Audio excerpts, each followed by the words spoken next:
Chapter 1 The Goddess, She's Going to Throw Herself at Me? Launching First Martial Arts Academy, Class 7, First Year.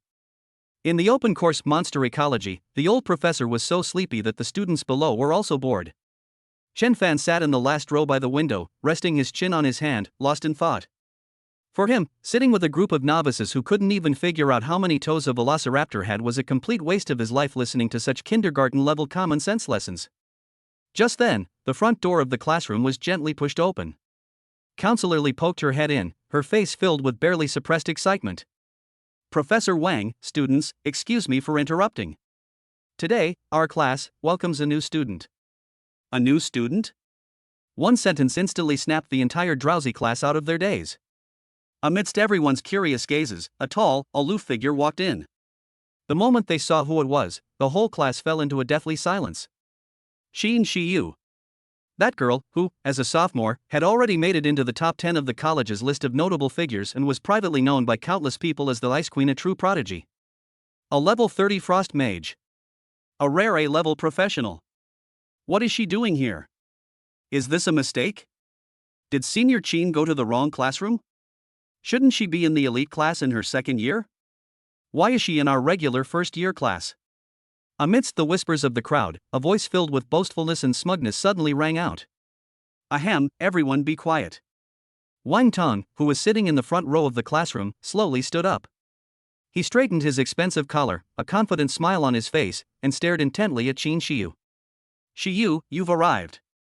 His tone was so intimate that it seemed as if the two had a very close relationship. Wang Tang, a well-known rich kid in the class, is arrogant and domineering because of his family's wealth. At that moment, he was enjoying the shocked and envious looks from his classmates, and his vanity was greatly satisfied. He turned to his classmates and boasted in a tone that suggested, I'm only telling you this. You don't understand, Shiyu. She transferred to our class from her second year of university specifically for my sake. Our two families are old friends. She has been clinging to me since she was little, there is nothing I can do about it. Boom! The moment those words were spoken, the whole class erupted in chaos. Demotion and transfer to another class for Wang Tang? Listening to the noisy discussions around him and Wang Tang's nauseating performance, Chen Fan, sitting in the last row, finally frowned and looked away. He clicked his tongue in annoyance. Trouble. 3 days ago, a person claiming to be Qin Shiyu's housekeeper contacted him through encrypted channels, offering an exorbitant price he couldn't refuse, requesting him to perform a professional upgrade for Qin Shiyu. The deal was simple, he provided the technology, the other party paid, and after the deal was done, they would have nothing to do with each other. But damn it, the contract didn't include this after-sales service of accompanying students to school. This woman is a walking spotlight. How can I develop stealthily when she gets close to me? Chen Fan just wanted to get a refund immediately and then pack up this troublesome woman and throw her out of his sight. Just as he was considering the feasibility of breaking the contract, Qin Shiyu, who was in the center of the stage, made a move. In Wang Tang's confident posture, as if he were ready to open his arms to welcome the goddess into his embrace. Qin Shiyu's steps did not falter in the slightest. She didn't even spare a glance for that presumptuous man.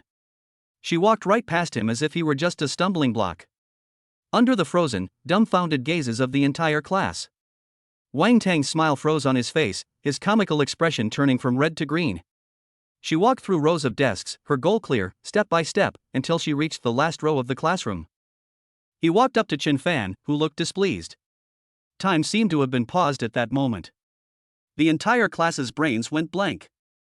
What is she going to do? The next second, Qin Shiyu spoke. Like an ordinary girl, she asked with a hint of politeness and barely perceptible nervousness. Hello, Chen Fan. Her voice was clear, cool, and pleasant. Next week's practical class on field material identification requires pairs of students. Can I team up with you? Boom. If the previous reaction was shock, this one is absolutely devastating. The Ice Queen ignored the rich second generation who was deeply waiting for her, and walked through the entire classroom, just to invite Chen Fan, the least noticeable student in the class, to team up? What the hell is this bizarre plot? However, an even more surreal scene unfolded. Faced with the goddess's invitation, Chen Fan not only showed no surprise, but his brows furrowed even deeper, his face clearly displaying two words. Dislike. No. He refused decisively. Why? Xin Shiyu seemed surprised that he would refuse so directly, and a hint of astonishment flashed across her cool face. I'm used to being alone. I don't have time to help you. Chen Fan's tone was as indifferent as if he were dismissing a door-to-door salesperson. How could he possibly agree to that? Team up with her? Isn't that like putting a banner on your forehead that says, "Come and cause me trouble"? Xin Shiyu stood there, seemingly at a loss. That pitiful appearance was something that others found truly heartbreaking. This scene completely ignited Wang Tang's anger. Chen Fan! Who the hell do you think you are? Wang Tang's face turned a deep purplish red, his jealousy and humiliation causing him to completely lose his composure. He dashed to the back of the classroom, pointed at Chen Fan's nose, and began to hurl insults. You're asking for it, aren't you? Shiyu invited you, that's a blessing you've earned in 8 lifetimes. You're a poor loser, what right do you have to refuse? He turned to Qin Shiyu, and instantly put on a heartbroken expression. Shiyu, don't be fooled by him. This kind of person is just playing hard to get. You'll be in my group. My family's private hunting grounds have the rarest materials in the entire Federation. I guarantee you'll get full marks. All eyes in the classroom were focused on the center of this sudden triangular storm. Everyone thought that Chen Fan was doomed this time. Having offended Wang Tang and humiliated Qin Shiyu in public, his future days will definitely not be easy. However, Qin Shiyu didn't even glance at Wang Tang, as if he were completely invisible.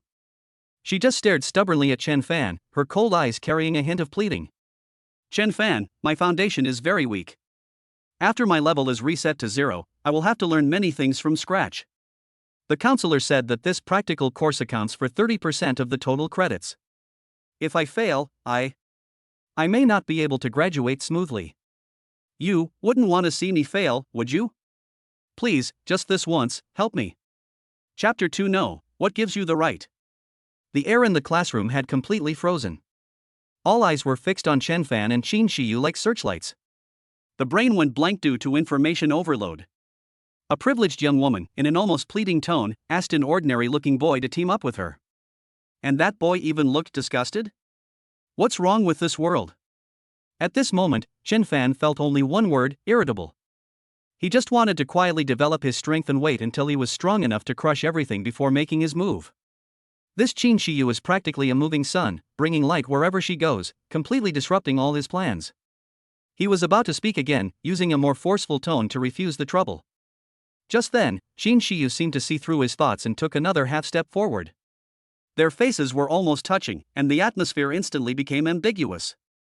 Wang Tang's eyes turned red as he watched this scene. If his followers hadn't been holding him back, he would have rushed forward already. But Qin Shiyu didn't care at all. She spoke quickly in a voice only the two of them could hear. The final payment will be increased tenfold. The words "get out of here" that Chen Fan was about to utter caught in his throat. 10 times? The fee he paid for professional promotion for Qin Shiyu was already an astronomical figure. If it were increased tenfold, that money. Cough cough. He certainly doesn't care about money. He cares a lot about having a reasonable and transparent reason. Money transaction is the perfect boundary he drew between himself and this troublesome woman. If everything can be explained by money, then he is not some behind-the-scenes tycoon, but just a working man who happens to have mastered some rare technology. Safe and reasonable. Looking into Qin Shiyu's persistent and earnest eyes, Chen Fan finally realized that getting rid of this woman would be harder than climbing to heaven. In that case, it's better to guide than to block. The best course of action is to agree to her request this time, get the money first, and then find an opportunity to get rid of her completely. His brow remained furrowed, his mind racing, and finally, he squeezed out 2 words through gritted teeth. Trouble. Although his voice wasn't loud, everyone could clearly see his lip movements and his impatient expression. No? You're actually looking down on Goddess Qin? What gives you the right? After a moment, he coldly said to Qin Shiyu, "This is the last time." Yay! Qin Shiyu was so happy she almost jumped for joy. The students around him stared wide-eyed and gritted their teeth. You agree? He actually just agreed like that? He's really shameless. You scoundrel! How dare you! The whole class felt that their worldview had been refreshed once again. Instead of being grateful for the goddess's request, he put on a disdainful face, as if to say, "You forced me to do this, I really can't do anything about it. This is fucking ridiculous." It's like a goddess is throwing herself at you. This scene completely shattered Wang Tang's last shred of reason. Chen Fan. I work from 8 a.m. A hysterical roar contorted his entire face. You piece of trash, what right do you have? He pointed at Chen Fan's nose, his body trembling slightly from extreme jealousy and humiliation. Shiyu, don't be fooled by him. He's just a penniless bastard, he's definitely after your money. You'll be in my group, You're noisy. For the first time, Qin Shiyu finally looked directly at Wang Tong, her clear, cold phoenix eyes filled with nothing but icy indifference. It's like watching a fly, buzzing in your ear. My affairs are none of your business. She said it calmly. Also, don't call me Shiyu. You don't deserve it. Boom. These few words are more damaging than everything that has happened before combined. Under the watchful eyes of everyone, the words "you are not worthy" were like a resounding slap across Wang Tang's face. It shattered his pitiful self-esteem completely. Wang Tang's face turned from liver-colored to deathly pale, his lips trembled, and he couldn't utter a single word. He felt that the gazes of everyone in the class had changed from envy to naked sympathy and mockery. He, Wang Tong, the young master of the Wang family in Longcheng, has become a complete joke here today. Okay. Wang Tang said good 3 times in a row, his eyes bloodshot as he stared intently at Chen Fan. He knew that the root of everything lay with this man. Chen Fan. Do you dare to make a bet with me? Ah! He roared. Chen Fan didn't even bother to lift his eyelids and busied himself tidying up the textbooks on the table, preparing to leave after class. He had no interest in responding to such provocations from a nobody. Feeling humiliated by being ignored, Wang Tong went completely insane. Let's bet on this field material identification practical course. Our 2 groups will see who collects materials with the higher total value. If I win, you, Chen Fan, will have to kneel down and admit in front of everyone that you are a piece of trash, and you will never be allowed to come near Shiryu again. If I lose... Wang Tong gritted his teeth and took out a shimmering key from his spatial bracelet. This brand new Crimson Flame hovercar is yours. Whoosh! The entire audience gasped. The Crimson Flame hovercar. That's a top-of-the-line luxury car worth tens of millions. All eyes immediately turned back to Chen Fan. This is no longer a simple case of jealousy, it's a high-stakes gamble involving dignity and a fortune of millions. Faced with such a huge bet, Chen Fan finally reacted. He looked up and glanced at Wang Tang as if he were looking at an idiot. Then, he picked up his backpack, turned and left, leaving Qin Shiyu, who was still standing there stunned, with a sentence. Let's go, don't waste time with an idiot. He didn't even bother to accept the bet and just left? Wang Tang froze on the spot. His meticulously designed bet, intended to avenge his previous defeat, was completely disregarded by his opponent. This feeling is even worse than punching cotton. It felt as if I had put all my strength into performing a moving one-man show, only to find that the audience was completely empty. You stop right there. You're scared. You coward. Don't go. Wang Tong roared angrily from behind. However, Chen Fan did not pause at all and walked straight out of the back door of the classroom. Qin Shiyu bowed slightly to the old professor on the podium as an apology, then immediately strode after him, never once glancing at Wang Tong again. Chapter 3 Snowflakes are falling. Chen Fan and Qin Shiyu disappeared through the back door of the classroom. The entire first-year 7th class remained deathly silent. Wang Tang remained frozen in place, pointing towards the door, like a dried-up statue. The dazzling Crimson Flame sports car key looked incredibly glaring and comical in his slightly trembling hand. He felt his world was collapsing. Why? Why is that? Wang Tang comes from a distinguished family and possesses exceptional talent. Hearing that after the goddess's level was reset, in order to be in the same class as his goddess, he did not hesitate to use his family connections to force the counselor to transfer Qin Shiyu's file. Shouldn't the script be written like this? The goddess transferred to the school, shocking the entire class. Amidst everyone's attention, he announced that it was all his achievement. Then, the goddess smiled sweetly at him, accepted all his kindness, and the two became the envy of everyone in the school. But what about now? The goddess ignored him, the goddess rejected him, and the goddess publicly said that he was unworthy of a poor loser whose name he couldn't even remember. That good-for-nothing didn't even bother to accept the challenge he was offered with a multi-million-dollar luxury car. He just waved it away like a fly. Utter disgrace. A tremendous sense of sorrow, of being betrayed by the whole world, suddenly gripped Wang Tang's heart. His nose tingled, and his eyes instantly reddened. For some reason, a mournful melody automatically played in his mind. Snowflakes are falling, the north wind is howling. Put. A suppressed chuckle, like a needle, instantly pierced the frozen air in the classroom. Immediately afterwards, whispers spread like a tide. Oh my God, is he going to cry? That's so embarrassing. I'm dying of laughter. To be so self-deluded, what a character. And she's been clinging to me since she was little. I was so embarrassed just now that I could dig my toes out of a 3-bedroom apartment. That Chen Fan is really something else. He looked disgusted with Qin Shiyu's request, and he didn't even blink at Wang Tang's multi-million-dollar car bet. That's a real big shot, isn't it? These whispers, though not loud, reached Wang Tang's ears without missing a single word. Envy turned into pity. Sympathetic glances turned into blatant mockery. The mournful background music abruptly stopped, and the endless humiliation transformed into a raging fire that exploded in his chest. Wang Tang gripped the car keys tightly in his hand, his knuckles turning white from the force. His handsome face was contorted with jealousy and anger, his previous high spirits gone, replaced by a clown-like grotesqueness. Chen Fan. He spat out the name through gritted teeth, each word carrying a deep-seated hatred. I, Wang Tang, will repay the humiliation I have suffered today 100-fold in the future. On the tree-lined paths of the campus, Chen Fan walked very fast, and Qin Shiyu, wearing short boots, almost had to jog to keep up with his pace. Why are you walking so fast? She was slightly out of breath and finally couldn't help but speak. Chen Fan suddenly stopped at a deserted corner, turned around, and stared at her with icy eyes. Qin Shiyu, our deal was completed 3 days ago. He suppressed his anger, his voice full of warning. I'll help you upgrade your career, and you pay me.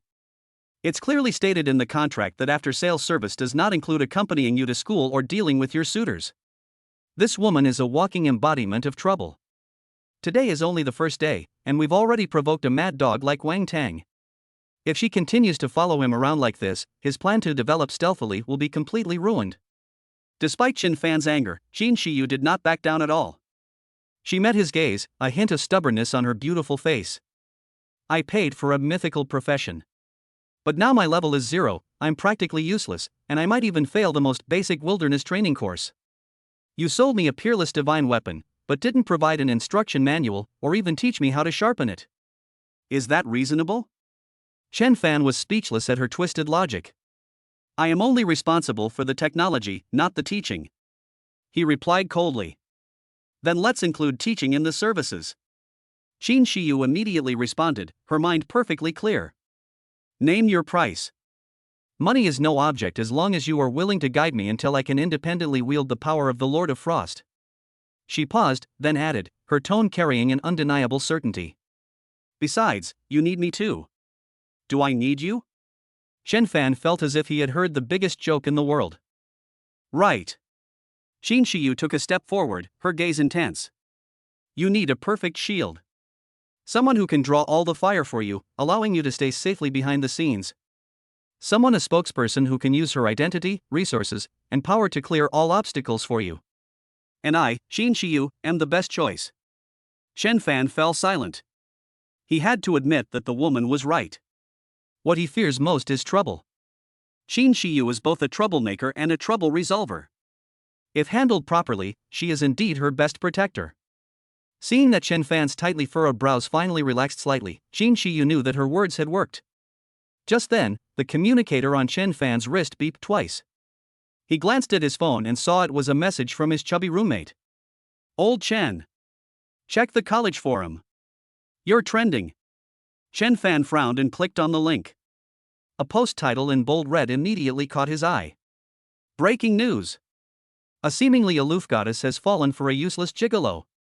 The devoted young master Wang Tang throws himself at her with a multi-million-dollar sports car, only to be ignored? The post used highly inflammatory language to vividly describe everything that happened in the classroom. In the poster's writing, Wang Tang became a tragic hero who was betrayed but deeply devoted to his country.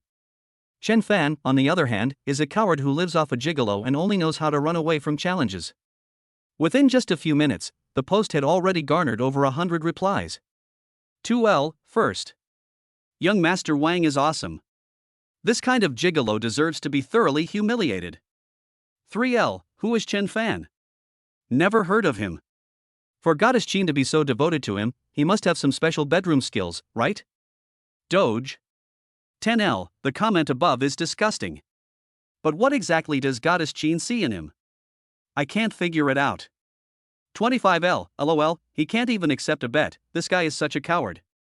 If I were Qin Shiyu, I would have kicked him on the spot. Seeing the overwhelming ridicule and vulgar language on the forum, Chen Fan's face gradually darkened. He slowly raised his head, his gaze lingering on Qin Shiyu before him. Look. His voice was eerily calm. Trouble has arrived. Chapter 4 I don't want this money. Qin Shiyu leaned closer to the screen, her cool eyes quickly scanning the lines of offensive words. Coward, gigolo, bedroom skills. These filthy words made her furrow her brows, and a layer of frost appeared on her beautiful face. I will immediately have the Qin family's legal department intervene and block the poster's IP address, so that he will pay the price for his words. As she spoke, she turned on the communicator. Don't! Chen Fan practically pounced on her, grabbing her slender wrist tightly. Qin Shiyu was slightly taken aback and looked at him in confusion, startled by his overreaction. You think I'm not famous enough? He glanced around in alarm, and only lowered his voice after confirming that no one was around. Young miss, if you use the family's legal department, won't that cause an even bigger stir? Tomorrow's headline will be the Qin family goes to war over a mysterious man, and the whole federation will know about me. Do you want me to die even faster? He awkwardly let go, taking 2 steps back as if Qin Shiyu were some deadly source of plague. This is not simply social anxiety or fear of trouble, it is a deep-seated fear of exposure. 10 years ago, his parents were brutally murdered by monsters, and he became an orphan. They gave their lives to buy time for the entire neighborhood to evacuate, which also earned him the status of a hero's orphan and a spot in Longqing's #1 martial arts academy. But fate repaid this sacrifice in a way that was almost humiliating. In high school, he discovered the most useless profession in life, gatherer. The son of a hero became a good-for-nothing, and the eyes of those around him changed from sympathy and pity to contempt and ridicule. But no one knew that he had another secret. All things are elevated. A cheat code that can turn stone into gold and transform the rotten into the miraculous. If Chen Fan wanted to, he could turn anything into an SSS-level object. But it is precisely this cheat code that prevents him from leveling up through normal means, and he can only spend real money to upgrade, just like in a game. From that moment on, he understood one thing: to expose the ascension of all things is tantamount to death. I told you, our deal is over. Why are you still bothering me? Chen Fan is now filled with deep regret. For the sake of a mere final payment, he actually spoke a few extra words to this woman in the classroom, which resulted in attracting the attention of the entire school and Wang Tang, that mad dog. This woman is too beautiful and comes from too good a family, she's a walking spotlight wherever she goes. Chen Fan, on the other hand, would rather be a cockroach hiding in a dark corner, unseen by anyone, quietly accumulating power until one day he can tear all the demons apart with his own hands. Standing next to her is like having "come and mess with me" written all over your face. His eyes were filled with determination, as if he had made an extremely painful decision. Qin Shiyu, I'll say it one last time. He took a deep breath and said through gritted teeth. Our deal ends here. I don't want the remaining 100,000 yuan. I'll just consider myself blind to have taken this job. From now on, you go your way, I'll go mine, and we'll pretend we never met. 100,000 yuan. That's 100,000 federal credits. That's enough for him to eat a whole year's worth of deluxe nutritional meals. It was all for naught, and Chen Fan's heart was bleeding. But compared to his grand revenge plan, money is nothing. As long as he can get rid of this enormous trouble, he's willing to accept defeat. However, after hearing his declaration of cutting off one's own flesh and arm, Qin Shiyu did not leave, but instead carefully examined him. He was terrified. Qin Shiyu thought to herself. He wasn't afraid of Wang Tang, nor of the rumors on the forum, he was afraid of me. He was afraid of the exposure that would result from being associated with me. How could someone who can upgrade an A-rank profession to SSS rank, Lord of Frost, be a coward who was intimidated by rumors? His fear proved that the secret he was hiding was even more shocking than I had imagined. Since he has the ability to promote me from a rank to SSS rank, his abilities are definitely not limited to that. She instantly understood all the key points. Chen Fan, aren't you mistaken about something? She spoke calmly. Do you think those people on the forum will believe you if you say you don't know me? Do you think Wang Tang will let you off the hook? She took a step forward, her cool gaze seemingly able to pierce through one's heart. It's already happened. Now the whole school knows that I, Qin Shiyu, was demoted from my second year and transferred to another class for you. I even publicly rejected Wang Tang to ask you to team up with me. In their eyes, you're no longer just a nobody, you're my man. I didn't. Don't talk nonsense. Chen Fan denied it 3 times. That's not important. Qin Shiyu ignored his explanation and continued. Since you say I'm the root of all your troubles, then now I'm the only one who can help you solve them. Chen Fan was stunned. He found himself unable to refute it. He felt like a moth caught in a spider web. The more he struggled, the tighter it became. Seeing Chen Fan's expression, Qin Shiyu threw out the final bait. You're really short on money, aren't you? Chen Fan's body stiffened abruptly. You're willing to painfully forego the final payment of 100,000 yuan. What about 1 million? Or 10 million? If you agree to continue mentoring me, I can give you 10 million federal dollars as tuition. 10 million? Chen Fan's mind went blank. If he could painfully give up 100,000 yuan for safety, then the temptation of 10 million yuan would be revolutionary. Money is rank. It's skill. It's power.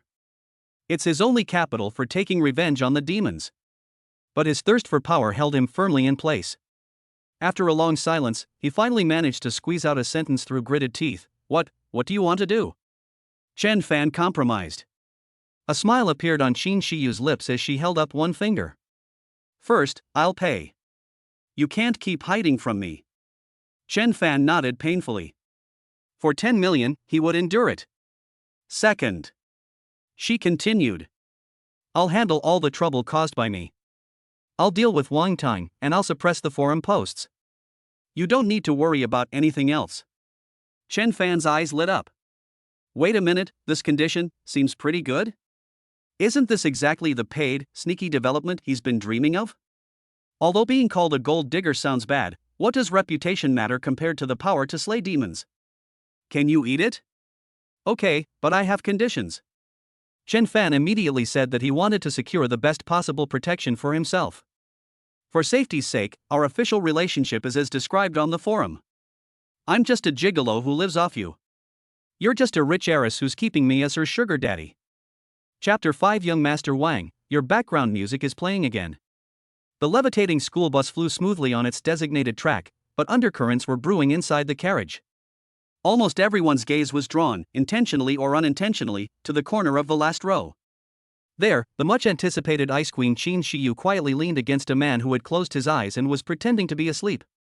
And that man is now a prominent figure on the college forum. Chen Fan, known as the strongest gigolo in history. Ding! Your account Anonymous 77 has received a transfer of 10 million federal dollars. Account balance, 10,001,250 yuan.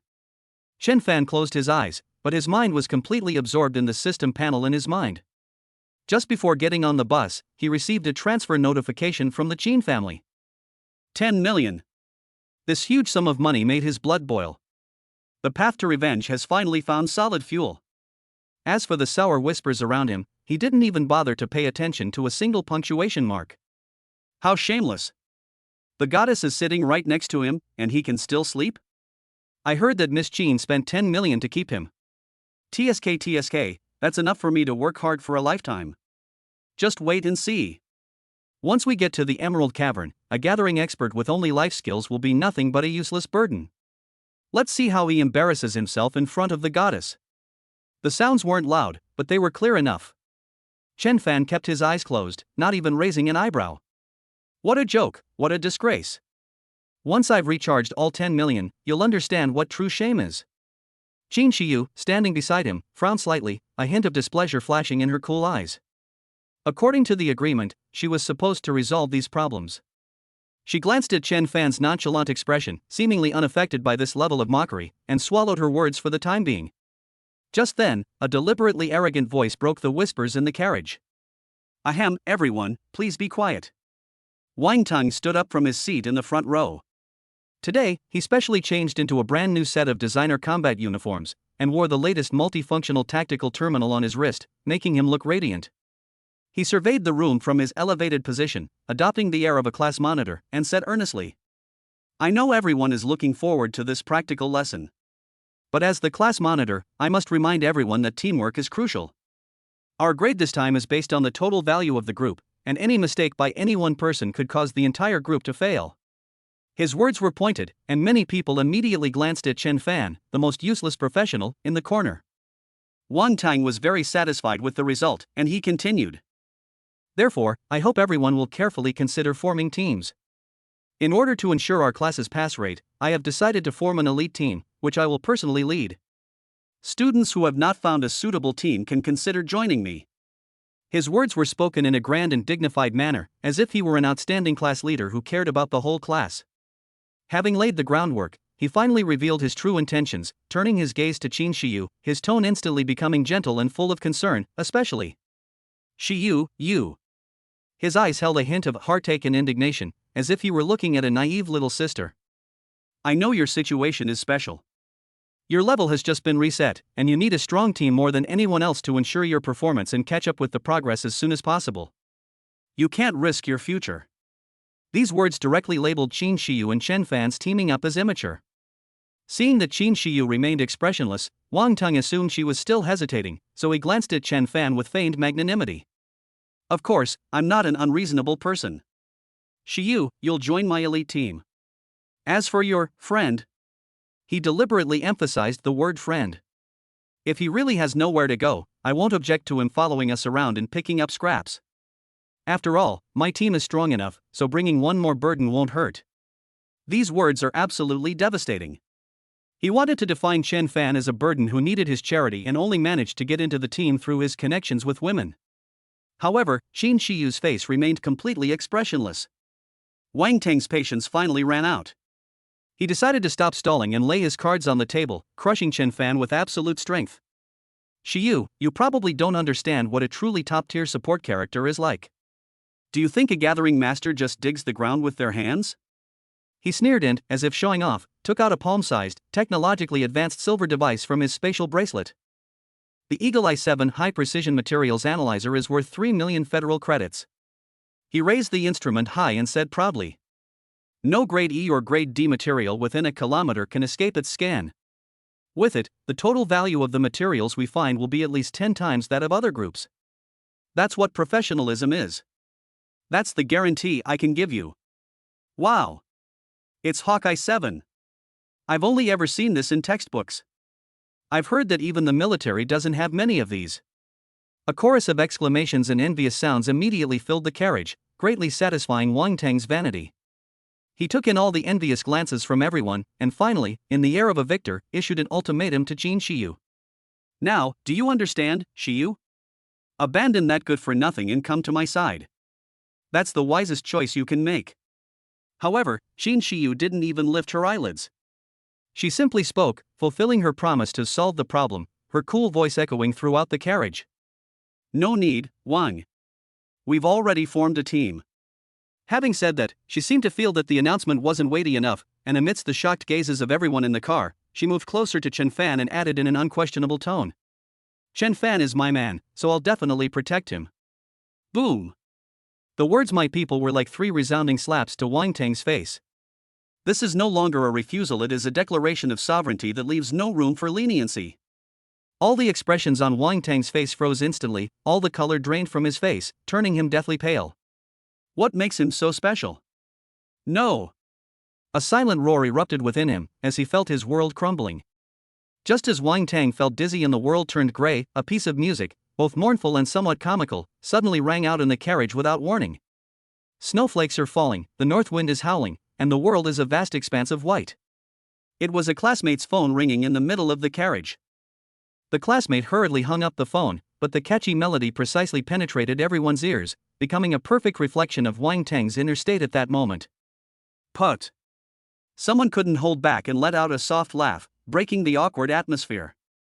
Immediately afterwards, suppressed laughter spread throughout the carriage. Humiliation. Utter humiliation. Wang Tang stared intently at the culprit, whose eyes had remained closed the entire time, his eyes bloodshot. Fine, Qin Shiyu, you'll regret this. He practically spat out those words through gritted teeth, then unleashed all his resentment and malice upon Chen Fan. Chen Fan! You good-for-nothing who lives off women. We'll see. I want to see how you, this gigolo, managed to get your credits. Just then, the hovering school bus shuddered slightly, and a soft electronic notification sounded. Final stop, entrance to the E-level secret realm, Emerald Cavern, we have arrived. Please disembark in an orderly manner. Chapter 6 All in, crushing numerical superiority. Chen Fan's mind was completely absorbed in his system panel. The arrival of 10 million federal credits unleashed his long-suppressed desires like a volcano. System, recharge my account. He silently recited it in his heart.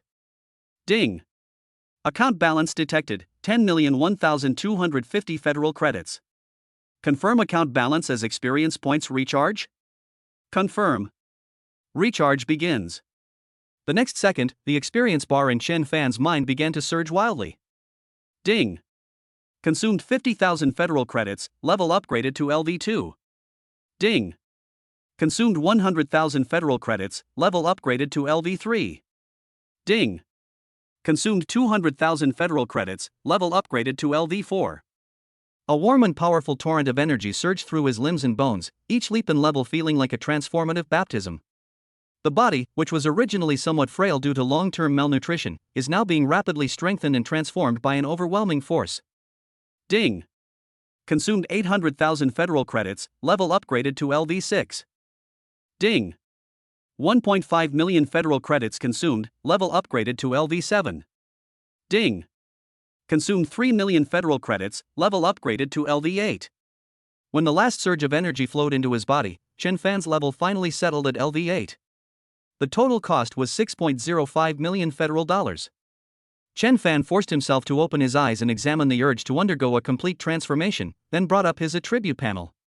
His heart began to pound uncontrollably after just one glance. Personal attribute panel. Name, Chen Fan. Occupation, gatherer.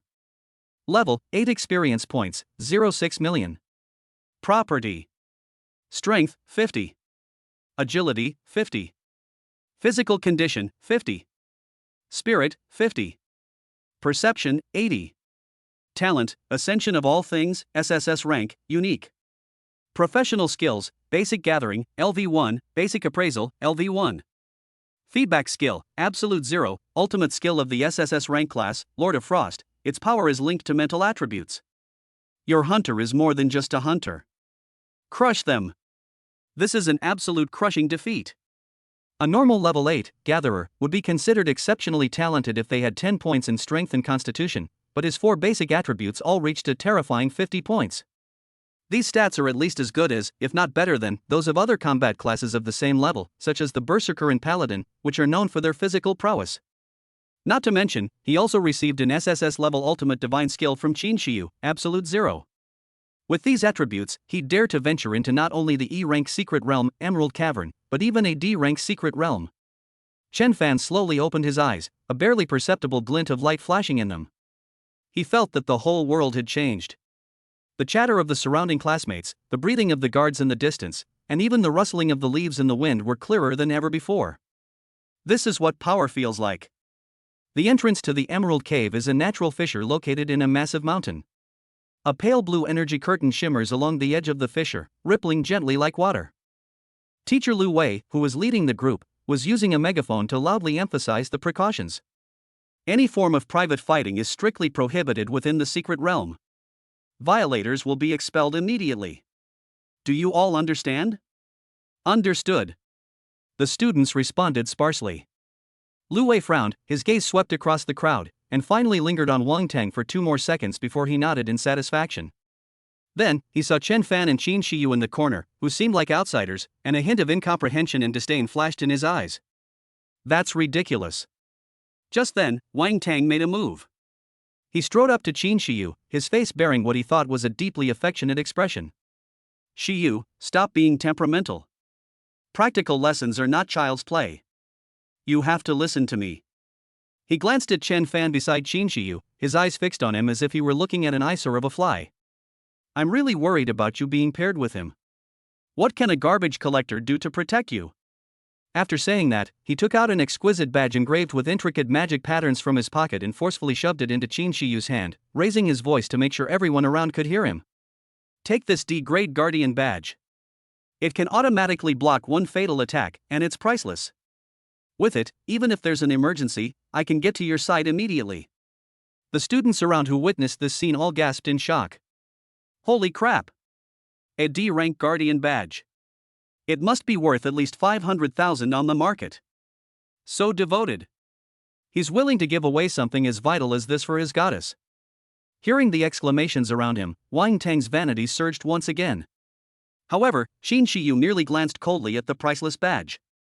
Unnecessary. She took a half step back, dodging Wang Tang's hand. Also, please move aside, you're blocking the way. That aloof indifference left Wang Tang's outstretched hand awkwardly frozen in midair. His face instantly turned incredibly ugly, but the next second, when he saw Qin Shiyu's actions, that embarrassment completely transformed into extreme jealousy. Qin Shiyu bypassed him and walked straight to Chen Fan. For the first time ever, a trace of worry and unease appeared on her face, which was usually as cold as ice to the whole world. Chen Fan, your equipment? Isn't it too simple? She frowned slightly as she looked at Chen Fan's faded sports jacket and worn-out canvas backpack. The Emerald Cavern is very damp inside. I have spare scout suits and high-intensity searchlights here, you. At that moment, everyone was stunned. I didn't see wrong, did I? Young Master Wang refused the 500,000 yuan treasure and turned around to ask that kid if he was warm enough? Is this supposed to be an ice queen? Or is she a simp goddess? What does she even want? Wang Tang felt as if his heart was being gripped tightly by an invisible hand, the pain making it hard for him to breathe. Ironically, Chen Fan's reaction to the goddess's initiative to show concern was 100 times colder than Qin Shiyu's reaction to Wang Tang. Need not. Chen Fan's gaze wasn't on her and Wang Tang at all. Instead, he was staring intently at the energy screen, his eyes gleaming like a hunter eyeing its prey. His mind was filled only with the glittering federal currency and the deeper, more secret realms. Glowing grass? Moonstone? That's too narrow a scope. With my current strength, I can easily venture into areas that ordinary students dare not set foot in, to search for any D-grade materials that may exist, or even powerful monsters guarding those materials. Kill monsters, collect rare materials, upgrade your character, and sell them. This is the perfect closed loop to maximize profits. He had absolutely no interest in this love triangle, which he found childish and ridiculous. Qin Shiyu was taken aback by his decisive rejection, and a hint of disappointment and helplessness flashed in her beautiful eyes. She wanted to say something more, but then she saw Chen Fan finally turn around and look at her with some impatience. Are you very free? Chen Fan frowned. Instead of wasting my time, I'd be better off memorizing the E-grade material catalog so I don't end up not being able to distinguish between grass and ore once I'm inside. A reprimand without any politeness. Qin Shiyu blushed slightly after hearing his words, but instead of getting angry, she lowered her head and whispered "Oh" like a student who had done something wrong. She actually pulled out the material catalog from her spatial bracelet and obediently started looking at it. This appearance completely shattered Wang Tang's last line of psychological defense. Just then, the voice of Lu Wei, the teacher in charge of the team, rang out again. All right. Time's up. Each group, enter the secret realm in order. As soon as he finished speaking, Chen Fan was the first to move. He didn't even bother to look at the two people behind him again. Carrying his backpack, he walked straight through the water like light curtain, and his figure instantly disappeared from everyone's sight. Keep up. Only his two indifferent words remained in the air. Qin Shiyu almost without hesitation put away the illustration, took long strides, and followed closely behind, disappearing into the light screen. At the entrance, only Wang Tang remained, like a clown abandoned by the whole world. He clutched the guardian badge that had been ruthlessly rejected tightly, the hard metal edge almost digging into his flesh. Chen Fan. He squeezed out the name through gritted teeth, his eyes filled with such intense resentment and bitterness that it seemed almost tangible. I will prove that only I am worthy of her. After saying that, he turned around abruptly and led his squad into the secret realm. Chapter 7. I'll eat this kind of rice standing up. The moment you pass through the light curtain, a damp, cold air mixed with the smell of mud and minerals hits you. Suddenly, a huge underground cavern opened up before us. Countless jagged stalactites hang from the cave ceiling, and large patches of moss that emit a faint green glow grow on the cave walls. Water droplets drip from the tips of stalactites, making a crisp drip, drip sound in the silent cave, adding to its serene atmosphere. This is the E-level secret realm, the Emerald Cavern. As soon as Qin Shiyu stepped inside, she instinctively felt a sense of tension. The surrounding light was too dim, and the unknown environment made this newbie whose level had dropped to 0 subconsciously want to get closer to Chen Fan in front of her for a sense of security. However, she froze after taking just one step. Because she realized that Chen Fan, who was walking in front of her now, was completely different from the one she had just seen. Previously, although he was sharp-tongued, he always carried a sense of aloofness and defensiveness, as if he wanted to hide himself. But now, his back is as straight as a pine tree, and his steps are steady and powerful. He didn't turn around or speak, but the confidence and control emanating from his very bones created an invisible aura that was so powerful that Qin Shiyu felt a little suffocated. He is no longer afraid?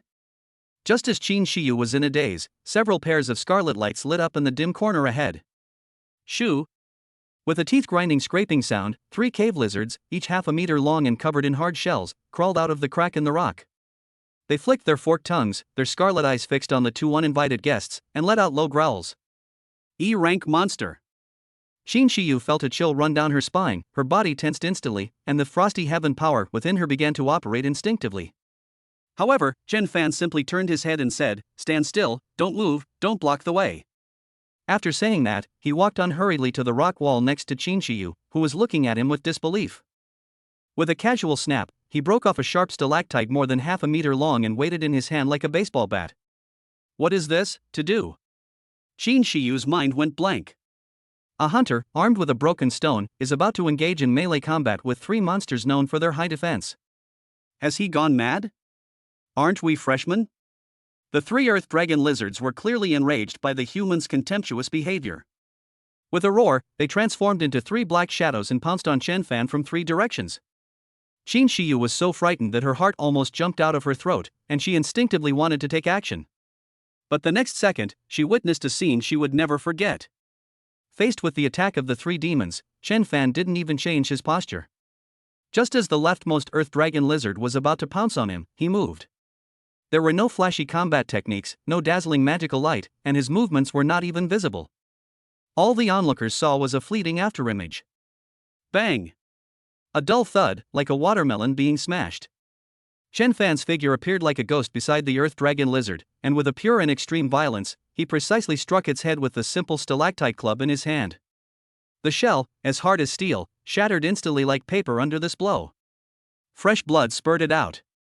Before the earth dragon lizard could even utter a mournful cry, its massive body crashed to the ground, twitched twice, and then fell silent. 1 strike, instant kill. Before Qin Shiyu could recover from her shock, Chen Fan's figure blurred again. Bang! Bang! 2 more muffled thuds, almost identical, rang out one after the other. The other 2 menacing earth dragons followed in their companions' footsteps, their skulls shattered, lying dead on the spot. From beginning to end, it takes no more than 3 seconds. The entire cave fell into a deathly silence in an instant.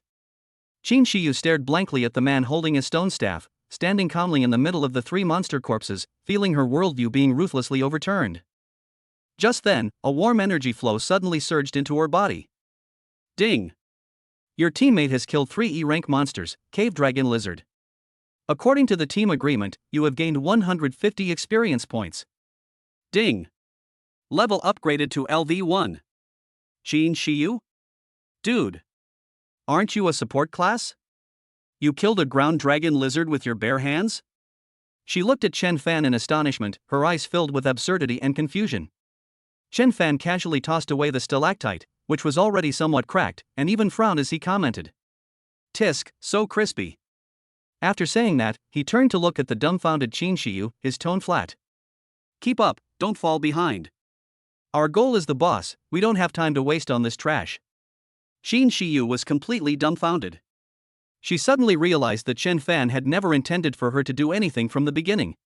The so-called guidance is just a facade, an excuse for him to take the money with a clear conscience and keep me by his side as a cover. This is truly a case of someone trying to live off a woman's money. Without time to process the sheer volume of information, Qin Shiyu could only follow Chen Fan's footsteps in a daze. Next, she seemed to enter a bizarre and fantastical dream. Chen Fan seemed to know the map of this secret realm like the back of his hand. He could always find the most convenient shortcut and perfectly avoid all the worthless side paths. His perception level of 80 made him like a god with a full map cheat code. The entire Emerald Cavern held no secrets for him. And all the monsters that block the way will meet the same fate. Bang! Ding!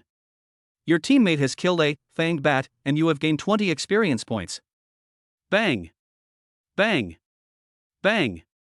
Ding! Your teammate has killed 5 fluorescent worms, and you have gained 100 experience points. Ding! Level upgraded to LV2. Bang! Ding! Your teammate has killed a mutant earth dragon lizard, and you have gained 150 experience points. Ding! Your level has been upgraded to LV3. Chen Fan walked along, knocking as he went, picking up weapons from the ground or walls, throwing them away after he finished, and then picking up new ones. Those monsters that ordinary students would have to carefully team up to deal with are no different from watermelons on the roadside in his hands. Xin Shiyu's only task throughout the entire process was to follow behind him, watch his performance, and then level up in a daze amidst a series of system notifications. After an unknown amount of time, they passed through a narrow passageway and came to a huge cave, about the size of a basketball court. In the center of the cave, a giant beast, over 10 meters long and covered with a jade-like, crystalline carapace, resembling an enlarged version of a rhinoceros beetle, was sleeping. The final boss of the E-level secret realm is the Emerald Armored Beast. Arrive! Chen Fan stopped and picked up a millstone-sized stone from the ground. He weighed it in his hand, seemingly estimating how many blows it would take to crack the boss's shell. Just as he was about to make his move and finish the job quickly, a series of noisy footsteps and excited conversations suddenly came from the passageway behind him. Ha ha ha! We've finally arrived! Young Master Wang, your Eagle Eye 7 analyzer is absolutely amazing. Our speed is definitely the fastest in the whole school.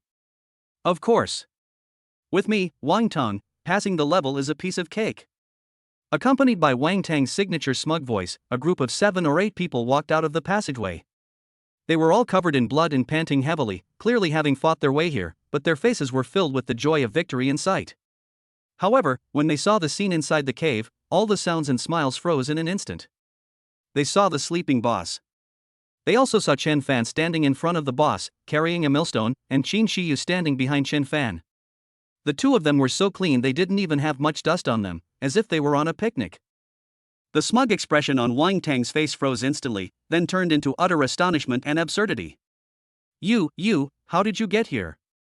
Chen Fan finally frowned impatiently, glancing back at them as if they were a swarm of noisy flies. Ugh, so noisy. He spoke softly, his voice echoing clearly throughout the cave. I'm giving you 3 seconds. Either get lost or shut up and don't disturb my warm-up. Chapter 8. Is this fucking a profession? Warm up? Upon hearing those 2 words, Wang Tang was furious. He and his elite squad fought their way here, enduring countless battles and exhausting all their strength. Everyone was severely depleted. As a result, in the mouth of this woman-dependent good-for-nothing, the final boss they were fighting to the death to face was just a toy for him to warm up. What a humiliation! Chen Fan! You damned piece of trash who doesn't know what's good for you! Wang Tang's rationality was completely overwhelmed by jealousy and anger, and he pointed at Chen Fan's nose and cursed him. Who do you think you are? A third-rate gatherer. You dare to spout nonsense here? Believe me or not, I'll teach you a lesson right now. Before he could finish speaking, he was interrupted by a deafening roar. Roar! The sleeping emerald armored beast was completely awakened by the commotion and suddenly stood up from the ground. Its mountain-like body exuded an oppressive aura, and its emerald shell, covering its entire body, gleamed with a hard luster under the dim light. A pair of huge compound eyes instantly locked onto Wang Tang and his group, who were making the loudest noise, filled with violence and hunger. Oh no! The boss has woken up. Prepare for battle. One of Wang Tang's teammates shouted in terror. What's the panic? Wang Tang forcibly suppressed a trace of fear in his heart and roared fiercely, though his voice betrayed his inner weakness. It's just an E-rank boss. Tanks hold the line, DPS find its weaknesses. Wait. Before he could finish speaking, the emerald armored beast pawed at the ground with all 4 limbs, letting out a deafening roar, and charged wildly toward their direction like a runaway heavy armored vehicle. The earth trembled violently. Debris flew everywhere.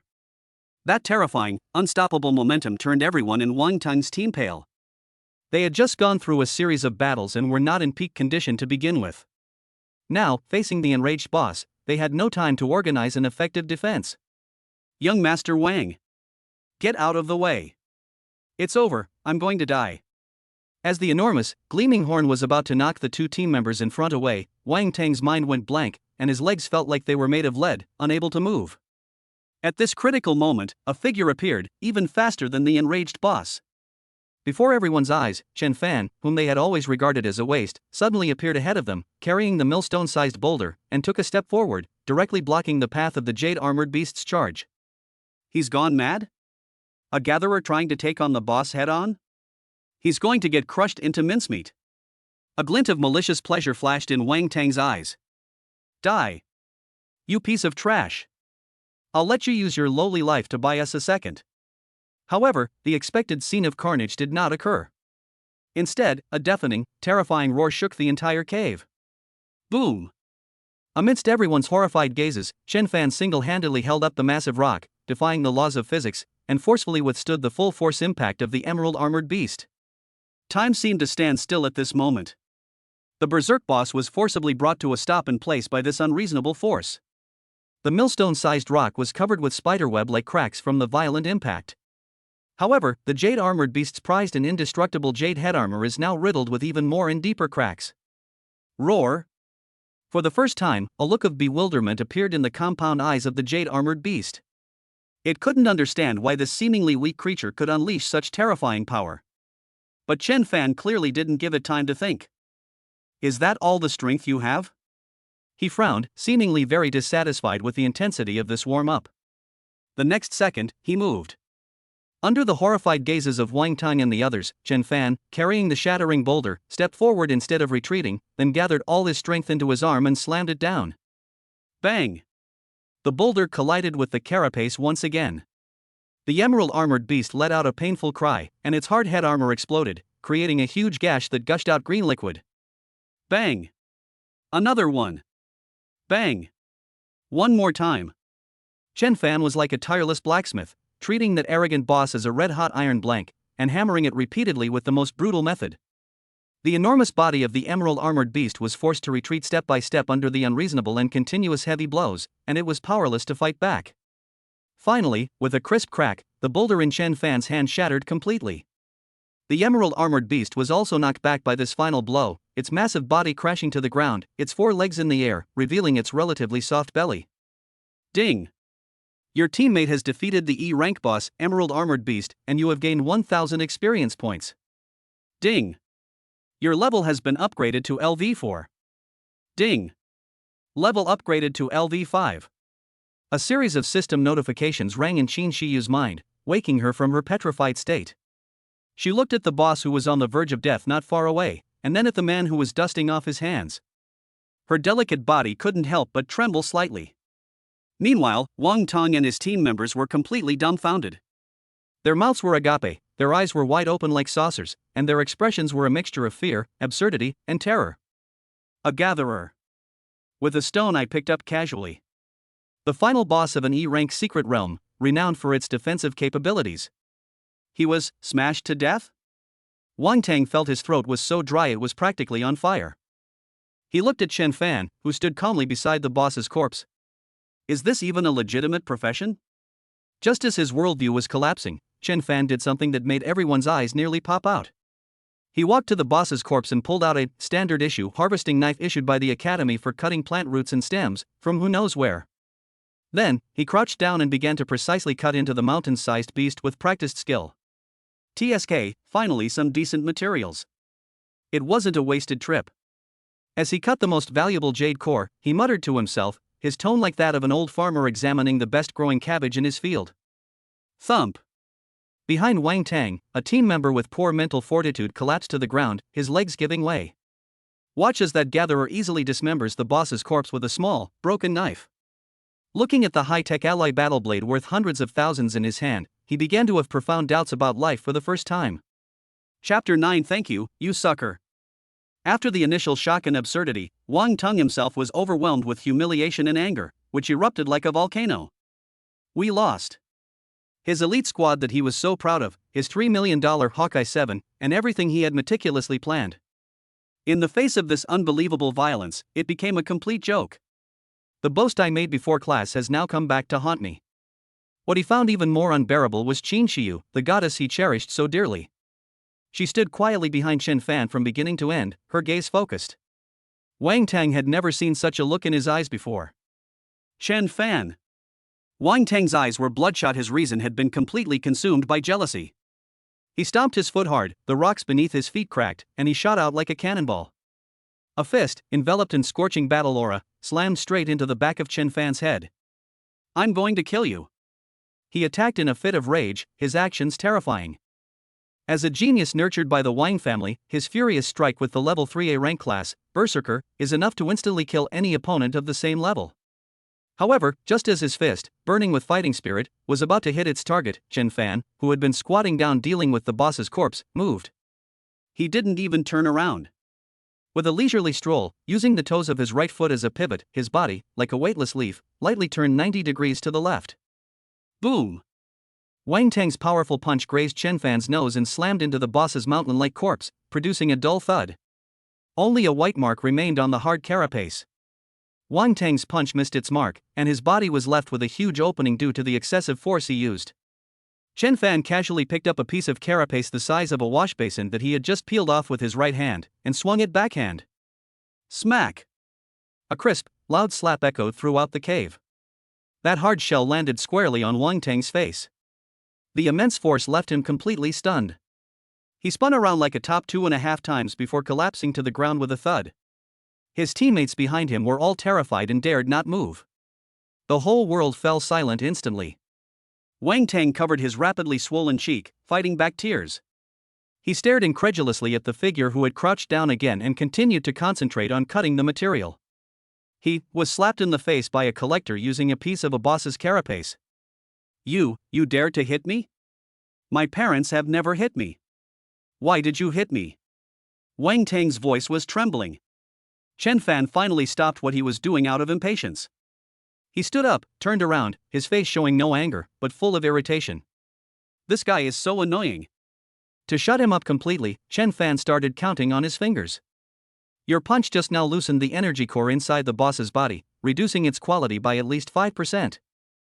This is why the core, which was originally worth 200,000, is now only worth 190,000. He paused, then looked up at Wang Tang with the kind of look one would give a spendthrift. Furthermore, your shouting here interrupted my normal work. It cost me at least 3 minutes of data collection time, which is another loss. Chen Fan held up 2 fingers, his expression extremely serious. In total, you owe me 20,000 federal dollars. Cash or bank transfer? The entire cave fell into a deathly silence once again. Wang Tang and his gang of followers were all frozen in place, their minds blank. What are we talking about? We're talking about male dignity and who the goddess belongs to, and you're fucking trying to figure out money with me? What did you say? Wang Tang suspected he was hallucinating. I said, pay me back. Chen Fan's expression was extremely serious, even carrying a hint of urging. Hurry up, my time is precious. Can you take responsibility if you delay Qin's level up?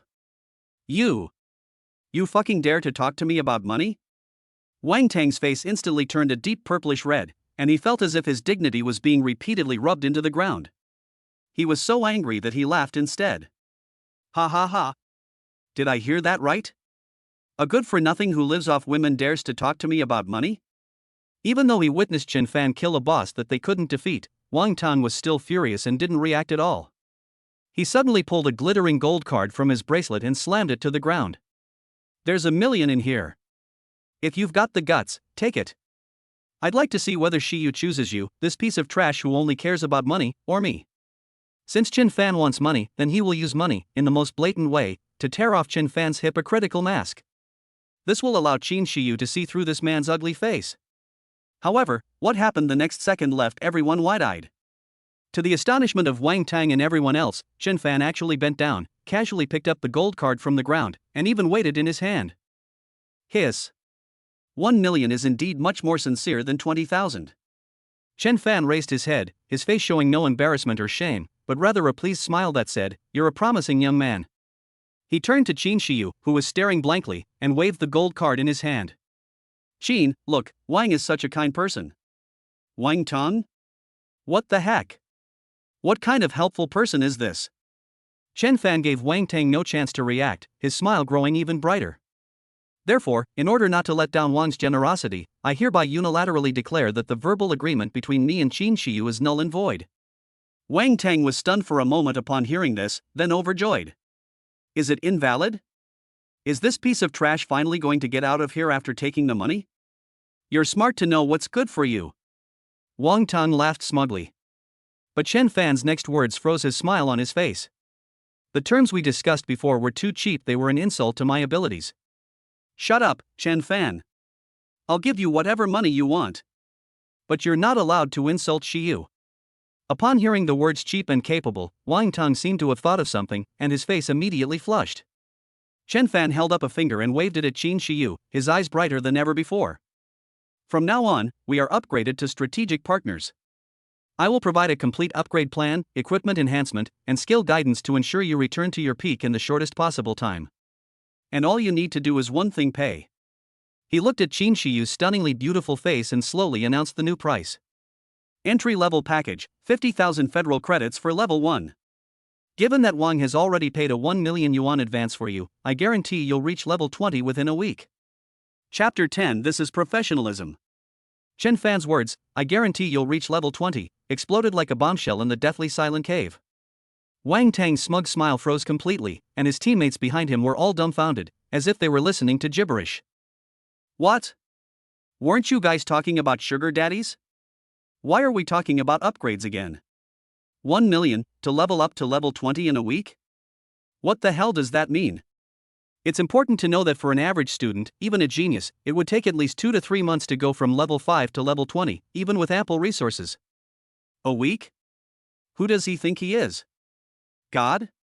Wang Tang's first reaction was absurdity, and his second reaction was fury. This good-for-nothing not only took his money, but also continued to be tied to Qin Shiyu right in front of him, even more deeply. This isn't just taking the money and getting out, it's clearly taking his money and then putting an even greener hat on him. You're dreaming. Wang Tang was so angry that he was trembling all over, and he pointed at Chen Fan's nose and roared. Who do you think you are? Leveling up 20 times in a week? Why don't you just brag and say you can fly to the sky? However, Chen Fan only glanced at him indifferently. This is a business plan between me and my strategic partners, and it has nothing to do with you. You simply choose whether to spend the money or not. After saying that, he didn't even bother to pay attention to Wang Tang anymore. He squatted down and took out a professional-looking tool bag from his canvas backpack. He spread his toolkit out on the ground, which contained various types of sampling knives, separation forceps, pipettes, and sealed preservation bottles. Amidst everyone's stunned gazes, Chen Fan put on a pair of medical gloves, picked up a thin, cicada wing-like knife, and skillfully began working on the mountain-sized corpse of the emerald-armored beast. Cutting, separating, peeling, packaging. Every movement was precise and efficient, without any unnecessary frills. Inside the cave, only the swishing sound of cutting and the heavy breathing of Wang Tang and the others could be heard. They watched as the thug who had recently smashed the boss to death with stones was now performing meticulous operations. Is this really the same person? Chen Fan. Qin Shiyu finally snapped out of her shock and, seeing Chen Fan packing up all the valuable materials, couldn't help but ask in a low voice. How should we divide these spoils? Although Chen Fan killed the boss, they were nominally a team. Upon hearing this, Chen Fan stopped what he was doing, looked up, and said matter-of-factly. What should we divide it into? Of course, we'll divide it according to the contract. He pointed to the large pile of packaged materials at his feet. These are my technical service fees and earnings. Then, he pointed at Qin Shiyu.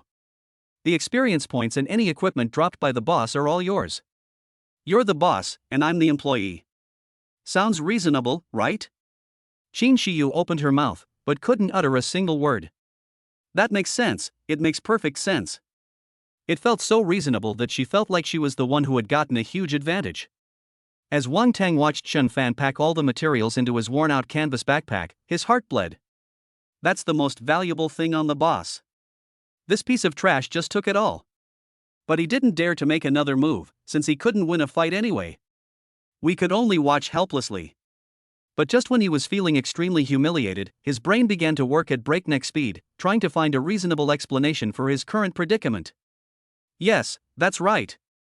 Chen Fan, despite his abnormally strong abilities, has a fatal weakness. Greedy. Everything he does is for money. As for me, Wang Tong, the one thing I have in abundance is money. By hiring him with money and making him serve Shiyu, isn't that the same as turning him into my subordinate? Then everything he did became serving his sister-in-law. I paid my rival to be my goddess's bodyguard and sparring partner. This pleased the goddess while keeping her rival tied to his job, leaving him no time to improve his skills. Once he gets Shiyu up, I'll kick him away. At that time, the goddess will be mine, and my rival will be rendered useless. This is simply a brilliant strategy. I didn't lose, I just used a more sophisticated method to control the overall situation. Thinking of this, Wang Tang's face, which had been twisted with anger and jealousy, slowly relaxed. Finally, he even revealed a knowing smile. The look in his eyes when he looked at Chen Fan was no longer resentful, but had turned into the kind of appreciation one would give to a capable subordinate. When Chen Fan and Qin Shiyu stepped out of the light curtain of the Emerald Cave, countless eyes immediately fell upon them from the students and teachers waiting outside. They're out. They're out. Look, it's Qin Shiyu and that gigolo. They're still alive? They're all clean, could they have been hiding somewhere until now? Amid the murmurs, the teacher in charge of the settlement glanced at them and asked in a calm tone, "Team number, submit your results." Chen Fan handed over his student card, and then with a whoosh, dumped all the materials from his backpack onto the checkout counter. Instantly, the entire checkout area fell silent. The mountain of jade shells, the energy cores shimmering with a glowing green light, and the dozen or so bottles of precious fluorescent grass extract, dazzled everyone's eyes. The settlement officer's eyes nearly popped out of their sockets as he began to appraise and value each item with trembling hands. A high-quality jade armored beast core, estimated at 210,000. A complete set of the jade armored beast's carapace, estimated at 120,000.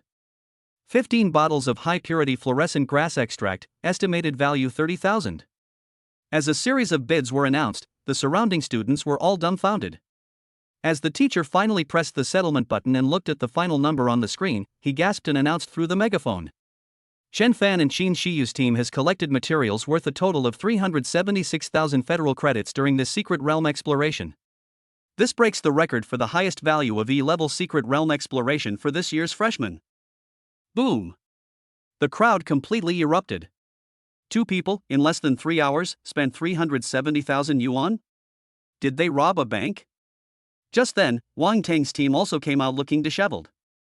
The settlement teacher glanced at them and announced their scores. Wang Tang's team, total value of 73,000 federal credits.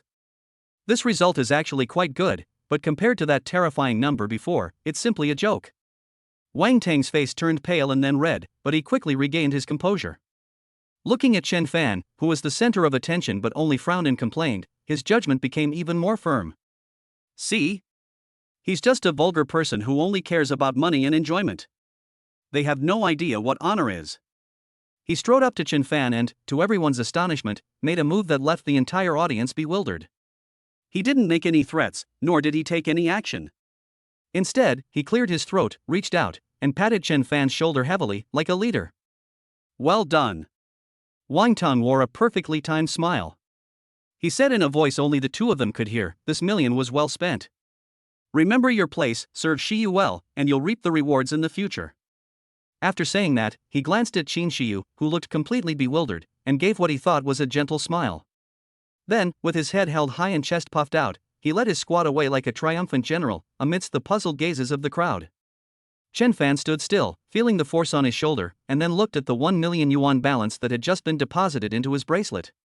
He watched Wang Tang's strategic back as a maneuver, and couldn't help but smile slightly. This chief investor is quite dedicated to his role.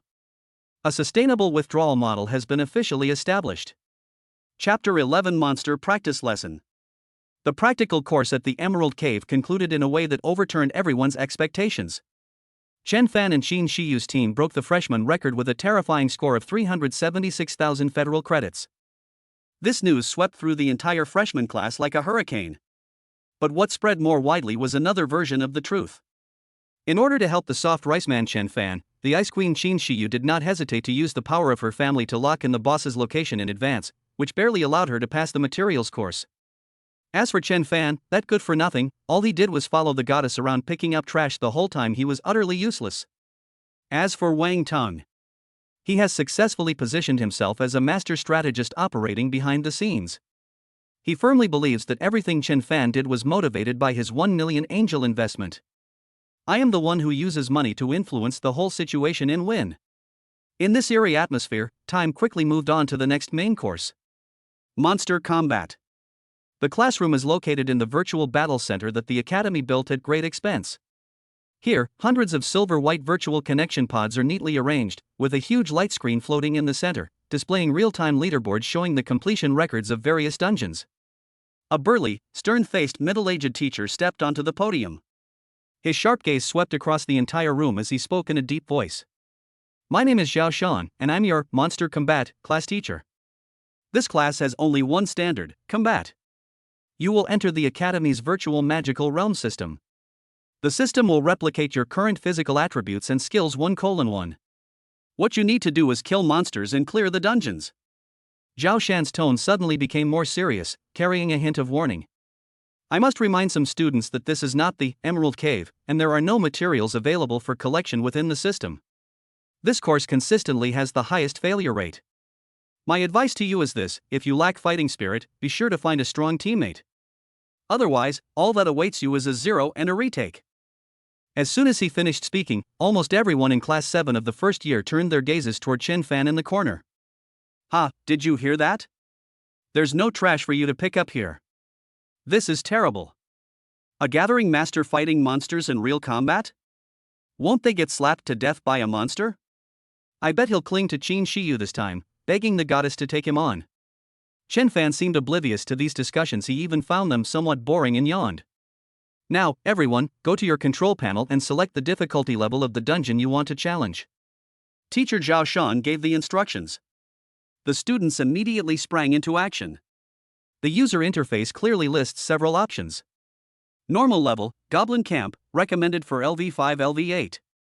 Hard level, Rotten Mine, recommended for LV8 LV12. Nightmare level, Undead Castle, recommended for LV12 LV15. The vast majority of students dutifully chose the normal level. Surrounded by a group of followers, Wang Tun unhesitatingly chose the hard level, Rotten Mine. He deliberately raised his voice, his face displaying an arrogant disdain for all living beings. True strength lies in taking on greater challenges. I hope some people won't hold Shiyu back. His gaze swept meaningfully toward Chen Fan. The focus of the entire audience once again shifted to Qin Shiyu and Chen Fan. Everyone was waiting to see what choice they would make, or rather, to see what level of difficulty Qin Shiyu would choose to take on Chen Fan, this burden. Qin Shiyu sat at the control panel, her beautiful face showing a hint of inquiry as she looked at Chen Fan behind her. Chen Fan's gaze swept across the screen, finally landing on the option enveloped in blood-red light. The last one. Qin Shiyu was slightly taken aback, but due to her inexplicable trust in Chen Fan, she did not hesitate at all. Under the gaze of hundreds of eyes, her slender, fair fingers lightly swept across the screen, skipping all options such as normal, hard, and nightmare, and precisely pointed to the bottom option that exuded an ominous aura. Hell difficulty, Wailing Dungeon, recommended for LV15 LV20. The moment the confirmation light appeared, the entire battle center fell into a deathly silence that lasted for 3 seconds. Immediately following was a volcanic eruption of uproar and ridicule. Holy crap! I'm not seeing things, am I? Hell level? Are they insane? A level 5 freshman going to run a level 15 hell dungeon? That's suicidal. It must have been that gigolo who instigated it. Does he think fighting is as simple as gathering herbs? Does he want to kill the goddess? Oh no, the Ice Queen is going to be screwed over by this idiot. She's going to fail right from the start. I'm dying of laughter. Wang Tang was stunned for a moment, then his face lit up with uncontrollable elation. Idiot. What a hopeless idiot. He was initially worried that Chen Fanjin might have some special abilities that would make Shiyu reluctant to part with him. But now it seems that the other party has become so arrogant and conceited. Ha ha ha. He almost burst out laughing. Shiyu, now you should finally see what kind of person he is. A complete idiot who doesn't know his place. Chen Fan, take Grandpa's money and get out of here. Don't hold my Shiyu back. He could almost see the two of them being instantly killed by monsters less than 3 seconds after entering the dungeon, being kicked out in disgrace, and becoming the laughingstock of the entire grade. Wang Tun, on the other hand, will dominate the hard dungeon, scoring high marks and proving with his strength who is the true prodigy. Ignoring the deafening jeers around them, Chen Fan and Qin Shiyu calmly entered their respective virtual connection pods. The hatch closed, and a soft light shone through. A series of cold system notification sounds came to Chen Fan's ears. Connecting to the virtual magic realm system. Connection successful. Scanning body data. Data conversion in progress. The conversion rules are as follows. 1 point of strength, 10 points of physical attack power. 1 point of constitution, 100 points of health and 10 points of physical magical defense. 1 point of agility, 1 point of movement speed and evasion modifier. 1 point of spirit, 15 points of magic attack power and skill strength modifier. Data conversion complete. Enjoy your game. The next second, Chen Fan's virtual attribute panel unfolded before his eyes. Personal attribute panel. Name, Chen Fan. Level, LV8. Health points, 5,000. Attack power, 500 physical, 750 magical. Defense, 500 physical, 500 magical. Perception, 80 full map enemy detection, weakness detection. At the same time, the system very thoughtfully provided template data for elite monsters in the Wailing Dungeon as a reference. Monster information panel. Name, Black Steel Vengeful Spirit. Level, LV15 Elite. Health points, 4,000. Attack power, 320 physical. Defense, 600 physical, 200 magical.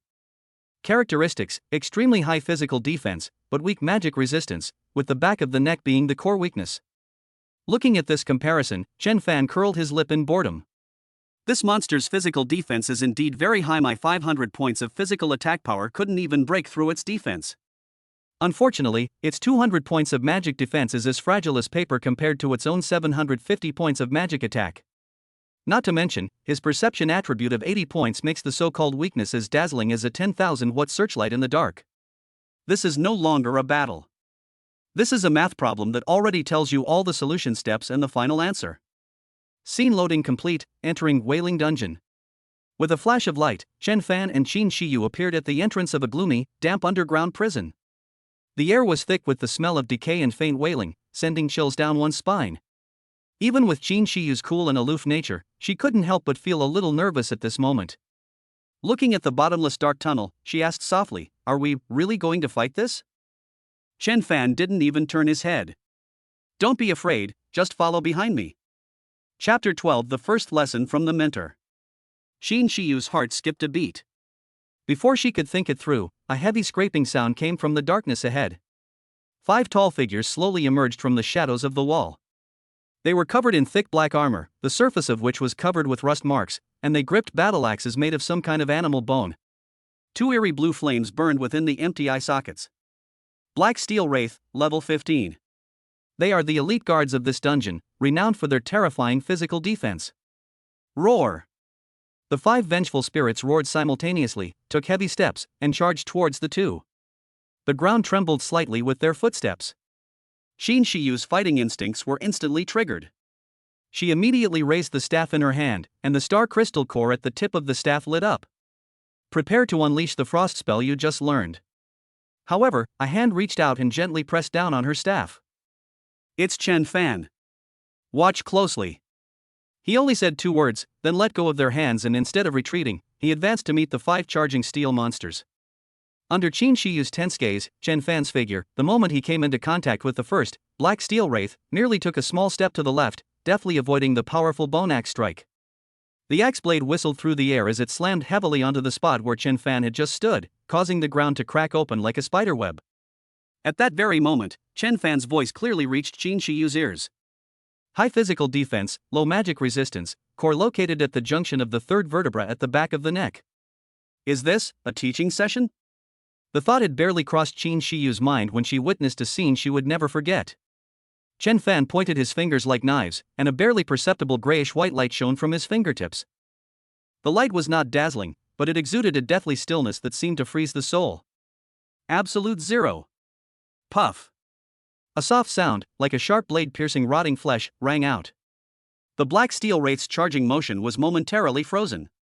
Its raised bone axe stopped in mid-air, the soul fire in its eye sockets flickered violently for a moment, and then went out completely.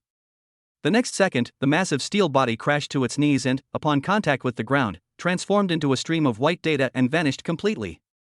Sold out instantly. A clean and decisive instant kill. Qin Shiyu's pupils suddenly contracted. However, this is just the beginning. After killing the first vengeful spirit, Chen Fan did not stop for a moment. His figure left a series of blurry afterimages in the narrow passageway, and with each flash, he appeared beside a black steel wraith. Immediately following was a precise, repeated stab. Puff! The second vengeful spirit collapsed to the ground. Puff! The third vengeful spirit collapsed to the ground. The entire process was devoid of intense fighting, dazzling skill effects, or even superfluous movements. Every movement and every move Chen Fan made was extremely precise. 5 seconds later. As the last, black steel wraith, dissipated into a stream of data, Chen Fan withdrew his hand and stood before Qin Shiyu once more. The passageway fell silent once more. Qin Shiyu stared blankly at him, then looked at that assist experience plus 20 notification that kept popping up on her bracelet, her mind completely blank. She finally realized that everything that happened in the Emerald Cave was not a coincidence. The man before her possessed terrifying strength that she could not comprehend at all. Let's go, let's continue. Chen Fan gave a shout and took the lead into the depths of the dungeon. After passing through the narrow passageway, the view suddenly opened up before me. This was a huge dungeon courtyard, surrounded by layers upon layers of cells, with the sound of chains dragging echoing in the air. As soon as they stepped in, a dense cluster of blood-red dots lit up in the shadows of the courtyard. Hiss. Accompanied by a chilling hiss, more than 30 small but incredibly fast black monsters surged out from all directions. They moved like a tide, skimming the ground, and surrounded the two of them. Shadowstalker, LV-16, a monster known for its speed in numbers. Crispy, fast, and plentiful. Chen Fan's voice rang out again. To deal with this kind of enemy, it is foolish to try to break through at a single point. The optimal solution is to control the area. As he spoke, he turned to look at Qin Shiyu beside him. It's your turn to step up. This is your area of expertise. Qin Shiyu was taken aback. Don't try to pick them off one by one with ice spikes. Feel them, then, area attack. Qin Shiyu took a deep breath and forced herself to calm down. Under Chen Fan's gaze, she closed her eyes and concentrated all her mental energy. Carefully feel the immense power flowing in your blood, originating from the SSS level class, Lord of Frost. At this moment, with the help of the ice element, she could clearly sense the movement trajectories of those shadow hunters. Now! Qin Shiyu suddenly opened her eyes, and a flash of extreme icy blue appeared deep in her eyes. She raised her staff high in the air. Snowstorm! Buzz! A powerful cold current surged outwards from her center. All the shadow hunters who were halfway through their charge were abruptly stopped in that instant. They all remained in their pouncing postures, covered by a thin layer of white frost, frozen in mid-air. At the same time, all 30-odd monsters in the central courtyard were completely frozen. Immediately afterwards, a crisp snap sounded. Cracks appeared on the frozen stalker before it shattered into countless ice crystals. This breakage triggered a chain reaction. Snap! Snap! Snap! The crisp cracking sounds blended together, and in a mere second, all 30-odd shadow hunters were reduced to a pile of glittering ice shards. Qin Shiyu stared blankly at her hands, feeling the massive amount of experience points surging into her body, her face filled with shock and disbelief. Is this the power of an SSS rank profession? Feels good, right? Chen Fan's voice pulled her back to reality. Let's go, warm-up is over. The two walked through the empty courtyard and came to a huge black iron gate. On the door, there is a huge and sinister single eye carved. Warning, boss area ahead. Chen Fan didn't care and kicked the door open. Behind the door was an even more expansive hall, and on a high platform at the far end of the hall, an incredibly enormous monster slowly opened its single eye. It was a huge eyeball, over 3 meters in diameter, covered in blood vessels, with countless twisted tentacles attached to its base. The Abyss Watcher, LV-20, Dungeon Boss. A powerful, suffocating aura emanated from it. Qin Shiyu felt her breath catch in her throat, and her body stiffened. However, Chen Fan, who was standing next to her, yawned lazily at that moment. Alright, warm up over. This one's a bit thick-skinned, I'll handle it. He turned around and said to Qin Shiyu, who was completely stunned, start the timer. We'll go out for lunch in 1 minute. Before he finished speaking, his figure had already disappeared from the spot. Only one sentence remained, echoing clearly in Qin Shiyu's ears. Remember, there are no invincible bosses in the world, only fools who can't find their weaknesses. Chapter 13 gives the school beauty a little shock. The Abyss Watcher's enormous single eye was fixed on the two tiny humans who had intruded into its territory. As a level 20 boss-level monster, its imposing aura is enough to make any low-level professional lose their composure. Remember, there are no invincible bosses in the world, only fools who can't find their weaknesses. Chen Fan's calm voice was still echoing in Qin Shiyu's ears when his figure transformed into a blur as he charged towards the terrifying giant eye. Hiss! Sensing the provocation, the Abyss Watcher suddenly contracted its massive single eye, unleashing a streak of gray, petrifying light. Petrifying gaze. This is its signature skill. Any creature struck by this beam of light will be instantly petrified, losing all ability to resist. However, Chen Fan's speed far exceeded its expectations. The deadly petrifying ray grazed his clothes and mist, leaving a large patch of grayish-white petrified marks on the wall behind him. Before Qin Shiyu's shocked eyes, Chen Fan had already rushed to the bottom of the boss. The next second, he leaped up, passing through the twisting tentacles, and shot straight at the giant eyeball like a cannonball. At this critical moment, Qin Shiyu saw that the gray-white light emanating an aura of deathly stillness once again shone from Chen Fan's fingertips. This power. Qin Shiyu's heart skipped a beat, and a sense of familiarity from the depths of her soul surged into her heart. She instinctively felt that this power was a part of her. Put. Before she could figure out where this sense of familiarity came from, a very deep voice rang out. Chen Fan's fingers pierced into the enormous eyeball of the Abyss Watcher, without any resistance. Time seemed to have been paused at that moment. The enormous eyeball, along with all the dancing tentacles below, was completely covered by the layer of grayish-white ice crystals in less than a second, turning into a lifeless ice sculpture. Chen Fan's figure landed lightly from mid-air without even looking back. Done. As soon as he finished speaking, with a crack, the huge ice sculpture behind him split open in the middle. Immediately afterwards, cracks spread across the entire area like a spider web. Boom! The level 20 boss, Abyss Watcher, shattered into countless crystalline grayish-white powders without uttering a single wail, which then transformed into a massive stream of data that flowed into Qin Shiyu's body. Let's go, we can still make it to the cafeteria for lunch. After saying that, he took Qin Shiyu, who was still in a daze, and turned to walk towards the dungeon exit. Virtual Battle Center, connecting cabin area. While the vast majority of students were still struggling in their respective dungeons for a few mobs, the two connecting hatches clicked open almost simultaneously. Chen Fan and Qin Shiyu walked out one after the other. From the moment they entered the instance until they came out, the total time was less than 10 minutes. Several students who had died early and were waiting outside for class to end with nothing to do were taken aback when they saw them come out. Then, they showed undisguised schadenfreude on their faces. Oh, you're out? So fast? Haha, I knew it. They'd be instantly killed as soon as they went in. That's hilarious. Less than 10 minutes. Did they just take a quick look at the scenery and come right out? Hell level? They got what they deserved for trying to show off. Chen Fan ignored the mockery, while Qin Shiyu didn't care at all. The two walked straight towards the entrance of the hall, heading towards the cafeteria. At that very moment, the huge light screen leaderboard in the center of the battle center suddenly flickered. Immediately afterwards, an incredibly eye-catching system announcement, composed of dazzling gold text, appeared before everyone's eyes in a screen-dominating manner. Congratulations! The team of Chen Fan and Qin Shiyu from Class 7, Grade 1, has successfully cleared Hell Level, Howling Dungeon. Time, 9 minutes and 27 seconds. Breaking the Academy's historical record for this dungeon.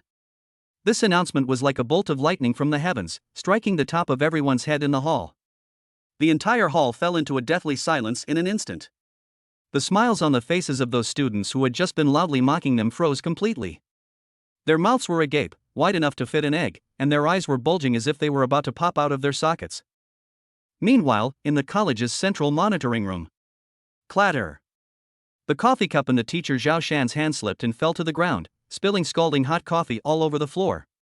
He stared intently at the terrifyingly concise battle log on the screen in front of him, his whole body trembling slightly. 9 minutes and 27 seconds. 35 ordinary monsters killed, 5 elite monsters killed, 1 boss killed. No damage taken throughout. The system administrator next to him looked at the data, and his voice changed. Teacher, this is data that a human could produce? This is practically a perfect walkthrough video. Zhao Shan suddenly came to his senses, a complex expression of shock and ecstasy appearing on his face. Quickly! Classify this data as an S-level encrypted file immediately. Report it directly to the dean. No. I'll go myself. Boom! The portal to the difficult level dungeon flickered, and Wang Tong, along with his disheveled teammates, finally emerged. Damn, the hard difficulty level is really different. I almost messed up. One of the team members said with lingering fear.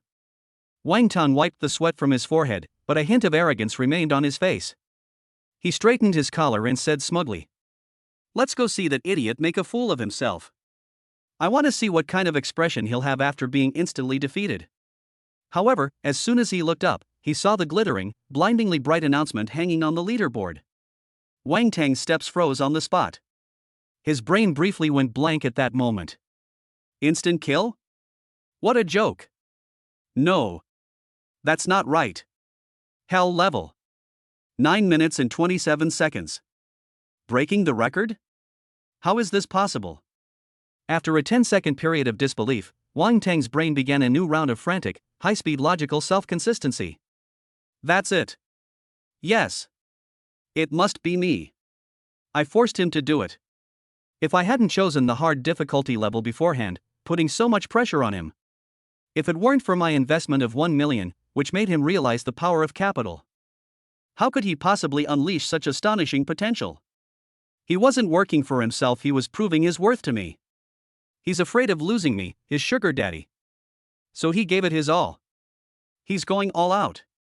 My provocation tactic, my high-pressure investment strategy, it was simply genius.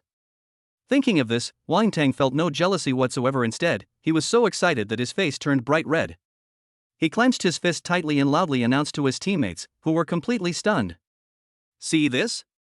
This is the person I, Wang Tang, have set my sights on.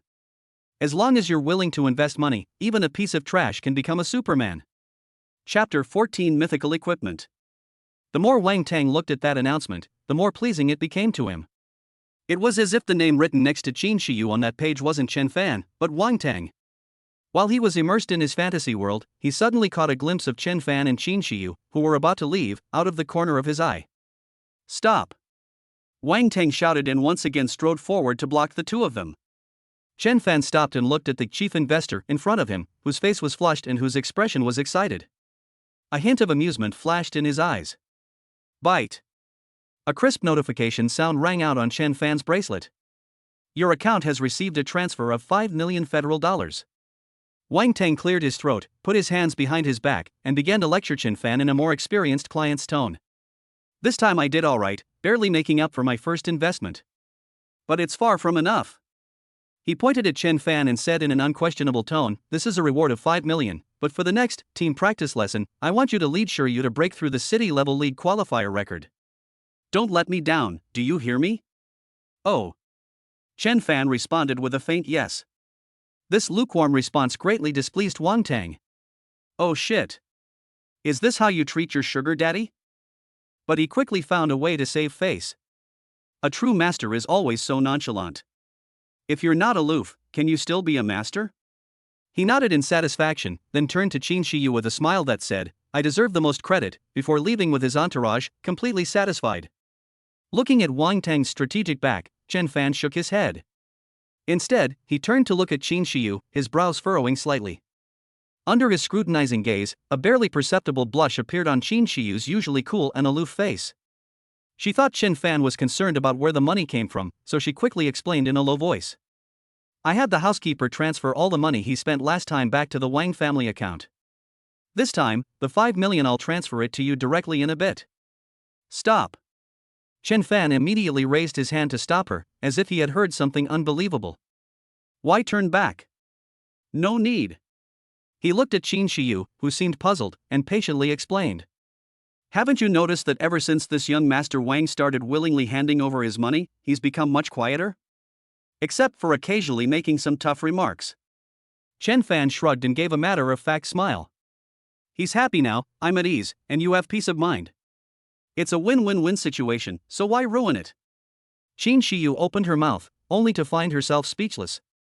It seems, that makes sense. The reason I frowned just now wasn't because I was thinking about money. Chen Fan finally got back to the main topic, his gaze falling on Qin Shiyu again, his expression turning serious. Your current equipment is too poor. Chen Fan pointed bluntly at the staff in Qin Shiyu's hand and the combat uniform she was wearing. Qin Shiyu was stunned. Her outfit was already the top of the line configuration available on the market for freshmen, costing over 3 million yuan. But in Chen Fan's mouth, it became garbage. Since young Master Wang just transferred 5 million to me, I'll give you a set of equipment. Give me the staff and the clothes. Chen Fan extended his hand. Although she didn't know what he wanted to do, Qin Shiyu obediently handed over the staff and took out a spare combat suit from her spatial bracelet.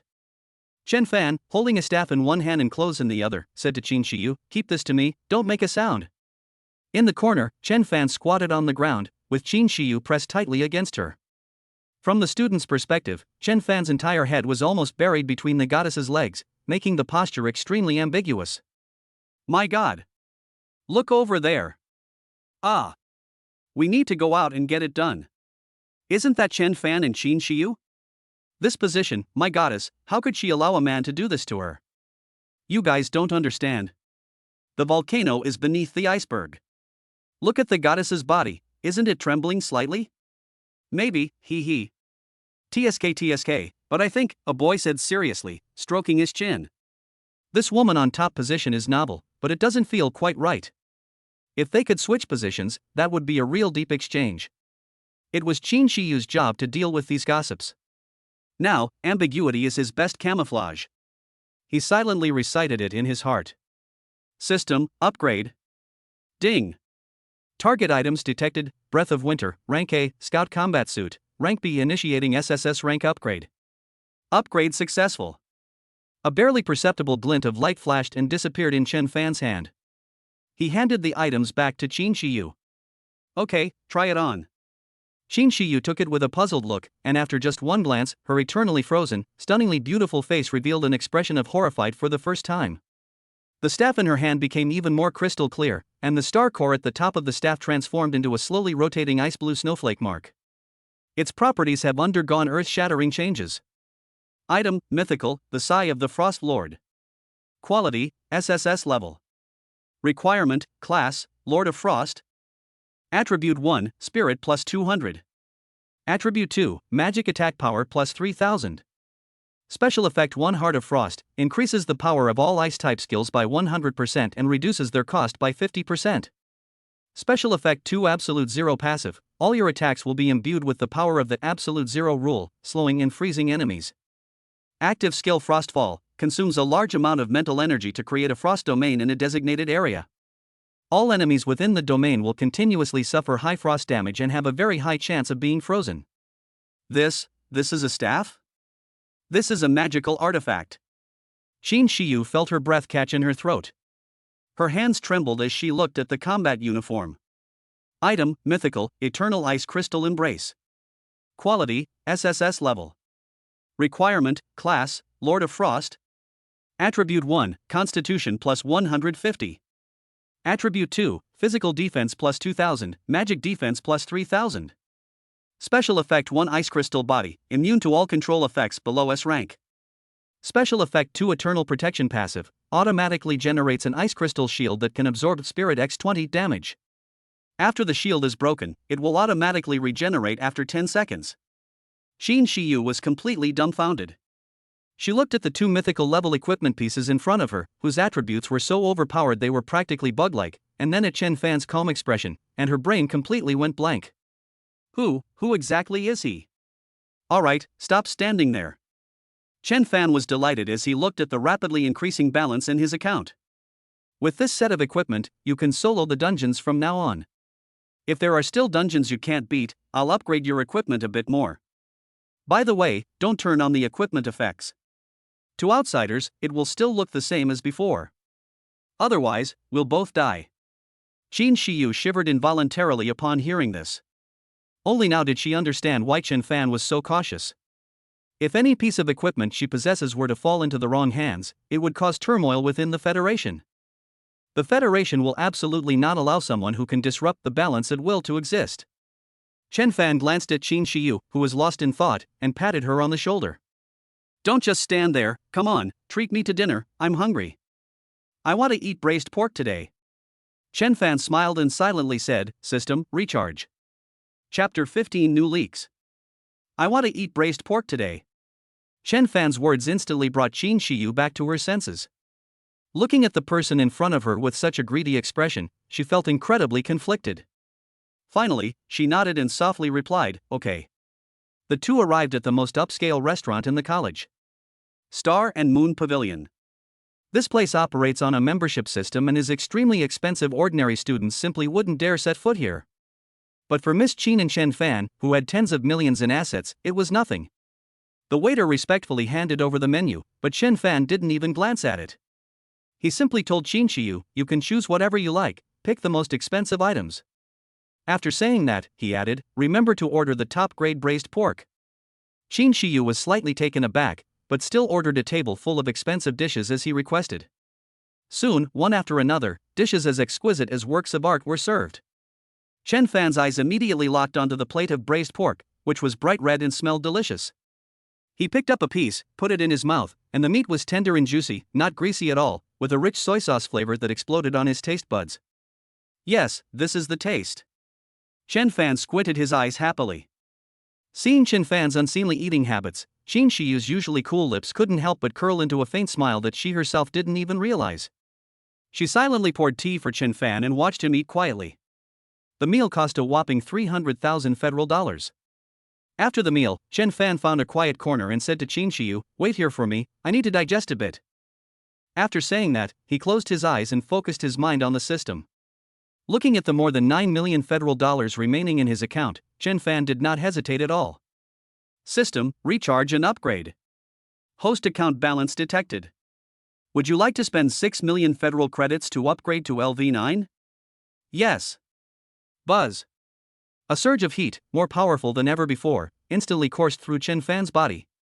He felt his limbs and bones being cleansed and transformed by a warm and powerful energy, and every cell in his body was rejoicing. Ding! Upgrade successful. Host, Chen Fan. Level, LV9. Occupation, Gatherer cannot be upgraded. Strength, 95. Spirit, 105. Physical fitness, 98. Agility, 92. Skills, Basic Gathering, LV1, Basic Appraisal, LV1, Absolute 0, Ultimate Skill of the SSS rank class, Lord of Frost, Power is linked to Spirit attribute. Feeling the surge of power within him, Chen Fan nodded in satisfaction. The improvement in his basic attributes alone made him feel like he was several levels stronger than before. However, when he habitually looked at the upgrade requirements for the next level, the smile on his face instantly froze. Experience required for the next level LV10, 12 million federal credits. 12 million. Chen Fan gasped. The money that he had painstakingly raised from Wang Tang was almost gone after he was promoted one level, while the cost of the next level doubled. This upgrade speed isn't just about spending money, it's practically burning through cash. He opened his eyes, his brows furrowed. Seeing that his expression was off, Qin Shiyu asked with concern, what's wrong? A sweet trouble. Chen Fan sighed. The amount of money that Wang Tang and Qin Shiyu could collect was simply not enough. He looked at Qin Shiyu and said earnestly, from today onwards, you can solo the dungeons on your own. With your current equipment and strength, nothing should be too difficult for you. Remember, keep a low profile. And what about you? Qin Shiyu asked subconsciously. Chen Fan felt a little embarrassed. You can't exactly say you're planning to take on freelance work.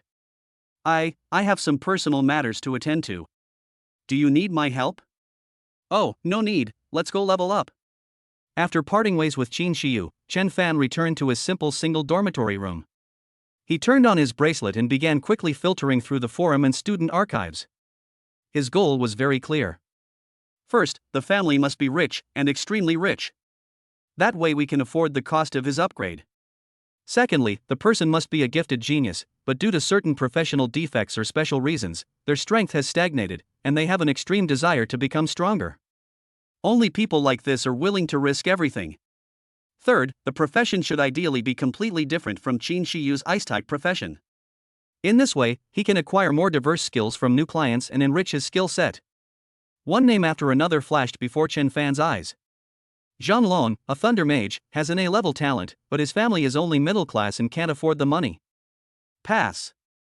Zhao Hu, B-level talent, indestructible Vajra, invincible defense, but too reckless in personality, and his family's power is too great, making him difficult to control. Pass. Chen Fan's finger kept sliding across the virtual screen until a name made him stop. Lu Li. On the screen, a picture of a striking redhead appeared. She had sharp eyes, a beautiful face, and exuded a fiery and powerful confidence. Name, Lu Li. Year of study, junior. Position, Student Council President, sole heir to the Lu's heavy industry group. Class, a rank, Blazing Berserker. Chen Fan's eyes lit up. The Lu Group, a top 10 military-industrial giant in the Federation, is financially powerful and definitely meets his criteria of being rich. The Blazing Berserker class is a berserk fire-based melee class, which perfectly matches his much-needed fire skills.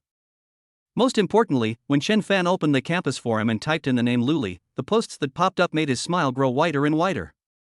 Breaking news!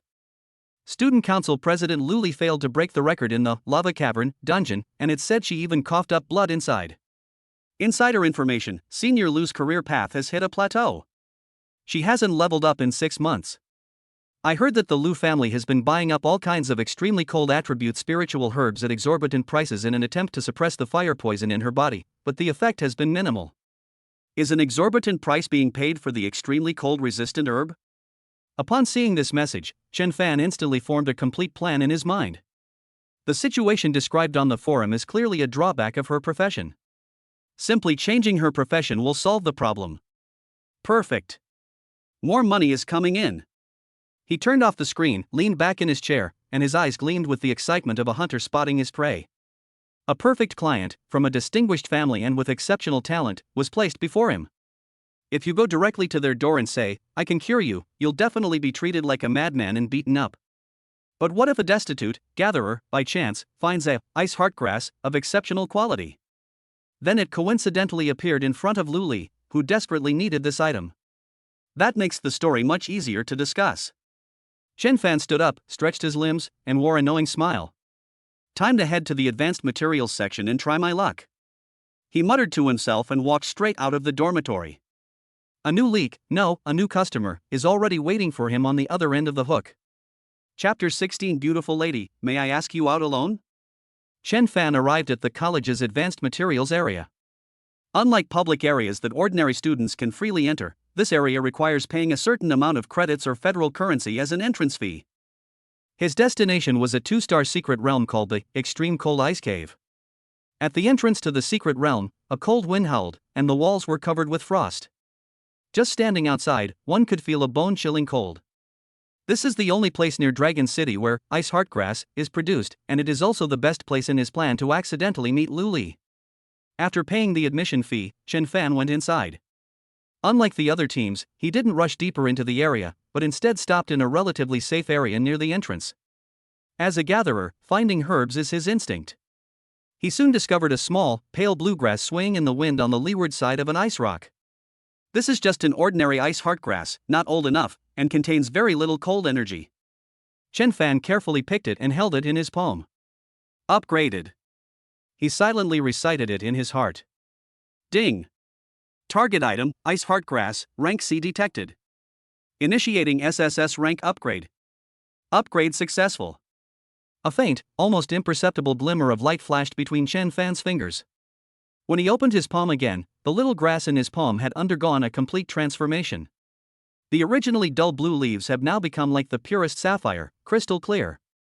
Between the veins of the leaves, it seemed as if liquid, cold air was slowly flowing. A tiny, rice grain-sized, icy blue crystal even condensed on the tip of a blade of grass, radiating an astonishing chill. This is no ordinary item, it is a top-grade elixir that would drive any fire-type professional crazy. Chen Fan carefully stored away the upgraded, ice heartgrass, then found a spacious open area. He sat cross-legged, closed his eyes, and patiently waited for his prey to come to him. Time passed by, second by second. About half an hour later, a violent elemental fluctuation came from the depths of the secret realm and quickly approached the entrance. Chen Fan opened his eyes, he knew the person in question had arrived. Soon, a group of 5 people came into his view. Leading the group was a woman dressed in a fiery red, tight-fitting combat suit, wielding a long sword engulfed in flames, none other than Luli, the student council president. With each swing of her sword, she unleashed a violent fiery slash, easily tearing the frost monster before her to shreds. Her figure was agile and powerful, and she was like a raging fire burning in the snow and ice, full of amazing explosive power. Beside her, a tall, handsome young man who also wielded a fire-based spear followed closely. While clearing out the monsters that had escaped, he stared at Luli with a fanatical gaze. After they cleared out the last wave of frost monsters near the entrance, Luli was slightly out of breath, with fine beads of sweat on her forehead. Her face also had an abnormal flush. Chen Fan knew that this was a sign that her professional defect, blazing backlash, was flaring up. The time has come. He straightened his clothes, stepped out from behind the ice rock, and wore a perfectly measured expression of restraint and tension typical of someone working at the bottom of the social ladder. "Excuse me, senior students." Chen Fan's voice wasn't loud, but it was enough to draw the attention of the resting team. When Zhao Feng saw Chen Fan's simple gatherer uniform, his brows immediately furrowed, and his eyes were filled with disdain and impatience. Where did this newbie come from? A mere gatherer dares to come to the extreme cold ice cave? Is he tired of living? Chen Fan ignored him and instead turned his gaze to Luli, who was clearly the leader of the group, and handed her the ice heart grass that he had prepared beforehand. "Senior, do you need ice heart grass?" Zhao Feng scoffed dismissively. "Ice heart grass? What good stuff can you possibly have? Get lost and stop wasting our seniors' time." Luli was too lazy to pay attention to the roadside vendors, but when her gaze inadvertently swept over the plant in Chen Fan's hand, her bright, fiery eyes froze instantly. She took a sudden step forward, interrupting Zhao Feng's clamor, and stared intently at the small, ice-blue grass. As someone who has long suffered from the backlash of flames, her understanding of the ice heart grass far surpasses that of ordinary people. She could tell at a glance that the quality of this herb far surpassed any she had ever seen. It even surpasses the so-called top-quality items that the family spent exorbitant prices to acquire at auctions.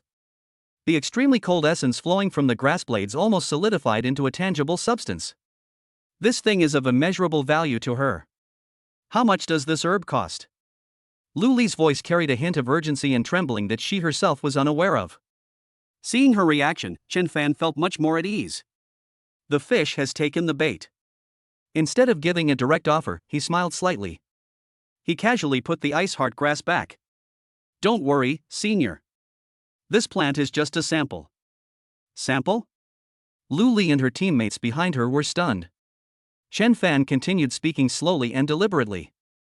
"I know a place that can reliably produce this quality of ice heart grass. However, I'm sure you know how valuable this information is." Upon hearing this, Zhao Feng reacted as if he had heard the biggest joke in the world, pointing at Chen Fan and cursing angrily. "Kid, who do you think you are, daring to negotiate with our chairman Lu? You believe I'll make sure you walk out of this secret realm sideways today?" Chen Fan didn't even glance at him, his gaze remaining fixed on Luli, and the corners of his mouth curved into a wider smile. He looked directly into the eyes of the student council president, who was known for his fiery temper, and boldly extended an invitation. "If you want to know more, I wonder if you're free tonight? We can have dinner together and talk slowly." The words eating alone were like a spark falling into a powder keg, instantly igniting Zhao Feng. "You fucking want to die?" Zhao Feng roared, his body engulfed in raging flames, and his spear was aimed directly at Chen Fan's throat. His violent aura made the surrounding air scorching hot. However, Chen Fan remained standing in place, his expression unchanged. "Zhao Feng, stop!" A cold voice rang out. Luli merely glanced coldly at Zhao Feng. The authority and displeasure in her eyes instantly extinguished most of the flames ignited within him. Silent as a cicada in winter, Luli looked at Chen Fan again. How could a lowly collector remain so calm and composed in the face of his own aura and Zhao Feng's threat, and even dare to make such an almost offensive invitation? He's either a madman or he's genuinely fearless. But the quality of that ice heart grass cannot be faked. She has endured this for far too long in order to cure her professional ailment, and her family has paid a heavy price. She had to seize every glimmer of hope. After a brief moment of deliberation, Luli demonstrated her decisiveness. She nodded emphatically at Chen Fan. "Okay. You decide on the time and place." After saying that, she didn't hesitate and directly operated the bracelet to send her private contact information to Chen Fan. Then, she turned and left, saying coldly, "Fall back." Her teammates looked at each other, filled with doubt, but immediately followed in her footsteps. Zhao Feng was left alone on the spot, his hand gripping the spear trembling from the excessive force. He stared intently at Chen Fan's back, his eyes brimming with resentment and murderous intent. Chen Fan felt the piercing gaze behind him, but he didn't care at all. He glanced down at the newly added contact on his bracelet. The first step was successfully completed. Chapter 17. If you wanna mess with Chen Fan, mess with me first. Zhao Feng is the vice president of the student union and a loyal follower of Lu Li. He had always been the center of attention in the academy, and had never suffered such a humiliating disgrace before. First, he was publicly reprimanded by Lu Li, and then he was completely ignored by a low-level collector who appeared out of nowhere. He attributed all of this to that guy named Chen Fan. A third-rate gatherer dares to steal my woman and even try to negotiate with me? Zhao Feng's eyes turned cold, and the anger in his heart burned even more fiercely. He absolutely cannot let this go. He took out his bracelet, dialed a number, and commanded in a chilling tone. Call the brothers and come to the exit of the extreme cold ice cave to ambush him. Yes, a freshman named Chen Fan, his profession is a gatherer. I want him to know that there are some people he can never afford to mess with. After hanging up the communication, Zhao Feng looked in the direction of the secret realm's exit, a cruel sneer appearing on his face. He had already devised dozens of ways to deal with Chen Fan, ensuring that this arrogant young man would learn a lesson he would never forget. Meanwhile, on the main road of the academy, Wang Tang was leisurely strolling around with a few of his followers. He's in a great mood right now. The thought of hiring Chen Fan to help Qin Shiyu dominate the secret realm and level up rapidly made him feel incredibly wise and powerful. See that? That's what you call top-notch investment acumen. Wang Tang boasted to his underlings beside him. When Shiyu breaks the city-level league qualifying record this time, I will be the biggest contributor. Just as he was immersed in his wonderful fantasy, he suddenly caught a glimpse of a group of people out of the corner of his eye. The group of people were in a hurry, each with a menacing look on their faces. The leader was Zhao Feng, the vice president of the student union. Wang Tang frowned. He and Zhao Feng were both rich second-generation heirs from the same circle. They've always disliked each other. Seeing Zhao Feng's aggressive demeanor, he immediately sensed something was amiss. Zhao Feng was heading towards the exit of the secret realm of the extreme cold ice cave. Wang Tang looked closely and exclaimed, "Hey! Isn't that Chen Fan at the exit? What is this guy trying to do?" Wang Tang's brain was working at lightning speed, and an astonishing logical chain instantly formed a closed loop in his mind. Zhao Feng, that bastard. It must have been Shiyu who broke his record. Therefore, he wanted to deal with Chen Fan. Chen Fan is a thug I hired at great expense. If something happens to him, who will help Shiyu level up? Who can guarantee that Shiyu will break the record? Zhao Feng's target wasn't Chen Fan at all. He just wanted to sabotage my entire investment plan and make me lose face in front of Shiyu. I can't win Shiyu's heart. Thinking of this, an unnamed rage surged up Wang Tang's head. How the hell can we tolerate this? You dare ruin my plans? Zhao Feng. You fucking stop right there. Wang Tang roared and, without saying a word, led his henchmen to charge forward, menacingly blocking Zhao Feng's path. Zhao Feng was just thinking about how to deal with Chen Fan when he was taken aback by this sudden turn of events. He frowned as he looked at the furious Wang Tang and said, "Wang Tang? What's wrong with you? A good dog doesn't block the way, get out of my way. Am I going crazy?" Wang Tang laughed in anger, pointed his finger at Zhao Feng's nose, and started cursing. What the hell are you going to do? Don't think I don't know. You dare touch my people? Your people? Zhao Feng was even more bewildered. Who are your men? Stop playing dumb with me. Wang Tang was certain that Zhao Feng was acting. At that moment, he had only one thought, to defend his sacred mission of helping the goddess. He stepped forward, grabbed Zhao Feng by the collar, and roared. Let me tell you, Zhao Feng. I don't care who you have grudges against, but if you dare to lay a finger on Chen Fan and delay Shiryu's record-breaking event, you're going against me, Wang Tang. The conflict between two top-tier rich kids was instantly ignited on the academy's main street. Zhao Feng was thoroughly enraged by Wang Tang's inexplicable words and roared back. You're insane. I'm going to mess with him today, what are you going to do about it? Before he could finish speaking, Wang Tang's fist, burning with rage, had already slammed solidly into his face. Bang! Zhao Feng staggered from the blow, and blood instantly flowed from his nose. Wang Tang displayed astonishing ferocity at this moment. Having landed a punch, he gave his opponent no chance to react and roared at his equally bewildered underlings behind him. Are you all just watching the show? Beat them. Beat them hard.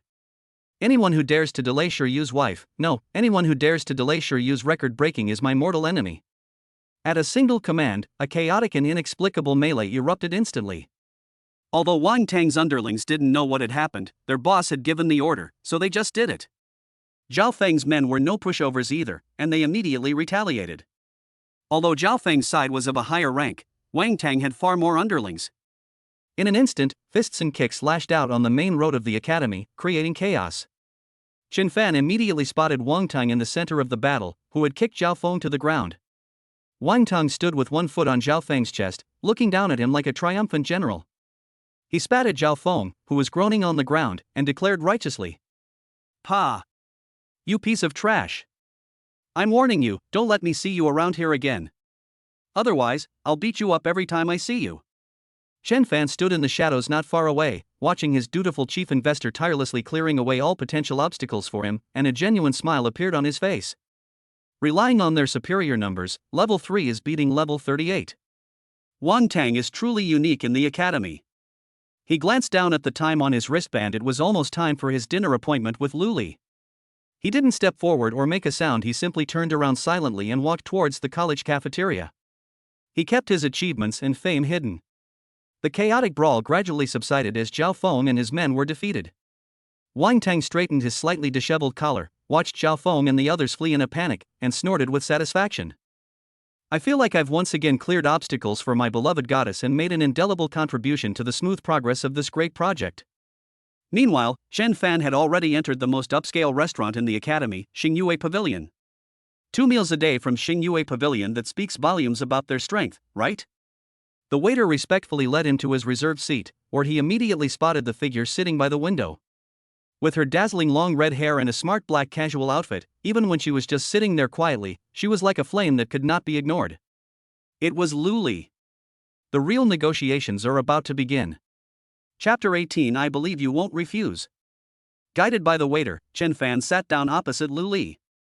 Even though the woman in front of me was dressed in a relatively low-key black casual outfit, she couldn't hide her dazzling, fiery aura. She simply sat there quietly, standing out from the gentle surroundings, creating her own fiery domain. The moment Chen Fan's gaze fell upon her, a line of virtual data, visible only to him, quietly appeared on his retina. Target, Lu Li. Level, LV39. Class, a rank blazing berserker. Status, severe blazing backlash erosion.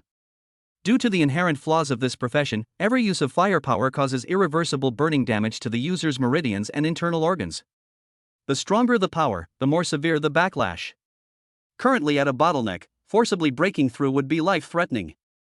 Her class can be upgraded to the unique SSS rank class, Burning Sky Valkyrie, but Burning Sky Valkyrie perfectly masters all flames in the world, transforming blazing backlash into Burning Sky Battle Intent, growing stronger with each battle without any side effects. Completely eradicates class flaws and unlocks exclusive god-level talents and skills. Just as I expected. The last trace of uncertainty in Chen Fan's heart vanished. His guess was completely correct. All the problems would be solved once her profession was upgraded. This gave him complete confidence for the negotiations that followed. Senior Sister Lu, I'm sorry to have kept you waiting.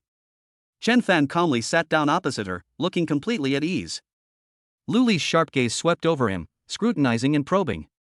She couldn't understand where a freshman, the worst collector, got the audacity and courage to arrange a meeting with her in this way.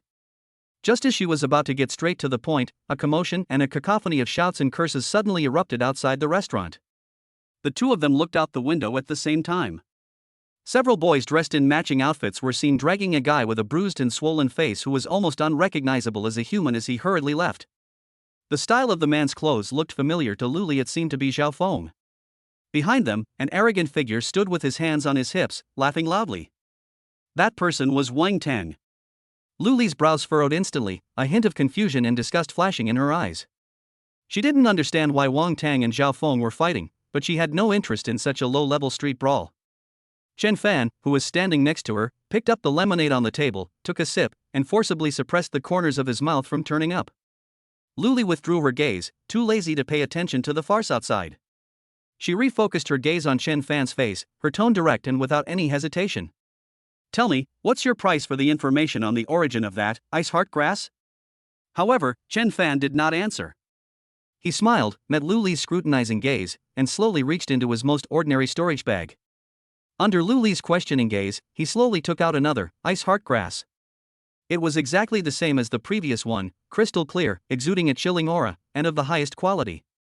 Lu Li's pupils contracted slightly. Chen Fan didn't stop immediately, he planted the third plant. The fourth plant. The fifth plant.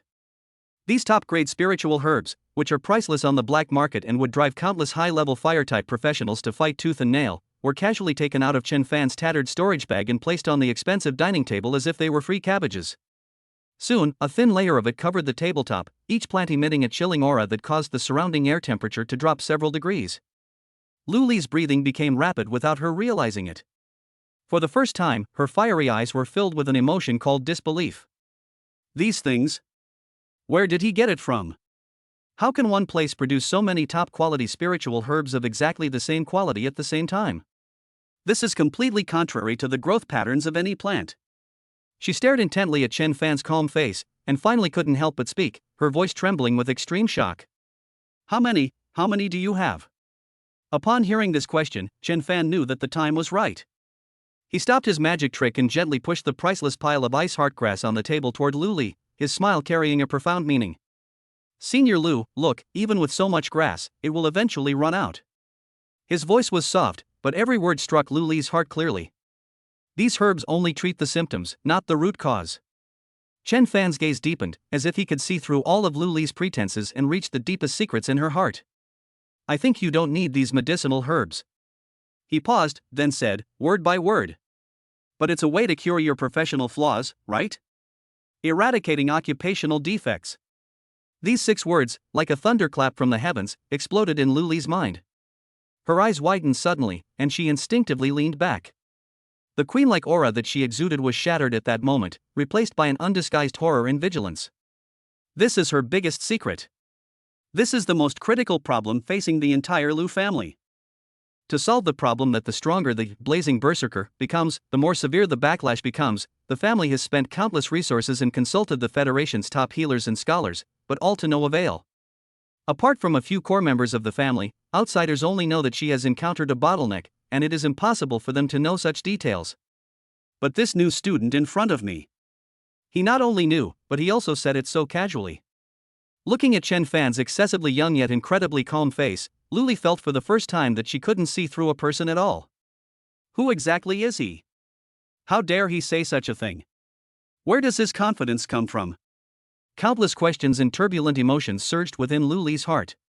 Looking at the fascinating expressions on the face of this exceptionally talented young woman, Chen Fan knew that he had completely seized the initiative in this negotiation. He leaned back in his chair and relaxed. A harmless, friendly smile returned to his face, and then he offered a bait that the other party could not possibly refuse. I can help you. Not only will it completely cure your fire backlash problem, but it will also enhance your rank class, blazing berserker. Chen Fan leaned forward slightly, staring into Lu Li's eyes, his voice full of seduction. Evolve to a level you never imagined. Now. He shrugged. I think we can start talking about real business now.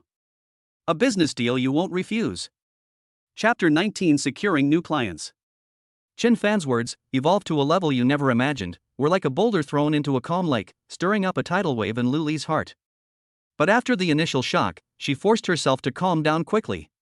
Years of experience in leadership and handling complex matters made her realize instantly that in this negotiation, she had gone from being the dominant party to being completely passive. This won't work. She leaned back in the soft chair, her body, which had been slightly tense from the negotiations, suddenly becoming languid. This change in posture greatly diminished the aggressive, fiery aura emanating from her, replacing it with a dangerous yet alluring aura, like that of a female leopard surveying her territory. She slowly crossed her long, slender legs, which were encased in black casual trousers. Her jade-like feet, clad in fiery red high heels, swayed gently in the air, the tips of her shoes seemingly pointing towards Chen Fan opposite her. Her lips parted slightly, her voice tinged with amusement, her eyes filled with aggression and scrutiny. Interesting. Junior, you've given me so many surprises today. You have successfully piqued my interest. However, with such a boastful tone, the reward you desire must be quite substantial, right? She was confident that no male could remain unmoved in the face of her current posture and such highly suggestive words. If the other party shows even the slightest greed or desire, she is confident that she can regain the initiative in this negotiation. However, she miscalculated. Chen Fan's gaze did not linger on her alluring figure for even a second. It was as if the person sitting opposite me wasn't a stunningly beautiful older woman who could captivate all, but rather an inanimate object, a stone, a chair. He calmly picked up the water glass in front of him, took a sip, and moistened his throat. Then, in a clear, almost cold tone, he announced a number. 20 million federal dollars. Depending on the situation, additional investment may be required. All the ambiguous atmosphere that Lu Li had carefully created, and all the psychological suggestions she had placed in the air, collapsed in the face of the emotionless number 20 million. Her high heel, which was still swaying slightly, suddenly stopped in mid-air. The playful smile on her lips froze completely on her face. 20 million. How dare he? But what frustrated her even more was the other party's attitude. This was the first time she had met a man so young, who could so completely captivate her with his looks and charm. In his eyes, it seemed that only the most naked things existed. Money. This feeling gave Lu Li a sense of novelty she had never experienced before. But more than anything, it's a sense of defeat from being completely seen through and ignored. Her prized weapon proved completely ineffective on this battlefield. A fleeting moment of anger and embarrassment passed quickly, and Lu Li swiftly composed herself, reverting to her dignified and decisive student council president persona. She sat up abruptly, her gaze sharp as a knife, fixed intently on Chen Fan. 20 million? Why don't you just rob someone? His powerful aura erupted once again, and the anger and pressure in his words were enough to make any ordinary student's legs go weak. Despite her furious outburst, Chen Fan's expression remained unchanged. He simply stretched out his finger and gently pushed one of the ice bluegrasses from the pile on the table in front of Lu Li. He spoke softly, his voice low, yet every word was piercing. Senior Lu, you can continue to spend millions every month to buy those ineffective suppressive drugs. You can continue to endure stagnation in your strength, watching your opponents surpass you one by one, while you suffer excruciating pain after each battle. My proposal is right here.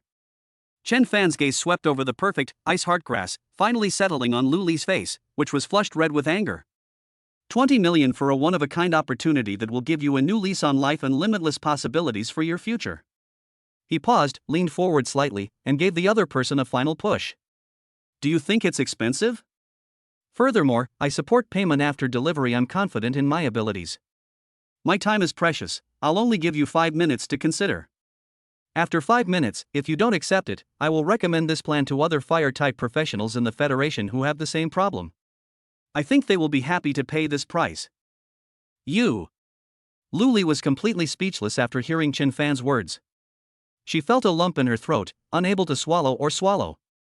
That bastard. Every word he said struck her most painful spot. The pain of stagnant strength, the torment of being devoured by flames. The enormous price her family paid for her problems, and the anxiety of watching helplessly as she was left behind by her peers. Each scene, each incident, reveals the untold torment she endured deep within her heart. And now, an opportunity is presented to us.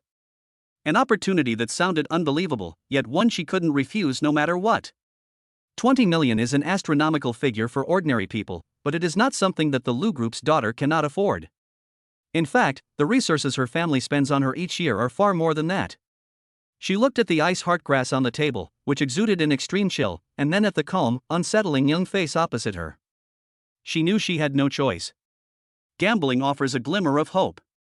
If you don't gamble, you'll only slowly sink into endless suffering. Finally, Lu Li took a deep breath, as if using all her strength, and squeezed out a few words through her teeth. Okay. I'll give it to you. But if you dare to lie to me. Before she could finish speaking, Chen Fan interrupted her as if he had expected her to agree. He raised his hand and manipulated his personal bracelet a few times, instantly projecting a pale golden light screen into the air between the two of them. That was a contract that had been prepared long ago.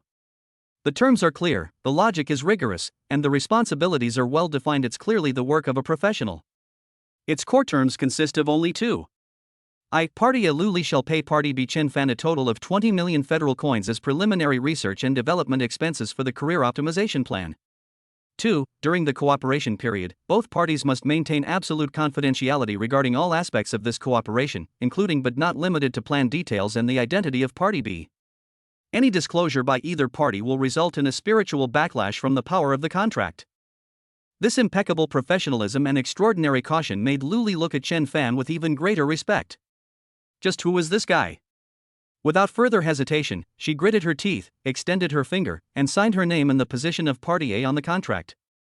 Bite. The moment the contract was established, a crisp notification sound rang out on Chen Fan's bracelet. Your account has received a transfer of $20 million federal dollars. Very good. Tomorrow morning at 8 o'clock, let's arrange a training room, change into your training clothes, and tell me the location. Chapter 20. No one can take Chen Fan from me. Boss. Major discovery. Sister Lu, she's booked private gravity training room number 3 for 8 a.m. tomorrow. It seems like he was with that kid we met at the restaurant today. He was alone, boss. Hold. Zhao Feng suddenly sprang up from his chair, veins bulging on his forehead, and kicked over the table in front of him. Being alone. This word was frantically gnawing at his remaining sanity in his mind. He couldn't imagine it, and he didn't dare to think about it. What will happen when the goddess he silently protects is alone with a poor guy who suddenly appeared out of nowhere in a closed private training room? The flames of jealousy and anger nearly burned through his chest. All he knew was that he had to stop it all. Zhao Feng didn't sleep a wink that night. The next day, just as dawn was breaking, he rushed out of the dormitory like a madman, his eyes bloodshot, and ran wildly toward the academy's training hall. He was like a bull that had been completely enraged. All the pedestrians and scenery along the way lost their meaning in his eyes. In his world, only the destination he had to reach remained. However, fate had other plans. He had only gone halfway when a leisurely figure blocked his way. Wang Tang is doing his morning exercise. He was wearing a designer tracksuit, humming an off-key tune, and was in a great mood.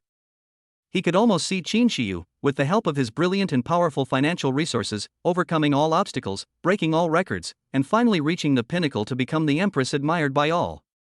And he, Wang Tang, is the man who stands behind the empress, concealing his merits and fame. It was the most indispensable cornerstone on her road to success. This reverie made him feel completely comfortable and ethereal. Just then, he turned his head and saw Zhao Feng, whose face was bruised and swollen, but whose aura was even more ferocious and crazy than yesterday. Wang Tang immediately frowned, his pleasure instantly replaced by impatience. He crossed his arms and stood above Zhao Feng, blocking his path. What? Wasn't yesterday's lesson enough? Wang Tang scrutinized him with a critical eye, his tone filled with the arrogance of a victor. You still want to cause trouble for my project manager? Project manager? These 4 words were like a spark that ignited a powder keg. Zhao Feng could no longer control his emotions and lunged forward. He grabbed Wang Tang by the collar of his expensive tracksuit, his bloodshot eyes almost touching Wang Tang's face, and roared hysterically with all his might. Wang Tang! You're the biggest idiot in the world. Your project manager? He's taking your money and he's about to have an affair with Senior Luli in the private training room. You're still here as a guard dog. You're a complete joke. Wang Tang was stunned on the spot. His brain crashed for a full 3 seconds due to the sudden surge of massive amounts of information. A private training room? For fooling around? Luli? Chen Fan? You mean? Chen Fan, you took my money to meet other women? And in a shady place like a private training room? Boom!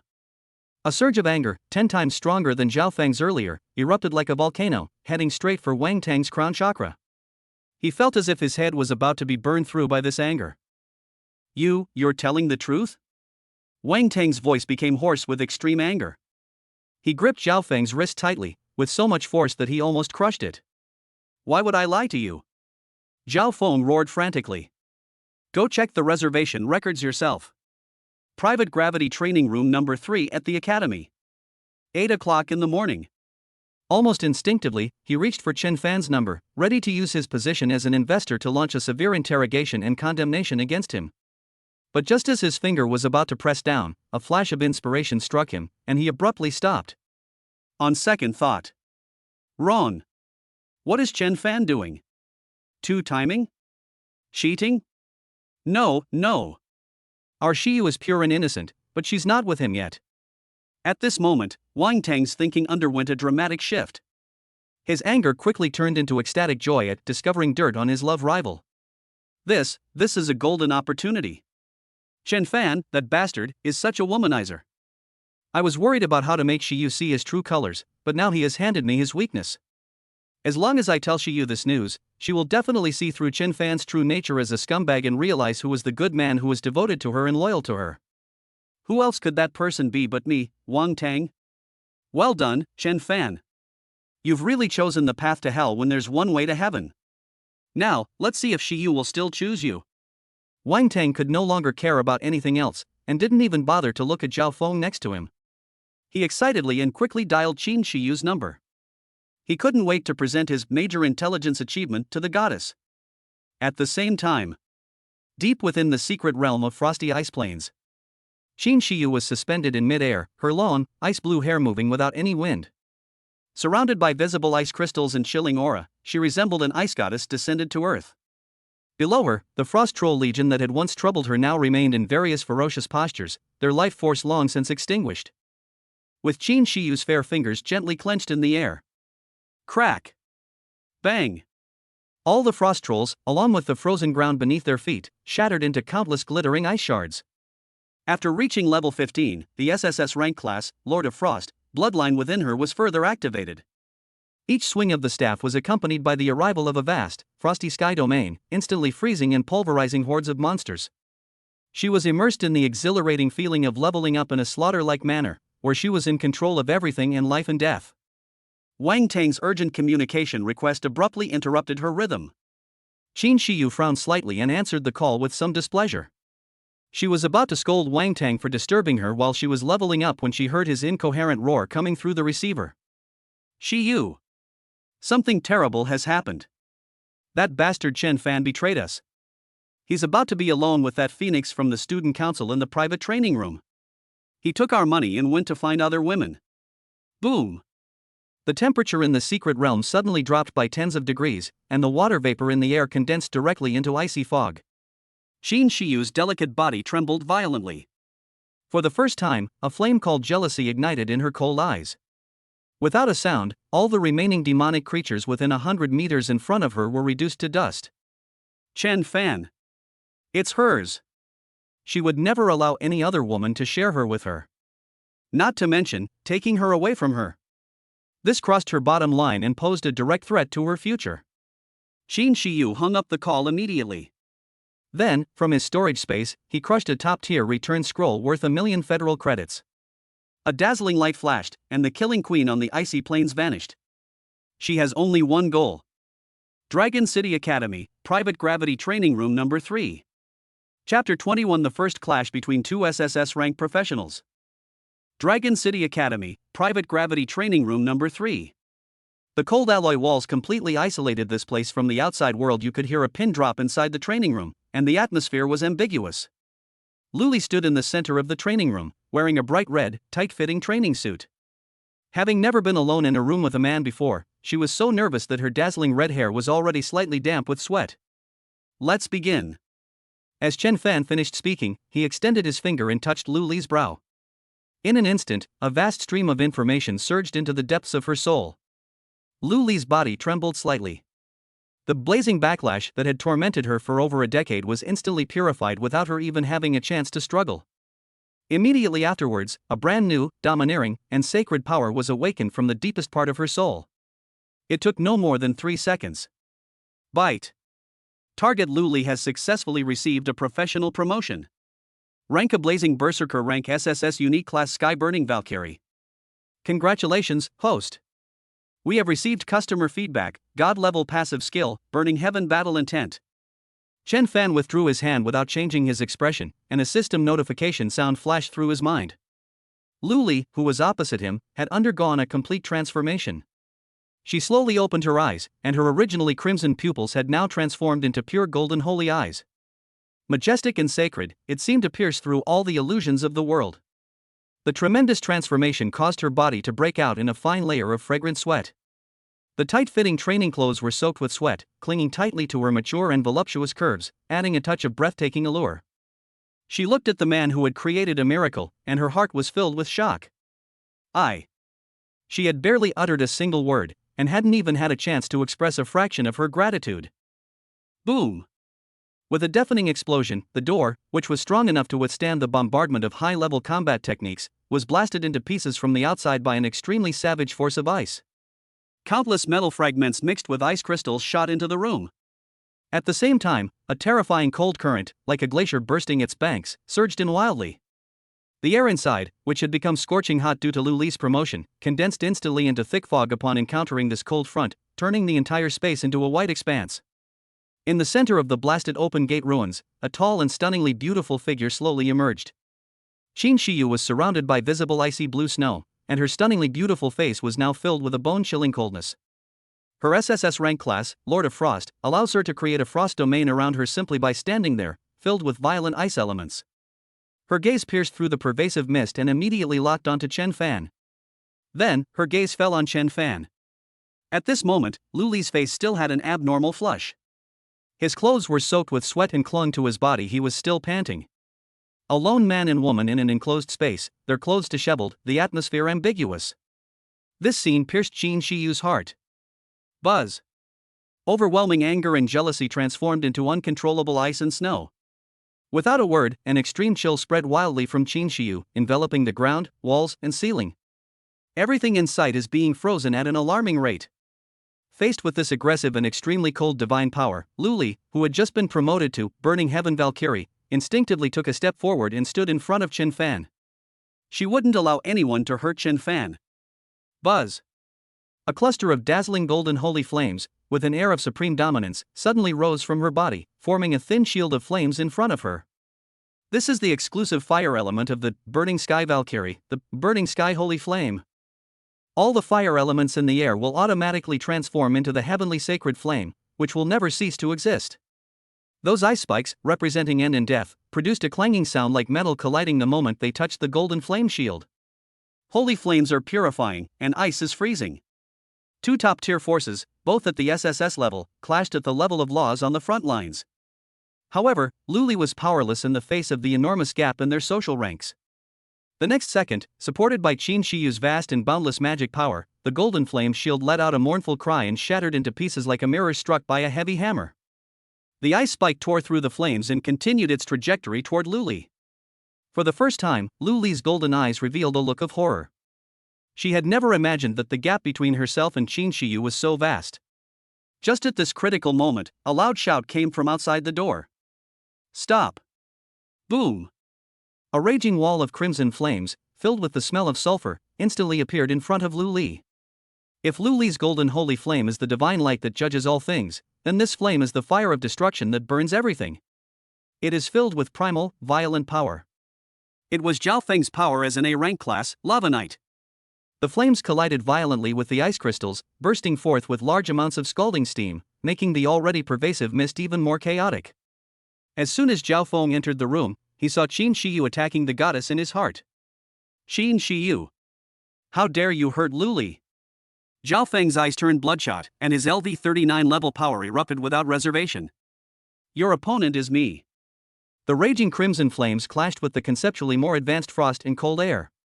Qin Shiyu's ice could easily freeze Zhao Feng's flames into ice blocks that fell from mid-air. However, Zhao Feng, with his superior level of 24, managed to repeatedly erode Qin Shiyu's frozen domain with an endless sea of fire. One had a clear advantage in quality, the other in skill level, yet the two managed to fight to a draw in this cramped training room. Just then, another furious voice joined the fray. Zhao Feng! You fucking want to die. Wang Teng arrived late, and as soon as he got there, he saw Zhao Feng attacking his goddess Qin Shiyu with flames in a fierce manner. How dare you touch my goddess Shiyu? Wang Teng was so angry that he trembled all over, and quickly pulled out his bracelet and roared wildly. All of you, get the hell over here. Training room number 3. That son of a bitch Zhao Feng is beating up Shiryu. If I don't break his legs today, I'll write my name backwards. When Zhao Feng heard Wang Teng's voice, he almost spat out a mouthful of blood. In all honesty, he was saving lives. The true epicenter of this storm, the instigator of all the chaos, is Chen Fan. They quietly retreated to a corner. Whether it was Zhao Feng's raging inferno or Wang Teng's henchmen who were about to arrive, they all seemed to subconsciously overlook this most crucial figure. With the money and skills in hand, there's nothing left to regret. The wind is strong, let's get out of here. Chapter 22. This gigolo is toxic. The next day, the entire Longcheng Academy campus forum was exploded with a series of sensational headlines. Breaking news. A battle of the century. Goddesses Qin Shiyu and Luli fight over one man. Live from the scene. Training room number 3 reduced to rubble, suspected to be the first clash between two SSS level classes. In-depth analysis. What makes Chen Fan, the gigolo, so capable? The ultimate secret of two timing. Freshman Wang Teng charges into battle for love, angrily rebuking Lava Knight Zhao Feng. What's the real story behind this? The number of clicks and replies to each post skyrocketed exponentially, quickly dominating the top spots on the forum's trending list, followed by a deep red explosive sign. The reply section below the post was in complete chaos. Holy crap! Holy crap! Holy crap! Is this for real? Qin Shiyu and Luli got into a fight? Over that useless collector Chen Fan? Lu Shang Village has internet access? Pictures don't lie. My buddy works in the student union, so this is absolutely true. The Academic Affairs Office issued a notice overnight, announcing that Qin Shiyu, Luli, Wang Teng, and Zhao Feng, 4 people, each received a major demerit and were publicly criticized throughout the school. None of them escaped punishment. Hiss. What the hell is this Chen Fan? Is he poisonous? No one who gets involved with him ever has a good time. He's more than just poisonous, he's practically a master of black magic. Don't you find it strange? Why is he always the one at the center of the storm, yet he himself is completely unharmed? It's terrifying to think about. I heard that senior Zhao Feng got beaten up pretty badly. First, he was beaten up by Wang Teng, and then he got into a fight with Qin Shiyu in the training room. He's still lying in the medical center now, and I heard he's a bit delirious, constantly repeating, "I was saving someone." Ha ha ha. I feel sorry for senior Zhao Feng for a second. He's so pitiful. He went to save the goddess Luli, but he was mistaken for a hooligan who attacked Qin Shiyu, and Wang Teng even put a bounty on his head on the spot. I'm dying of laughter. So, the core of the problem goes back to the beginning, Chen Fan. What exactly are this man's strengths that make two goddesses fight over him? Could it be that he's exceptionally gifted in that area? Can't the person upstairs be a little more pure in their thinking? But what you said does make some sense.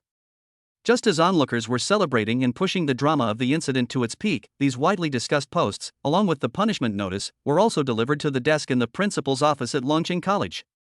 Principal Gutong, an elderly man with gray hair who always looked sleepy, was wearing reading glasses and slowly looking at the report. Nonsense. Utter nonsense. Gutong blew on the goji berries floating on his teacup, his tone calm and revealing no anger. Young people these days have so much energy. Qin Shiyu, Wang Teng, Zhao Feng, and Luli too? Upon seeing Luli's name, the old principal paused for a moment. He remembered Luli, a genius in the combat system, and a level, blazing berserker. However, due to his professional flaw, blazing backlash, he has been unable to break through for a long time and is known in the academy as a glass genius, which is regrettable. But how did she end up fighting with Qin Shiyu? A hint of doubt flashed in the old principal's cloudy eyes. He casually tapped the light screen in front of him and brought up Luli's latest student record. When he saw the newly updated professional information in his file, which was automatically highlighted in red by the system, his hand holding the teacup suddenly froze. Name, Luli. Class, SSS rank Blazing Sky Valkyrie Unique. Level, LV1. Smack. The teacup was placed heavily on the table, and a few drops of scalding tea splashed out, but he was completely unaware. His sleepy appearance vanished, and his cloudy old eyes were now gleaming with a sharp light that seemed to pierce through people's hearts. SSS rank. Another SSS rank. Gutong suddenly stood up and paced back and forth in the office, his mind racing. Qin Shiyu's awakening of the SSS level, Lord of Frost, has already shocked the academy's higher-ups. It took him a lot of effort to press it down. But now, Luli, who was sentenced to death due to her professional defects, has quietly become an SSS level. A 1 in a million chance occurred twice in his school within just 1 month. And Gutong's gaze fell back on the newspaper, fixed on the name Chen Fan, who was at the center of the incident yet seemed detached from it. 2 SSS-level goddesses fought each other over him. What a coincidence! Chen Fan. Gutong muttered the name to himself and quickly pulled up another video file that he had classified as S-level secret. It was the complete recording of Chen Fan's passage through the secret realm. At the time, the Academy's higher-ups concluded that Chen Fan might have obtained a powerful but limited-use treasure. But now, when two seemingly unrelated things, the mysterious walkthrough video and two SSS-level goddesses, are connected by a thread named Chen Fan, a startling, heart-pounding conjecture suddenly popped into his head. What if SSS-level professions weren't innate, but could be manufactured? What if Chen Fan is the one who has mastered the manufacturing method? Once this thought arises, it's like wild grass growing uncontrollably. Gu Tong's breathing became heavy, and his cheeks flushed an unnatural red from excitement. He knew this might just be his wild guess. But he also knew that if this guess was true, then his fate, the fate of the entire Dragon City Academy, and even the entire Federation would be changed as a result. Let's gamble. The old principal slammed his hand on the table, his eyes gleaming with an unprecedented light. He immediately connected to the internal line and issued a series of instructions in an unquestionable tone. First, immediately classify Lu Li's professional information as top secret. Block all data access. No one except me has the right to access it. Second, ignore the posts on the campus forum for now. Let these kids gossip about Chen Fan to their heart's content, the bigger the better. This is the best smokescreen. Third, issue a new announcement in the name of the principal's office. Gu Tong took a deep breath and said in a deep voice, just say that, given the terrible impact of Qin Shiyu, Lu Li, Wang Tong, and Zhao Feng on this incident, but considering their outstanding talent, they are hereby ordered to atone for their crimes and form an elite team to represent our college in this year's National College Glory League. The secretary on the other end of the phone was stunned. Principal, that team roster. Captain, it's Qin Shiyu. Gu Tong speaks extremely fast. Team members, Lu Li, Wang Tong, Zhao Feng and, he paused, then said, word by word, Chen Fan. Ah. The secretary was completely dumbfounded. Principal, Chen Fan is just a collector. Letting him participate in the highest level university league, isn't that? He is not a team member. Gu Tong's lips curled into a mysterious smile. He is the team's advisor. After hanging up the call, Gu Tong sat back down in his chair, picked up the half-cold tea, and drank it all in one gulp. His gaze seemed to penetrate the wall, reaching those young people who were troubled by matters of the heart. 2 SSS rank. If my guess is true, then could Wang Tang and Zhao Feng also be 4 SSS-level monster teams?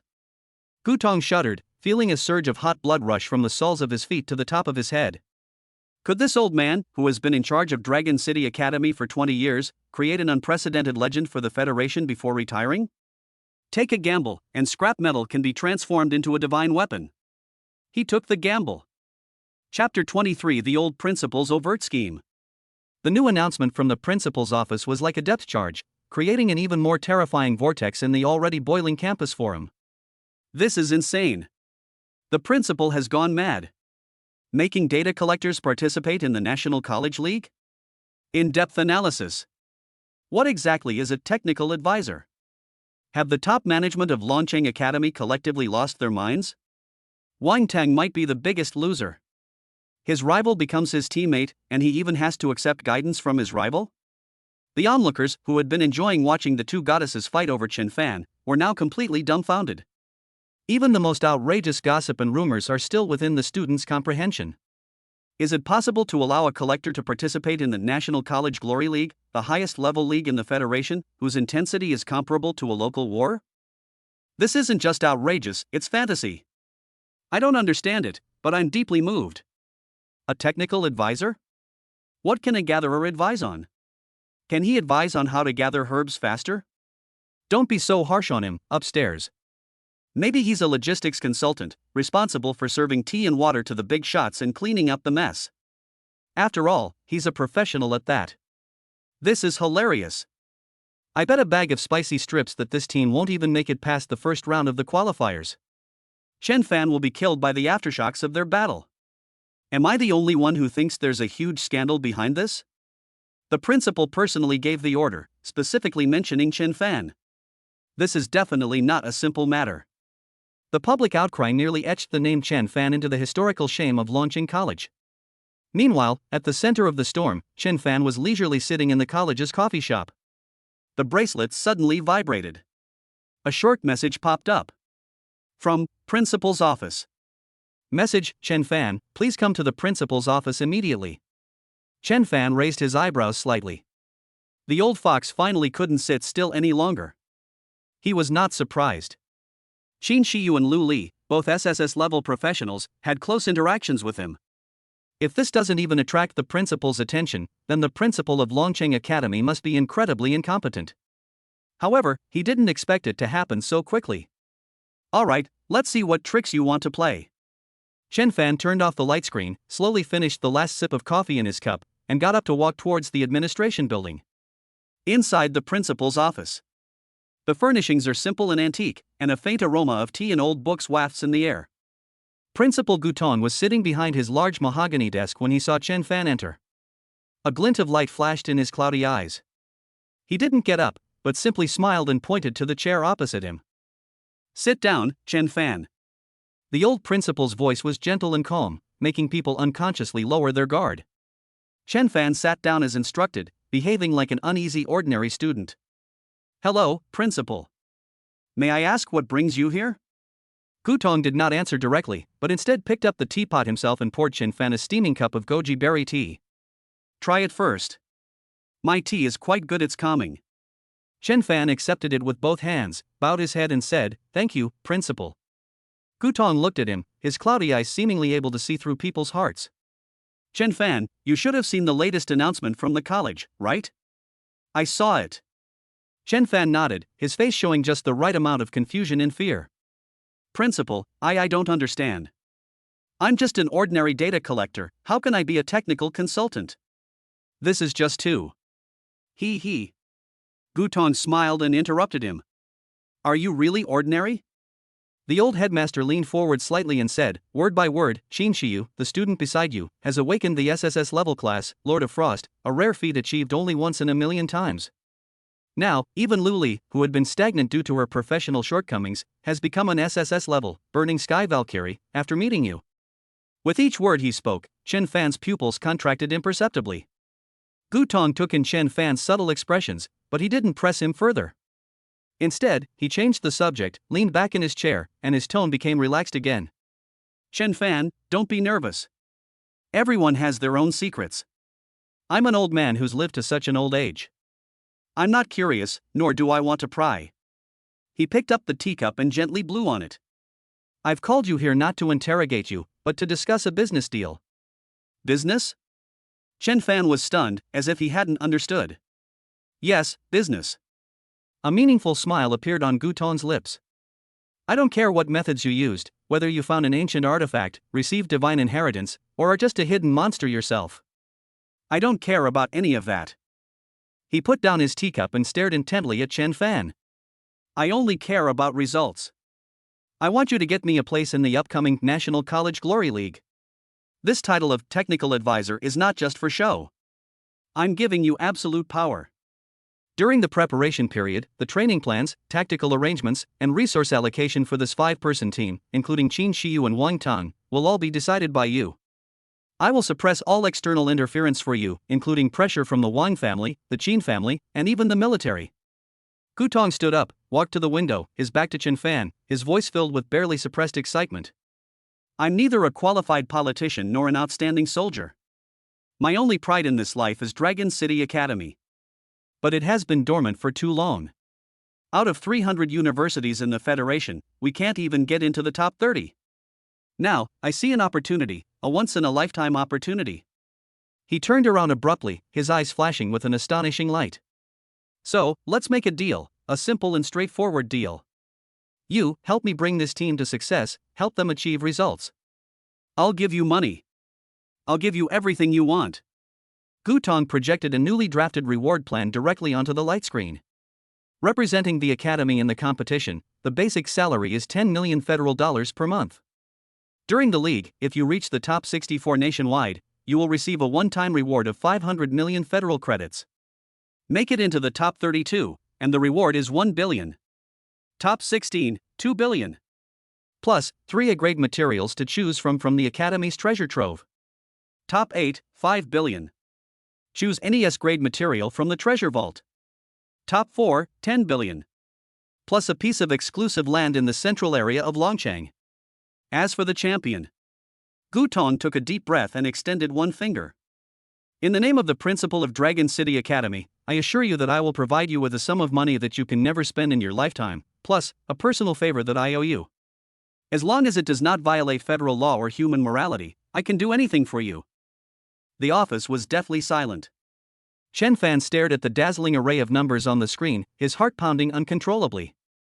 That old fox. He doesn't reason with you at all, and he doesn't play games with you. They simply and brutally slapped an exorbitantly priced contract right in your face.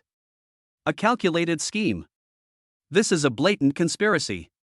He saw through Chen Fan's extreme desire for money, so the price he offered was enough to drive any money grubber completely mad. He even thoughtfully resolved all of Chen Fan's worries, allowing him to legitimately guide Qin Xiu, and even turning Wang Tang and Zhao Feng into his clients. This isn't a deal, it's like a windfall. A supersized project tailor-made for him, guaranteed to make a profit. Chen Fan maintained a shocked and bewildered expression on the surface, but his brain was working at a rapid pace. Risk? It seems there really isn't. He didn't believe anyone could defeat a team of 4 SSS-level professionals. This is not only an astronomical fortune, but also an excellent platform to push Myth Workshop from an underground workshop to officially certified. A few seconds later, Chen Fan raised his head, his face showing the expression of someone who had been stunned by the huge sum of money. Principal, are you serious? You really give this much money as long as you get a ranking? Seeing Chen Fan's greedy and money-grubbing appearance, Gutong finally felt relieved. He was afraid that Chen Fan would be without desires. If he had desires, things would be much easier. Absolutely true. Gutong smiled kindly. To show my sincerity, I can give you an advance of funds, like 10 million, what do you think? Enough. Enough. Chen Fan rubbed his hands together excitedly and nodded repeatedly, looking exactly like a poor boy blinded by money. All right then. Gutong sat back down in his chair with satisfaction. The contract is effective immediately. From now on, you are the chief technical advisor of Glory Team, Advisor Chen. Go for it, the entire Dragon City Academy will support you. Yes, sir. Mission accomplished. Chen Fan stood up excitedly and bowed deeply. Leaving the principal's office and walking in the sunlight, the excitement and greed on Chen Fan's face instantly faded, leaving only a profound calm. He turned on his bracelet, looked at the 10 million that was about to appear in his account, and a slight smile appeared on his lips. The old principal made the right bet. But he will never know what kind of future he is gambling with. Chief investor Wang Tang, top angel investor Lu Jia, and now, another powerful institution has joined the ranks. Wang Tang, Zhao Feng. Chen Fan's gaze became playful. Who should we choose next? Chapter 24. You dare to instruct me? Wang Family Manor, private training room. Bang! A human-shaped target was shot and sent flying, crashing into the wall and shattering into pieces. Wang Tang was panting heavily, and his face looked terrible. Technical consultant? Chen Fan? He read those two words aloud and found them ridiculous. A gigolo and a data collector are here to instruct me? Wang Tang could not accept it. Who is he? The heir of the Wang family, an A-level professional, a prodigy. Who is Chen Fan? It's a dog I hired myself. Now, the school announcement has made everyone aware that Wang Tang is going to follow Chen Fan's guidance. Chen Fan is about to step on Wang Tang's head. This is worse than killing him. Principal Gutong has gone mad. Wang Tang kicked the parts off the ground, took out his coat, and put it on. He had to go to the school. He needed to get the principal to rescind the order. College Medical Center. Zhao Feng stared blankly at the announcement on his wristband. As an A-rank, Lava Knight, he despises anyone who only talks the talk. Chen Fan, a C-level gatherer, has barely experienced any real combat. Let him serve as a technical advisor and command the battle? This is a joke. This is an insult to me. Zhao Feng thought to himself. He got out of bed, and the nurse tried to stop him, but he ignored her.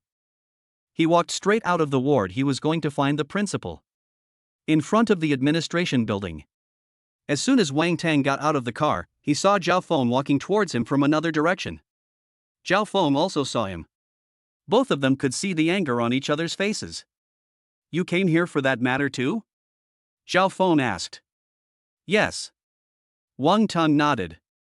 Although they disliked each other, they shared the same goal on this matter. Without saying anything more, the two walked into the administration building together. They pushed open the door to the principal's office and went inside. Principal Gutong was sitting behind his desk drinking tea when they barged in, and he wasn't surprised at all. Headmaster. Wang Tang spoke first, and he was very impolite. I need an explanation. Why was Chen Fan chosen as the technical advisor? Do you look down on me, or on Senior Zhao Feng? Zhao Feng continued.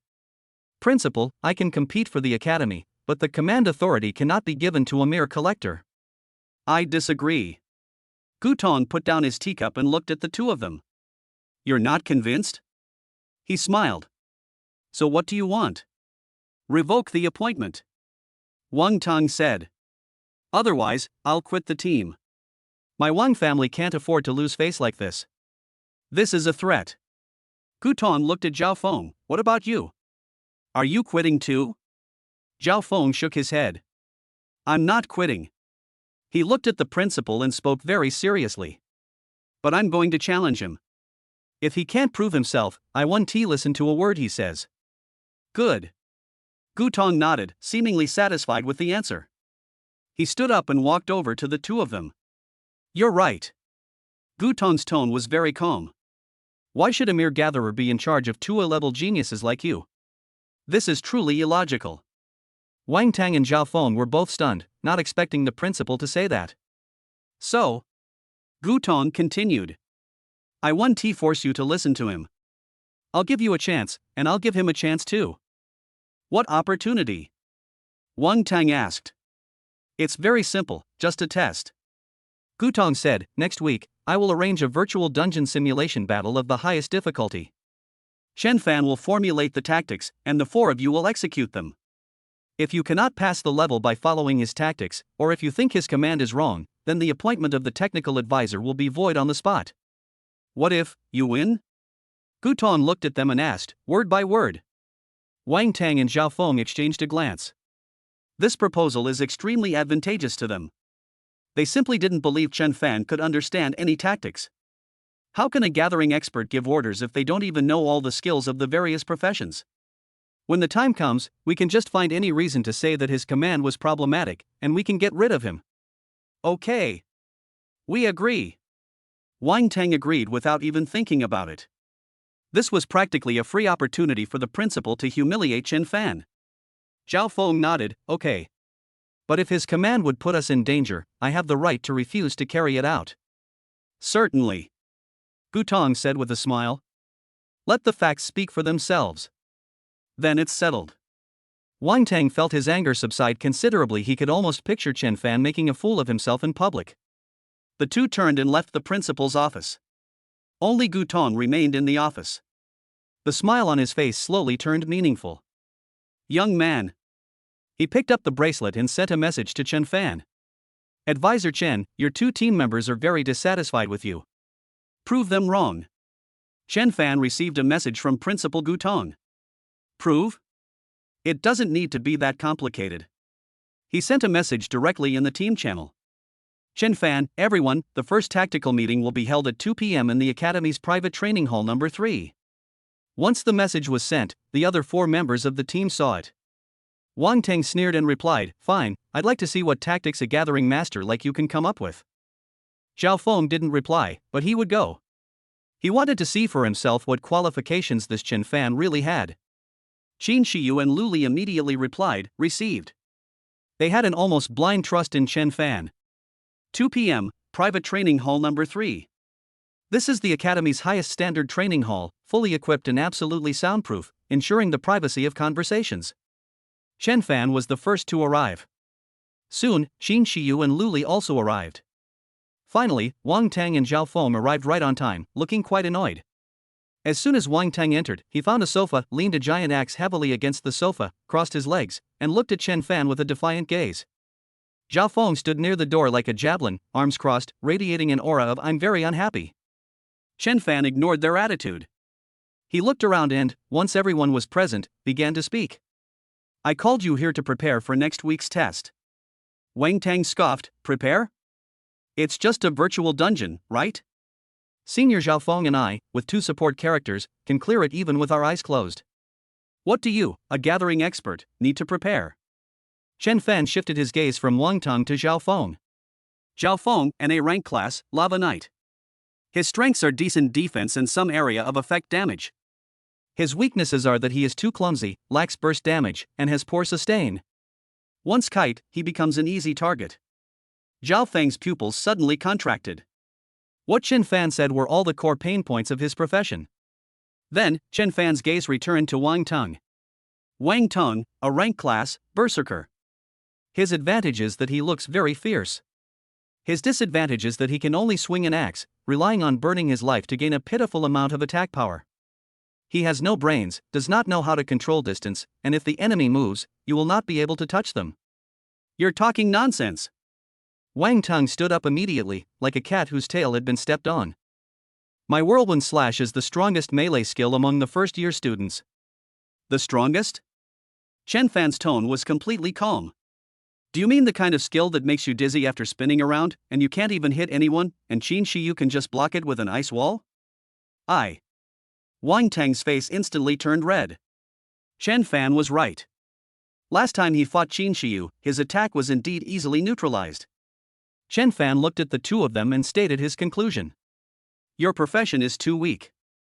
With just the two of you, you won't even make it out of the Dragon City qualifiers, let alone win the national championship. These words were like two slaps to the faces of Wang Teng and Zhao Feng. The atmosphere in the entire training hall plummeted to freezing point. What do you know? Wang Teng roared. You're just a C-rank resource gatherer. I don't understand professions. Chen Fan nodded, acknowledging this. Then, he changed the subject. But I understand strength and weakness. He pointed to Qin Shiyu and Luli beside him. Right now, they are SSS rank. Very strong. Wang Tang and Zhao Feng's breath hitched. Although we don't know how these goddesses did it, that's the truth. The subtle yet terrifying energy fluctuations emanating from Qin Shiyu and Luli were undeniable. Chen Fan walked up to them, his eyes calm. I can make you stronger too. As strong as them. The price is that you will have to pay for it. Wang Tang was stunned. He thought he had misheard. What did you say? You want us to give you money? Right. Chen Fan spoke as if it were the most natural thing in the world. I provide the technology, you pay the fees, it's a fair deal. Zhao Feng frowned as well. What do you want? It's very simple. Chen Fan held up 2 fingers. 2 research and customization services for SSS level professions, one-time price, 100 million federal credits per person. Goods first, payment later. 500 million. Even Wang Teng, a rich second generation, gasped when he heard the number. This isn't money, this is robbery. Are you crazy? 100 million? Why don't you just rob a bank? Wang Teng shouted. Zhao Feng also fell silent. Although he is a genius, his family is only middle class, and 500 million is an astronomical figure for him. Chen Fan didn't care about their reactions at all. SSS level professions are extremely rare, there are only a handful in the entire federation. This price is very fair. He looked at Wang Teng and said calmly. Didn't you want to pursue Qin Shiyu? Looking at yourself now, you're not even worthy of carrying her shoes. What makes you think you can win her over? He then looked at Zhao Feng. Don't you crave battle and want to become stronger? Clinging to your pathetic night class, destined to be nothing more than a high-level punching bag for the rest of your life? Is that what you want? Their faces turned pale and then flushed. Chen Fan's words were like daggers to the heart. Looking at the radiant and unfathomable Qin Shiyu, and then at himself, Wang Teng felt a surge of intense jealousy and resentment. Zhao Feng then recalled the scenes of his repeated failures in attempting to reach higher-level secret realms. Power. They all need power. How can I trust you? Zhao Feng spoke in a hoarse voice. I don't need you to believe me. As Chen Fan spoke, he walked up to Zhao Feng and extended a hand. I can show you right now what real power is. After saying that, to everyone's astonishment, Chen Fan gently placed his hand on Zhao Feng's chest. Everything is upgraded. A barely perceptible golden light flowed from Chen Fan's palm into Zhao Feng's body. Zhao Feng trembled violently. He felt as if some kind of constraint within him was shattering like glass. An unprecedented, scorching, and vast power, like the sun, erupted within his body. This is... Zhao Feng stared at his hands in horror. A virtual panel automatically unfolded in front of him. Professional promotion successful. Job title, Undying Sun Knight. Job rank, SSS. Occupational characteristics. Body of the sun. Your body is tempered by the true fire of the sun, reducing physical and energy damage by 80% and granting immunity to all control effects of rank A and below. Undying heart. When you take fatal damage, you have one chance to resurrect on the spot, restoring 100% of your health and energy. Cooldown, 24 hours. Eternal holy light. All your attacks inflict the holy light burning effect, dealing 300% additional damage to dark, undead, and Asmodean units. Core skills. Sunrise Judgment summons a pillar of sunlight to descend from the sky, dealing a devastating blow to the target and applying the judgment mark, reducing its defense by 80%. Sunwill Guardian creates a solar shield that can absorb massive amounts of damage. While the shield is active, you will continuously regenerate health. Light Charge transform into a beam of light and instantly charge to the designated location, dealing damage and stunning all enemies along the way. Looking at this panel, Zhao Feng was completely dumbfounded. This is a true knight. This is the power he has always dreamed of. On the other side, Wang Tang was also dumbfounded. He could clearly sense that Zhao Feng's aura had undergone a dramatic change in just a few seconds. If before it was a piece of red-hot iron, now it is a real little sun. Chen Fan withdrew his hand and walked up to Wang Tang. Now, it's your turn. Wang Tang's throat moved, and looking into Chen Fan's calm eyes, he felt fear for the first time. He gritted his teeth and squeezed out a few words. I'll buy it. Very good. Chen Fan's hand was also placed on Wang Tang's chest. A flash of golden light. Wang Tang felt his blood boiling, and a violent power from the abyss surged into his limbs and bones. A brand new panel appeared before his eyes. Professional promotion successful.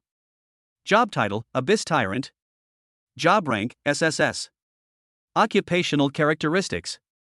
Tyrant's body. For every 1% of health lost, you will gain 1% attack power and attack speed, with no upper limit. Abyss Blood Armor. Your attacks will drain the enemy's life, converting 50% of the actual damage dealt into an unlimited shield. Demonic Pressure. Your presence will weaken all surrounding enemies, reducing their attack and defense by 30%, and granting immunity to all rank and below control effects. Core skills. Abyss Descent. Ignore distance, instantly leap to the target's side, deal area damage and forcibly pull surrounding enemies towards yourself. Gluttony Blade. Your next attack will have an execute effect. If this attack kills an enemy, you will permanently devour a portion of their attributes. Demon God Transformation temporarily transforms into an Abyss Demon God, increasing in size, gaining a huge attribute boost, and becoming immune to all damage for 10 seconds. Unlimited Vampirism, immune to control, execution.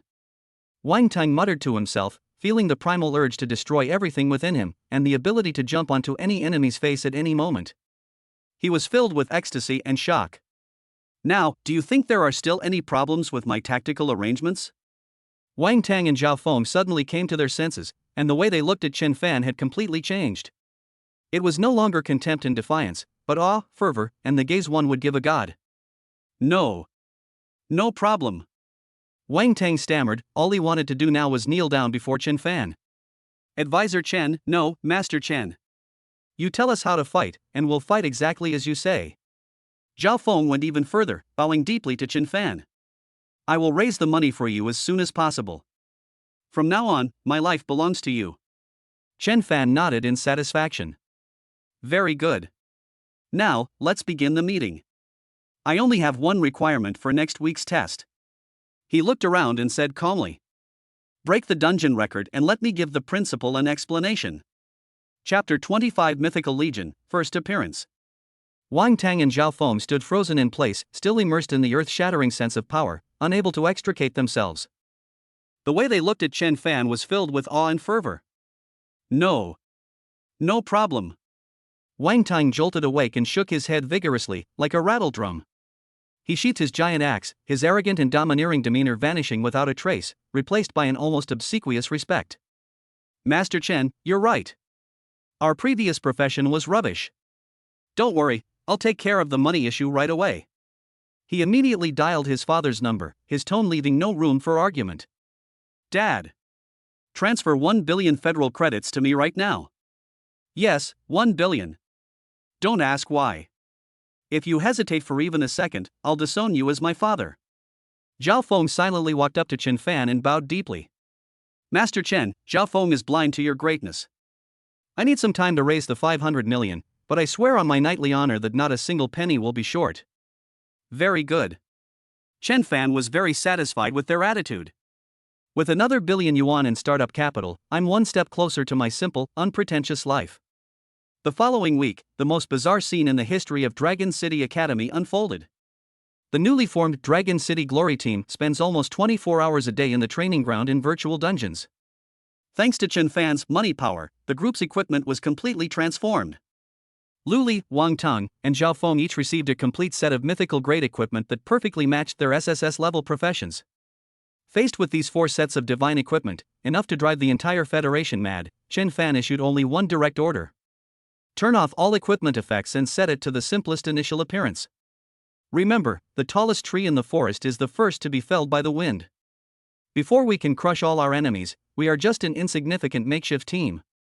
The 4 of them remembered this sentence well. Meanwhile, with abundant resources and the support of SSS level teammates, their levels also skyrocketed, all reaching level 15 within a week. Everything is ready.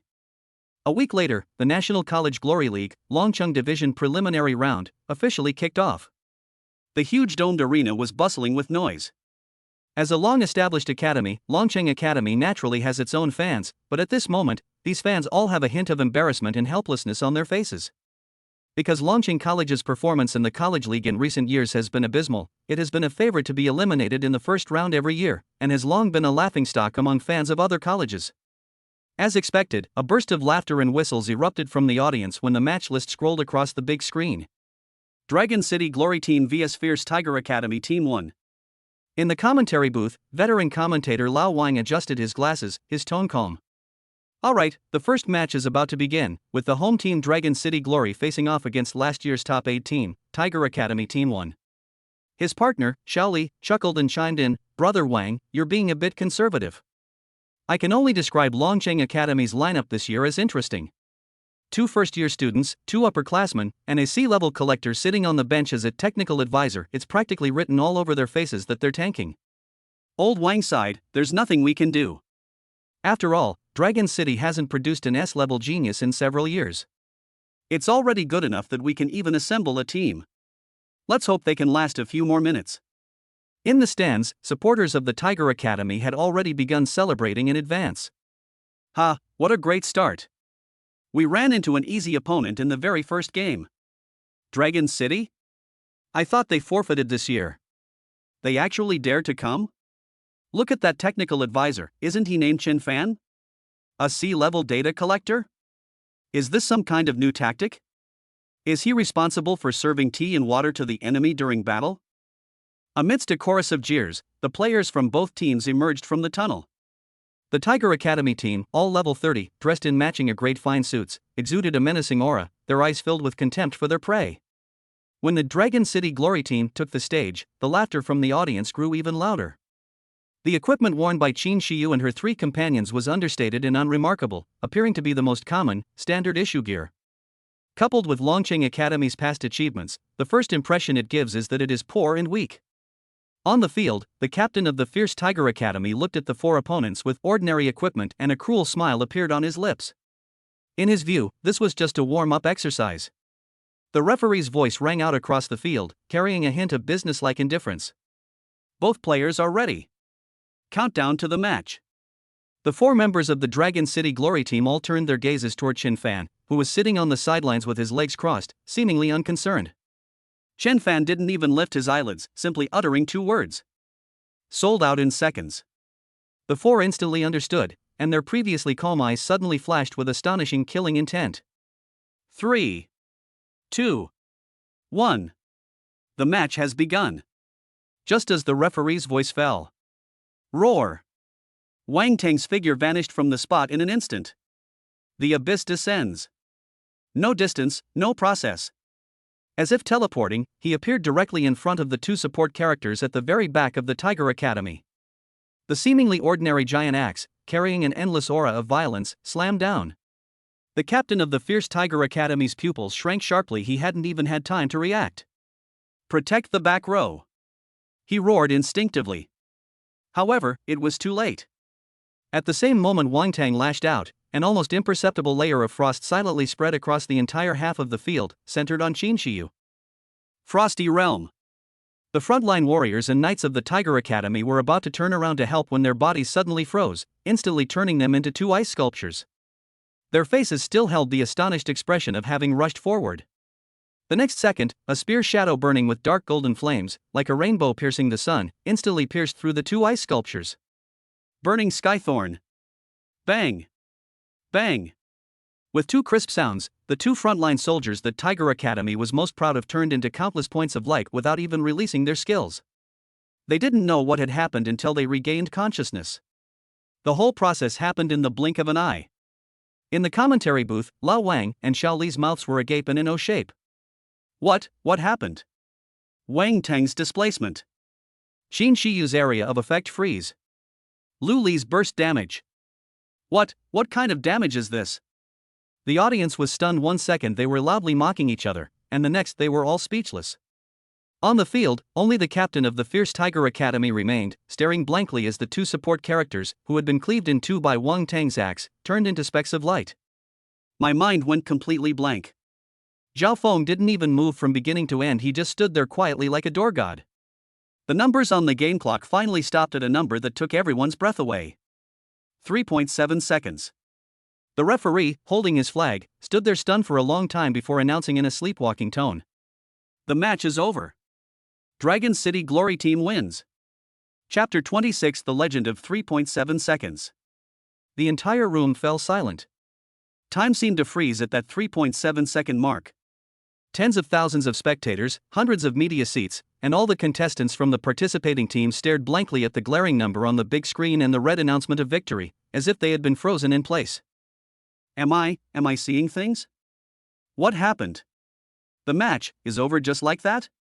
Where are the 5 people from Tiger Academy?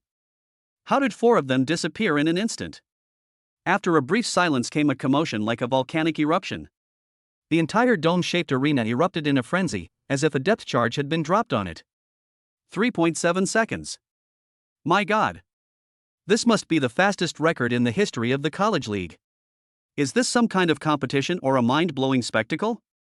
Dragon City Academy, on drugs? In the commentary booth, Lao Wang and Xiao Li were completely dumbfounded. Xiao Li's hands were trembling slightly as he held the documents, and his mouth was agape enough to fit an egg. Old Wang suddenly snatched control of the broadcast and roared at the top of his lungs, "Rewind. Immediately slow it down tenfold. No. 20-fold." On the huge screen, the match began to be replayed at an extremely slow speed. Everyone stared wide-eyed, not wanting to miss a single detail. They saw that Wang Teng's figure appeared almost instantly in the back row of the fierce Tiger Academy, almost like a ghost. Xin Shiyu simply raised her staff slightly, and the entire arena was enveloped in an invisible layer of frost. The front row of Tiger Academy students were frozen in place without even a chance to struggle. Lu Li's spear drew a streak of light too fast for the naked eye to see, precisely piercing the vital points of the two ice sculptures. The entire process was fluid and graceful, full of violent aesthetics, with not a single superfluous movement. What kind of skill combination is this? Xiao Li's voice carried a hint of confusion and fear. Why does Wang Teng's dash skill have no wind-up animation? Why is Qin Shiyu's area control instantaneous? And Lu Li's burst damage, these damage numbers are definitely not something a level 15 professional could achieve. Old Wang stared intently at the screen, cold sweat beading on his forehead. In his 10 years in the industry, he has commentated on thousands of matches and has never seen such an outrageous and unreasonable fighting style. This is not a tactic. Old Wang swallowed hard, coming to a conclusion that sent chills down everyone's spine. This is a crushing defeat. A pure, absolute crushing defeat that transcends levels and equipment. Inside the contestants' tunnel. Compared to the hustle and bustle outside, it was eerily quiet here. Qin Shiyu and the other 3 walked silently ahead, while Chen Fan remained indifferent, hands in his pockets, following at the back. Until I entered the lounge and the door closed. Oh!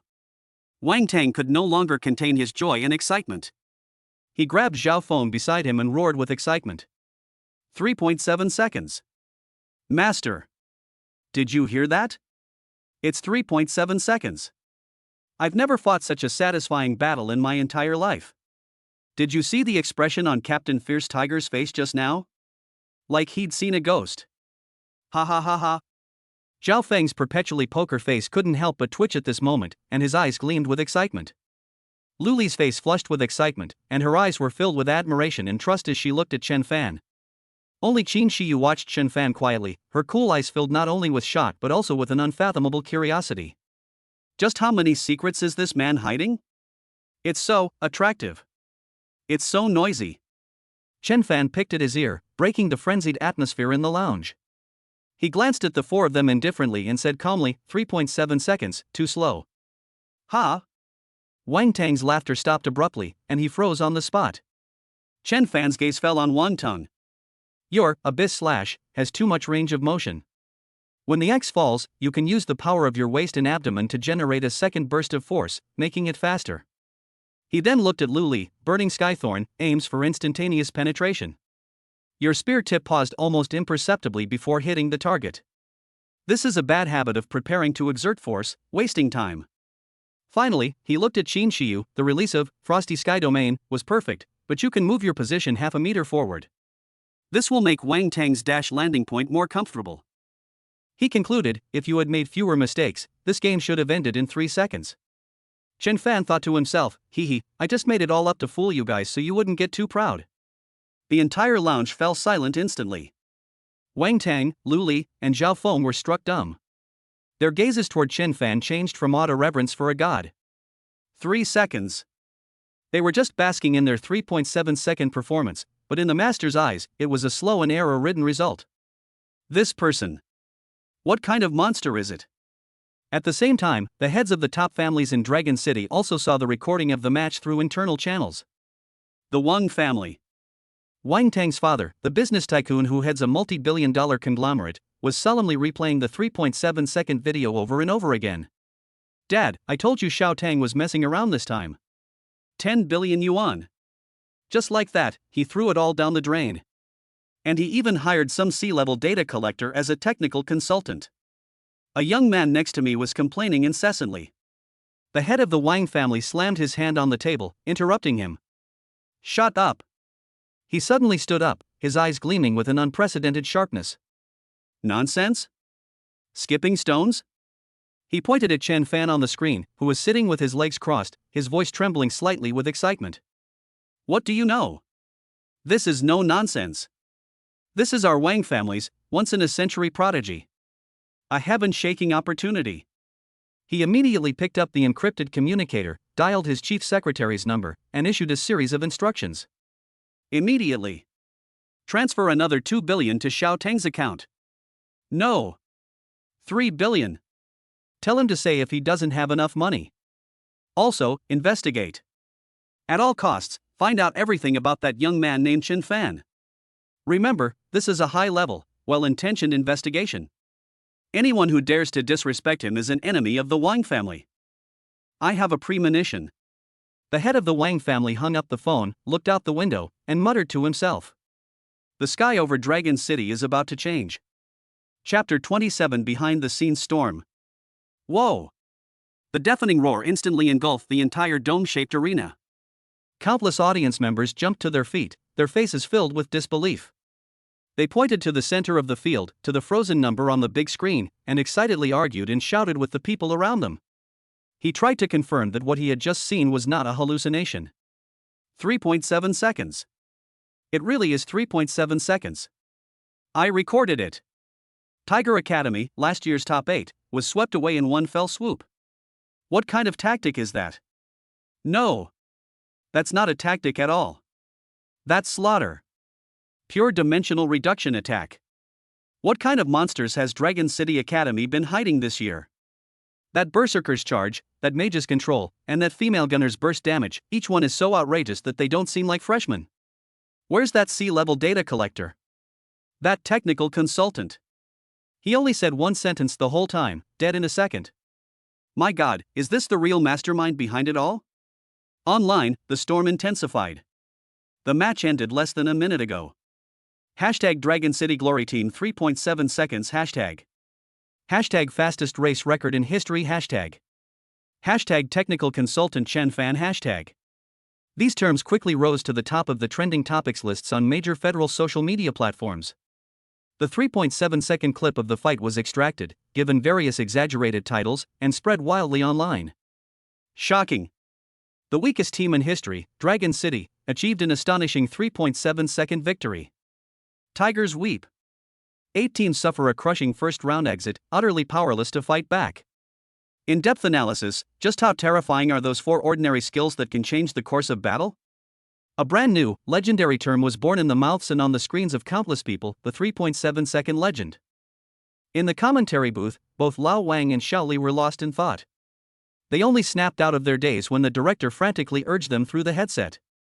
Old Wang grabbed the microphone, his voice hoarse with excitement. Dear viewers, we have just witnessed history. The Dragon City Glory Team has created the most incredible swift victory record in the history of the College League in a way that we cannot comprehend. I hereby declare that from this day forward, no one will dare to underestimate Dragon City. They are no longer pushovers, they are a prehistoric behemoth in sheep's clothing. Inside the players' lounge, the atmosphere was completely different from the fervor outside. It was oppressive and almost frozen. Wang Tang, Lu Li, and Zhao Feng, like students who had done something wrong, lowered their heads and didn't dare to breathe. Chen Fan's understated comment, "too slow," kept echoing in their minds. Despite his impressive 3.7-second performance, Chen Fan found it full of mistakes and flaws. This realization shocked and terrified them even more than the victory itself. Wang Tang's face, which had been flushed with excitement, had now turned deathly pale. For the first time, he realized how laughable his proud top talent was in the face of Chen Fan, a true monster. Master. He spoke in a dry voice, with a hint of pleading. How should we play our next match? Chen Fan leaned back on the sofa, his eyes closed, seemingly asleep. Only after Wang Tang finished asking his question did he slowly open his eyes and glance at them indifferently. Bite. A crisp notification sound rang out on Wang Tang's bracelet. Your account has received a transfer of $3 billion federal dollars. Wang Tang glanced at it, his hand trembled, and he almost dropped the bracelet. $3 billion. Has his dad gone mad? He immediately thought of that undeniable phone call and Chen Fan's terrifying strength, and instantly understood what was going on. The look in his eyes when he looked at Chen Fan was filled with awe, but also with a hint of fanatical worship. Even his arrogant father was completely impressed by the master's skill. Chen Fan seemed completely unsurprised by the arrival of this huge sum of money. He stretched, stood up from the sofa, and uttered a single sentence. Next round, 2 seconds. If you can't do it, go back to being your trash A-level players. As soon as he finished speaking, he pushed open the door and left, leaving the 4 of them staring at each other in disbelief, their faces filled with horror. 2 seconds? Is this a task that a human could accomplish? But for some reason, watching Chen Fan's calm departure, what surged in their hearts was not fear, but an unprecedented, burning fighting spirit. Ha ha ha ha. Chen Fan clenched his fist as he left the lounge. He himself hadn't expected these guys to be so fierce. However, in order to maintain his persona and to give Principal Gu an explanation, he couldn't let them become arrogant. We need to add more responsibilities. At the same time, this 3.7-second storm also swept through the top circles of Longcheng. Qin Family Manor. The Qin family patriarch, an elderly man who held a high position in the federal military, was looking at Chen Fan in the holographic projection with a serious expression. Behind him, Qin Shiyu's father stood respectfully, his forehead covered with fine beads of sweat. Exorbitant commission, level reset, gold digger. The Qin family had slowly read a few keywords from the documents, his eyes growing increasingly profound. What a brilliant move of feigning weakness to deceive others. I've never heard of such a skill before. This young man is no ordinary person. He was silent for a moment, then slammed his hand on the armrest and said in a deep voice, "Pass on my order. From now on, raise Chen Fan's security level to the same level as Shi Yu's. No. The highest level.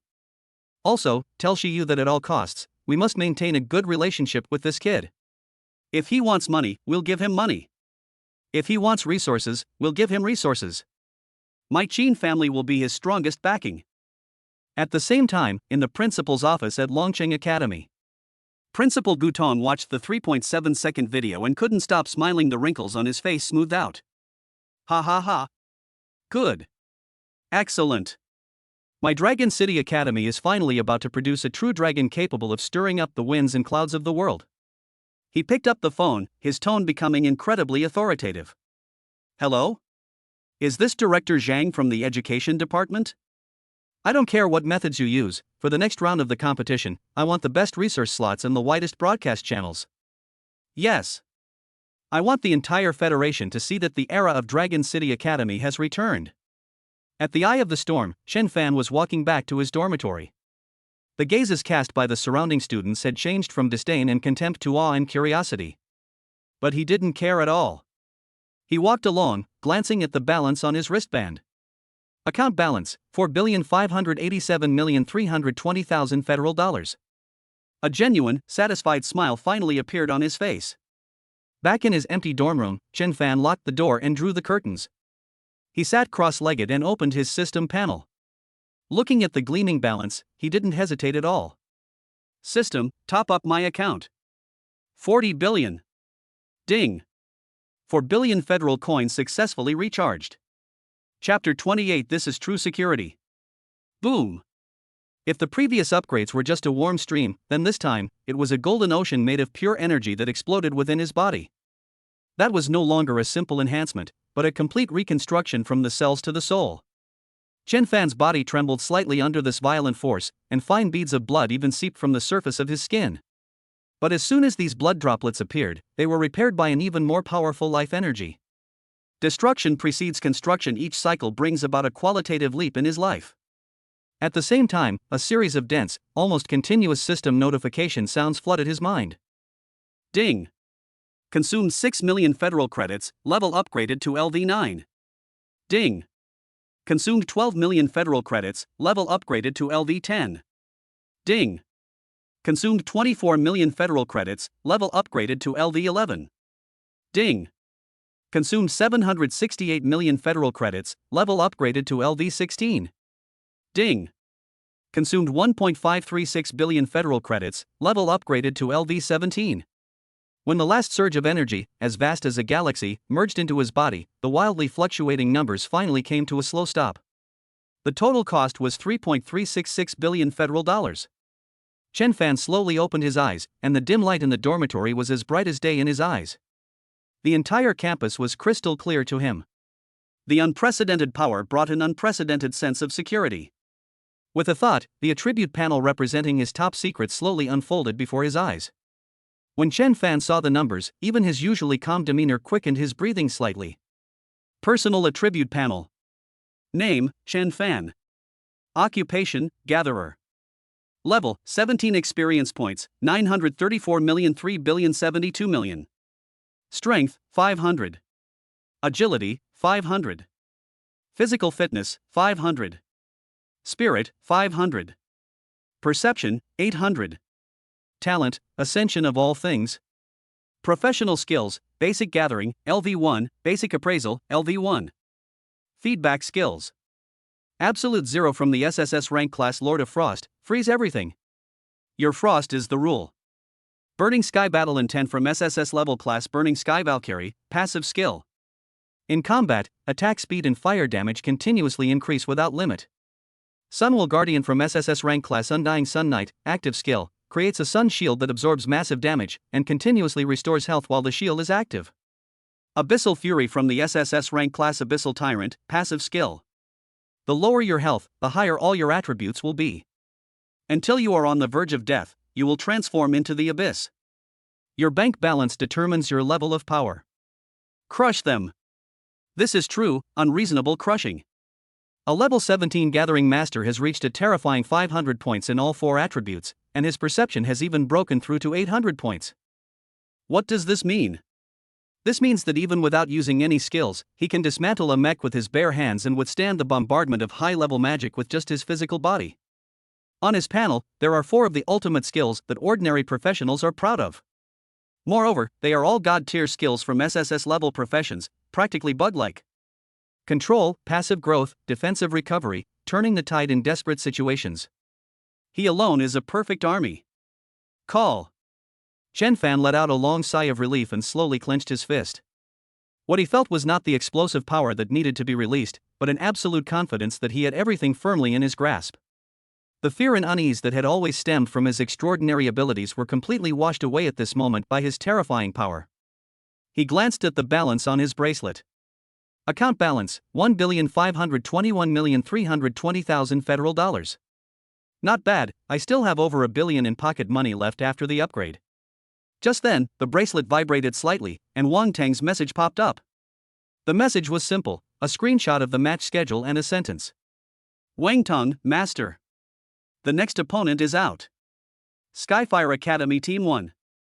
They were among the top 4 last year, known for their all-fire burst damage. Are we really going to take them down in 2 seconds? Chen Fan looked at the message and a playful smile appeared on his face. Having completed the upgrade, a surge of pride welled up within him. He looked up, his gaze seemingly piercing through the wall, and saw the 4 people in the training room practicing frantically. He replied slowly. 2 seconds? That's too long. This time, 1 second. Dragon City Academy, Private Training Hall Number 3. Wang Tang stared at the 2 extremely brief yet incredibly arrogant words on the bracelet, feeling as if struck by lightning, and stood there dumbfounded. This time, just 1 second. 1 second? He read it out unconsciously, his voice even changing tone. Upon hearing this, Zhao Feng and Lu Li, who were standing nearby, immediately came over. When they saw the message, their expressions mirrored Wang Tang's, a mixture of shock and disbelief. 2 seconds, in their eyes, was already a pipe dream. Now, Chen Fan has had this goal once again. This means that from the moment the starting bell rings to the end of the battle, they only have 1 second to react and act. He's gone mad, the master must be insane. Wang Tang muttered to himself, but instead of fear, his eyes burned with an almost manic flame. Bang! The training hall door was suddenly pushed open from the outside, and a loud voice, full of energy and even a little trembling, came in. Ha ha ha! Good! Well done! The 4 were startled and turned around to see Principal Gu Tong striding in. The old principal, who was usually calm and composed, was now beaming with health. He was so excited that his beard was trembling slightly. He held a tablet in his hand, on which the video of the 3.7-second legend was playing on a loop. 3.7 seconds. Principal Gu walked up to them and waved his arms vigorously. Do you know what this means? It means that our Dragon City Academy has finally trampled those who have been mocking us for over a decade underfoot. He looked around, his eyes filled with unprecedented excitement and joy. For so many years. In every meeting, I've always sat in the very corner. In every league, we've always been seen as easy targets. They've said to my face, launching academy? Oh, that kindergarten, Principal Gu, can you even last 10 seconds this year? Ha ha ha ha. Principal Guton laughed heartily, but his laughter was tinged with a bittersweet ache. Right now. They're all discussing. They're all analyzing. They're all afraid. Afraid of our Dragon City Academy. Afraid of you all. This feeling of triumph, this old man has waited far too long. These heartfelt words resonated deeply with Wang Tang, Zhao Feng, and the others, sending a surge of emotion through them. As geniuses of Dragon City Academy, haven't they also suffered similar contempt and ridicule? Principal Guton took a deep breath to calm his excited emotions. He looked at the chat history on Wang Tang's bracelet, which was still open, and his eyes became sharp and crazed. 1 second? He stared at Wang Tang and asked. Yes, it's the master's order. Wang Tang answered somewhat nervously. Good. Well done, 1 second. Principal Gu clapped his hands suddenly, showing even more fervent approval instead of questioning. This is the effect I want. This is the kind of unreasonable crushing domination I want. He stared at the 4 young men in front of him and said, word by word. From this moment forward, I grant you the highest authority. Forget all that bullshit tactical analysis. Forget all that maneuvering and probing. I don't want you to win, I want you to slaughter. Fight however you feel like it. Unleash your strongest power and your most arrogant attitude. Hold nothing back. I want the entire Federation to see that times have changed. I want those so-called elite schools to tremble with fear and turn ashen-faced when they draw the name Dragon City in the lottery. I want you to restore the prestige of Dragon City Academy. Beat them until they kneel down and admit defeat at the mere mention of our name. Fight. Fight them until they're afraid. The old principal's words were like molten lava, instantly igniting all the pride and fighting spirit in the 4 men's hearts. It turns out they weren't fighting alone. Behind them stood an academy that had endured for over a decade, yearning for honor and dignity. Standing there was an old principal who had staked his entire life's reputation on them and placed all his hopes on them. Roar! Wang Tang could no longer contain himself. He suddenly raised his giant axe and let out a deafening roar. 1 second. Just 1 second. Damn Skyfire Academy. Chapter 29: The Myth of 1 Second. Inside the training hall, Principal Guton was beaming with excitement. His words ignited the passion of Wang Tang and the others, making them eager to rush onto the field immediately. As the creator of all this, Chen Fan simply looked calmly at the old principal in front of him and asked a question that instantly froze the atmosphere. Principal, will the prize money for the next competition be increased? Principal Guton's fanatical expression froze on his face as he stared blankly at Chen Fan. Wang Tang and the others were also taken aback. My God! Master! Is this the time to talk about money? We are discussing the honor of the college, and we are fighting for our dignity. Principal Guton remained silent for a full 3 seconds, then the stiffness on his face transformed into an even more hearty and unrestrained laugh. Ha ha ha. Yes. Of course. He patted Chen Fan on the shoulder heavily, his eyes full of admiration. Consultant Chen, don't worry. As long as you can fight with great momentum and prestige, you'll get as much money as you want. I'll personally apply for a special bonus for you. He finally understood that this guy's logic was different from ordinary people, and talking to him about ideals and honors was far less direct and effective than talking about money. That's good. Chen Fan nodded in satisfaction. Making money is the core driving force behind his growth. The following day, the Federal College League's top 32 qualifying matches took place. When the Dragon City Glory team appeared in the player tunnel, the atmosphere in the entire Dome Arena was instantly ignited. They're here. It's them. The creators of the 3.7-second legend. My God, look at their aura. It's completely different from the last match. That's not the naivety of a newborn, that's absolute confidence. That's the demeanor of a king. Their opponent is Skyfire Academy. Last year's top 4. Known as Lava Hell, they're best at using endless fire magic to roast their opponents alive. This is definitely going to be a fierce battle. In the live stream room, the barrage of comments poured down like a waterfall. Dragon City will prevail. We will create another legend. Stop bragging, upstairs. Skyfire Academy isn't some weakling like Fierce Tiger Academy. Their captain, Flame Demon Li Chi, is a notorious battle maniac. I bet 5 cents that Dragon City Academy won't last a minute this time. In the commentary booth, Lao Wang and Xiao Li, who had been joking around before, had extremely serious expressions. Dear viewers, the highly anticipated battle is about to begin. Old Wang's voice was loud and full of passion. On one side is the long-established powerhouse, Skyfire Academy, renowned for its berserk fire magic. On the other side, there's the biggest dark horse of this league, the Dragon City Glory team, who broke history with a time of 3.7 seconds. This is destined to be a match that will go down in history. Amidst thunderous cheers, the 4 members of the Dragon City team entered their respective virtual landing pods. The cold metal seats slowly closed, a soft blue light shone, and neural connection probes silently adhered to the back of their necks. Identity confirmed. Dragon City Glory Team. Team member information loading. Virtual World Endless Arena connecting. 1098. Buzz. A flash of light, and 4 figures appeared on one side of the arena almost simultaneously. 100 meters away from them were 5 Skyfire Academy members dressed in crimson team uniforms, radiating a scorching aura. Unlike the previous match, this time, when the Dragon City team appeared, a holographic projection system displayed a simplified attribute panel under each of their feet.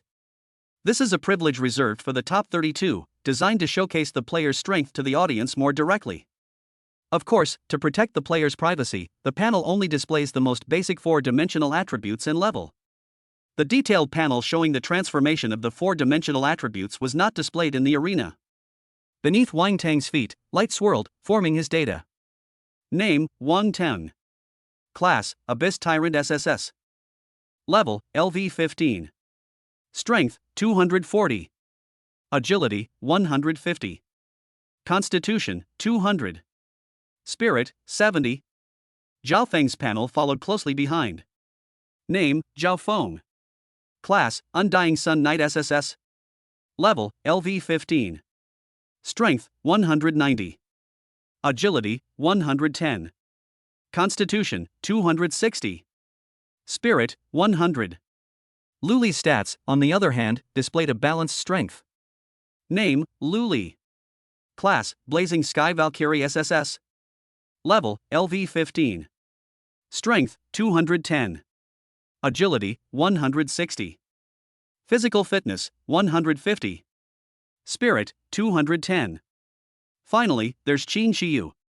Name, Qin Shiyu. Class, Lord of Frost SSS. Level, LV-15. Strength, 200. Agility, 180. Physical fitness, 120. Spirit, 250. The moment these four sets of data were revealed, the entire audience erupted in astonishment. Holy crap! 4 SSS level classes. Am I seeing things? Their levels are all 15, but these stats are outrageous. I'm a level 25 a rank warrior, and my strength isn't even as high as Zhao Feng's. That Qin Shiyu has 250 points of mental strength. She's a fucking mobile artillery platform. The audience went absolutely wild. They finally understood why Dragon City Academy was able to achieve a score of 3.7 seconds. This is not even in the same league. However, Chen Fan, who was in the lounge, looked at the panels of the four people and simply shook his head slightly. LV-15, with only a little over 200 points in the main attribute, it's too weak. Compared to my own LV-17 stats with all attributes at least 500, it's like the difference between a baby and a giant. On the arena, Li Qi, the captain of Skyfire Academy, nicknamed Flame Demon, stared at the four unrealistically gorgeous panels opposite him for a moment, then let out a disdainful sneer. SSS rank? Humph, they're just a bunch of hothouse flowers relying on their professional advantages. He twisted his neck, and his bones cracked like popping beans. The scorching fire element gathered around him, forming visible streams of fire. True battles rely on experience and willpower. Today, let your senior teach you what despair truly means. In his view, the owners of these four fancy panels were nothing more than nouveau riche who had gotten rich by sheer luck, possessing power but lacking the combat skills to match it. He completely ignored the C-level collector behind them. He's trash who doesn't even dare to step into the ring. He's not worth mentioning. The match begins. As the referee's voice faded, the giant countdown clock in the center of the ring began to tick. 3. A cruel smile curled at the corner of Li Qi's mouth. He had already come up with more than a dozen ways to deal with these genius newcomers. 2. On the Dragon City team's side, the four members remained standing quietly, like statues. 1. Burn me to ashes. Meteor shower. Li Qi laughed wildly, preparing to unleash his strongest area of effect magic the instant the countdown ended. However, he was fast, but someone was faster than him. Bite. The starting bell rang throughout the entire stadium. In that very instant, without any hesitation, it was an instinct that had been ingrained in his bones through countless training sessions. The abyss descends. Wang Tang's figure vanished from his spot in an instant, traversing 100 meters to appear in the center of Tianhua Academy's formation, where he began a frenzied slaughter. Absolute zero. Qin Shiyu's eyes turned pure ice blue, and an extreme cold power that transcended the laws of nature silently descended. Without even the process of ice crystals condensing, the 5 members of the Skyfire Academy, along with the raging fire element around them, were instantly frozen in time. The astonishment and horror on his face were frozen in time. Sunday Judgment. Zhao Feng raised his right hand, and a dazzling golden beam of light descended from the sky, precisely enveloping the 5 people who were frozen in ice. The destructive holy energy almost wiped out their defenses. Heavenly blazing flame. The spear in Lu Li's hand had already transformed into golden flames, and a golden holy flame roared out, piercing through the entire battlefield like a divine dragon. Boom! The light devoured everything. When the light faded, only the 5 figures of the Dragon City team remained on the entire arena. The space where Skyfire Academy was located was empty. It was as if they had never existed. The entire dome-shaped arena was deathly silent. Everyone stared wide-eyed and gaped, dumbfounded at the giant holographic timer in the center of the arena. Above, a bright red number, enough to make everyone's heart stop beating, slowly froze. 0.97 seconds. In the commentary booth, Lao Wang and Xiaoli opened their mouths, but couldn't utter a single word. After a 3-second pause, the livestream chat exploded with an unprecedented density that could crash any server. God, miracle. 0.97 seconds. Am I dreaming? This isn't a competition. This is a legend descending. Chapter 30. Damn it. You guys dared to cheat. The dome-shaped arena. After the deathly silence came a volcanic eruption and a tsunami-like surge. Mom! What did I just see, Mom? What did I just see? Skyfire Academy was wiped out instantly? Not even a single skill was left behind? Is this even a match that humans can play? I take back what I said before. I declare that the Dragon City Glory team is my father. YYDS. Dragon City Glory is awesome. The audience erupted in cheers, with countless people screaming and waving their arms, expressing their shock in the most primal way. In the commentary booth, Lao Wang and Xiaoli were both speechless, staring blankly at the bright red number, their minds completely blank.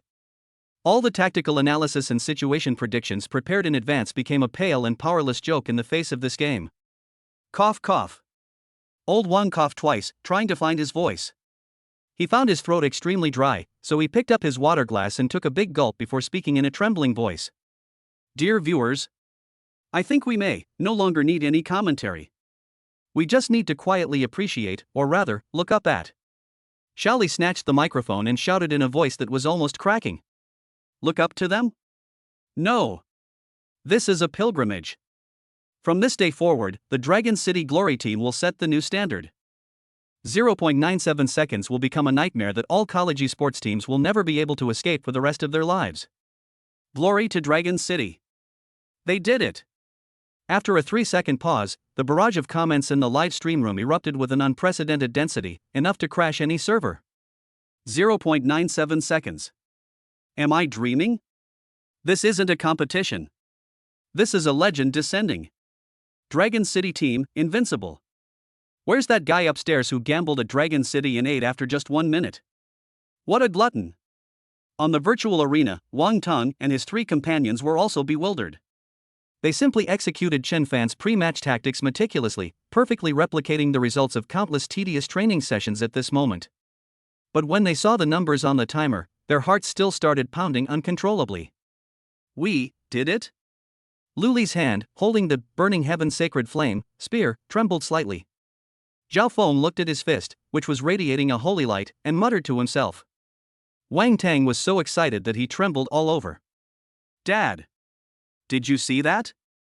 Your son isn't just a spendthrift brat. Thank you, Master Chen Fan. I treated Chen Fan this way back then, yet Chen Fan was able to forgive and forget. Wang Tang kept shouting in his heart.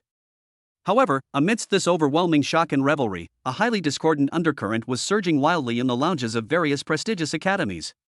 Inside the lounge of the Royal Knights Academy, the head coach was a middle-aged man whose hair was always slicked back and shiny. He watched the replay over and over again with a livid face, and finally slammed his fist on the tactical board. Monsters! These are a bunch of fucking monsters! He growled, his eyes filled with fear and jealousy. No! This isn't skill. Something's definitely wrong. The atmosphere in the lounge of Skywing Academy, last year's champions, was as heavy as still water. Coach, this speed, we can't do it. Captain, a top-tier assassin at level 38, said in a hoarse voice. Even we can't execute such a zero-delay skill combo when facing a stationary target that is completely unprepared. Their head coach, a man with eyes as sharp as an eagle, didn't speak, but just stared intently at the scene of the Dragon City team's restroom on the big screen.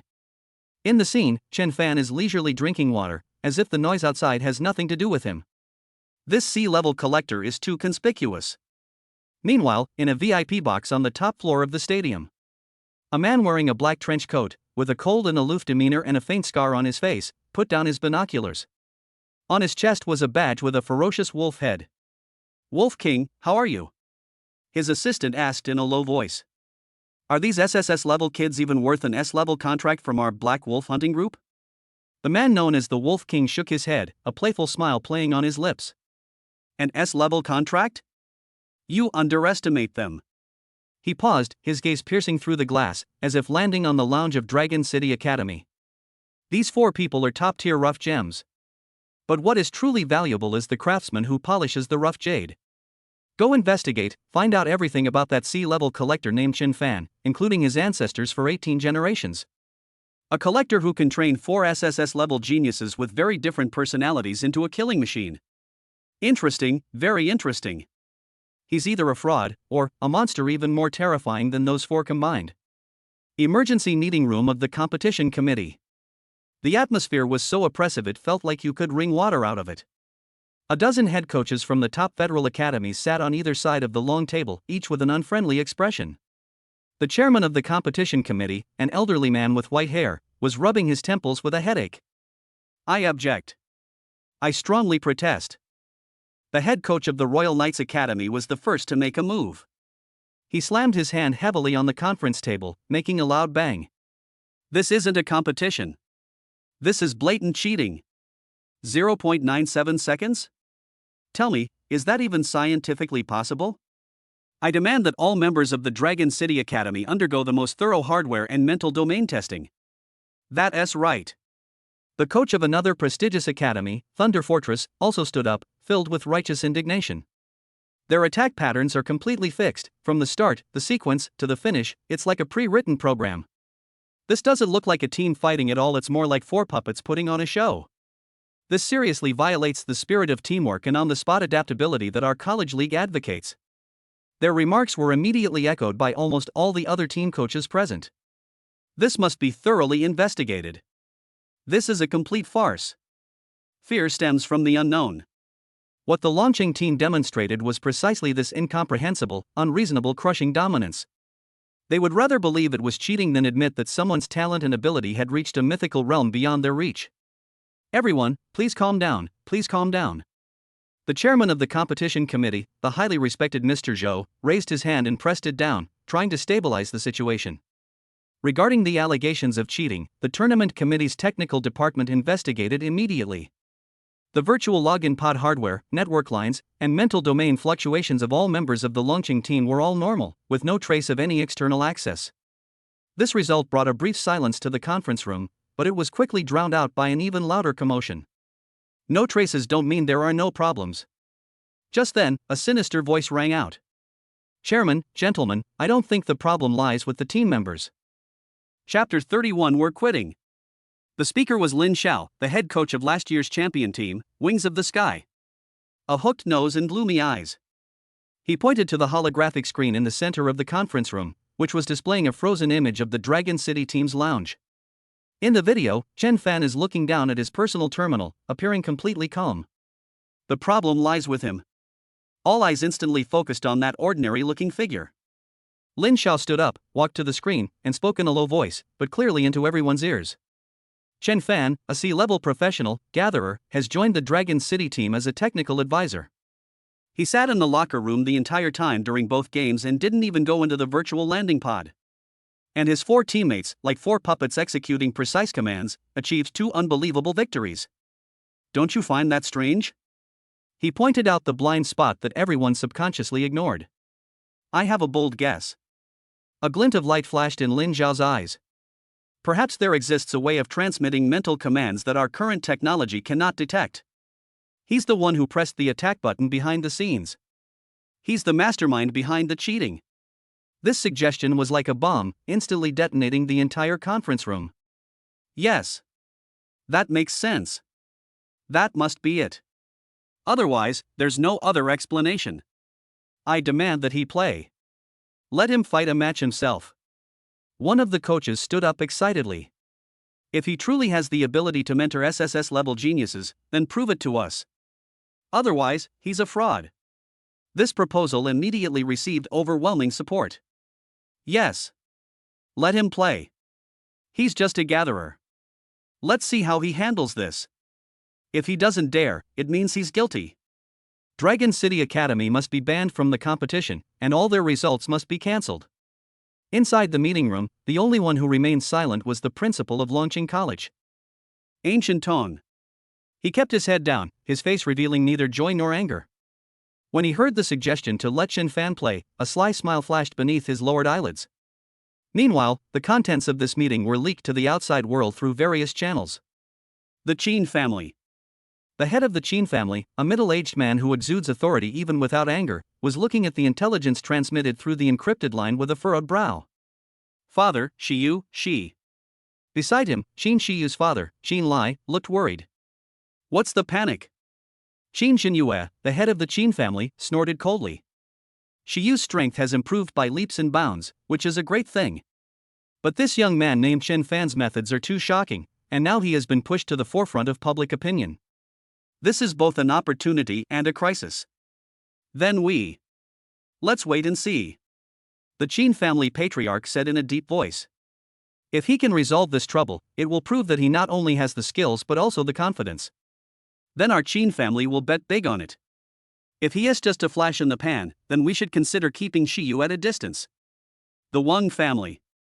Wang Tang's father, the chairman of the Wang Group, paced anxiously in his office. Outrageous. Too high profile. The tallest tree in the forest is bound to be felled by the wind.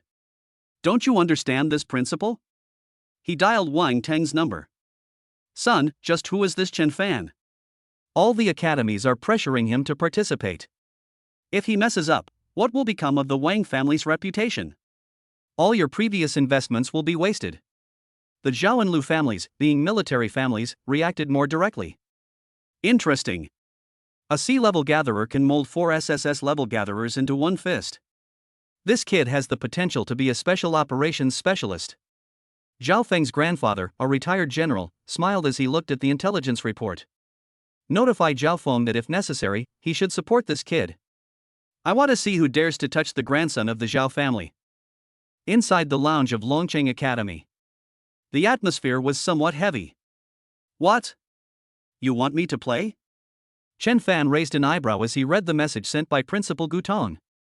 The message was simple: either he, as a technical consultant, would personally participate in an exhibition match to prove his innocence, or the Longcheng team would be directly banned for suspected use of unauthorized equipment. Chen Fan, don't go. You absolutely can't go. Wang Tang was the first to panic. His face, which had been flushed with victory, was now filled with anger and anxiety. These bastards are just jealous. They can't beat us, so they try to humiliate you with these underhanded tactics. A combat class fighting a support class? Bah! He became more and more agitated as he spoke, and his voice even trembled with a hint of grievance and a sob. Besides, this training is too tough. I'm exhausted every day, like a dead dog. My mental energy is almost completely drained. Now that we've won, they're still messing with us like this. We might as well not play this match. I'm calling my dad right now. We're withdrawing from the match. We're not going to put up with this bullshit. This pampered young master of the Wang family has really broken down. In his view, he followed Chen Fan to become stronger and to show off in front of Qin Shiyu, not to suffer this kind of humiliation.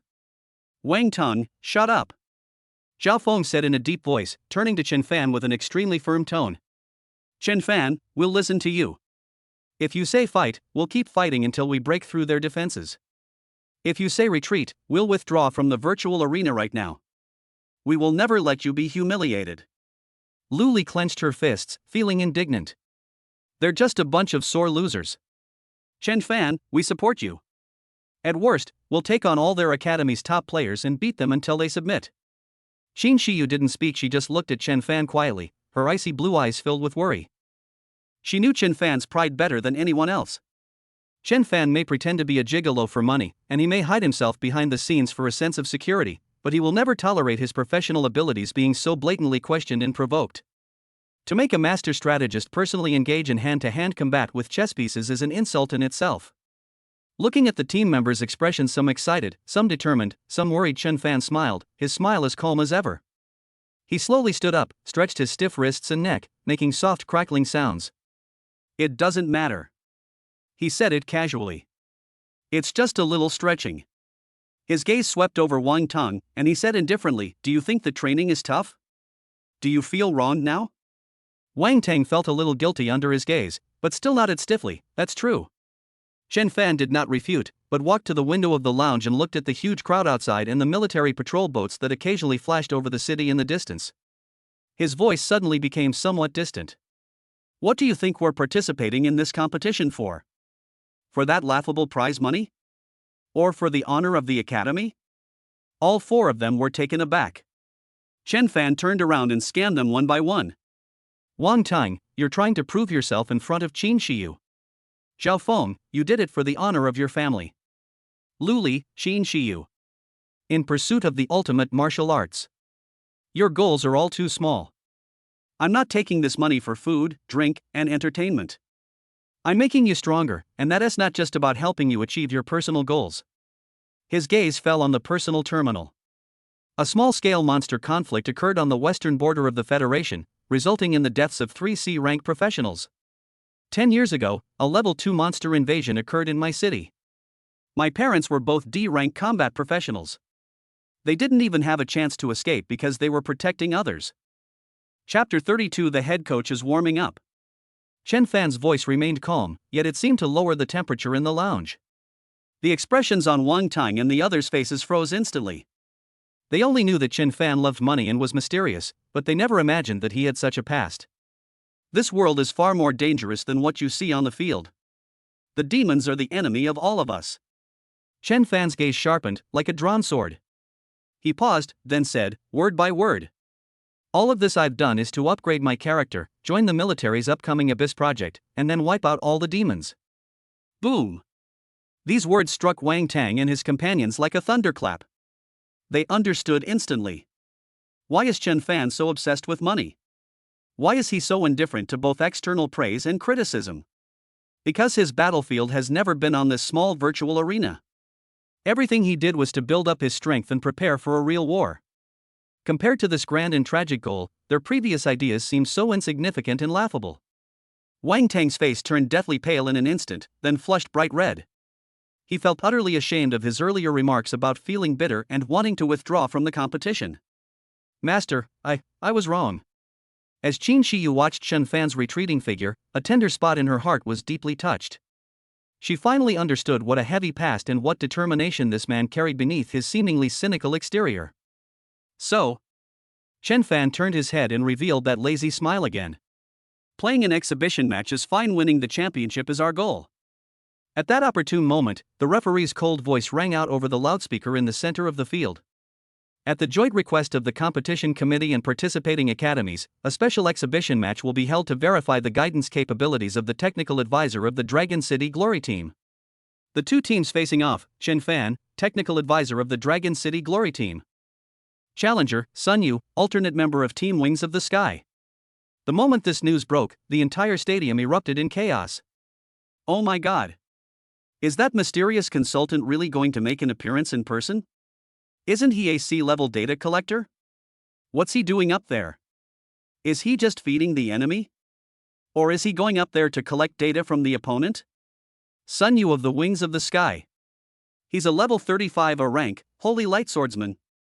Although he's a candidate, his strength is enough to crush most of the academy's regular captains. This is absolutely historic. The head coach is warming up. Amidst the watchful eyes of the crowd, Chen Fan lay down in his landing pod. Buzz! A flash of light, and Chen Fan's figure appeared on the endless arena. Opposite him, the holy light swordsman named Sun Yu was already on high alert. He wore magnificent silver armor, held a runic longsword, and radiated a holy and powerful light. His face was full of confidence and a hint of barely perceptible contempt. Don't say I'm bullying you. Sun Yu arrogantly raised his chin. You make the first move, let me see just how capable you are as this god mentor. The holographic projection system began generating attribute panels at Chen Fan's feet. Everyone held their breath, countless eyes fixed on the light screen that was about to appear. They all wanted to know what kind of person this man who created a legend was. Name, Chen Fan. Occupation, Gatherer C. The moment the job information was displayed, the entire audience erupted in uproar, followed by deafening laughter and boos. Ha ha ha ha. It really is a C-level gatherer. Am I seeing things? Has Dragon City Academy gone mad? It's over, Longcheng is going to lose all face. The legend is going to become a joke. A gatherer challenging an A-rank holy light swordsman? That's the funniest joke of the century. However, the next second, as the attribute data in the latter half of the panel slowly lit up, all the sounds seemed to be abruptly stopped, as if an invisible hand had grabbed their necks. Level, LV-17. Strength, 500. Agility, 500. Physical fitness, 500. Spirit, 500. Generating combat stats based on 4-dimensional attributes. The world fell completely silent at that moment. Dead silence. A deathly silence so profound you could hear a pin drop. In the commentary booth, old Wang's mouth was agape in an O shape, big enough to fit a fist, and the documents in his hand scattered all over the floor with a clatter, but he was completely unaware. In the live stream, the barrage of comments, which flowed like a waterfall, froze for a bizarre 5 seconds.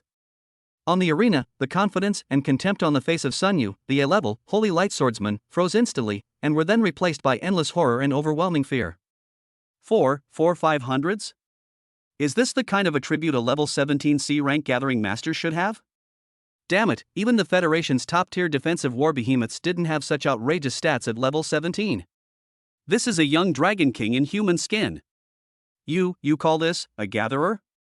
A tearful shout rang out from a corner of the audience, instantly expressing the feelings of everyone present. Bite. The starting bell seemed so jarring at that moment.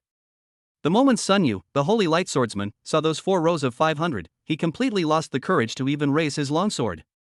His mind went blank, and his fighting spirit crumbled. Chen Fan's figure only blurred for a moment in place.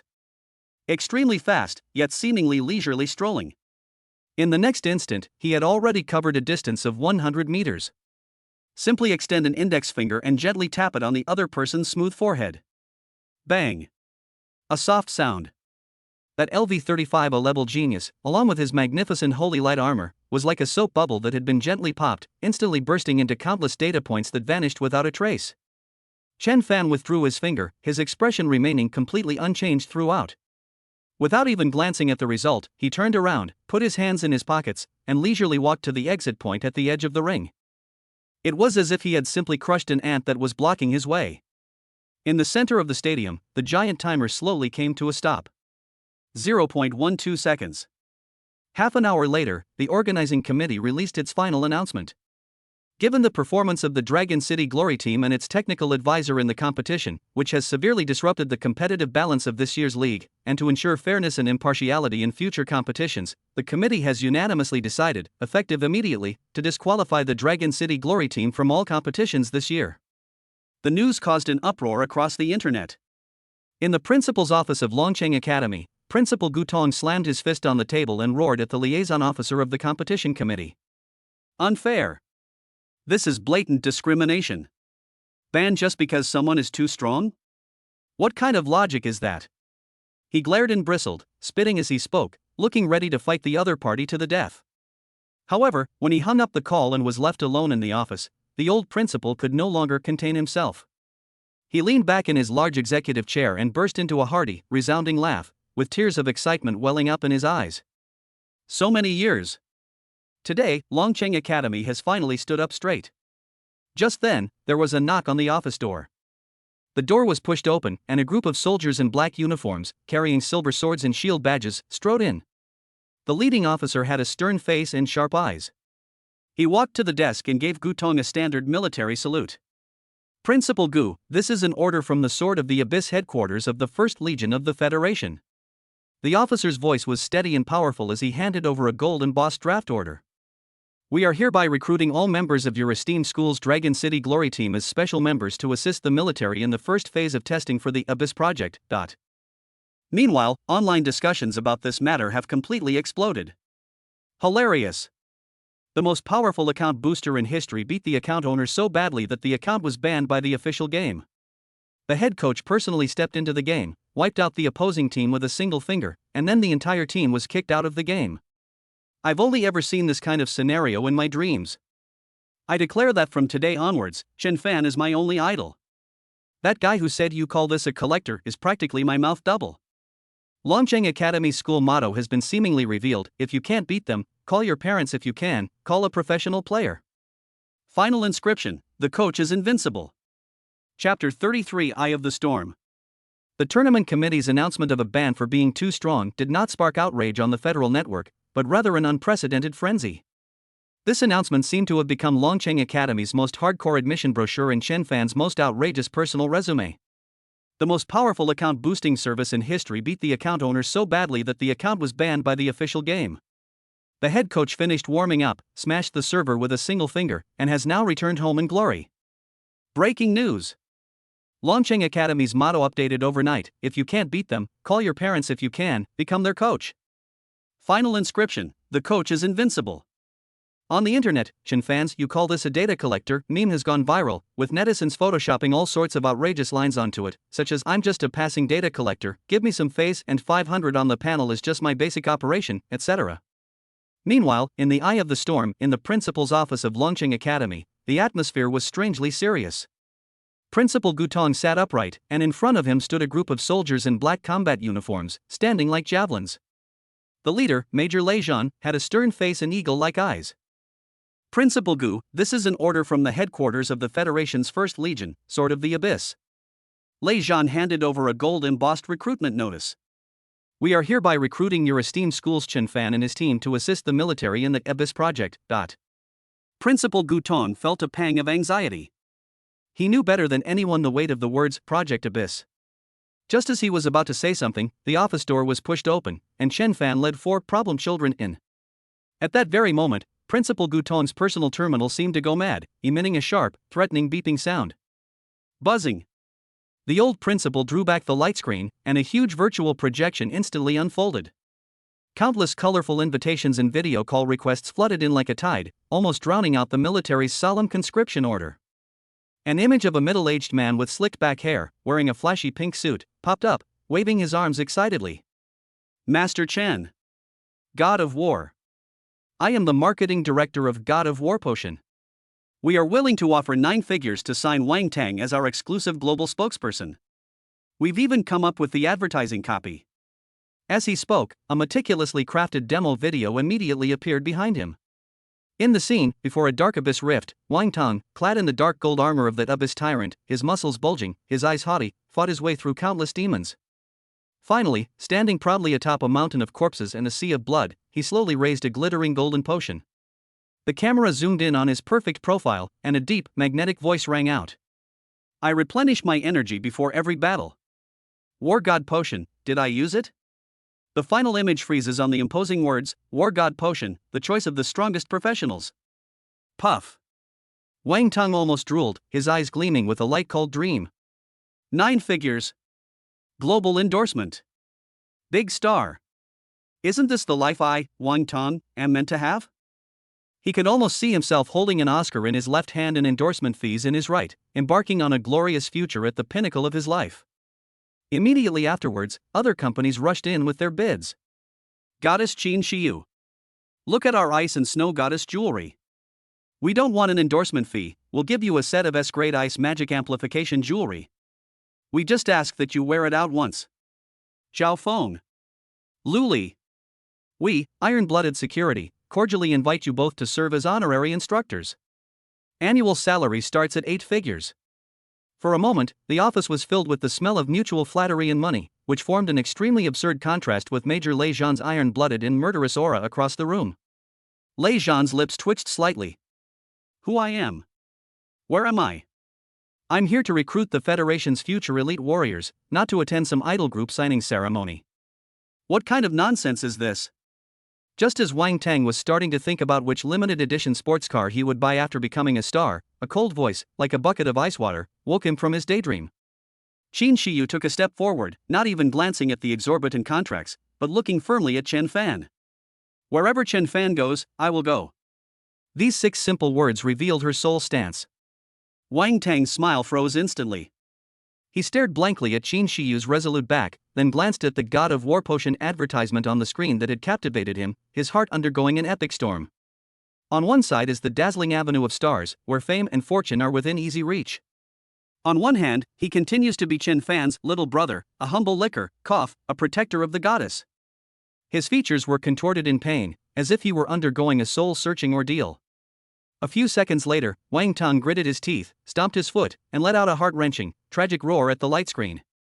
"I, Wang Tang, refuse." He held his head high, adopting a saintly posture that regarded money as dirt, and said with deep sorrow, "You think you can buy my loyalty with a mere 9 figures? Impossible. We are a team. We share the same honor. The Master's will is my direction. Shiyu's safety is my mission." After saying that, he resolutely stood behind Qin Shiyu, his expression tragic. Zhao Feng and Luli exchanged a glance and silently stood behind Chen Fan. In the office, only Major Lei Zhan's bewildered face and Principal Gutong's face, which was turning purple from trying to suppress his laughter, remained. All eyes eventually turned to Chen Fan. It was a meteoric rise, accepting astronomical commercial endorsements and reaping both fame and fortune. Or should they answer the call and throw themselves into the Federation's most dangerous battlefield? Major Lei Zhan's expression remained cold and stern, but he was already prepared to be rejected or to be presented with harsh conditions. After all, the value of this team is truly astonishing. However, Chen Fan's next reaction surprised everyone. His calm and languid demeanor vanished, replaced by an almost fawning, radiant smile. He strode up to Lei Zhan and, before the other could even react, warmly extended both hands and firmly grasped Lei Zhan's hands. "We accept. Of course we accept. Serving the Federation is the inescapable responsibility of us awakened beings." Chen Fan spoke with such righteous indignation and awe-inspiring integrity. Wang Tang, Zhao Feng, Lu Li, and even Principal Gutong were all dumbfounded. "Master, you agreed so easily? So readily? You didn't even blink at that 9-figure endorsement contract." Only Qin Shiyu, looking at Chen Fan's overly enthusiastic smile, had a barely perceptible curve at the corner of her mouth. She knew the real show was about to begin. Sure enough, Chen Fan changed the subject, his smile becoming even more friendly. He rubbed his fingers together and said in a consultative, slightly ingratiating tone. "However, Major Lei Zhan, you see, our team is new here, with elderly parents, and young children to feed, for SSS-level geniuses who are practically starving. The daily expenses for food and supplies are just too high. So, could the enlistment fee, or rather the settling-in allowance, be increased a bit more?" Puff. Wang Tum almost fainted on the spot because he couldn't catch his breath. "OMG. Master. Where is your class? Where did your heroic spirit of wiping out all the demons go? How come they've suddenly started haggling over enlistment fees?"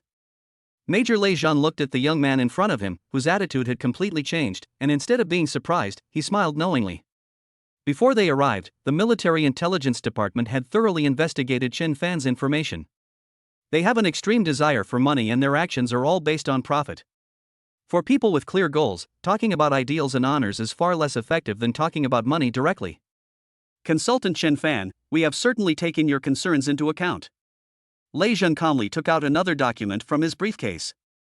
It wasn't a conscription order, but a special supply agreement. No matter how much a one-time settlement allowance is given, it cannot reflect the true value of your team. He pushed the documents in front of Chen Fan and said something that made the air in the entire office freeze. Therefore, the headquarters has granted special approval. Effective immediately, the Federal 1st Legion will buy back all materials from monsters hunted by the Dragon City Glory Squad during their missions in unlimited quantities at 10 times the market price. There is no upper limit. 10 times? Boom! It felt as if 100,000 tons of TNT had been detonated simultaneously in Chen Fan's mind. He stared blankly at Lei Zhan, the light in his eyes more dazzling than all the company logos on the screen combined. Tenfold return. And there's no limit. What does this mean? This means that his money-making speed has increased by an order of magnitude. Originally, it would have taken 1 million yuan to level up, but now you only need to collect materials worth 100,000 yuan. This is hardly a conscription order. This is clearly a VIP recharge card with unlimited credits sent to him by the military. Lei Zhan chuckled inwardly as he looked at Chen Fan's greedy expression.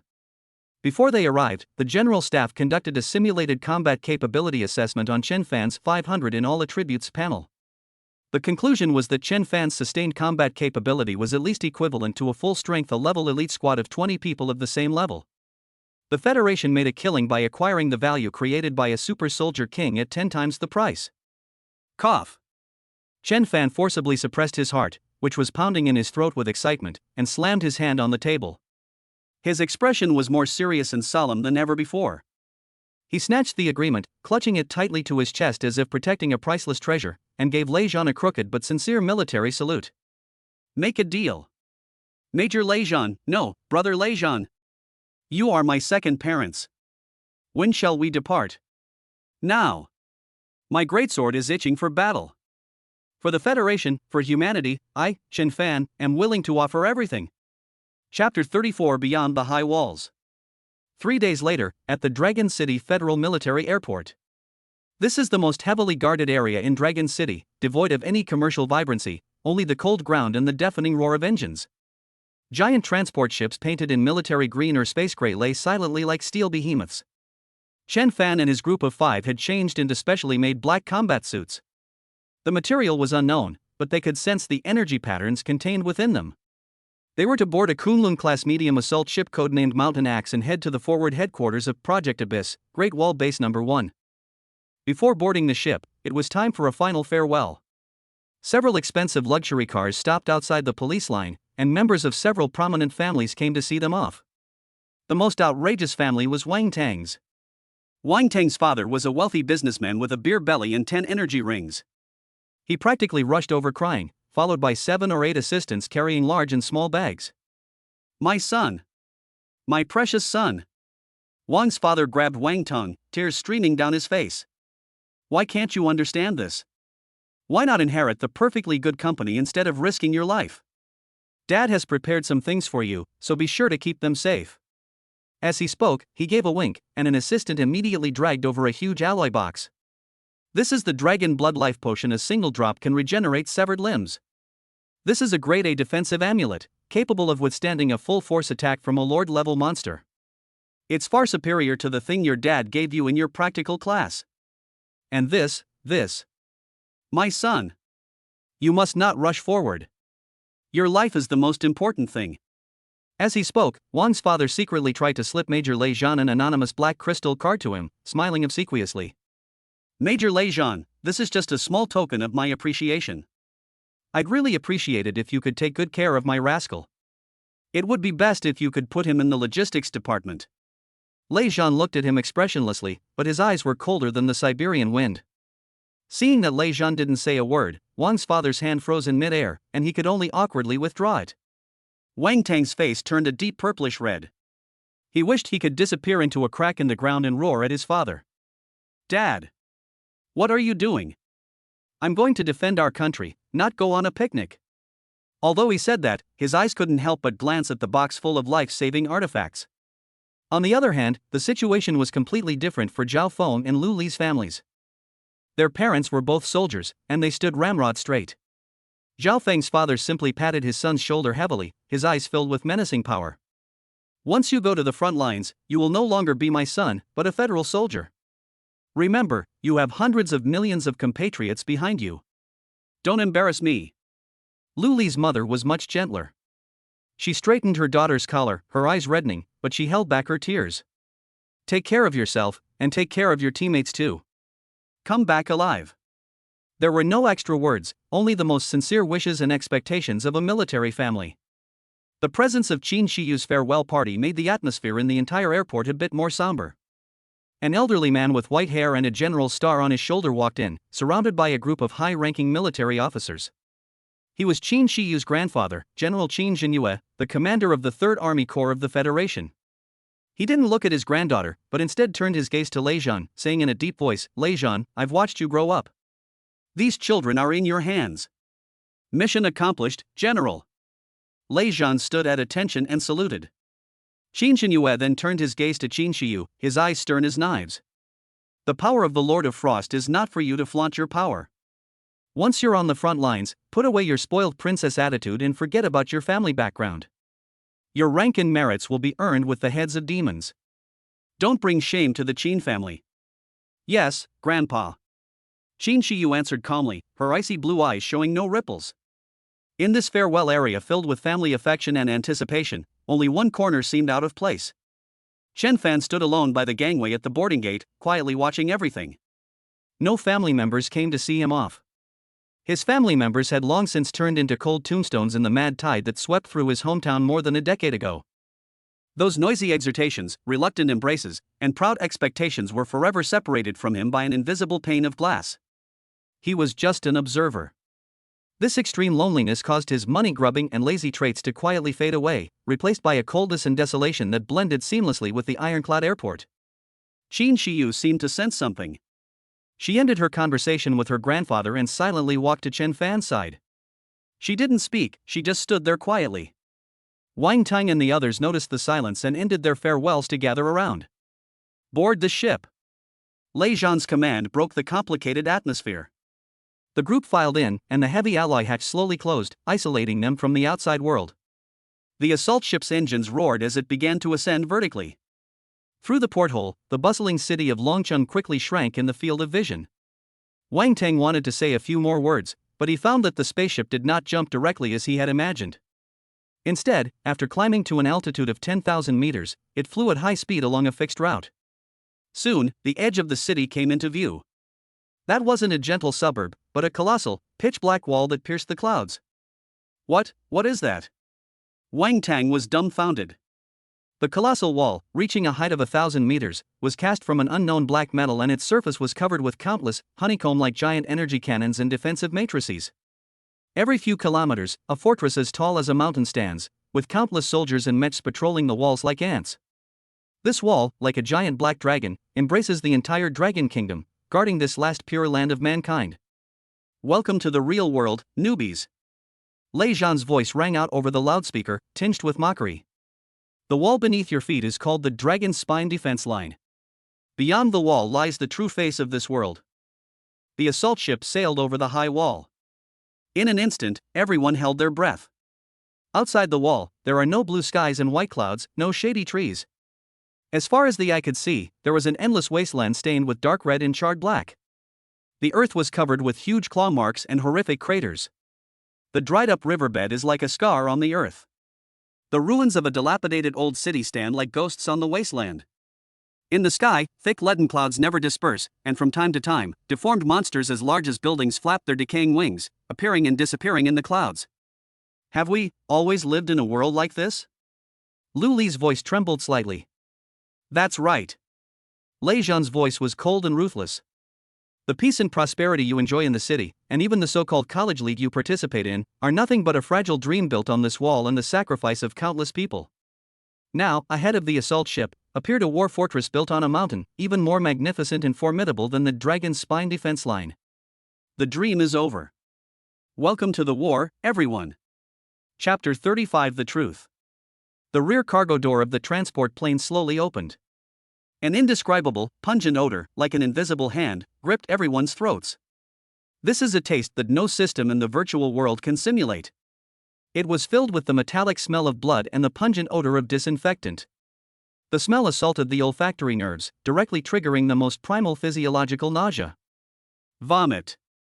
Lu Li was the first one who couldn't hold back. She rushed to the hatch and, leaning against the cold alloy bulkhead, began to retch violently. Her pretty face turned bright red due to lack of oxygen and discomfort. Wang Teng's Adam's apple bobbed violently, and his face turned deathly pale. He forcibly suppressed the urge to vomit that was also rising within him, but his face, which always wore a confident smile during the league matches, was now stiff and bloodless. There is no background music like in a league match, no system-matched light and shadow effects when professionals unleash their skills, and no roaring crowds. There were only two kinds of sounds on the tarmac. The wounded soldiers deliberately suppressed groans of pain and the tap, tap, tap sound of the soldiers running. After we get off the plane, everyone stay close to me, don't look around, and don't fall behind. The squad leader of the 1st Legion, Han Shui, was in charge of receiving them. A female officer with sharp eyes and a cold expression has served in the military for more than 10 years. The 4 members of the team exchanged glances, suppressed their discomfort, and followed one after another. Chen Fan was the last one. As he stepped onto the base's ground, the smell of death and decay made him unconsciously clench his fists at his sides. His fingernails dug deep into his palm, bringing a sharp pain that finally pulled him out of the bloody memories of the massacre that swept through his hometown 10 years ago. Kill all the demons. The thought, like a brand, resurfaced in my mind. But this time, when he looked up and saw a heavy truck not far away hoisting a mountain of monster corpses, another more realistic and urgent thought also popped into his head. These should all be worth a lot of money, right? 10 times the return. The short 300-meter walk from the tarmac to the command center felt like an eternity to them. A nurse carrying a medical kit hurried past them, her white coat splattered with a mixture of dark red and black blood.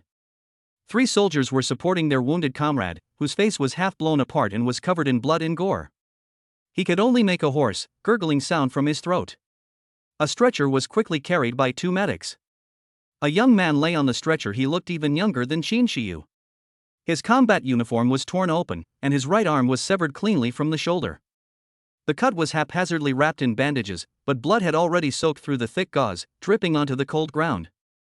The young soldier's lips were bluish-white from blood loss, and his body was trembling violently without his consent. Wang Tang's gaze was fixed on the empty sleeve. His palms, gripping the battle axe, were covered in cold sweat, and he subconsciously touched his chest. Wang Tang had already hung the A-grade defensive amulet that his father had given him, which was said to be able to withstand a full-force attack from a lord-level monster, around his neck. For the first time, he began to doubt whether this priceless amulet could really protect him. Even if it can block the attack, can it make the severed arm grow back? Qin Shiyu's breathing became somewhat rapid. Born into the prestigious Qin family of the Federation, she had read more war reports than fairy tales since childhood, which recorded countless cold casualty figures. But all the numbers pale in comparison to the bloody scene before her eyes, which made her understand the true weight of her grandfather's words, "Use the heads of demons to exchange for military merits." Her gaze unconsciously drifted towards Chen Fan. However, while everyone was stunned by the horrific scene before them, Chen Fan's eyes were unusually calm, even seemingly expectant. Zhao Feng and Lu Li walked side by side, both with their lips pursed, not uttering a word. Zhao Feng's hand was already resting lightly on the shield at his waist, a subconscious defensive stance. The shield will grow larger as long as energy is poured into it. The doors to the command center opened, and a tense, almost frozen atmosphere immediately enveloped the area.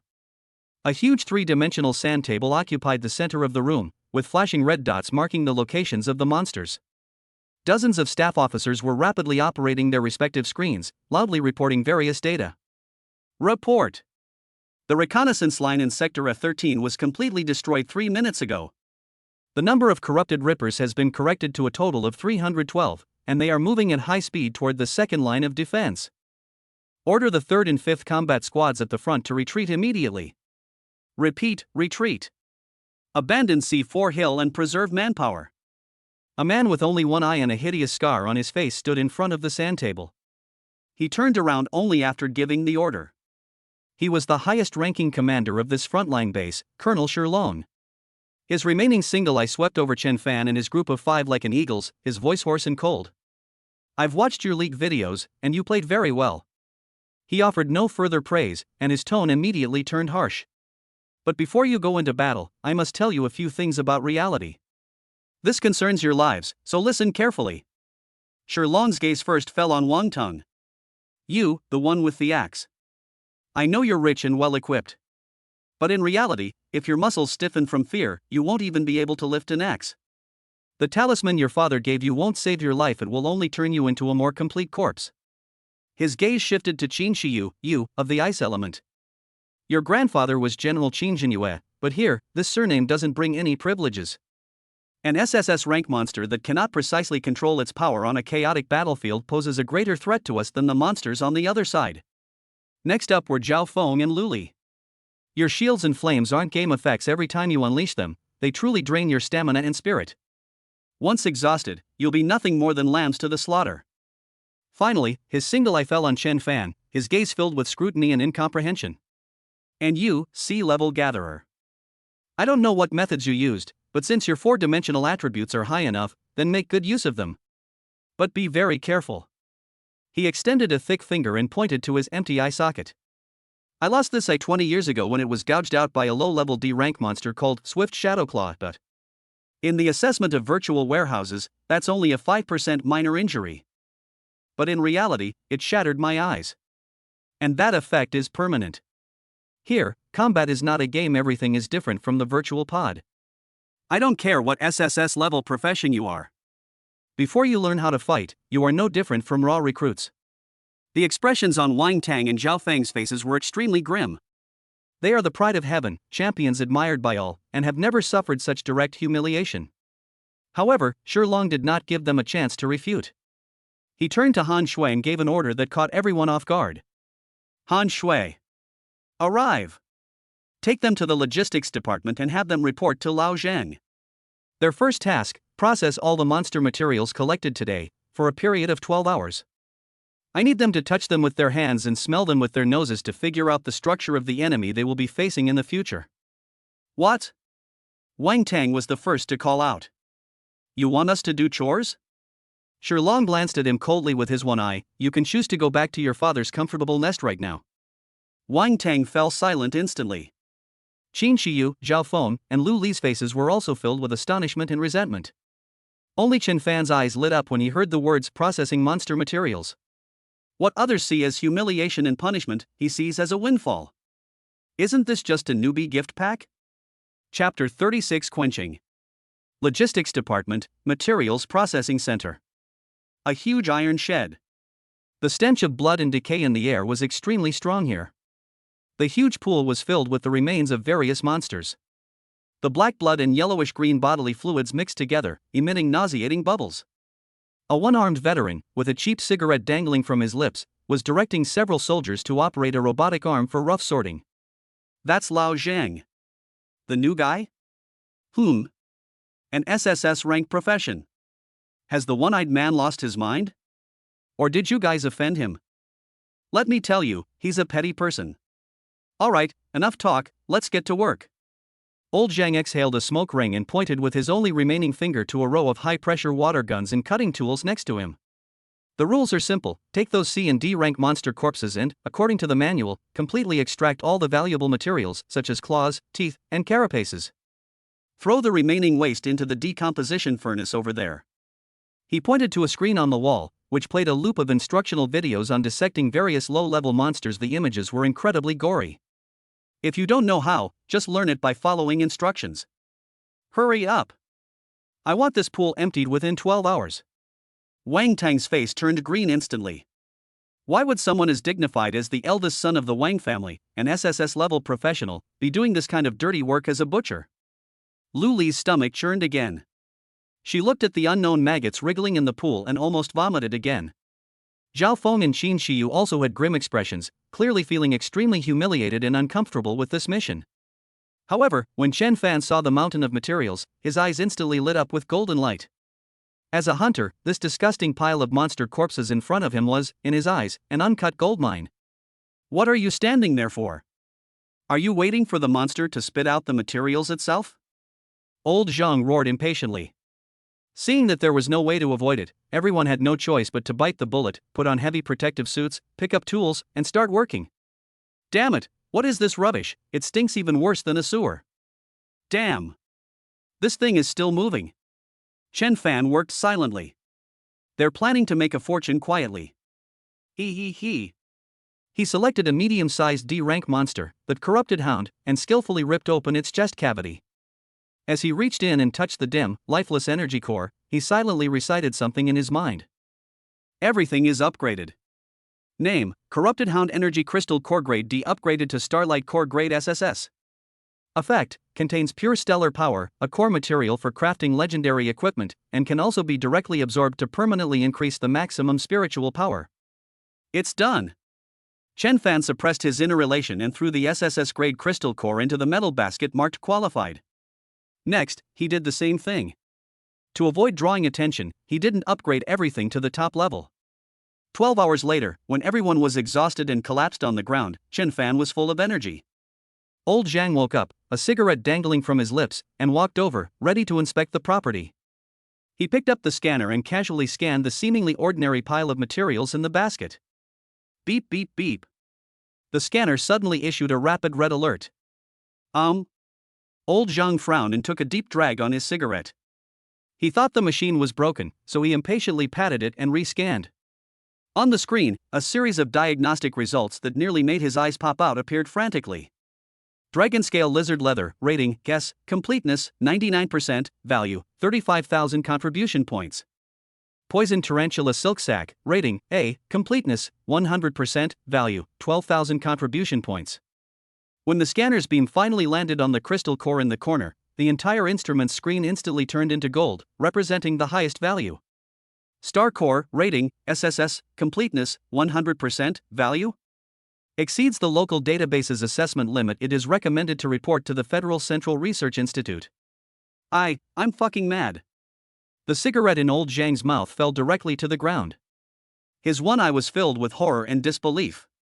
He suddenly grabbed Wang Tang by the collar. Where the hell did you get this stuff? Don't tell me you dug it out of this pile of garbage. Wang Tang and the others were completely dumbfounded. They were clearly dealing with the lowest grade goods, so how could so many top grade S level and even SSS level materials suddenly appear? Sir, we were just doing what you ordered. Chen Fan scratched his head innocently. Perhaps, our handling method was better? Or, we were just lucky and encountered a mutated one? Old Zhang stared intently at Chen Fan, his gaze seemingly trying to see right through him. But in the end, faced with the bewildered expressions of these gifted young people, he could only attribute it to some kind of 1-in-a-million newbie luck. Ultimately, after reporting an emergency evaluation, this batch of materials brought a total of 3.7 million contribution points to the Dragon City Glory Team. According to the tenfold recovery agreement signed between Chen Fan and the military, this means a huge sum of 37 million federal credits is about to be deposited into the team's account. We've struck it rich. Faster than robbing a bank. Just as Chen Fan was secretly overjoyed, Han Shui, dressed in a black, form-fitting training uniform, appeared at the entrance of the treatment center. She glanced at old Zhang's distraught appearance and a smile appeared on her lips. It seems you've had good luck. However, on the battlefield, luck is unreliable. Come with me, your good luck ends here. Hell begins with standing meditation. In an environment with 3 times the gravity, maintain the most standard combat posture and stand motionless for an hour. 10 minutes later, Wang Tang's arms began to tremble. 30 minutes later, he suddenly knelt down on one knee. Chen Fan, the only gatherer in the team, became the most reliable one. His terrifying 4-dimensional attributes demonstrated an unparalleled advantage at this moment. Look at your captain.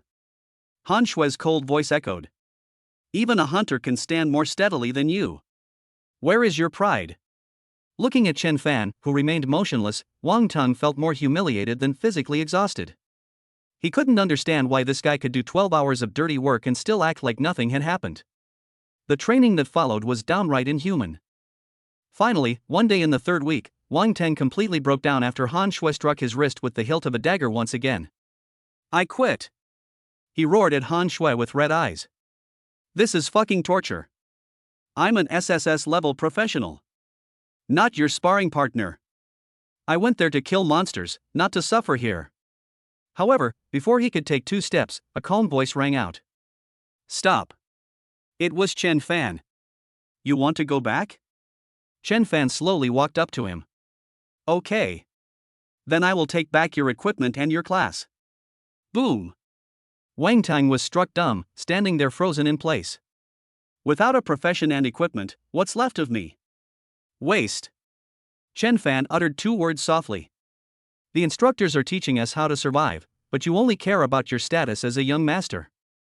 Wang Tang behaved himself. He silently walked back, picked up the battle axe, and bowed deeply to Han Shui, instructor. I was wrong. On the last day of the 1-month deadline, piercing alarms blared throughout the base.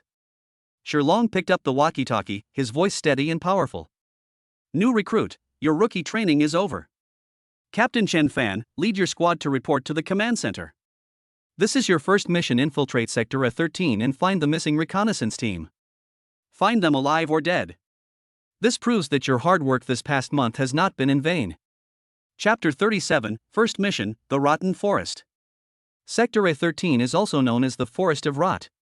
The trees here have become morbidly distorted after being polluted. Thick, pus-like sap flowed from the grayish-black bark. A thick fog permeated the air, carrying a mixed smell of decaying plants and fermenting soil, and visibility was extremely low. Buzz. With a deep engine sound, a heavy tracked armored personnel carrier came to a stop at the edge of the forest. The heavy hatch slammed shut, and Chen Fan and the other 4 jumped out one by one. Remember, you only have 6 hours. Han Shui's icy voice came from the cockpit. 6 hours later, regardless of whether the mission is successful or not, we must return to this coordinate point. If you are 1 minute over the time limit, we will consider you and the Hawkeye squad to have served the Federation. The hatch slammed shut, the armored vehicle kicked up a cloud of dirt, and quickly disappeared into the thick fog. Dead silence. It was as if only the 5 of them remained in the entire world. Cheer up, everyone. Chen Fan's voice broke the silence. He quickly scanned the surroundings and issued the first battlefield command. Zhao Feng in front, Wang Tang on the left, Shi Yu on the right, Lu Li in the middle, and I'll cover the rear. Maintain battle formation and advance under alternating cover. Turn off all unnecessary communication and communicate using gestures. After a month of rigorous training, no one questioned his orders anymore. Wang Tang tightened his grip on the battle axe, his eyes filled with excitement despite his nervousness. After suffering for so long, I can finally get started. Zhao Feng silently activated his arm shield, and a faint blue energy halo appeared intermittently. Xin Shiyu's fingertips were shrouded in cold air, ready to strike at any moment. The team, like a silent dagger, cut into this decaying forest. The soil underfoot was soft and sticky, making a soft gurgling sound with each step. Apart from their own footsteps, there was no sound of insects or birds in the forest. This extreme silence was itself a great pressure. After walking about 2 kilometers, Zhao Feng, who was at the front, suddenly stopped and raised his fist. A gesture to stop moving forward. He pointed to a giant tree not far ahead. A standard federal military dagger was stuck in the tree trunk, its blade half embedded, reflecting a faint, cold light in the dim light. Look over there. Isn't that Hawkeye Squad's equipment? Wang Tang lowered his voice, his tone carrying a hint of joy at having found a clue. They really were here. But Chen Fan's brows furrowed tightly. He cautiously stepped forward and carefully examined the dagger. The dagger was clean and firmly embedded, with no signs of struggle or fighting around it. This is very abnormal. Even in the lowest danger Class A area, an experienced scout would never easily discard their weapon. This dagger doesn't look like it was dropped, it looks more like someone deliberately placed it here. It's like a road sign. Be careful, Chen Fan said in a deep voice. Something's not right. Xin Shiyu seemed to sense the abnormality as well. She closed her eyes, and a large amount of ice element quietly dispersed. It instantly filled the entire forest. A moment later, she opened her icy blue eyes and pointed to the left front. There's a faint smell of blood over there. It's very faint, masked by the fog. The 5 immediately changed direction and headed toward the location Xin Shiyu had indicated. The further you go, the stronger the smell of blood becomes in the air. Finally, they stopped in front of a small open space. Several pieces of Eagle Eye Squad equipment were scattered on the open ground. A tattered tactical backpack, an energy rifle broken in 2, and a first aid kit that had been trampled and deformed. There were drag marks on the muddy ground, as well as several pools of blood that had congealed and turned black. It seems they encountered a battle here, Zhao Feng analyzed. Oh shit. Wang Tang cursed under his breath. I hope they are still alive. Chen Fan squatted down, picked up a bit of black soil, and smelled it. Besides the smell of blood, there was also an extremely faint, strange odor. The smell makes me a little dizzy. Just as he was pondering, Luli, who had been on guard, suddenly let out a suppressed gasp, her finger trembling as she pointed into the depths of the thick fog ahead. Everyone looked in the direction she pointed. 4 figures could be vaguely seen standing at the edge of the thick fog. They wore the same combat uniforms as the missing Hawkeye team, standing in combat formation, motionless, like 4 statues. It's them. They're still alive. Very good. Wang Tang was overjoyed and was about to shout when Chen Fan grabbed him and held him down. She covered her mouth tightly. Wang Tang looked puzzled. Shut up. Chen Fan's gaze was more solemn than ever before. Look at their posture. Only after he pointed it out did the others realize the problem. The 4 men maintained a standard alert posture, but their bodies remained as straight as javelins, completely still. There wasn't even the slightest sway, or even the rise and fall of the chest when breathing. They looked like 4 meticulously arranged mannequins, creating an eerie sense of incongruity. What are they doing? Luli's voice was choked with sobs. No one answered. In the deathly silence, an invisible chill rose from the soles of everyone's feet, instantly spreading throughout their entire bodies. Chen Fan slowly raised his hand, making a ready-for-battle gesture. He focused his mental energy intensely, staring intently at the 4 figures. With attributes far exceeding those of ordinary people, he could see things more clearly than others. The 4 members of the Hawkeye team were pale and their eyes were wide open. But the pupils were unfocused and lifeless, like 2 lifeless glass beads. For such a long time, he didn't even blink. They are dead. No, it's more terrifying than a dead person. Chen Fan's eyes narrowed sharply. He saw it. On the exposed neck of one of the soldiers, a very thin purple vein was pulsating at a fixed frequency. Those are definitely not human blood vessels. Just then, the soldier standing at the front seemed to sense their gaze. His stiff neck cracked with a sharp crack and he turned 180 degrees at an angle that defied human physiology. On his pale face, the corners of his mouth slowly parted, revealing a huge, exaggerated, and malicious smile. At the same time, a hissing sound, not of human origin, came from his throat. Not good. Chen Fan's pupils suddenly contracted, and he roared sharply. Watch out. They're not human. They're being manipulated. Before he finished speaking, the 4 Hawkeye teammates moved at the same time. Their joints were twisted at an inhuman angle, and they were on all fours. Like 4 swift spiders, they pounced on Chen Fan and his group of 5 with a sharp whooshing sound. Chapter 38 Marionette.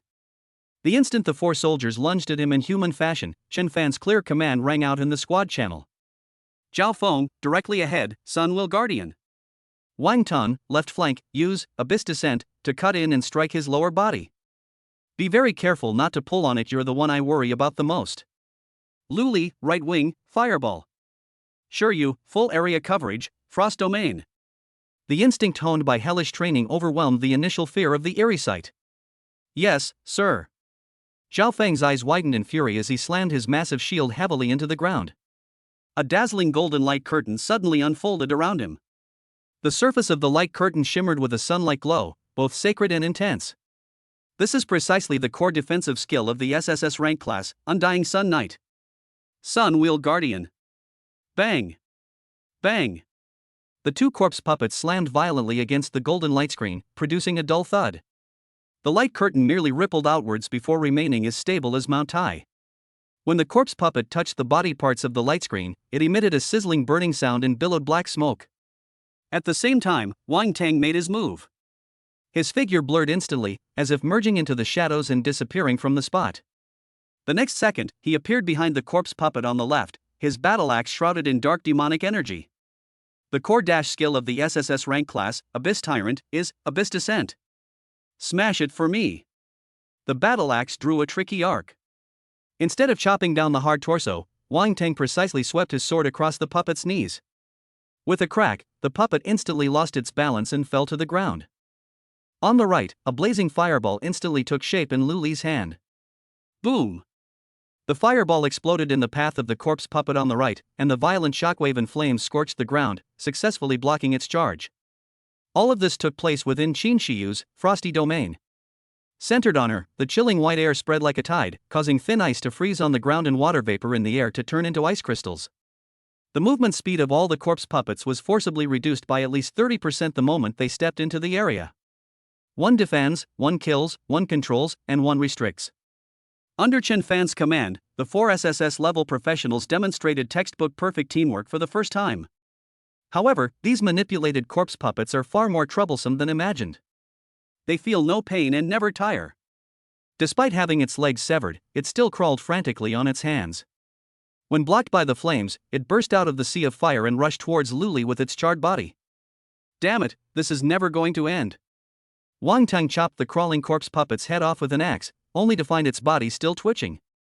The purple vessels rushed straight towards Wang Tang, who was closest to them. Wang Tang reacted quickly and instantly appeared half a meter away.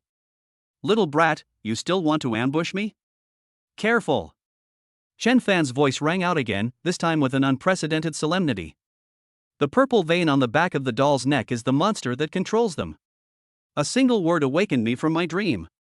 Qin Shiyu's icy blue eyes instantly locked onto her target. With a flick of her wrist, dozens of incredibly sharp ice spikes materialized out of thin air, bypassing Zhao Feng's protective light barrier and striking the back of the necks of the 2 corpse puppets in front of her with the precision of cruise missiles. Put! Put! A thick, purple liquid shot out. The 2 corpse puppets, which were still futilely attacking the Sun Will Guardian, suddenly stiffened, then collapsed limply to the ground as if their bones had been ripped out. The charred corpse puppet that rushed towards Lu Li was tightly bound by a flame whip that she had conjured. The flames at the tip of the whip, like a nimble snake, precisely bite into the back of its neck. Sizzle! With a sound like roasting meat and a stench, the corpse puppet became completely still. The battle is over. The forest fell silent again, with only the heavy breathing of the 4 young men remaining. Looking at the mangled corpses of his comrades on the ground, the joy of victory vanished, leaving only the heaviness of war. The mission is not over yet. Chen Fan broke the silence, his gaze fixed on the deeper darkness. It was a huge cave. It reeks of a foul stench. Hidden inside the cave is a gigantic monster. They are also the culprits behind all of this. Puppet Spider. Faced with the enormous and ugly puppet spider and the many more corpses it controlled, the team was plunged into a fierce battle. Finally, after Zhao Feng's Sunwell Guardian shattered, Wang Tang's health dropped below 50%. As more injuries were inflicted, Wang Tang's attacks became increasingly ferocious. At the critical moment, Chen Fan seized the moment when Wang Tang's puppet spider was stunned and forcefully threw the fireball that Lu Li had condensed. Boom! An incredibly concentrated burst of flame exploded within the demon spider's body. That was Lu Li's idea, to compress and seal the energy of the fireball spell, and have Chen Fan, a pure numerical monster, throw it, making its power comparable to a miniature missile. When they returned to base, covered in blood, carrying the corpses of all the Hawkeye team members and the head of the puppet spider, it was already dawn. Damn it, I thought Sister Han was joking, but I didn't expect she really didn't wait for us. That's a cold-blooded guy. Wang Tang was already panting heavily, but he still couldn't resist making sarcastic remarks. They survived and completed their mission. Frontline base, contribution point exchange hall. When Chen Fan's team's name and that long string of numbers appeared on the big screen, the entire hall fell silent for a moment. Dragon City Glory Squad completed the C-rank mission, Retrieve Eagle Eye, rating, perfect. Additionally killed the B-rank elite monster Puppet Spider, total contribution points rewarded, 3,850,000. Hiss. A collective gasp filled the hall. 3,850,000. This is simply a myth for a newly recruited army. Damn, are these guys off slaying a dragon? Dragon City Glory? That's the league team? I thought they were just here to get some experience. Discussions rose and fell. Just then, a slightly sharp and arrogant voice rang out. Ha, for SSS rank characters teaming up to do a C rank mission, and you dare to brag about it? Everyone looked in the direction of the sound and saw a similarly travel-worn team walking in. The leader was a fair-skinned young man, whose military uniform was impeccable, standing out starkly from the surrounding bloodshed and noise. His name is Lin Hao, an A-level professional, dimensional swordsman, and he comes from a commoner background. With his almost obsessive effort and exceptional talent, he became the most dazzling rising star in this warzone, consistently holding the top spot on the new recruit contribution point leaderboard. Lin Hao despises those chosen ones who are born with a silver spoon in their mouths and obtain SSS-level professions by relying on their family background and bloodline. He pushed up his glasses, his eyes behind the lenses filled with scrutiny and disdain as he glanced at Wang Tang, Xin Shiyu, and Lu Li. What a luxurious lineup. I suppose this C-level mission is like a picnic to you? His words were extremely harsh, causing Wang Tang's face to turn a deep purplish red. What the hell did you say? Say it again if you dare. Wang Tang clenched his fist and was about to step forward. What? Did I hit the nail on the head? Lin Hao chuckled lightly, completely disregarding Wang Tang. His gaze finally settled on Chen Fan, and the contempt in his eyes reached its peak. Oh, I almost forgot, there's also a C-rank, gatherer, in the team. Let me guess your role? Cleaning up? Ha ha. Ha ha ha ha.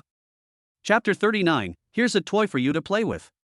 Lin Hao's laughter echoed in the hall, filled with undisguised malice. From childhood to adulthood, Lin Hao has always loathed all kinds of rich kids, believing them to be parasites on the Federation. Ha ha. Ha ha ha ha. His squad members around him burst into laughter, looking at Chen Fan as if he were a clown. Dude. You're already a C rank, and you're just joining in the fun in the Legion? A hunter? You might as well go back to the city and farm. Wang Tang's anger was about to erupt, but Chen Fan stopped him with a calm look. Lin Hao snorted disdainfully. In his opinion, arguing with a C-level collector was a degrading act. He didn't bother to say another word and walked straight to the counter in the contribution point exchange hall. He wanted to use his absolute strength and military achievements to prove that there was an insurmountable gap between him and these guys who relied on their families. Hello. Lin Hao approached the counter and deliberately raised his voice a little to ensure that enough people in the hall could hear him. Did the dimensional crystal arrive today? I want to redeem it. His voice was full of pride and anticipation. For this S-class strategic material that could qualitatively change his strength, he had been fighting on this bloody battlefield for a whole year, giving up almost all his rest time. Today is the day to reap the rewards. The staff immediately looked at him with respect and quickly began to investigate. Okay, Captain Lin Hao, please wait a moment. A moment later, the staff member showed regret and embarrassment. I'm sorry, Captain Lin Hao. Dimensional crystal requires 5 million contribution points. Your account currently has 3.85 million points, you are 1.15 million short. Lin Hao's confident smile instantly froze. Impossible. He cried out in a hoarse voice. I've already calculated it. The reward from this mission, combined with my previous savings, should be just enough. The staff member explained cautiously. Well, because the number of monsters in the areas where dimensional crystals are produced has recently surged, mining has become extremely difficult. Therefore, the Alliance temporarily raised the exchange rate. This notice was just issued yesterday. The price has gone up? Lin Hao was struck dumb, completely stunned. He felt a rush of blood to his head. The hopes he had worked so hard for a year had vanished at the last moment, leaving him almost breathless. Then, could you reserve it for me in advance? His voice was pleading. At most 1 week. I'll be back from my next mission and I'll definitely be able to finish it. It definitely can. I'm very sorry, Captain. The staff member bowed apologetically. As stipulated, all strategic materials cannot be reserved in advance and must be redeemed on the spot. Lin Hao's face instantly turned ashen. He felt as if the eyes of the entire hall were piercing him like needles, filled with mockery. He was overwhelmed by endless embarrassment and anger. Just then, Chen Fan and his team strolled leisurely to the counter. He glanced at the dimensional crystal on the screen, then at the dejected Lin Hao, and pointed to an inconspicuous corner at the very bottom of the list. Give me one of these space shards. Upon hearing this, the surrounding crowd let out a suppressed chuckle. I thought he was going to buy it to slap Lin Hao in the face. Exactly, and they ended up buying this piece of junk. Space fragments, basic space material, with mixed energy and poor stability. Required contribution points for exchange, 30,000. One costs 5 million, the other only costs 30,000. One is the bright moon in the sky, the other is mud on the ground. Everyone thought that this sea-level collector had been provoked by Lin Hao and was deliberately trying to gain attention by making a spectacle of himself. The staff were also somewhat embarrassed. However, he still followed the procedure and handed Chen Fan a piece of space fragment that was only the size of a fingernail and had a dark gray color. The stone looks almost identical to the gravel on the roadside. Chen Fan held the dull gray pebble in his palm, walked to a corner where no one would notice, and a faint golden light flashed and disappeared. Then, he turned around and walked back to Lin Hao. Lin Hao raised his head, staring at Chen Fan with venomous eyes. He felt that the other person was just there to laugh at him. I heard you want some space-related materials, but you don't have enough money? Although Chen Fan's tone was calm, his words were like a knife piercing Lin Hao's heart. Before Lin Hao could answer, Chen Fan casually tossed the newly exchanged junk pebble, which arced through the air and struck Lin Hao squarely in the chest before bouncing off. Here, take this and play with it. Chen Fan looked down at him as if he were dismissing a beggar. We're all team leaders, this is a little something for you. You're asking for it. Lin Hao felt he had been utterly insulted. That guy. This is outrageous. He suddenly reached out and caught the falling pebble in mid-air. Then, he exerted force with all 5 fingers, wanting to crush this trash into powder in front of everyone. But the moment his finger touched the pebble, he was struck dumb, frozen in place. The anger on his face froze instantly, replaced by utter shock. This? What's this? What is this terrifyingly pure dimensional energy?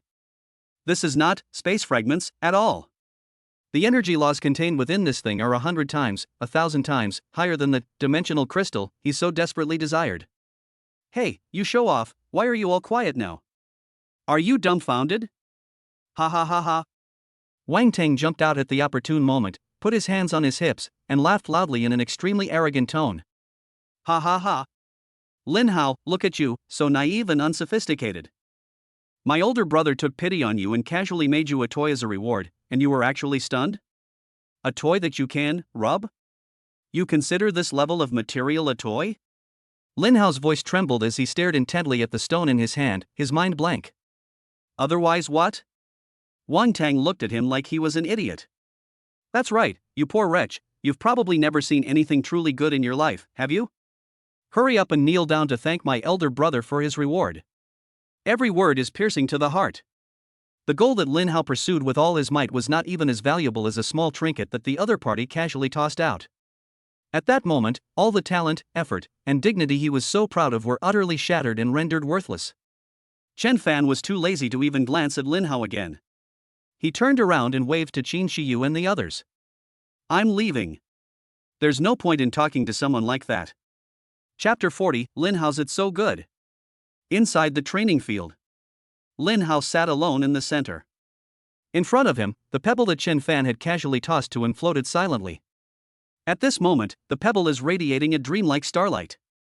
Lin Hao's expression was unpredictable, and his eyes were extremely complicated.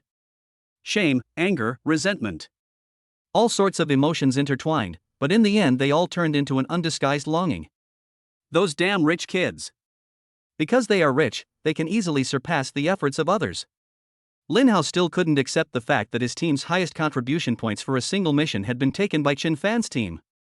He muttered curses under his breath, as if that would make him feel a little better. I'm different from them. I've climbed to where I am today step by step through my own talent and hard work. I absolutely do not need anyone's charity. That being said, his body language betrayed him. Upon returning to the base, he rushed into the training room almost immediately and retrieved the divine artifact. With just a preliminary perception, he discovered that his understanding of the laws of space was soaring at an unprecedented rate. Those previously obscure and difficult bottlenecks are as fragile as a thin sheet of paper in the face of the Taoist charm emanating from this pebble, easily broken with a single puncture. This temptation. He simply couldn't resist. I'm just borrowing it temporarily. Lin Hao made excuses for himself, his eyes fixed on the divine object. Once I use it to break through to a higher realm, I will repay this humiliation to you 100-fold. Having made up his mind, he no longer hesitated, took a deep breath, and fully immersed himself in the task. Buzz! A vast and boundless spatial force instantly enveloped him. He felt that he had become the master of space, and his understanding of spatial power was improving rapidly. The casting speed of the class skill, Dimensional Slash, is more than 3 times faster than before. And its power increases exponentially. Originally, he could only unleash 3 spatial rift blades, but now, with a casual wave of his hand, he can create 9. Ha ha ha ha. Immersed in the exhilarating feeling of his rapidly increasing power, Lin Hao couldn't help but let out an excited laugh. He could almost see himself surpassing everyone else, crushing Chen Fan's indifferent face under his feet. Just then, the training room door slid open with a whoosh, and a nonchalant voice came in. Hey, isn't this Captain Lin Hao, the genius ranked #1 in our war zone? Hidden here secretly using the toys my older brother gave me?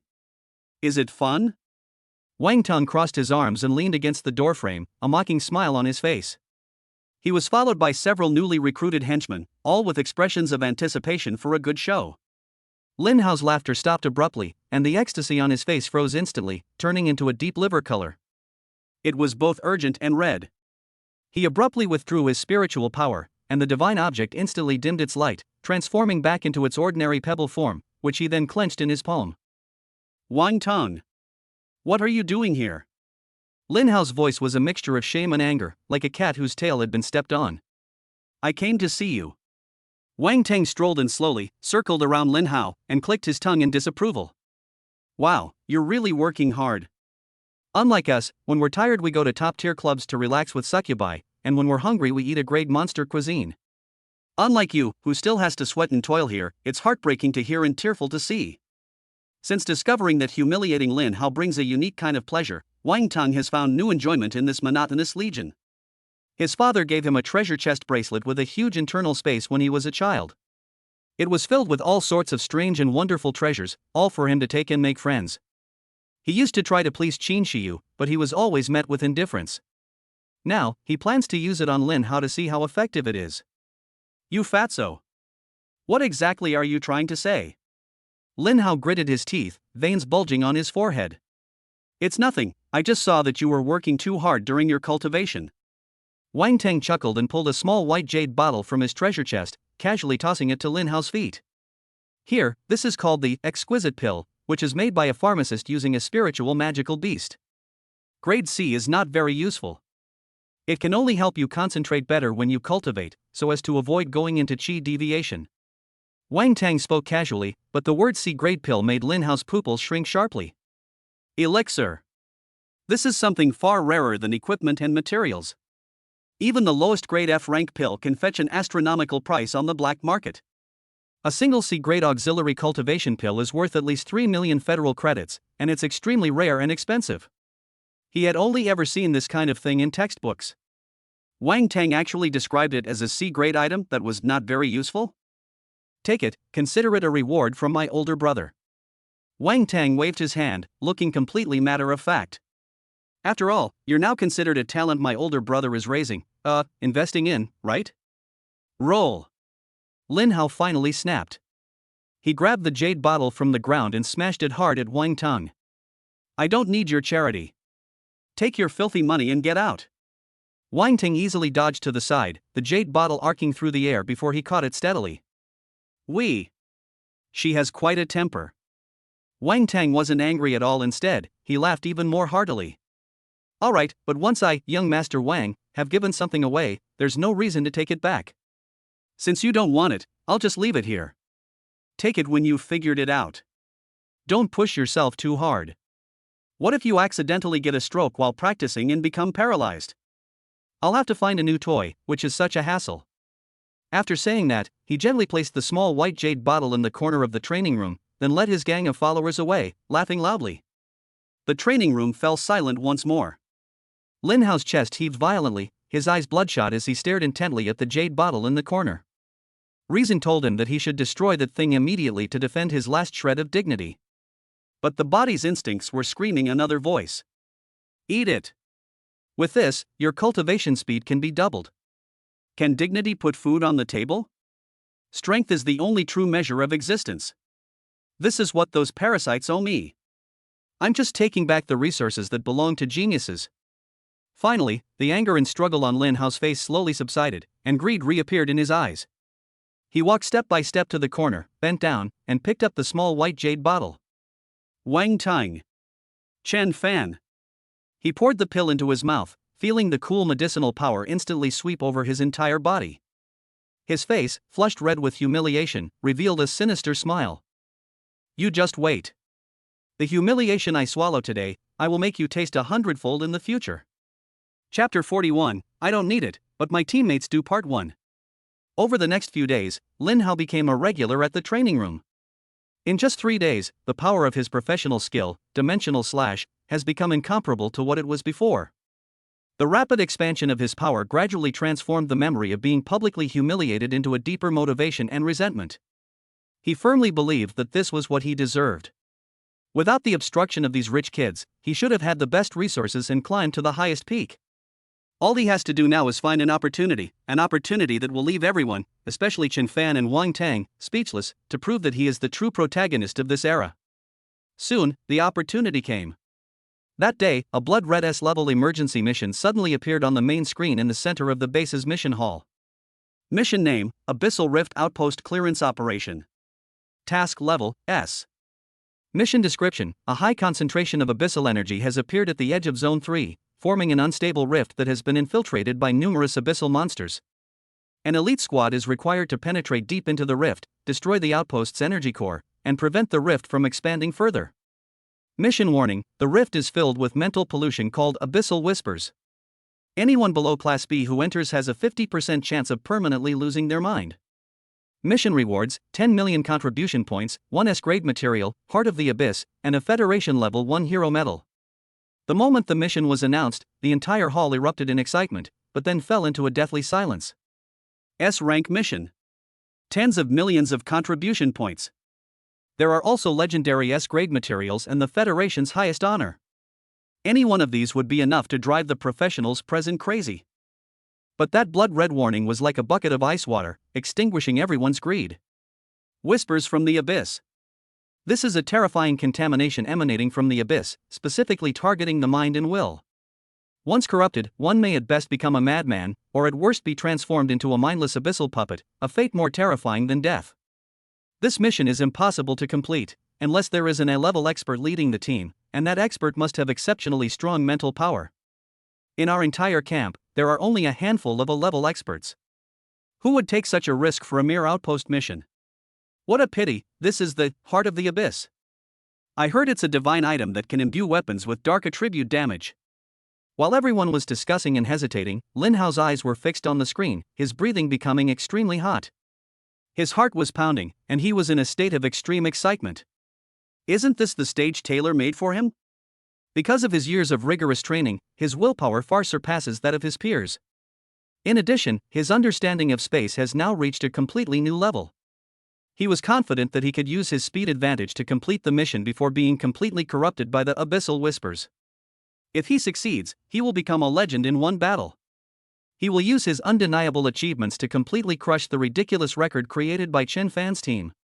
Just as he was suppressing his excitement and preparing to step forward to accept the mission, that familiar yet hateful voice rang out again. Tisk, are they getting ready to risk their lives on an S-rank mission? Wang Tang, along with Qin Shiyu and the others, strolled over leisurely, their faces full of disdain. He pointed to the Heart of the Abyss icon on the screen. I have similar materials, do you want them? Just ask and I'll give it to you. Lin Hao clenched his fist instantly, stepped out of the crowd, and stared coldly at Wang Tang. I told you. I don't want your charity. Since you look down on the Heart of the Abyss, then don't block our way. Hey, Captain Lin Hao, are you really going to lead your team to fight to the death? Wang Tang let out an exaggerated shout. Don't do anything rash. With your piece of junk, you'd probably be gone without a sound once you went in. My strength doesn't need your evaluation. Lin Hao said proudly. Fine, you have the ability and the backbone. Wang Tang nodded repeatedly, then seemed to remember something. He quickly started rummaging through his storage bracelet again. A moment later, he pulled out a black cloak that exuded an ominous yet luxurious aura. I searched for a long time. I was going to find an S-grade, Holy Light Protection, for you, but it turns out I threw it away last month because it was taking up too much space. Wang Tang looked annoyed and then threw the black cloak in his hand to Lin Hao. Alright, you can make do with this shadow cloak for now. It's also S-rank, which greatly reduces your immunity to mental attacks. Although the design is from 3 years ago and is outdated, it's still better than you going in naked to your death. It was given to me by my dad a long time ago, and I've been keeping it at the bottom of a box. I was planning to dispose of it at the recycling center next time. Take this and wear it, just so you don't die. After he finished speaking, the entire room fell silent. All eyes were focused on the cloak that Lin Hao had caught. Shadow Cloak. Top-tier S-class armor that ranks among the best in the equipment encyclopedia. Rumor has it that this is the final work of the Alliance's chief designer, and because the materials were exhausted, there are only 3 pieces in the world. Its core ability is to isolate all negative spiritual influences. It can be described as the perfect nemesis of this Abyssal Rift mission. This is a life-saving piece of equipment. Lin Hao felt as if an invisible hand was tightly gripping his throat. He looked down at the cloak in his hands, at its smooth texture and its deep, night sky-like luster. But this divine artifact was delivered into his hands along with the most vicious humiliation.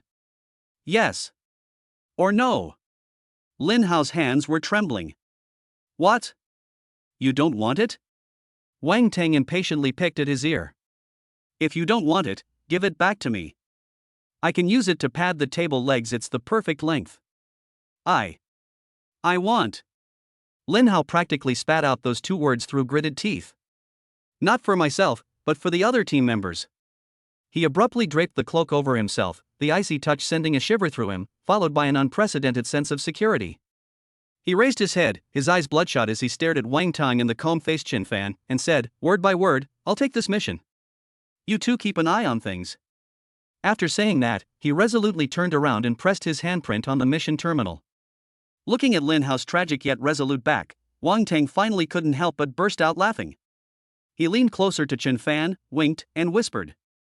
This guy is really hypocritical. Look at him, he used to look down on our better equipment. Now when I see good equipment, I can't take my eyes off it. What do you mean, return? I got it for my teammate, oh. Wang Tang imitated Lin Hao's tone and burst into laughter.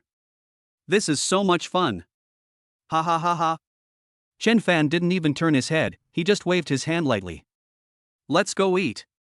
Chapter 42, I don't need it, but my teammates do part 2. Time passed day by day. After Lin Hao and his team entered the Abyss Rift, they were completely cut off from contact. In the mission lobby, under the Blood Red S rank mission, a gray in progress label has been added. The atmosphere at the base became somewhat delicate. Some people admired Lin Hao's courage and came to the hall every day, hoping to see the hero return in triumph. Some people secretly shook their heads, thinking that Lin Hao was just acting impulsively, leading a whole team to their deaths. He's been inside for almost a week now, and I'm guessing he's in grave danger. Sigh, it's an S-rank mission after all, and it's in the Abyss-contaminated zone. It's too difficult. That Lin Hao is too arrogant, he'll suffer a great loss sooner or later. Wang Tang scoffed at these comments. That guy's better off dead inside, so he won't come out and get in the way. Although Wang Tang said this, his eyes kept glancing towards the entrance of the mission hall. This week, he will be ready to appear in the mission hall as soon as he finishes training.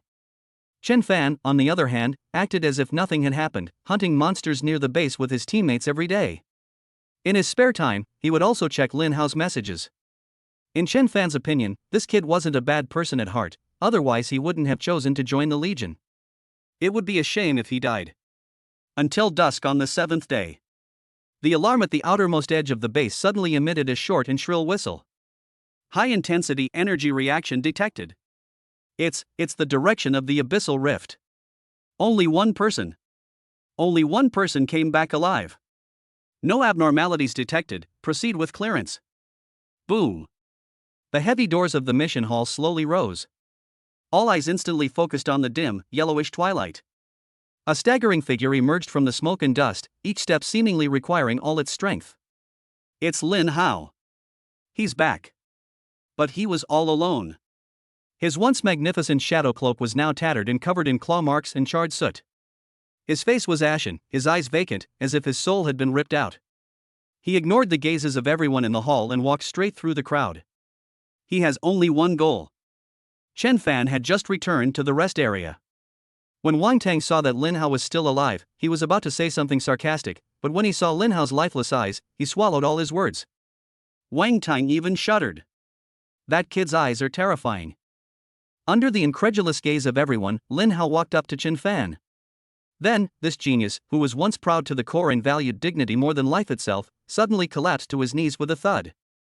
The entire hall fell into complete silence. You could hear a pin drop. My squad is all dead. I could have saved them. So close. Just a little bit more. If only I had more equipment. Ah. Lin Hao's voice was hoarse, filled with endless pain. We captured the outpost, but during the retreat, we encountered a higher-level monster. These are not ordinary abyssal monsters. They are intelligent and know how to use tactics. It's not just us, there are soldiers from other legions too. We suffered heavy casualties. At this point, he could no longer control himself. This tough man burst into tears like a child, pounding his fists hard on the ground. He was too arrogant. He killed everyone. If he hadn't insisted on proving himself, his teammates wouldn't have lost their lives. The Shadow Cloak, which he once considered a disgrace, made him the sole survivor because it exempted him from the deadly mental pollution, and also made him the most tormented coward. Wang Tang opened his mouth, wanting to say something to comfort him, but found that any words seemed so pale at this moment. As the crying subsided, Lin Hao raised his bloodshot eyes and stared intently at Chen Fan, slamming his forehead heavily against the ground. I beg you. Please give me a few more pieces of equipment, I want to avenge them. I know you guys are very rich, with tons of equipment. Unbelievably powerful. My life, Lin Hao's life, is worthless. As long as I can kill those bastards, I'm willing to be their slave and pay any price. He completely let go of all his pride. Because he understood that only this group of guys could possibly carry out the revenge he could not. Monster?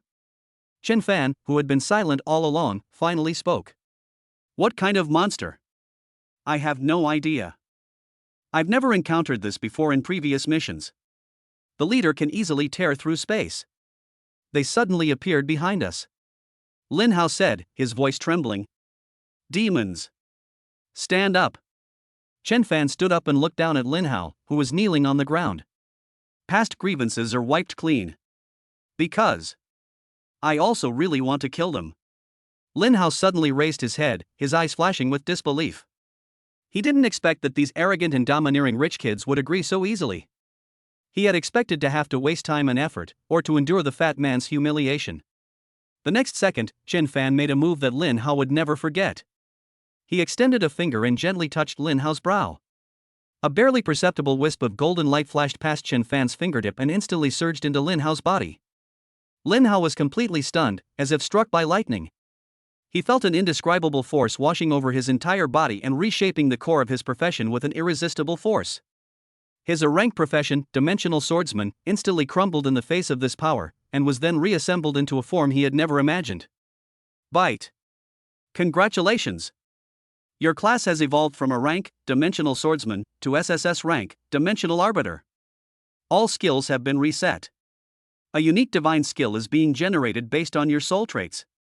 A series of prompts exploded in his mind. Lin Hao knelt there blankly, feeling the new power within him that was enough to tear the sky apart, his mind completely blank. Can a profession evolve? A rank, evolving into SSS rank? He suddenly raised his head and stared intently at Chen Fan. Perhaps, that stone back then was also a product he casually enhanced. He finally understood how ridiculous everything he had been so proud of was in Chen Fan's eyes. Chen Fan withdrew his finger, not even glancing at him again, and turned to Qin Shiyu and the others, calmly saying, "Get ready, we'll be leaving in 10 minutes. Target, Abyssal Rift. Clean up the trash." Chapter 43, I have mythical gear, I'm laying the truth out. The atmosphere in the mission hall froze because of Chen Fan's words, clean up the trash. Has Chen Fan gone mad? This is an S-rank mission. Aren't these SSS-level geniuses supposed to value their lives? Chen Fan isn't. Chen Fan is a C-level collector? What? A hunter. Chen Fan's team members had already reflexively gathered around him. Qin Shiyu's eyes were cold, and a chill was unconsciously emanating from her body. Wang Tong clenched his fists, his face full of excitement. Zhao Feng and Lu Li remained silent, but their fighting spirit was already boiling. I'm going too. Lin Hao struggled to get up from the ground, a surge of new life force coursing through his body, making him desperately crave revenge.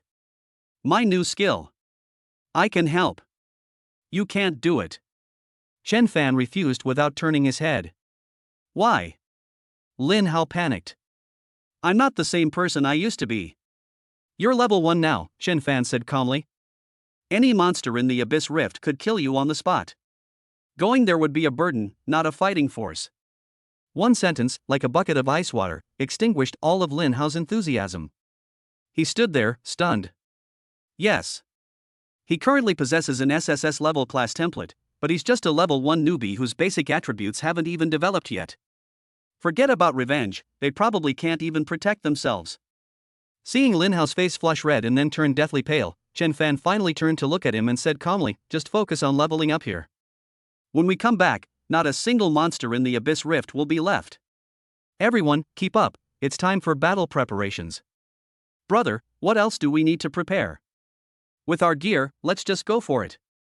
Wang Tong brandished his giant axe with great confidence.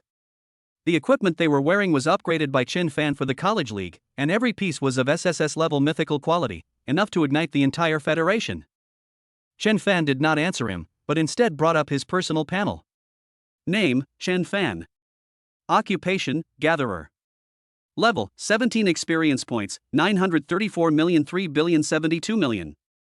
Federal Reserve coin balance, 21,035,740,000. System, convert all remaining balance into experience points, Chen Fan silently instructed. Command confirmed. 21,035,740,000 federal credits have been converted into 21,035,740,000 experience points. Experience points being injected. Boom! A golden torrent, far more terrifying and vast than when Lin Hao was promoted, exploded within Chen Fan's body. Ding! Your level has increased to 18. All attributes plus 20. Ding! Your level has increased to 19. All attributes plus 20. Ding! Your level has increased to 20. All attributes plus 20. Chen Fan slowly opened his eyes, feeling the surging power within his body, and opened the panel again. Name, Chen Fan. Occupation, Gatherer. Level, 20 experience points, 2,601,740,024,576,000,000. Strength, 560. Agility, 560. Physical fitness, 560. Mental state, 560. Perception, 860. Alright, first step complete. Chen Fan flexed his wrists, then glanced at Wang Tang and the others. Did you really think that the equipment we were given to you back then was their complete form? His words stunned everyone. To keep you from getting too conspicuous, and for your safety, I've put a lock on all your equipment. They only possess mythical level attributes and durability. Their true special effects have always been sealed. Now, it's time to lift the lockdown. Let everyone see too. Our true strength. As soon as he finished speaking, he walked towards Wang Tang. Under Wang Tang's shocked gaze, Chen Fan extended a finger and gently touched the giant axe in his hand, named Abyss Roar. Buzz. A dazzling golden light burst forth from Chen Fan's fingertips, spreading like a fine golden spiderweb and quickly covering Wang Tang's entire suit of armor. Ancient and tyrannical runes lit up one by one on the surface of the armor, as if a demon god who had been asleep for 10,000 years had opened his eyes at this moment. Ding! Your mythical Abyss Overlord armor set has been unsealed. Set bonus 1 Tyrant's Heart activated. Your maximum health is increased by 300%, and 10% of your maximum health is converted into your base attack damage. Set bonus 2 Abyssal Drain activated. Your attack lifesteal effect is increased to 100%, and excess healing will be converted into an unlimited Abyssal Blood Shield. Set bonus 3 Demon Realm activated. A demon realm will automatically form within a 100-meter radius around you. All enemies within the realm will have all attributes reduced by 20% and will continuously suffer abyssal corrosion damage. Holy crap! Wang Tang was stunned as he felt the volcanic eruption of power surging within him. He looked down at his hands and felt that he could punch through the base's wall. This is the real divine equipment. Without pausing, Chen Fan turned and walked towards Zhao Feng, his finger touching Zhao Feng's tower shield, Sun Barrier. A holy radiance soared into the sky. Ding! Your mythical set, Oath of the Sun King, has been unsealed. Set bonus 1 Unyielding Body activated. Your physical and energy damage reduction is increased to 90%. Immune to all negative status effects below S rank. Set bonus 2 Sun's Blessing activated. All healing received is increased by 200%. When you block an attack, you will restore health equal to 50% of the blocked damage to the ally with the lowest health. Set bonus active skill, Sanctuary Descent, activate. Creates an eternal sanctuary that envelopes the entire team, lasting 30 seconds. Within the sanctuary, all teammates gain 50% damage reduction and are immune to all crowd control effects. Zhao Feng, the usually taciturn knight, was now breathing rapidly, his eyes filled with shock. This is no longer a tank, it's a mobile, eternal fortress. Finally, there's Lu Li. Chen Fan's fingers touched her crimson light armor. Like a phoenix rising from the ashes, fiery totems blaze fiercely on the armor. Ding! Your set, Myth, Blazing Phoenix Feathers has been unsealed. Set bonus 1 Infinite Battle Spirit activated. Your passive skill, Burning Heaven Battle Spirit, stacks faster by 100%, and the stacks no longer immediately reset after leaving combat, but instead decay slowly. Set bonus 2 Wildfire activated. All your fire attacks will inflict unquenchable true damage, continuously burning the target's soul. Set bonus active skill, Divine Phoenix Avatar activated. You can sacrifice all stacks of Burning Heaven Battle Intent to transform into the Burning Heaven Divine Phoenix for 15 seconds. During this time, you will gain flight ability, immunity to all damage, and every attack you make will trigger a Burning Heaven Fire Rain. Lu Li's pretty face turned bright red with excitement, and the flames dancing around her almost ignited the air. At this point, apart from Qin Shiyu's already activated equipment, everyone's weaponry has evolved to its complete form. Let's go! It's time for those demons to experience what despair truly means.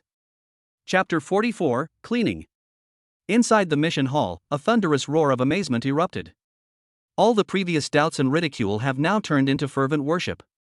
Mythical set. This is the real mythical set. Every piece possesses game-changing, rule-breaking effects. The heart of a tyrant, an indomitable holy body, boundless fighting spirit. I never dared to dream of something this outrageous. We were just worried about them? What right do we have? We're not even worthy to carry their shoes. Amidst the greedy and envious gazes of countless professionals, Chen Fan calmly walked to the S-rank mission light screen and lightly tapped the dazzling blood-red mission icon. Ding! Team, Nameless, has successfully accepted an S-rank mission. Mission countdown begins. May you have great luck in battle. The moment the light curtain switched states, the entire hall fell silent. The crowd consciously made way for them, watching Chin Fan's team walk towards the teleportation array deep within the base until their figures disappeared into the azure ripples of space. Meanwhile, at the base command center, a sharp energy alarm suddenly blared throughout the entire top floor. Warning! Warning! An extremely high-level energy reaction has been detected in the mission lobby area. Major General Shilong, the highest-ranking commander who was reviewing documents, frowned as the sudden alarm startled him. What happened? Reporting to the general. Operations Staff Officer Han Shui rushed in, her pretty face filled with anxiety and shock. Something terrible has happened.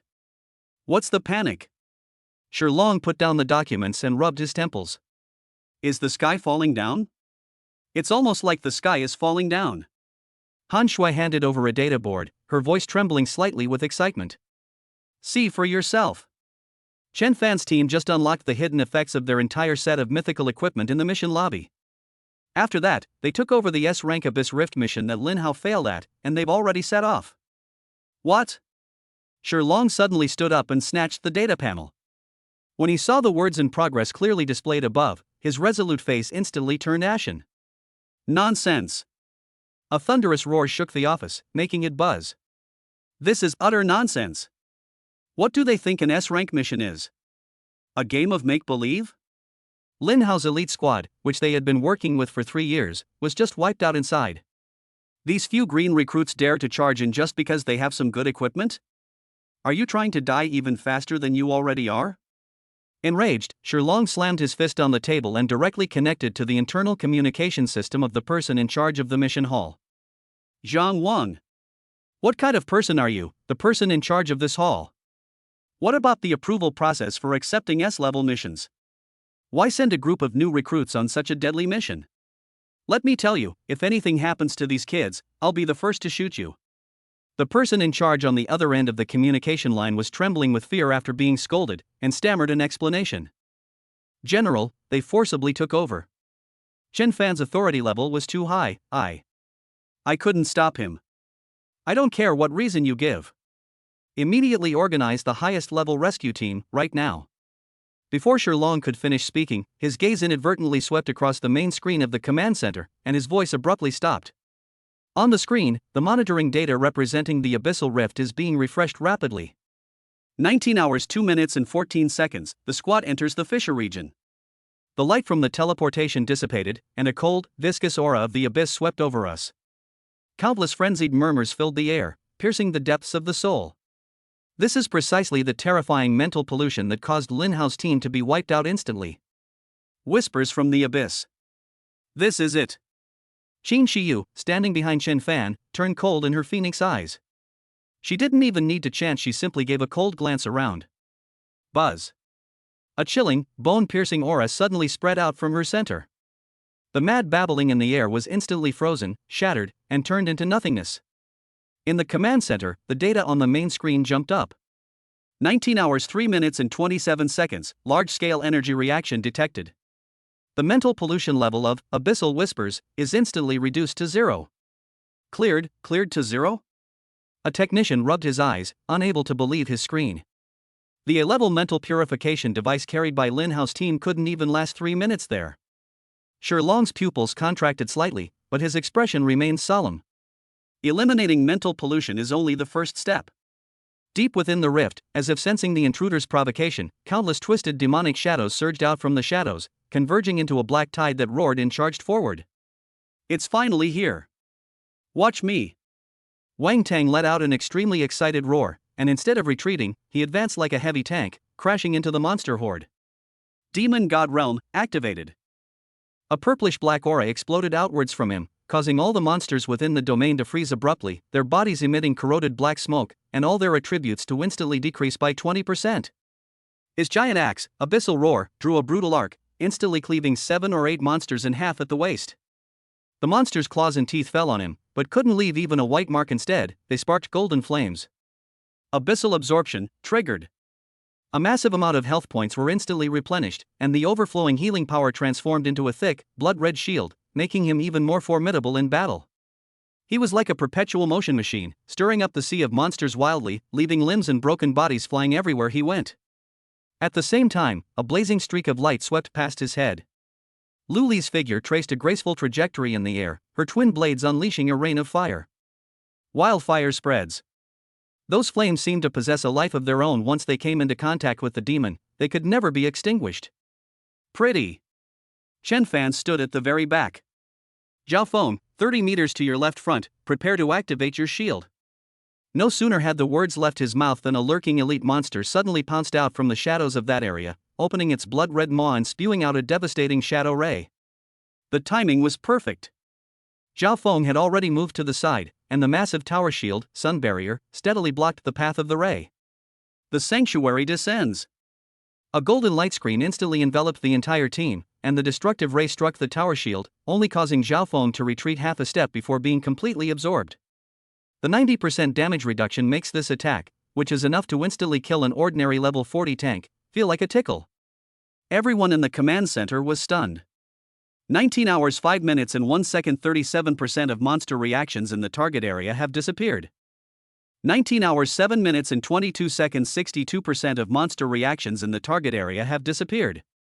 19 hours 9 minutes and 13 seconds 87% of the monster reactions in the target area have disappeared. This is clearing monsters? This is fucking mowing the lawn. Operations staff officer cried out in disbelief. Shilong's mouth opened slightly, and the anger on his face had long since disappeared, replaced by deep shock. At the deepest part of the rift, as the last small monster was burned to charcoal by Lu Li's flames, a ferocious beast 10 meters tall, wielding a bone blade, slowly rose from its throne. It was the culprit that wiped out Lin Hao's team, the high-ranking demon general, Slayer. Its scarlet compound eye swept over the four people, finally settling on Wang Tang at the front, and let out a soul-shaking roar before disappearing instantly. The next second, it appeared behind Wang Tang, the bone blade carrying the power to tear through space, and slash down fiercely. Too slow. A cold voice rang out, and Xin Shiyu appeared behind Wang Tang without anyone noticing, her jade-like hand lightly raised. Breath of frost. Extreme cold air surged out, and the demon general's movements suddenly froze in mid-air, along with its deadly bone blade, and were frozen into a lifelike ice sculpture. Now! Chen Fan gave the order. Lu Li's, burning heaven battle intent, was fully stacked, and her twin blades ignited with white flames. Wang Tang roared, and the heart of the tyrant transformed his massive health points into terrifying attack power. Dark purple lightning flashed on the giant axe. Their strongest attacks struck the frozen demon general simultaneously. Boom!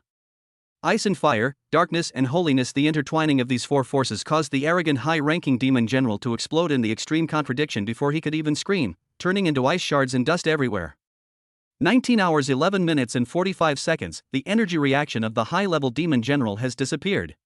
Chen Fan strolled to the empty throne and shattered the energy core beneath it with a single step. 19 hours 15 minutes and 22 seconds, the outpost's energy core has been destroyed. 19 hours 20 minutes and 9 seconds, fracture stability restored, abyssal energy concentration decreased by 99%. Inside the command center, Shilong stared intently at the constantly updating battle reports, his expression shifting from anger to astonishment, then to blankness, and finally to a complete void. Just then, the base's main system emitted a crisp and pleasant notification sound. Byte. S-rank emergency mission, Abyss Rift Outpost clearance operation, completed. Task evaluation, perfect. Shilong stood frozen in place, his hand still in a roaring pose, but his brain had completely shut down. What did he just say? Chapter 45, come on. You be the head instructor. Inside the command center, there was a deathly silence. The crisp mission completed notification sound was like a resounding slap across Shilong's face. Shilong felt a burning pain in his cheeks. He stared intently at the ridiculously short time taken and the perfect rating on the screen, his mind completely blank. He had spent half his life on the battlefield, experiencing hundreds of battles large and small, and had seen countless geniuses and strongmen, but he had never seen such an outrageous battle report. Less than 20 minutes, no damage, perfect rating, cleared out an S-class abyssal rift that had wiped out an elite squad. What the hell? Is this reasonable? Colonel Han Shui, standing to the side, cautiously spoke, breaking the tense atmosphere in the office. Should we still send a rescue team? Shilong's body trembled, as if he had just woken from a dream. He squeezed out a sentence, one word at a time, through his teeth. Send a rescue team, my ass. Do they even need rescue? He turned around abruptly and gave Han Shui an order in an unprecedentedly serious tone. Immediately. Right now. Gather all the information on every member of Chen Fan's team. I want to review it again. Also, summon the commander of the First Legion. Now. Hurry, hurry, hurry. Yes. Han Shui stood at attention, saluted, turned around, and ran out quickly. She knew that the base was about to undergo a major change. Meanwhile, in the mission lobby. When the teleportation array lit up again and Chen Fan and his group of 4 walked out unharmed, the entire hall instantly erupted in cheers. They're back. They're back. My God. Completely unharmed. They really did it. Heroes. They are heroes. The soldiers, who had previously been skeptical of them, now wore expressions of fervent worship. They spontaneously parted to make way for the small team that had performed the miracle, watching them with awe. Ha ha ha. Did you see that? This is the power of our boss. Wang Teng puffed out his chest, basking in the cheers of the crowd with smug satisfaction, feeling that he had reached the pinnacle of his life. Qin Shiyu frowned slightly, not quite used to being the center of attention. But when her gaze fell upon the calm, serene figure ahead, she felt an immense sense of peace. All of this was caused by that man. Just then, Han Shui arrived quickly with a team of fully armed guards. Chen Fan. She stood in front of Chen Fan, gave a standard military salute, and her eyes were filled with complex emotions. Just a month ago, he was a complete novice who knew nothing. The progress is astonishingly rapid. Colonel Shi Long requests your presence. You and your team must proceed to the command center immediately. The atmosphere in the office was solemn and respectful. Shi Long had regained his composure, but his sharp eyes were now fixed on Chen Fan, as if trying to see through him inside and out. Please sit down.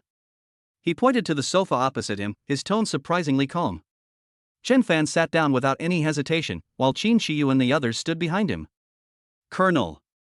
Chen Fan spoke first, his tone calm. We've completed the mission and avenged Lin Hao's team. If there's nothing else, shouldn't we settle our commission and rewards? The first thing he talks about is money. Wang Teng, standing behind him, twitched at the corner of his mouth. The older brother was still the same older brother, his mindset had never changed. Shi Long's eyes twitched. He took a deep breath, stood up, and solemnly saluted Chen Fan and the others. I apologize to everyone for my previous ignorance and prejudice. A major general from a theater command apologized to several young men who were not even 20 years old. This scene surprised Qin Shiyu, Wang Teng, and the others. I retract all my previous comments. I originally thought you were overestimating yourselves and courting death. To be honest, I've already found a rescue team. Shi Long smiled, and suddenly his voice became strong and resonant.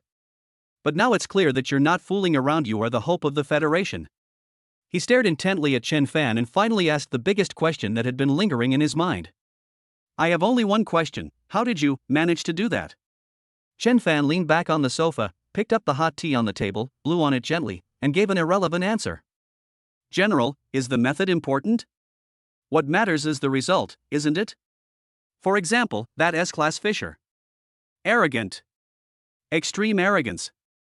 But ironically, no one could refute it. Shi Long stared at him for a full 10 seconds, then suddenly burst into laughter. Good. What a great result. Well said. He sat down again, leaned forward, looked intently at Chen Fan, and threw out a groundbreaking suggestion. Chen Fan, I don't care what secrets you have or where your power comes from. I'm only asking you, do you want to pull off something even bigger? Oh? Chen Fan raised an eyebrow.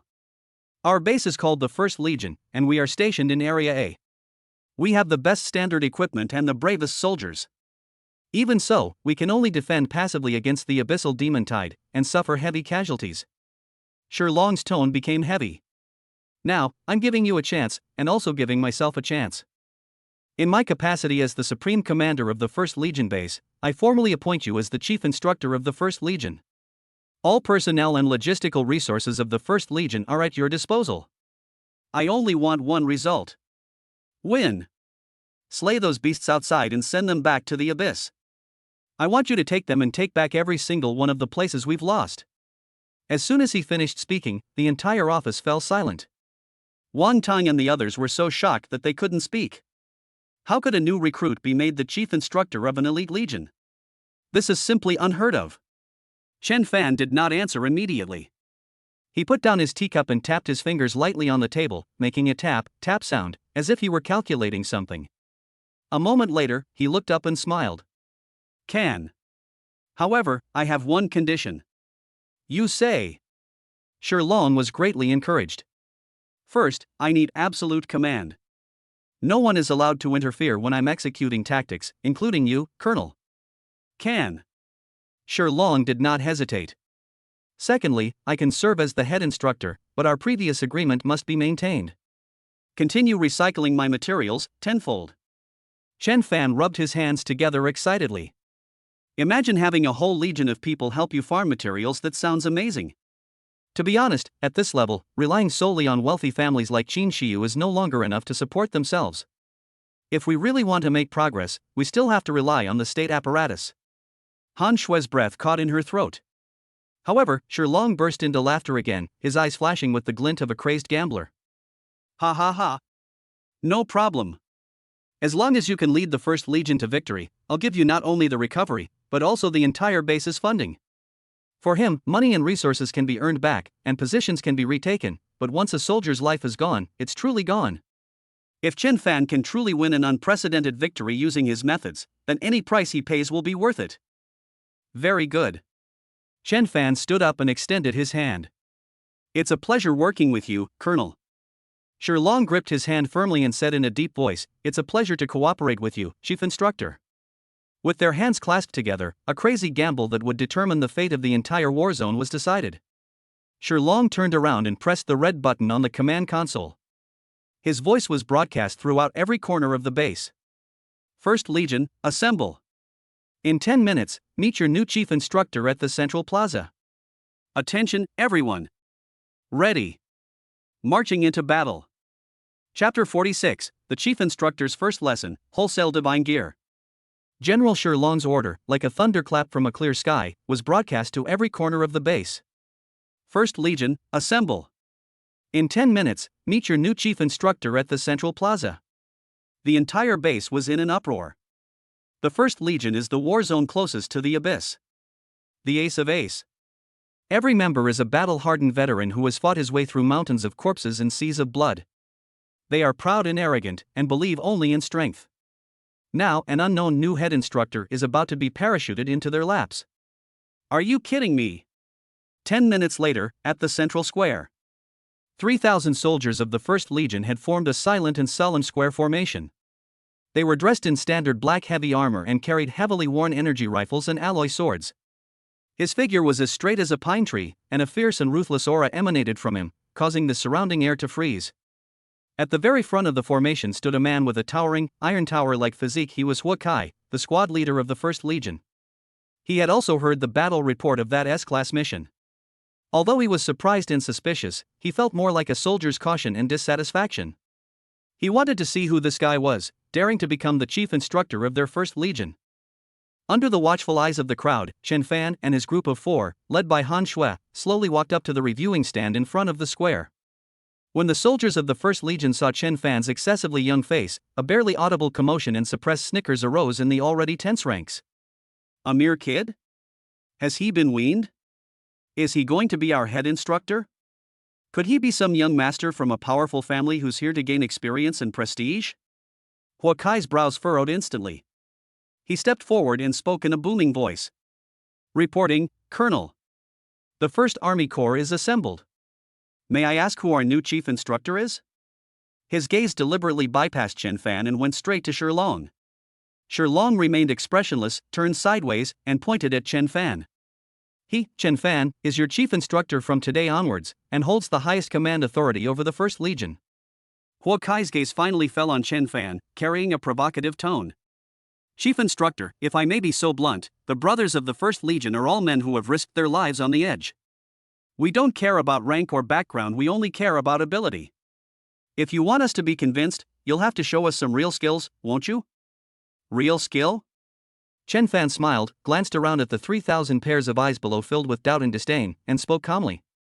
Can. I'm not interested in your training. For today's first lesson, I'll teach you something else. He turned to Huakai and asked, gather all of your Legion's standard equipment, including weapons and armor, in the center of the square. This order stunned everyone. Huakai frowned and asked, "Chief Instructor, what does this mean?" "Literal meaning." Chen Fan said calmly, "Bring all your tools over here." "What, my command has been invalidated from the very first minute?" Huakai's expression froze. He glanced at the expressionless Shi Long beside him, and finally gritted his teeth and waved his hand to give the order. "Do as he says.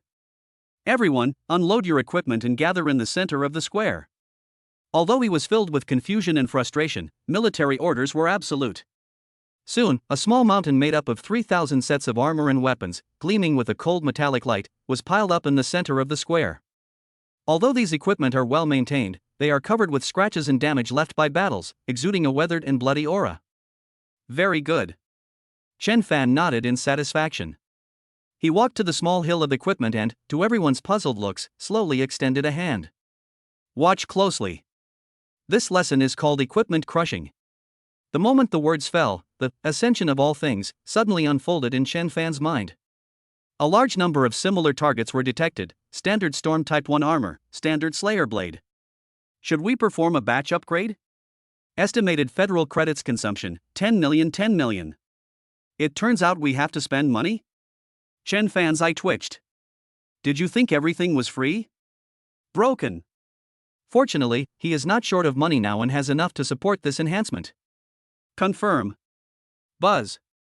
A dazzling golden beam of light suddenly burst forth from Chen Fan's palm, instantly enveloping the entire mountain of equipment. Everyone in the square was stunned by what they saw. They saw that on the originally dull and lackluster surfaces of the equipment, brand new golden patterns appeared out of thin air, automatically outlining mysterious energy circuits.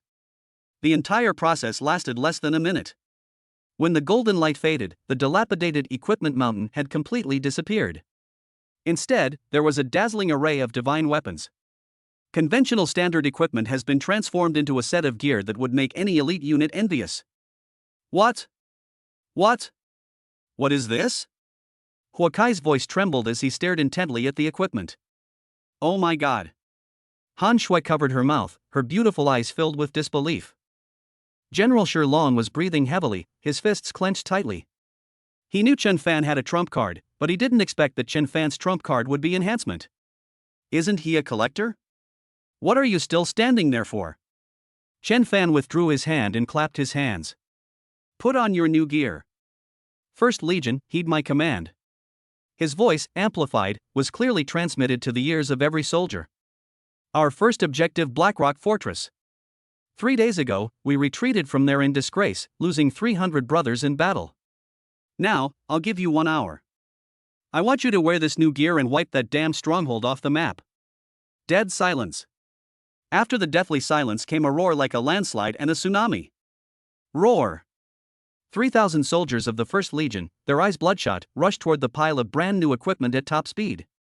Doubt and disdain had vanished from their faces, replaced by extreme fanaticism. At this moment, in their eyes, Chen Fan was no longer someone with connections, no longer a greenhorn, he was the head instructor. The moment Huakai put on his new armor and gripped his new sword, he felt an unprecedented surge of power coursing through his body. He whirled around, gave Chen Fan on the platform a flawless military salute, and roared with all his might. The 1st Legion will surely wipe out all enemies. Kill all the monsters. Set off. Chapter 47, Divine Soldiers descend from the sky, flattening the barriers. Set off. With a roar from Huakai, 3,000 revitalized 1st Legion warriors transformed into a roaring torrent of steel, surging out of the base. They only have one destination. Blackrock Barrier. That humiliating place that caused them to suffer a crushing defeat and retreat in bitterness just 3 days ago. The troop transport vehicle sped along, and in less than 20 minutes, the monster fortress made of black boulders and twisted bones reappeared before everyone's eyes. Everyone disembark. Prepare for attack.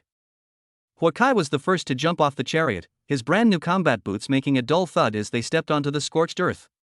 He raised his head and looked at the demonic sentinels roaming the ramparts.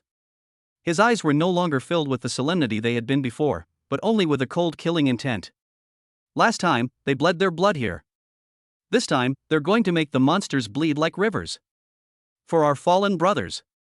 Huakai raised the Slayer blade, its surface adorned with flowing golden patterns, and pointed it straight ahead. Crush them. Roar. 3,000 soldiers roared in unison, their voices converging into a deafening roar as they charged towards the black stone wall.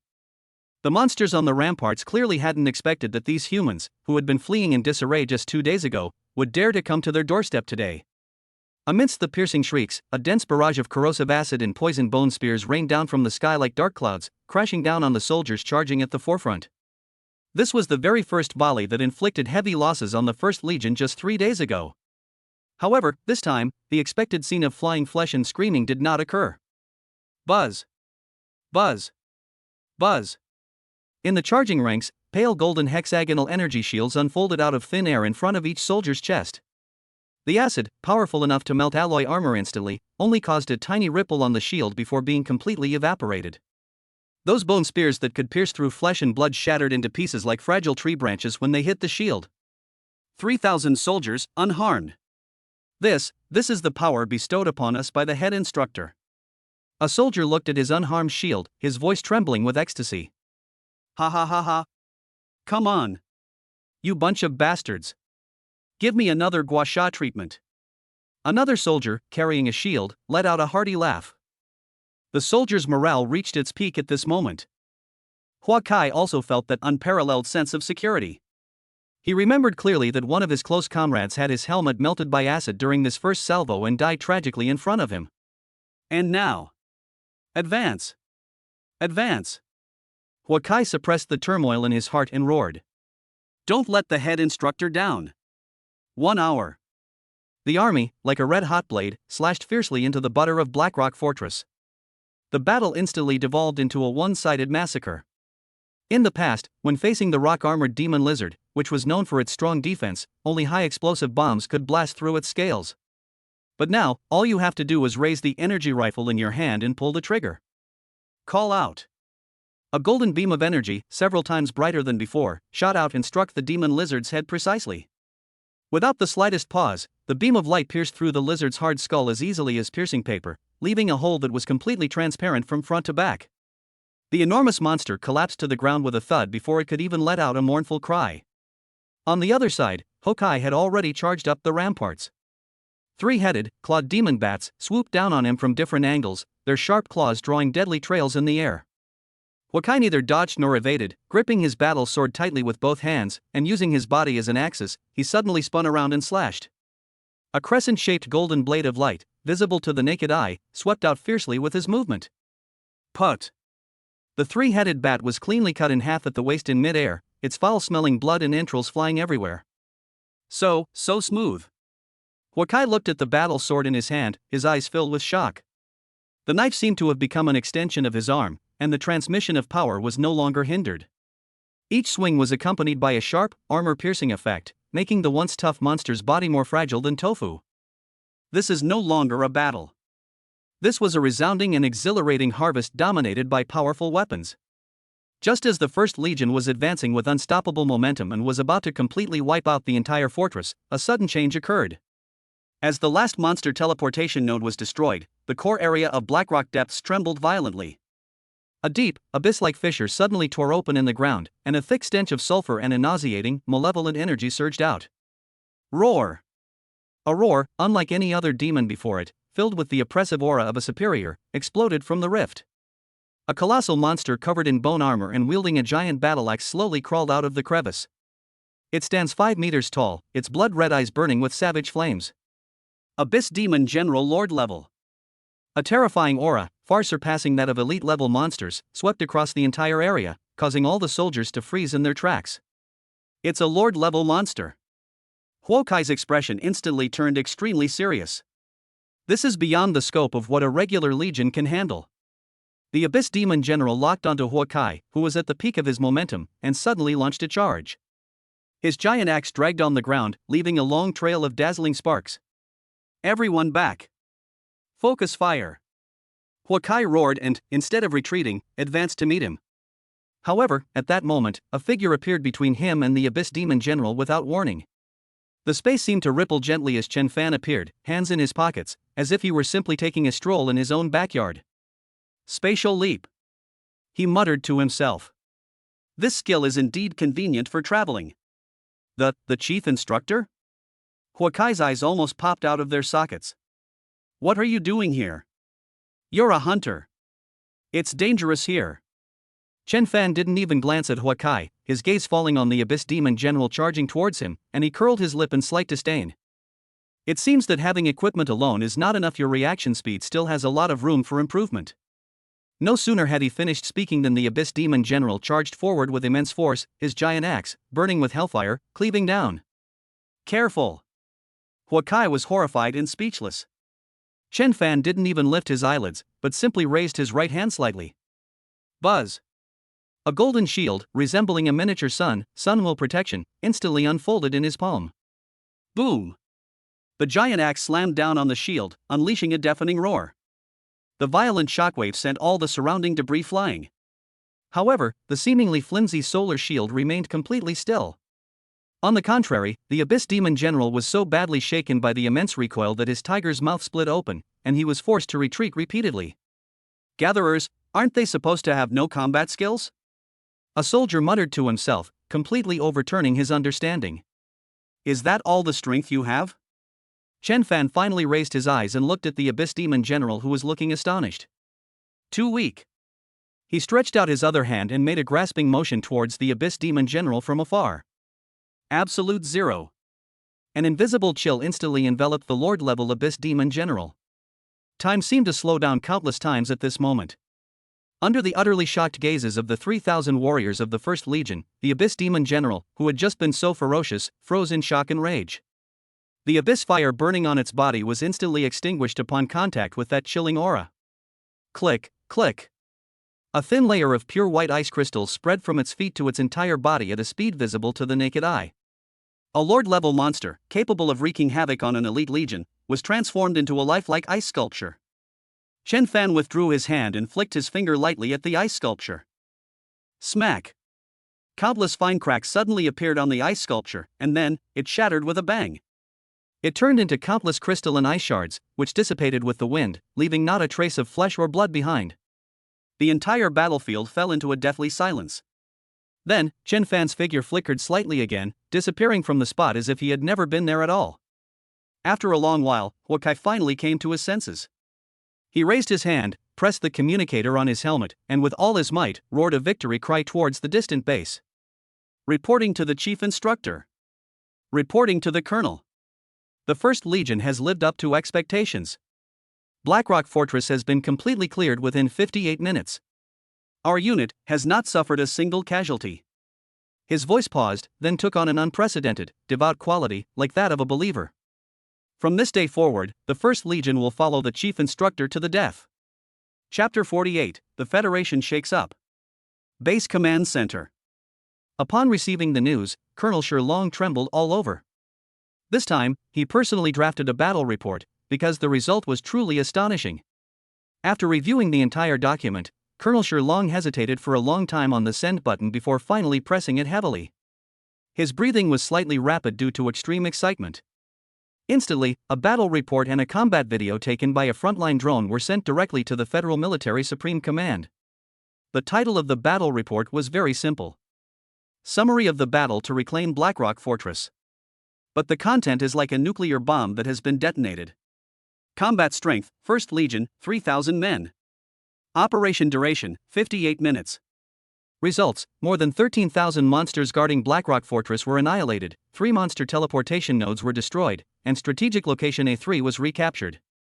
Our casualties, 0.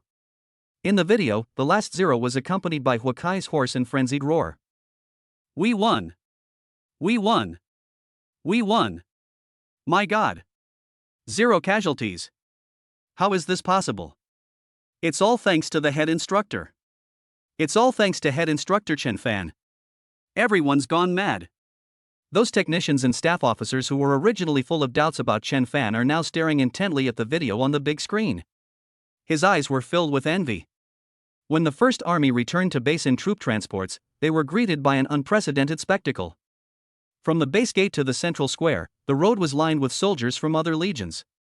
There were no cheers, no applause, only a suppressed silence, a mixture of shock, jealousy, and longing. They watched as the soldiers of the First Legion filed down from their chariots. Long live the chief instructor! It was unclear who was the first to shout out from the First Legion's ranks. The next second, 3,000 predator warriors, with all their might, let out their most fervent roar toward the reviewing stand. Long live the chief instructor! Long live the chief instructor! This roar completely ignited the entire base. Meanwhile, in the Union, the Supreme Command of the Northern Army. A tense strategic meeting is underway. The Third War Zone's defenses have collapsed. Requesting emergency support. The Fifth War Zone is running out of resources, and the frequency of high-level monsters appearing has increased significantly recently. Our forces are already stretched thin. An old general with white hair and beard, looking exhausted, reported on the despairing battle situation. In the conference room, a dozen federal leaders, each with a high rank, stood with grim expressions.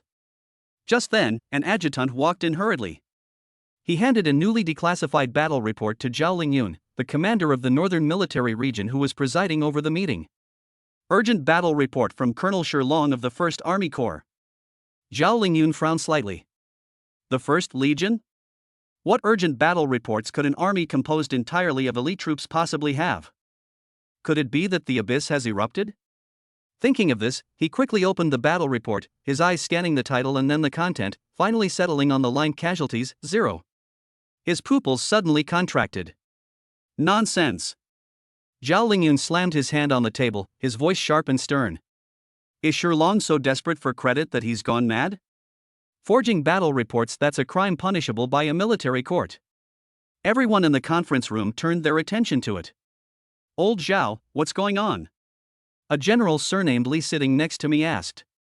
Zhao Lingyun shared the battle report on the central screen and sneered. You can see for yourselves.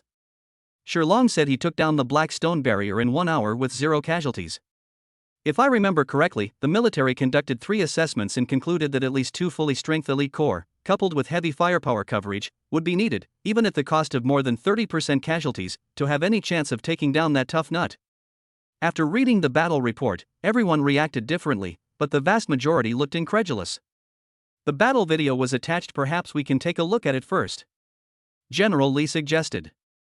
Zhao Lingyun waved his hand dismissively. What's so interesting about edited stuff?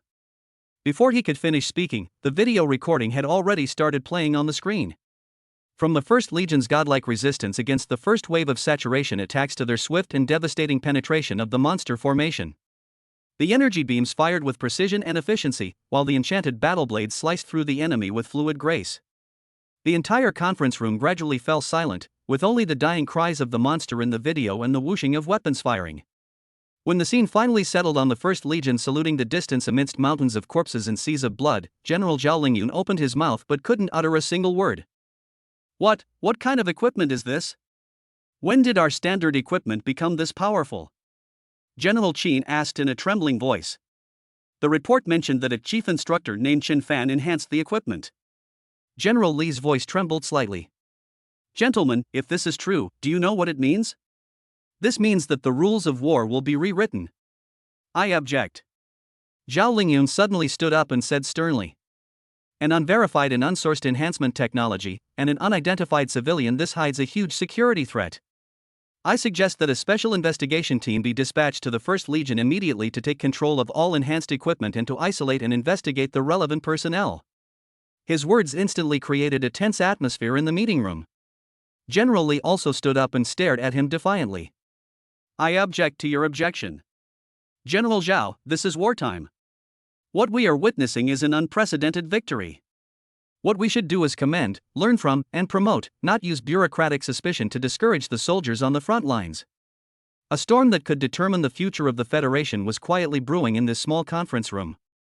Meanwhile, at the eye of the storm, Chen Fan was leisurely sitting in Shilong's office, handling his profits. Based on the collective combat feedback from 3,000 soldiers, you have successfully analyzed and integrated their combat experience. Congratulations! You have obtained the S-rank passive skill, Battlefield Intuition. Battlefield Intuition S-rank, passive, you possess honed battlefield instincts, allowing you to subconsciously sense deadly danger and keenly anticipate the enemy's tactical intentions. Not bad, an S-rank passive skill. This money wasn't wasted. Chen Fan nodded in satisfaction, turned off the system panel, and looked up at Shilong, who had just rushed into the office, his face full of excitement but also a hint of worry. Colonel, has the battle report been sent out? Sent. Shilong nodded emphatically, then lowered his voice. Brother Chen Fan, no, Chief Instructor. This commotion is too big. I'm afraid the military will have a complicated reaction. Chapter 49, The Reward Team for Picking Peaches. 0 casualties, 58 minutes, clearing out a monster fortress known for its fortifications. This set of data has completely exceeded everyone's comprehension. It's less of a battle report and more of a thrilling novel. Ultimately, an order issued by the Supreme Military Council was delivered to the 1st Army Corps base as quickly as possible.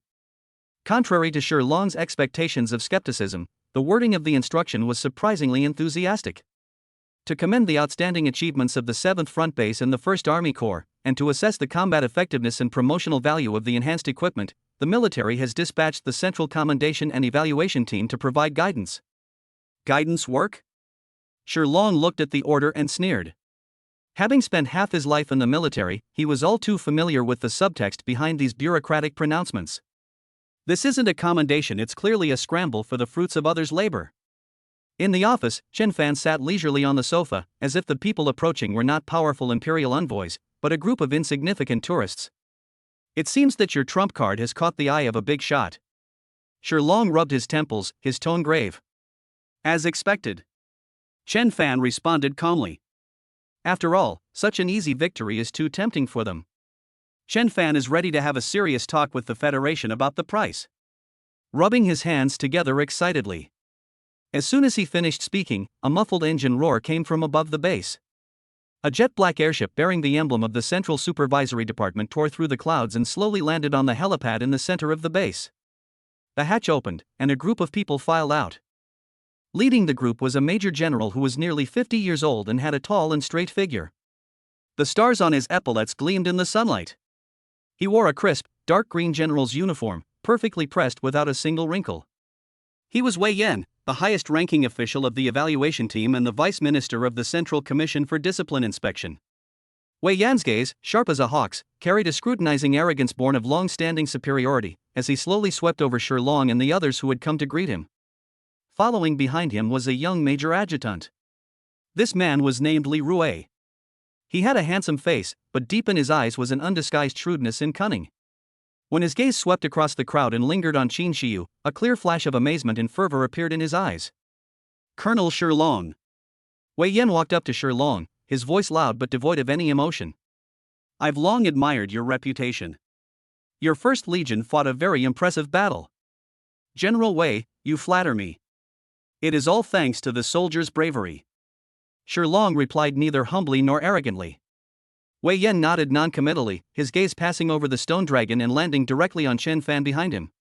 This must be the legendary Chief Instructor Chen Fan, right? He looked Chen Fan up and down, and the ordinary collector's attire made his scrutiny even more intense. Indeed, young and promising. He deliberately dragged out the words Chief Instructor, making no attempt to hide his contempt and distrust. General Wei. Sherlong stepped forward, trying to shield Chen Fan behind him. Mr. Chen Fan is our base's technical advisor, and he deserves great credit for this great victory. Technical consultant? Wei Yan chuckled, as if he had heard a joke. Sherlong, you're a veteran of the battlefield. Since when has the outcome of a battle become something that can be decided by a support class? He abruptly changed the subject, his tone becoming sharp. Such revolutionary equipment and technology are of great significance, and we must not allow any uncontrollable risks to occur. Placing it in your small frontline base, under the command of an ordinary soldier, is simply far too childish. These words are tantamount to a direct confrontation. He's not here to assess, he's here to confiscate. Just as the atmosphere in the office was tense, Li Rui, Wei Yan's adjutant, stepped forward with a warm smile. General, Colonel Sherlong, everyone, please don't be so serious. He tried to smooth things over, but his gaze went straight to Qin Shiyu, who had remained as still as an iceberg the whole time. This must be the eldest daughter of the Qin family, right? My name is Li Rui. I have long admired your name. Seeing you today, you are indeed exceptionally beautiful, even more so than in the photos in the files. As he spoke, he naturally reached out to pat Qin Shiyu's shoulder to show his affection. This action instantly ignited a powder keg that was already simmering with anger nearby. Wang Tong. He was standing in the corner like a punching bag. He had been disgusted by Chen Fan before, but Chen Fan was really capable. Now another pretty boy has appeared, daring to lay hands on his beloved goddess right in front of him. A surge of evil fire shot up from the soles of my feet to the top of my head in an instant. A thought flashed through his mind in an instant. If I can't handle that freak Chen Fan, surely I can handle you, you pretty boy? Where the hell are you putting your dog paws? With a loud shout, Wang Tong shot out like a cannonball. Boom! A violent burst of fighting spirit erupted, and a giant axe instantly appeared in his hand. He chopped it down at Li Rui's outstretched groping hand. Wang Tong! Stop! Shilong was horrified and speechless. Chen Fan frowned slightly, but did not make a move immediately. He simply watched with interest. Li Rui never expected that someone would dare to lay a hand on him in this place. He was just a civilian military officer who abused his family background and superiors to bully others. He had never seen such a fierce scene before. He was so frightened that he was scared out of his wits and his face turned pale. They even forgot to dodge. The giant axe was about to chop off Li Rui's hand. Presumptuous! A cold, angry shout exploded like thunder. Major General Wei Yan, who had remained unmoved, suddenly took a step forward, a cold glint in his eyes. He didn't unleash any energy fluctuations, he simply raised his hand and pressed it into the void. Buzz! An invisible, terrifying pressure descended instantly. Wang Tang felt an irresistible force descend from the sky, as if the giant axe had struck an invisible steel plate, unable to advance even an inch further. His bones creaked and groaned under the oppressive force, and his knees buckled, causing him to collapse to his knees with a thud. The entire room fell silent. Wei Yan slowly withdrew his hand, not even glancing at Li Rui, who was paralyzed with fear on the ground. He simply stared at Wang Tong, whose face was full of resentment, with the cold gaze one would give a dead object. Very good. He uttered two words, turned to look at Shilong, whose face was ashen, and his voice was filled with unquestionable authority. Violent resistance to law enforcement, attack on members of the Central Assessment Team. Shilong, it seems your base is quite lax in discipline. Someone come here. Wei Yan coldly gave the order. The four guards behind him drew their weapons with a whoosh and pointed them at everyone present. Take down this thug. Everyone, disarm immediately. Remain where you are and await questioning. Chapter 50, Tensions Rise. The atmosphere inside the base's conference room was oppressive. In the main seat, Major General Wei Yan leaned back in his chair with his fingers interlaced and his face expressionless. His hawk-like eyes were coldly scrutinizing the stone dragon standing in front of the sand table. To his left was Major Li Rui, who had narrowly escaped being struck by the axe. He had regained his composure, a cold smile playing on his lips. His gaze would occasionally sweep over Wang Tang, who was being watched over in a corner by two military police officers. Chen Fan, on the other hand, sat casually at the very end, like an outsider, with Qin Shiyu standing next to him with an icy expression. He even had the leisure to pick up the teacup on the table and slowly take a sip. Colonel Sure. Wei Yan finally spoke, his voice steady and powerful, carrying an unquestionable authority. This is your next battle plan? He pointed to the area on the sand table that the stone dragon had highlighted with a red arrow, Wailing Canyon. That was the second monster stronghold, several times more dangerous than Blackrock Fortress. Yes, General. Shilong responded in a deep voice, his tone tinged with excitement. The victory at Blackrock Fortress greatly deterred the monsters in the surrounding area. Before they can react, we'll storm Howling Canyon with lightning speed. We're over 80% confident we can completely eradicate this cancer within a week. This was his most optimistic assessment based on the First Legion's current terrifying combat power. However, after listening, Wei Yan slowly shook his head. He stretched out his finger and tapped the table lightly, making a tap, tap sound. The risk is too high. The four words he uttered were like a bucket of ice water, extinguishing the flames in the hearts of all the officers present. According to Article 17 of the Federal Standard Operating Procedures, cross-regional raid operations must have a force advantage of at least 3 times that of the enemy, as well as a complete logistical and evacuation plan. Your plan is too radical and does not conform to standard procedures at all. Shilong's face instantly turned red. General. The battlefield is ever-changing, we can't simply apply the rules blindly. The First Legion's current combat strength. Combat strength? Wei Yan interrupted him, finally shifting his gaze from the sand table to Chen Fan. That's the second point I want to make.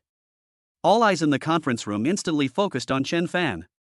The military knows nothing about the technical principles, enhancement methods, stability, or any unknown side effects of this so-called enhanced equipment.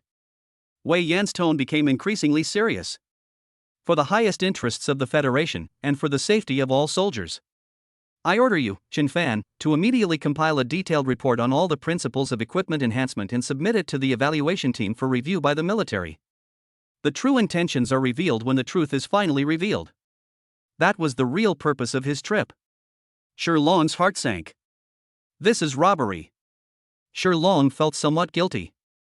I thought we could strike a deal that would benefit both sides. But he underestimated the shamelessness of the military. Wei Yan, however, seemed oblivious to his grim expression and continued issuing orders in an unquestionable tone. Until the assessment results are available, in order to avoid the escalation of uncontrollable risks, the First Corps shall temporarily suspend all military operations.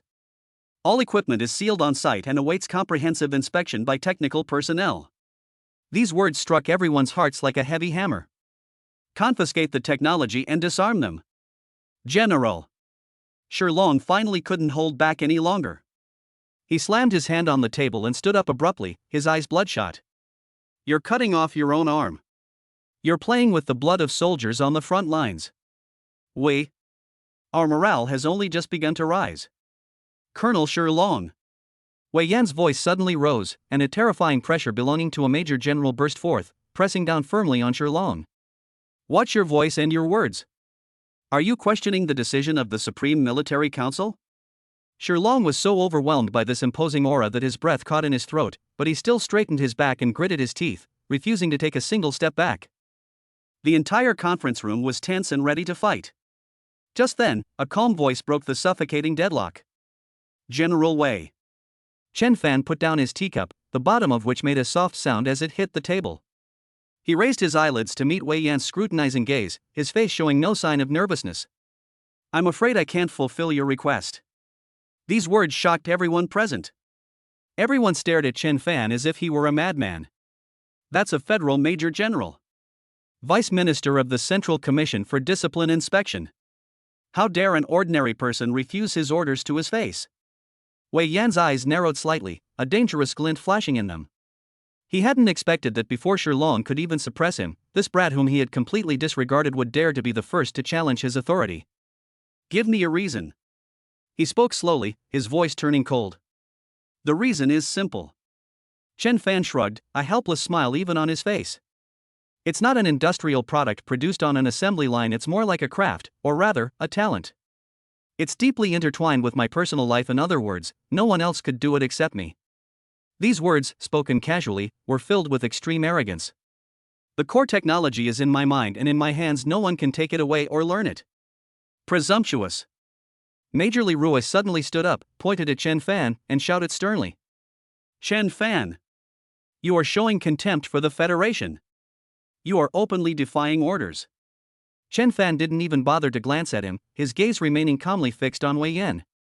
Looking at Chen Fan's calm demeanor, Shirlong felt a surge of pride welling up inside him for some reason. Damn it, why waste words with these bureaucrats? We might as well learn from Chen Fan and just blast the sky apart. He sat down again, without saying a word. But his stance was clear, he was on Chen Fan's side. Wei Yan's face darkened completely. Having held this high position for so long, this was the first time anyone had dared to disobey his orders. Shirlong's heart was in his throat, his muscles were tense, and he had already prepared for the worst. Just at this critical moment, the heavy door of the conference room was knocked on from the outside. General. General Wei. An adjutant strode up to Wei Yan. The Wang family's frontline comfort delegation has arrived. What is that? Wei Yan frowned. What kind of time is this? Where did this conglomerate come from? They said they were acting on the orders of the chairman of the Wang group to visit and comfort young Master Wang Tong, who was fighting bravely on the front lines, and all the soldiers.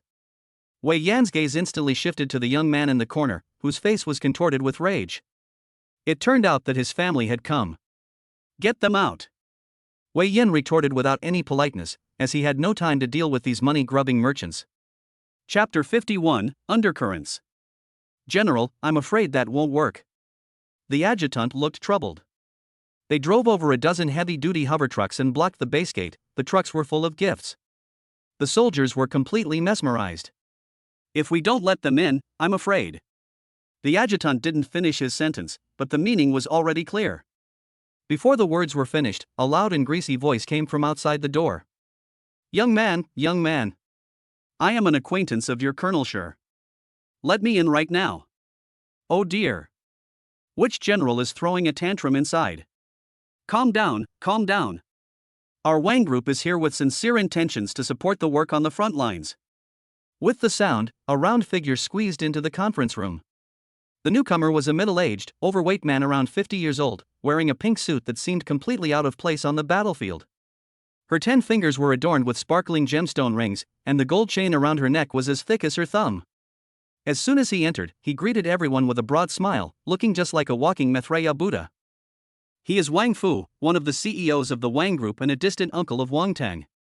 Wang Fu's gaze swept across the conference room and immediately locked onto Wang Tang, who was being held down by military police in the corner. He cried out in distress.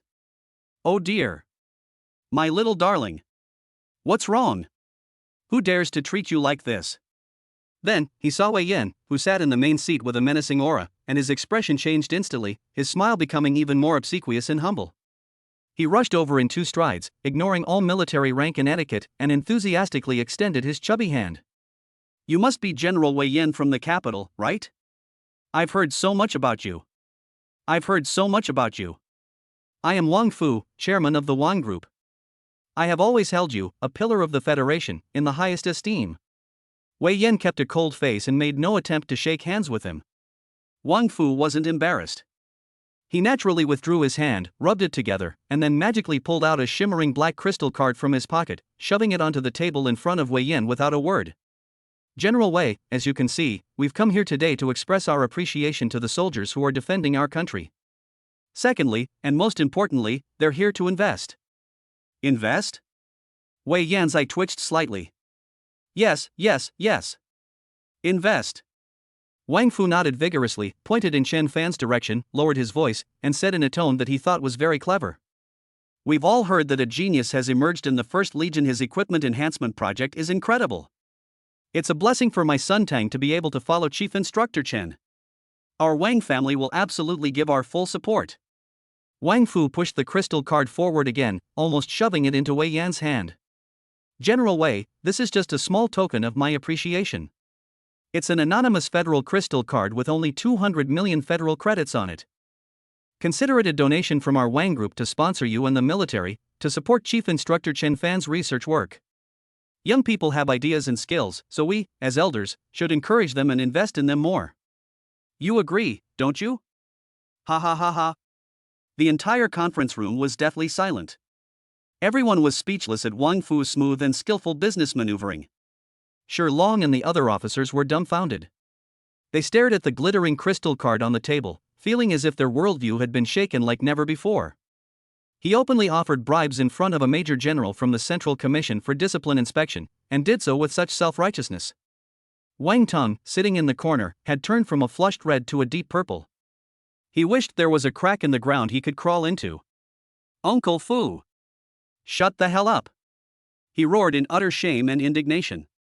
Chen Fan, who had been leaning back in his chair, watched this absurd scene and then burst out laughing. Wei Yan's expression was beyond just ugly. He finally understood. What a load of rubbish about equipment enhancement, what a genius head instructor. In his view, all of this was nothing more than a farce orchestrated by conglomerates behind the scenes.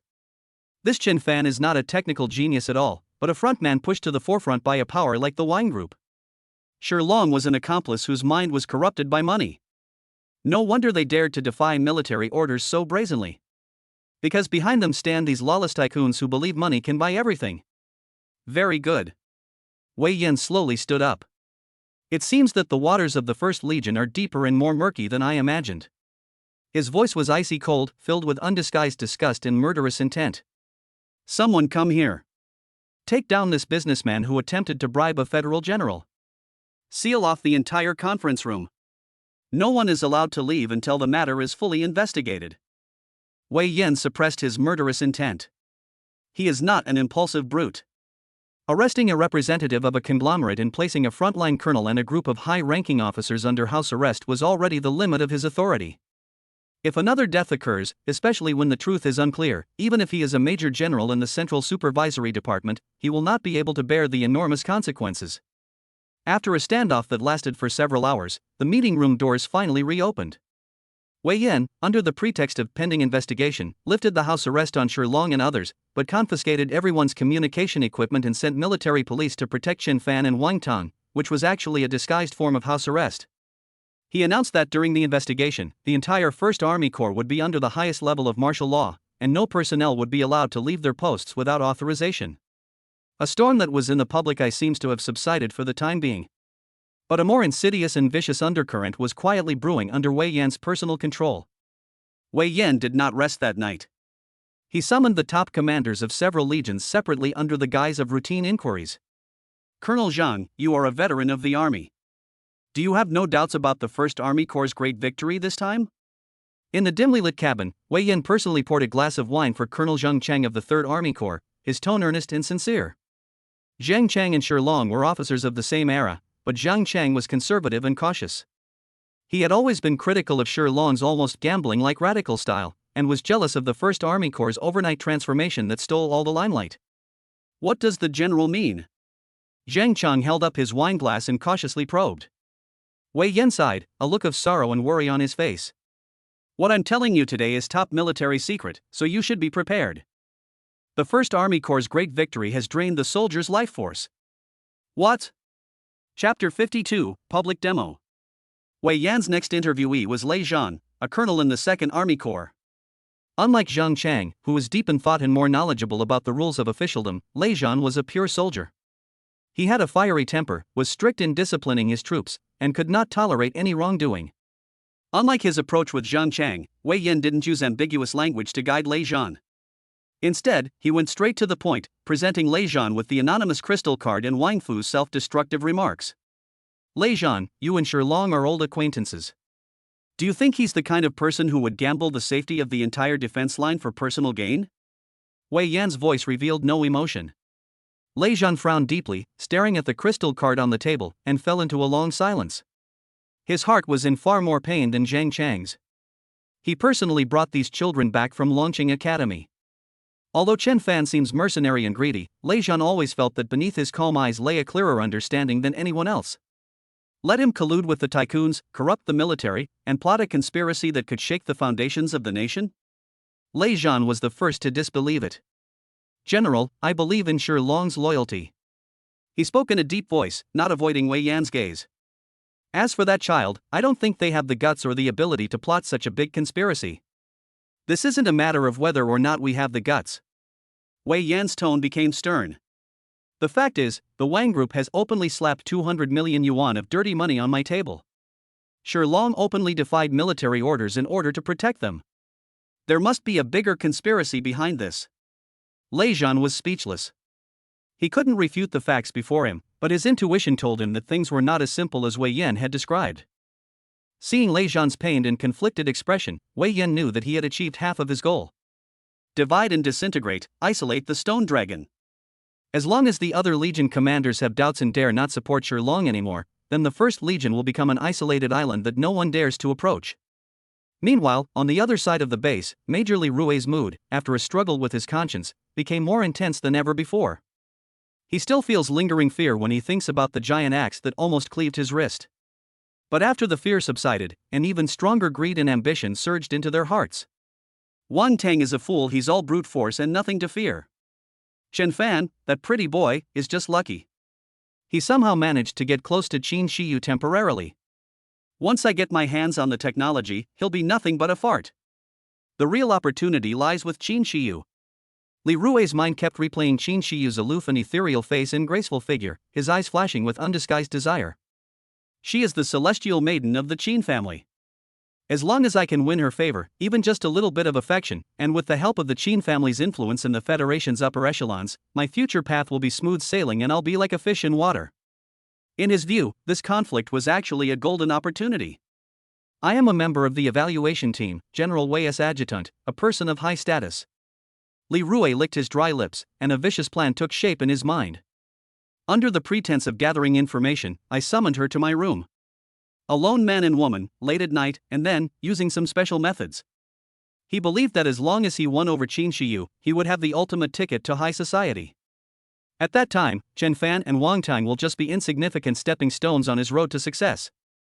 While Li Rui was indulging in wild fantasies, rumors were spreading like wildfire across the various legions.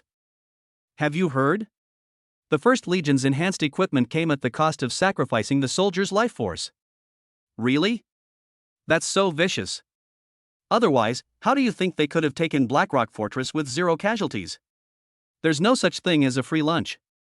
No wonder General Wei wanted to seal up the equipment and investigate the truth. It's for our own good.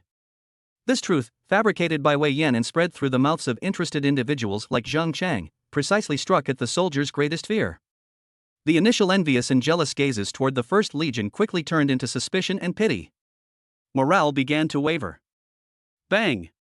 Shilong slammed his fist on the table, making the cups and plates rattle. This is outrageous. This is a damn scheme to destroy their spirit. His eyes were bloodshot as he stared intently at Chen Fan, who was sitting leisurely on the sofa. They're trying to nail our First Legion, and all the soldiers who used enhanced equipment, to the pillar of historical shame. Compared to his rage, Chen Fan simply blew on the steam rising from the teacup. What's the rush? He said calmly. Rumors stop with the wise, but in the military camp, there are more hot-blooded brutes. You can't deal with them with words, you have to let them see for themselves. Shilong was taken aback. You mean? Do me a favor. Chen Fan put down his teacup. I hereby announce that I, Chief Instructor Chen Fan, will be holding a public teaching session. Teaching class? That's right. In order to promote this great technology, I will randomly select a 100-man team from other legions and give them a free collective equipment enhancement. The entire process is open to the public, and everyone is welcome to watch. Shilong was first taken aback, then his eyes flashed with an unprecedented brilliance. Good. Didn't Wei Yan say that technology is harmful? I'll perform it again in front of everyone. Aren't you trying to isolate us? Alright, I'll drag the other legions into this too, and let them taste the sweetness as well. The news caused an uproar throughout the base. Thousands of soldiers from different legions spontaneously surrounded the central training ground. They discussed it animatedly, their faces filled with curiosity. On the high platform, Wei Yan sat upright with a gloomy expression, while Li Rui beside him sneered, ready to see how Chen Fan would handle the situation. Wei Yan was unable to stop it. Because Chen Fan's reasoning was impeccable. In response to the call from the military, we assessed the value of its promotion. If he forcibly stops it, it will only confirm that he has something to hide. To ensure fairness and impartiality, this time we will have Colonel Zhang Chang of the 3rd Army Corps personally select the 100-man team. Chen Fan stood in the center of the training field, his voice amplified and carried throughout the entire area. Zhang Chang's face stiffened when his name was called. Under the watchful eyes of thousands, he had no choice but to step forward and randomly select 100 soldiers from his own legion. This move completely eliminated the possibility of prior collusion. Very good. Chen Fan snapped his fingers. The 100 soldiers stepped forward nervously and placed their standard equipment on the ground. Chapter 53, The Demon Tide. Oh my god. It's glowing. It's really glowing. The soldiers watching gasped in surprise. The 100 selected soldiers rushed forward excitedly and picked up their own equipment. Wow, that's powerful. I feel like the power of this gun has at least doubled. This knife, it's so sharp. I feel like it could easily cut through a monster's carapace. A soldier picked up a reinforced military knife and casually swung it at the training metal target next to him. Sizzle! With a sickening cutting sound, the special steel target, 5 centimeters thick, was split in two as easily as tofu. The cut is as smooth as a mirror. The entire room fell silent. The next second, a thunderous roar of cheers and shouts erupted into the sky. A miracle. This is absolutely a miracle. Bullshit about overdrawing your life force. I want to overdraw mine too. That's amazing. If only our equipment could be upgraded too. In an instant, the gazes of all the soldiers changed. The look in their eyes as they gazed at Wei Yan on the stage was no longer one of awe, but rather one filled with naked doubt and dissatisfaction. They are not fools. Such powerful technology is not only harmless, but can also instantly enhance the combat effectiveness of the entire army. But this important figure from the capital tried to cover it up and even slander it. What exactly does he want to do? Could it be true, as the First Legion claims, that he's here to reap the benefits? They wanted to possess the technology for themselves, but disregarded the lives of ordinary soldiers. Wei Yan felt the burning gazes in his face stung. His meticulously planned propaganda offensive was completely shattered by Qin Fan's simplest public performance. He lost. In front of thousands of soldiers, they suffered a crushing defeat. However, before he could even come up with a countermeasure to retaliate against this humiliation, an alarm that would chill everyone to the bone suddenly rang throughout the entire base. Beep! Beep! Beep! The piercing alarm ripped through the morning tranquility, blood-red light enveloped every corner, and a cold, synthesized electronic voice echoed repeatedly over the base. Warning! A massive demonic tide has been detected approaching. Repeat, a massive demonic tide has been detected approaching. Threat level, city annihilation. Destroy the city. These two words, like two icebergs, instantly weighed heavily on everyone's hearts. The atmosphere inside the command center was extremely tense. On the huge holographic sand table, a dense cluster of red dots was sweeping towards the base from the eastern wasteland like a flood breaking through a dam. Its scale was far greater than any recorded beast tide in history. How could this be? Weren't the monsters just severely injured? How could they gather such a massive amount of power in such a short time? An operations staff officer looked at the sand table, his voice trembling. Shilong and Lei Zhan stood side by side, their faces equally grim. There is only one possibility, Shilong said, enunciating each word clearly. The things in Howling Canyon have been disturbed. This is no longer a simple counterattack from a monster stronghold. Everyone's gaze instinctively turned to Wei Yan, who was in the main seat. Faced with such a terrifying crisis, personal grudges and factional struggles seemed so insignificant. Now, the lives of tens of thousands of soldiers in the entire base are in his hands. Report! The demonic tide vanguard is expected to arrive at the first line of defense in 40 minutes. Report! There are too many. Our long-range firepower can only eliminate a maximum of 30%. Requesting instructions, General. Send the 1st Legion. Only they can withstand the first wave of attack. Lei Zhan could no longer hold back, stepped forward, and loudly volunteered. All the officers looked at Wei Yan, their eyes filled with a pleading expression. Everyone knows that, faced with a demonic tide of this scale, only the 1st Legion, equipped with mythical weapons and having achieved the miracle of 0 casualties, is the only hope to turn the tide. However, there was no trace of anxiety on Wei Yan's face. He slowly stood up, his gaze sweeping over every tense officer present, a cold and cruel smile slowly creeping onto his lips. The opportunity has arrived.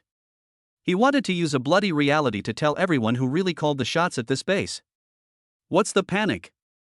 He spoke in a calm tone, uttering words that sent chills down everyone's spines. The Federation's army is not just the 1st Legion. Defending the base is the responsibility of every legion. He raised his hand and pointed to the area on the sand table that represented the 2nd, 3rd, and 4th Legions, his tone leaving no room for argument. Order! 2nd, 3rd, and 4th Legions, proceed in sequence to the defensive line and confront the demonic tide head-on.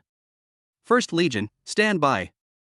Upon receiving this order, the entire command center fell into a deathly silence. Everyone thought they had misheard. Should we send an unenhanced, ordinary army to directly confront a city-destroying demonic tide? What's the difference between this and making them line up to commit suicide? General! No! Shilong was the first to react, his eyes instantly turning blood red as he roared. This is a massacre. You're sending tens of thousands of brothers to their deaths. Presumptuous. Wei Yan slammed his hand on the table, unleashing the imposing aura of a major general. Stone Dragon! Are you teaching me how to command a battle? Shilong was rendered speechless by this huge accusation. General Wei. Even Lei Zhan, who had been silent all along, couldn't stand it anymore. He stepped forward and said in a deep voice. The demonic tide is overwhelming, please reconsider. Even Colonel Zhang Chang, who had just been slapped in the face by Qin Fan, was now filled with struggle and pain.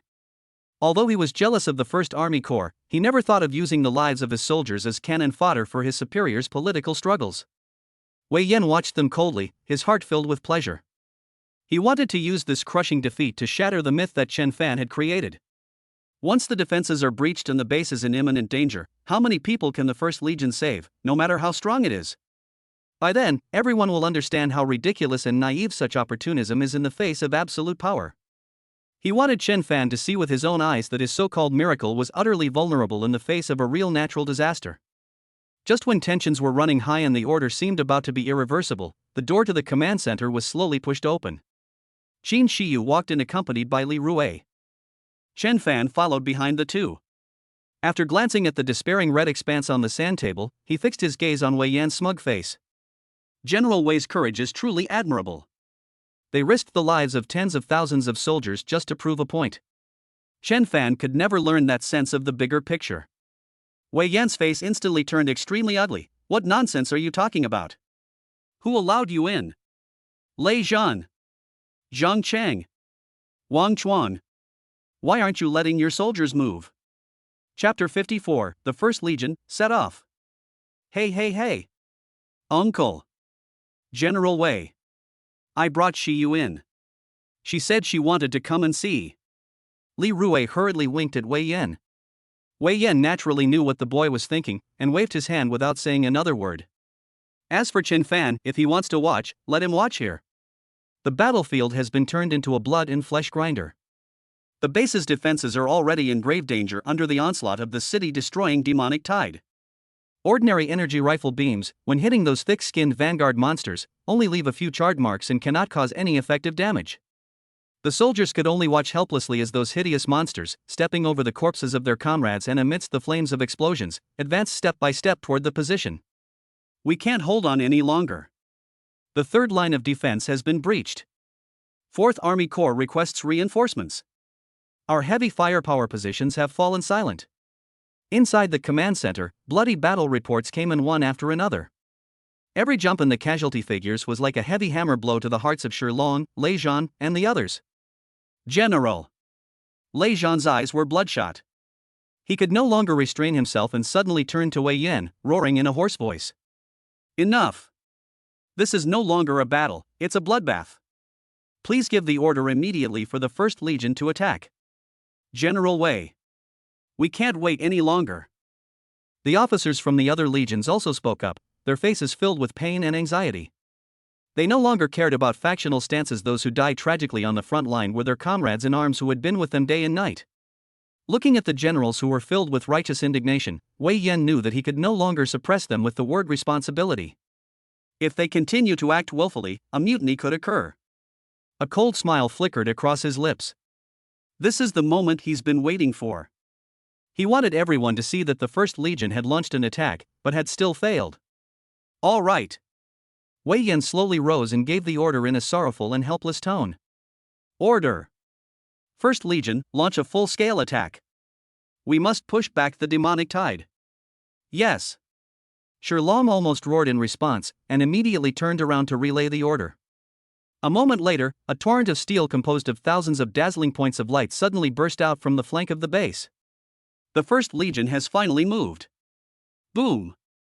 With its enhanced energy cannon, each shell that lands creates a massive crater tens of meters in diameter, instantly vaporizing countless monsters in the light and heat. The monsters that had already charged onto the battlefield fell in droves, like harvested wheat. The soldiers of the First Legion, each clad in sturdy, reinforced armor, charged in and out of the monster horde, their sabers easily tearing through the enemy's toughest armor. My God! This is the First Legion. We're saved. Brothers, hold on. Those ordinary soldiers who had fallen into despair saw the First Legion, which looked like gods descending to earth, and their eyes were filled with renewed hope.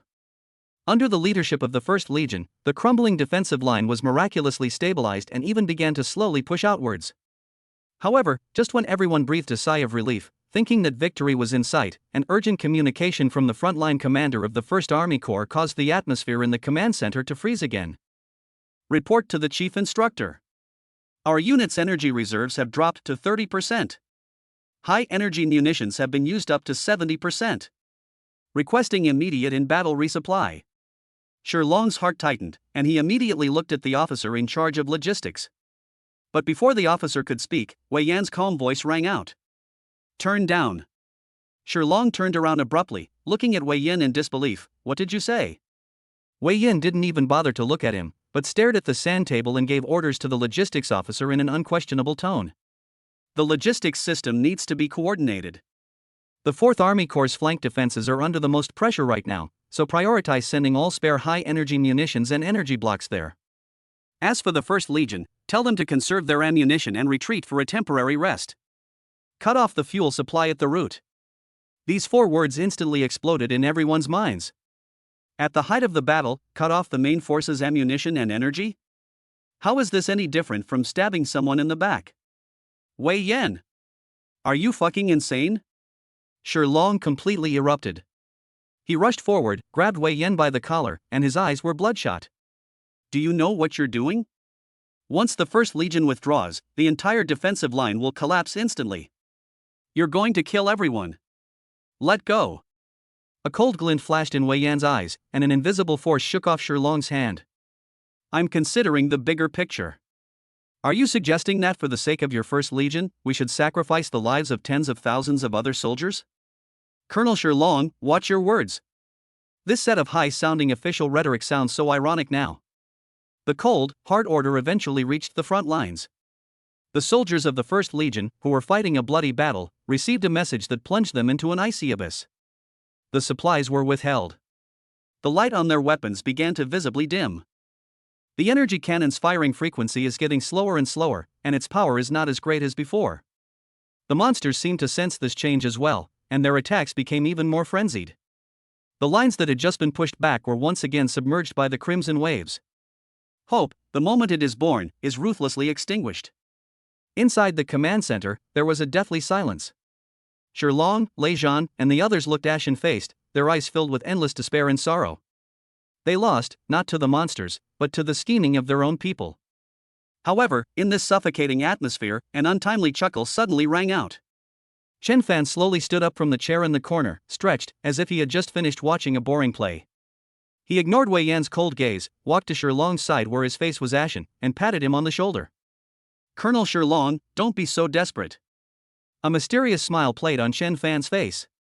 Who told you that we need to get our ammunition from him? Shilong, Lei Zhan, and the others stared at Chen Fan in astonishment. What does it mean to not need to take it from him? Can he conjure up ammunition and energy blocks out of thin air? Even Qin Shiyu, who had always had great confidence in Chen Fan, was now filled with confusion in her usually cold eyes. Of the entire audience, only Wei Yan, after a brief moment of astonishment, let out an undisguised sneer. Utterly ridiculous. He looked at Chen Fan coldly, as if he were looking at a clown trying to attract attention. Chen Fan, I know you're unwilling, but war is not child's play. Without logistical support, all your little tricks are utterly worthless. Chapter 55, Second Promotion. Shilong, Lei Zhan, and the others looked ashen-faced, their eyes filled with sorrow. They lost, not to the monsters, but to the scheming of their own people. A faint, triumphant smile had already appeared on Wei Yan's lips. This is the result he wanted, a reality that would make everyone see that the myth would eventually be shattered. However, in this suffocating atmosphere, a voice so anxious it was distorted broke the silence. Chen Fan. Wang Ting suddenly rushed out from the corner, his eyes bloodshot, and grabbed at the figure who had remained calm and composed throughout. You fucking come up with a plan. The monsters are about to break through the defenses. Weren't you all powerful? Why are you silent now? Shiyu is still here. If the base falls, we'll all die. His voice was filled with fear and resentment. Wang Fu, who was following behind him, scrambled over to catch him. The shrewd businessman was now completely devoid of his previous arrogance. His fat face was contorted with fear, and sweat soaked through his expensive suit. He yanked Wang Tang away, who was still somewhat hysterical, and almost knelt down in front of Chen Fan with a thud. Master Chen. Chief Instructor Chen. Please, you must have a way, right? Wang Fu's voice was choked with sobs as he pointed to the blood-red sand table outside and pleaded incoherently. Money. Money is no problem. Our Wang family has plenty of money. As long as we can get through this, we'll give you as much as you want. Please save us, save Xiao Tang. All the officers in the command center were stunned by the absurd yet real scene before them. Chen Fan finally stood up slowly from the chair. He ignored Wang Tang's roar and didn't even look at Wang Fu's tear-streaked face. He simply stretched. Well, there are ways. He spoke slowly. Shilong and Lei Zhan suddenly raised their heads, and their previously lifeless eyes once again burst forth with a terrifying light. Only. Chen Fan deliberately dragged out his words, a troubled look on his face. The cost was extremely high. What price do you want? Wang Fu seemed to have grasped at the last straw and said urgently. If it can be solved with money, then it's not a problem. Very good. This was exactly what Chen Fan was waiting for. The troubled look on his face vanished instantly, replaced by a smile that Wang Tong knew all too well. I have a trump card, an emergency protocol that can perform a second upgrade on all armor on the battlefield, but it requires a massive amount of resources for remote reconstruction. As for converting it into federal currency, Chen Fan held up 5 fingers. 5 billion. Just 50 billion? Wang Fu blurted it out almost without thinking. He had expected it to be a number that would bankrupt him, but it turned out to be just this amount. For him, 5 billion is a huge sum of money, but it is far from crippling. Using 5 billion to buy the lives of himself, his nephew, and the entire base, what a lucrative deal. No problem. I'll transfer it to you right now. Without the slightest hesitation, as if afraid that Chen Fan would change his mind, Wang Fu immediately opened his personal terminal and completed the transfer with trembling hands. Ding! Your account has received 5 billion federal credits. It's done. Suppressing his excitement, Chen Fan quietly activated the Ascension of all things. To avoid drawing attention, Chen Fan decided to add a scene for Shilong. Colonel Shilong, I'm granting you temporary access. You must follow my commands and relay them word for word to all the soldiers of the First Legion. Although Shilong was full of confusion, out of absolute trust in Chen Fan, he immediately replied in a deep voice, yes. All soldiers of the First Legion, listen to my command. Chen Fan's voice was steady and powerful. Activate your armor's backup protocol immediately. Protocol code, Myth. Repeat. Protocol code, Myth. Military orders are absolute, and Shilong did not hesitate for a moment. He roared out with all his might through the entire Legion's communication channel. First Legion. All units, activate backup protocol Myth. On the front lines, a soldier's armor energy alarm was blaring. Just when he thought he was about to be torn apart, the roar of the stone dragon exploded in his earpiece. He subconsciously shouted out that somewhat melodramatic word onto the control panel of his breastplate. Myth. Buzz. With a strange buzzing sound, countless more complex threads instantly spread across his original armor. Second upgrade complete. New module, energy absorption and conversion. The corrosive energy ball spewed by the monster slammed solidly into his shield. However, the expected breakdown did not occur. The energy ball was firmly absorbed by his golden shield, turning into pure energy that continuously poured into his armor. The energy bar, which had been almost depleted, suddenly surged wildly. What the hell? Holy shit! The same scene was playing out simultaneously across the entire 1st Army Corps' positions. The countless energy attacks from the demons not only failed to break through their defenses, but instead became their perfect power banks. In an instant, the defense line became stronger than steel. Inside the command center, Wei Yan's cold smile had long since frozen. He stared intently at the holographic sand table, at the light spots that had instantly transformed from endangered red to abundant green, his mind completely blank. This is impossible. This completely contradicts the military common sense he has built up over decades. General Wei Yan. Chen Fan's leisurely voice broke the deathly silence. He picked up the tea that had gone cold from the table and slowly took a sip. His gaze shifted to Wei Yan, whose face had turned deathly pale. It seems your attempt to undermine our efforts has been largely ineffective. Wei Yan's sneer had already frozen. He stared intently at the blue dots representing the First Legion on the holographic sand table. They acted like an insurmountable dam, firmly keeping the crimson demonic tide at bay, and the energy readings were even steadily climbing. This was beyond his comprehension. General Wei Yan, do you see that? Chen Fan's leisurely voice rang out, tinged with a hint of mockery. You can't win a war by just defending. Upon hearing this, Shilong and Lei Zhan perked up and immediately turned their attention to Chen Fan. Chief Instructor Chen, you have another plan? Shilong asked eagerly. Chen Fan nodded, and with a light stroke of his finger on the sand table, a virtual arrow bypassed the crowded main battlefield and plunged straight into the rear of the demonic tide. A snake cannot function without a head. This city-destroying demonic tide must be under the unified command of a high-ranking demon. As long as we kill it, the demonic tide will fall into chaos and will be nothing to fear. I will lead an elite squad to carry out a decapitation strike. Chapter 56, the outcome is set. As soon as he finished speaking, the entire room was stunned. Nonsense. Wei Yan finally snapped out of his shock and shouted sternly. Going alone into the heart of a horde of millions of demons? That's suicide. I absolutely disagree. Whether you agree or not is not important. Look around here, is there anyone still willing to listen to you? Chen Fan didn't even bother to glance at him, his gaze sweeping over the people beside him. Qin Shiyu, Wang Teng. Notify Zhao Feng and Lu Li to prepare to depart. Qin Shiyu's expression was aloof as she gripped the Sigh of the Lord of Frost tightly, icy blue magic flowing around her. Wang Teng was both nervous and excited. He glanced at Qin Shiyu beside him, puffed out his chest, and shouted loudly. No problem. I've been wanting to pull off a big heist for ages. Instead of waiting to die here, I'd rather go out and do something damn good. Looking at this seemingly luxurious SSS-level team, and then at their almost instinctive obedience to Chen Fan, Shilong and Lei Zhan exchanged a glance, both seeing the shock in each other's eyes. Heroes emerge from among the young. General Wei, you can't stop them. Lei Zhan stepped forward, his voice firm and powerful. But I can use this opportunity. Chief Instructor Chen, when you make your move, I will personally lead the 2nd and 3rd Legions, in coordination with the 1st Legion, to launch a general offensive. We will attack from both sides and crush them in one fell swoop. I dispatched the 1st Legion. Are you deaf? Or are you going to disobey military orders? Wei Yan was so angry that he trembled all over. Lei Zhan gave him a cold look, his eyes filled with disdain.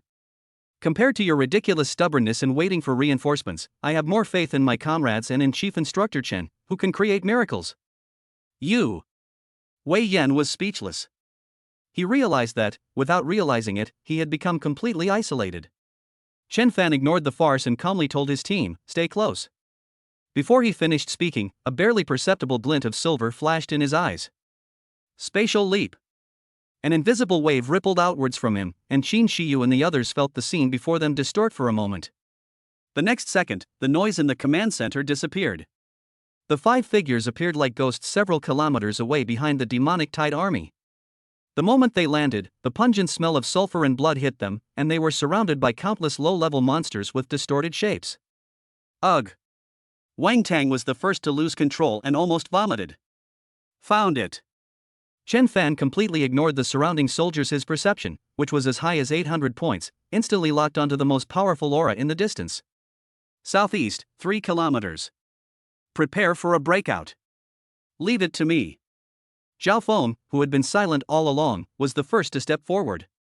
Light charge. He transformed into a dazzling golden streak of light, like a shooting star tearing through the darkness, and instantly crashed into the horde of monsters. All the monsters touched by the light along the way screamed in agony under the scorching holy light and turned into charred remains. Sun Wheel Guardian. A golden solar shield unfolded around Zhao Feng, making him appear like an unshakable war god of the sun, clearing a safe passage for his teammates. Interesting. The abyss descends. Wang Teng, not to be outdone, roared angrily. His figure vanished instantly, and the next second he appeared in the monster horde on the other side. The huge shockwave sent hundreds of monsters flying and forcibly pulled them towards him, perfectly protecting the team's flank. For a moment, on the battlefield, on the left was the sacred and blazing true fire of the sun, and on the right was the domineering and violent demonic energy of the abyss. They were clearly distinct, yet they cooperated seamlessly. Frost descends. Qin Shiyu lightly raised her staff, and a vast frost domain descended from the sky, enveloping the thousands of demons attempting to surround her. The biting cold slowed their movements and greatly reduced their attack frequency. Well done! Lu Li shouted, and her body burst into blazing flames, reaping savagely among the slowed-down monsters. The burning heaven battle intent on her body layered up, making her attack speed faster and her damage higher and higher. With the perfect coordination of the 4 SSS-level professionals, their advance was unstoppable. They soon arrived at their destination. A massive platform made up of countless bones. On the high platform sat a gigantic monster, over 10 meters tall, with 6 arms. The command corps of the city-destroying demonic tide, the 6-armed demon general. Roar! Sensing the threat, the 6-armed demon general let out a deafening roar, and its 6 thick arms simultaneously grabbed the giant weapon on the bone platform and smashed it down towards the crowd. Good timing! Zhao Feng was the first to be attacked, roaring as he raised his shield to meet the attack. However, at that moment, a cold, unyielding force of rules descended silently. Absolute zero. Chen Fan stood at the very back of the line, a cold glint flashing in his eyes.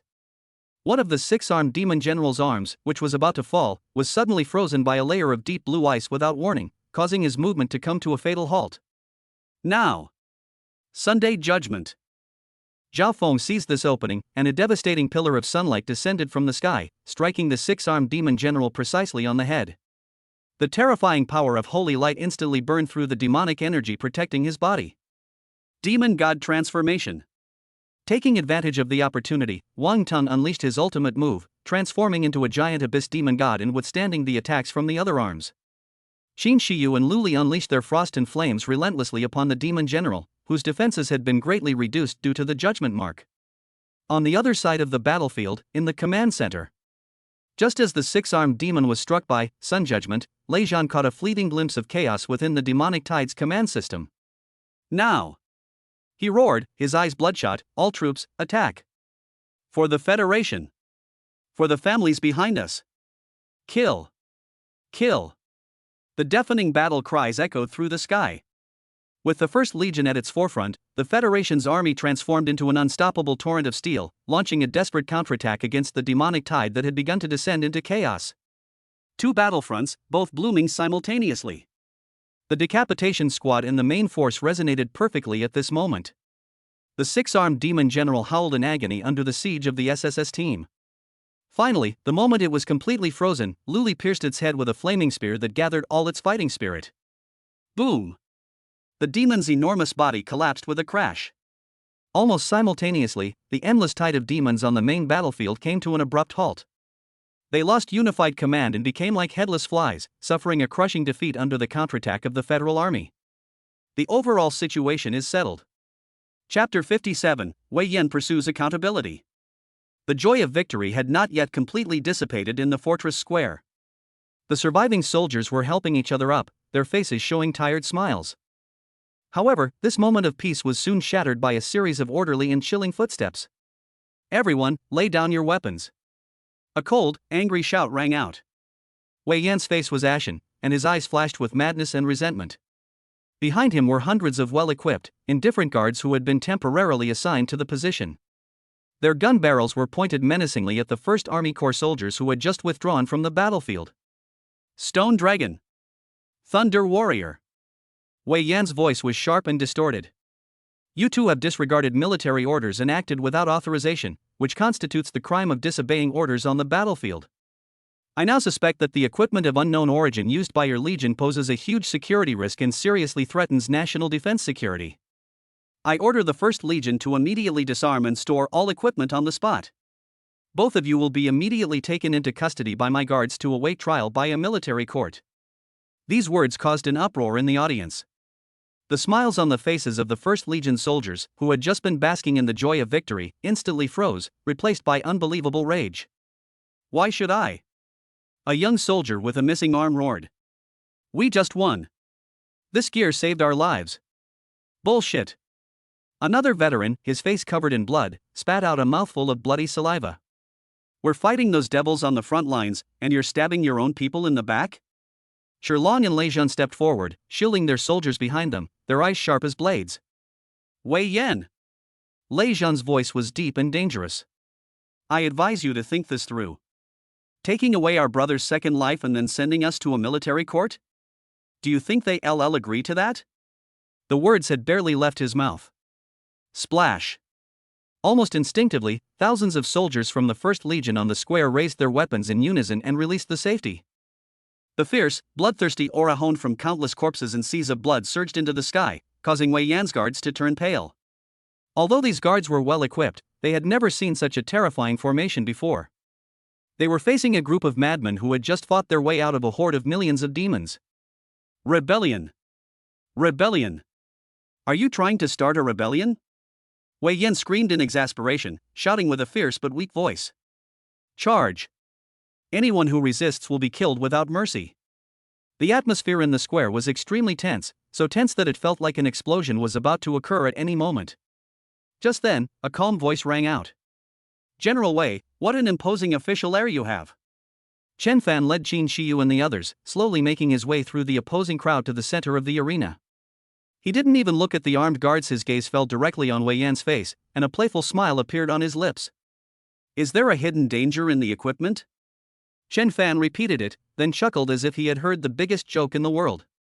You mean, there's a hidden problem with the equipment I personally adjusted? Wei Yan's pupils suddenly contracted. He could disregard Shi Long and Lei Zhan, but he couldn't ignore the mysterious young man before him. In order to carry out Zhao Lingyun's mission, we must completely crush this kid in the mud. Wei Yan himself was even willing to offend all the soldiers. However, now that things have come to this, he has no way out. If he can't get back on his feet today, Wei Yan will become a laughingstock in the entire federal military. I don't care who you are. Wei Yan gritted his teeth and pointed at Chen Fan as if he were going crazy. I am now enforcing military law. Anyone who dares to obstruct me will be punished for treason. Men, give me. Before he could finish speaking, Chen Fan raised his hand to interrupt him. Chen Fan didn't even bother to look at him again, as if he were just a clown making a scene. He slowly took out his communicator from his pocket and dialed a number in front of everyone. Hello? Uncle Qin? This is Chen Fan. A calm and authoritative voice came from the other end of the phone. Xiao Fan. I was just looking for you. Is sure you all right? I heard about it. Thanks to you this time, you did a great job. Shiyu is fine, we are all well. Chen Fan spoke in a relaxed tone, as if he were having a casual chat. However, we've run into a little trouble. There's a general named Wei Yan who says that the equipment I provided to the 1st Army Corps has security risks and wants to confiscate it all, and also wants to send Shi Long and Lei Zhan to a military court. He's pointing a gun at us right now. There was a full 3 seconds of silence on the other end of the phone. Immediately afterwards, a surge of overwhelming anger seemed to burst forth through the communicator. He dares? This good-for-nothing is more likely to ruin everything. Give him the communicator. Chen Fan casually tossed the communicator to Shi Long, who was standing next to him in a daze, indicating that he should give it to Wei Yan. Wei Yan subconsciously took it, but when he saw the name on the screen that he dared not offend in his dreams, the color drained from his face in an instant. His hands trembled as he answered the call, and the roar of the commander-in-chief of the Southern Military District of the 3rd Federal Military Region came through. Wei Yan! Have you eaten the gall of a bear and the heart of a leopard? Who gave you the right to touch Chief Instructor Chen's people? Who gave you the audacity to question the Qin family's technology? I'm giving you 10 seconds. Right now, take your damn bodyguards and get out of here. Go back to military headquarters for investigation. Beep, beep. The communication was disconnected. Wei Yan stood frozen in place, as if struck by lightning. He fell to the ground with a thud, as if all his strength had been drained away. His face went from ashen to deathly pale, and finally turned to ashes. Xin Jin Yue. Xin Jin Yue. The name kept swirling in his mind.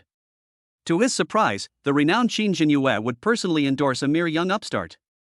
He finally understood just how terrifying a being he had provoked. Can Zhao Lingyun still protect me?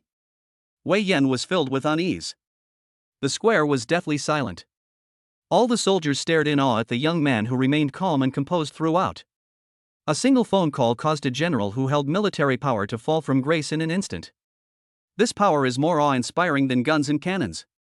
No one knows who started it, but the next second, a thunderous cheer resounded through the sky. Chief Instructor Chen is awesome. Long live Chief Instructor Chen. This time, the cheers were not just filled with gratitude, but also with heartfelt fervor and adoration. Chen Fan smiled and nodded to the cheering soldiers, then walked over to the dejected Wei Yan, picked up the communicator from the ground, dusted it off, and said calmly, "By the way, General Wei."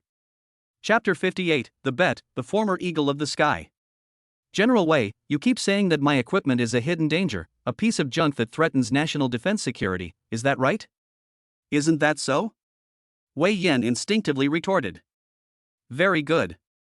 Chen Fan nodded, the curve of his lips becoming intriguing. Since that's the case, then I'll give you a chance for you to rightfully confiscate all the equipment, and even execute me, the culprit, on the spot. He surveyed the entire area, his gaze sweeping over every face, whether angry or confused, and his voice suddenly rose, echoing throughout the fortress square. My conditions are simple. From this base, you can pick anyone you like. Pick a soldier who was discharged due to severe injuries, whose career was completely over, and who everyone considers a useless piece of trash. The higher the rank, the better, the more serious the injury, the better. These words caused an uproar among the crowd. No one understood what Chen Fan was trying to do. Chen Fan ignored his expression, simply pointing a finger to his chest, and said, word by word, I want to bestow upon him a great fortune in front of everyone here, in front of all the soldiers of the Federation. I want everyone to see with their own eyes just how much of a miracle I, Chen Fan, can create.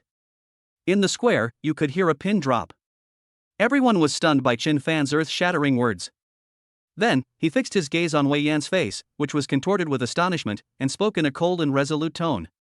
Wei Yan, do you dare to make this bet with me? If I fail to do so, this batch of equipment, along with my life, is all yours to dispose of, and I will have no complaints whatsoever.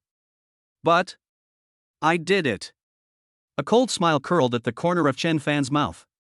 You and your guards must kneel down on the spot.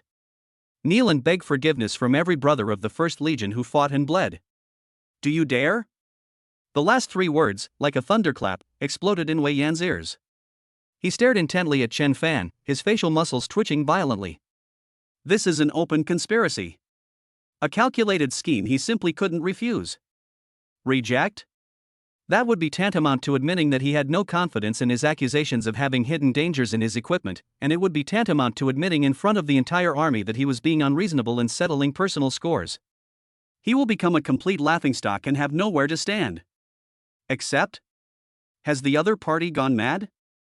How to transform a hopeless person with a ruined future into a strong person? This is completely against the rules of the world. Even the gods couldn't do it. This kid is definitely just trying to bluff and save face. He's bound to lose.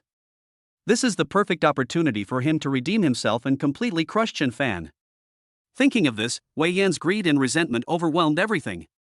His eyes were bloodshot, and he practically spat out a few words through clenched teeth. Okay. I'll bet you. A twisted and venomous smile appeared on Wei Yan's face. He's going to choose the least likely one. The one with absolutely no hope. A useless person who has been cast into the 18th level of hell and will never be able to rise again. A name instantly popped into his mind. I want to choose him. Wei extended his trembling hand, pointed towards the maintenance area of the fortress base, and shouted out the almost forgotten name with all his might. Li Mu. The former ace pilot, Eagle of the Sky Li Mu. The moment the name was uttered, a collective gasp rippled through the crowd, and many veterans wore expressions of complex regret. Li Mu. This name was once the pride of the entire Legion, and even the entire Federal Air Force. He was a natural piloting prodigy, becoming an ace pilot at the age of 20. He piloted his fighter jet and tore through countless demonic birds in the sky, setting a record that remains unbroken to this day. People say he is an eagle with wings, the future marshal of the Federation Air Force. However, an accident 3 years ago caused the eagle to lose its wings. His vehicle crashed during a fierce battle with a flying Lord-level monster. Although he survived by sheer luck, the nerves in his legs were completely destroyed, leaving him permanently disabled. Even more fatally, the mental strength upon which top pilots rely for their livelihood was severely damaged in that impact, becoming chaotic and disordered. Not to mention flying a fighter jet, even concentrating for more than 10 minutes would cause a splitting headache. Once a rising star, he was reduced overnight to a crippled cripple who could only clean parts in a repair shop and live off his past achievements and pension. Everyone thought he was finished, beyond saving. Wei Yan's choice of Li Mu was undeniably malicious. Physical disability. Mental distress. This is essentially a double terminal illness. Who can save us? Even a god would shake his head in disbelief.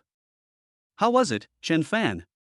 Wei Yan burst into wild laughter, his laughter filled with smug satisfaction. Do you dare to accept it? All eyes in the room were once again focused on Chen Fan. This time, even his most ardent soldiers were filled with deep worry. However, Chen Fan's face showed no emotion whatsoever. Very good. He uttered 2 words softly, then turned and walked straight toward the repair shop. Lead the way, I'm going to meet this future Lord of the Sky. The repair shop was filled with the pungent smell of engine oil. Under the watchful eyes of countless people, Wei Yan, guided by a guard, found the figure huddled in the corner. Li Mu was sitting in a dilapidated wheelchair, his back hunched, his hands covered in grease.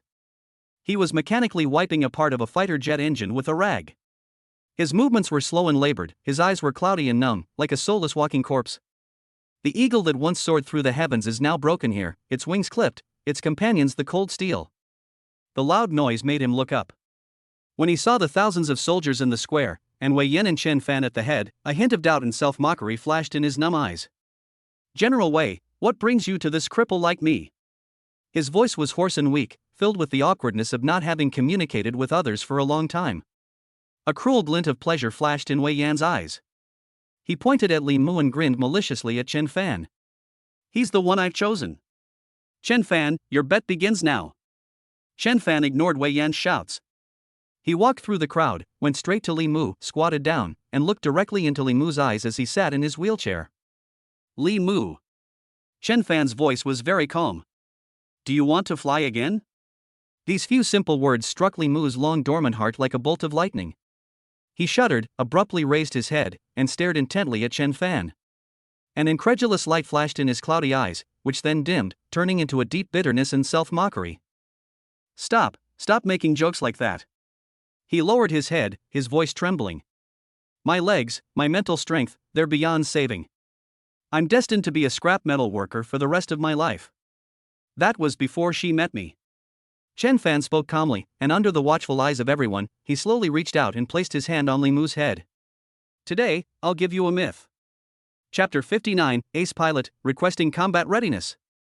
As soon as he finished speaking, a golden light suddenly burst forth from Chen Fan's palm. Buzz! Golden light enveloped Li Mu completely like a tidal wave. The warm atmosphere instantly dispelled all the chill in the repair shop. Everyone present felt as if they were bathed in a spring breeze, as if their souls had been cleansed. "What?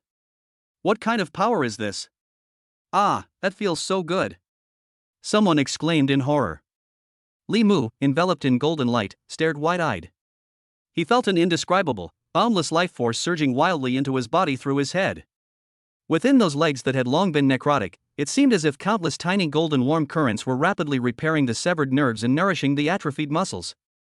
After disappearing for 3 whole years, perception returned like a surging tide. Immediately afterwards, the dried-up sea of consciousness was filled back by this golden light. At the same time, system notifications, visible only to Chen Fan, were refreshing frantically. Target detected, Li Mu. Occupation, Ace Pilot Level C. Status, necrosis of nerves in both legs, severe impairment of mental capacity. Ding. Upgrade successful.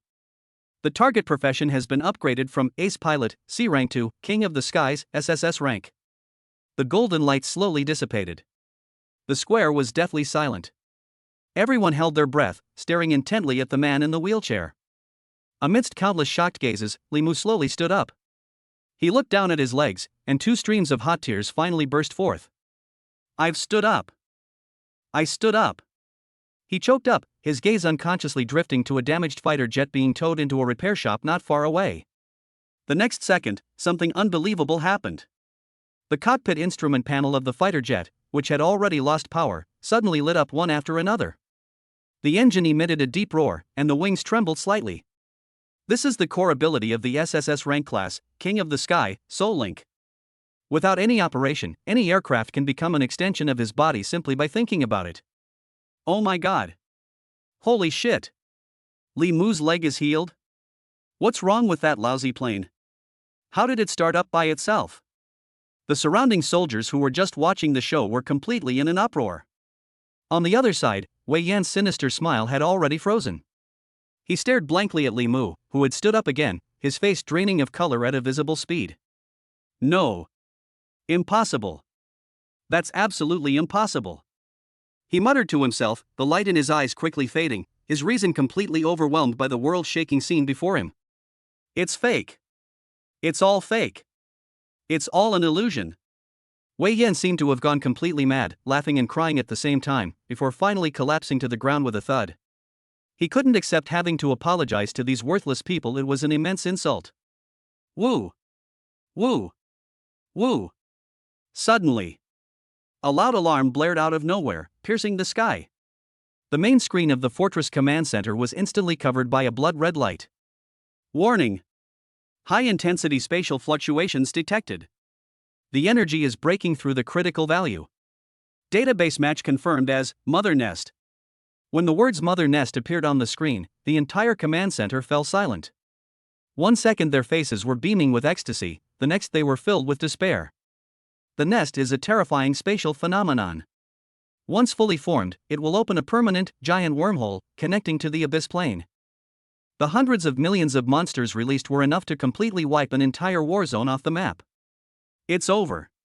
Sherlong stared at the data on the screen, his face ashen, muttering to himself. A mother nest of this size. Wei Yan, who was helped up by the guards, was stunned at first, and then burst into wild laughter. We all have to die. We'll all die together. Chen Fan. Aren't you a god? Go ahead. Go create a legend. Ha ha ha ha. Despair spread like a plague throughout the fortress. Reporting to the chief instructor, former Eagle of the Sky Li Mu requests permission to participate in the battle. Everyone turned around in shock, only to see Li Mu, who had just been reborn, standing in front of the damaged fighter jet. His gaze, like a drawn sword, swept across the crowd and locked onto Chen Fan. In his eyes, there was only overwhelming fighting spirit. Wei Yan's maniacal laughter stopped abruptly.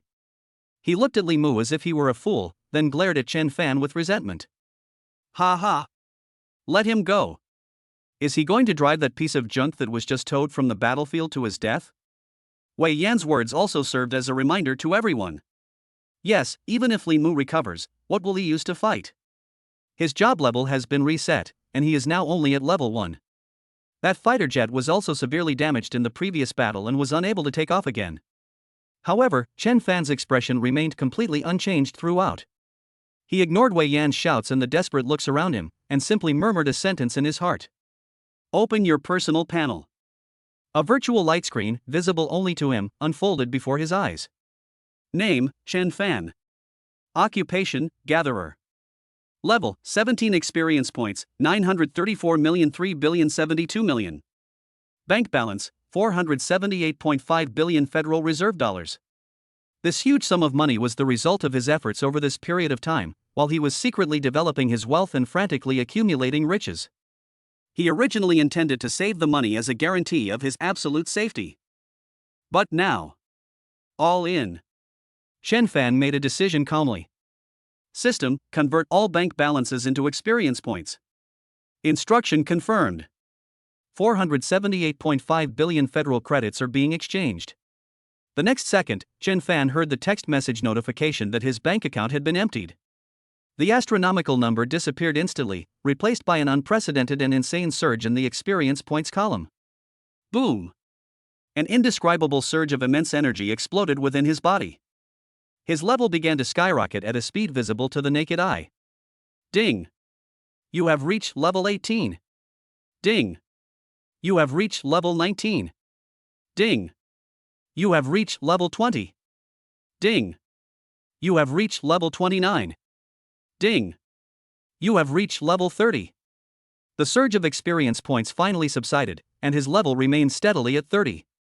At that very moment, a series of brand new system notifications rang in his mind. Congratulations! You have reached level 30 and completed the first stage of Life Leap. Your base attributes have been significantly improved. Your talent, Ascension of All Things, has been enhanced. Your core concept detected. Generating a Stage 2 exclusive panel for you. Ding! Phase 2 panel is now open. Unlock the new talent, Hunter. With a thought, a brand new panel appeared before Chen Fan's eyes. Name, Chen Fan. Occupation, Gatherer. Level, 30 experience points, 1-2. Strength, 2000. Agility, 2000. Physical fitness, 2000. Spirit, 2000. Perception, 3000. Talent, Ascension of All Things enhanced. Talent, Hunter passive, experience upgrade materials are converted into monster cores.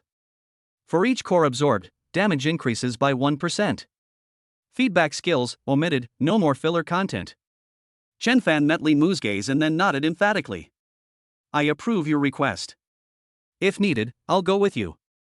Then he turned and walked toward the battered fighter jet. But your vehicle is not worthy of the title of King of the Sky. Immediately afterwards, Chen Fan reached out and gently pressed his hand on the cracked fuselage of the fighter jet. Golden light swept across the entire machine in an instant. Everything is upgraded. Bring it on. Let the sky remember your name again. Chapter 60, Respect the Heavens Above Me. Wei Yan simply did not believe that a level 1 Limu plus a plane could destroy the mother nest. Driven by the instinct to survive, he pushed aside the guards beside him and scrambled toward the base's escape route. Stop him! Someone in the crowd shouted something. A cold glint flashed in Shilong's eyes, and he kicked Wei Yan in the back of the knee, pinning him to the ground, rendering him unable to move. With a formidable enemy at hand, what are you doing, General? The once invincible General Wei is now struggling in vain like a stray dog. Overwhelmed by anger, he fainted again. However, at this moment, no one paid any attention to this clown anymore. All eyes were on Li Mu. Boom! With a deafening roar that tore through the air, the newly reborn fighter jet, under Li Mu's control, shot into the sky like a black lightning bolt. It instantly broke the sound barrier, leaving a long-lasting white shockwave on the horizon. Everyone held their breath in tension, their hands clenched into fists. His eyes were glued to the home screen, not even blinking. On the screen, the light representing Li Mu was hurtling straight toward the mother nest at an incredible speed. He's just a level 1 professional who has just recovered. Operations staff officer muttered to himself in a hoarse voice, his eyes filled with unbearable sorrow and despair. The screen displays different images. Through high-altitude reconnaissance satellites, everyone could clearly see that the area around the ever-expanding spatial rift was already occupied by an endless stream of flying monsters. Tens of millions of demon bats, gargoyles, and corrupted dragons. Let alone a small fighter jet, even the Federation's most elite aerospace fleet would be torn to shreds in an instant in the face of such a terrifying array. Gaps began to appear on the fighter jet, slashed open by the monsters. But the person driving it showed no sign of backing down. He seemed to be burning his own soul, bringing human will to its ultimate limit. I once fell into the abyss, and Shen Fan pulled me out. Li Mu's calm yet firm voice rang clearly in the ears of every soldier through the tactical channel. This second life is not for myself. Human-machine integration under the Soul Link. The fighter jet is Li Mu's body. The sky is his domain. Finally, piloting his battered and bruised fighter jet, he broke through the final blockade of the demon army and arrived before the writhing, endlessly evil abyss nest. Chief Instructor! Li Mu's voice suddenly grew louder. Thank you for allowing me to return to the skies as a warrior. Now, please watch carefully. There was no fear on Li Mu's face. He turned around and looked through the cockpit one last time at the land he loved so dearly. His gaze seemed to pierce through the vast sky, reaching the smoke rising from the chimneys of his hometown and his comrades in arms who fought alongside him in the fortress. He smiled, a truly radiant smile.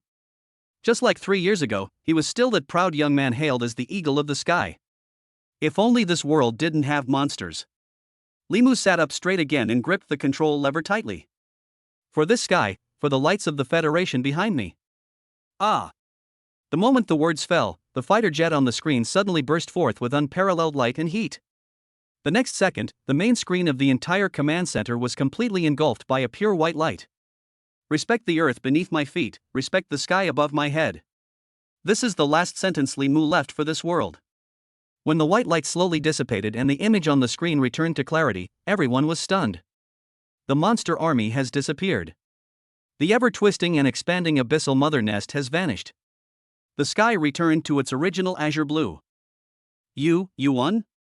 Someone, in a trembling voice, was muttering to themselves. Inside the command center, no one cheered. The elation of surviving the ordeal was replaced by a heavier, more tragic emotion. A young female correspondent could no longer hold back. She covered her mouth and let out a suppressed sob. The crying was like a switch, instantly igniting everyone's emotions.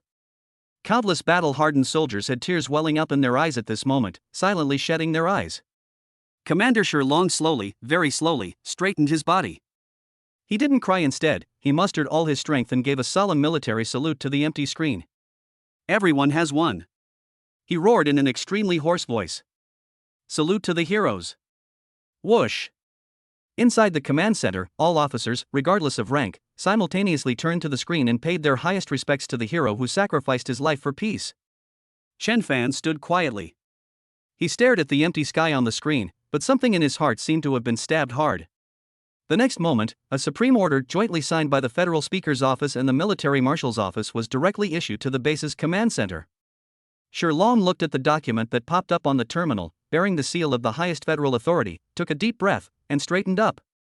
With all his might, he read aloud to the entire command center. Supreme Order. These 4 words brought a pause to everyone's sorrow and sobs. Given that Wei Yan neglected his duties, distorted the truth, and made statements that undermined morale during the crisis, nearly causing a catastrophic disaster. As decided jointly by the Federal Parliament and the Marshal's Office of the Armed Forces. Effective immediately, Wei Yan is removed from all posts, detained pending trial, and placed under special investigation by the Federal Supreme Military Court. This thunderous command struck like a heavy hammer, slamming into everyone's hearts. Very good. It's finally time to deal with him. Wei Yan, who had been unconscious, was also awakened by the huge commotion. He opened his eyes in a daze, just in time to hear his final judgment. His face turned deathly pale instantly, and he roared like a madman. No! No! General Zhao! Save me! General Zhao! You can't abandon me! However, he was met only with 2 expressionless soldiers. Everyone has been putting up with him for a long time. He turned a perfectly good legion into a complete mess. They stepped forward, 1 on each side, and roughly lifted him off the ground. They dragged him toward the prison cell like a dead dog. Throughout the entire process, Chen Fan didn't even lift his eyelids. His gaze was simply fixed calmly on the screen, on the clean sky that Li Mu had bought with his life. He knew that Wei Yan's punishment proved that the Federal High Command had taken notice of him. Chapter 61, Leak, Chen Fan ignites the internet again. Command Center. The solemn respect lingered for a long time. The air was thick with the somber weight of the hero's sacrifice. The frantic roar of Wei Yan as he was dragged away seemed to still echo in the corner, but it could no longer stir up a ripple in the hearts of the crowd. His downfall seemed so insignificant compared to Li Mu's dazzling brilliance that burned everything away. Sherlong's bloodshot eyes swept across the entire room, finally settling on Chen Fan. He walked heavily through the crowd and stood before Chen Fan. This battle-hardened, indomitable base commander said no words of thanks, but simply bowed deeply once again. He was expressing his deepest respect and gratitude in the most sincere way a soldier can. Chen Fan. Sherlong's voice was hoarse, but it carried an undeniable firmness. From this moment on, your safety will be defended by me, Sherlong, and by the entire First Legion, with our lives. He knew that the value of this seemingly ordinary young man in front of him could not be measured by any standard. He was not only the benefactor of the base, but also a miracle capable of changing the entire course of the war in the Federation. However, at this very moment, inside the command center, a young officer in charge of public opinion monitoring suddenly stood up, his face ashen, his voice trembling with extreme fear. Report! Report to the Commander-in-Chief. Something has happened. Li Mu's video has been leaked. It's gone viral online. It's all about the head instructor. What? What are you good for? Investigate for me.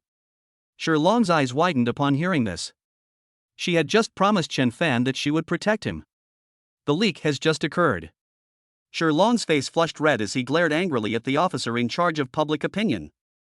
Get out there and investigate. Yes. In a corner of the crowd, an inconspicuous fellow, Li Rui, the adjutant who had accompanied Wei Yan, quietly retreated into the shadows. His lowered eyes churned with a venomous madness that clashed with the tragic atmosphere around him. He witnessed firsthand how his uncle, the man who once held absolute power in the north, fell from grace and became a dead dog being dragged away. And the person who started all of this is a man named Chen Fan. Hatred gnawed at his reason like a venomous snake. But he was much smarter and more ruthless than his foolish uncle. He knew that, by force, he wasn't even worthy of carrying Chen Fan's shoes. However, there are never only ways to kill a person, such as with swords and knives. Public opinion is a knife that can kill even gods. He had just taken advantage of the chaos to sneak into an empty information processing room. Using his adjutant's privileges, he anonymously sent a carefully edited video to the Federation's largest dark web intelligence trading platform.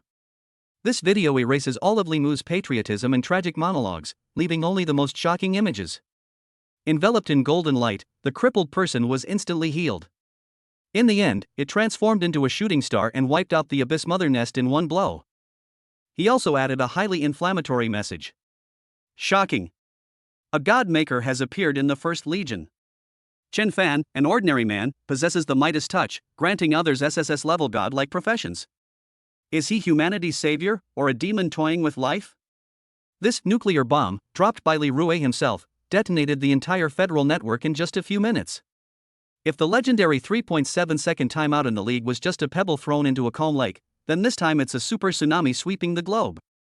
Hashtag Chen Fan, the Godmaker hashtag. Hashtag SSS level professional mass production hashtag. Hashtag the truth behind one person wiping out an entire nest hashtag. Countless even more sensational terms swept across the trending topics lists of all platforms with overwhelming speed. My God! Is this video real or fake? Turning a cripple into an SSS level powerhouse capable of instantly killing the mother nest? This is something only a god could do. Is this real? The special effects are even more exaggerated than a federal A-level blockbuster. It must be a propaganda film made by the military to create a hero. Hey upstairs, didn't you see the military's emergency denial? This means, it's fucking true. What? If this is true, then isn't Chen Fan more terrifying than a nuclear weapon? If he can create a king of the sky today, can he create a destroyer of the world tomorrow? This kind of power, wielded by one person, is terrifying. Panic, shock, greed, awe. Endless complex emotions fermented in every corner of the Federation. In that instant, Chen Fan's name transformed from a rising star in a university league into the eye of a storm that could make the world tremble. Hiding somewhere in the base, watching the storm of public opinion sweeping across the internet, Li Rui's face revealed a twisted and gleeful smile. Chen Fan, don't you like to stay behind the scenes? I'll put you in the global spotlight right now. I want all ambitious people, all powerful forces, and all hidden enemies to see you as a piece of fat meat. I'll make you the target of everyone's ire.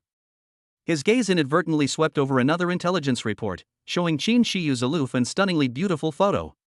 A primal possessiveness rose in his heart, but the next second, he forcefully suppressed it with even colder rationality. Beauty will only slow down my revenge. But this woman. As the apple of the Qin family's eye and the most important person by Chen Fan's side, she might become the best card to play against him in the future. He suppressed the evil thoughts in his heart, and his eyes became sinister and firm again. He knew that staying at the base meant certain death. He quietly changed into ordinary soldier's clothes and, taking advantage of the darkness and chaos, disappeared beyond the base's border. Thus, the greatest villain, whose life goal is to overthrow Chen Fan, is born. Meanwhile, in the eye of the storm, inside Chen Fan's dormitory, he watched the messages popping up on his wristband. He received a barrage of calls from the Qin family, Principal Guton, and even from some unknown numbers, and then he looked at the overwhelming discussions about himself online. The smile on his face slowly disappeared. He knew that from this moment on, he was no longer the mastermind who could hide behind Qin Shiyu and comfortably be a gold digger. The world has forcibly pushed him onto the chessboard, making him the most dazzling piece. Chen Fan turned off the bracelet and walked to the window. Outside the window, the biting winds of the north blow and the sky is filled with stars. He looked at his reflection, and in the depths of those dark pupils, a sharp glint, more piercing than the cold wind, flashed and disappeared. Long scratched his head. Chen Fan, I'm so sorry. All right. Chen Fan answered softly. Since we can't avoid it, from now on I'll set the new rules of the game. Chapter 62, Chen Fan, Get Out of Tiandu. The snowstorms of the north were left far behind. Chen Fan leaned against the porthole, looking down at the mountains and cities rushing past below. He was heading to the power center of the Dragon Kingdom, Tiandu. As expected, the news of the summons from the capital reached the First Legion within half a day. The official reason given was assisting in the investigation and accepting commendation. The wording itself is full of the unspoken contradictions and probing that exist in the adult world. His bracelet was quiet. Before boarding the transport plane, which represented the highest will of the military, he had already replied to everyone who cared about him, telling them not to worry. But Chen Fan knew that the railstorm had only just begun. The media bombshell dropped by Li Rui was just an appetizer. Next comes the moment when all the factions will be at the table with their knives and forks. He turned on his bracelet to see how far the public opinion in the capital region had spread. As expected, the hashtag #ChenFan the creator hashtag remains at the top of the trending list. However, the color has changed from deep red, which represents explosion, to dark purple, which represents boiling, indicating that the discussion has entered a deeper and more lasting stage. However, just as he was about to close the page, several brand new terms surged up from the bottom of the list at an extremely strange speed, instantly becoming part of the top topics.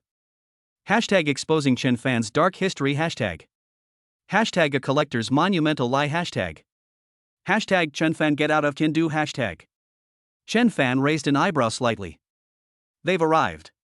He randomly clicked on the first entry. The content is no longer about the shock and panic of creating a god, but a complete and frenzied expose targeting him personally. His file, transcript, and the news of his special admission to Longqing College. Even his unremarkable, C-level gatherer certification when he awakened his profession was posted out in high-resolution photos. The poster was an anonymous ID, but spoke like an all-knowing old classmate. Everyone, don't be fooled. I'm Chen Fan's classmate. This guy has been aloof and greedy since he was a child. He'll do anything for money. He's just a gatherer, a trash profession. What god maker? I think he just made a deal with the demons and sold his soul. Below are carefully selected, highly inflammatory comments. Holy crap? It really is a C-level gatherer? I can find it in the Federation's professional database. Isn't this the biggest scam of the century? Hilarious. A gatherer becomes a savior? What makes him so special? Just because he's poor? Just because he's a liar? Don't say that upstairs. She's now the Qin family's technical advisor. Don't you know what the value of being a kept man is? It's terrifying to think about. He's a poor, lowly guy who suddenly has this kind of power. His mentality must be warped. He's a ticking time bomb who knows what he'll do next. Resist Chen Fan's entry into Tiandu. This dangerous individual should be confined to the northern border quarantine zone. Slander, jealousy, ridicule, fear. The darkest emotions of human nature are amplified infinitely in the anonymous world of the internet. Chen Fan scrolled through the messages expressionlessly, his eyes showing no emotion. He even had the leisure to click on the hashtag #ChenFan get out of Tiandu hashtag. The interior was even more appalling. Someone used poor Photoshop skills to superimpose his image onto a beggar's body, with the iconic Gate of Heaven in Tiandu as the background. The caption reads, "Tiandu is not a place for trash like you." An online petition was launched, and within just over 10 minutes, more than 100,000 people signed it, demanding that the federal parliament ban Chen Fan from entering Tiandu, on the grounds of the safety of the millions of people in the capital. These methods are not sophisticated. In fact, they can be described as rudimentary. It can't kill a person, but it can completely ruin their reputation. Like an unkillable fly, it buzzes incessantly in your ear, landing repeatedly on your delicious-smelling food. Nausea. Utterly disgusting. Tiandu, a basement where the sun never shines. Li Rui stared intently at the scrolling comments on the screen, a morbid, twisted smile spreading across his face. He's much smarter than his idiot uncle. He prefers to use psychological tactics. It's incredibly easy to ruin someone's reputation and turn them into a pariah. He spent the ill-gotten gains Wei Yan had made over the years to hire Tiandu's most famous internet Black Shark, an underground organization that made a living by creating and selling public opinion. He embellished and exaggerated all the dirt he had gathered about Chen Fan and then compiled it into a package. And the efficiency of the Black Shark clearly did not disappoint him. Looking at the online comments cursing Chen Fan, Li Rui felt an unprecedented sense of pleasure. Chen Fan, aren't you supposed to be high and mighty? Don't you like being the mastermind behind everything? I will now expose your entire past to the world. I will make you bear everyone's contempt and doubt wherever you go. I'm going to make you socially dead. He smiled coldly and typed a new command on the keyboard. Increase efforts to steer his relationship with Qin Shiyu toward the idea of him being a gigolo and being kept by someone else. Yes, just say he used evil forces to control Qin Shiyu and extort money from the Qin family. After doing all this, he leaned back in his chair and let out a long sigh of relief. The poison of revenge tastes so sweet.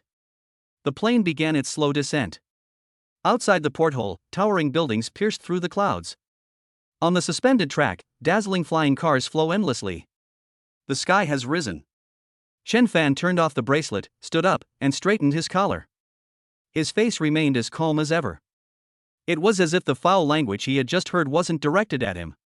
But deep within those dark pupils, a chilling killing intent flashed by.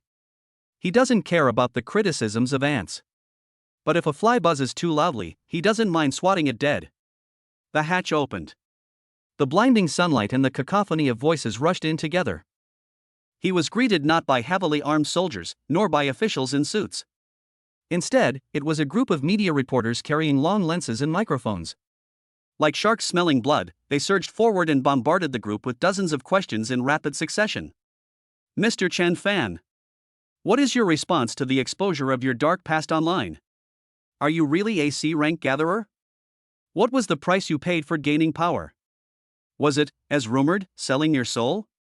A female reporter with the loudest voice pushed her way to the front, almost shoving her recording pen into Chen Fan's face, her questions sharp and sarcastic. There are rumors that you've been exploiting Miss Qin Shiyu to extract wealth from the Qin family to satisfy your perverse experiments. Is that true? How much pocket money do you get each month while you're living off the Qin family? This question elicited a burst of laughter, and another male reporter wearing gold-rimmed glasses immediately followed up, his tone even more sinister. Li Mu's body has vanished without a trace. Is this the price you pay for creating a god? Who will be the next one you sacrifice? Will it be Miss Qin Shiyu? Your very existence is a violation of federal security laws. Have you ever considered how many innocent people you would cause to perish if your uncontrolled power got out of control? Can you sleep at night? Behind the reporter, further away, were some people who had been incited. Speak up. You liar. You monster. Get out of Tiandu. You are not welcome here. Chapter 63, Who Wants to Give It a Try? Malice surged toward Chen Fan like a tidal wave. Chen Fan was at the center of the storm, yet his face remained completely expressionless. He simply watched the female reporter who had almost poked his face with the recording pen. He glanced again at the bespectacled man with gold rims who was cursing him for sacrificing Li Mu. Under the spotlight of countless cameras, Chen Fan suddenly smiled. Immediately afterwards, an immense spiritual pressure, as vast as mountains and seas, suddenly spread out from Chen Fan as the center. Spirit, 2000. Buzz. Such a massive outpouring of spiritual power left everyone around stunned in place. People felt as if an invisible hand was gripping their throats, their minds going blank. Are you satisfied with your job? Chen Fan looked around at the faces frozen with fear and slowly raised a finger. Give me a monster core, regardless of level or attributes. His gaze finally settled on the group of people who had been incited, his voice carrying a hint of playful seduction. I will rebuild your career. Dead silence. A deathly silence that lasted for 10 seconds. Then, the crowd erupted like a pot of boiling oil, bursting into an even more violent uproar than before. But this time, it wasn't just simple cursing, it was filled with shock and an uncontrollable greed. What nonsense is he spouting? Reforge a profession with a single crystal core? Does he think he's a god? Scam. This is definitely a new scam. Don't believe it. The male reporter with the gold-rimmed glasses was the first to react.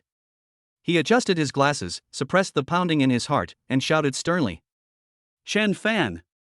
You are openly challenging the authority of the Federal Professional Temple. Do you think professional awakening is like buying vegetables at the market? Chen Fan ignored him completely and simply repeated himself. Only once, only in Tiandu.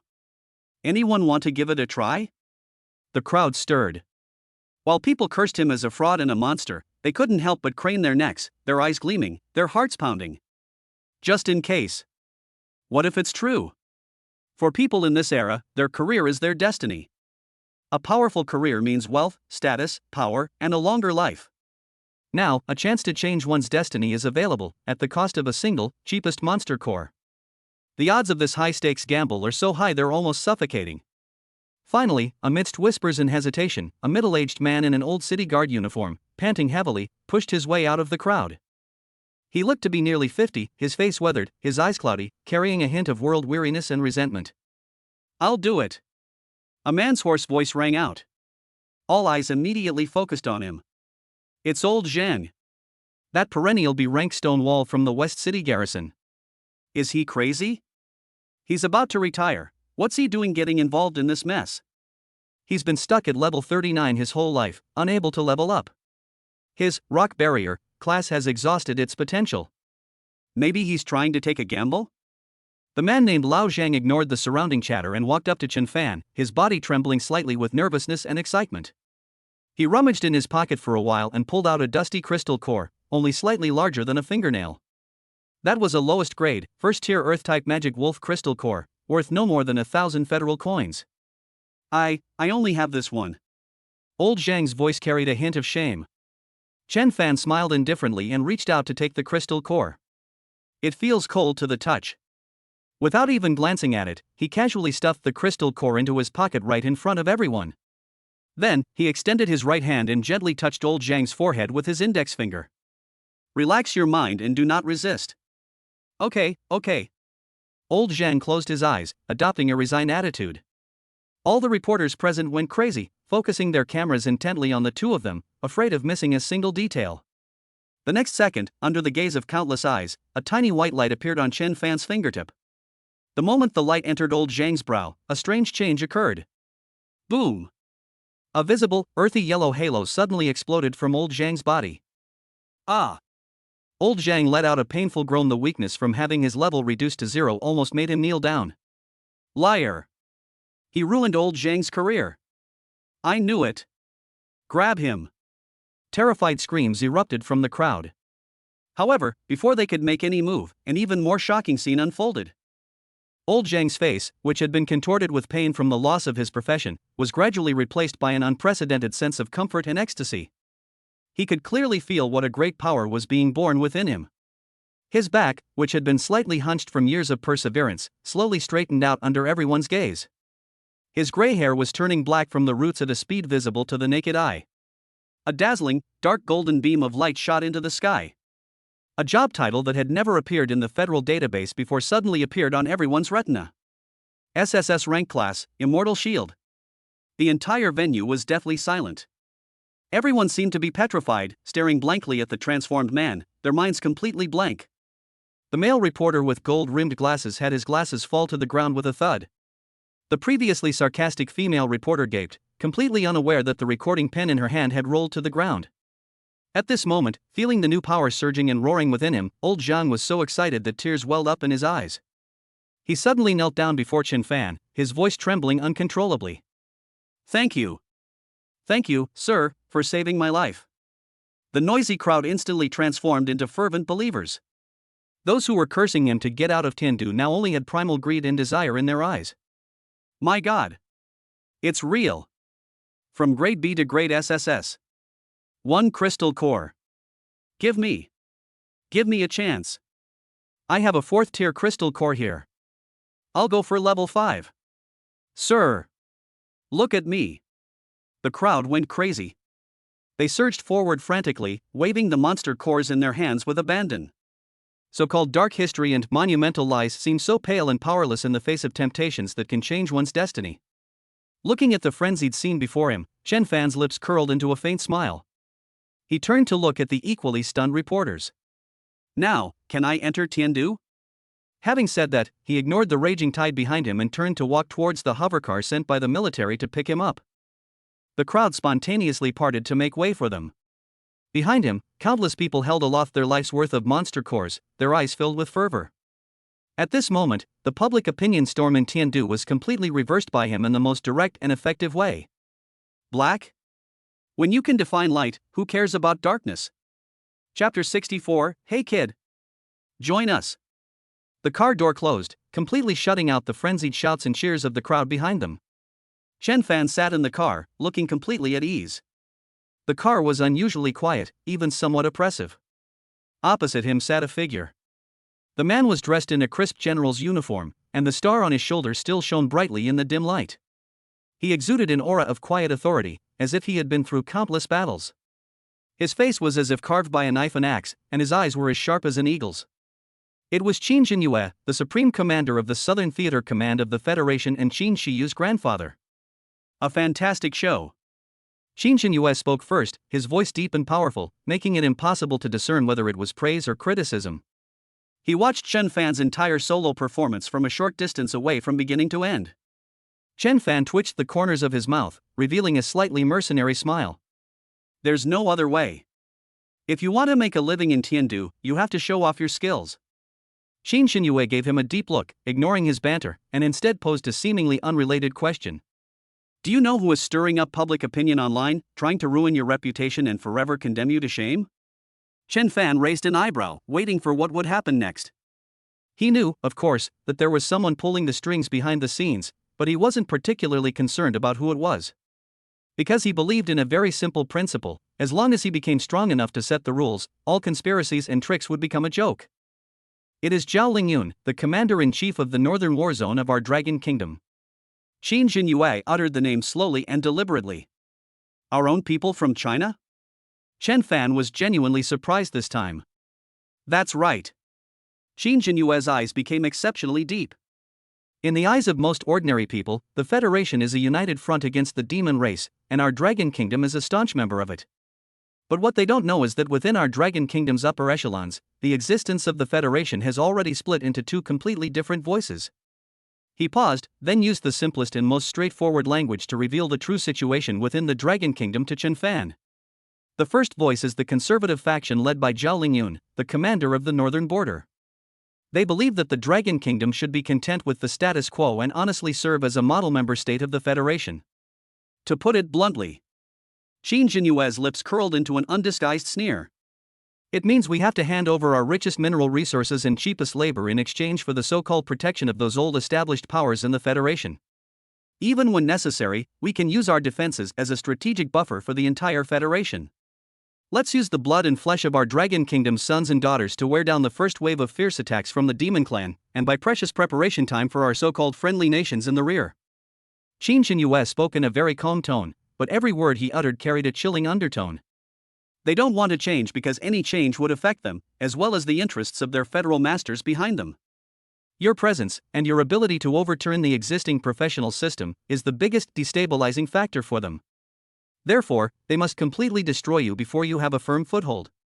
Chen Fan listened quietly, the smile on his face fading away without him noticing. He finally realized that he was facing far more than just some unscrupulous media outlets that incited the public. Beneath his feet lay a massive vortex, a turbulent undercurrent between two factions within a nation. And what about the second sound? Chen Fan asked. The second voice comes from the pioneers, led by myself. Qin Jinyue straightened his back instantly, and his eyes flashed with a burning light. We've had enough of living like this, dependent on others. Why should our resources be taken and used at will by others? Why should our soldiers bleed and sacrifice themselves on the front lines for the safety of others? Our Dragon Kingdom will forge its own path. As he spoke, his burning gaze fixed firmly on Chen Fan, each word spoken with conviction. We must take back everything that belongs to us, and then we must completely break away from the Federation and establish a new order that belongs only to the people of our Dragon Kingdom.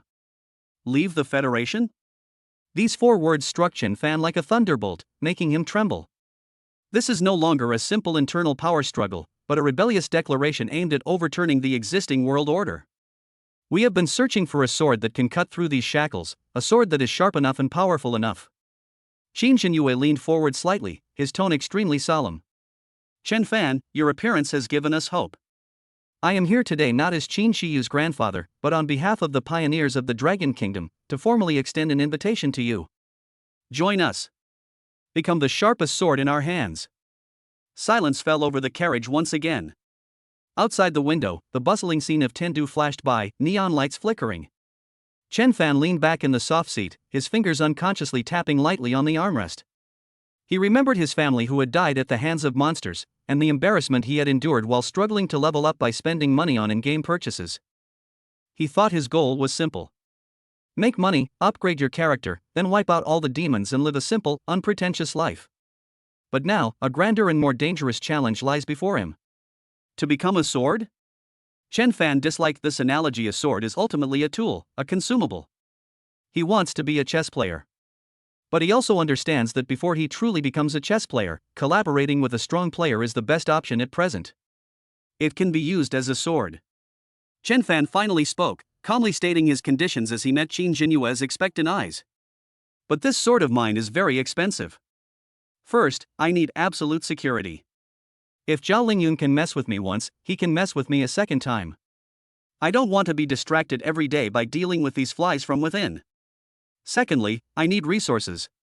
Monster cores, the more the better. In return, a familiar smile returned to Chen Fan's lips.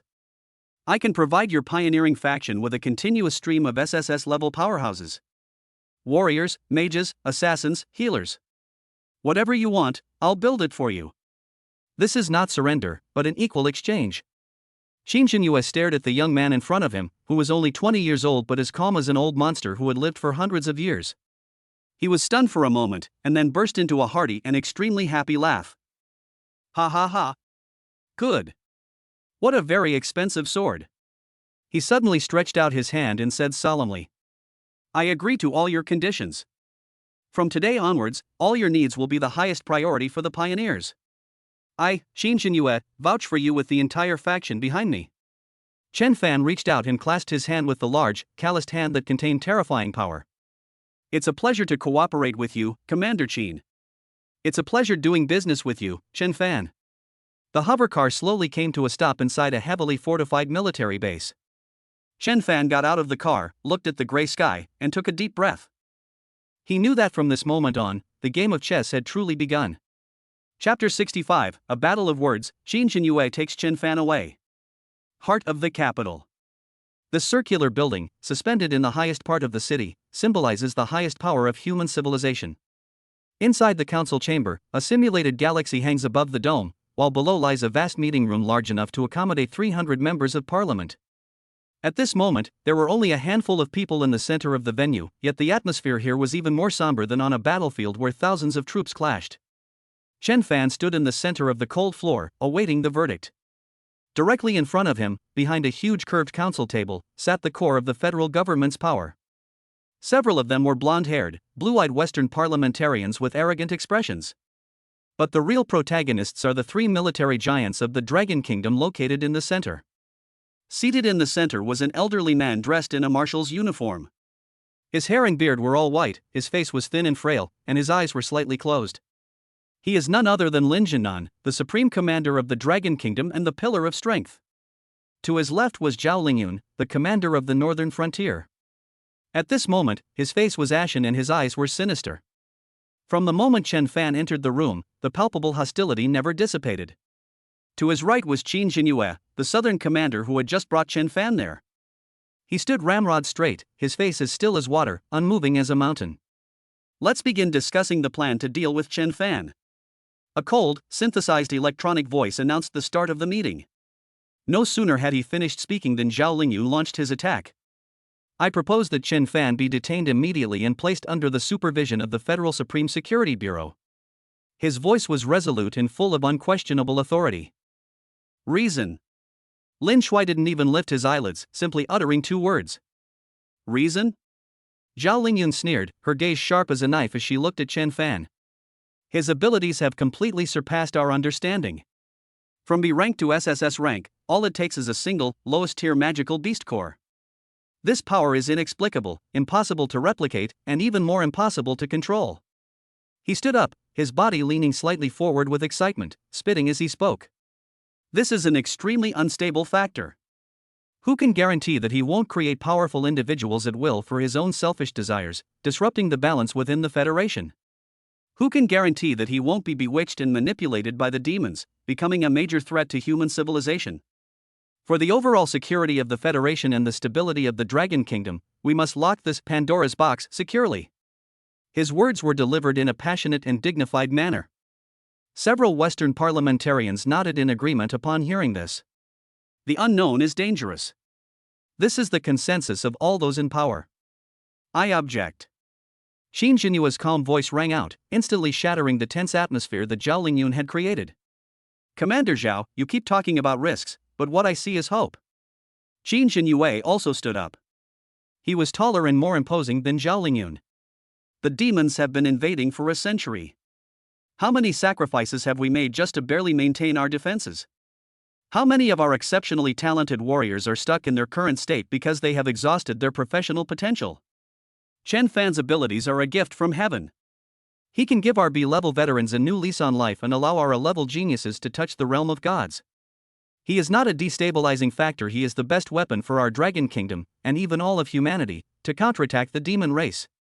A sharp weapon? Zhao Lingyun sneered. Xin Jinyue, you're too naive. A weapon you can't control will only hurt yourself. What if he announces tomorrow that he can also increase the strength of the demon clan if given enough benefits? Can you bear that responsibility? You're just speculating. I'm taking precautions. The two were locked in a fierce confrontation, and the air in the council chamber seemed to freeze. That's enough. Lin Shui, who had been silent all along, finally opened his eyes. Those were eyes that appeared cloudy, yet were as deep and unfathomable as the starry sky. He slowly glanced at his two right-hand men, and finally his gaze settled on Xin Jinyue. Jinyue, Commander Zhao's concerns are not entirely unfounded. This young man. It is indeed a double-edged sword. Do you have a foolproof plan? His stance was ambiguous. He neither supported Zhao Lingyun's radical plan nor completely sided with Qin Jinyue. Like a skilled chess player, he threw the question back at the two players on the board, testing their responses. Qin Jinyue's heart sank. He knew that if he couldn't come up with a solution that would convince everyone, Chen Fan's best fate would be to be placed under federal protection and placed under house arrest, becoming a tool kept in captivity. This is definitely not what he wanted to see, nor is it something Chen Fan would accept. Looking at Zhao Lingyun, who was aggressive and seemed confident of victory, Qin Jinyue had a sudden thought. Got it. He suddenly took a deep breath, a look of sorrow and helplessness on his face, and said to Lin Shuai and everyone present. Marshal, fellow counselors, what Commander Zhao said. That makes perfect sense. I hadn't considered that. These words shocked everyone present. Zhao Lingyun was stunned. He didn't expect that Qin Jinyue, such a tough guy, would give in so quickly. Even Chen Fan glanced at Qin Jinyue beside him in surprise. Qin Jinyue continued in a heavy tone, as if considering the overall situation. Chen Fan's abilities are too special, and the risks are too great. Our Southern Theater Command is located in the rear and has been complacent for too long. We truly lack the experience and capability to deal with such S-level risk events. If anything goes wrong, if he is left with me, I, Qin Jinyue, will gladly die 1,000 deaths. Zhao Lingyun couldn't help but smile. However, Qin Jinyue's next words made the smile on his face freeze instantly. Therefore, I propose. Qin Jinyue turned around abruptly, staring intently at Zhao Lingyun, his voice booming like a bell. Transfer Chen Fan to the Northern War Zone. He will be personally supervised by Commander Zhao. The northern border is the front line of our Dragon Kingdom's fight against the demon race, with the strongest defenses and the strictest discipline. Commander Zhao himself is renowned throughout the Federation for his iron-fisted military discipline and far-sighted planning. The First Legion under its command is even more renowned. I believe that only under Commander Zhao's personal supervision can the risk of Chen Fan, this unstable factor, be minimized, or even turned into a valuable asset, allowing him to contribute to the northern defense line. Our Southern Theater Command is not capable enough to undertake this important task. This matter can only be handled by Commander Zhao of the northern frontier. After Qin Jinyue finished speaking, he bowed deeply to Zhao Lingyun. I beg you, Commander Zhao. For the future of the Dragon Nation. Dead silence. The entire council chamber was so quiet you could hear a pin drop. Zhao Lingyun's expression was incredibly interesting. He felt as if he had thrown a punch with all his might, only to land hard on a lump of slippery mud. Not only did it not hurt anyone, it also splashed water all over itself. Take over from Chen Fan? What a joke! What he wanted was to destroy Chen Fan and completely eliminate this variable. We're not going to invite him back to our own home and treat him like an ancestor. With Chen Fan's unpredictable abilities, having him by my side would be like having a bomb under my pillow that could explode at any moment. How could I possibly sleep? What if he secretly turned all his generals against him? But can he refuse? Qin Jinyue has already made his point clear. In front of the marshal and all the members of parliament, he was praised as a rule of iron fist in the military, a wise strategist, and the hope of the Chinese nation. If he refuses, it would be tantamount to publicly admitting his incompetence and his lack of confidence in supervising a 20-year-old. Then wouldn't his impassioned speech just now, which required strict supervision, have become a joke? How can someone who doesn't even dare to supervise others be clamoring to lock people up? At this moment, Zhao Lingyun experienced what it meant to be caught in a dilemma, and what it meant to lift a stone only to drop it on one's own foot. Cold sweat beaded on his forehead, and his lips moved for a long time before finally squeezing out a few words through his teeth. The war in the north is critical. I don't have the extra energy. It's all right. Qin Jinyue immediately interrupted him, looking understanding. Since Commander Zhao is too busy with official duties to spare the time, then this enormous responsibility can only be shouldered by my Southern War Corps. He turned around, faced Marshal Lin, and gave a solemn military salute. Marshal. I, Qin Jinyue, am willing to stake my life on it. I will definitely bring Chen Fan back to the southern military region and discipline him severely. We will never let him escape our control, and we will guide him to contribute all his strength to the rise of our Dragon Kingdom. A barely perceptible smile flickered in Lin Shuai's usually calm and collected eyes. He nodded slowly. Allow. In a word, the dust has settled. Zhao Lingyun seemed to have all her strength drained away, and slumped back into her chair. He knew he had lost utterly. Even with ample preparation, I still couldn't outsmart this old fox. Xin Xinyue turned around, gave Chen Fan, who was still somewhat dazed, a wink, and said in a deep voice, "Let's go, Chen Fan." Chapter 66, Xin Xinyue's Ambition. 300 meters underground in the southern military region, a secret command center was brightly lit. This is the heart of the entire South. Xin Xinyue had already taken off his uniform, revealing his scarred, bronze skin. Although he is old, he still looks strong and powerful, and his charm remains undiminished. He was no longer the old man who engaged in heated debates in the council chamber, but a lion poised to pounce. This is the core base of my Southern Theater Command. I know about you and Shiyu. In my heart, you've always been one of my own. Xin Xinyue deliberately brought up Qin Shiyu to reassure Chen Fan and bring the two of them together. Seeing Chen Fan nod, he then pointed to the list displayed on the big screen. These are resources that the Federation takes away from our southern Dragon Kingdom every year, either free of charge or at extremely low prices.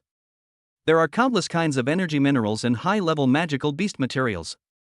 These materials are enough to support our Dragon Kingdom in independently building 3 full-strength S-class legions. With a swipe of his finger, the screen flipped. And these are what we got in return. Weapon production lines that have been phased out for 3 generations, warship blueprints riddled with flaws, and a negligible voice in the federal parliament that could always be vetoed. After saying that, he turned around and stared intently at Chen Fan with his hawk-like eyes. They are not allies, Chen Fan, they are parasites. They suck the blood out of our Dragon Kingdom, and yet they expect us to be grateful and guard the most dangerous northern gate for them. A guy like Zhao Lingyun is just a lackey that these parasites keep inside our own bodies. They sacrifice the interests of the entire Dragon Kingdom in exchange for their own peace. What I, and the entire pioneering faction behind me, are doing is not to compete with Zhao Lingyun for power and profit, but to lead the entire Dragon Kingdom to completely dig these insects out of our bodies. These words were no longer an invitation, but a showdown. Xin Xinyue's ambitions were far greater and more insane than Chen Fan had imagined. What he wanted was not reform, but revolution. Before Chen Fan could process this astonishing information, a wall in the command center suddenly lit up. On the screen is the press conference held by Zhao Lingyun, commander of the Northern Frontier, after the conclusion of the federal parliament. With an arrogant expression, he addressed the numerous cameras, making a pointed remark. Regarding the newly discovered S-class secret realm, the meteorite vein, the Federation has decided that the northern and southern military regions will jointly develop it. Personally, I think this is a great opportunity for exchange, allowing children from the south to learn up close how a real war should be fought. After all, he smiled dismissively. What children need to grow is opportunity. As soon as he finished speaking, a burst of suppressed angry curses erupted in the command center. Several high-ranking southern generals present all had ashen faces, their fists clenched so tightly they cracked. This is no longer a provocation, but a blatant humiliation. Xin Xinyue turned off the screen, and the command center returned to silence. He looked at Chen Fan and said slowly, "This is the first shot we fired in our counterattack. The secret realm within the meteorite mine contains the stardust cores we desperately need, the key to upgrading our secret weapon. We must obtain them.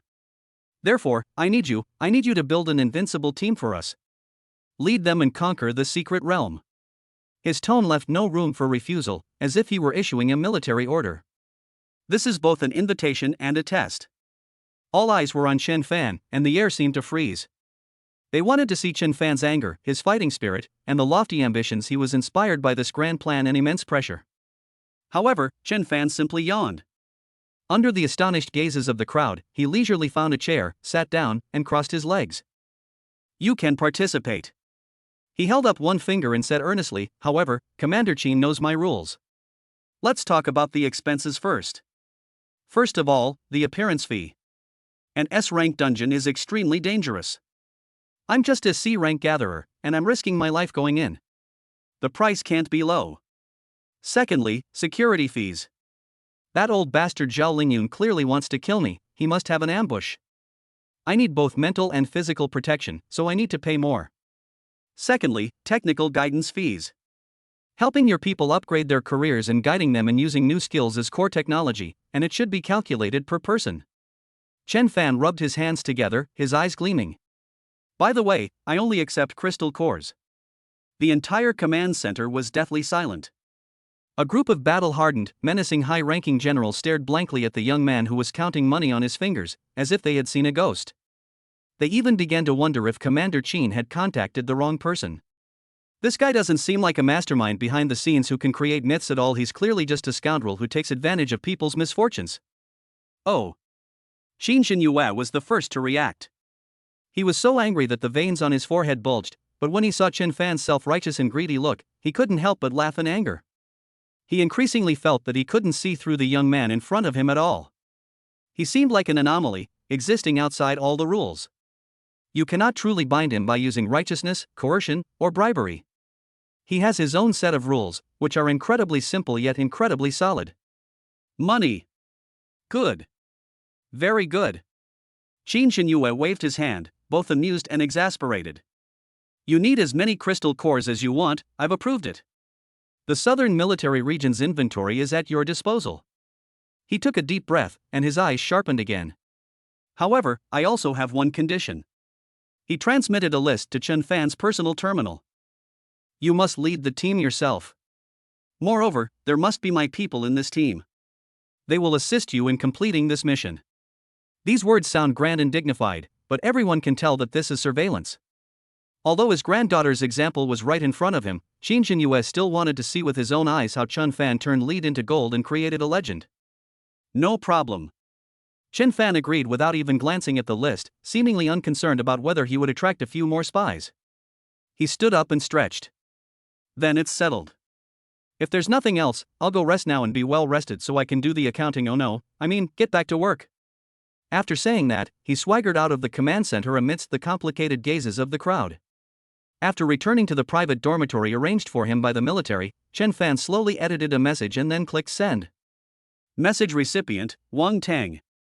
The message read, Young Master Wang, would you like to make a name for yourself in front of Grandpa Qin Shiyu? Chapter 67, Boss, your bodyguards are here.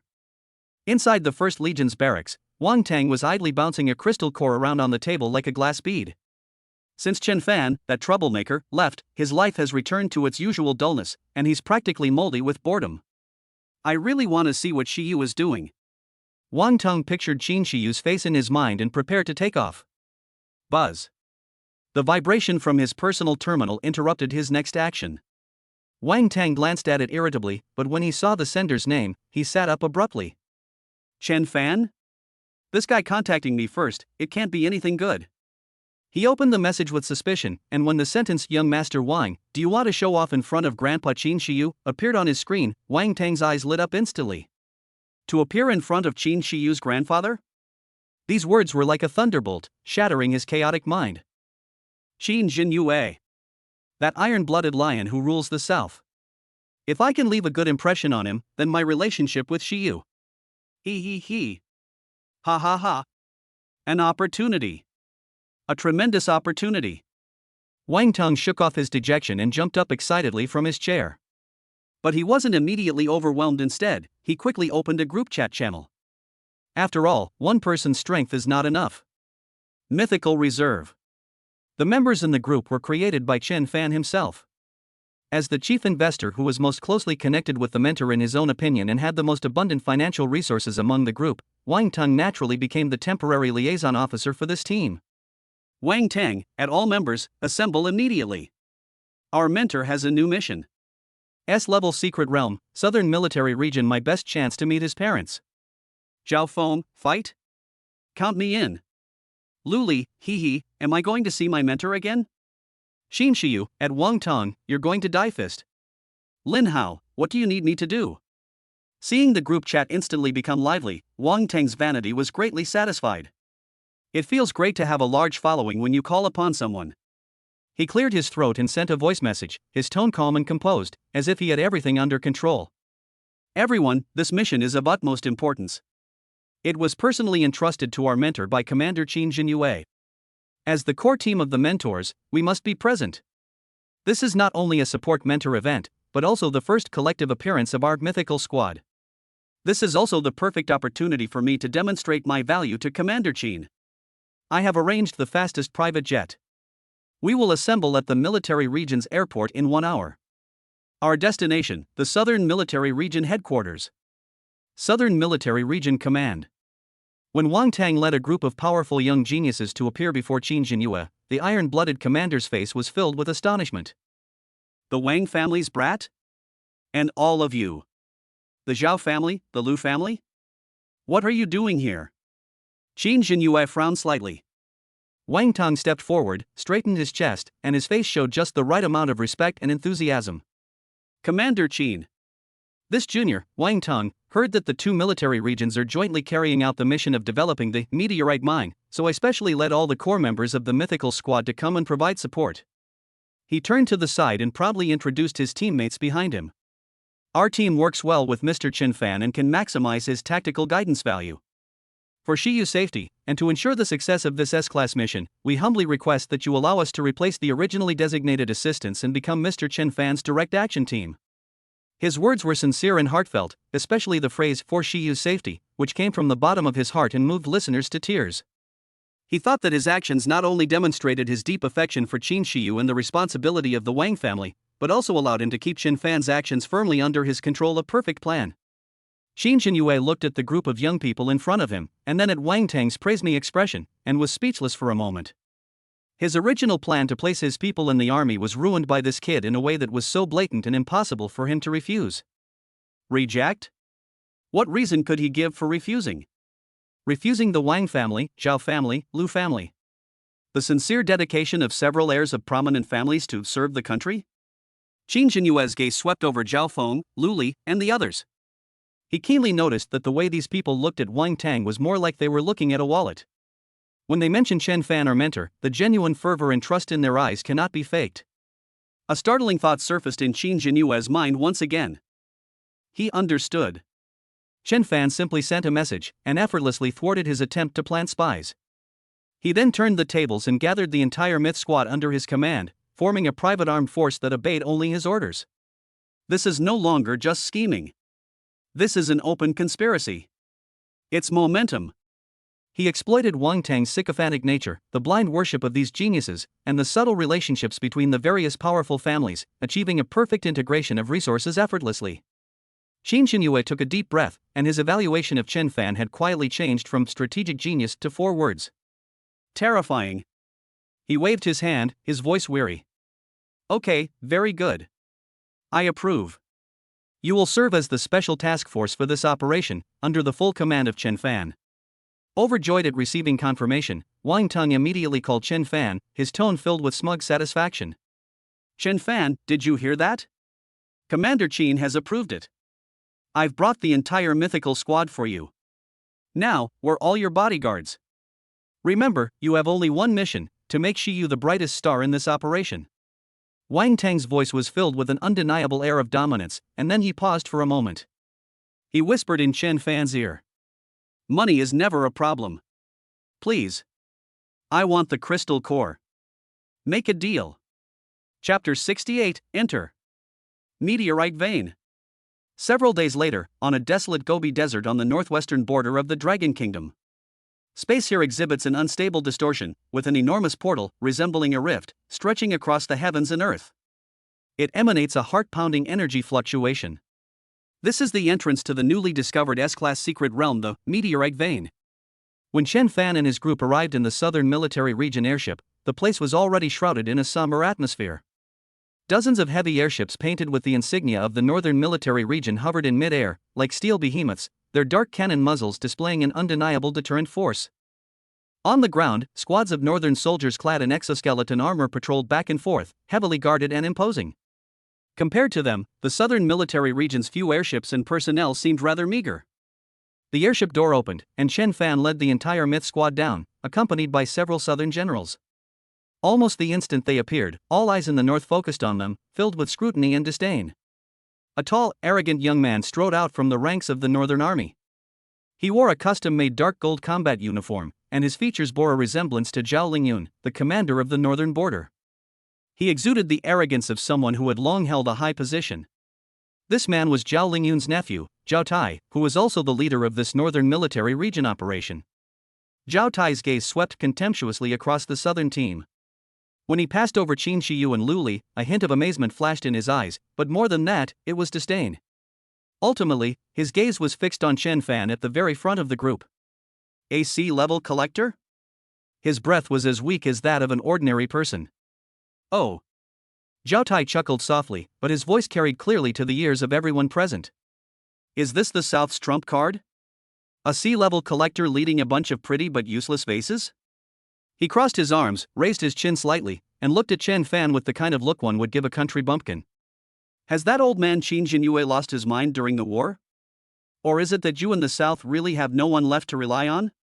These words were extremely humiliating, and Zhao Feng and the others following behind Chen Fan were instantly filled with rage, their internal energy beginning to surge uncontrollably. Wang Tang's face turned ashen. He was about to step forward to argue when a hand stopped him. It's Chen Fan. Under the angry gazes of everyone, Chen Fan not only did not get angry, but instead showed a gentle smile. He stepped forward, and under Zhao Tai's astonished gaze, gracefully pulled a finely crafted business card from his pocket and handed it over with a smile. Hello, sir. It's a pleasure to meet you. Chen Fan, Chief Technical Advisor of Myth Workshop. We offer services including a level and above job upgrades, rare equipment customization, and guaranteed clears of S-level and below dungeons. Prices are negotiable, and the first consultation is free. Interested in learning more? It's solidified. Whether it was the Northern Army, which was on the verge of drawing its sword, or the Southern Army, which was filled with righteous indignation, they were all frozen in place, staring blankly at the bizarre scene before them. Zhao Tai was completely stunned. He was prepared with a bellyful of taunts and humiliations. He anticipated the other party's rage, rebuttal, and even physical violence, but he never expected.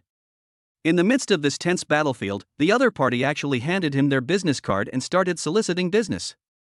It felt like he had punched a ball he had been holding in with all his might, only to have it land squarely on a wad of cotton, leaving him so frustrated he almost vomited blood on the spot. You're asking for it.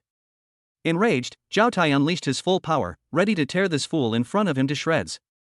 Just then, one of his adjutants rushed over in a panic and whispered a few words quickly in his ear. In an instant, the anger on Zhao Tai's face froze, replaced by incredulous shock. His expression changed several times in a second. He stared intently at Qin Shiyu, Lu Li, Zhao Feng, and the others behind Chen Fan.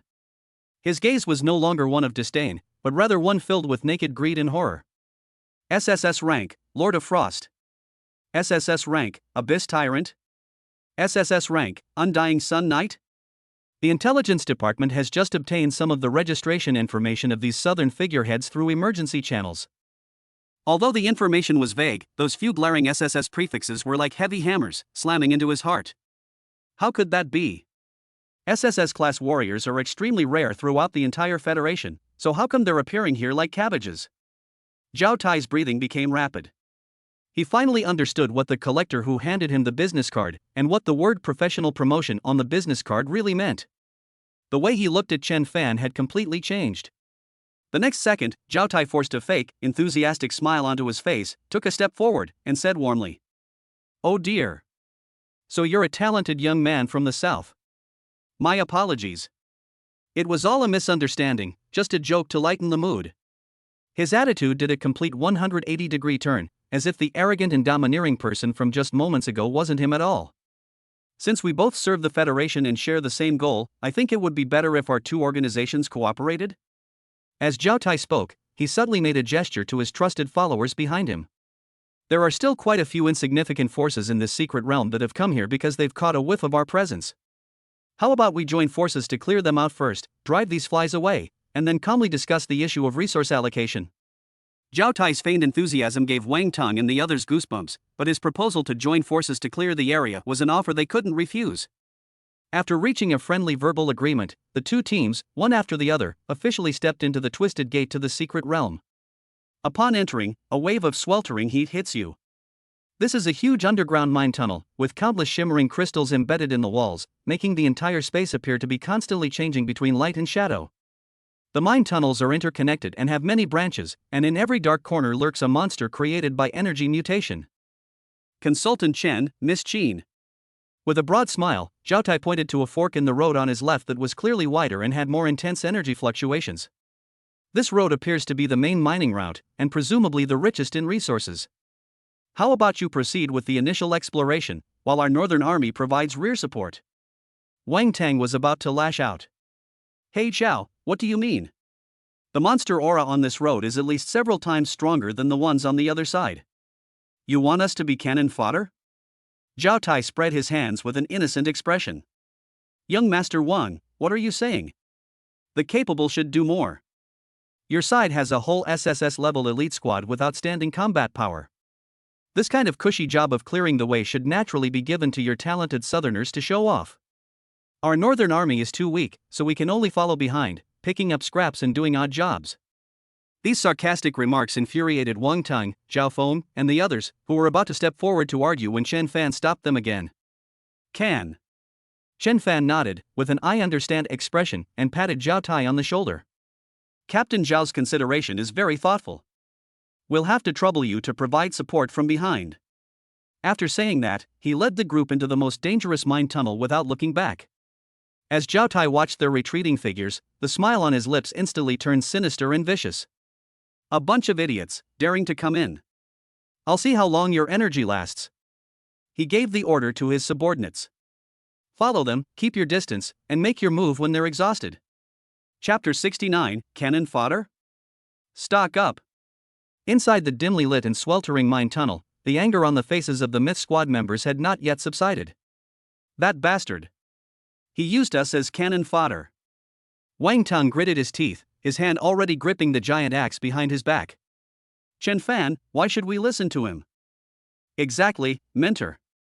They've been ripping us off like this, let's just take them all down with us. Zhao Feng went even further, his body already radiating golden holy light. Quiet. Chen Fan's voice wasn't loud, but it seemed to possess a peculiar magic, instantly silencing the team. He looked around at the crystals on the cave walls that shimmered with a dangerous red light, and at the increasingly strong smell of sulfur in the air, and his smile grew even brighter. Cannon fodder? No, we're here to buy goods. Before he finished speaking, a series of roars and heavy footsteps came from around the corner ahead. Roar!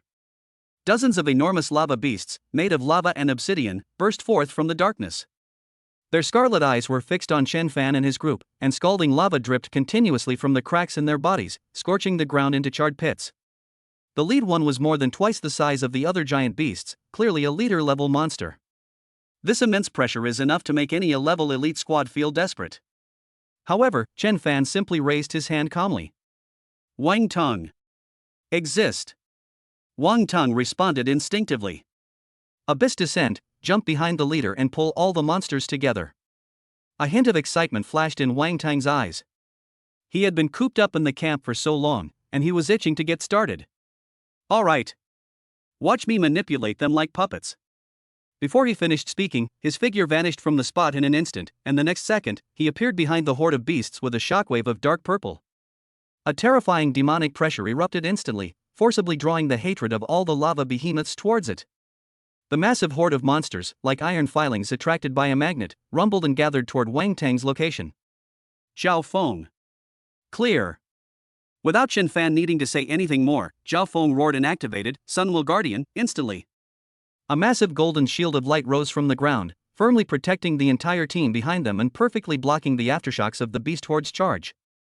Just as Wang Tang had gathered all the monsters in the center of the mine tunnel, Chen Fan's voice rang out again, carrying a hint of barely perceptible gentleness. Poetry rain. Xin Shiyu's icy blue eyes had already locked onto her target. Hearing Chen Fan's call, she nodded slightly and raised the SSS level staff, Sigh of the Lord of Frost, high in her hand. Frost descends. In an instant, an extreme chill erupted from Qin Shiyu. The sweltering mine tunnel seemed to have been instantly cooled, and countless ice crystals condensed in the air.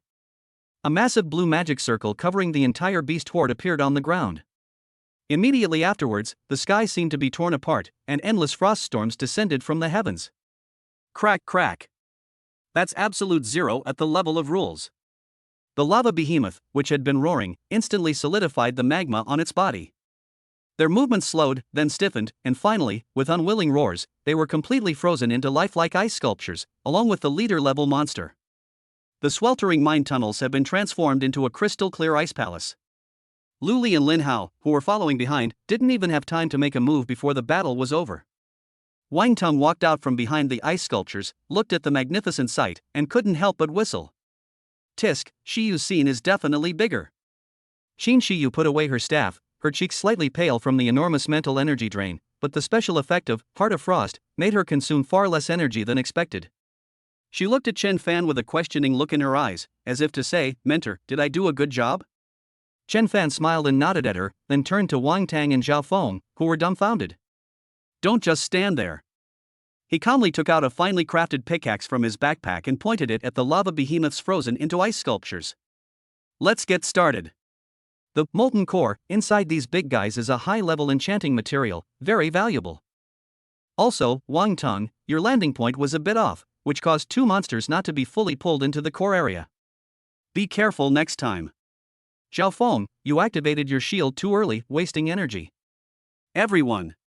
It turns out that, in his eyes, that devastating attack was just an operation that needed to be reviewed. Meanwhile, several hundred meters behind, Zhao Tai was leisurely watching the real-time footage transmitted back by the miniature reconnaissance bees on the tactical screen. Ha, these fools from the south have run into a horde of lava beasts. They're in for it now, his adjutant said gloatingly. Zhao Tai held a glass of energy drink, a cruel smile curving his lips. Let them fight, the more energy they use, the better. We'll go after they're done. Before he could finish speaking, the screen suddenly went white, then the signal was cut off, leaving only static. What happened? Zhao Tai frowned. Reporting, sir. A soldier in charge of reconnaissance ran over, his face pale and his voice trembling. The scout bee, it's been frozen to death. Frozen? Zhao Tai was stunned. That place is so hot, how is that possible? The temperature sensor ahead indicates that the temperature in the area ahead has plummeted to -200 degrees Celsius. What? Zhao Tai suddenly stood up, his face filled with disbelief. Just then, another scout came running back, stumbling and crawling, his face filled with the horror of seeing a ghost. Sir! Sir! The battle is over. Zhao Tai grabbed him by the collar. It's over? They repelled them? What are the casualties? How much energy do they have left? The scout was on the verge of tears. No. They weren't just driven back, they were all wiped out. One move. Just one move. All the lava behemoths, including the leader, were frozen into blocks of ice. They are right now mining crystal cores. Zhao Tai released his grip, staggered back 2 steps, and the color drained from his face instantly. He had considered countless possibilities, but this was the one he had never thought of. That's an elite beast horde that could give even an elite legion a real headache. One hit kill? Then, like on a picnic, you start cleaning up your spoils? The innocent smile Chen Fan gave him when he handed him his business card involuntarily flashed through his mind, along with the words on the card. Job upgrades and easy dungeon runs. A chilling sensation shot from the soles of Zhao Tai's feet straight to the top of his head. Chapter 70, Using a Borrowed Knife to Kill. The crisp sound of pickaxes striking ice echoed through the cold mine tunnels. The members of the mythical squad were methodically extracting fist-sized hearts of molten fire, radiating a scorching red light, from the frozen lava behemoth. These were core materials for crafting high-level fire-based equipment and potions, each one incredibly valuable. While humming a little tune, Wang Tang used a special tool to violently break open the ice sculpture. His movements were skillful, clearly indicating that he had done this kind of raiding-style sweep many times before. I never expected that this trip to the northwest would turn out to be such a lucrative business, he said cheerfully. The others also looked relaxed. With Chen Fan, this human guide, even the most dangerous secret realm seems no different from a picnic. This relaxed atmosphere contrasted sharply with the oppressive atmosphere surrounding Zhao Tai's team, hundreds of meters away. Zhao Tai stared intently at the tactical screen, watching the mythical squad's joyful scene, like a melon farmer's bountiful harvest, his teeth practically grinding to powder. This is outrageous. This is outrageous. They took all my things. My things. He slammed his fist into the metal wall next to him, making a dull thud. The plan has completely spiraled out of control. Instead of being used as cannon fodder, the enemy team completed a brilliant clearing out of the enemy without suffering any damage, and amassed a mountain of loot. What terrified him even more was the terrifying, illogical combat power displayed by the other side. One move to wipe out an elite horde of beasts? This has exceeded his understanding of the intensity of professionals. Brother Tai. One of his trusted aides approached, a sinister glint in his eyes. This can't go on. They'll definitely steal the Stardust core from the deepest part of this mine. We have to think of something. Otherwise, Commander Zhao will blame me. Zhao Tai took a deep breath, a hint of madness flashing in his eyes. You're right, we can't wait any longer. He raised his head and looked into the deepest part of the mine tunnel. There, a faint yet chilling aura of terror was permeating the air. Activate Plan B. He commanded in a hoarse voice. Lure that big guy over here. But sir, that's an S-rank, Earth leyline tyrant. What if it gets out of control? The adjutant was horrified. There's no what if. Zhao Tai interrupted him sharply. We have specially made military-grade concealment scrolls. As long as we successfully shift the blame onto them, we'll retreat immediately. I want to see them torn to shreds by that tyrant. Yes. Just as Chen Fan threw the last heart of molten fire into his storage space, the entire mine tunnel, and even the entire secret realm, began to tremble violently. Boom! It was as if an ancient behemoth was awakening. The earth shook and rocks fell from the cave walls. A terrifying pressure, far surpassing that of the previous lava behemoth leader and carrying a primordial aura, swept in from the depths of the mine. What's going on? Wang Tang and the others' expressions changed, and they immediately assumed a fighting stance. The next second, a blinding beam of energy shot out from a corner deep in the mine tunnel, passing them at an astonishing speed and hurtling towards a more distant place. Then there was no further movement. But this one action seemed to have completely enraged the sleeping, terrifying being. Roar! A deafening roar echoed through the sky. With a cracking sound, a massive, suffocating figure crashed through the thick rock wall and appeared before everyone. It was a gigantic monster tens of meters tall, its body made of the hardest obsidian and pulsating earth vein energy, with a huge crystal horn on its head like a crown, and its whole body exuding a terrifying S-class aura. Earth Leyline Tyrant. The ultimate guardian of this mineral vein. Its crimson giant eyes swept across the entire area, finally locking onto Qin Shiyu and the others, whose energy auras were most active after the battle. At the same time, Zhao Tai's troops let out several panicked shouts in the distance. Oh no! The boss has gone berserk. Retreat! We can't hold on. We've been defeated and are unable to provide support. Shouting as they retreated quickly, disappearing into another side road in the blink of an eye, they put on an act of "we've done our best," but in reality, they were all hiding in the shadows, ready to watch the show.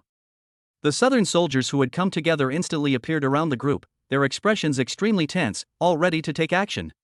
Faced with the rampaging S-class boss, the entire mine trembled under its footsteps. Don't move. At this critical moment, Chen Fan's calm voice rang out. Amidst the horrified gazes of everyone, he walked alone slowly toward the earth-shattering tyrant of the ley lines. As he walked, he calmly took out a seemingly ordinary treasure-hunting device from his backpack, shone it against the surrounding walls, and muttered to himself. The ore here has a very strong energy reaction, it should fetch a good price. He didn't even glance at the terrifying behemoth that was already within arm's reach, completely ignoring it. Roar! The levitational tyrant was utterly enraged by the insignificant ant's disregard, and it let out a deafening roar. That enormous fist, bigger than an armored vehicle, carrying the immense power to shatter mountains, slammed down towards Chen Fan's head.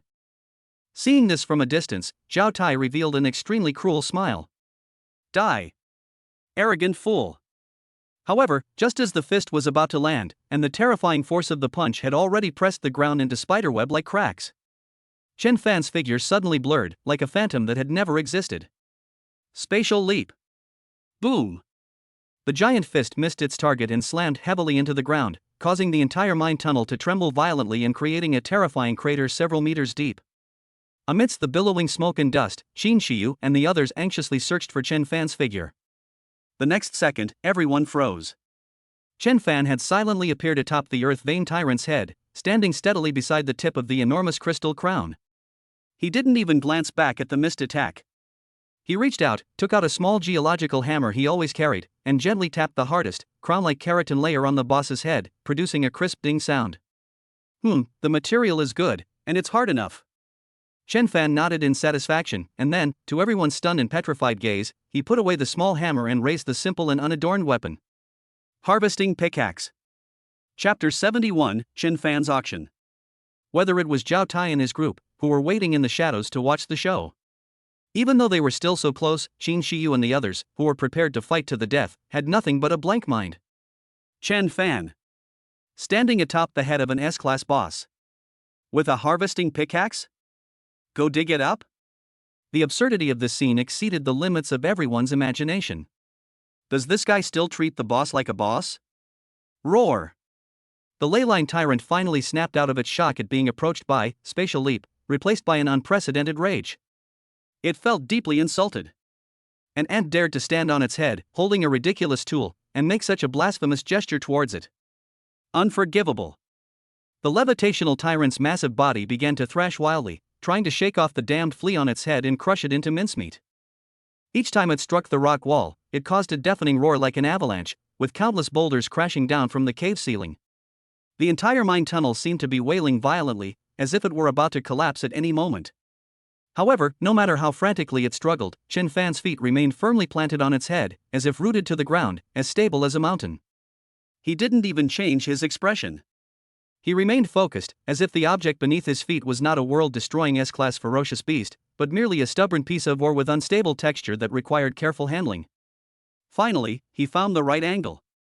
Under the tense, almost suffocating gaze of everyone, Chen Fan ignored the struggles of the leyline tyrant, and a faint, almost imperceptible light suddenly shone from the tip of the simple, unadorned harvesting pickaxe in his hand.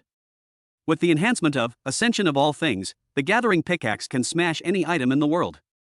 The next second, he swung his pickaxe down at the base of the crystal crown on the leyline tyrant's head. There was no earth-shattering noise as expected. There was also no dazzling brilliance from the energy burst. Click! The tyrant's frenzied actions, capable of shaking mountains, came to an abrupt halt. Its massive body froze in place, and the savagery and madness in its crimson eyes were visibly fading away, replaced by a sense of bewilderment and fear. On its head, where the pickaxe had struck, a barely perceptible crack quietly appeared, and then, like a spider web, instantly spread to the entire crystal crown and even its whole body. The breath of life was flowing away wildly, like a flood bursting its banks. With a single strike, Chen Fan precisely located its energy core through the indestructible obsidian shell and completely annihilated it. This. In the distance, Zhao Tai's cruel smile froze completely, like a wax figure.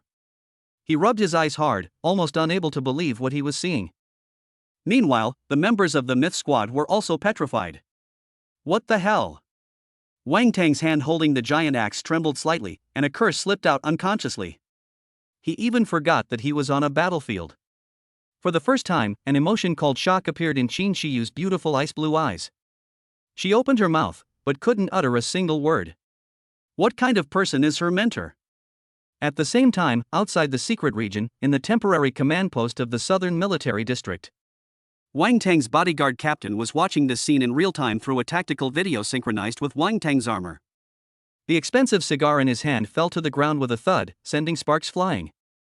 This Pika rank expert, who was accustomed to witnessing battles among the Federation's top powerhouses, muttered to himself, his voice filled with a world-shattering horror. This is a hunter?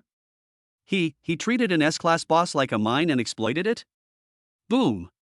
Amidst the utter shock of the crowd, the lifeless Earth leyline tyrant, its massive body finally gave way and collapsed with a deafening roar, raising clouds of dust. A figure leaped lightly from the smoke and dust, landing steadily on the ground, completely untouched by the dust. Chen Fan didn't even glance at the boss's corpse, which had become a pile of waste ore. He opened his palm, and in the center lay a core crystal that shimmered with light and seemed to contain a starry sky. That was the condensation of the essence of the Earth vein tyrant. Then, he strode forward, ignoring the stunned gazes of his teammates behind him, and walked straight toward Zhao Tai, who was already pale and stiff. Under Zhao Tai's horrified gaze, Chen Fan stopped and revealed the same harmless smile he had given Zhao Tai when they first met. He handed the S-grade core crystal to Zhao Tai and asked in a sincere, inquiring tone. Captain Zhao, your northern military region is very knowledgeable, could you help me estimate the price? This material? Gulp. Zhao Tai's Adam's apple bobbed up and down with difficulty, and he swallowed. His mind was now completely blank, buzzing. The core crystal, formed from the essence of the S-rank boss, Earth vein tyrant, lay quietly in the palm of the C-rank collector. The crystal emanated energy fluctuations that would drive any top expert mad. How tempting. This is a priceless treasure, enough to earn 10 years' worth of tax revenue for a major city. It is a divine object that can allow an A-level expert to rise to the top and touch the threshold of S-level in one step. That was one of the ultimate goals of his operation. Fear and greed clashed fiercely in his mind, freezing him in place with a distorted expression. But in the end, the arrogance and greed inherent in the bones of the scions of top aristocratic families overwhelmed their fear. He can't go home empty-handed. He must get it, no matter what method he has to use. This core.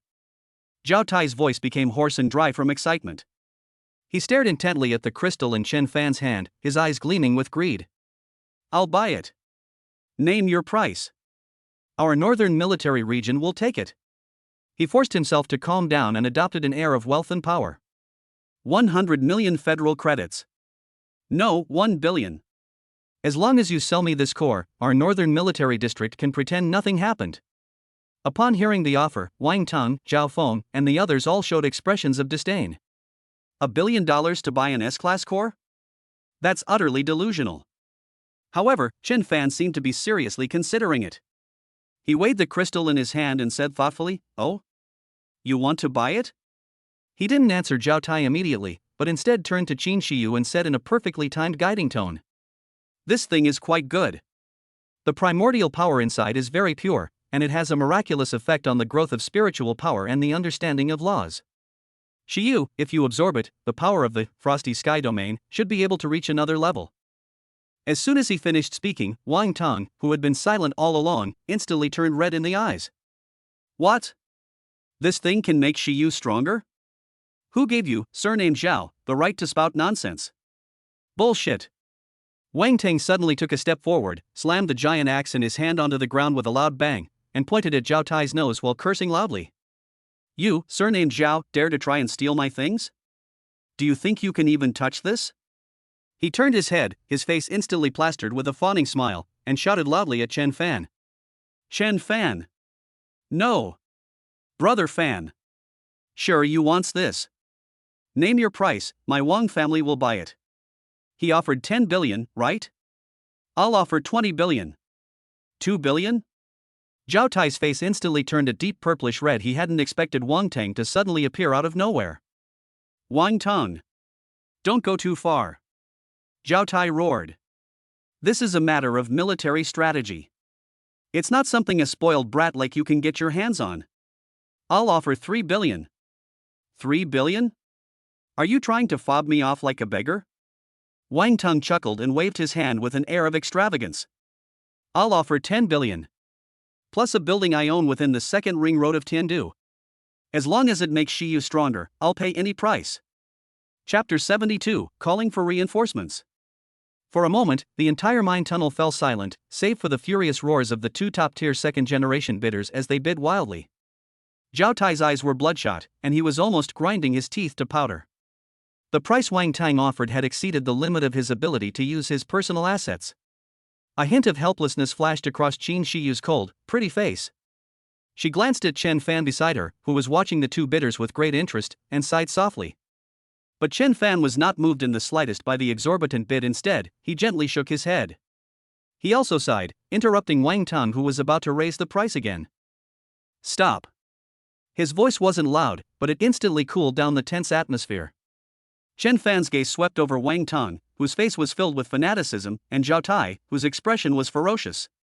A hint of disappointment flickered in his eyes. You seem to have misunderstood something. He said slowly, I'm not interested in money. What? Wang Tang and Zhao Tai were both stunned. Right now, all I want are crystal cores, the cores of all kinds of high-level monsters. Federal currency is just a meaningless string of numbers to me. What use would I have for it? These words instantly distanced him from the ordinary. He is not a greedy businessman.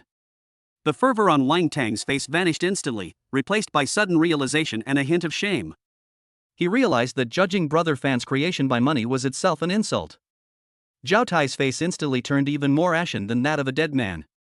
He might be willing to grit his teeth and keep up in a financial contest, but when it comes to strategic resources, he simply doesn't have that authority.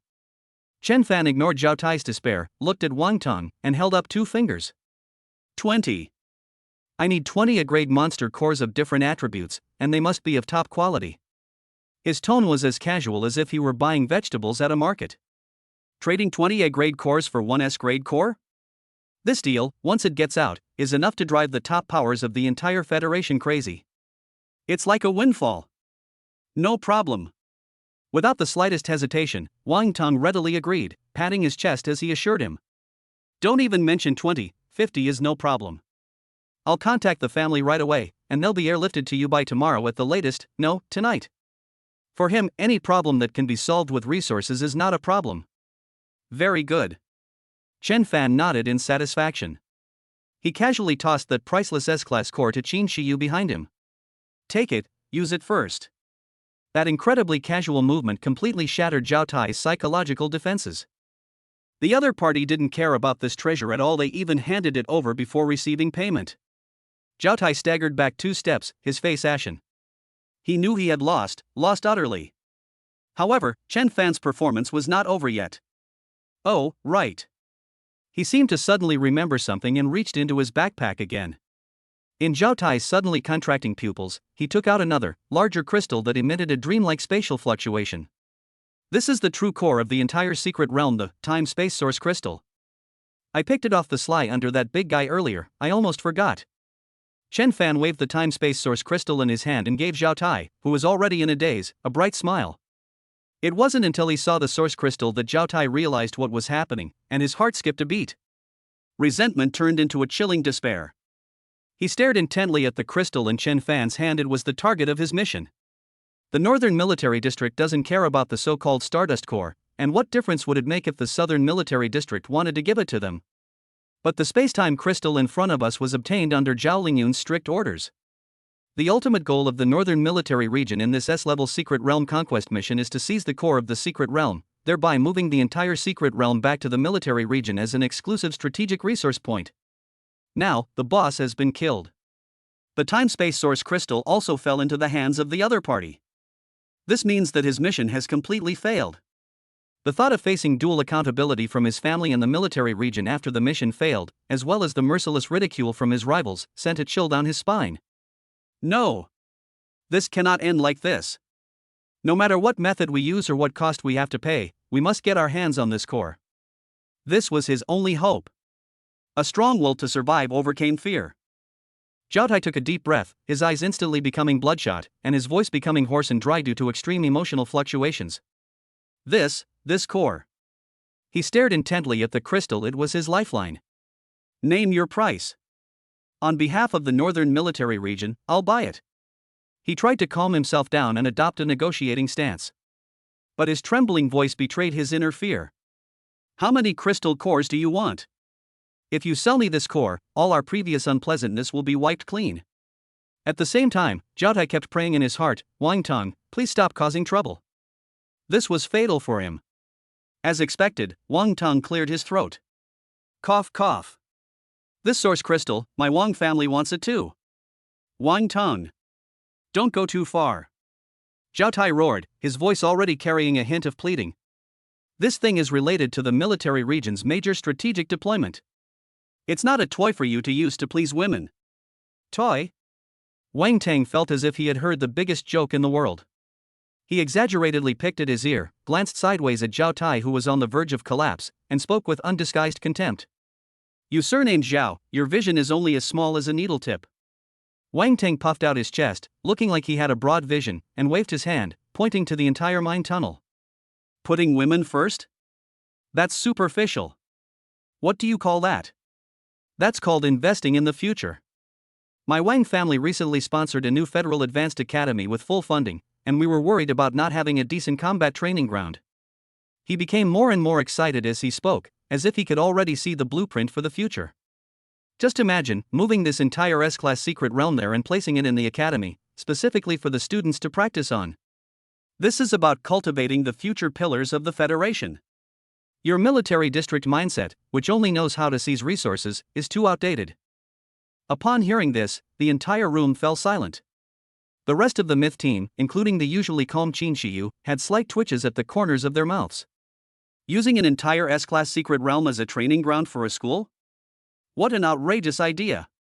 Qin Shiyu sighed and rubbed her forehead. She no longer wanted to understand the thought processes of these spoiled brats. However, these words sounded like the most vicious insult to Zhao Tai. Countless soldiers of the Northern Military Region fought bloody battles and schemed meticulously, only to find that the strategic resources they had longed for were nothing more than toys for a group of students to practice on. You. Zhao Tai was so angry that he trembled all over. His face turned from liver color to ashen, and then from ashen to deathly pale. He pointed at Wang Tang, his lips trembling, but he couldn't utter a single word. He could imagine that if this matter got out, he, Zhao Tai, and even the entire northern military region would become the biggest laughingstock in the entire Federation. Puff! A mouthful of blood, which he could no longer hold back, gushed out of Zhao Tai's mouth. The intense sense of humiliation and the despair of mission failure instantly destroyed all his reason. Wang Tang. Chen Fan. You are both great. You are really great. Zhao Tai wiped the blood from the corner of his mouth, his eyes filled with a crazed resentment and determination. He stopped bidding and stopped pleading. He knew that he had no say in this level of power struggle.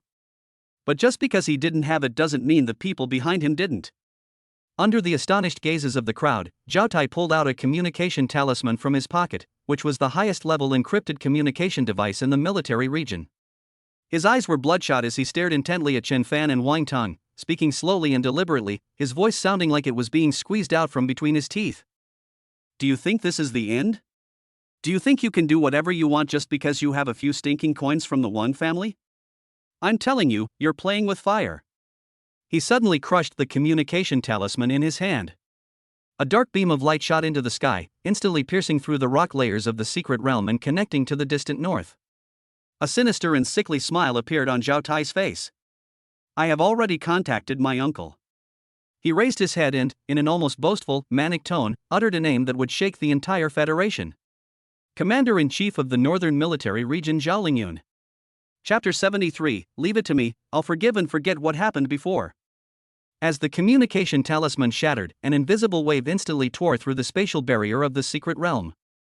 The atmosphere inside the mind tunnel froze at that moment. The contempt and mockery on Wang Tang's face froze. Although he was arrogant, he was not a fool.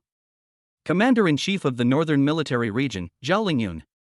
The weight of this name is enough to crush any top-tier wealthy family in the Federation. That cannot be measured by wealth or power alone. It is the formidable military might forged through mountains of corpses and seas of blood, and the absolute power to command millions of soldiers and guard the nation's borders. For the first time, a genuine look of worry appeared on Qin Shiyu's usually cold and pretty face.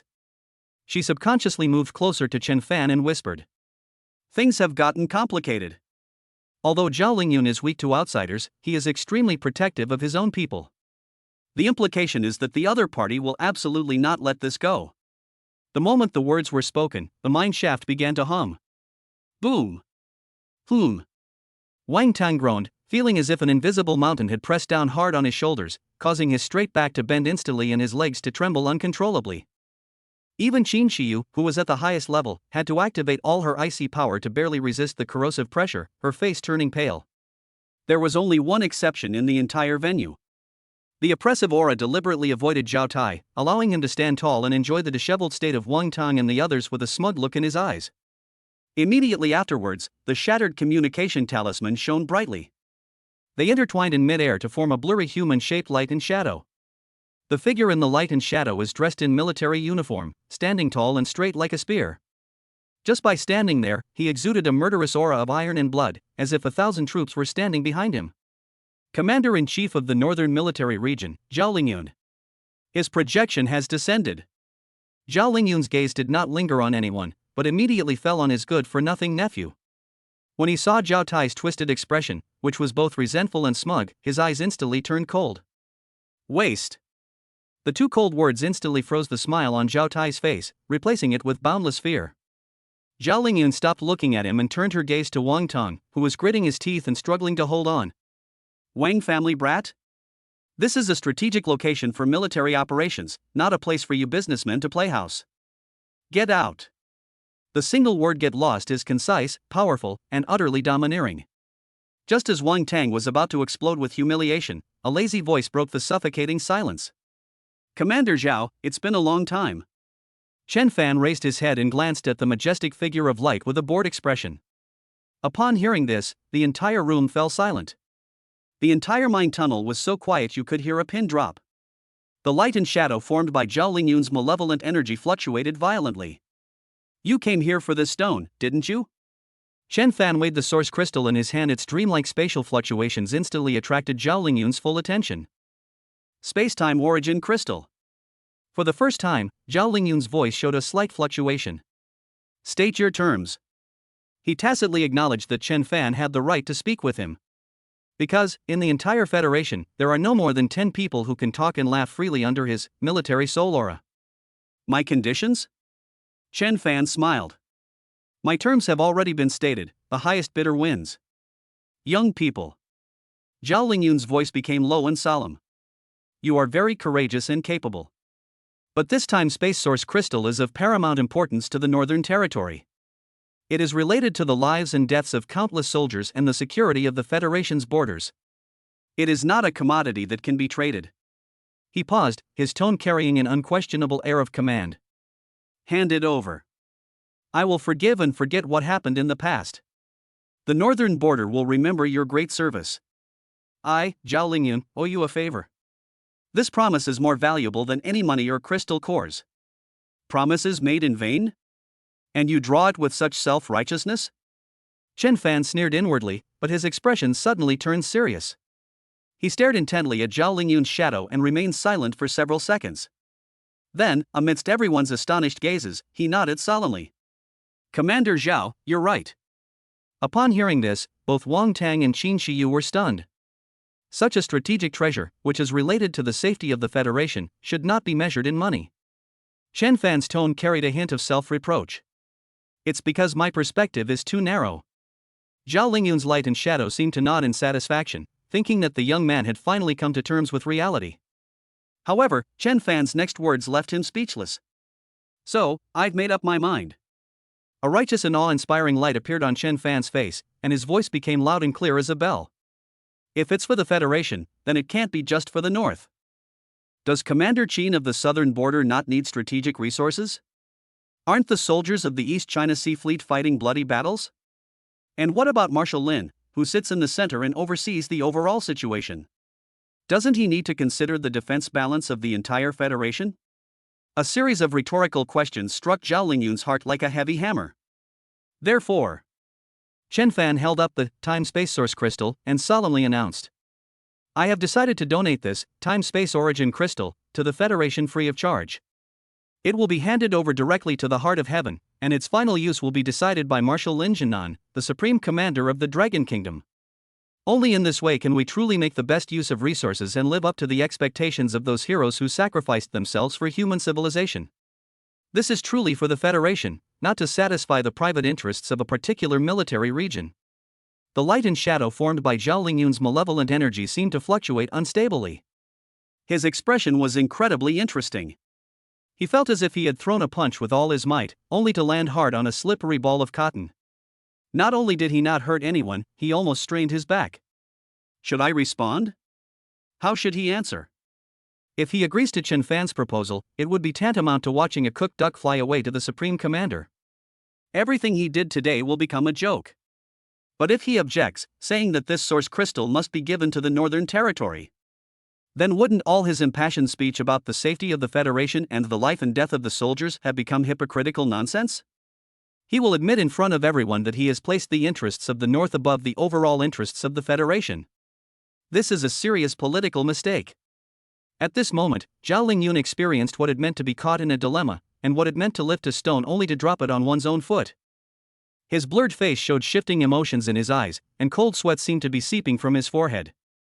Seeing Zhao Lingyun's silence, Chen Fan's righteousness intensified, and he asked, feigning ignorance. What's wrong, Commander Zhao? Do you really think that it's safer to leave the source crystal in your northern border than to hand it over to Commander Lin for personal handling? Or is it that you don't trust Marshal Lin's fairness and decisiveness? To destroy their spirit.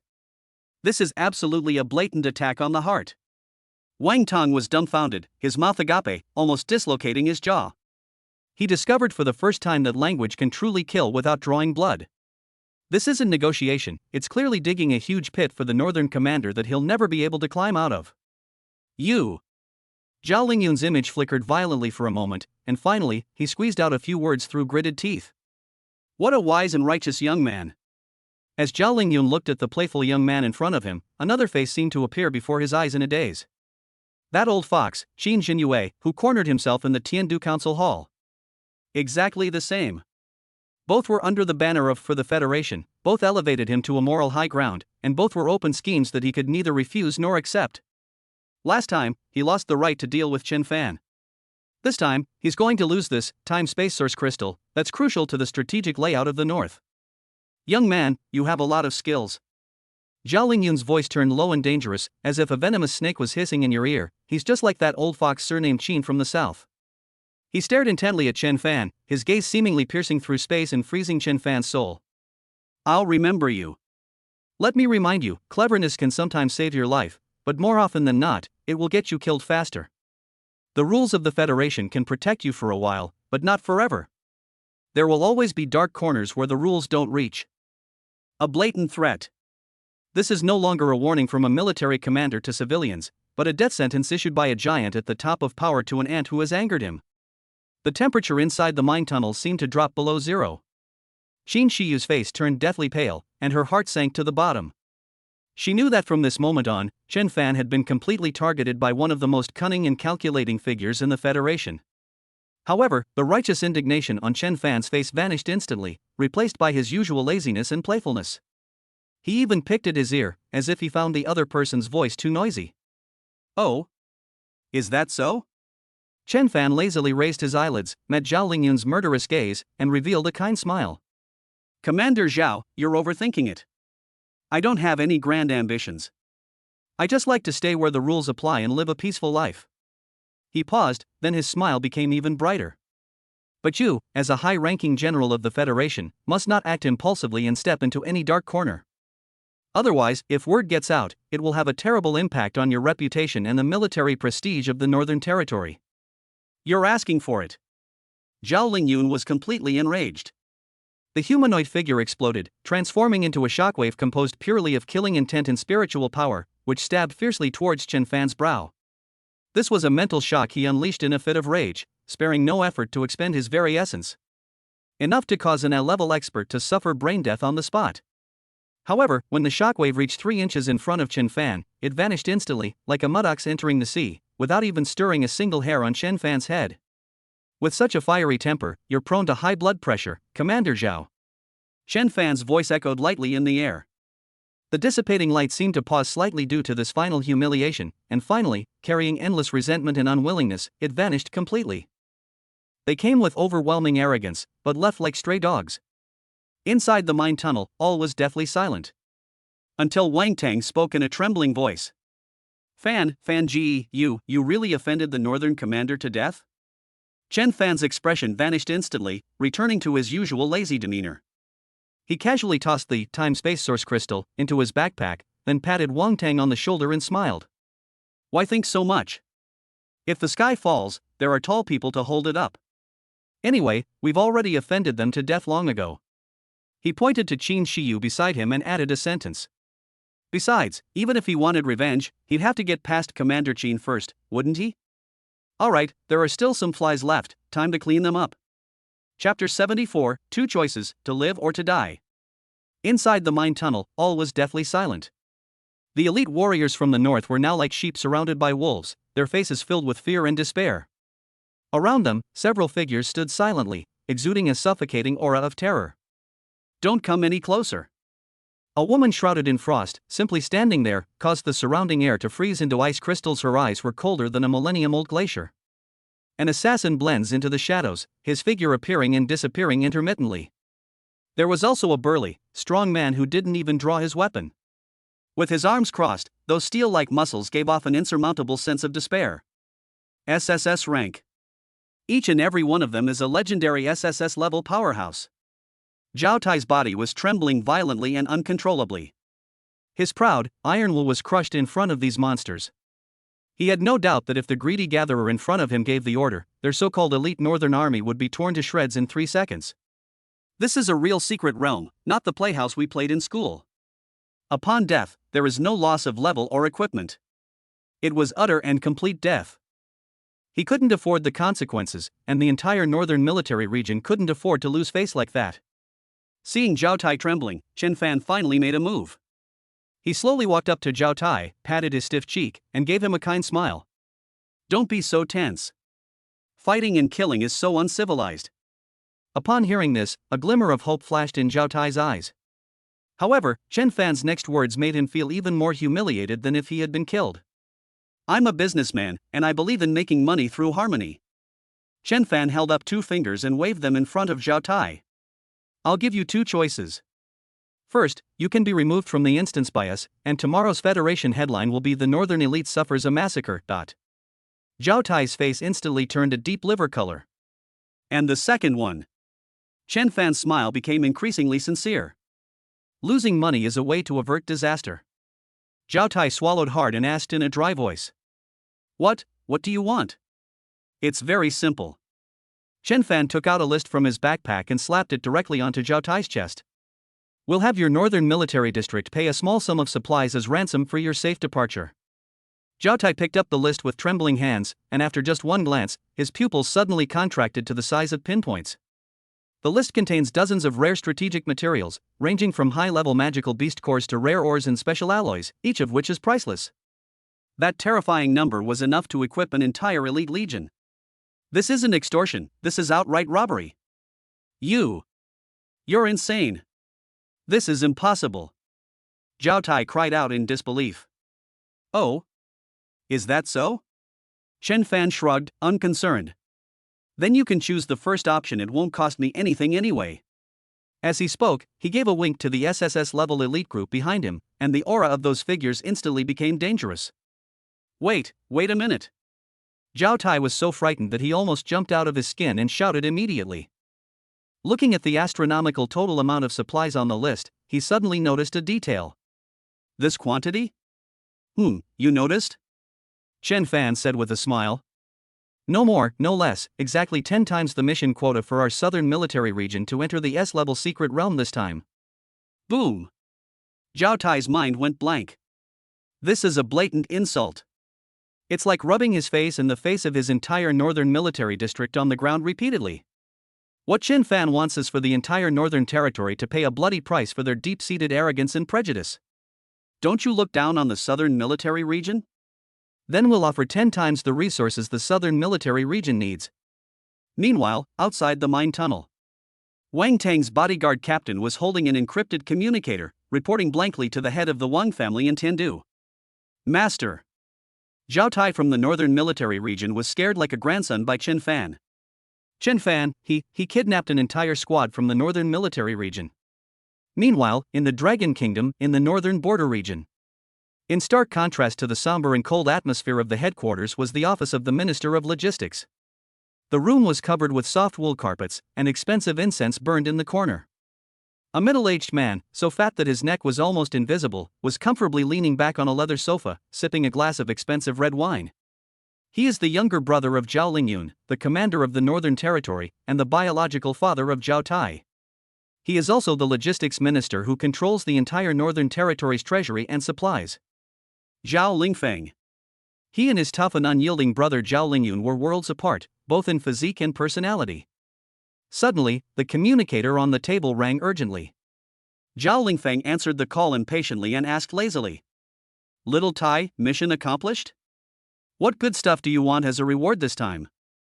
However, what came through the receiver was her son's tearful and extremely humiliated plea for help.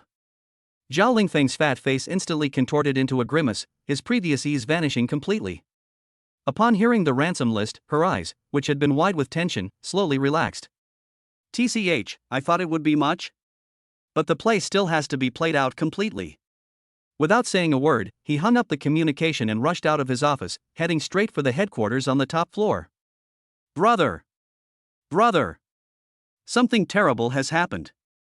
Zhao Lingfeng kicked open the door to the commander's office and stormed in, panting. Inside the office, Zhao Lingyun, dressed in military uniform and bearing the general's star on his shoulder, was facing a huge military sand table. Upon hearing the sound, he slowly turned around, his brows furrowed and his eyes filled with murderous intent. What's wrong? Why are you in such a panic? This is unbecoming. It's Zhao Tai. Zhao Lingfeng showed the ransom note on the communicator to Zhao Lingyun. He's been kidnapped in the secret realm. They're demanding 10 times the amount of supplies for his ransom. Zhao Lingyun's face turned ashen after just one glance. Waste. He slammed his hand on the table, leaving a clear handprint on the hard alloy surface. As a descendant of the Zhao family and a soldier of the northern frontier, he was actually captured and extorted. Why didn't he just die inside? Zhao Lingyun's eyes flashed with murderous intent as he roared into the communicator. Pass on my order. Send Zhao Tai's troops to fight to the death. In our northern border region, there are no prisoners, only martyrs. This shame must be washed away with his life. You're insane. Zhao Lingfeng screamed and snatched the communicator. Brother! That's your nephew. He's my only son. His large body blocked Zhao Lingyun's way, and for the first time, his face lacked its usual smoothness, showing only the anxiety and fear of a father. For the glory of the North? Glory my ass. Supplies can be earned back. I've been the logistics minister for so many years, and I haven't done it for nothing. I can provide this much. But if Zhao Tai dies, I'll have no hope for the rest of my life. You! Zhao Lingyun was so angry at her brother's words that she trembled all over. You're condoning him. You're bringing shame upon our Zhao family and the entire northern territory. Let them smear us. Zhao Lingfeng refused to budge an inch, roaring with red eyes. All I know is that my son must come back alive. Don't worry about this. I'll figure out how to get the supplies. Even if it means going bankrupt. I must protect him. When your nephew returns, you can do whatever you want with him. After saying that, Zhao Lingfeng stopped looking at his brother's almost murderous face, turned around and stumbled out. He needed to gather supplies immediately. The office was deathly silent. Click. With a crisp crack, the alloy paperweight in Zhao Lingyun's hand was crushed into dust. Waste. He hissed in a low voice. It was unclear whether he was cursing his captured nephew or his brother who only cared about his personal feelings. My brother is a good-for-nothing, and his son is a good-for-nothing too. Chapter 75, A Triumphant Return. The atmosphere was oppressive before the enormous spatial rift. Zhao Tai's face was deathly pale, his fists were clenched so tightly that his nails dug deep into his palms, but he felt no pain at all. Before him, Chen Fan leisurely stored the specially made space boxes filled with rare supplies into his storage backpack. The relaxed and carefree demeanor made it seem as if what they were collecting was not strategic resources that could cripple a military region, but a pile of worthless junk. Zhao Lingfeng was very efficient, or rather, a father's potential to save his son is limitless. Within the time limit set by Chen Fan, one after another, miniature high-speed transport ships belonging to the Northern Territory, despite immense spatial pressure, forcibly jumped to the vicinity of the secret realm entrance and delivered the supplies on the list. Every handover of supplies was like a resounding slap in the face to Zhao Tai and all the northern border warriors. All right, payment settled. As the last box disappeared into his backpack, Chen Fan clapped his hands in satisfaction and gave Zhao Tai, whose face was ashen, a businessman smile that said, "It's a pleasure doing business with you. Captain Zhao, I hope there will be opportunities to cooperate again in the future." Zhao Tai's body trembled violently, and he almost spat out a mouthful of blood. Still want to cooperate? He never wants to see that face again in his life. Chen Fan, too lazy to pay any more attention to these defeated opponents, turned around and waved to Wang Tang and the others behind him. That's it for the day, time to go home. With a flash of light, the group disappeared into the teleportation array that led them back. Only Zhao Tai and the group of dejected northern elites behind him were left to taste unprecedented humiliation and bitterness. When Chen Fan and his group reappeared, they were already at the core base of the southern military region. Unlike the oppressive atmosphere within the secret realm, this place is already a boiling ocean. When news spread that the northern military region had paid an exorbitant ransom and that Chen Fan and his men were about to return with a full load of loot, the entire southern military region base was in an uproar. Countless soldiers and officers spontaneously flocked to the teleportation plaza, craning their necks, their eyes filled with excitement and anticipation. They're back! They're back! Someone shouted, and the crowd instantly erupted into a frenzy. A deafening roar of cheers erupted, nearly lifting the base's dome off the sky. The way the soldiers looked at Chen Fan changed completely. Previously, they felt more incomprehension, disdain, and even jealousy towards this connected person. Now, all the negative emotions have transformed into the purest and most fervent worship. With his own strength, he forced the entire elite of the North to submit. With a single list, the iron-fisted and domineering northern military region was forced to bow down and pay reparations. What an honor! Good. Good. Good. Standing on the high platform, Qin Xinyue looked at Chen Fan, who was surrounded by the crowd, and said good 3 times in a row. His usually serious face was now beaming with joy, and his loud laughter echoed throughout the square. This victory was not only about gaining an excess of resources, but also a perfect slap in the face from the southern military region to the northern military region. All the resentment that had been suppressed for years was released at this moment. That evening, a grand celebration banquet of the highest honors was held at the base headquarters. At the banquet, Qin Jinyue personally walked up to Chen Fan and raised his glass high. Mr. Chen Fan. He no longer used the unfamiliar address, but instead used one with heartfelt respect. On behalf of the 300,000 soldiers of the southern military region, I raise a toast to you. You have won back the long-lost glory for our southern military region. After saying that, he downed the strong liquor in his glass in one gulp. All the officers in the room stood up, raised their glasses in salute to Chen Fan, and looked at him with fervent eyes. Faced with such a magnificent sight, Chen Fan merely took a symbolic sip of juice, his expression indifferent. Commander Qin, you're too kind. It was just a business deal. One sentence silenced the entire room once again. What was a monumental achievement in the eyes of others was, in his words, nothing more than a business deal. Qin Jinyue was slightly taken aback, then his eyes showed even more appreciation. In his view, Chen Fan's behavior was not arrogant, but rather a true example of a person who cares about the world and is not bound by worldly fame and fortune. Sir, your righteousness is truly admirable. Qin Jinyue laughed loudly, clapped his hands, and an adjutant immediately stepped forward with a tray. This is the reward you deserve, sir. Qin Jinyue personally unveiled the red cloth, revealing a mountain of spatial rings and a federal bank card inside. I'll make the decision, your original pay will be doubled. Hiss. A collective gasp of astonishment rippled through the crowd. The original compensation was already astronomical, doubling it would be an incredible sum. However, Chen Fan only glanced at it before looking away with little interest. His brain was calculating rapidly. The crystal cores obtained by extorting the Northern Territory are mainly C grade and B grade. Although the quantity is huge, Qin Jinyue's double reward is the real big prize. Not only are there thousands of grade A crystal cores inside, but there are also 5 grade S crystal cores. The quality is extremely high. Chen Fan's attention was entirely focused on the spatial ring. He didn't even glance at the bank card. His indifference to money, as seen by everyone, once again stirred up a Dihua storm. Look! Faced with such immense wealth, he didn't even blink. What a realm of understanding! What a magnanimous spirit! Besides, Qin Jinyue's voice rang out again, and he took out a gold-embossed appointment document. In my capacity as commander of the Southern Military Region, I hereby formally confer upon Mr. Chen Fan the title of Special Honorary Advisor. His status is equivalent to that of a Major General, but he does not have to perform any obligations, yet he enjoys all the powers and privileges of a Major General. These words shocked everyone present. A 20-year-old Major General level advisor. This is an unprecedented honor since the founding of the Dragon Kingdom. However, faced with this power and status that could drive anyone mad, Chen Fan simply yawned and said lazily, "Oh, I see. Is there anything else? If not, I'll go back and rest now, I'm a little sleepy." Qin Jinyue. Everyone. A true master. They regard power and influence as fleeting clouds, returning to simplicity and authenticity, a model for us all. During a break in the banquet, Chen Fan went out onto the terrace for some fresh air and heard light footsteps behind him. Qin Shiyu walked over. She had changed out of her military uniform and was wearing a moon-white long dress. The cool moonlight shone on her, making her beautiful face look even more gentle. Her cheeks flushed slightly, her eyes held a complex emotion, and she gently bit her lower lip, seemingly a little nervous.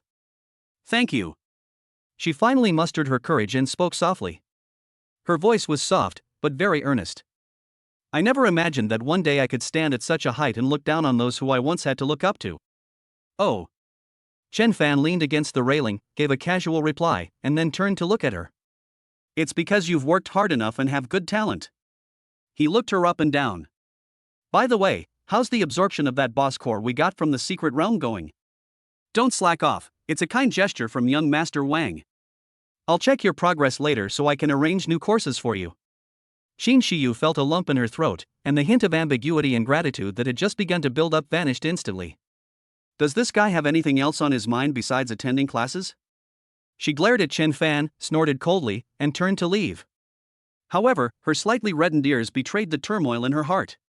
Chapter 76, Attacked, Chen Fan's Entrapment.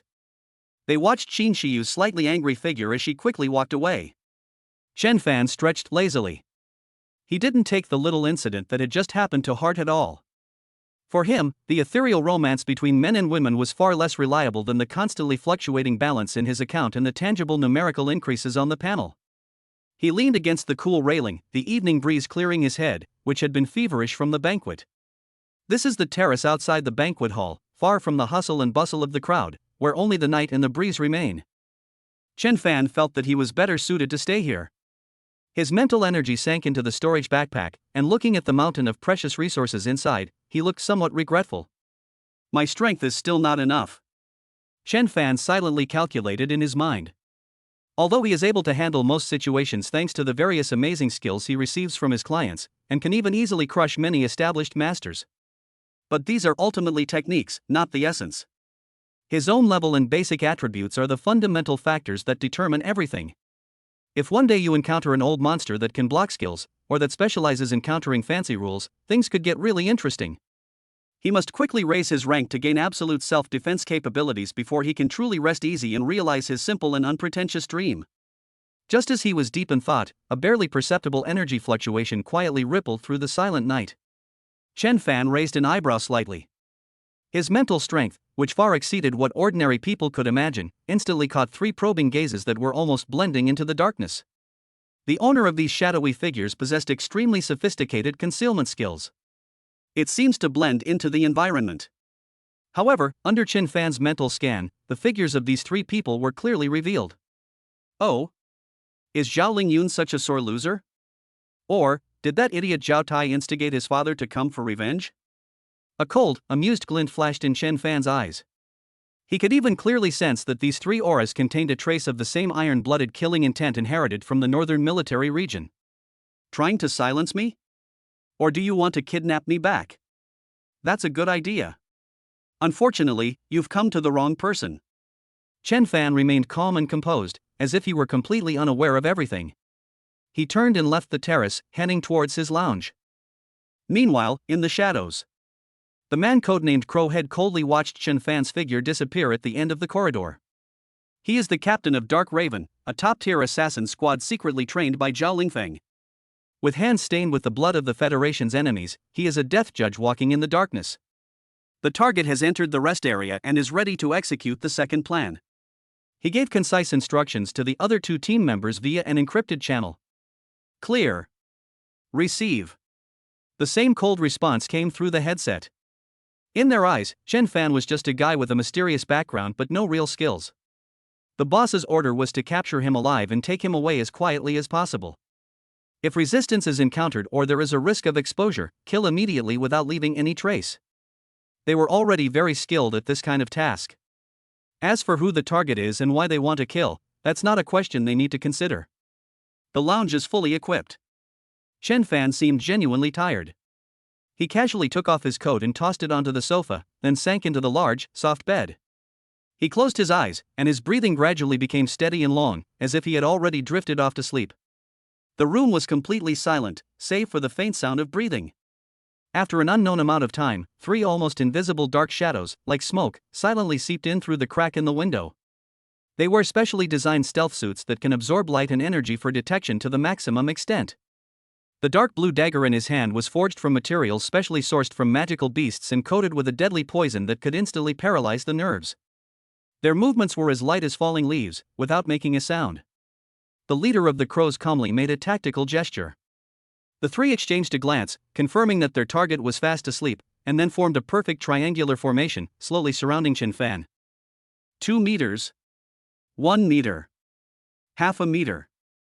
The distance shortened silently. No nonsense, no hesitation. The moment the attack is made, it is a devastating and swift strike.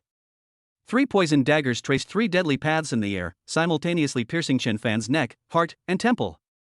This strike was the result of their perfect teamwork, honed through countless collaborations, and a testament to their pride as top assassins.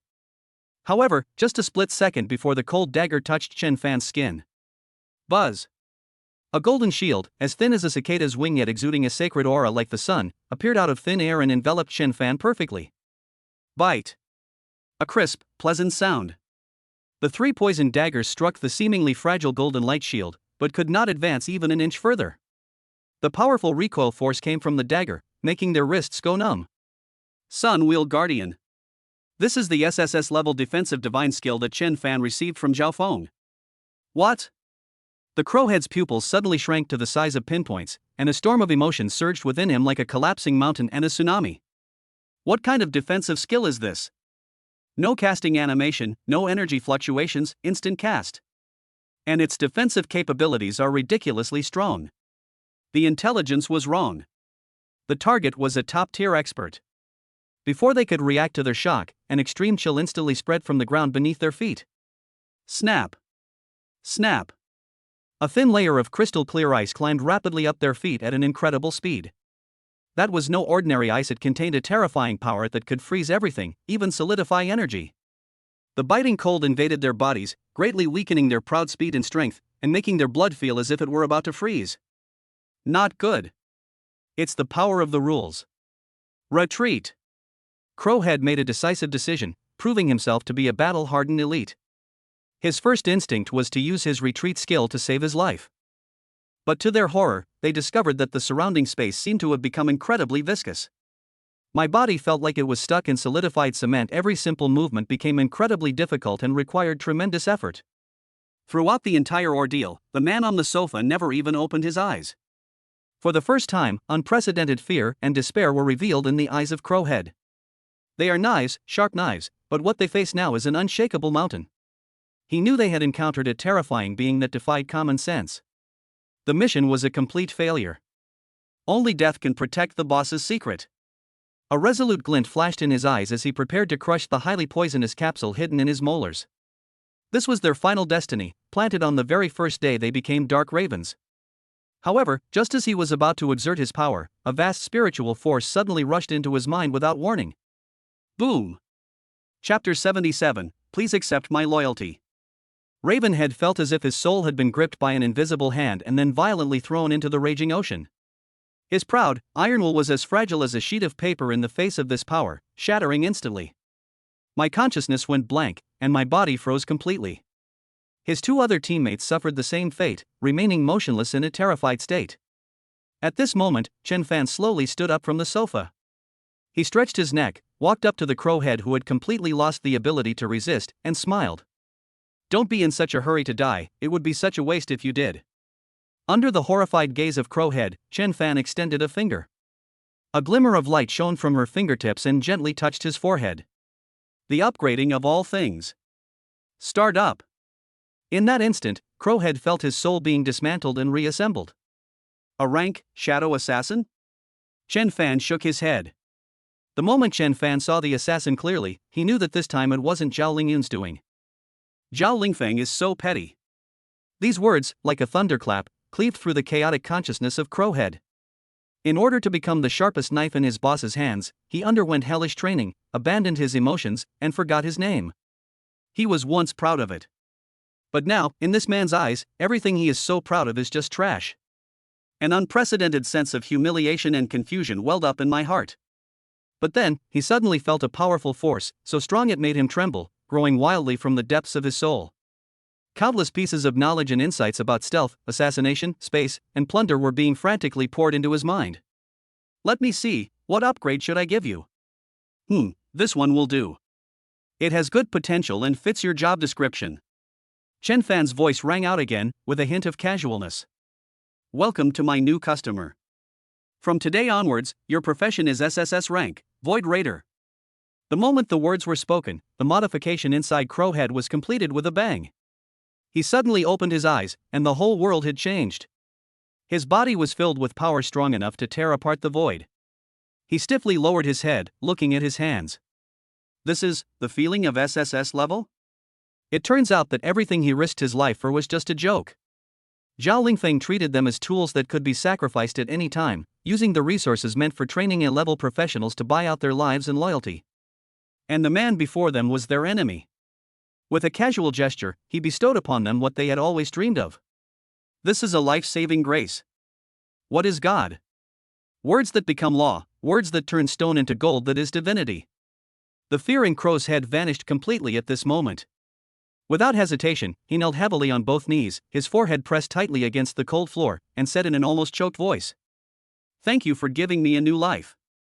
His two companions also underwent the same transformation under Chen Fan's equally casual promotion. They all knelt down in unison, their movements perfectly synchronized. Chen Fan looked at the scene before him with satisfaction, a slight smile playing on his lips. Kill them?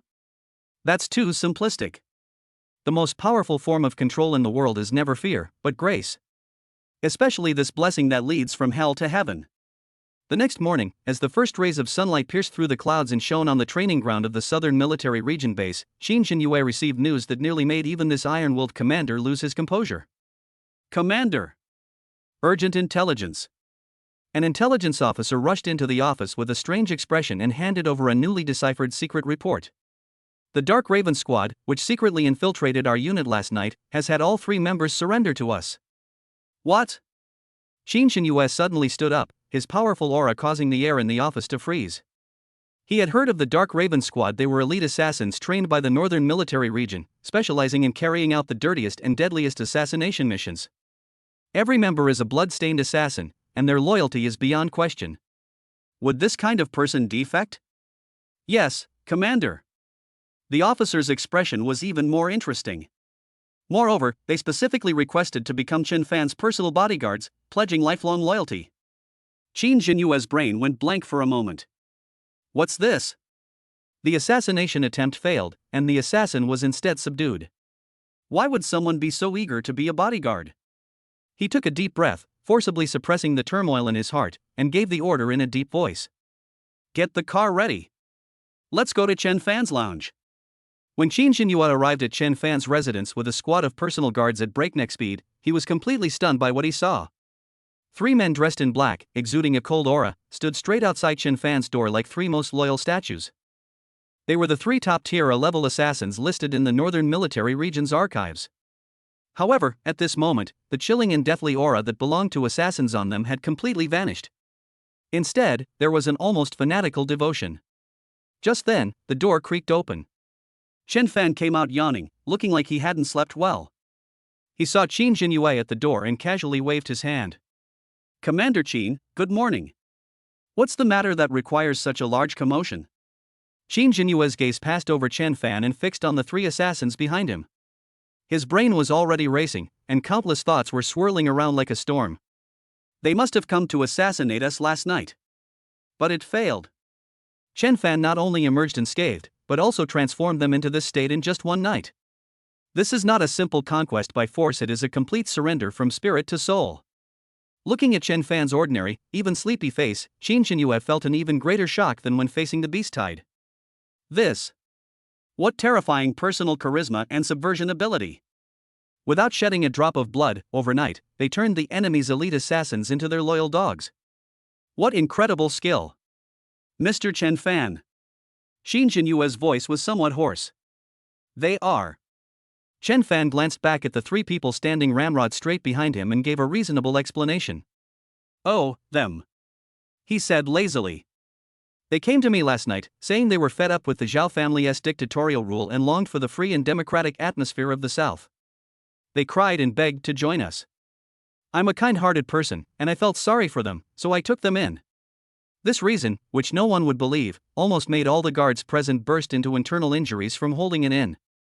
However, Qin Xinyue was shocked upon hearing this, and then a look of sudden realization appeared on his face. He believed it. No, it should be said that he automatically came up with the most perfect explanation for Chen Fan's words. The actions of a master cannot be judged by ordinary standards. It must mean that Mr. Chen Fan showed them a higher realm of martial arts, a ceiling that they could never reach in their entire lives. I'm completely blown away. In Qin Xinyue's imagination, Chen Fan's image had been elevated to an extreme, becoming a living god who could subdue powerful enemies and turn decay into magic with a smile. Sir, your righteousness is truly admirable. Qin Xinyue was filled with respect and bowed deeply to Chen Fan. I understand. Rest assured, sir, I will resolve their identity issues immediately. From today onwards, they will be your most reliable protectors. Chen Fan. Okay, good that you understand. Chapter 78, Zhao Lingfeng also wants to use the power of money. Northern Military Region. Inside the lavish room, Zhao Lingfeng was embracing a beautiful female secretary, half closing his eyes as he enjoyed the song and dance performance. Since the last time he lost his life in the secret realm and spent a fortune to bring his son back, he has been ordered to stay home and recuperate. Under the guise of recuperation, he was actually temporarily stripped of his power by the old master of the Zhao family. But this suited him just fine. He was happy to have some peace and quiet, since his troublemaking son, Zhao Tai, was keeping an eye on the front lines anyway. Suddenly, a trusted adjutant rushed in, sweat beading on his forehead and looking flustered. "Minister, no, Mr. Zhao." Zhao Lingfeng waved his hand unhappily, signaling the singer to leave. The female secretary also straightened her clothes and walked to the side. "What's all the fuss about? Is the sky falling down?" His tone was languid, with a hint of impatience from a hangover. Worse than the sky falling down," the adjutant reported in a trembling voice. "Dark Raven Squad. They've defected. They've joined Qin Fan of the Southern Military Region." "What?" Zhao Lingfeng suddenly sprang up from the sofa, his wine glass crashing to the ground with a loud bang, spilling wine everywhere. There was no trace of laziness in his eyes. Instead, there was extreme terror. "Defection?" He grabbed his adjutant by the collar, his face contorted with rage. "They're the elite guards I trained at great expense, with the most vehement oaths and the most rigorous training. How could they possibly defect? Have you been bought off by those useless bastards from the Southern Military Region?" "Mr. Zhao, it's absolutely true. This is a secret intelligence report we intercepted from within the Southern Military Region. They even specifically requested to become Qin Fan's personal bodyguards and pledge their loyalty for life." The adjutant handed over an encrypted document, his hands trembling. Zhao Lingfeng took the document with trembling hands. When he saw the scene described in the document, he was so frightened that he fell onto the sofa with a thud, his whole body trembling. "Divine skills. This Qin Fan is simply a devil," he muttered to himself, lost in thought, the image of Qin Fan taking whatever he wanted from him in the secret realm flashing through his mind, and the way Qin Fan treated money like dirt. It forced him to give up his own flesh and blood. "Would Qin Fan, he wouldn't have used this kind of evil magic on me too?" He suddenly jumped up, grabbed the female secretary next to him, and startled her so much that she turned pale. "No way. Absolutely not. I'm so handsome and dashing, what if he turns me into some kind of worthless client? Would I have to sell myself to him for the rest of my life? That would be worse than death." Upon seeing this intelligence, Zhao Tai, who was standing nearby, trembled with rage and slammed his fist on the table. "Useless. A bunch of useless people. Father, let me go again. Get out of my way." Zhao Lingfeng kicked away Zhao Tai, who was approaching, and waved his hands in fear. "You little brat, haven't you learned your lesson from last time? Aren't you embarrassed enough already? This Qin Fan isn't human. He's a devil in human skin. He can turn living people into his dogs. I don't want you to end up like him, being played like a monkey." He paced anxiously around the room with his hands behind his back, cold sweat streaming down his obese face. Suddenly, he stopped, slapped his thigh, and his eyes gleamed with what he thought was wisdom. "That's it. I've got it." A cunning and lewd smile appeared on Zhao Lingfeng's face, as if he had thought of some brilliant plan. "Doesn't Qin Fan love money? Isn't all those clients just for making money?" He turned to his adjutant and asked smugly, "Tell me, what in this world is most likely to erode a person's fighting spirit?" The adjutant hesitated for a moment, then tentatively replied, "Is it money?" "That's right." Zhao Lingfeng clapped his hands, beaming with pride. "Since Qin Fan is a greedy devil, then we'll deal with him in devilish ways." Zhao Tai frowned. "Father, what do you mean by this? Are you suggesting we hire an assassin?" "Idiot." Zhao Lingfeng gave his son a disdainful look. "If assassins were useful, would Qin Fan still be alive? I mean, we need to use money to overpower him." A twisted smug look appeared on his face. "Draft me a contract right now. In the name of our Northern Military Region, provide him with a research and development fund of 100 million yuan every month." "What?" Zhao Tai and his adjutant exclaimed in surprise at the same time. 100 million per month? How can this be considered revenge? This is practically like recognizing a father. Zhao Lingfeng seemed oblivious to their shocked expressions and continued smugly. "But we have conditions." He extended a large, fleshy finger and pointed it in the air. "First, this money is specifically used to sponsor his training of SSS-level clients, but the clients he trains must prioritize dealing with the instances or enemies designated by our Northern Military Region. It's equivalent to us paying to acquire his production capacity. Secondly, as our chief sponsor, he must guarantee that he will never use any evil magic against the Zhao family, especially against the wise and mighty me. Third, and most importantly, Zhao Lingfeng grinned maliciously. He took our money, so he's our contractor. From now on, if we tell him to go east, he can't go west. I'll make him busy working for us every day, so busy he won't have time to bother us. I'll bankrupt him completely with an endless stream of orders. Let him be firmly bound by the shackles of money, becoming a tool for us to make money. This is called capital countermeasures. Understand? The adjutant and Zhao Tai stared at each other, mouths agape, feeling as if their worldviews had been severely shaken. Use money to overwhelm your enemy? Paying your enemy to work for you? What kind of bizarre revenge plan is this? Isn't this? Are we rushing to give the enemy money and resources, and even helping him expand his business? Zhao Tai finally couldn't hold back any longer and said angrily, "Father, this is outrageous. What's the difference between this and surrendering outright? You've completely disgraced the Zhao family. You don't know anything." Zhao Lingfeng slapped Zhao Tai on the back of the head, spitting everywhere. This is called undermining the enemy's strength. This is called using sugar-coated bullets. Chen Fan is a wolf now, but once he gets used to getting 100 million from us every month without lifting a finger, he'll turn into a fat, bloated dog. Will his henchmen still be sharp then? Will he still have the will to fight us? He'll just be begging us to keep giving him money. Zhao Lingfeng became more and more excited as he spoke, as if he could already see Chen Fan kneeling in front of him, begging for mercy. "Humph, you want me to risk my life? Dream on. I'll buy your life with money. I'll make sure you live the rest of your life under the thumb of my wealth." He waved his hand and gave the order to his dumbfounded adjutant. "What are you waiting for? Go draft the contract. Make the terms harsh. We must demonstrate our authority as the client." Looking at his father, who was lost in his fantasies and unable to extricate himself, Zhao Tai felt a deep sense of powerlessness. He felt that Chen Fan was probably in real trouble this time. He might get annoyed because his hands cramp from counting so much money. If Wang Tang were here right now, he would definitely feel that the scene before him was familiar. Chapter 79, You're a fucking genius. In Chen Fan's restroom at the Southern Military Region. Qin Shiyu was meditating, familiarizing herself with the power of the Lord of Frost within her body, while Chen Fan leisurely looked at a report. Reporting to Mr. Chen, there is a man outside who claims to be an old friend of yours requesting an audience. His behavior is somewhat suspicious. A guard reported. Chen Fan raised an eyebrow. Let him in.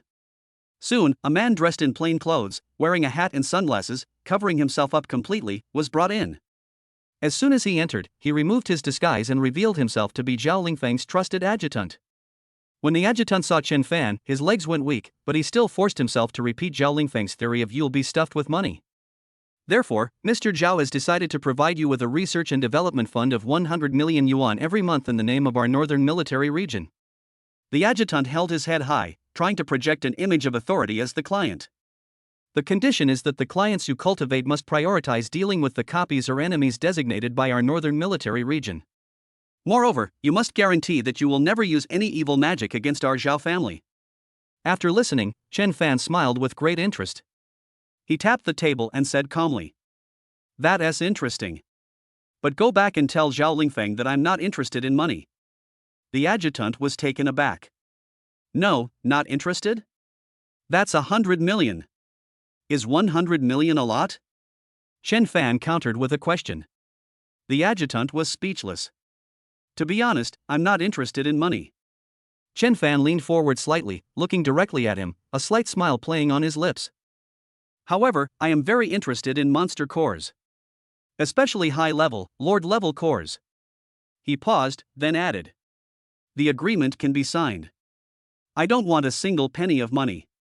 Just exchange that 100 million for monster cores of equal value, and have them delivered to me on time every month. As for quality and quantity, I'll give him a list. As long as he can deliver, I'll accept him as the chief sponsor. The adjutant was stunned, feeling that his worldview had been greatly impacted. Is there really someone in this world who sees money as dirt but is so obsessed with monster crystals? What exactly does he want to do? Could it be that he has some kind of unusual collecting hobby? What? You can't do it? Chen Fan asked. It's possible. It's possible. The adjutant snapped out of his daze, nodded repeatedly, and fled the lounge as if escaping. He felt that Chen Fan was not the devil his husband described, but a freak. Is there really anyone in this world who doesn't like money? Meanwhile, at the Northern Command, Zhao Lingyun was looking at the battle report in his hand, his face ashen. Useless. You're all a bunch of useless trash. He slammed a document onto the table. He started by trying to suppress Chen Fan in the council hall of Tendu Heart. I've never had a smooth life. First, he was nearly killed by Qin Jinyue's cunning plan of transferring to the northern border, and was forced to admit that he was incapable of guarding the area, losing all face. Then his nephew was kidnapped, and the guys in the south demanded an exorbitant ransom. What angered him even more was that his good-for-nothing younger brother, Zhao Lingfeng, was the first victim of Chen Fan's blackmail, becoming a laughingstock in the entire military. Zhao Lingyun had been harboring a raging fire in his heart. In his view, Chen Fan was a malignant tumor disrupting the federal order, and Qin Jinyue was the fool who protected the malignant tumor. Now, Zhao Lingfeng has stirred up trouble again. Someone! Go and fetch that bastard Zhao Lingfeng here. Zhao Lingyun roared. Soon, Zhao Lingfeng, who was still dreaming of becoming a capital tycoon at home, was invited to the headquarters by the soldiers. Brother, you were looking for me? Zhao Lingfeng grinned and leaned closer. I'm asking you. Zhao Lingyun pointed at his nose and demanded an explanation. Is it true that Dark Raven has defected and joined Chen Fan? Zhao Lingfeng's face paled, but he straightened his chest and pretended to be calm as he spoke. Brother, don't worry. I've already taken care of this. Solved? How did you solve it? Zhao Lingyun laughed in exasperation. I solved it with money. Zhao Lingfeng, beaming with pride, embellished his capital counterattack plan and concluded with these words. Brother, don't worry. Starting next month, Chen Fan will be a dog kept by the Zhao family. I can tell him to bite whoever he wants, and he'll bite that person. I'll keep him so busy he won't even have time to think about our troubles. Zhao Lingyun was stunned. He simply couldn't believe that his own younger brother could come up with such a plan. Paying your enemy to work for you? What an incredibly stupid thought process. Can you really control something with money and raise it properly? You idiot. Zhao Lingyun was so angry that she trembled all over and raised her hand to slap him. Etc. Zhao Lingfeng quickly added. Bro. That kid's pretty arrogant. He said he doesn't want money, he just wants monster cores of equal value. What? Zhao Lingyun's raised hand suddenly stopped in mid-air. The rage on his face faded at a visible speed, replaced by extreme shock, and then ecstasy. Want the crystal cores, not money? This is Chen Fan's weakness. 100 million worth of crystal cores per month in exchange for priority access to SSS-level customers? Zhao Lingyun's mind raced. He is different from that old fox Qin Jinyue. He is in the Northern Territory, facing the most brutal front line of demons. He knew better than anyone what an SSS-level combatant meant for a crucial battle. He wanted to destroy Chen Fan because Chen Fan was uncontrollable. But now, his foolish younger brother has somehow managed to take over Chen Fan's production capacity in an unbelievable way. This means that for every additional SSS-level expert in the southern military region, the first to benefit will be its northern defense line. Using the military region's stockpiled crystal cores to exchange for top-tier combat power to fight for them, this deal is incredibly profitable. The more humiliated he was by Qin Jinyue in the council, the more intense his elation was now. Qin Jinyue, you never imagined that your stupid younger brother could pull off such a genius operation. Ha ha ha ha ha ha ha. Zhao Lingyun suddenly burst into laughter, laughing so hard that tears almost came out. He put his arm around Zhao Lingfeng's shoulder and patted him hard, his eyes filled with unprecedented admiration and excitement. Zhao Lingfeng. Zhao Lingyun slammed his hand on the table, the sound echoing throughout the surrounding area. You're a fucking genius. Zhao Lingfeng was bewildered by his brother's sudden change. He stared blankly at Zhao Lingyun and stammered a question. Brother, you weren't going to hit me, were you? Hit you? I'd be more than happy to reward you. Zhao Lingyun was radiant. Quick! Where's the contract? Sign it right now. No. I'll sign it myself. From this moment on, I'll take full control of this matter. How many crystal cores do you need? I'll approve them all. Looking at his brother, who was already caught up in ecstasy and unable to extricate himself, Zhao Lingfeng felt a deep sense of confusion. He felt that something was wrong with the world. Chapter 80, Inner Scroll. Lingfeng, you've been muddle-headed for half your life, but this time, you've finally accomplished something earth-shattering. He paced back and forth, hands behind his back, exuding an air of strategic planning. You think you're just getting revenge? No. You're setting up a scheme. Zhao Lingfeng blinked, trying to keep up with his brother's train of thought. Set up a layout? That's right. Zhao Lingyun turned around abruptly, her gaze intense. You've inadvertently uncovered Qin Fan's true nature. This young man doesn't care about money, he only loves crystal cores. What does that mean? He answered his own question, his voice trembling with excitement. This shows that he is not a speculative businessman, but a pure craftsman. A madman who pursues ultimate power. This kind of person may seem terrifying, but he's actually the easiest to control. We give him the crystal cores he wants, he creates SSS-level professionals for us, and then we use these professionals to defend our country. It's a perfect closed loop. Zhao Lingyun became more and more excited as he spoke, as if he could already see the northern border defense line, with the support of countless SSS-level powerhouses, becoming as solid as a rock, and even launching a glorious counterattack against the Demon Clan. That old fox Qin Jinyue thought he could get away with everything by hiding Qin Fan in the south? He never dreamed that we could buy Qin Fan's production capacity in this way. The talent he painstakingly cultivated will be the first to come and serve our northern border. Ha ha ha ha. As Zhao Lingfeng listened to his brother's profound insights, the confusion on his face gradually disappeared, replaced by a sudden realization of I see. Yes. That's exactly what I think. I saw through Qin Fan's true nature long ago. What I call capital countermeasures are just words for my subordinates. My real purpose is this art of dragon control. He cleared his throat, straightened his chest, and put on that familiar, lewd, and smug smile again. Ahem, brother, you finally figured it out. My little tricks haven't let you down, have they? Zhao Lingyun's lips twitched. Too lazy to expose his stupid younger brother, he waved his hand and gave an order to the adjutant next to him. Pass on my order. Immediately allocate 10 times the amount of crystal cores on the list from the War Reserve warehouse. Deliver them to Qin Fan of the Southern Military Region right now. The adjutant was shocked. Commander. 10 times? That's. Execute the command. Zhao Lingyun shouted sternly. Tell Qin Fan that this is our Northern Territory's way of showing sincerity. If he accepts, our Northern Territory's warehouses will be his warehouses from now on. He now has only one thought, to use massive resources to completely lock down Qin Fan in the interests of the Northern Territory. Inside the restroom of the Southern Military Region, Qin Fan had just finished absorbing the crystal cores he had accumulated, and his level was now steadily at level 38. Suddenly, the terminal vibrated. Ding! The first batch of collaborative resources has arrived. Do you wish to receive them immediately? The next second, the space in front of Qin Fan distorted slightly, and rows of huge shipping containers gleaming with metallic luster appeared out of thin air, filling the huge room to the brim. Qin Shiyu was awakened by the commotion. She opened her beautiful, icy blue eyes and stared in shock at the scene before her. Qin Fan waved his hand, and one of the containers opened in response. Buzz! A dazzling light burst forth instantly, and a tsunami-like surge of energy erupted.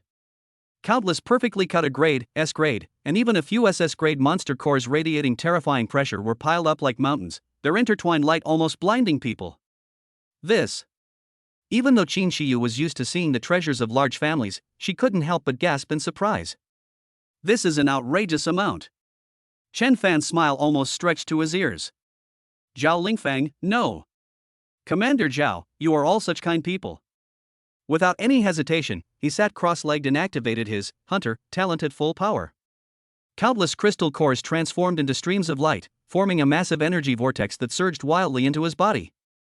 The experience points on the panel began to skyrocket at a visible rate. Level 39 experience points, 1-2. Level 40 experience points, 1-2. Strength 4,000. Agility 4,000. Constitution 4,000. Spirit 4,000.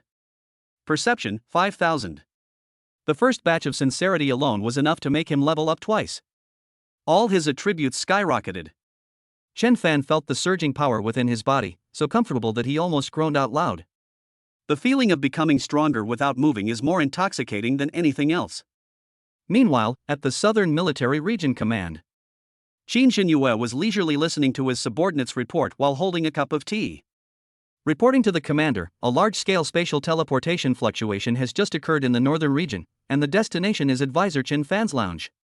The adjutant's tone was full of doubt. Qin Xinyue paused slightly as he held the teacup, his brows furrowing. The Northern Territory? What's Zhao Lingyun up to? According to intelligence, what they sent there was an extremely large number of monster crystal cores. Puff. Qin Xinyue spat out his entire mouthful of tea. He stood up abruptly, his face showing an expression as if he had seen a ghost. He instantly understood all the key points. Zhao Lingyun. That old bastard actually bypassed me and directly connected with Chen Fan. And judging from this, they've gone all out. Well done, Zhao Lingyun. What a brilliant move to strike at the heart of the problem. Qin Xinyue was both angry and amused, pacing back and forth in his office. What angered him was that his precious child, whom he had painstakingly protected, was poached by a competitor in the blink of an eye. What he was laughing at was that Zhao Lingyun, who had previously acted as if she wanted to kill Chen Fan in the council hall, was now more eager than anyone else. This was a real slap in the face. Commander, should we? The adjutant made a gesture to stop him. Stop? Why should we stop them? Qin Xinyue waved his hand, sat down again, and a complicated smile appeared on his face. Let him be. This dragon Chen Fan is no longer someone that can be contained by the shallows of my southern lands. Let him stir up trouble throughout the entire Dragon Kingdom, that's fine. He just didn't expect that the first one to get involved would be that silly boy from the Wang family. Tiandu, Wang family manor. Wang Tong was looking at the latest financial statements with great enthusiasm. Since becoming Chen Fan's chief investor, Qin Shiyu's strength has increased by leaps and bounds, which has also boosted Wang Tang's reputation. He felt that his move was nothing short of a stroke of genius. Young Master Wang. Something terrible has happened. A trusted aide rushed in anxiously. What's the panic? Wang Tang frowned in displeasure. Is the sky falling down? It's worse than the sky falling down. The confidant looked dejected. It seems our investment project has been hijacked. What? Wang Tang suddenly stood up. According to our informants in the Southern Military Region, the Northern Military Region sent Chen Fan an astronomical amount of monster cores.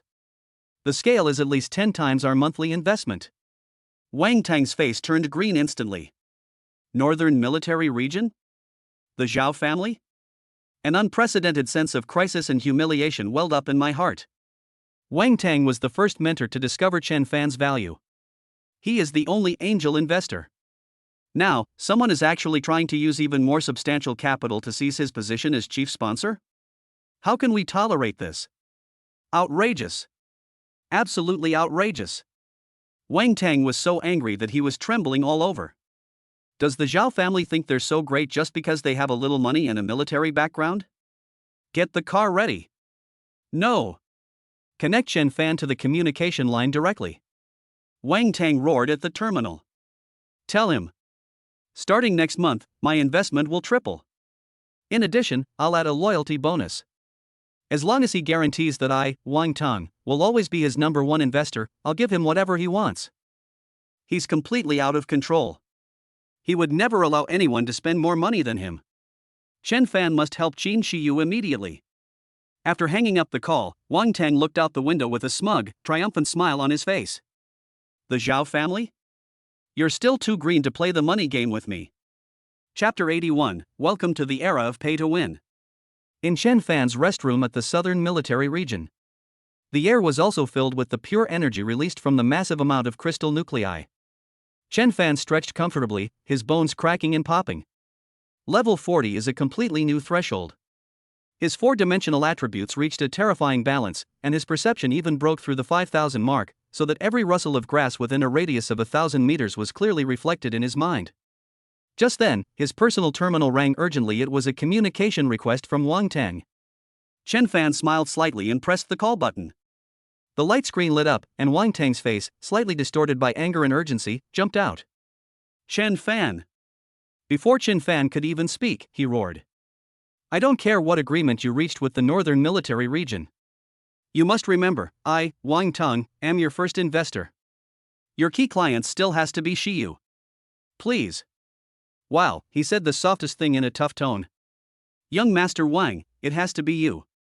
Chen Fan leaned back on the sofa and leisurely picked at his ear. Young Master Wang, please calm down and talk things over. Commander Zhao's offer is indeed very high, and it's hard for me to refuse. Price? Wang Tang seemed to have been greatly insulted. He slammed his hand on the table, causing the camera to shake violently. Does the Wang family lack money? Listen up. Starting next month, my investment amount will triple. In addition, I'll be adding a loyalty bonus. As long as you guarantee it, I, Wang Tang, will always be your number one investor. Qin Shiyu's any needs must be given the highest priority. What the Zhao family can give you, I will give you 3 times as much. He's completely out of control. This is no longer just about Qin Shiyu, it's a battle for the dignity of the chief investor. Chen Fan sighed, feigning difficulty. Young Master Wang, you've put me in a very difficult position. The Northern Military Region is, after all, the military, representing the will of the nation, I. Enough with the nonsense. Wang Tong rudely interrupted him. Just tell me, how can I become the only chief? Chen Fan pondered for a moment, seemingly thinking seriously about the problem, but in reality, he was already overjoyed. He slowly opened his mouth and presented a carefully crafted concept. Since young Master Wang is so sincere, why don't we set up a founders club? As the earliest and most visionary investor, you will enjoy absolute priority and veto power. For example, you can specify the direction for cultivating the next client, or even reject unreasonable requests from other investors. Founders Club? Wang Tang was stunned for a moment, then his eyes flashed with fanaticism. This title sounds much more prestigious than chief investor. Absolute priority. Veto power. Doesn't this mean that the future development direction of the Northern Military Region will depend on Wang Tang's whims? Okay. Let's do it this way. Wang Tang agreed without hesitation. What are the conditions? As for the conditions, Chen Fan said slowly.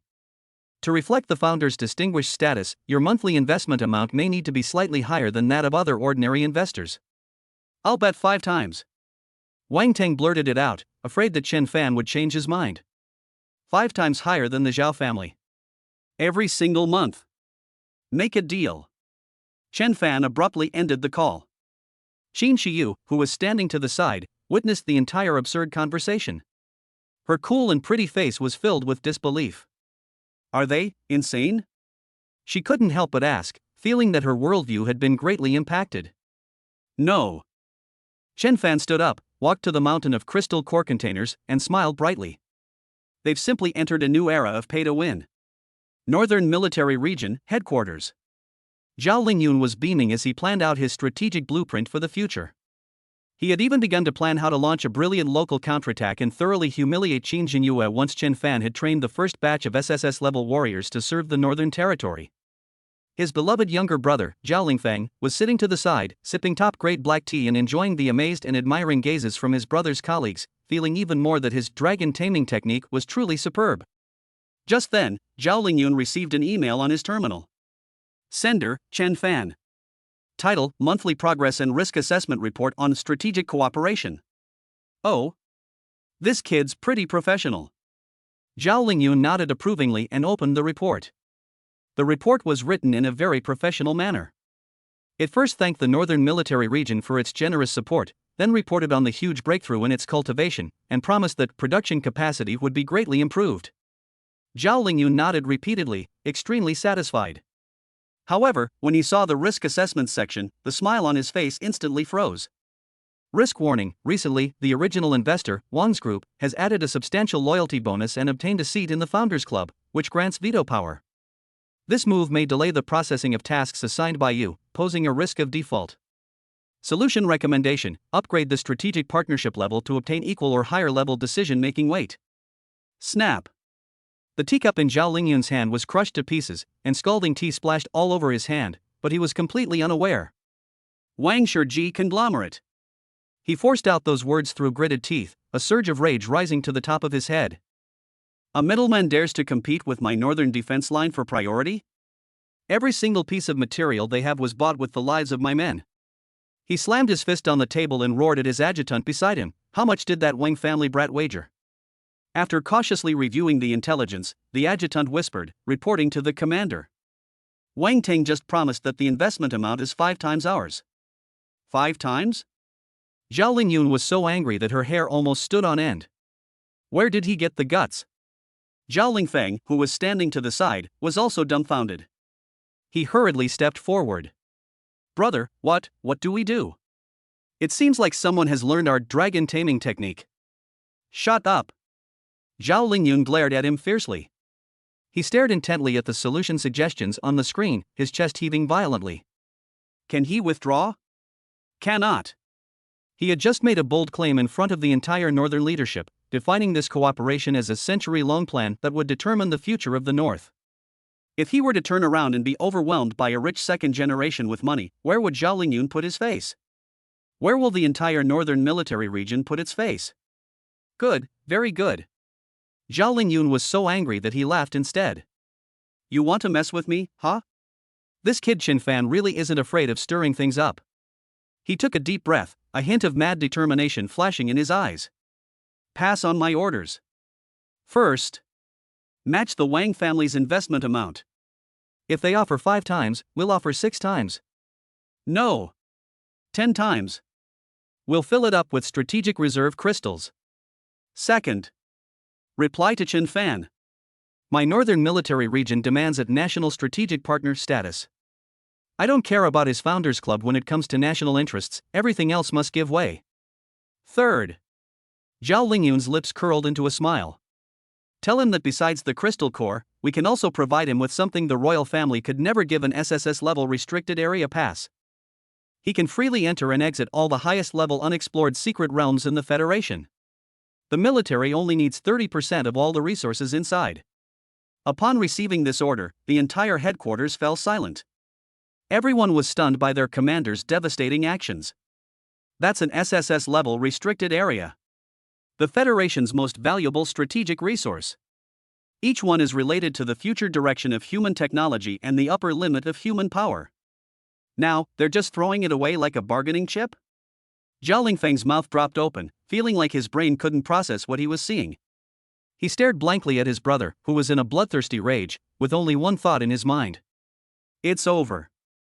This time, Qin Fan might really be stuffed to death. Chapter 82, The Villain Alliance.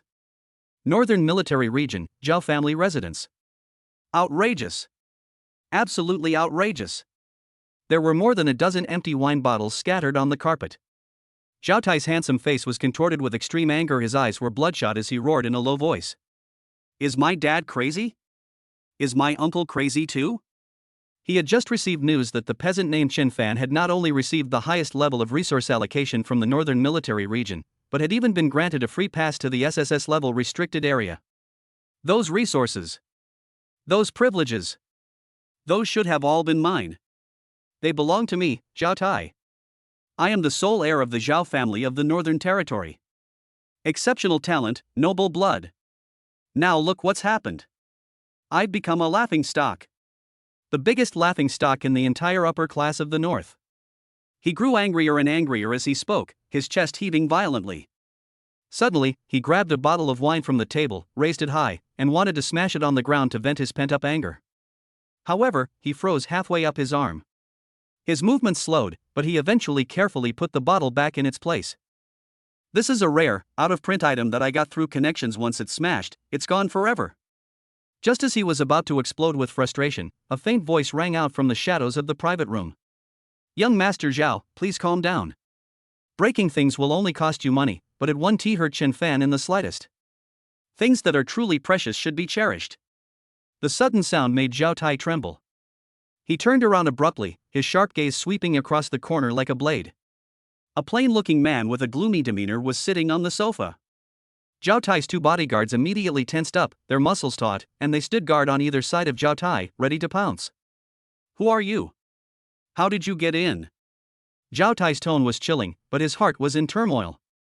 This person, who managed to sneak in unnoticed, is no ordinary individual. How I got in is not important. The man raised his head, his eyes burning with the same flames of hatred as Zhao Tai. The important thing is that, like you, I hate Chen Fan to the core. Just like you, he took away everything that should have belonged to us. These words precisely unlocked Zhao Tai's heart. The wariness in his eyes faded slightly, replaced by a hint of curiosity. He waved his hand, signaling the bodyguards to step back for the time being. Go on. The man smiled slightly, but that smile sent chills down one's spine. You may call me Mr. Li. This Mr. Li is none other than Li Rue, who escaped death from the northern base and changed his appearance. He used the enormous wealth accumulated by his uncle Wei Yan through years of corruption to create a completely new and convincing identity for himself, and after much scheming, he finally got in touch with Zhao Tai. He knew that dealing with Chen Fan, who now wielded immense power, required more than just intrigue and public opinion attacks. He needs a powerful ally, a perfect partner who is powerful, simple-minded, and equally hates Chen Fan. The Zhao Tai before him was simply a gift from heaven. Oh? Zhao Tai became interested. He plopped back down on the sofa, crossed his legs, and adopted a condescending posture. Tell me, how much do you hate this? Don't bother me with these trivial things. My uncle, Wei Yan, was once a capable lieutenant under your uncle, Commander Zhao Lingyun. Li Rue spoke slowly, his tone filled with sorrow and resentment. He shed blood for the northern frontier and rendered meritorious service to the Federation. But because of that Chen Fan, and for some trivial friction, he was framed, and now he is disgraced and living a life worse than death. And I, from a promising military region adjutant, have become a rat hiding in the shadows, unable to see the light of day. Wei Yan? Zhao Tai remembered and chuckled inwardly. That greedy and stupid fool doesn't deserve to be called a capable assistant. But Li Rue's words gave him a subtle sense of shared misfortune. Wei Yan was stupid, but what about Zhao Tai? He considered himself a chosen one of heaven, but now he's also being suppressed by Chen Fan and becoming a laughingstock. This feeling made him feel a sense of identification with Li Rue. Since we're on the same side, I'll accept your hatred. Zhao Tai's tone softened slightly, but he remained arrogant. Speak, what do you want from me? I have no interest in avenging a stray dog like you. No, young Master Zhao, you're mistaken. Li Rue leaned forward slightly, his eyes flashing with madness. I'm not here to ask for your help. I'm here to offer you a plan that will completely crush Chen Fan under my feet. Ha! You? Zhao Tai chuckled as if he had heard the funniest joke of the century. Li Rue didn't take it seriously, his voice was full of seductive power. Young Master Zhao, have you ever thought about why Chen Fan is able to wield such power? Because he can turn stone into gold and transform the rotten into the miraculous.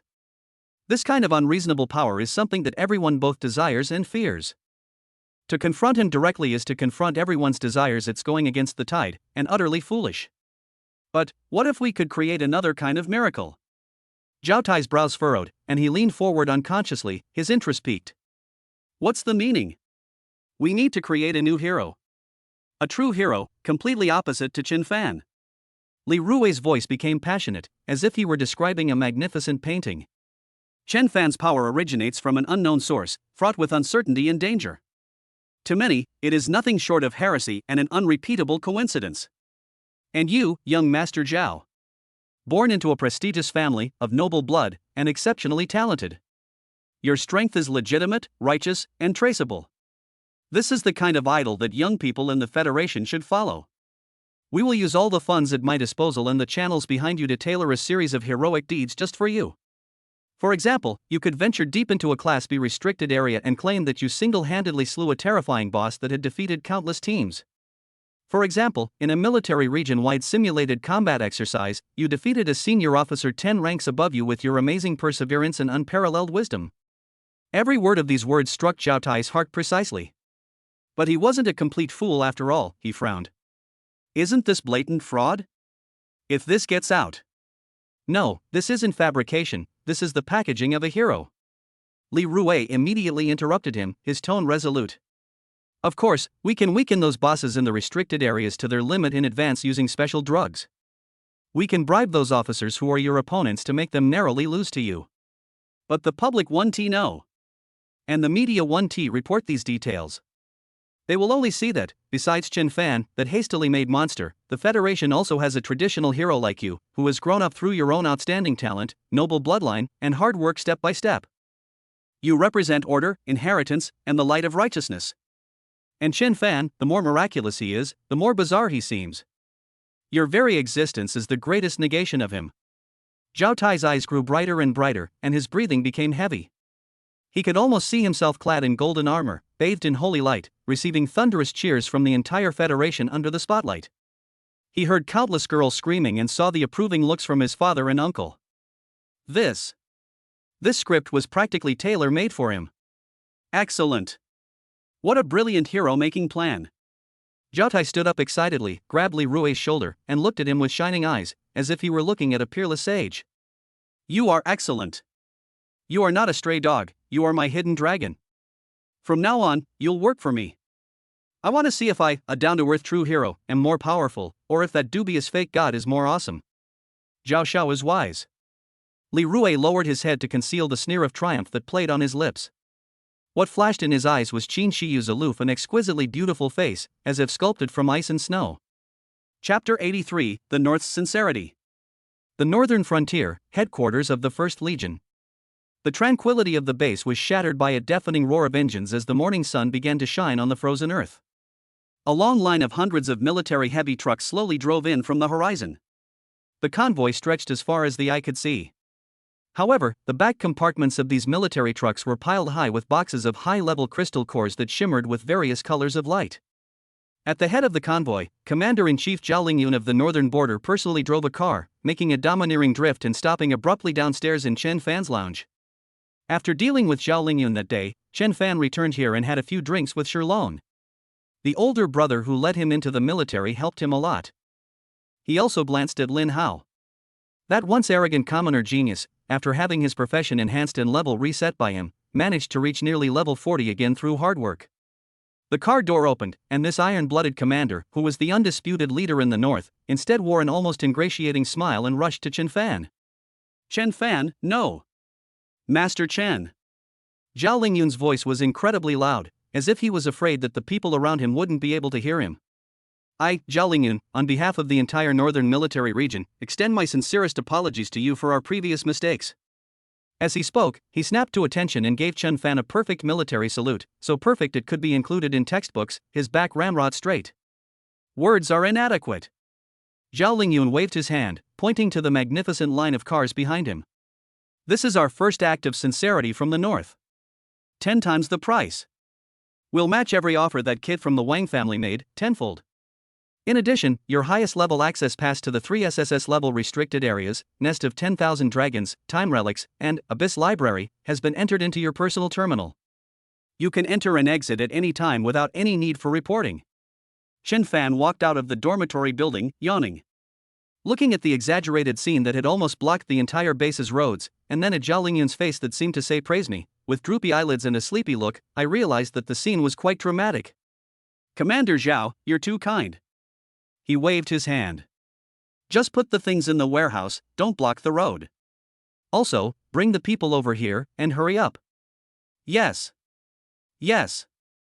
Zhao Lingyun felt as if he had been granted a pardon and immediately turned around to roar at his adjutant. What are you all standing there for? Didn't you hear Master Chen's instructions? Empty warehouse number 1. Bring the people here. Now. 1 hour later, inside warehouse number 1. 3 soldiers with distinct personalities were looking at the excessively young man before them with eyes that were a mixture of tension, anticipation, and confusion. They were the first batch of soldiers carefully selected by Zhao Lingyun from hundreds of thousands of soldiers in the entire northern military region. The first one is a veteran who is nearly 60 years old, named Ma Weigua. He is known as Old Ma. B rank profession, Shield Mountain. His arms were destroyed by a high-level monster during a siege battle, and he was replaced with a pair of mechanical arms. His level has been stuck at level 59 for years, and he is about to face forced retirement. He looked at Chen Fan with the composure and calmness unique to veterans. The second one was a young man in his early 20s named Lin Feng, nicknamed Mad Dog Lin. The A rank class, Berserker, possesses extremely high talent, but is also violent and unruly, making them a double-edged sword on the battlefield, with as many merits as trouble. He glanced at Chen Fan sideways, a hint of nonchalant flippancy playing on his lips. The third was a female officer named Su Xiaoxiao, who wore black-rimmed glasses and looked quiet, gentle, and even a little timid. The C-level profession, data analyst, has no combat ability, but possesses amazing talent in tactical simulation and intelligence processing. Unfortunately, due to his weak physique, he was never able to play a role in the frontline troops. She nervously clutched the hem of her clothes, not daring to look directly at anyone. Zhao Lingyun stood to the side, rubbing his hands, even more nervous than the three people involved. Master Chen, look. These three are the ones we selected. They all have their own flaws, but they all have a sincere heart to dedicate everything to the Federation. Look. Chen Fan's gaze swept over the three of them one by one. After a moment, he nodded. Not bad, they all have a good foundation. After saying that, he stopped talking and walked straight to the veteran Ma Weigua. Relax your mind and do not resist. Before he finished speaking, he extended his right hand, and a barely perceptible golden light appeared on his index finger, which he gently touched between Ma Weigua's eyebrows. Bite. Upgrade successful. Congratulations. You have created a brand new SSS rank class, Unyielding Barrier. Buzz. A thick, earthy yellow light, visible to the naked eye and as heavy as a mountain, suddenly erupted from Ma Weigua's body. His cold, mechanical arms melted away inch by inch under the light. In its place, a pair of brand new arms covered with ancient patterns. His once white hair turned black at a visible speed, the wrinkles on his face were smoothed out, and his listless body was once again filled with explosive power. This is... Old Ma felt the surging, roaring power within him, and was so moved that tears welled up in his eyes. Before anyone could react to this miracle, Chen Fan had already walked up to Mad Dog Forest and pointed out with his finger as well. Upgrade successful. Congratulations on creating a brand new SSS level class, Endless Sword. Clang. A soaring sword cry resounded through the heavens. Around Lin Feng's body, thousands upon thousands of swords made of pure energy appeared out of thin air. They floated in the air, forming a chilling storm of blades. Lin Feng's unruly gaze turned as sharp as a sword at this moment. Finally, Chen Fan came to Su Xiaoxiao's side. Upgrade successful. Congratulations on creating a brand new SSS level class, AI Brain. It took no more than 3 minutes in total. Useless, troublemaker, marginalized person. A complete transformation, a meteoric rise. They became 3 SSS class legends with unlimited potential. Given time, once their cultivation level increases, they will be able to stand on their own. Ha ha ha ha ha ha ha. Zhao Lingyun stared blankly at the 3 warriors before him, whose auras were completely different but whose strength made even him, the commander, feel a chill. Then he burst into a deafening laugh. He knew he had made the right bet. From this day forward, the skies over the north will change. While the base was filled with revelry, several kilometers away on a secluded snow-covered hill, Zhao Tai was holding a high-powered military telescope, his face ashen as he stared at the towering pillar of light and sword energy in the distance. Damn! My uncle? He really emptied the strategic reserves. Just for that peasant? Zhao Tai gritted his teeth. His voice trembled with anger. Li Rue, standing beside him, had an extremely solemn expression. He adjusted his glasses and said, word by word. Young Master Zhao, the situation is more serious than we imagined. Chen Fan is no longer satisfied with just creating one hero. He has started mass-producing gods. Chapter 84, Qin Jinyue's Wrath. Meanwhile, thousands of kilometers away in the icy north, at the human and hot headquarters of the Southern Military District, a storm was quietly brewing. Commander-in-Chief's office. The air seemed to freeze, and the heavy pressure made even the usually calm and capable adjutant breathe cautiously. Report to the Commander-in-Chief.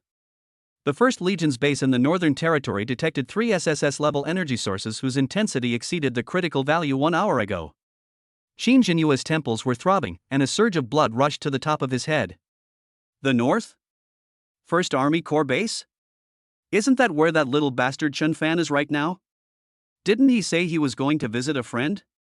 In an instant, he connected almost all the clues. Looking across the entire Federation, no, looking across the whole world, besides that monster who can turn lead into gold and transform the rotten into the miraculous, who else possesses such heaven-defying, extraordinary abilities? Bang! With a loud bang, Qin Jinyue's calloused iron hand slammed heavily onto the desk. The tabletop, as hard as steel, suddenly developed shocking cracks that spread out like a spider web. Zhao! Ling! Yun! Qin Jinyue's eyes were bloodshot, and he gritted his teeth, spitting out the name of the Northern Commander-in-Chief slowly and deliberately. His eyes burned with fury, as if he wanted to burn a huge hole in the cold northern map on the screen. You, Zhao Lingyun. You dare to try and poach my talent while I wasn't looking? He was so angry that he was trembling all over, and his knuckles turned white from clenching his fists so tightly. Who is Chen Fan? That was Qin Jinyue's prospective grandson-in-law, whom he had examined closely with a magnifying glass and was extremely satisfied with. It was his internal decision to make it the cornerstone of the southern military region for the next century. Ever since he learned about Chen Fan's unpredictable and heaven-defying abilities from Qin Shiyu, he has been extremely cautious. I felt like I was walking on thin ice, afraid that the slightest carelessness would scare away this once-in-a-lifetime treasure. He had been instructing Qin Shiyu to use a conciliatory approach to keep Chen Fan in check, build a strong emotional foundation, and deeply bind him to the south and the Qin family. His plan was to proceed gradually, like boiling a frog in warm water, using the safest method to keep Chen Fan comfortably in the southern military region. But he never expected that Zhao Lingyun, this brute from the northern border, would be so lacking in martial ethics. Unconventional. Without any probing or enticement, they simply drove hundreds of large trucks and brutally dumped the resources of the north into Chen Fan's face like garbage. They secured 3 spots all at once? His beloved granddaughter had been with him since he was a nobody, covering for him, providing him with his first startup capital, and painstakingly paving the way for his future. In the end, the first and most succulent piece of meat was snatched up by those barbarians from the north who only knew how to brandish swords and spears. How could Qin Jinyue possibly swallow this insult? Connect Zhao Lingyun. Qin Jinyue roared at his adjutant. A few seconds later, Zhao Lingyun's smug face appeared on the screen, with the background seemingly still the military camp warehouse. Hey, Lao Qin, did the sun rise in the west today? What brings you here? Zhao Lingyun pretended to be ignorant, his smugness evident in his words. Zhao Lingyun. Qin Jinyue's voice was as cold as ice, as if it could freeze the humid, hot air of the south. You're very quick. The times are stronger than people. Zhao Lingyun chuckled and deliberately puffed out his chest. The Federation is in imminent danger and needs more strong individuals to stand at the forefront. I'm doing this for the greater good, to share the nation's burdens. For the greater good? Qin Jinyue let out a cold sneer. When did it become your business in the north to concern yourself with the people around my granddaughter? Commander Zhao, aren't you overstepping your bounds? The subtext of this sentence is as sharp as a knife. Chen Fan is one of my family members, who do you think you are? Zhao Lingyun's smile faded slightly. He knew that this old marshal from the south was truly enraged. But now he holds 3 newly acquired trump cards, giving him full confidence. He is no longer the northern commander who had to bow down to Qin Jinyue. Old Qin, you can't say that. Zhao Lingyun's tone became neither humble nor arrogant. Master Chen is a treasure of the Federation, not anyone's private property. He chooses to help someone based on only one thing, sincerity. He paused, then said clearly, word by word, whoever offers the highest price and shows the most sincerity, Master Chen is willing to help. That's fair, isn't it? Good. Good. What a fair way to do it. Qin Jinyue was so angry that he laughed instead, his chest heaving violently. You wait. The sincerity of the southern military region will arrive soon. After saying that, he snapped the phone off, feeling that saying even one more word would be an insult to him. He turned abruptly and roared at his adjutant, who was already trembling with fear. Pass on my orders. Immediately empty the southern military region's S-level strategic reserve. Load it with all the high-level crystal cores you can. I'm going to open the eyes of those bumpkins in the north, let them see what real wealth and power look like. What real sincerity looks like. The adjutant shuddered, immediately stood at attention, and saluted, yes, sir. Etc. Qin Jinyue called out to him, a ruthless determination flashing in his eyes. I must personally make a trip to the northern border. He pointed to the map on the screen and spoke slowly and deliberately. I want to see for myself what makes Zhao Lingyun think he can take someone from me, Qin Jinyue. Furthermore, immediately compile a list of the 100 most promising and valuable individuals in the military, along with all their information, and send it to my plane. I want to review it personally. The adjutant's heart was pounding. But Commander-in-Chief is going to the northern border in person? This is no longer a contest of resources between 2 military regions, it is a face-to-face battle between 2 supreme commanders. If this were to accidentally escalate, the entire federal military would be thrown into chaos. But he dared not hesitate for a moment, and answered loudly again, yes. I guarantee I will complete the mission. Soon, the entire southern military region headquarters was in a state of high-speed, tense operation. The massive transport ship slowly descended over the base, and countless military trucks, loaded with dazzling and rare supplies, flowed into the ship's belly like a river. Meanwhile, on the other side, a sleek and imposing fighter jet was making its final preparations for takeoff on the tarmac. Chapter 85, Playing the Chess. Unlike Qin Jinyue's aggressive approach, Chen Fan was leisurely leaning back on a comfortable sofa. A satisfied smile played on Chen Fan's lips. Skills were upgraded, resources were earned. As for whether this behavior will completely offend Qin Jinyue, who is far away in the south, it doesn't matter anymore. What he wanted was never to stay safely under the protection of one faction and be a heavily guarded technical advisor. What he wants is to become the rulemaker that all forces must look up to and fight for. Therefore, he needs a bigger stage. Qin Jinyue was the most crucial element in his plan. Now, the fish has taken the bait. Just then, the door was suddenly pushed open with tremendous force, bringing in a bone-chilling gust of wind. Qin Shiyu walked in quickly. Unmelted snowflakes still clung to the black coat. Her beautiful face was flushed with a charming blush from the hurried journey and the biting cold wind. But in her clear, cold phoenix eyes, there was a hint of anxiety and worry that she couldn't hide. Something has happened. She got straight to the point, her voice slightly unsteady with urgency. Chen Fan looked at her leisurely, and even had the mood to make a joke. What, Commander Zhao's final payment hasn't arrived? I'll go talk to him about it now. What kind of time is this to be joking? Qin Shiyu blared at him angrily and quickly walked up to him. She instinctively wanted to find a place to sit down, but found that Chen Fan had taken up the entire sofa by himself, so she had no choice but to stand there awkwardly. She took a deep breath, forced herself to calm down, and recounted the terrifying communication that had just ended, word for word. My grandfather's call just ended. He said he had emptied the Southern Command SS-level strategic reserves and that all supplies would arrive in the north within 3 hours. Moreover, he himself has already boarded Vermilion Bird 1 and is on his way. By the end, Qin Shiyu's voice trembled slightly. She stared intently at Chen Fan, trying to discern even the slightest hint of tension, unease, or regret from his excessively young and handsome face. However, she was disappointed. Chen Fan's expression remained unchanged. He even raised an eyebrow with interest. Oh? That's it? What do you mean that's all? Qin Shiyu felt her blood pressure rising uncontrollably, and her voice even increased a few decibels. My grandfather is serious. Vermilion Bird 1 is his personal vehicle, and it is only used in the event of a major military operation. He's on his way here right now. And he's with a list of 100 people. He really intends to take you away by force. Have you thought about how things will get? I have thought about it. Chen Fan finally sat up straight and smiled, a smile that was calm and collected, as if he had everything under control. That's why I had Commander Zhao make such a big fuss.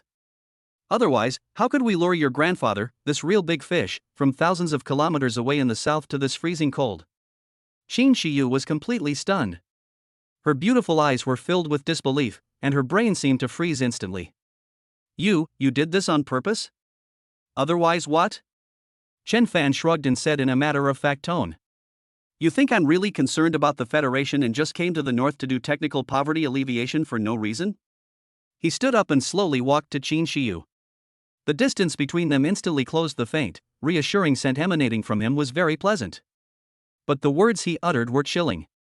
Shiyu, you need to understand.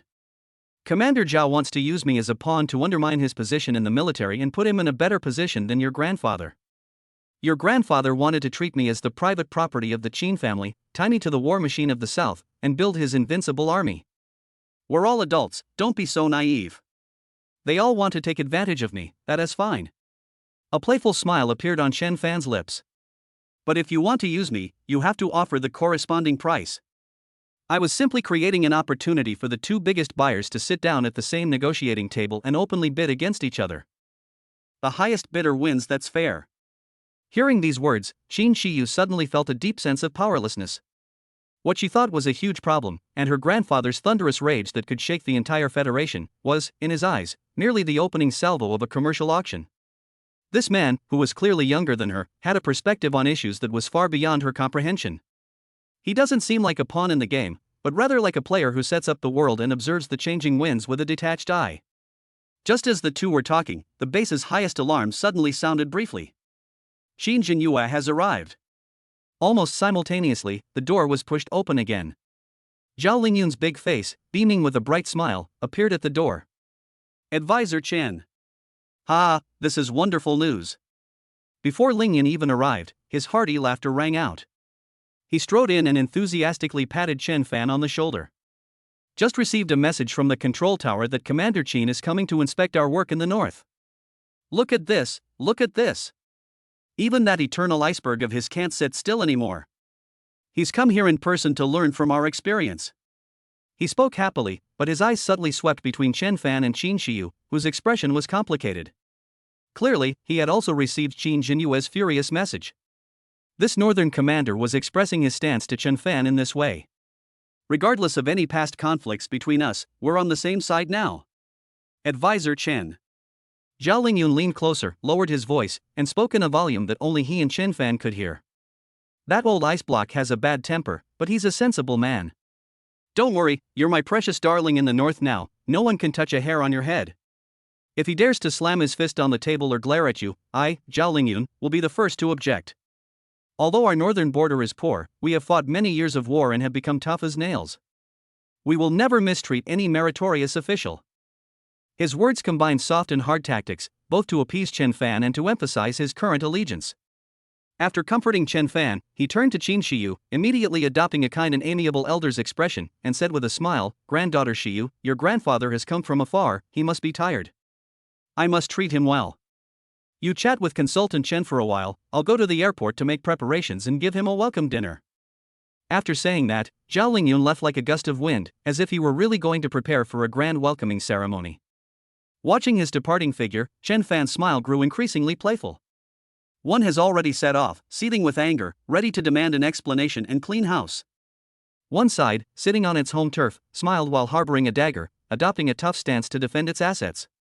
Meanwhile, he, the eye of the storm whom both sides considered a core asset, was leisurely contemplating how to extract more value from these two powerful military leaders. Let's go. Chen Fan spoke to Qin Shiyu, who was still in a daze. Where to? Qin Shiyu asked subconsciously. Chen Fan turned around and walked towards the door, leaving her with only his composed back view. To the airport. Chapter 86, Qin Jinyue's arrest and questioning. Heading to the airport. Although it was just 3 simple words, when Chen Fan said them, they carried an undeniable weight. Qin Shiyu watched his composed back, her heart filled with mixed emotions. She bit her lower lip, but in the end, she quickly followed after him. The two walked one after the other on the main road of the base, which had been cleaned up.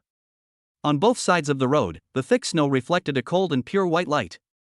The howling north wind whipped up snowflakes, lashing against my face and causing a stinging, needle-like pain. Qin Shiyu wrapped her coat tighter around herself. The cold made her mind even clearer. Looking at the tall, steady figure ahead, she finally blurted out a question that had been lingering in her mind for a long time. Aren't you afraid? Her voice seemed to drift in the wind. My grandfather, he really would stop at nothing. In the face of absolute power and force, any scheme can be thwarted by sheer force. He takes you back to the south and has 100 ways to get you to do things for him. Chen Fan didn't stop walking, nor did he even turn around. His soft voice simply drifted over on the wind. Afraid? Why should we be afraid? He chuckled and countered, do you think he's more interested in catching me now, or more afraid that I'll run away? Qin Shiyu was speechless for a moment. Shiyu, you need to see the true nature of things. Chen Fan's voice was calm and composed. He has come here now, ostensibly to interrogate me, but in reality, he has only one purpose. Offer a price he thinks I can't refuse and buy me back. He didn't come to vent his anger, he came to deliver money. It's just that this important figure is used to being aloof and likes to use anger as a way to express his demands. Old men, they have to have some face. As for resorting to any means necessary? Chen Fan's tone carried a hint of mockery. He can give it a try. But I think before he does anything, Commander Zhao Lingyu will be the first to jump out and tell him what the hospitality of the north is all about. Qin Shiyu fell silent. She suddenly understood. Chen Fan deliberately created such a commotion in the northern territory not only to lure out Qin Jinyue, a big fish, but also to create a perfect hostage identity for himself. He made himself the focus of the power struggle between the two major military regions, north and south. If Qin Jinyue wants to take action against him, he must consider the reaction from the northern border. In order to preserve this hope of mass-producing gods, Zhao Lingyun will undoubtedly do everything in his power to protect him. He used invisible shackles to simultaneously lock two military giants at opposite ends of his own card table. And he was the sole dealer. There will be no winners between the South and the North. Some games only involve the house winning everything. Looking at that composed figure standing in the wind and snow, the image of Chen Fan as a gigolo that Qin Shiyu had created for herself completely collapsed at this moment. From that moment on, Chen Fan was no longer the boy who hid behind him. He is now an utterly unfamiliar figure. A troublemaker. Northern Airport.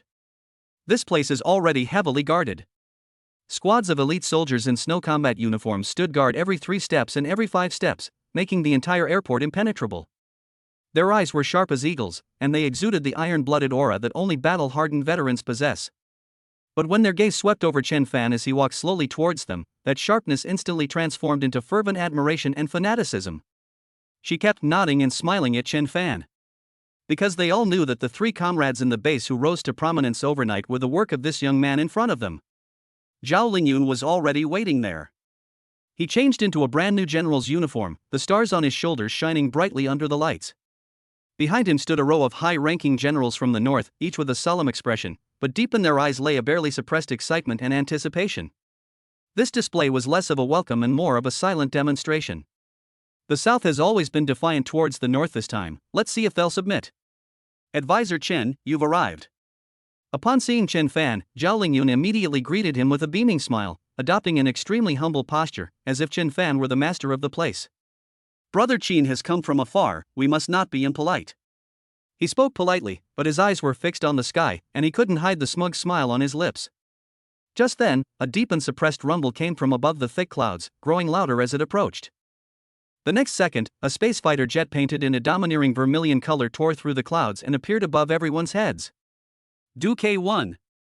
The symbol of the southern military region, and Qin Jinyue's personal vehicle. Buzz. The hatch opened, and a figure appeared at the doorway. Qin Jinyue, dressed in black casual clothes, simply stood there quietly. An aura of iron-blooded ferocity, honed from the crucible of corpses and seas of blood, swept over him, causing the surrounding wind and snow to freeze and the temperature to drop even further. Qin Jinyue. He's here. Zhao Lingyun's smile froze slightly, but he quickly regained it and laughed loudly. Ha ha ha. Brother Qin. You finally arrived. You must be tired from your journey. On behalf of all the soldiers of the northern frontier, I welcome you.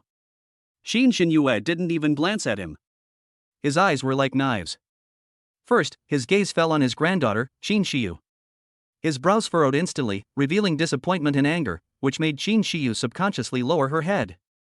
Then, it passed Qin Shiyu and finally landed on the young man beside her. The culprit who enraged him so much that he personally traveled thousands of kilometers to find him. In an instant, it was as if all the air in the entire airport had been sucked out. All eyes were focused on the eye of the storm. Under Qin Jinyue's terrifying gaze that seemed to tear a person apart, Chen Fan showed no fear whatsoever and instead took a step forward.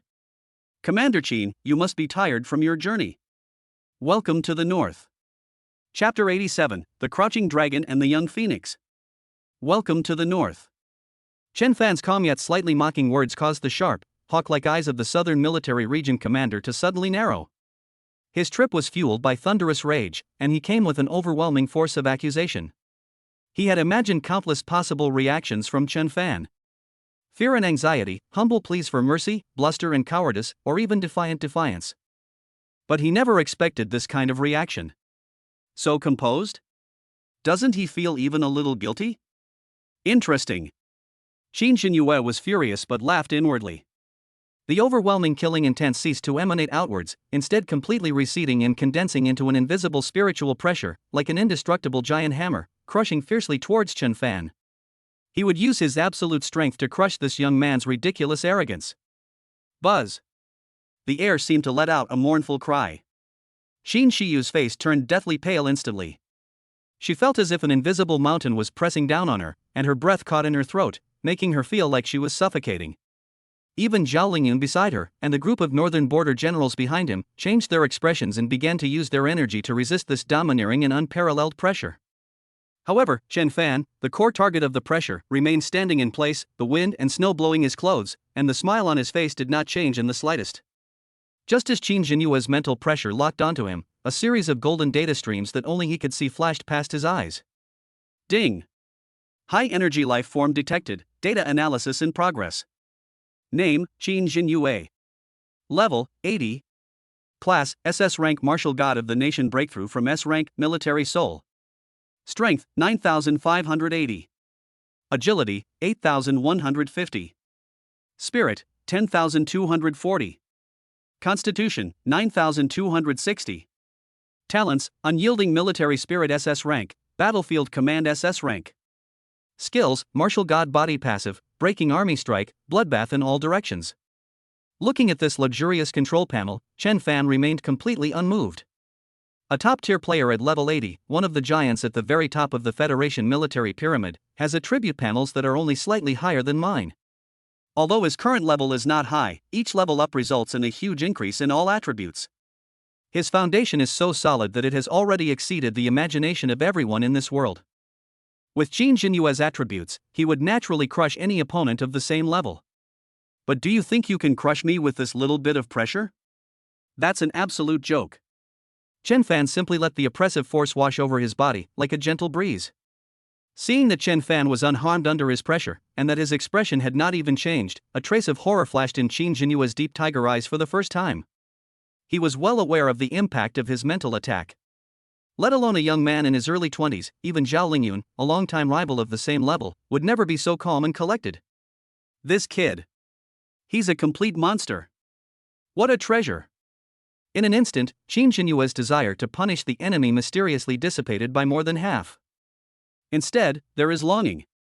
The southern military region needs him. At all costs. Just as the tense atmosphere at the airport reached its peak, an untimely roar suddenly erupted from the crowd behind them. Uncle! You can't do this. Everyone looked in the direction of the sound and saw Zhao Tai pushing through the crowd and rushing out with a flushed face. His handsome face was contorted with jealousy as he glared at Zhao Lingyun. Those resources. They belong to our Zhao family. They were earned with the lives of countless soldiers in our northern border. Why should they be given to some unknown peasant? He pointed at Chen Fan, his voice sharp and shrill. Who does he think he is? Does he deserve a pass to an SSS-level restricted area? Does he deserve your personal welcome? This sudden turn of events left everyone stunned. Zhao Lingyun's face instantly turned dark. He never dreamed that his foolish nephew would jump out and sabotage him at such a crucial moment that would determine the future of the North. Shut up! Go back inside. Zhao Lingyun trembled with rage and roared in a low voice. However, Zhao Tai seemed to be on steroids, his neck stiffening. No! Uncle, you've been fooled. Everyone's been fooled by him. Just then, a seductive voice rang out from behind Zhao Tai. A plain-looking man slowly walked out. It was none other than Li Rue, who had undergone a complete transformation. He first bowed respectfully to Zhao Lingyun and Qin Jinyue, and then said in a loud voice, neither humble nor arrogant, "Your Excellency's commanders, please forgive my bluntness." Young Master Zhao Tai's words, though impulsive, are not entirely without reason. Li Rue's gaze swept across the entire room, finally landing on Chen Fan. Deep in his eyes was a deep-seated resentment, but on the surface he appeared to be a sincere person concerned about the country and its people. Mr. Chen Fan's abilities are indeed miraculous, and no one can deny that. He first affirmed Chen Fan, adopting an objective and fair stance. But he abruptly changed the subject, his voice rising sharply. This kind of miracle is accidental. It cannot be replicated. Its origin is unknown. Its existence is like a black box that we cannot open, full of uncertainty and enormous risks. To place the future of the North, the future of the Federation, on such a mysterious chance is nothing short of a high-stakes gamble. These words caused many of the northern generals around to nod subconsciously, their eyes revealing thoughtful expressions. Seeing that his words had an effect, Li Rue was secretly pleased. He then turned around and pointed at Zhao Tai beside him with a fanatical expression. But we are not without choice. We in the North have our own hero. A true hero of light. He is young Master Zhao Tai. Li Rue's voice was full of passion and inflammatory. Young Master Zhao comes from a prestigious family and has noble blood. His strength comes from his exceptional talent and hard work, step by step. There are patterns to follow. They can be learned and replicated. Just recently, young Master Zhao single-handedly ventured deep into the B-level restricted area, the Weeping Canyon, and slew the elite-level boss, the Gargoyle King, who had caused countless teams to perish. Just yesterday, Zhao Xiao single-handedly defeated an elite instructor who was 10 levels above him in a military region-wide simulated combat exercise. Li Rui took out the recorded video. This is the kind of idol our Federation's young people should follow. This is the kind of future commander our Northern Territory should dedicate all its resources to cultivating. Li Rui opened his arms and delivered his final concluding remarks, his voice resounding throughout the airport. Therefore, commanders, rather than investing our precious resources in a bizarre miracle, let's use them to create a real hero that we can see, touch, and who can serve as a role model for all our troops. After he finished speaking, the entire room fell into a deathly silence. Zhao Tai straightened his chest, his face beaming with immense pride and arrogance, as if he truly were the chosen savior. Zhao Lingyun was so angry that he couldn't speak. He pointed at the pair of sleeping dragon and phoenix chicks, his lips trembling, and he almost spat out a mouthful of blood. Qin Shiyu looked at Zhao Tai and Li Rui as if they were idiots. She simply couldn't understand how there could be such stupid people in the world. Qin Jinyue, who was originally furious, had completely lost his anger. He watched the farce unfold with great interest, observing Zhao Lingyun's face, which had turned a deep, purplish-red color, as he grinned widely. Ha ha ha! Zhao Lingyun, your nephew is truly a handsome young man. Upon hearing the praise, Zhao Tai raised his head even more arrogantly. When Chen Fan saw Li Rui reappear, he recalled Wei Yan's annoying face from back then. Wei Yan was captured, but the kid escaped back then. How dare they come back now? Humph. Let's teach this guy a lesson. Commander Zhao. Chen Fan finally spoke. It seems you need to resolve some internal conflicts before discussing cooperation? Zhao Tai wasn't like this back then. Was he influenced by someone with ulterior motives? Chapter 88, The Great Hero Zhao Tai. Etc. All the people saw was Li Rui, his face flushed, raising one hand. He was also carefully protecting a backpack with his other hand. Immediately afterward, Zhao Tai straightened his collar, which had become slightly wrinkled from excitement. He walked out slowly with his hands behind his back, his chin slightly raised, and a gait that he considered to be full of kingly demeanor. The way they were walking was like they were on a red carpet. Old Zhao. This scene completely calmed Qin Jinyue down, and he watched with great interest. He spoke slowly, his tone full of schadenfreude. Your Northern Territory is truly teeming with talent, a place where dragons and tigers hide. Zhao Lingyun's face twitched violently. He felt his blood pressure had spiked to a dangerous level. Meanwhile, Li Rui, the sleeping dragon, completely ignored the strange atmosphere on the scene. He rushed to the center of the field and pulled a portable holographic projector out of his backpack with a duong sound. Buzz. A three-dimensional light curtain instantly unfolded in the icy and snowy landscape. On the light screen, a line of large, gold-plated characters, written in a flowing, elegant style, was displayed, accompanied by flashing dynamic effects. The core driving force behind the rise of the North, a report meeting on the brand value of Great Hero Zhao Tai. In an instant, the entire airport, even the howling north wind, seemed to stand still. All the northern generals, including their personal guards who had just been so menacing, were dumbfounded. They had witnessed fierce battles on the battlefield and the siege of cities by demonic hordes. But in their entire lives, they had never seen a product launch held on the powder keg of two military region commanders facing off. Cough cough. Li Rui cleared his throat, picked up a laser pointer, and began to speak eloquently into the light screen, his face radiating confidence as if he had everything under control. Your Excellencies, commanders, generals. Please forgive my interruption. What we are about to witness is a grander and more forward-looking blueprint than mere technical cooperation. With a wave of his hand, the images on the screen changed. On the left is Chen Fan's portrait, and below it is a sign with 4 large characters, Miracle Bubble. On the right is a professionally retouched artistic photo of Zhao Tai wearing golden armor and bathed in holy light. Below is a blue curve that rises steadily at a 45-degree angle, labeled Value Investing. Please look, everyone. Li Rui used a laser pointer to heavily circle the red line on Chen Fan's side, and said with great distress. Mr. Chen Fan's success is a typical example of speculative behavior. It is unsustainable, unreplicable, and will only trigger anxiety and competitive rivalry among the younger generation in the Federation. We might have one Chen Fan, but can we possibly have 10,000? This is unhealthy. This is overdrawing on the talent potential of our Federation. And our young master Zhao. Li Rui suddenly pointed his laser pointer to the right, his tone becoming incredibly fervent. He is the pillar of the Federation's future. His path to success is clear and transparent. It's a methodology for achieving success that can be replicated through hard work and dedication. Standing to the side, Zhao Tai puffed out his chest in agreement when Li Rui mentioned the stabilizing force, revealing a smug expression that said, "That's right, I am that outstanding." This action made Qin Jingyue laugh out loud. He crossed his arms and looked at Zhao Lingyun's miserable face with great interest. So? Li Rui's voice rose even higher, full of inflammatory rhetoric. My suggestion is, we should concentrate our resources to build a personal brand for Zhao Xiao. Film a hero documentary. Launch a co-branded armor model. Hold fan meetings. Make the name Zhao Tai the Federation's only officially certified inspirational brand. We want him to become light. To become electricity. To become the only myth.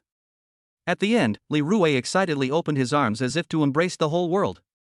Behind him, Zhao Tai nodded slowly, and in a compassionate tone, added a crucial point. Mr. Li is absolutely right. Of course, there were still some hurdles to overcome for me to succeed. After all, my noble lineage and unparalleled talent are irreplaceable core assets. But he then changed the subject, his tone becoming full of positive energy. My fighting spirit is something we can learn from. My heroic deeds are something we can celebrate. Puff. Behind Zhao Lingyun, a young general finally couldn't hold back and burst out laughing. That sound was like a signal. All the northern generals present could no longer contain themselves. Their shoulders trembled violently, and they desperately covered their mouths with their hands, their faces turning red. The scene was indescribably comical. Looking at the two clowns in front of him, Zhao Lingyun felt dizzy and his body began to sway. Just then, Chen Fan, who had been silently watching the show, finally made a move. This PPT is quite well done. He gave his assessment in a serious tone, then looked up at Li Rui, who was equally bewildered. Where did you buy the template? It's pretty fancy. I'll share the link later. Li Rui, huh? Chen Fan ignored him and turned to look at Zhao Lingyun, who was so angry she was about to fly away.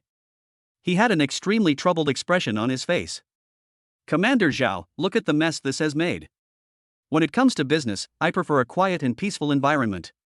He pointed to the two lovable clowns, shrugged, and looked helpless. Isn't this inappropriate? The most crucial thing is.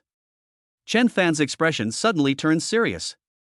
He lowered his voice and spoke in a volume that only he, Zhao Lingyun, and Qin Jingyue could hear. I have a severe case of obsessive-compulsive disorder related to cleanliness, especially mentally. I feel disgusted just looking at Li Rui's face. The physiological kind.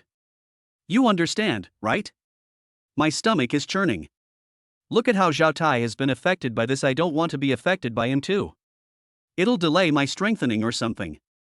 That last sentence, though light and casual, was like an ice pick that pierced Zhao Lingyun's heart. This is no longer a threat. This is a blatant warning. Someone come here. Zhao Lingyun suddenly burst into a hysterical roar. Smash this projector. Pack up these two air-polluting idiots and throw them out. Throw them into the place with the most monsters. Let them go on a roadshow with the monsters. Uncle. What happened to you? Ugh. Ugh. Ugh.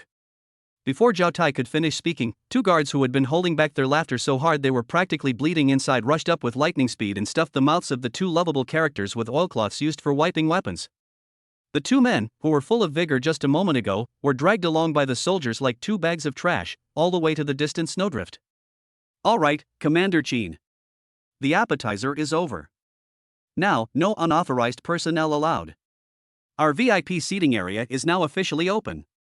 Chapter 89, Favors in Business. The world is quiet now. Zhao Lingyun took a few deep breaths, feeling much better. He strode up to Chen Fan, his face instantly plastered with an apologetic and ingratiating smile. His ability to change his expression was astounding. Consultant Chen, I am so sorry. It was my fault for not disciplining you properly and that you were frightened. Chen Fan ignored him, turned around, and looked past the embarrassed northern commander, his gaze landing directly on Qin Jingyue. Commander Qin. Chen Fan's smile appeared exceptionally sincere at this moment. Last time in the federal parliament, you helped me out of a difficult situation despite the pressure. I have always remembered that favor. The room fell silent upon hearing this. Qin Xinyue was slightly taken aback, then a hint of appreciation flashed in his eyes. He stood up for Chen Fan for two reasons. One was that he believed in Chen Fan's potential, and the other was because of his long-standing conflict with Zhao Lingyun's faction. He had thought this was just a political investment that went with the flow, but he never expected that Chen Fan would bring it up so solemnly in front of everyone today. Zhao Lingyun, standing to the side, felt a sudden unease, a sense of foreboding washing over her. He watched helplessly as Chen Fan and his old rival chatted happily, while he was left out in the cold, unable to get a word in edgewise. He was in a hurry. That's a divine mentor who can mass-produce SSS-level powerhouses. It's right in front of me now. But he could only watch. Advisor Chen is too kind. Qin Xinyue laughed and waved his hand. I only said a few fair words. What truly allowed you to gain a foothold was your own extraordinary ability. One thing at a time. Chen Fan shook his head, but his attitude was firm. I don't like owing favors. So, I'll repay this favor to you today. He paused, then uttered a sentence that made everyone present feel their hearts stop. Have that 100-man team assemble. I'll give them a mass enhancement. Batch enhancement? These 4 words were like 4 heavy bombs, exploding in Zhao Lingyun's mind. He was completely stunned, his eyes wide open like saucers, staring intently at Chen Fan, his mouth slightly agape, his breath caught in his throat. You can even do it in bulk? Isn't it a one-on-one personalized service? How can it be mass-produced like a factory assembly line? What an incredible and audacious method. Qin Xinyue also caught his breath, but he reacted quickly, suppressing his elation and asking in a deep voice. Advisor Chen, what price do we need to pay for this? He knew very well that such a miraculous ability could not possibly be achieved without any cost. There will naturally be a price to pay. Chen Fan frankly stated, this kind of mass enhancement will consume an extremely precious energy currency of mine. However, since this is to repay a favor, I will personally cover the expenses this time. He acted nonchalantly. But only he knew that the notification sound of the ascension of all things system was clearly ringing in his mind. Host intent detected to optimize job templates for 100 units. Calculation required. Estimated federal credits consumption, 100 million. 100 million. This is the cost price that Chen Fan pays back for repaying favors. In Chen Fan's view, using 100 million to completely repay the favor to the commander-in-chief of the southern border was a very profitable deal. This can't be allowed. Qin Xinyue immediately refused. Such a great favor, I cannot let Consultant Chen spend money on this. Commander Qin. Chen Fan smiled, his tone leaving no room for argument. As I said, this is a favor, not a business deal. If you're going to try to charge me, that would be too formal. Zhao Lingyun's face had turned completely green. Envy. Boundless jealousy was like countless ants, gnawing wildly at his heart. Why should I? Why should Qin Xinyue be entitled to a favor price? No. He's even entitled to a free version. Just because he said a few words in parliament? Where am I? Where am I, Zhao Lingyun?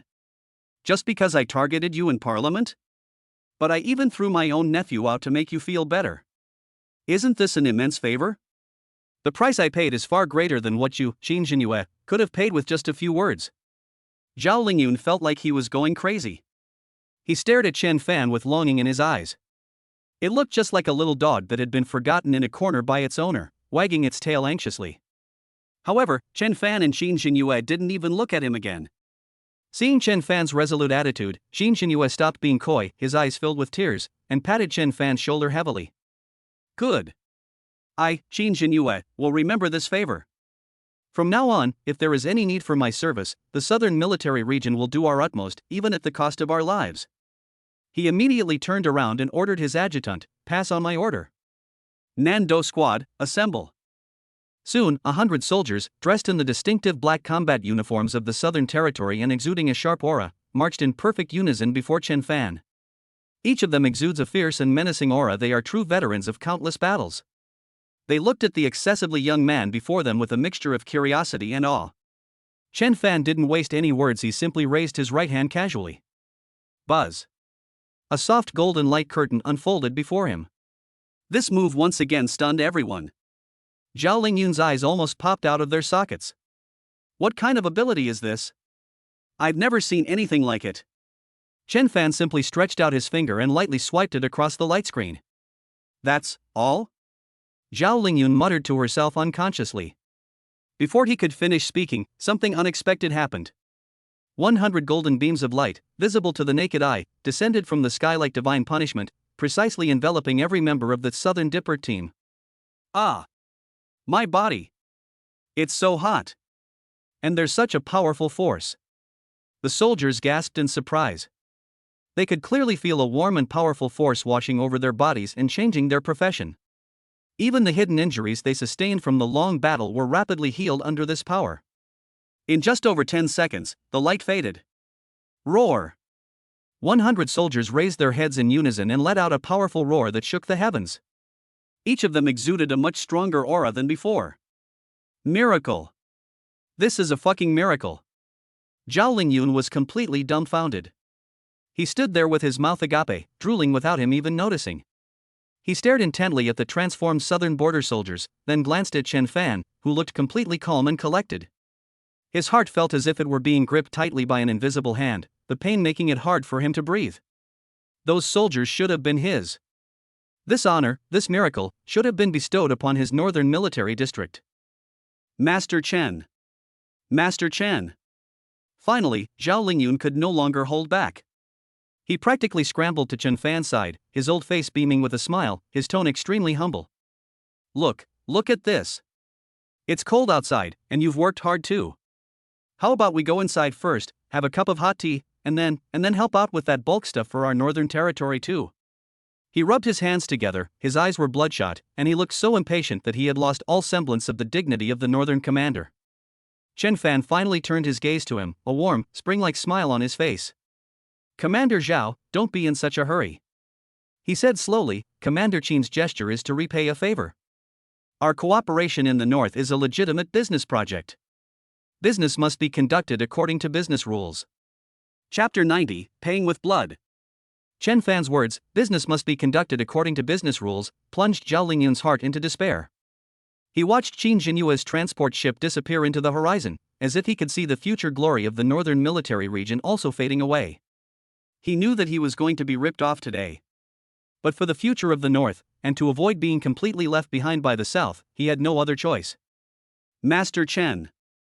Zhao Lingyun took a deep breath, adopting an extremely humble posture, even with a hint of pleading. You. Name your price. As long as the northern territory can afford it, we will not haggle. Commander Zhao is a straightforward person. Chen Fan nodded approvingly, but the smile on his face lost some of its businessman's mercenary nature, replaced by a cold, sharp edge. But my rules might be different from what you think.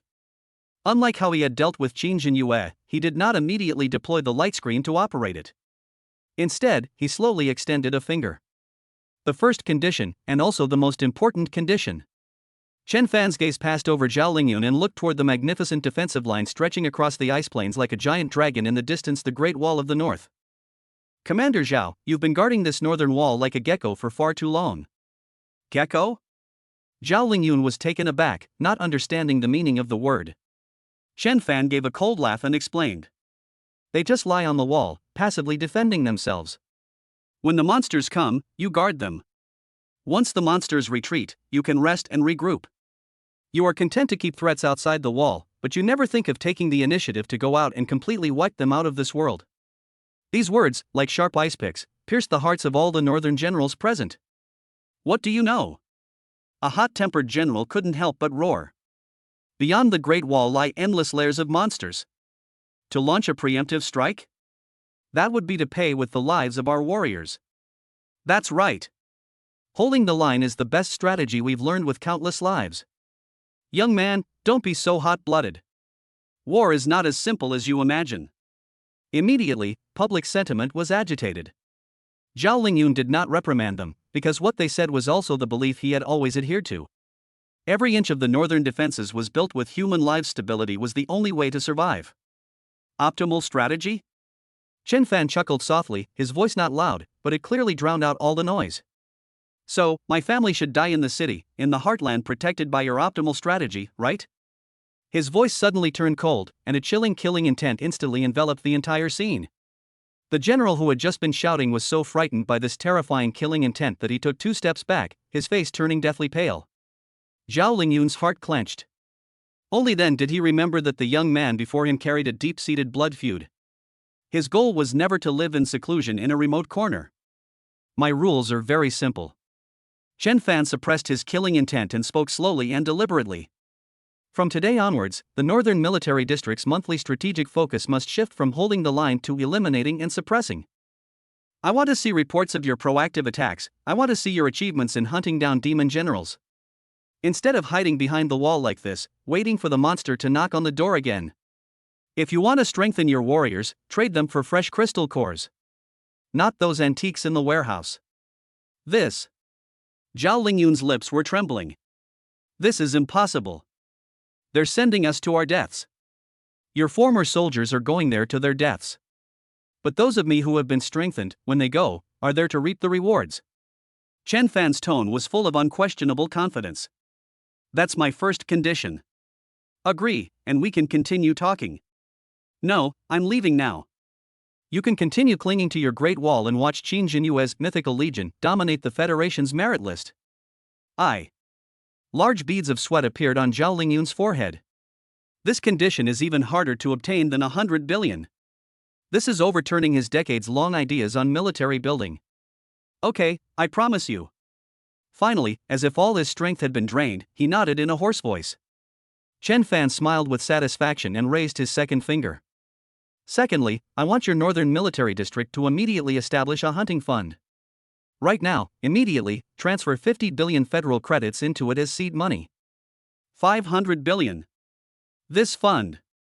Every penny in this fund will be used to support proactive combat units. Buy the best equipment, offer the most generous compensation, and offer a bounty for the head of the highest-ranking monster. Chen Fan said coldly. I don't want a single penny of this money. But every single use of it must be approved by me. Its sole purpose is to support more people to leave the Great Wall and hunt down the demons. Zhao Lingyun finally understood. Chen Fan wasn't extorting money, he was using his abilities as leverage to forcefully reverse the strategic direction of the entire Northern Territory. He wants to use money and power to force the North from a gecko into a tiger that takes the initiative to attack. That's a madman. A madman who would risk the entire North for revenge. However, he had no choice but to accept the offer he had. The last little bit. Chen Fan raised his third finger. I can enhance your warrior right now. Finally hearing what she wanted to hear, Zhao Lingyun's breathing became rapid. 30% of the rewards from all missions of this promoted squad will automatically go to the frontline hunting fund I just mentioned, instead of going to me personally. Let them use their killings to earn more war funds for themselves and for those who go on to fight later. Use the blood of demons to nourish even stronger demon hunters. I want to establish a perfect cycle of war in the North. Dead silence. Utter silence. All the northern generals present looked at Chen Fan as if he were a monster. Greedy? No. This person is 10,000 times more terrifying than greed. He is using his own abilities to reshape the order of the entire North. Zhao Lingyun's body was trembling slightly, not from fear, but from excitement. He saw a glimmer of hope in Chen Fan's insane plan, a hope he had never seen before. A hope that might finally end the 100 Years' War. He suddenly raised his head, his bloodshot eyes fixed on Chen Fan, his chest heaving violently. Finally, he mustered all his strength and roared out his decision. Good. I agree to all conditions. At this moment, the smile on Chen Fan's face finally took on a genuine warmth. That smile held the joy of revenge, the sense of control with a well-thought-out plan, and an anticipation of endless slaughter in the future. It's a pleasure to cooperate with you, Commander Zhao. He finally raised his hand, and a golden screen, even more dazzling than before, slowly unfolded before all the northern generals. Now, gather your future tigers. Chapter 91, I need to level up. Zhao Lingyun's shout of good was like a thunderclap from a clear sky, startling every soldier in the northern military region. They were all stunned, staring at their commander in disbelief. You agreed? They all agreed? Turtle. Cough. The commander actually accepted it. However, Zhao Lingyun had no time to pay attention to the shock of his subordinates. At the moment he made the decision, it was as if he had shed the heavy shackles of decades. Call. He exhaled a long, stale breath. His bloodshot eyes were now burning with an unprecedented light. This is a mad gamble with everything, but also an infinite yearning for the future. Success or failure hinges on this. He turned around abruptly, his back, which had been slightly hunched due to humiliation and inner turmoil, straightened as straight as a spear at that moment. Pass on my orders. His voice was no longer hoarse, but instead filled with a thunderous aura. Beidou team, assemble. Immediately. Yes. The adjutant was taken aback by his commander's sudden change of heart. But his duty as a soldier made him instinctively straighten his chest and salute, shouting out a response with all his might, before rushing toward the communication station like lightning. In just 2 minutes, 100 elite warriors, dressed in the distinctive snow-white combat uniforms of the North and exuding an aura as calm and collected as icebergs, appeared in the square with synchronized steps. They are the North's ace team, the Big Dipper Squad. The Nandu team that Qin Jinyue brought was also modeled after the Beidou team. However, years of holding their ground and engaging in attrition warfare have left a trace of weariness and numbness in their eyes that the Southern Dipper Squad lacked. Zhao Lingyun didn't explain, but simply turned around and bowed deeply to Chen Fan. Master Chen, please. This bow made all the soldiers in the Beidou team widen their eyes. Who exactly is this person who could command such a great salute from their war god commander? Chen Fan accepted the greeting without hesitation. As you wish. He spoke softly, calmly raised his right hand, and gently snapped his fingers at the 100 impeccably dressed Beidou soldiers. Snap. A crisp, insignificant sound. The next second, the world changed color.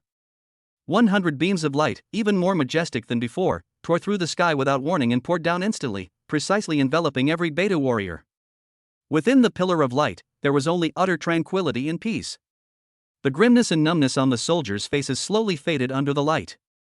However, the atmosphere on the command platform instantly plummeted from anticipation to freezing point. Reporting to the commander. One of the officers in charge of monitoring looked at the equipment and let out a scream as if he had seen a ghost. The Beidou team's energy response is rapidly decreasing. Level. The level is being reset to 0. What? These words struck all the northern generals like a thunderbolt.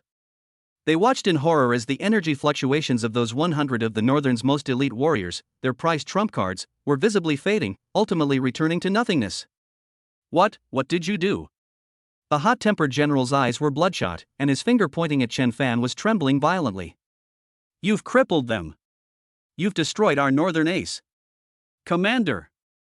We've been tricked. Kill him. Avenge the Beidou squad. In an instant, the crowd was agitated, and several murderous auras locked onto Chen Fan. Zhao Lingyun's face turned deathly pale in an instant. He stared intently at the square, his body swaying precariously, his heart feeling as if it were being gripped by an invisible hand, almost stopping its beating. He gambled the future of the entire North, and the result. Is that really the case? However, Chen Fan, who was at the center of the storm, remained calm. He didn't even bother to look at the enraged generals, but simply watched the warriors in the pillar of light as they completed their final actions. The light faded. 100 Beidou warriors still stood upright. But at this moment, in everyone's perception, they were as weak as 100 ordinary people who had never cultivated. It's over, it's all over. One of the generals closed his eyes in despair. Just as despair and anger were about to explode, Chen Fan finally spoke. Now, feel your new life. His words were like a divine pronouncement. The 100 soldiers, whose eyes had been somewhat blank, suddenly shuddered. Unlike the previous Nandu team, they didn't unleash their formidable power. Instead, they subconsciously looked at their hands, their faces showing extreme confusion. An unprecedented force is roaring wildly. The leader of the Beidou team, whose eyes instantly turned blood red, looked up sharply at Zhao Lingyun and roared in a hoarse voice. Commander! I want to leave the city. I want to kill monsters. His reason told him it was absurd, but his professional instincts as a newly promoted SSS rank, Frostbone Tyrant, made him unable to suppress the impulse. That's right. Kill them all. My greatsword. I can't wait any longer. The remaining 99 soldiers also became restless. They were like a pack of hungry wolves that had been locked up for too long, smelling the scent of blood. The weariness and numbness in their eyes were replaced by excitement. This sudden turn of events left all the generals stunned. Nonsense! An officer in charge of monitoring looked at the data on the instrument and shouted. Are you all insane? Look at your levels. You're all only level 1. Leaving the city now is suicide. Level 1? These two words were like a bucket of cold water poured over the heads of all the Beidou warriors.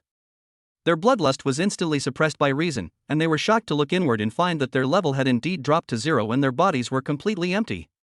Now, it was their turn to be dumbfounded. Holy crap, I've really reached level 1? I feel so weak, how am I supposed to fight like this? But I still really want to go out and hunt monsters, what should I do? My hands are itching to play. The soldiers who had just been shouting for battle now looked at each other, their faces filled with conflict. It's like having a head full of university-level knowledge, but a body that's still that of a kindergarten child who has to count on their fingers to do addition, subtraction, multiplication, and division. Frustrating. This is so frustrating.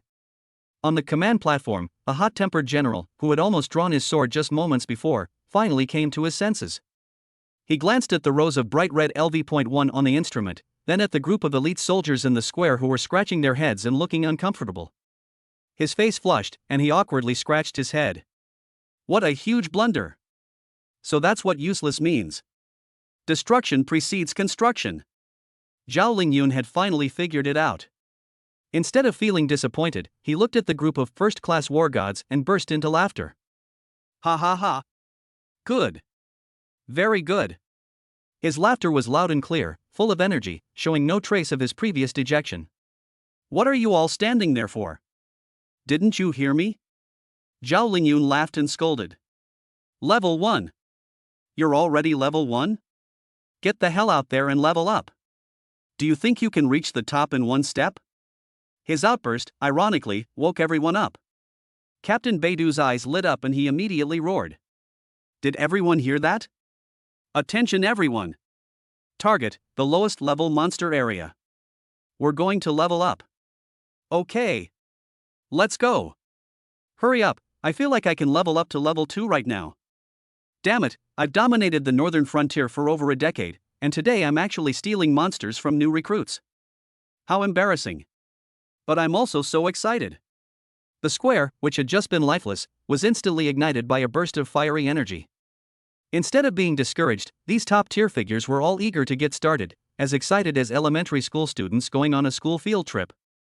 Zhao Lingyun was in a great mood as he watched the bustling scene. He turned to his adjutant beside him and waved his hand.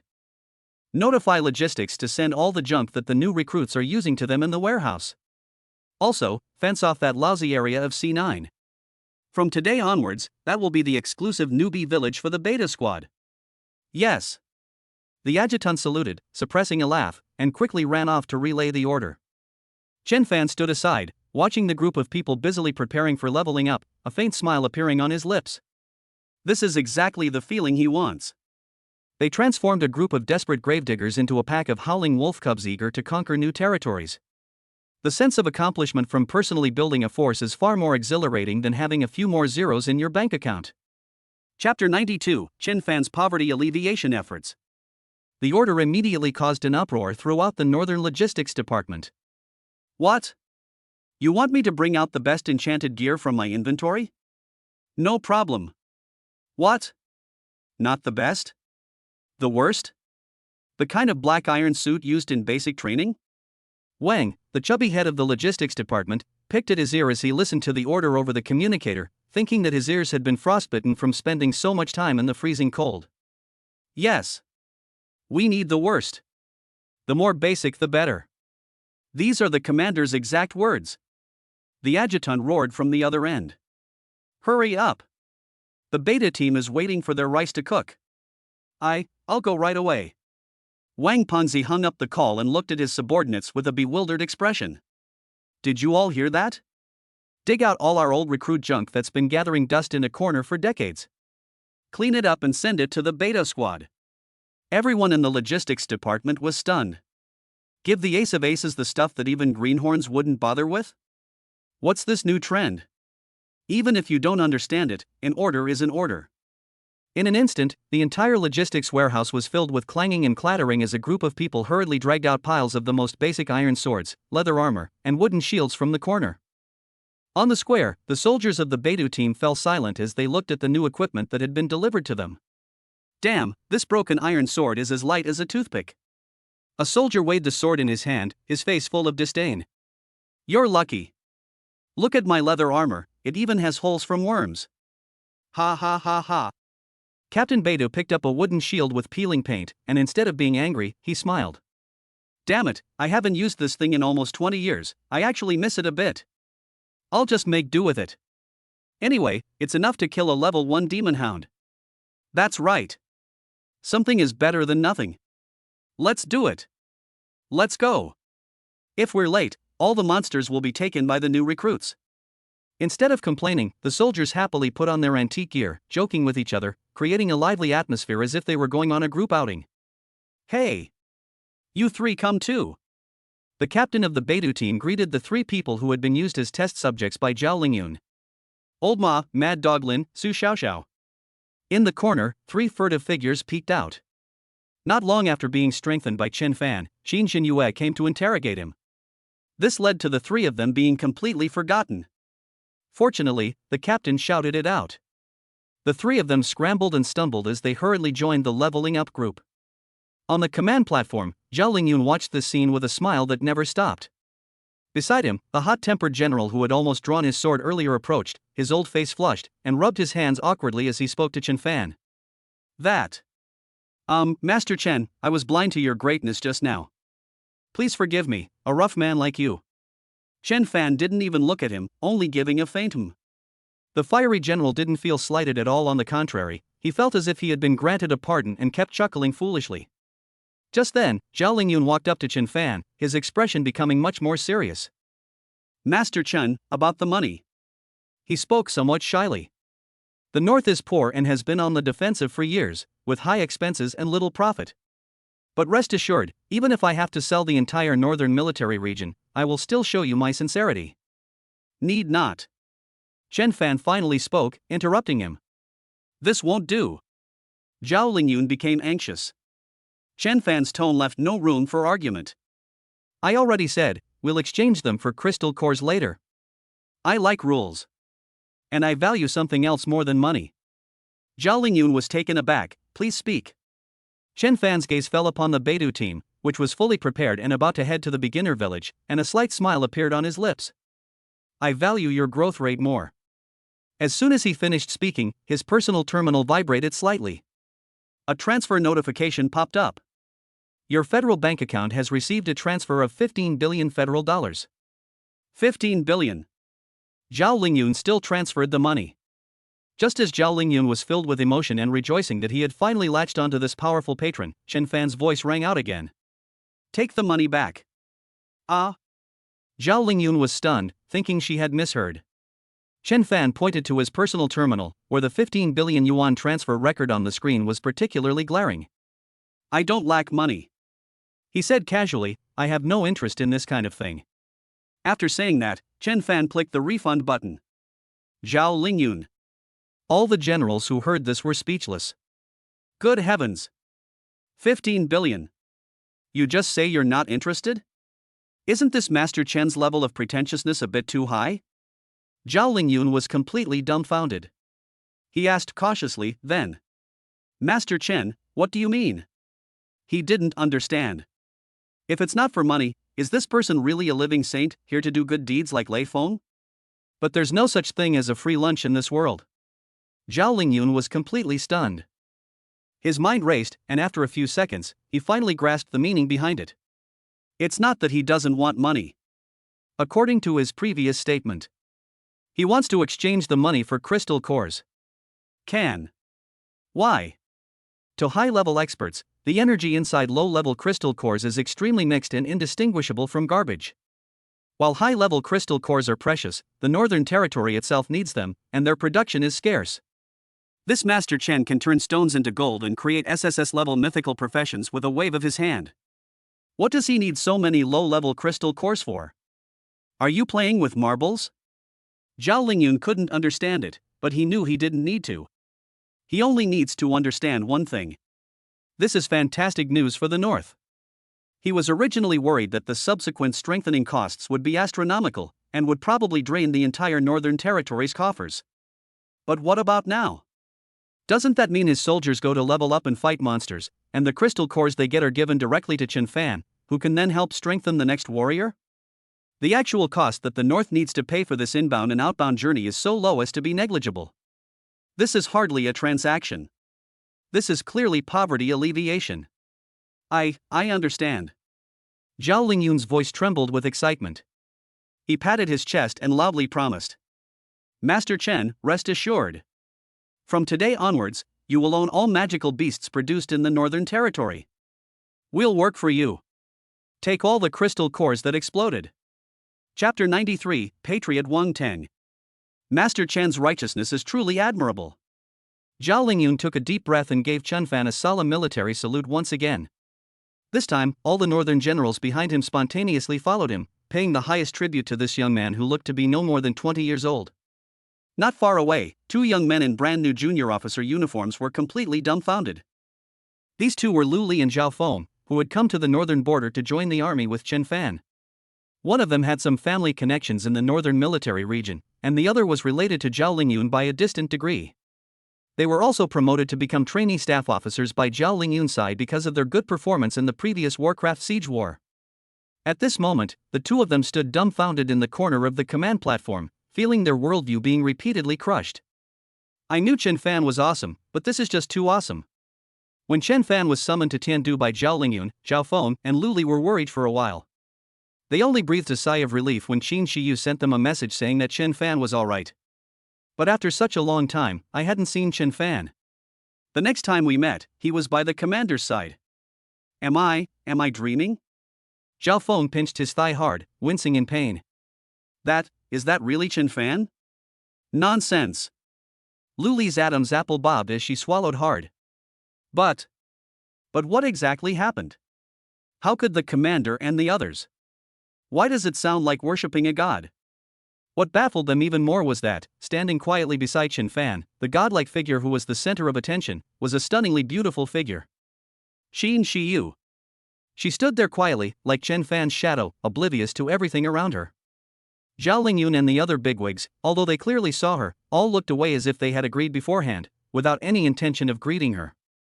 It seemed that they were acknowledging her special presence out of respect for Qin Jinyue. This bizarre combination left Lu Li and Zhao Feng completely bewildered. Just then, a piercing engine roar came from afar, violently shattering the solemn air above the northern base. What's that noise? A general frowned and looked up. A lavish private jet with an extremely flamboyant design and a streamlined, snow-white body landed arrogantly on the open ground of the square. The hatch opened with a whoosh. A figure wearing a custom-made white trench coat and with slicked-back hair jumped out from inside. The newcomer completely ignored the group of soldiers around him, who were holding steel guns and looking very wary. Brother Fan. Amidst a sea of astonished stares, Wang Teng strode off, waving excitedly as he raced toward the command post. Brother Fan. I missed you so much. I've finally found you. He rushed up to the command platform in 3 strides, completely ignoring Zhao Lingyun who was blocking his way, and tried to rush to Chen Fan for a warm hug. Zhao Lingyun. The northern generals? Where did this idiot come from? Are you looking for death? However, Wang Teng stopped abruptly halfway through his run. His gaze was fixed on Qin Shiyu, who was standing next to Chen Fan, as if drawn by a magnet. 1 second his face was full of brotherly love, and the next it was filled with infatuation and ecstasy. Sure, Shiyu? You're here too? That's wonderful.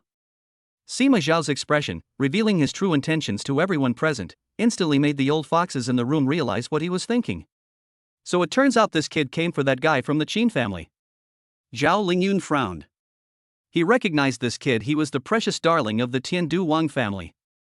Hadn't he been taken back by his family after surviving the siege of the magical beasts? How did we end up in this freezing, godforsaken place again? And his gaze toward Chen Fan was filled with doubt. Brother Fan? This top-tier rich kid from Tiandu calls Master Chen brother? Zhao Lingyun felt like her brain wasn't working properly again. He had just barely accepted the premise that Chen Fan was a reclusive master, but in the blink of an eye, this master had also acquired the identity of a rich young master. What is all this nonsense? Wang Teng didn't care what others thought. He excitedly rubbed his hands together, looked at Qin Shiyu, then at Chen Fan, and finally decided that it was more important to build a good relationship with his powerful backer first. He approached Chen Fan with a fawning expression and chuckled. "Brother Fan, I brought you so many good things from Tiandu. Let me tell you, those guys in Tiandu are so boring, it's much more fun hanging out with you. From now on, I'm sticking with you, so you'd better look after me." Looking at the mobile wallet that had been delivered to his door and the expensive aircraft behind him, Chen Fan finally sighed helplessly. "Why are you here? I miss you." Wang Tang spoke with such sincerity, but his eyes kept glancing towards Qin Shiyu. "Also, it's because I miss Shiyu."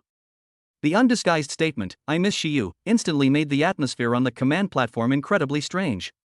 Zhao Lingyun and the other battle-hardened generals looked at each other with expressions that said, "I've never seen anything like this before."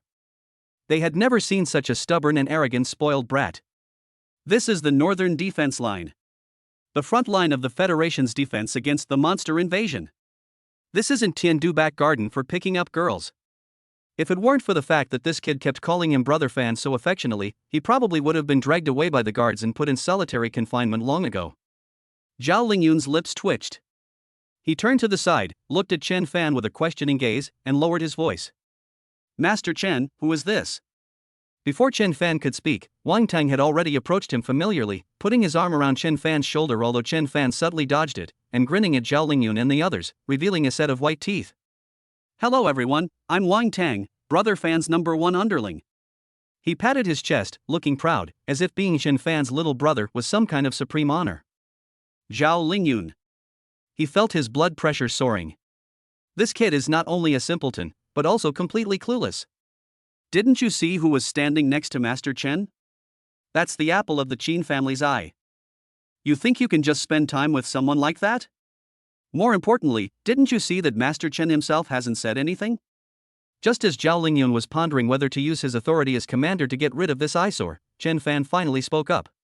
He looked at Wang Tang, whose face was practically begging him to praise him, and introduced him to Zhao Lingyun in a calm tone. He was a warm-hearted patriotic young man. Patriotic youth? Zhao Lingyun was stunned. He looked Wang Tang up and down several times. From that flashy custom-made trench coat to that slicked-back hair, he has absolutely nothing to do with the simple words patriotism. Chen Fan continued without changing his expression, "That's right. He has always been very concerned about the defense of our northern border. Hearing that we are currently facing a shortage of funds, he specially came from Tiandu to contribute to the construction of the northern border." As he spoke, Chen Fan pointed to the eye-catching, luxurious aircraft in the square. "Look, even the transportation is ready, so that the aid supplies can be delivered to the front line as soon as possible." These words were spoken with righteous indignation and high moral character. Wang Tang was stunned. Although he had never thought of these things before, it seems pretty awesome. Can they contribute to the development of the North? Can they also deliver aid supplies to the front lines? If I could get this done in front of Shiyu, I would be so proud. Wang Tang reacted instantly, straightened his back, nodded vigorously, and said confidently, "Yes, yes, yes. Brother Fan is right. I'm here to bring you warmth." He waved his hand with great magnanimity. "What are you lacking? Money? Equipment? Or aircraft? Name your price. As long as I, Wang Tang, can provide it, I won't hesitate." Chapter 94, You Two, Get to Work. Wang Tang's declaration, "I'll take care of it all," was truly inspiring. Then, the entire command post fell silent. A group of generals looked at each other, their eyes all saying the same thing, "Who is this?" The winds of the north have blown for so many years, and this is the first time they've seen such a refreshingly unconventional fool. No, the god of wealth. What if it's true? Zhao Lingyun, the soul of the Northern Army, has spent half his life on the battlefield and has seen it all. He decided to test the waters himself. Thick skin? Can thick skin save a soldier's life? Cannot. Moreover, it's common knowledge throughout the entire Dragon Kingdom that young Master Wang is wealthy. Cough. Commander Zhao cleared his throat, his expression deliberately serious. "We are very grateful for young Master Wang's kindness. The energy shields at the front are consuming a lot of energy, and we urgently need a batch of grade B energy blocks. How about we provide 50,000 blocks to tide us over?" After he finished speaking, his heart skipped a beat. 50,000 B-grade coins is not a small amount of money. It would be enough to make a middle-class family feel the pinch for several years. He stared at Wang Tang, wanting to see how the kid would continue the conversation. As a result, Wang Tang's face immediately fell after hearing this. Level B?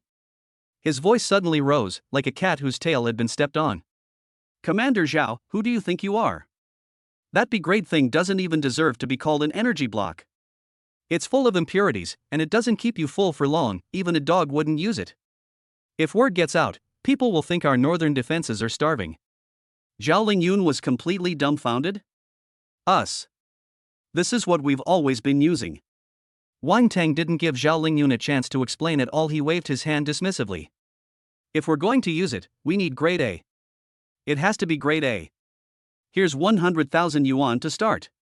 We can always earn more money, but are we kidding about our brothers' lives? After he finished yelling, he didn't forget to glance at Qin Shiyu out of the corner of his eye. He realized that Qin Shiyu seemed to be really looking at him. Wang Tang straightened his back instantly, feeling incredibly cool. Consider this a small token of my appreciation to my brother Fan and to Shiyu. Hiss.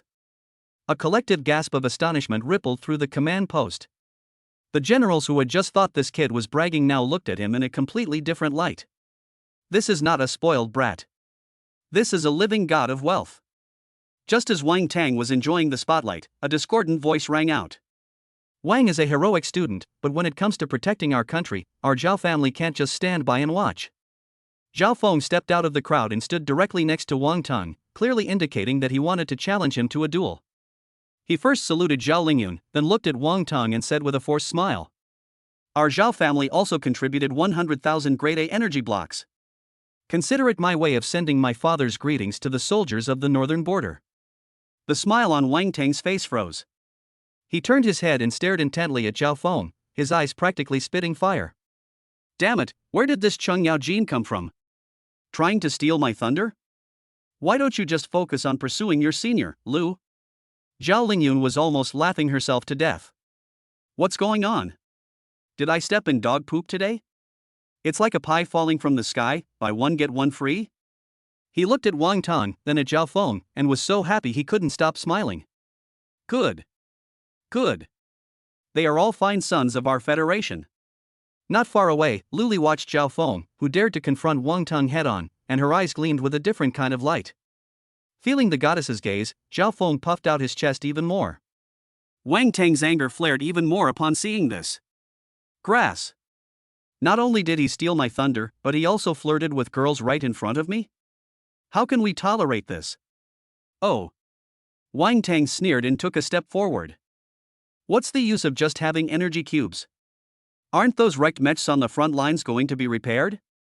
Are the soldiers just eating and not doing any work? He didn't even look at Zhao Feng, but waved his hand directly at Zhao Lingyun, displaying great pomp and circumstance. Commander Zhao. Draw up a list of all your broken mechs. What parts are missing? What alloys are missing? I'll cover it all. It's just money, isn't it?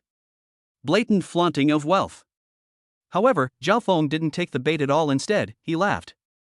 Wang, isn't this a bit amateurish? Zhao Feng said slowly. Military-grade materials and core components are things you can just buy whenever you want? Those are strategic materials. Even if you have money, you still have to wait in line for approval. By the time it's approved, the war will be over. Wang Tang was taken aback. He doesn't understand this yet. Zhao Feng smiled even more broadly, then turned to Zhao Lingyun and said confidently. Commander, rest assured. Our Zhao family has shares in the military industry group. I'll have my father coordinate to open a green channel for our northern border, and all supplies will be supplied at cost price. I guarantee the first batch will be delivered within 3 days. This is much more ruthless than simply throwing money at the problem. This is wasting connections and resources. The generals on the command platform were numb. They watched the two young men who were about to fight over donations as if they were watching an auction. Wang Tang's face turned green. He felt as if he had been outdone. No. Absolutely not. Just as he was about to open his mouth and shout, I'll add another 100 million, a hand landed on his shoulder. It's Chen Fan. All right. Chen Fan stepped forward with a smile to smooth things over, saying, we're all contributing to the Federation. The sentiment is what matters. Let's not ruin the harmony. He winked at Zhao Lingyun. Commander Zhao, you see, it's a good thing that young people are energetic, we should give them opportunities. Zhao Lingyun immediately understood, Master Chen is right. Chen Fan nodded in satisfaction, then looked at Wang Tang and Zhao Feng, who were like fighting cocks, and slowly threw out the bait. Perfect timing. I've been wanting to work on a new invention lately, and I need some crystal cores for experiments. The materials are too rare, and I haven't been able to gather them all. Before he could finish speaking, I'll take it all. Wang Tang shouted it out without thinking he was going to use money to win back his pride. Brother Fan, how many do you want? What quality? I'll have someone air freight them to you right away. I have one too. Zhao Feng immediately followed, not giving an inch. I'll have someone send it over right away so you can choose for yourself, Master Chen. A knowing smile spread across Chen Fan's face. He cleared his throat, and his voice immediately became serious.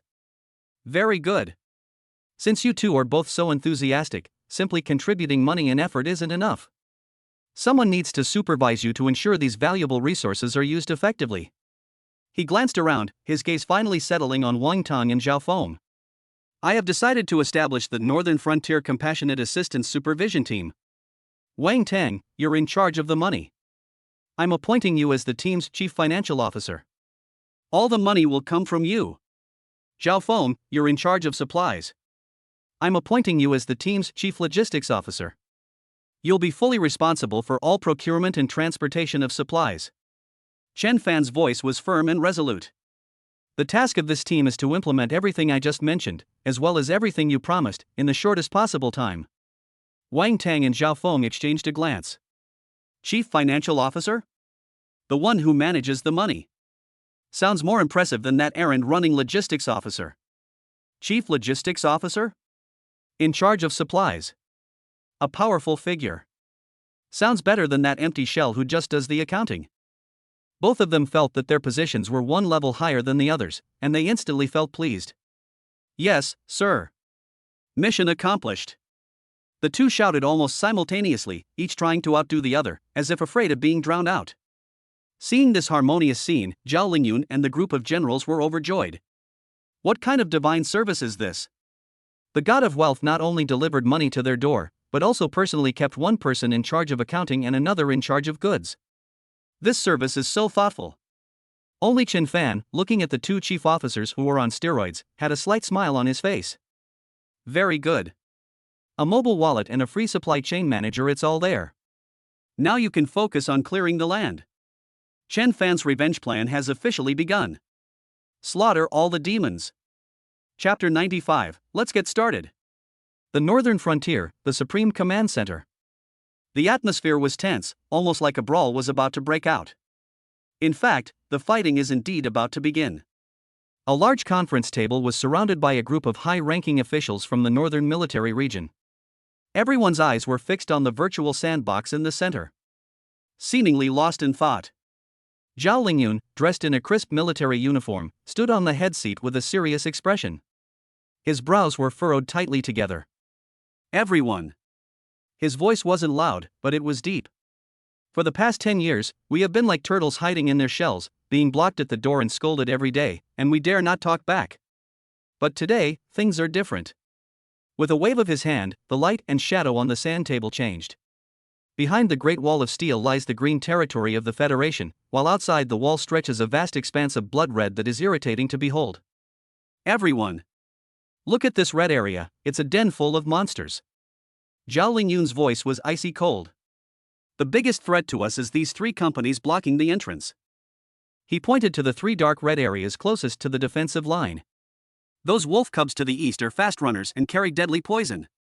Those stinky spiders to the west like to burrow underground and launch sneak attacks. Right in the middle, and the hardest bone, is the Abyssal Bull. Its leader is a high-ranking demon general, and its core skill is War Stomp. This kind of area of effect AoE skill is the most threatening to us. The generals' faces grew even uglier. These three demon generals were like three knives hanging over their necks for 10 years.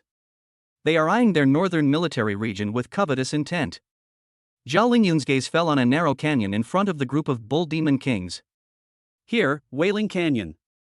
This is that bastard's transit point. All his monsters have to pass through here. If we take this place down, it's like cutting off one of his arms. One of the generals couldn't help but speak up. Commander, we've tried that place before, it's a meat grinder, our men can't get in.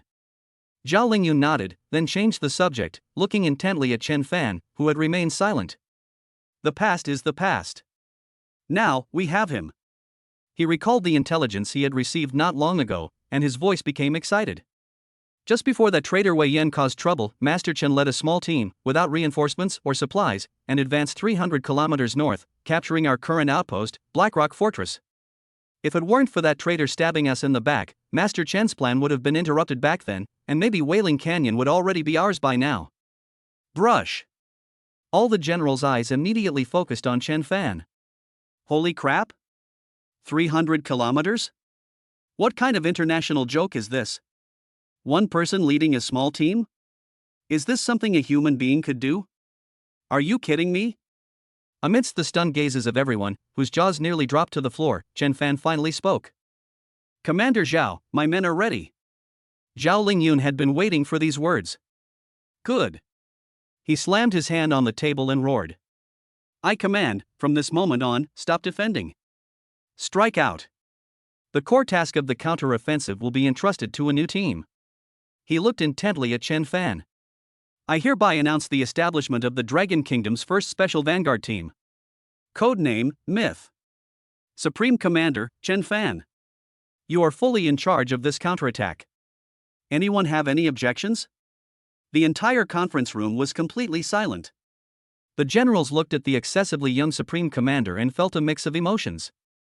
There was doubt, but more than anything, there was a burning desire that had been suppressed for many years and was finally about to ignite. In the corner, Wang Tong and Zhao Feng were also standing. Wang Tang clenched his fists, staring at the blood-red patch on the sand table. For the first time, he realized how childish his previous behavior of spending money to woo women had been. Finally, it's time to get down to business. Finally, I can spend my money wisely. Wait until I slaughter all the monsters. Shiyu will surely see my heroic figure. Zhao Feng kept his eyes glued to the terminal in his hand. Wars rely on logistics. My supply chain is all in place now, it's up to Chen Fan, this war machine, to decide how to operate. Half an hour later. A secret hangar deep underground. 100 figures stood quietly in a square formation. But the air around them was distorted and trembling. This isn't an army, it's 100 mobile humanoid natural disasters. With the combined support of Wang Tang's unlimited money and Zhao Feng's efficient supply chain, the team's average level has been forcibly pushed up to level 40. At the very front of the line, Qin Shiyu stood with a cold expression, a thin layer of frost already forming on the ground at her feet. The team includes assassins who can move through the shadows, tanks who can withstand landslides, and healers who can revive the dead. Each one of them was an SSS-level monster personally upgraded by Chen Fan. The way they looked at Chen Fan conveyed only one meaning: fanaticism. It was this man who picked them up from the garbage dump and turned them into gods. To die for him is an honor. Chen Fan walked slowly to the front of the group without saying a single motivational word. He waved his hand, and a 3D map of the Wailing Canyon was projected directly in front of everyone. Look here. He pointed to the extremely narrow entrance to the canyon. This is a natural meat grinder. If 100 people charge in together, there'll be 100 live targets lined up for execution. It's incredibly stupid. So, the plan needs to be changed. I will lead a vanguard squad to clear away the trash blocking the canyon entrance and along the way. We are the tip of the knife, responsible for tearing through the enemy's defenses. His gaze swept over the 100 top combatants in front of him. And you, all of you, stay put and wait for my signal. Once the signal arrives, you have only one mission: charge through the canyon and raise the Abyssal Bull tribe to the ground. Understand? Clear. The roar of 100 men was deafening, filled with a bloodthirsty thirst. Chen Fan nodded in satisfaction, turned around, and looked at the 4 people at the front of the line. Qin Shiyu, Wang Tang, Zhao Feng, Lu Li. The 4 of you, come with me. Wang Tang's eyes lit up instantly, and he excitedly clenched his fist. All right. Vanguard. I love doing this job. Fight. Fight the bull. Chapter 96, this is what you call professional. The wind in the northern wastelands is dry and smelly, making you feel sullen. Beneath a dilapidated watchtower built of bones and mud, hundreds of Minotaur soldiers, carrying large bone clubs, swayed back and forth as if they hadn't woken up yet. There were several Minotaurs lying on the ground snoring. In the shadows of the watchtower, Wang Tang was barely able to contain himself. "Damn, brother Fan, are these all the ugly ducklings?" He lowered his voice, but the excitement in his tone was almost overflowing. "I'm charging in all by myself. Shiyu, you watch, see how I beat the shit out of them." "Shut up, you're like a fly." Zhao Feng, standing nearby, inspected the armor while coldly complaining. "The intelligence says there are elite monsters inside. If you want to die, don't drag us down with you." Wang Tang stiffened his neck. "So what if it's an elite monster? It's perfect for my gluttony blade to have its fill. You iron turtle, just hide in the back and watch the show." Lu Li, her body radiating anger, impatiently interrupted them. "What's all the noise about? Hurry up and finish this job. Stop dawdling. Don't you want to eat dinner?" Qin Shiyu remained silent, simply standing quietly beside Chen Fan. The feeling was obvious: if Chen Fan didn't move, she didn't move, but if Chen Fan said to fight, she was the first to step in. The only one who remained calm throughout the entire event was Chen Fan. His senses had already scanned the entire watchtower inside and out, and he knew exactly which Minotaur was yawning. He didn't do any tactical analysis, he simply gave the order in the squad channel, keeping it concise and to the point. "Wang Tang, Zhao Feng, flanks, charge in and disrupt their formation. The rest of you, listen to my commands." "Okay." This is exactly what Wang Tang was waiting for. He let out a flamboyant wolf howl, and then vanished in a flash. The abyss descends. The next second, he shot into the area where the Minotaurs were most concentrated, like a black cannonball. Boom! A dark purple shockwave exploded outwards, and dozens of Minotaurs were suddenly pulled towards him by a tremendous force, leaving them stunned on the spot. Moo! From the watchtower, a furious bellow rang out, and a Minotaur centurion, over 5 meters tall and wielding a giant axe, charged out with bloodshot eyes, clearly enraged by Wang Tang's outburst. Wang Zhu-Tang is now online. Wang Tang felt incredibly good, as if he were the center of attention. He even had time to flick what he thought was a handsome smile in Qin Shiyu's direction. But before he could even gloat for 2 seconds, another, even more dazzling light blinded his eyes. Light charge. Zhao Feng, enveloped in golden light, was like a real golden cannonball, crashing in from another direction with no regard for reason. Wherever he went, Minotaurs were knocked over and thrown into a daze. "Damn it! Zhao Feng, you old sly fox, you stole my thunder. Damn it! You dare to be more handsome than me?" Wang Tang was so angry that he cursed loudly. Zhao Feng sneered inwardly, but spoke out with righteous indignation. "I am strictly following Master Chen Fan's orders to protect the flanks." The two were exchanging barbs, but their hands were moving with surprising speed. Wang Tang simply stopped dodging and let the bone clubs pound on him.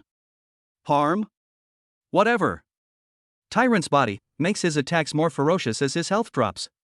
The Abyss Blood armor further transformed his damage into a shield, turning him into an unkillable berserker who made the Minotaurs howl in pain. Zhao Feng was even more shameless with his Body of the Sun, reducing damage by 80%. The Minotaur's attacks felt like a tickle. He pushed forward despite the attacks, each punch landing with a visceral force, each blow imbued with holy light, hissing and smoking as it struck the monsters, dealing ridiculously high damage. 2 top-tier SSS-class tanks managed to scatter the hundreds of demon soldiers' lines, drawing all their aggro. Just as Wang Tang and Zhao Feng were vying to show off, thinking they were the stars of the day, Chen Fan's voice rang out again in the team channel. "Poetry rain, clear the area." "Yes." Qin Shiyu responded, took a step forward, and paused slightly on the SSS greatstaff in her hand. Sigh of the Lord of Frost. Frost descends. A bone-chilling cold instantly enveloped the entire battlefield. All the Minotaurs who were ganging up on Wang Tang and Zhao Feng suddenly froze, as if the video had been slowed down by 0.1x.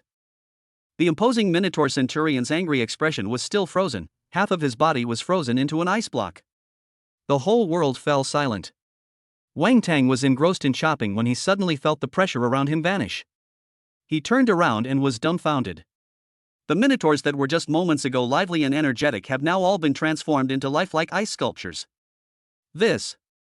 Before he could even ask a question, Chen Fan gave his second order. Lu Li.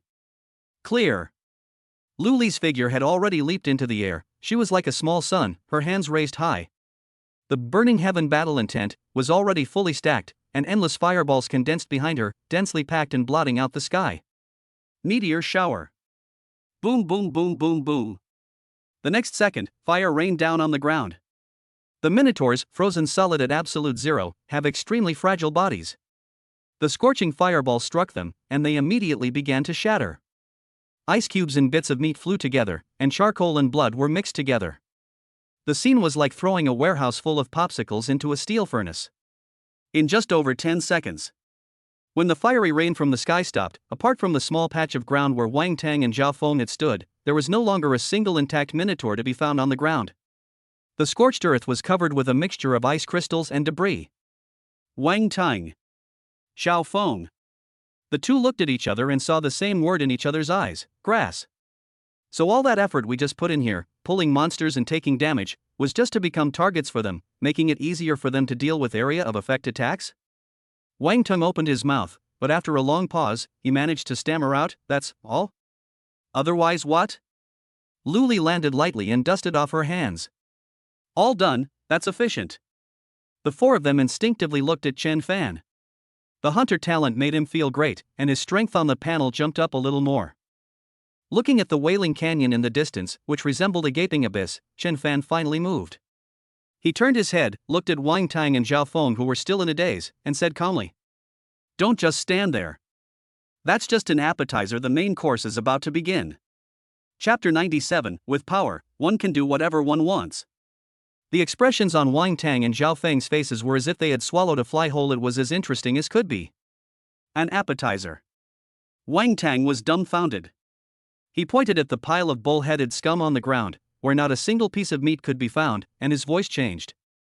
"Brother Fan, to be honest, is this just an appetizer? That Minotaur Centurion is a minor boss in the army, and we took him down in a dozen seconds. Isn't that the main course?" He felt insulted. He was going all out just now, using both Abyss Descent and Tyrant's Body, acting as the main tank and taking all the damage. And what happened? As a result, I was just a tool to lure monsters, specifically gathering the Minotaurs together so that they could easily unleash an AoE attack to clear the area. He felt like a greeter at the entrance of a restaurant, shouting and hawking his wares all day, but when customers came in and made a purchase, he had no share of the revenue. Although Zhao Feng, who was standing next to him, didn't say anything, his expression wasn't much better. He thought about the same thing as Wang Tang. One of them went for a berserk, lifesteal build, and the other for a high defense, damage reduction build. Both were top-tier tank classes in the Federation, but their role here was simply to be two stationary targets. It saves effort, saves medicine, and doesn't require equipment repair. Isn't this just an appetizer? There's another boss coming up. Chen Fan glanced at them indifferently. Those two are getting more and more arrogant. Let's go to the next place. After saying that, he took a step forward as if it were the most natural thing in the world and walked towards the dark entrance of the canyon in the distance. Wang Tang and Zhao Feng exchanged a glance and were immediately speechless. That makes sense. In that battle just now, although the two of them were at the forefront, they didn't actually take a single dose of medicine. Qin Shiyu and Luli each unleashed their ultimate abilities, and their mana bars were still full. If it were any other team, facing a watchtower with hundreds of demon soldiers and an elite centurion, they would have to fight for at least half an hour, and after the battle, they would have to sit on the ground and catch their breath for a long time. And they, from start to finish, took no more than a minute. This efficiency is inhuman. Damn, why do I feel like such a country bumpkin? Could it be that I've been away from Brother Fan for too long? Wang Tang scratched his head and followed Chen Fan's footsteps eagerly. Zhao Feng and Luli followed silently. Qin Shiyu followed Chen Fan at a distance of half a step from beginning to end, like a most loyal shadow. Soon, the five arrived at the entrance to Wailing Canyon. It was an enormous crack, as if it had been cleaved open by some terrifying force, pitch black and bottomless. Gusts of cold wind poured out from inside, accompanied by a buzzing sound that sent chills down your spine. After listening to it for a while, it felt like hundreds of flies were buzzing around your ears, making you feel uneasy and disturbed. What a lousy place. The sounds are fucking awful. Wang Tang frowned, feeling a headache coming on. Luli was also irritated, and sparks were flying uncontrollably from her body. Only Chen Fan stood in the wind as if nothing had happened, without even blinking. He slowly pulled out 5 ordinary-looking earplugs, which appeared to be made of silicone, from his backpack. Put it on. He distributed the earplugs to everyone. Wang Teng held the little gadget, looking doubtful. Brother Fan, are you serious? What can such a small thing do? Chen Fan ignored him and stuffed it in himself first. Without saying a word, Qin Shiyu put it on. Zhao Feng and Lu Li hesitated for a moment, then did as instructed. Seeing that everyone else was wearing them, Wang Tang grimaced and reluctantly put the earplugs into his ears as well. The next second, his eyes widened. Holy crap! He couldn't help but swear. The moment the earbuds were inserted, the annoying buzzing sound vanished without a trace. The whole world suddenly became quiet. The throbbing pain in my head was completely gone, replaced by a clear mind. What kind of treasure is this? Wang Tang pinched his ear, as if he had discovered a new continent. The enhanced, calm earplugs are not rare, they are specifically designed to filter mental and sonic attacks. Chen Fan's voice was clearly transmitted to everyone's minds through the team channel. There is a monster in the canyon called the Wraith Bird. There are many of them, and their cries can directly attack the brain, causing hallucinations and even turning people into idiots. Without this, even an S-class soldier would be forced to kneel. Wang Tang, Zhao Feng, and Lu Li broke out in a cold sweat instantly. They then understood why Chen Fan had stopped in this place to distribute equipment. If they had been foolish enough to rush in, they might already be fighting each other or rolling on the ground clutching their heads. Brother Fan, awesome. Wang Tang was completely convinced this time and gave Chen Fan a thumbs up. Even the preparations were so meticulous. Compared to them, might just go for it tactic seemed like that of a caveman. Let's go in and grind some monsters. Chen Fan was too lazy to waste words with them and led the way into the dark canyon. As soon as you enter the canyon, the surrounding light dims instantly. Almost at the same moment they stepped in, countless dense black shadows fluttered out from the cliffs on both sides of the canyon. They were strange birds that looked similar to crows, but their mouths were full of sharp teeth, their eyes were blood red, and they exuded a strong sense of resentment. Chirp! Thousands upon thousands of wailing birds opened their mouths at the same time. An invisible sound wave, like a tsunami, swept over the five of them. Wherever the sound waves passed, even the hard rock walls cracked and fell down with a layer of stone dust. Without earplugs, this one blow alone could wipe out a top-tier awakened squad on the spot. Wang Teng subconsciously shrank his neck, only to find that he was completely unharmed. The terrifying sound waves passed by him like a gentle breeze. Holy crap! I really can't feel a thing. These earbuds are amazing. He shouted excitedly. Stop talking nonsense. Lu Li's voice carried a hint of excitement. Leave these low-level thugs to me. Chen Fan's voice rang out on the channel, containing only one word. Burn. Okay. Lu Li couldn't wait any longer. She leaped into the air, flames shooting into the sky, making her look like a small sun. Flame storm. She pressed her hands down sharply. Call. A massive tornado composed of pure flames instantly formed in the narrow canyon, sweeping towards the wailing birds with a destructive force.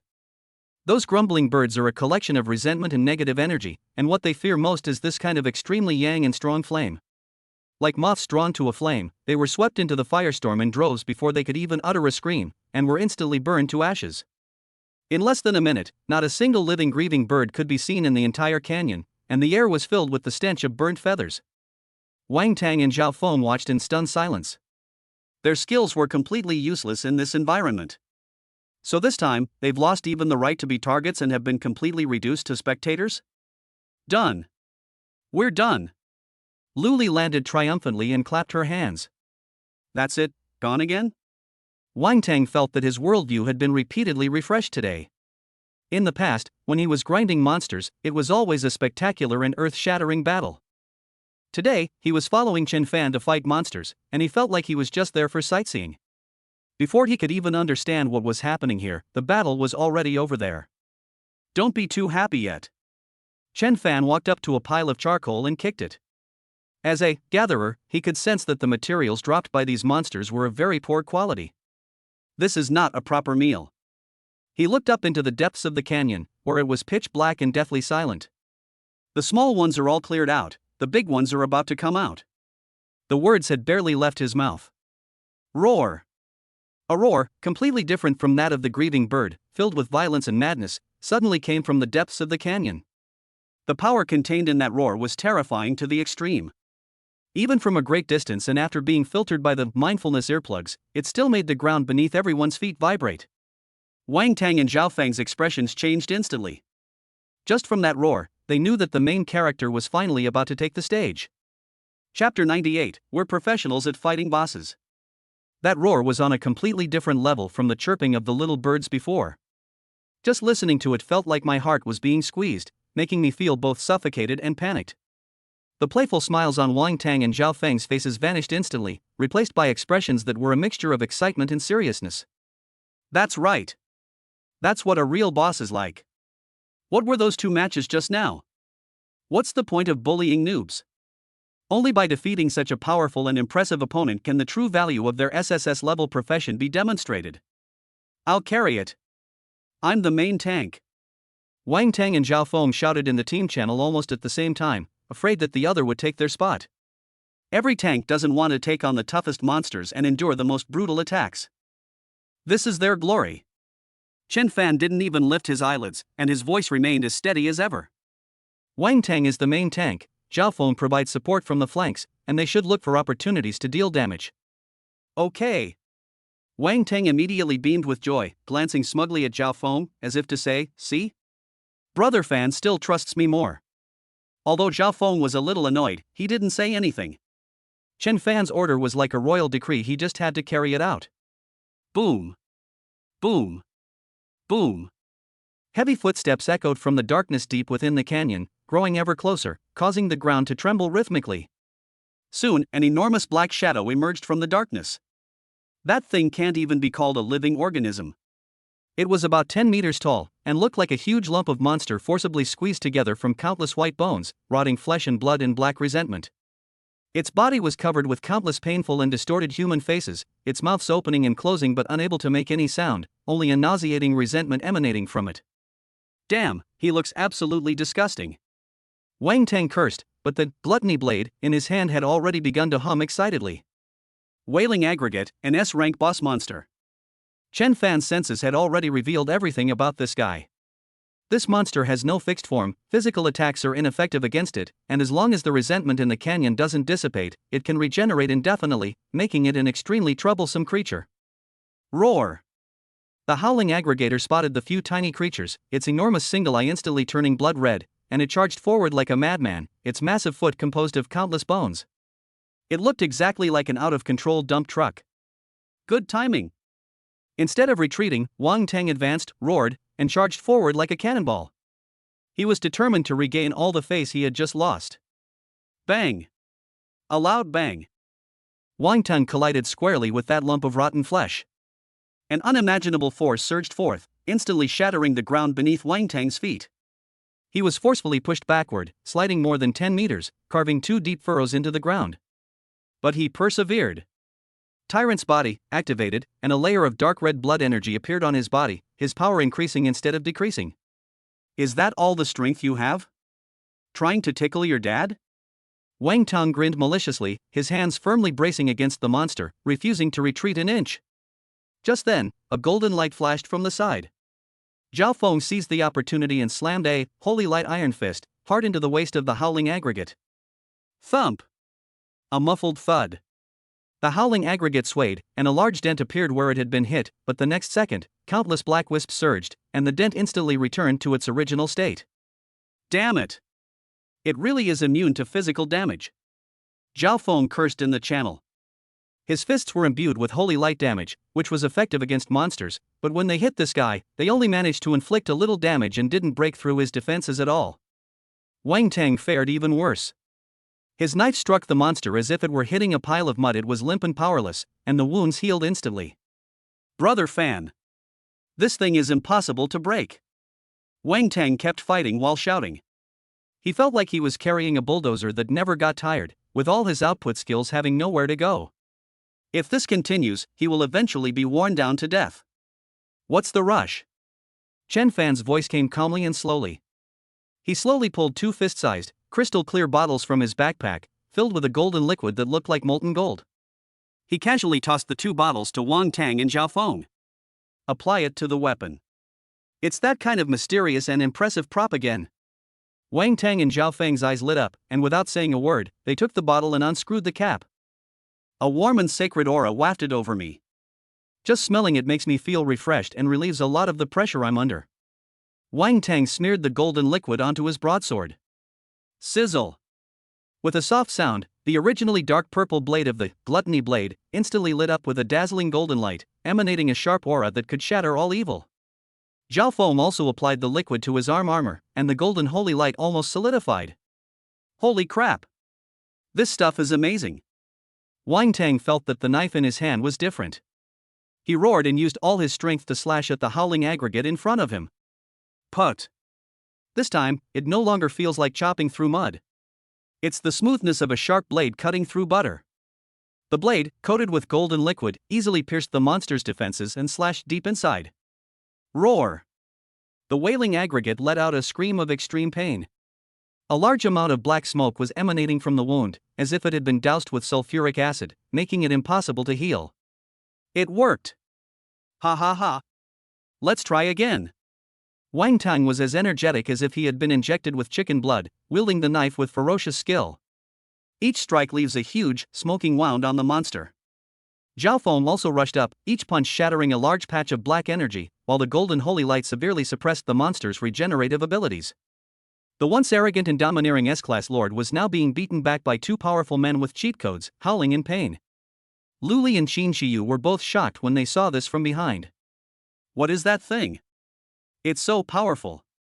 Lu Li couldn't help but ask. The holy light potion, found in the warehouse, can imbue weapons with high amounts of holy damage for a short period of time, making it particularly effective against energy-based monsters such as vengeful spirits and undead. Chen Fan explained calmly. When did this stuff become so effective? Oh right. You're Chen Fan.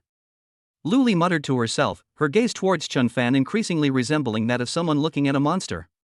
As Wang Tang and Zhao Feng whittled down the health of the howling aggregate by more than half, the black aura around it also became thinner and thinner. Chen Fan's voice rang out again. Poetry Rain, the end. Yes. Qin Shiyu had already prepared. She took a step forward, raising her SSS grade staff, Sigh of the Frost Lord, above her head. This time, she didn't use freezing, but instead used a completely new skill. Frost Judgment. A massive ice pillar suddenly descended from the sky, precisely enveloping the howling aggregate that was screaming madly. Under that pure, extreme cold, all the resentment on the howling aggregate was instantly frozen. The pained faces on its body gradually turned peaceful, then crumbled into tiny fragments. Roar! Ah! The monster's roars gradually softened from their previous ferocity. The entire canyon was cleared up. Even the air feels much fresher. Wang Tang and Zhao Feng stood there, panting, staring at the empty space ahead, unable to come to their senses for a long time. It's gone again? From the moment they rushed in to fight back, to Chen Fan administering the medicine, and then to Qin Shiyu instantly killing them with a single skill, did the whole process take more than 5 minutes? An S-rank Lord Boss. It's gone just like that? Wang Tang turned his head and looked at Chen Fan with the eyes of someone looking at a god. Brother Fan, I'm convinced. I'm truly convinced. He wiped the sweat from his face and said with genuine admiration. From now on, if you tell me to go east, I'll never go west. If you tell me to beat a dog, I'll never chase a chicken. Following you is more fun than having cheat codes. Chen Fan ignored his flattery and went straight to the place where the howling aggregate had disappeared. He bent down and picked up a fist-sized crystal that emitted a soft white light. It's the purification core, left behind by that Lord monster after its death, an S-grade top-tier item. He put the crystal core into his backpack, dusted off his hands, and looked into the deeper, darker part of the canyon. Don't rest. Now that the gatekeepers are taken care of, it's time to get the real good stuff. Chapter 99, Unexpected Fortune. Really good stuff? Upon hearing this, Wang Tang's earlier frustration at being treated like a tool vanished instantly, and his eyes lit up. He scurried up to Chen Fan with a fawning smile. Brother Fan, what good stuff is it? A divine artifact? Or a legendary skill book? In his opinion, anything that Chen Fan calls a good thing must at least be a treasure of this level. After all, when Chen Fan picked up that S-grade purification core, he didn't even raise his eyelids twice, as if he had picked up a walnut. Just follow along, stop talking so much nonsense. Chen Fan was too lazy to explain to him and led the way into the deeper part of the canyon. After the wailing aggregate was purified, the eerie atmosphere of the entire canyon faded considerably, and even the light seemed to brighten slightly. The surroundings were eerily quiet, with only the sound of their 5 footsteps echoing in the empty canyon. This absolute silence was even more unsettling than the monster's previous roars. Wang Tong shrank his neck and couldn't help but mutter something under his breath in the team chat. I have a creepy feeling about this. Could there be something even more ferocious than that big guy from before? Shut your mouth. Lu Li retorted irritably.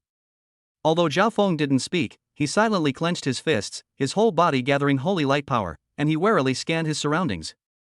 Only Chen Fan and Qin Shiyu remained as calm as ever. After walking for about 10 more minutes, and rounding a huge bend, the road ahead came to an end. Before the 5 of them stood a black stone wall, hundreds of meters high, smooth as a mirror. In the very center of the stone wall is a huge stone gate, about 10 meters high. The surface of the stone gate is covered with dense, dark red patterns that look like scribbles. A door? Holy crap, there must be a treasure vault behind this. Wang Tang's eyes lit up instantly. He rubbed his hands together, stretched his muscles, and volunteered. Brother Fan, you guys step back. Let me do this rough work. Watch me cleave it in two with one stroke. He felt that he hadn't really performed well in the previous battles, either being a target or a spectator. Now, he was finally in the part he was best at. Forced entry. After saying that, he didn't wait for Chen Fan to reply, roared, and his dark purple energy instantly erupted. Gluttony blade raised high, a huge demonic face appeared on the blade, emitting a silent roar. Abyss Annihilation Slash. Wang Tang gave it his all. A terrifying blade of light, powerful enough to split mountains and shatter rocks, slammed into the massive stone door with an aura that seemed to tear everything apart. Boom! A deafening roar followed. However, what happened next left everyone wide-eyed. The incredibly powerful blade light was absorbed silently by the dark red patterns on the stone gate the moment it touched it, as if it had been thrown into the sea. Not only did they fail to split open the stone gate, they didn't even leave a white mark. Immediately afterwards, all the patterns on the stone gate lit up.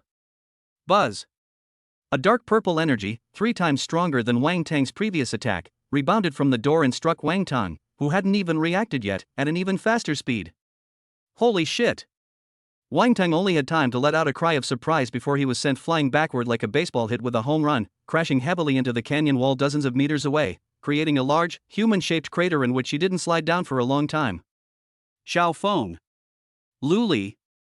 The 2 of them twitched at the corners of their mouths, wanting to laugh but not daring to. Their expressions were quite interesting. Serves you right for showing off. Zhao Feng sneered inwardly. Chen Fan seemed to have expected this outcome. He didn't even turn his head, but simply said something in the team channel. Fool, this is an energy absorption and rebound barrier. By attacking it, you are just charging it. No sooner had he finished speaking than Wang Tang, who was embedded in the wall, fell down with a plop, got up covered in dust, and spat out a mouthful of bloody saliva. His abyss blood armor had dimmed considerably, clearly indicating that the counterattack from just now had caused him a great loss. Damn it! This door is too eerie. Wang Tang walked back cursing, his face full of resentment. Zhao Feng stepped forward and asked in a deep voice. Chen Fan, how do we open it? Is a specific ritual or incantation required? In his view, such an ancient barrier must require equally ancient and complex methods to break. However, Chen Fan simply shook his head and then made a move that surprised everyone. He took out the S-grade material he had just picked up from his backpack. Purification Core. The fist-sized crystal, emitting a soft white light, looked like a small sun in his hand. Brother Fan, what are you going to do with this thing? Wang Tang was completely bewildered. Chen Fan ignored him and walked straight to the stone gate. Amidst the puzzled gazes of the crowd, he reached out and gently pressed the purification core into the center of the stone gate, which was covered with strange patterns. Have you ever heard the saying? The antidote will surely be found within 7 steps. There's only one boss, so whatever it drops will definitely be useful. Sizzle.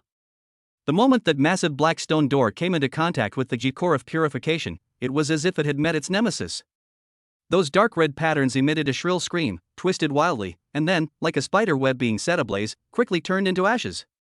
Centered on the core of purification, pure white and holy light rapidly spread outwards. The seemingly indestructible black stone gate began to rapidly melt under the holy light. It took no more than 10 seconds. Boom! With a muffled thud, the entire stone door was completely reduced to black powder and vanished without a trace. Wang Tang, Xiao Feng, Lu Li. The same thoughts simultaneously popped into all three of their minds. That's it? It's that simple? Do you understand? Chen Fan retrieved the purification core and spoke calmly in the channel.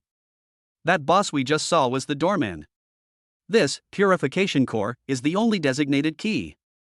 Wang Tang's mouth dropped open, and after a long pause, he finally managed to stammer out, "Brother Fan, how the hell did you know?" "I guessed," Chen Fan said casually. Nobody would believe that. The way the three of them looked at Chen Fan now was no longer that of a powerful teammate or a mysterious mentor. This is simply an omniscient and omnipotent bug. Just as they were in shock, from behind the stone door, a dense energy aura, almost liquid, mixed with the fragrance of various rare and precious herbs, wafted out of the cave. Just taking a breath makes every cell in my body feel like it's cheering and jumping for joy. Behind the door was an enormous cave.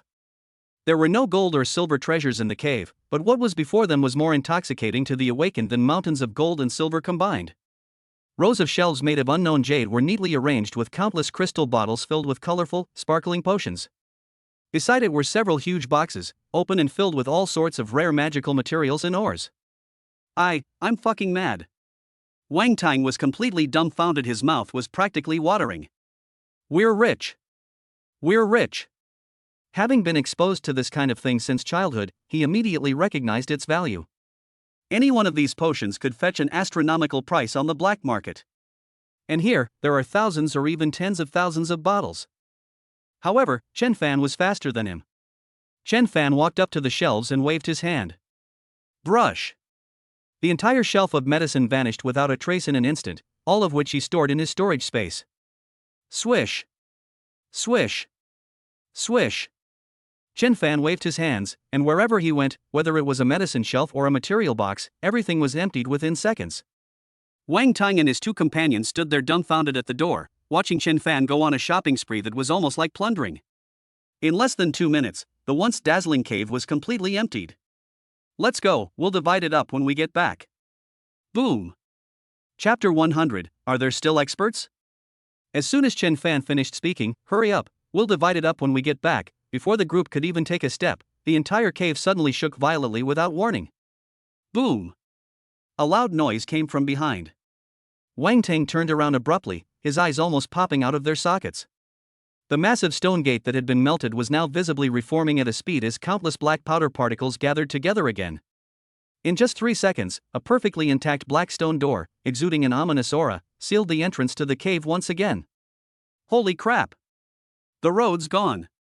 Wang Tang let out a strange cry and was the first to rush back, swinging his fist and slamming it hard against the stone door. Bang! The stone gate remained completely still, but the shock made him grimace. Brother Fan! We've been locked up. We're doomed. Wang Tang shouted with a mournful face. Lu Li and Zhao Feng's expressions also turned serious. They subconsciously moved closer to Chen Fan and looked around warily. What's the rush? Chen Fan glanced at Wang Tang indifferently.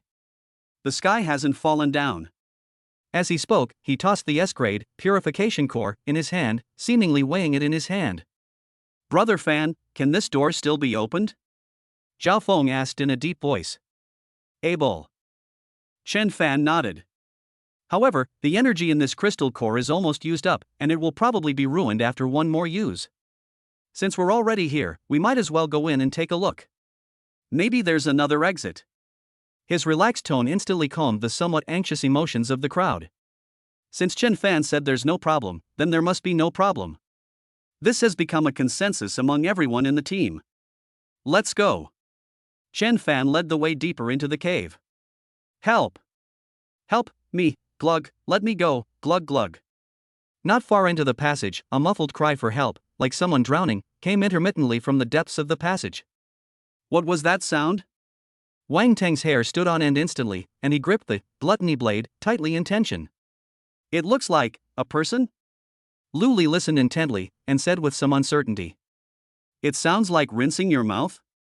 The group exchanged glances and quickened their pace. After passing through a passage several tens of meters long, the view suddenly opens up to reveal another small cave. The scene in the center of the cave left Wang Tang and his companions frozen in place. Two enormous, translucent, viscous cocoons, resembling two giant silkworm pupae, hung down from the ceiling of the cave and swayed slightly. Inside each large cocoon was a man, with only his head sticking out. Their mouths were blocked by a constantly wriggling clump of mucus, and every time they tried to speak, a mouthful would be poured in, making a strange gurgling sound. His face and hair were covered in a sticky, disgusting liquid, making him look extremely disheveled. Holy crap! There are two jelly puddings hanging here? Wang Tang stared in disbelief and subconsciously retorted. Chen Fan stopped him, looking at the two unlucky guys with great interest. He flicked his finger, and two barely perceptible gusts of wind precisely struck the clumps of mucus in the mouths of the two men. Put! Put! The two clumps of mucus scattered instantly. Cough, cough. Tui. Tui, tui, tui. One of the young men, who was handsome but whose face was swollen like a pig's head, coughed violently. He struggled to lift his head, saw Chen Fan and his group, was stunned for a moment, and then flew into a rage. Why are you taking so long? Put me down. I've already lured away the gatekeepers, and the final boss is inside, waiting for us to come and take it down. That imperious tone, that familiar yet foolish face. Wang Tang couldn't help but burst out laughing. He crossed his arms and gloated as he circled the mucus cocoon twice. Oh, who do we have here? Isn't this our future hero of the North, the peerless genius who single-handedly ventured into the Forbidden Zone, young Master Zhao Tai? What, are you trying to experience what it's like to be a silkworm? And you're even trying to lure away the monsters? I think you've packaged yourself up as takeout and delivered yourself to their doorstep. Upon hearing Wang Tang's mockery, Zhao Tai's face instantly turned a deep purplish red. Wang Tang. You're talking nonsense. This is a tactic. It's for the Federation. It's for honor. The other person next to him, an ordinary-looking man, suddenly narrowed his eyes upon seeing Chen Fan's face, a barely perceptible look of fear and resentment flashing in his eyes. It was Li Rui who incited the crowd at the airport and then disappeared. Li Rui was clearly much calmer than Zhao Tai. He suppressed his shock and forced out a smile that looked more like a grimace. Ahem, Mr. Chen Fan, young Master Wang, you've misunderstood. This is our tactic. To understand the habits of this wailing aggregate, young Master Zhao and I decided to infiltrate its lair and use ourselves as bait. Now we have all the information we need. Forget it. Wang Tang exposed him without any mercy. Using oneself as bait? I think it's more like feeding oneself as bait. And you even have all the intelligence, do you even know what their digestive juices taste like? Li Rui's face turned deathly pale instantly, and he was choked speechless. However, Chen Fan simply watched them quietly, his eyes looking at them as if they were two comical monkeys.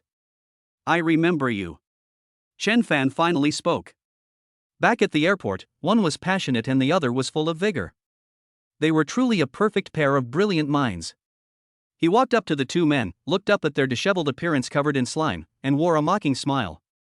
I remember Mr. Li Rui saying that Zhao Xiao, who single-handedly ventured deep into the B-level restricted area, is an idol for young people and a true hero of the Federation. Chen Fan paused deliberately, enjoying the fascinating expressions on their faces as they alternated between pale and flushed, before slowly continuing. Now I believe it. After all, not everyone has the courage to package themselves up as takeout and personally deliver themselves to the monster's door for it to enjoy. Chen Fan's gaze swept over them, and he concluded. This great spirit of fighting alone and sacrificing oneself for food is indeed worthy of our learning. Pfft, ha ha ha ha ha ha. Wang Tang couldn't hold back any longer, pointing at the two of them and laughing so hard he almost cried. Zhao Feng and Lu Li also had their lips curled up in a crazy smile, desperately trying to hold back their laughter, their shoulders shaking. Sacrificing oneself for food. Brother Fan, you're a fucking genius. Zhao Tai and Li Rui were so enraged by these hurtful words that they trembled with rage and wished they could faint on the spot. This is worse than killing them. Chapter 101, The Greatest Infiltration in History. Wang Tang's maniacal laughter echoed in the small cave, causing the two large, slimy cocoons on the ceiling to sway back and forth. Although Zhao Feng and Lu Li tried their best to restrain themselves, their violently shaking shoulders completely betrayed their true thoughts. This is pure torture. For Zhao Tai and Li Rui, who were hanging in midair like dried bacon, every laugh from Wang Tang was like a poisoned, rusty, dull knife, sawing back and forth across their already fragile self-esteem. Laugh. What are you laughing at? Zhao Tai's face had changed from a liver color to a dark purple, eggplant-like color. He struggled and wriggled inside the mucus cocoon. It looks just like a fish with a hook on it. What do you short-sighted fools know? This is a tactic. It's a sacrifice that must be made for the Federation, for victory. It's a profound strategy that you ordinary mortals can't comprehend. He stiffened his neck, spittle flying everywhere, his impassioned manner making it seem as if he weren't being held as a food reserve, but rather delivering his inaugural address to all the citizens of the Union under the dome of the capital. Oh. Wang Teng exaggeratedly drew out the tone, crossed his arms, walked directly below Zhao Tai, raised his head high, and admired him from every angle. Oh, I see. My apologies. I thought you were experiencing some trendy suspended sauna, but it turns out you're playing a long game. He went around behind Zhao Tai and solemnly patted the slimy cocoon, making a muffled bang sound. Then may I ask, Hero Zhao, by personally venturing into the tiger's den, are you planning to undermine the enemy from within? Use your noble lineage and unparalleled personal charm to influence it? Or are you planning to wait for it to eat you up, then burst open its belly and give it a thorough, satisfying blow? You're talking nonsense. Zhao Tai was so choked up that he almost couldn't catch his breath. Just then, Li Rui, who had been silent all along, realized that things were not going well. He knew that if Zhao Tai, that idiot, continued to talk, their heroic personas would completely collapse into ruins. He quickly interrupted, trying to salvage the situation. He forced a smile, trying to stabilize the situation that was about to spiral out of control. Ahem, Mr. Qin Fan, young Master Wang, you've misunderstood, a huge misunderstanding. Li Rui cleared his throat and said in a low voice, this move by Zhao Xiao and me is called nothing ventured, nothing gained in military strategy. For the future of the Federation, we must take this risky step. Oh? That's interesting. Chen Fan finally showed a hint of interest. He crossed his arms, like a good student listening attentively, and said casually. Tell me, what kind of tiger cubs have you gotten your hands on? Seeing that Chen Fan seemed to be stunned, Li Rui's eyes lit up. He felt that he had found a breakthrough to regain his dignity, and his spirits returned. He became more and more excited as he spoke, as if he were truly a peerless strategist who could devise plans and win battles from afar. We've discovered a fatal weakness in that wailing aggregate. It's a slowpoke. Its digestive system is extremely poor. We deliberately let it catch us, just to experience it firsthand and see how long it takes for it to completely digest a person. He pointed to the thick layer of slime covering himself and Zhao Tai, and announced with a proud expression. Based on our meticulous calculations and personal experience, let me tell you, in just 2 or 3 days, we'll be completely unharmed inside this cocoon. Moreover, its slime isn't very corrosive at most, it will numb people so much that they can't move. This is crucial intelligence that could save countless lives. Zhao Tai also reacted instantly, immediately grasping at this lifeline, and loudly added. That's right. We also discovered that it needs to rest for a long time after spitting once before it can spit again. Its attacks are intermittent. This is our best chance to organize a counterattack. Wang Tang listened in stunned silence. He simply couldn't understand how thick-skinned a person had to be to make something like being captured and used as reserve food sound so fresh, so extraordinary, and so earth-shattering. Even Qin Shiyu's usually cold and pretty face showed a rare hint of speechlessness. She simply couldn't imagine how these two people, with such low intelligence, had managed to level up and survive to this day. This in itself is perhaps a world-class miracle. I see. After listening to their grand battle plan, Chen Fan nodded solemnly, his face full of admiration and sudden realization. What brilliant tactics, what a great sacrifice. I'm starting to admire you guys. Upon hearing Chen Fan's heartfelt affirmation, Zhao Tai and Li Rui instantly regained all their confidence, straightened their backs, and revealed smug expressions on their faces, as if to say, you mortals finally understand our greatness and now you know the gap, right? Li Rui pressed his advantage, lowering his voice and speaking in a tone as if sharing a shocking secret. Mr. Chen Fan, that's not all. We've discovered an even more important secret. Oh? Chen Fan raised an eyebrow in agreement. There must be another passage behind that monster's lair. Rui said firmly. After it captured us, it didn't eat us right away, but hung us here, which means it used this place as its storage room. No creature would build its storeroom in a dead end. So, if we just take it down, we can safely escape through the secret passage behind it. This well-reasoned analysis thrilled Zhao Tai, making him feel like a savior and a hero ordained by fate. Now you know how powerful we are, right? Zhao Tai said with utter arrogance. Wang Tong, were you laughing at me just now? Now you're dumbfounded. Hurry up and put us down. The final boss is inside. Don't delay this hero from saving the world and leading you to victory. Yes, Chen Fan. Li Rui echoed this with a sincere expression. There's no time to lose. The intelligence we have is invaluable, and time is life. Put us down quickly, let us deliver this final, most glorious blow. Yes, that's right. Chen Fan nodded in agreement, and then, under the expectant and urging gazes of the two, he slowly took out the S-grade crystal core, which was still emitting a soft white light, from his backpack. Purification core. Your intelligence is indeed priceless. Chen Fan played with the crystal core in his hand while smiling as he looked at them. Only. Chen Fan's smile became playful. It seems you've miscalculated a trivial matter. The whaling aggregate you mentioned was already dealt with by us before we even came in. Chen Fan waved the purification core in his hand at them. This is the one that fell. The entire cave fell into a deathly silence in an instant. The smugness on Zhao Tai and Li Rui's faces froze instantly. Their eyes widened as they stared intently at the crystal radiating holy light in Chen Fan's hand, their minds going blank. Is it resolved? Smoothly? So here we are, being arrested, hung up, covered in saliva and slime, and still racking our brains and risking our dignity to make up a story for half a day. What is it all for? Aren't we heroes? Aren't we carrying out a grand and secret infiltration plan? How come you've already claimed your final rewards before we've even finished reading the prologue of our script? Puff. Unable to withstand the mental blow that was as devastating as the collapse of the heavens and the earth, Zhao Tai spat out a mouthful of blood that had been accumulating for a long time. Then his head lolled to the side, his eyes rolled back, and he fainted from anger. Young Master Zhao! Young Master Zhao, wake up! Young Master Zhao! You can't die! Li Rui screamed in terror, looking at Chen Fan's ambiguous smile. He recalled the tragic state of his uncle Wei Yin. Chapter 102, The Farmer and the Snake. Li Rui's legs went weak. He felt that if he touched the ground, he would definitely kneel down. It's over, it's all over.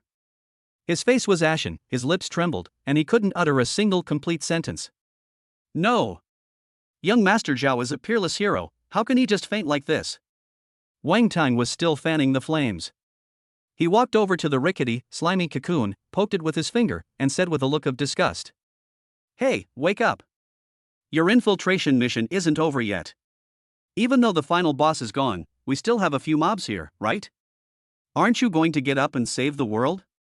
Alright, Wang Tang, stop playing around. Xin Shiyu's cold voice rang out. She glanced at Li Rui, whose face was pale, and Zhao Tai, who had already fainted, and frowned slightly. Although she also loathed these two guys, they were, after all, human awakened beings, and it was still somewhat inappropriate to leave them hanging here in the secret realm like dried meat. Chen Fan naturally understood what she meant. He hadn't really intended to do anything to the two of them. After all, they still have some value to us. Especially Zhao Tai, the only son of the logistics minister of the Northern Military Region, a walking ATM. Wouldn't it be a pity if he died like this? That makes sense. After all, he is a hidden hero. If he were to die here, it wouldn't be good for the Federation's history books. Chen Fan shrugged and waved his hand casually.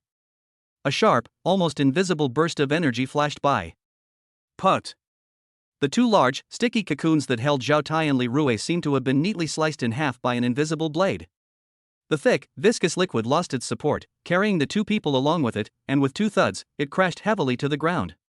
Slime splattered everywhere, making them look quite disheveled. Cough, cough, cough. The violent tremors and suffocating sensation jolted Zhao Tai awake from his coma, causing him to cough violently. He opened his eyes, and the first thing he saw was Wang Tang's face, which was full of disdain and mockery, as well as the look of the Myth Squad members around him as if they were trash. Humiliation. An unprecedented humiliation. Zhao Tai, the son of the logistics minister of the Northern Military Region, a prodigy and a future general, was lying on the ground like a lump of mud, covered in the stench of monster saliva, being watched by people like a monkey show. The person who started all of this was Chen Fan, a sea-level collector. Ah! Zhao Tai let out a roar that sounded inhuman. He struggled to his feet, his eyes bloodshot, staring intently at Chen Fan as if he wanted to devour him alive. Chen Fan! He roared through gritted teeth, each word seeming to be squeezed out from between his teeth. I'm going to kill you. I'm definitely going to kill you. Wow, you seem to have a lot of energy. Chen Fan picked at his ear, looking at him with an indifferent expression, as if watching a clown's clumsy performance. What? Your infiltration failed, and you're getting angry? Or do you think your status as reserve food isn't honorable enough, and you want a different way to die? Upon seeing this, Li Rui was terrified. He scrambled to grab Zhao Tai's leg and cried out. Young Master Zhao. Calm down. Calm down. Don't act rashly. We can't beat him. Get out of my way. Zhao Tai kicked Li Rui away and stared intently at Chen Fan, as well as Qin Shiyu and Wang Teng behind him. A thought, like a venomous snake, began to fester wildly in his mind. We can't let them get out alive. Absolutely not.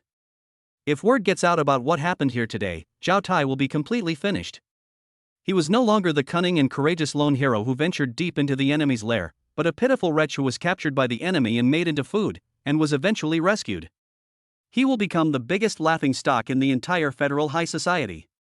He will disgrace his father and ruin his future in the army. He cannot accept this outcome. If only. As long as they all die here. Just kill them all. So, the final truth will be written by ourselves. He will be the tragic hero who turns the tide, single-handedly slays the S-class boss, Wailing Aggregate, and loses all his teammates in the battle. No one would doubt him. This is the script that Zhao Tai should have. Thinking of this, the madness in Zhao Tai's eyes was replaced by a cold resolve. Fear and humiliation transformed into the most vicious murderous intent at this moment. He said slowly, enunciating each word clearly, Chen Fan, you forced me to do this. Oh? Chen Fan raised an eyebrow and looked at him with great interest. What did I force you to do? Force you to perform performance art in public? Zhao Tai ignored Chen Fan's sarcasm and revealed a sinister and eerie smile. He carefully took out a strange jade talisman from his pocket. It was completely black and engraved with countless blood-red runes. As soon as the jade talisman appeared, the temperature of the entire cave seemed to drop several degrees, and a cold and evil aura instantly spread. Even the air felt thick and sticky. This is. Qin Shiyu's icy blue pupils suddenly contracted. From the jade talisman, she sensed an aura similar to that of a high-level demon that made her extremely uncomfortable. Watch out. Something's wrong with this. She immediately reminded him. Wang Tang also dropped his playful demeanor, gripped the giant axe in his hand, and stared at the jade talisman with a solemn expression. Zhao Tai. What do you want to do? He shouted sternly. What kind of weird thing are you pulling out? What are you doing? Zhao Tai burst into wild laughter, his laughter filled with long-suppressed resentment and malice. Of course. To send you on your way. I admit it, you're very strong, Chen Fan. Stronger than a monster. But here, in this space created by the Forbidden Magic Domain Talisman, no matter how strong you are, you will only face death. The moment he finished speaking, Zhao Tai crushed the black jade talisman in his hand. Buzz. A visible black ripple spread out from Zhao Tai's center. Wherever the ripples passed, the rock walls, the ground, and even the air were stained with an ominous dark red. The entire exit of the cave was completely sealed off by a black light curtain that appeared out of nowhere. An independent subspace was formed instantly. At the same time, Qin Shiyu, Wang Tang, and the others' expressions changed drastically. They were horrified to discover that the flow of energy within their bodies had become incredibly sluggish, as if they were firmly locked by countless invisible shackles, and their strength had been suppressed by at least 70%. Ha ha ha. Ha ha ha ha. Feeling the thrill of his enemy being suppressed while his own power increased rather than decreased because he shared the same origin as the jade talisman, Zhao Tai let out a hysterical laugh. Can you feel it? This is the power of a top-tier forbidden artifact. Here, all elemental energy and the power of laws will be suppressed to the lowest level. Your skills that you are so proud of are now no different from farts. He raised his hand, and a ball of black flame emanating an ominous aura rose in his palm, the power bestowed upon him by the jade talisman. He was completely absorbed in the powerful force, his gaze sweeping over the crowd as if they were already dead. Chen Fan, aren't you supposed to be a great fighter? Aren't you supposed to be able to instantly kill an S-class boss? Now, I'll see how much skill you have left. He fixed his gaze on Chen Fan, a cruel sense of pleasure on his face. Don't worry, I won't let you die so easily. I'll break your limbs first, stomp your disgusting face into the mud, and then, right in front of you, I'll pamper our noble Ice Queen. Chapter 103, Showing Off Will Make You Fly. Zhao Tai began to tremble violently. He. He covered his face and let out a sharp, maniacal laugh. Chen Fan's expression turned strange as he looked Zhao Tai up and down. You're asking for it. Zhao Tai was completely enraged by those words. He roared, and the black flames in his palm instantly transformed into a ferocious venomous snake, opening its blood-red maw and biting fiercely at Chen Fan's face. Careful! Qin Shiyu gasped in shock. Within the isolated space created by the suppressing magic domain talisman, the energy flow within her body was extremely sluggish, as if it had been frozen. The frost power that used to move at will is now like a sleeping beast. No matter how she tries to activate it, only a faint trace of cold air escapes from her fingertips, and even condensing a snowflake is extremely difficult. Not only her, but everyone in the Myth Squad fell into an unprecedented state of weakness. Roar! Wang Tang let out a roar of unwilling anger. He tried to activate the power of the Abyss Tyrant, his muscles bulging and veins standing out. He felt that he had brute strength, but he was completely unable to use those world-destroying skills. These proud individuals, who stood at the SSS level, had 99% of their extraordinary abilities crippled under the suppression of the forbidden magic domain talisman, almost reducing them to their pre-awakening state as ordinary people. Ha ha! Ha ha ha ha! As Zhao Tai felt the evil power within his body increase rather than decrease, a morbid ecstasy appeared on his face. Can you feel it? This feeling of powerlessness. He spread his arms wide, enjoying the thrill of being in control of the entire scene. Qin Shiyu, my ice queen. He walked up to Qin Shiyu, greedily inhaling the slightly disordered scent emanating from her due to nervousness, a twisted smile on his face. Without your ice and snow, what are you left? Right now, you look so vulnerable. So tempting. For the first time, Qin Shiyu's icy blue eyes revealed undisguised disgust and murderous intent, but her physical weakness made even taking a step back difficult. Zhao Tai didn't provoke her any further. Instead, he turned to look at Wang Tang, whose face was full of anger, and sneered, "And you, young Master Wang, Abyss Tyrant? To me, you look like a mad dog that has had its teeth pulled out. You can only bark, but you can't bite anyone. Zhao Tai! You bastard! If you've got the guts, let me fight you one-on-one." Wang Tang was so angry that his eyes turned red. A one-on-one fight? Soon, very soon I will have a one-on-one fight with you. Zhao Tai's gaze swept over Zhao Feng and Lu Li, his mockery intensifying. Ha ha ha ha. Don't worry, I'll make you all experience what true despair is in a moment. Finally, he fixed his gaze on Chen Fan. Now, it's your turn, our greatest hero, Mr. Chen Fan. He walked step by step toward Chen Fan. I admit, I underestimated you before. But now, in this realm, I am a god. Faced with the menacing black flame venomous snake, Chen Fan didn't even lift his eyelids. He simply took a step forward casually. The black flame serpent grazed past his afterimage and slammed heavily into the rock wall behind him, corroding a large, sizzling hole. Chen Fan himself had already appeared before Zhao Tai like a ghost. You! Zhao Tai's sinister smile froze instantly, and his pupils shrank to pinpoints with fear. He didn't see Chen Fan's movements at all. How is that possible? How could he still move so fast in this magic-free zone? This is unreasonable. This violates the rules. Smack! A crisp, loud slap echoed throughout the cave, interrupting Zhao Tai's thoughts. Zhao Tai spun 720 degrees in midair like a top being whipped through the air, then landed face down on the ground more than 10 meters away with a thud. Several of his teeth, mixed with blood and foam, flew out on the spot. The entire venue was deathly silent. Wang Tang's hand, holding the giant axe, froze in midair, his mouth agape enough to fit an egg. In Qin Shiyu's beautiful, icy blue eyes, shock had turned into bewilderment. Even Li Rui, who was quietly watching the show from the sidelines, forgot to cry out and stared blankly at Zhao Tai, who was like a lump of mud. Is that all? Where is the promised top-tier forbidden weapon? What happened to suppressing everything? You were supposed to be a god, weren't you? Why are you unaffected? Zhao Tai struggled to lift his head, half of his face swollen like a pig's head. He looked at Chen Fan, who was unharmed, his voice filled with confusion. Oh, you mean this? Chen Fan flexed his wrists and then showed an icy expression on his face. It definitely has an impact. Several of my skills have turned gray and I can't use them. He paused, then looked at Zhao Tai with a sincere expression. But it seems to only prohibit the use of skills, not my fists, right?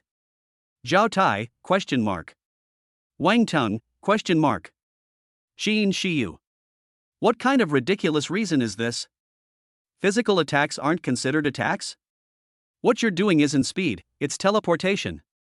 Do you think an ordinary person could have the strength to slap you like that?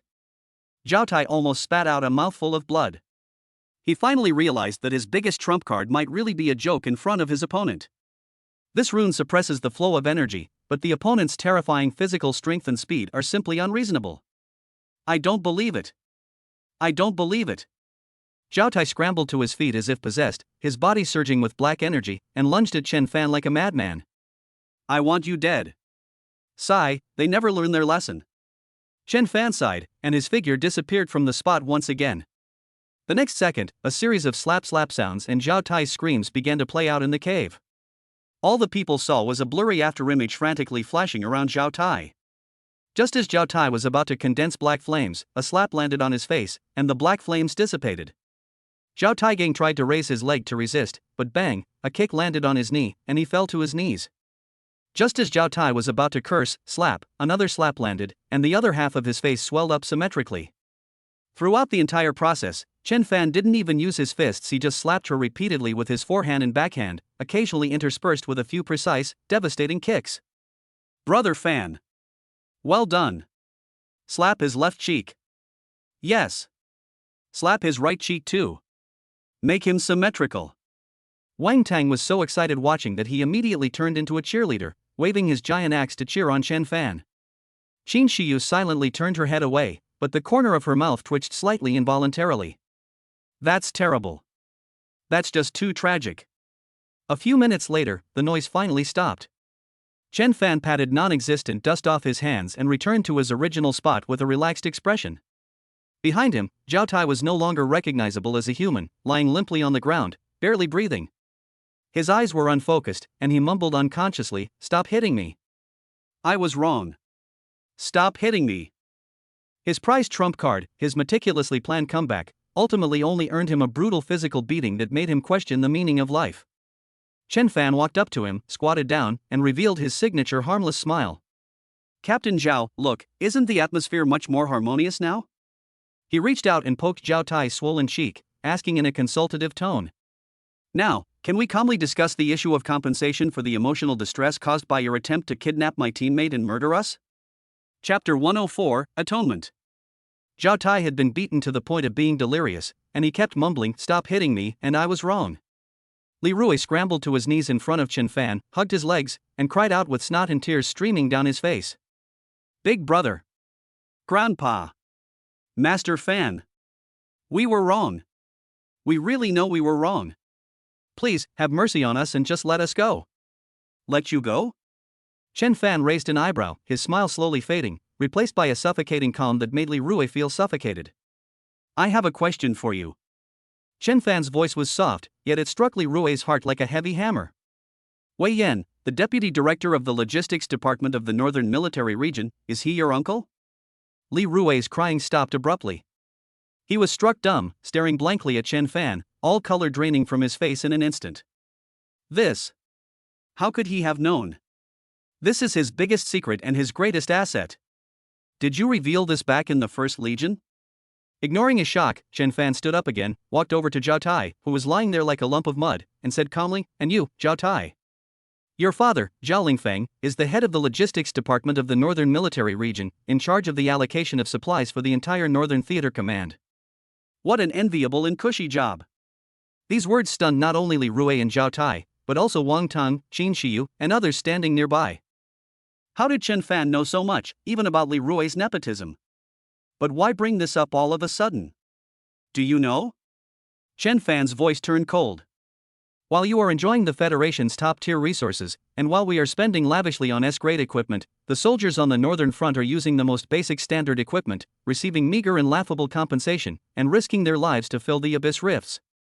His gaze swept over Zhao Tai, his eyes filled with undisguised disgust. Back then, Lin Hao's entire squad was wiped out, and he was the only survivor. He knelt before me, begging me for some equipment to take revenge. Why? Because they don't even have a decent piece of equipment to protect themselves. And you? Chen Fan's tone suddenly became sharp as a knife. Like two fat, ugly termites, they clung to the Federation, to the corpses of those soldiers who fought and bled, frantically sucking their flesh and blood. Take the money that should belong to the heroes, the money for the equipment that could have saved their lives, and stuff it into your own filthy, stinking pockets, one by one. Don't ask me how I know. Chen Fan interrupted Li Rui's attempt to explain. I only ask you two, how much have you two swallowed up together over the years? He held up one finger. 100 billion federal credits, do you have that? Boom. This number exploded in everyone's mind like a bombshell. Li Rui collapsed to the ground, his face ashen. Zhao Tai, whose face had been stepped on by Chen Fan, was suddenly jolted awake by those words. He knows. He knows everything. Wang Tang's mouth dropped open. He had previously thought Chen Fan was extorting him, but now he realized that this was not extortion at all. This is fucking doing justice on behalf of heaven. Holy crap. These bastards make money faster than I do. Wang Tung muttered to himself, his gaze towards Chen Fan filled with genuine admiration for the first time. Brother Fan is awesome. At this moment, Chen Fan's image became incredibly lofty. I've always been a very fair person. Chen Fan looked down at Zhao Tai at his feet, his voice devoid of any emotion. Whatever you ate, you'll have to vomit it all back. 100 billion federal dollars, not a single penny less. He paused, then added, don't worry, I won't take a single penny of this money. Within 1 month, donate all funds anonymously to the soldiers of the Northern Military Region. If you cannot do this. Chen Fan smiled. I think you don't want to know the consequences. Zhao Tai was trembling violently. He had no doubt that if he said no, he would die here the next second. Even if he agrees, the foundation of his family will be completely eroded. But it's better than dying here. He had no choice but to face death and bankruptcy. I'll give. Seeing that Zhao Tai agreed, Chen Fan clapped his hands and stood up. All right, we've finished talking, it's time for us to go. Wang Tang pointed to the still present black light screen around them. Brother Fan, what do we do with this thing? It's still blocking the way. All eyes turned to Chen Fan. This, suppressing magic domain talisman, is a top-tier forbidden artifact, and now that Zhao Tai has been beaten to a pulp, it's clearly impossible to remove it. Are we just going to be trapped here and wait for it to disappear on its own? Chen Fan glanced at the black light screen that resembled the sky, stretched his limbs, and said calmly, it's just a broken shell, just smash it. As he spoke, he walked in front of the light screen. He raised his fist. Thump. A dull, drum-like sound. Then, something happened that made everyone's eyes nearly pop out of their sockets. Centered on Chen Fan's fist, spiderweb-like cracks instantly spread across the seemingly indestructible black light barrier.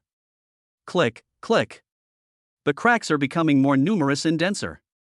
Finally, there was a loud bang, as if a mirror had shattered.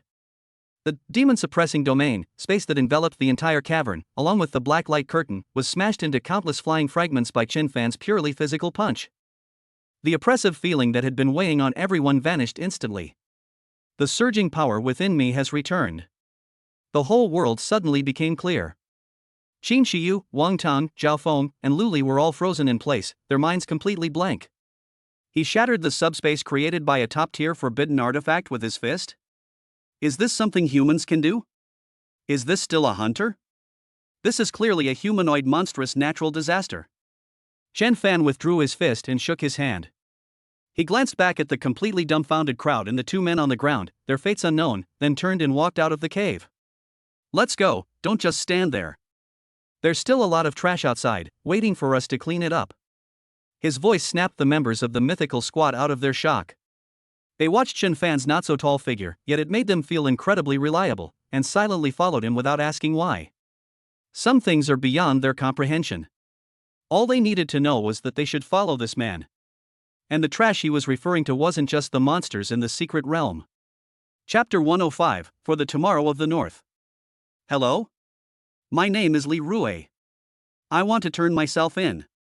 I am reporting Wei Yan, Deputy Director of the Logistics Department of the Northern Military Region, for embezzling military funds and abusing his power for personal gain.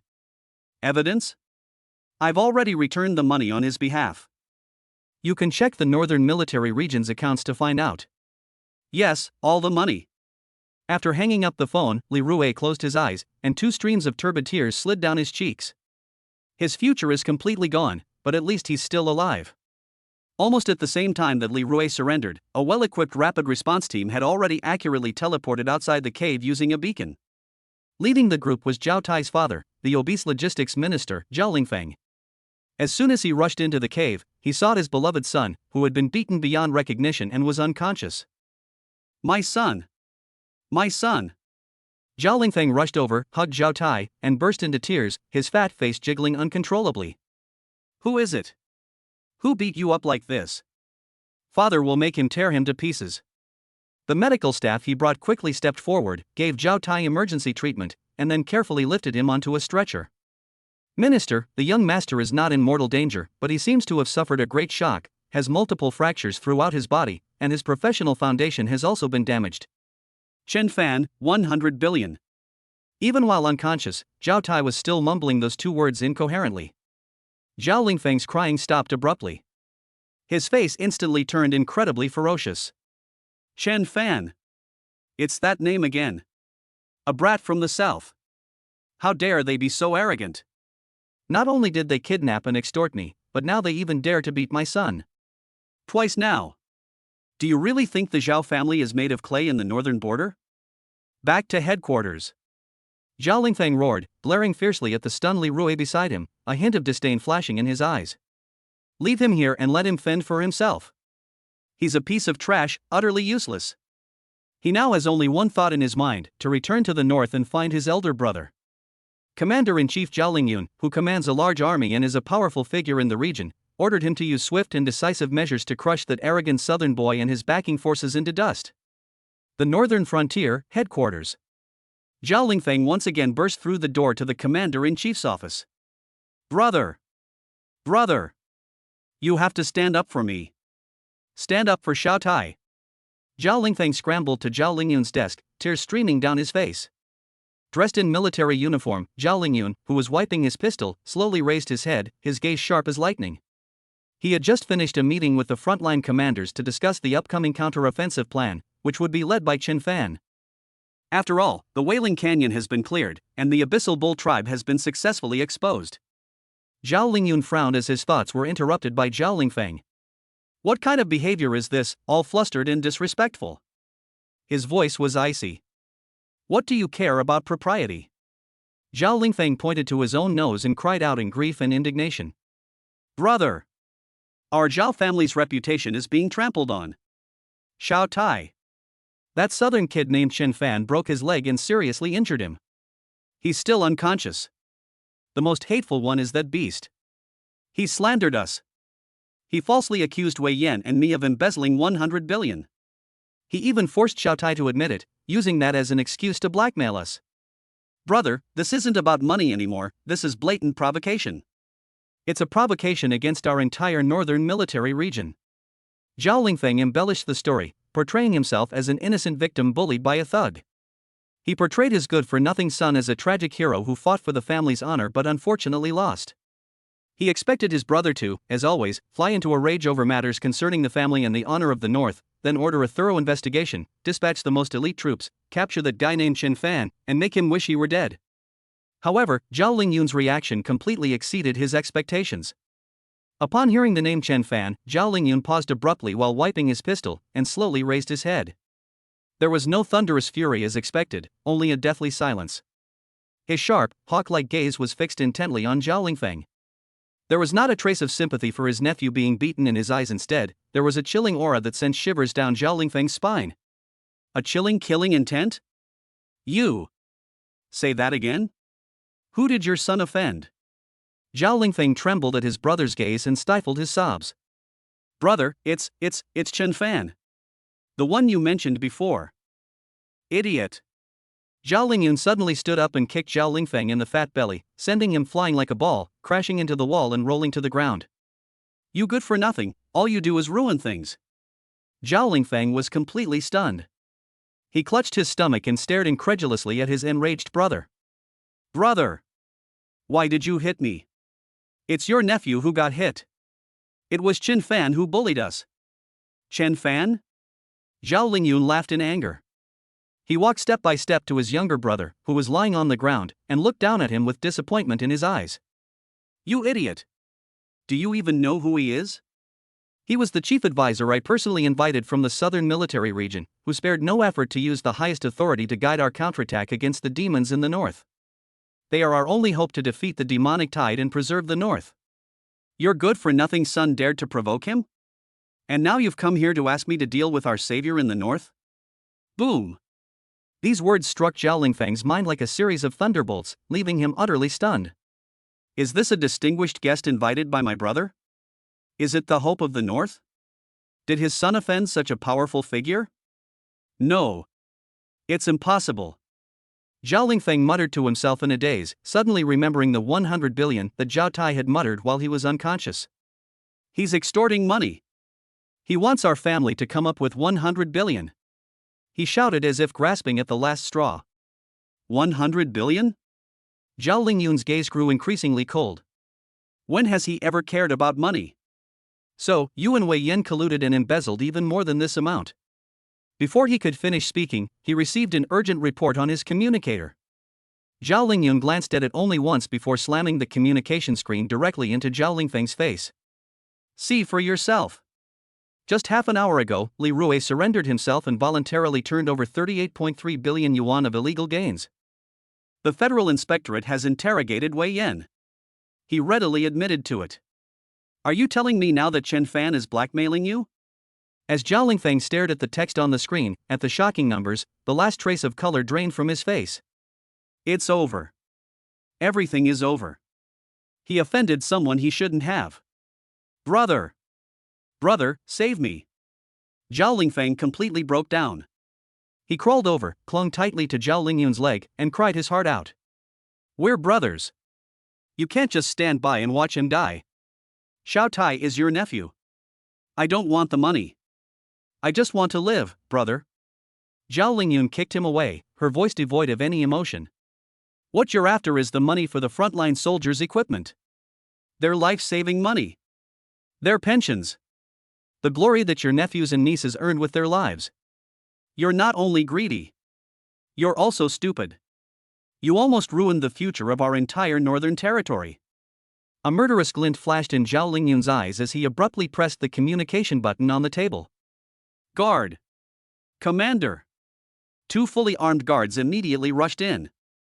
Zhao Lingyun pointed at Zhao Lingfeng, who was sprawled on the ground like a lump of mud. Take this man down. Effective immediately, remove him from all his posts, imprison him in a military prison, and await trial by the Federal Inspectorate. No! Brother! You can't do this to me. I'm your brother. Zhao Lingfeng let out a pig-like scream and struggled desperately. Zhao Lingyun slowly turned around, her back to him, leaving only a resolute, steely silhouette. I, Zhao Lingyun, am not a younger brother who ate the bones of my comrades. Drag it down. Yes. The guards lifted the completely broken Zhao Lingfeng and dragged him out of the office amidst wailing and pleas for mercy. The office returned to silence.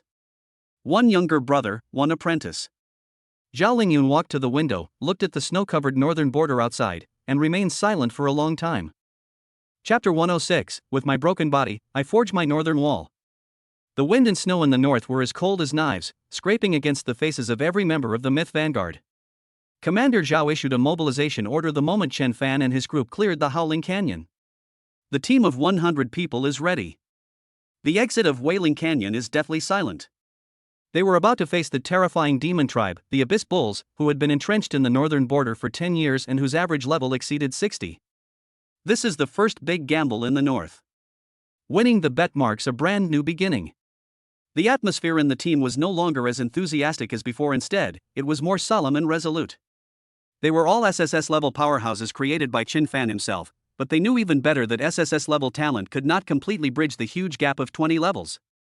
Each of them wrote their will before joining the plan. Wang Tang clenched his fists tightly, his palms sweating profusely. He is no longer that loud and boisterous rich kid. Looking at the tribe ahead, shrouded in demonic energy, he felt a sense of awe for the first time. But he did not back down. He glanced at Qin Shiyu beside him and thought of the peaceful and prosperous heartland of the Federation in the distance. He knew that they were the last, and sharpest, blade standing between the monsters and their home. Zhao Feng repeatedly checked everyone's equipment and medicine reserves, his face pale. Although this battle was fraught with peril, as the logistics officer, he still had to fulfill his responsibilities. Chen Fan stood on a protruding black rock, his back to the crowd, the wind and snow blowing the hem of his clothes. He didn't turn around. Because he dared not turn around, dared not look at those 100 young faces. These people are the myths he created with his own hands, and now he will personally send them into the meat grinder of a battlefield. This battle is for the Northern Territory, for the Dragon Kingdom. He didn't use a communicator, yet his voice clearly reached everyone's ears. Behind us are our parents, wives, and children, and the lights of countless homes. We have nowhere to retreat. Set off. There was no roaring, no howling. 100 figures transformed into 100 resolute streaks of light, charging headlong into that land of death without hesitation. Boom! Leading the charge was a rock giant codenamed Titan. He roared, transforming his rock-formed body into a battering ram, and slammed it into the wall made of giant trees of the Abyss Bull tribe. Bang! With a loud crash, the wall trembled violently, leaving a huge dent and countless cracks spreading outwards, but it did not shatter immediately. Roar! Give it to me! Open it! Titan has bloodshot eyes, and its rock armor is crumbling inch by inch. At the cost of serious injury, he finally managed to smash a gap in the sturdy wall. However, what awaited him was not a smooth road, but a dozen huge spears that suddenly pierced out of the gap. Puff, puff, puff. The rock giant's chest was instantly pierced with more than a dozen holes, and black demonic energy frantically corroded his body. For the north. He let out his final roar. Instead of retreating, he used his collapsing body to block the gap, creating the only way out for his comrades behind him. Kill. With bloodshot eyes, the group charged into the tribe, stepping on the path that the Titans had carved out with their lives. The war instantly entered its most brutal and intense phase. Put. A shadow warrior had just severed the neck of a level 60 minotaur with his shadow blade, and before he could even catch his breath, an iron hoof bigger than a water vat descended from the sky, crushing him into a bloody mess. Hold on. Heal. Healing is in progress. A shield warrior, covered in blood, roared. His shield was cracked and his arms were twisted and deformed, but he still stood firm in front of him. A female priestess cried out and showered him with holy light, but 3 or 4 minotaurs around her simultaneously swung their giant axes, cleaving him and his shield into pieces. The holy light had not yet dissipated. That's too fast. Everything happened so fast. The suppression of hierarchy was fully demonstrated at this moment. The members can precisely cut into the enemy's vital points. However, there were too many Abyss Bulls, and their levels were too high. They were like heavy hammers swinging wildly, completely unreasonable, and overwhelming force with sheer power. Boom! Boom! The fireball mage in the sky was still frantically unleashing fireballs, but soon, dozens of poison javelins were launched from the cattle below, like black lightning. Careful! The mages tried to dodge, but the javelins were too fast. A young mage was pierced through the chest, the flames in his eyes went out, and he fell from the sky, instantly trampled to death by the mad hooves of the bulls below. Ah! Wang Tang went mad, carrying his giant axe, and saw the minotaur charging madly towards Qin Shiyu as pieces. However, he was also struck by the battle axe of another monster, and was sent flying backward, crashing into a tent and spitting out a mouthful of blood. Hold on! Everyone! Hold on! Zhao Feng roared, directing his team to shrink their formation and form a battle array. The strength of SSS-level professions lies in their teamwork. Individual team members may be easily crushed, but when they are combined, they can unleash a power many times greater. The casualties continue to rise. Qin Shiyu stood in the center of the battlefield, the mythical staff in her hand, Sigh of the Lord of Frost, humming. Frost descends. She pointed her staff to the sky, and an endless expanse of visible frost suddenly unfolded, enveloping an area of hundreds of meters in radius. Within the area, all the Abyss Bulls became sluggish, their bodies covered in layers of frost, and they suffered continuous high damage. Bang! A demon general-level bull broke through the domain suppression, and its giant axe, carrying immense power, cleaved towards Qin Shiyu. Her mythical great armor, Eternal Ice Crystal Embrace, automatically generated an ice crystal shield, which withstood the attack. The shield shattered with a crash, but the enormous impact still caused her blood to surge, and her face turned even paler. However, 10 seconds later, a new shield formed again. It was precisely because of this set of mythical equipment that she was able to become the fulcrum for all her teammates on this hellish battlefield. A bloodied figure crawled out from the ruins of the tent. Wang Tong. His wounds were so deep that the bone was visible, and his health had dropped below 30%, but his aura was more than 10 times more ferocious than when the battle began. "Come on, you bastards." He laughed wildly, each swing of his battle axe accompanied by a whistling sound that tore through the air, so fast that only after images could be seen. This is the tyrant's body of the Abyss Tyrant. The more severely wounded he is, the more ferocious he becomes in battle. Roar! Suddenly, a roar more terrifying than any before came from the deepest part of the tribe. The chieftain of the Abyss Bull has finally appeared. Its hill-like body exudes an unparalleled sense of oppression, making the earth tremble with every step it takes. Its blood-red eyes swept across the entire area, finally settling on Qin Shiyu, whose frost sky domain was constantly expanding. "You lowly spellcaster! You have angered me." The chief raised the giant axe, which gleamed with a dark red light, high, and then slammed it into the ground. Apocalypse War Trample. Buzz. A visible dark red shockwave, centered on the chieftain, spread indiscriminately across the entire battlefield. It's over. Looking at the earth-shattering shockwave, the thought of despair arose in everyone's mind. Even Qin Shiyu's eternal protection would be no match for an attack of this level. No. At that moment, Wang Tong saw the shockwave in Qin Shiyu, who was locked onto by the chieftain's aura. A gentle smile, unlike anything he had ever shown before, appeared on his face, which was covered in blood. He knew that he had no chance of blocking the attack. But he can interrupt it.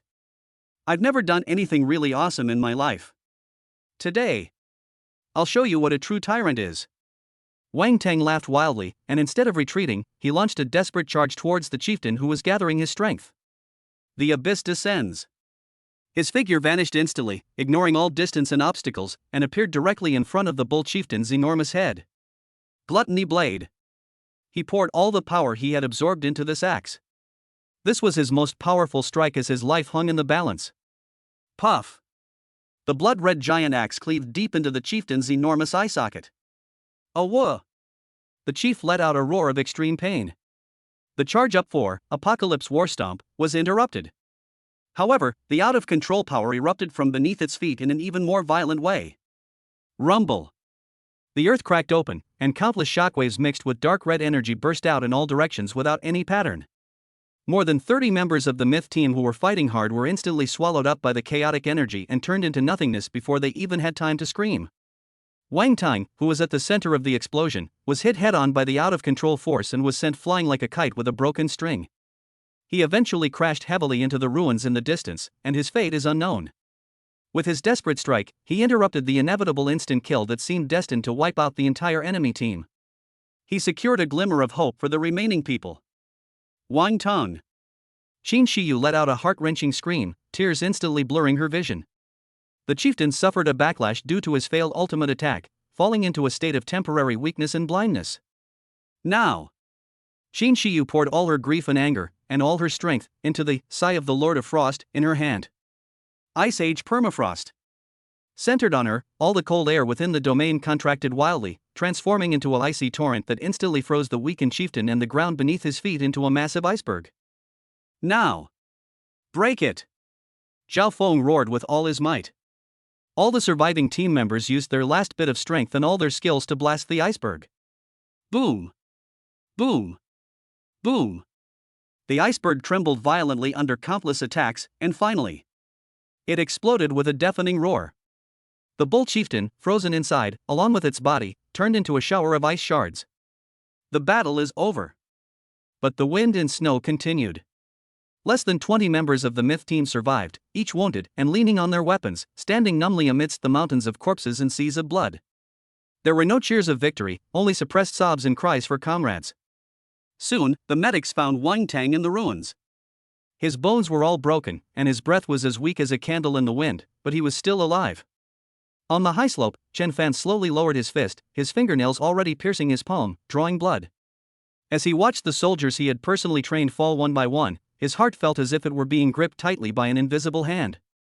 He won, in the way he least wanted to win. He picked up the communicator, his voice hoarse and weary. Commander Zhao, the chieftain of the Abyss Bull, is dead. The main force in the north can now expand the battlefield. Snow fell on the hero's cold body, and also on his equally cold heart. Chapter 107, The Price of Victory. After Chen Fan hung up the call, the Northern Command Center fell into a deathly silence. Everyone stopped what they were doing and stared intently. They all stared at the red dot on the screen representing the Abyssal Bull tribe until it completely disappeared and turned into green, representing friendly forces. We won. Did we win? Really? A young staff officer muttered to himself. We won.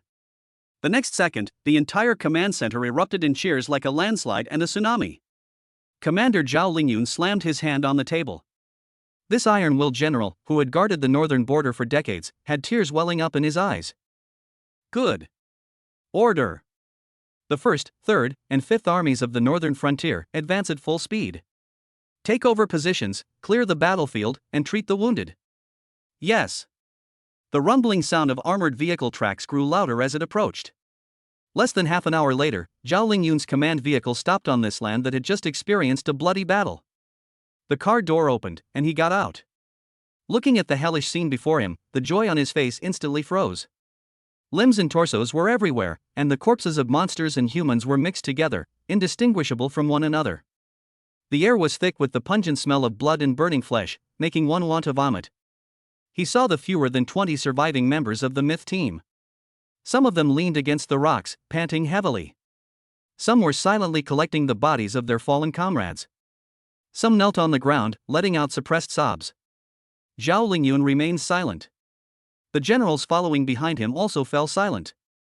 They were all seasoned soldiers, accustomed to life and death, but the scene before them still deeply shocked and saddened them. 100 young people with an average level of less than 40 replaced the Abyss Bull tribe, which had been entrenched in the northern border for 10 years and had an average level of over 60. This is a miracle. A miracle forged with lives. Zhao Lingyun took heavy steps and walked to the ruins.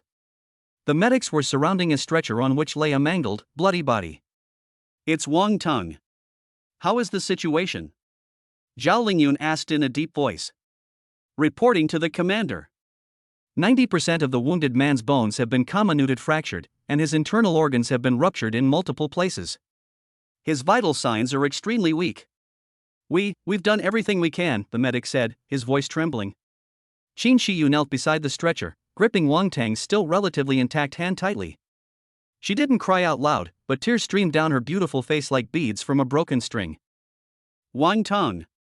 You idiot. Who told you to rush in? Aren't you afraid of dying? Aren't you the one who loves to brag the most? Wake up. Keep bragging to me. She spoke incoherently, her voice hoarse. This was the first time she had mentioned Wang Teng's name in such a gentle and sorrowful tone. She used to find Wang Teng annoying, like a child who never grew up and only knew how to throw money around and show off. They shamelessly follow me around every day, it's so annoying. But just now, this very same fool she had always looked down upon traded his life for hers, and for everyone else's. Chen Fan stood not far away, quietly watching this scene. He was very upset. I've never done anything awesome in my life. Wang Teng's roar kept echoing in his mind. This feeling is complicated. There was a hint of guilt, because it was all part of his plan. Wang Teng's serious injury and the sacrifice of more than 80 soldiers were the price he tacitly accepted for the sake of victory. There was also a touch of inexplicable bitterness. He saw Qin Shiyu shed tears for Wang Teng for the first time, but Wang Teng himself did not see it. If Wang Teng can wake up, will they be together? Scenes from his time on campus flashed through Chen Fan's mind. Will Zhao Feng and Lu Li one day repeat this tragedy?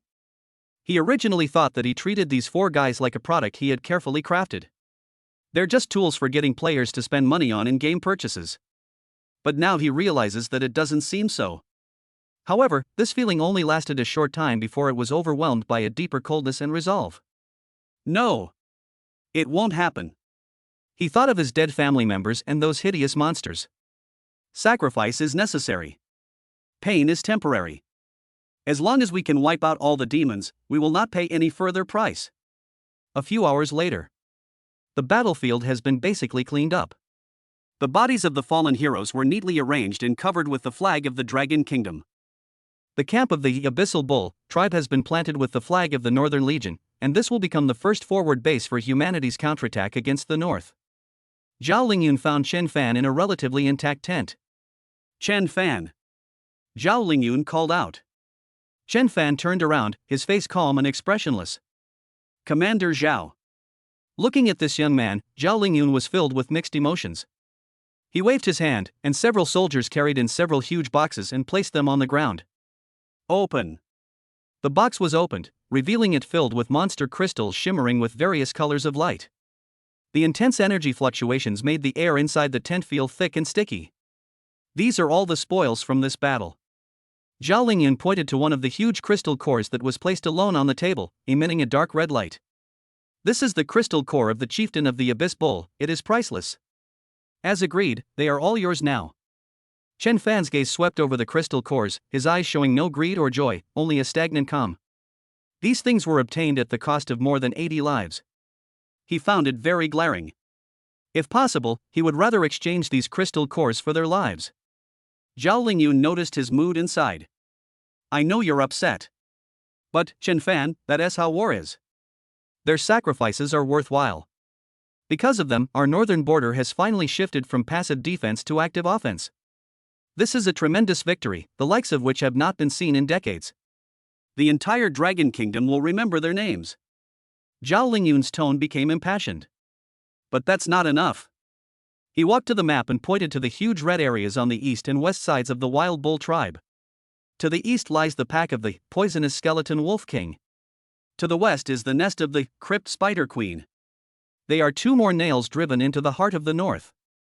We must pull them out one by one before they realize what's happening. Zhao Lingyun turned around and looked at Chen Fan with an extremely solemn expression. I need more. I need more mythical warriors.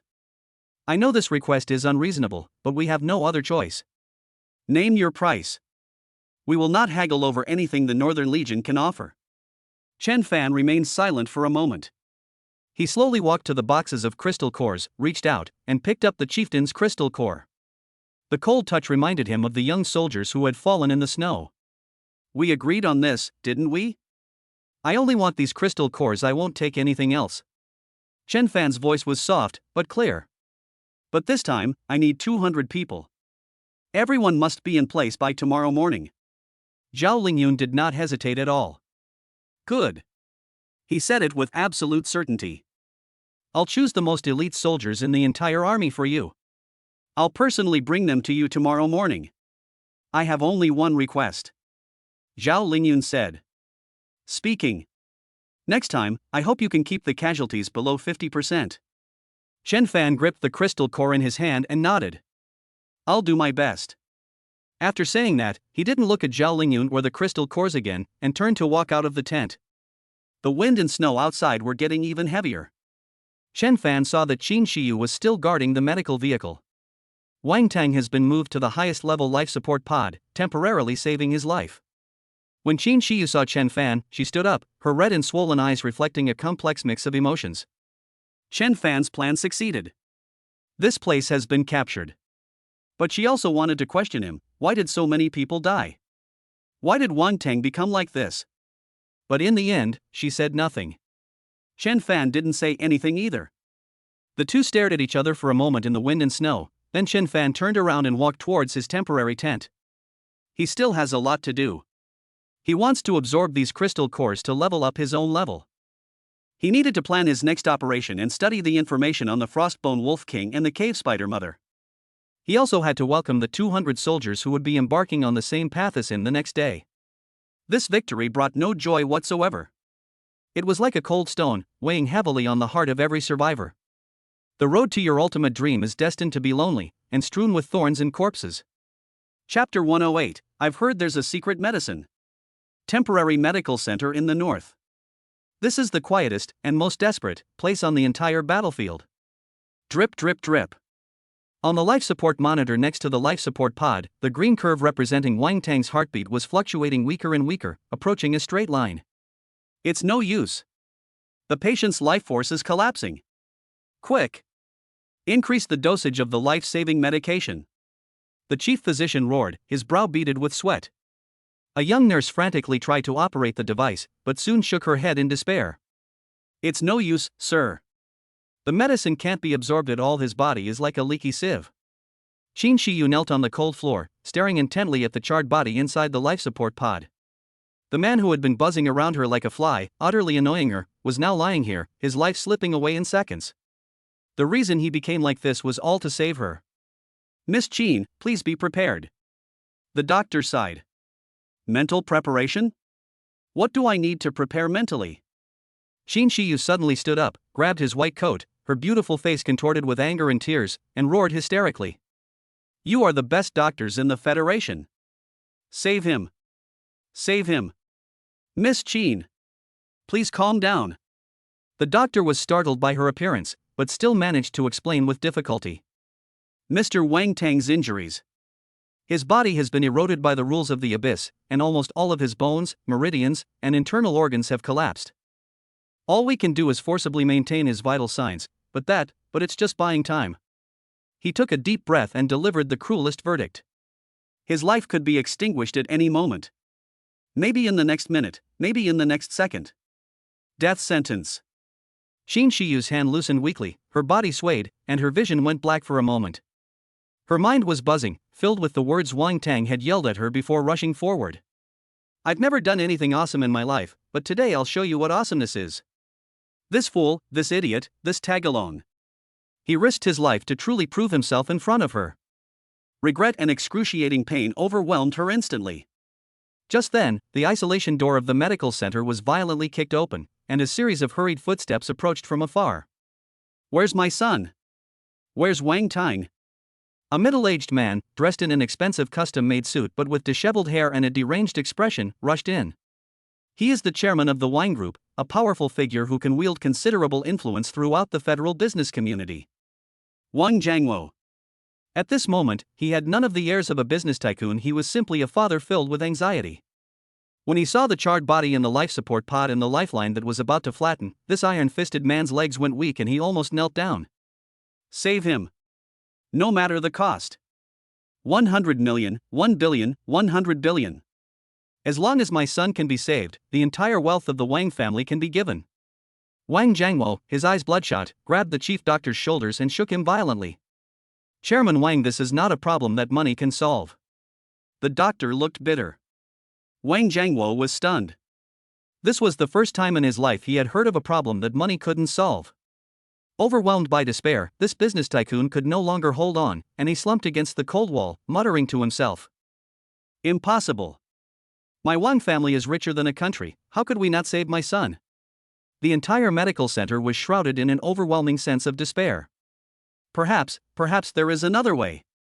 Suddenly, Qin Shiyu, who was kneeling on the ground, seemed to remember something. She raised her head sharply, and a glimmer of desperate hope rekindled in her bloodshot eyes. The ancient alchemy of life. I saw it in my family's forbidden library when I was a child. The book describes a legendary divine medicine called Reversal of Fate Elixir. She spoke extremely fast, as if afraid that if she hesitated even for a second, the hope would slip away. The book says that as long as you can find two extremely opposing top-level life cores and harmonize them, you can refine the Reversal of Fate divine elixir, which has the miraculous effect of reversing life and death and reshaping the physical body. The chief physician was taken aback at first, then gave a wry smile. Miss Qin, that's just a myth. Right now, the only two extremely opposing forces on the entire planet are probably the Abyss Demons and the Ancient Tree of Life. The former is a terrifying monster capable of destroying an entire province, while the latter is something that only exists in mythology. Where are we supposed to find it? But the flame of hope that Qin Shiyu had just ignited was instantly extinguished by this bucket of cold water, leaving only a wisp of smoke. Yes, it's just a legend. Legends may not necessarily be false. A calm voice came from the doorway. Everyone turned around abruptly, only to see Chen Fan standing there at some point. His face was still pale, but his eyes were unusually bright. He ignored everyone and walked straight to the life support pod, looking at Wang Tang, whose breath was faint inside, and then slowly opened his palm. A fist-sized, thumping black heart appeared in his palm. That heart exuded a terrifying aura that sent chills down one's spine. This is the heart of that bull tribe chief.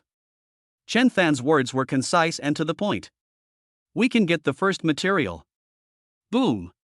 Qin Shiyu trembled all over. She suddenly stood up and rushed to Chen Fan, her voice trembling with sobs. Then, where is the mother tree of life? Where do we look for it? I don't know where it is. Chen Fan shook his head frankly. Qin Shiyu's heart sank instantly. But as long as it exists in this world.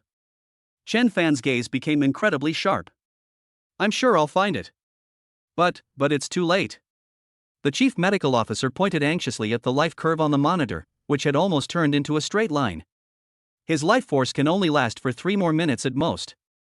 I know. Chen Fan took a deep breath, held the Heart of the Abyss Tyrant in his palm, and closed his eyes slightly.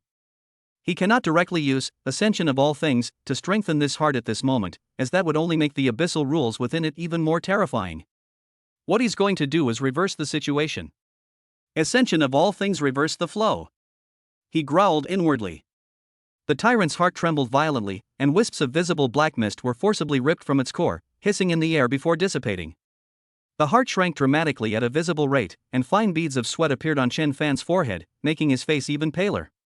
Such meticulous operation is an extremely heavy burden on his current mental strength. A few seconds later, the fist-sized heart finally shrank to the size of a fingernail. Chen Fan groaned and swayed. He handed the pure life force crystal, which he had painstakingly refined, to the doctor. Use this to keep him alive. The doctor was overjoyed and hurriedly took it. The next second, a miracle happened. Beep beep beep beep. The monitor emitted a rapid and powerful warning sound. The almost flattened life curve suddenly pulled upward in a breathtaking arc. Although it was still hovering on the danger line, it stubbornly began to beat. Oh my God! A young doctor looked at the monitor and exclaimed in disbelief. Vital signs have stabilized. Everyone understands that this is only temporary. The energy of this crystal will eventually be depleted. The only hope to truly save Wang Tang is to find the legendary Mother Tree of Life. Wang Jiangwo strode up to Chen Fan. This business tycoon, now devoid of any arrogance, bowed deeply to Chen Fan, his tone utterly sincere. Mr. Chen, I can't thank you enough. As long as my son can be saved, I, Wang Jiangwo, and my entire Wang group are at your beck and call. Chen Fan looked at him and spoke calmly. To find the Mother Tree of Life, intelligence says it might exist in the Misty Forest, an S-class restricted area in the southern part of the Federation. It is shrouded in extraordinary mist all year round, and is fraught with danger. Even king-level experts have a 9 out of 10 chance of dying if they go in. Without the Federation's highest-level exploration permit and the support of massive resources, we don't even have the qualifications to go in. He wasn't making demands, he was simply stating facts. But Wang Jiangwo was a man of great stature, and he immediately understood the implication in Chen Fan's words. He looked at his son, who was temporarily out of danger in the life support pod, clenched his fist, and said with unwavering determination in his eyes. Mr. Chen, you're right. This isn't just your problem, it's our problem. I'll pay for it. He announced it decisively. I will immediately mobilize all of the Wang Group's working capital to establish a special fund. Purchase the best equipment and hire the best logistics and exploration experts. Any problem that can be solved with money is not a problem. Chen Fan nodded, then turned his gaze to Qin Shiyu beside him. Qin Shiyu met his gaze. She knew it was time for her to make her stance clear. She took a deep breath, wiped away her tears, and her eyes regained their resolve. I will immediately contact the family and, in the name of the Qin family, apply to the council for the highest level access order to the S-class restricted area. No matter how great the resistance, even if I have to beg my grandfather, I will clear all political and military obstacles for you. Chen Fan looked at the two people in front of him and finally nodded. He looked out the window, as if his gaze could see the legendary Misty Forest. Whether it was to repay Wang Tang's favor for those fallen comrades, or for his own unattainable revenge, he absolutely had to go. Chapter 109, Racing Against Death. The suffocating despair in the room seemed to have finally been torn open, letting in the first glimmer of light called hope. Very good. The chief physician breathed a long sigh of relief, looking at the lifeline that had been forcibly raised on the monitor, a look of relief on his face. Mr. Chen, the energy in this heart you refined is extremely abundant and stable. At the current rate of consumption, it can extend young Master Wang's life for at least 30 days. We have a whole month. 30 days. This number acted like a shot in the arm, instantly giving Wang Jiangwo and Qin Shiyu, who had just felt like they were in an ice cave, a glimmer of hope for victory. A month is still tense for an exploration mission in an S-class restricted area, but it has changed from impossible to full of challenges. No, you've got one thing wrong. Just as the two were deeply moved, Chen Fan's calm voice rang out again. He walked to the life support pod, his gaze falling on Wang Tang, and slowly said, we don't have 30 days at all. Wang Jiangmo's excitement froze instantly, and he looked at him sharply. Mr. Chen, what do you mean by this? What I mean is, if we want to refine a true divine medicine, what we need is the original form of it before it is purified, the complete part of the abyss tyrant. Chen Fan explained, word by word. Just now, in order to prolong my life, I extracted the violent energy from it, leaving only pure life force. Now Wang Tang is living on this. But to save lives, we need to use our whole hearts to respond to Mother Tree of Life. He paused, then presented the harshest reality. Therefore, we must remove it before Wang Tang runs out of energy from this heart. Then, I'll restore it. If the energy runs out, the heart itself will shatter, and then we'll have nothing left. Chen Fan held up one finger. Therefore, the total duration of 30 days will be reduced by 10%. Our maximum time is only 27 days.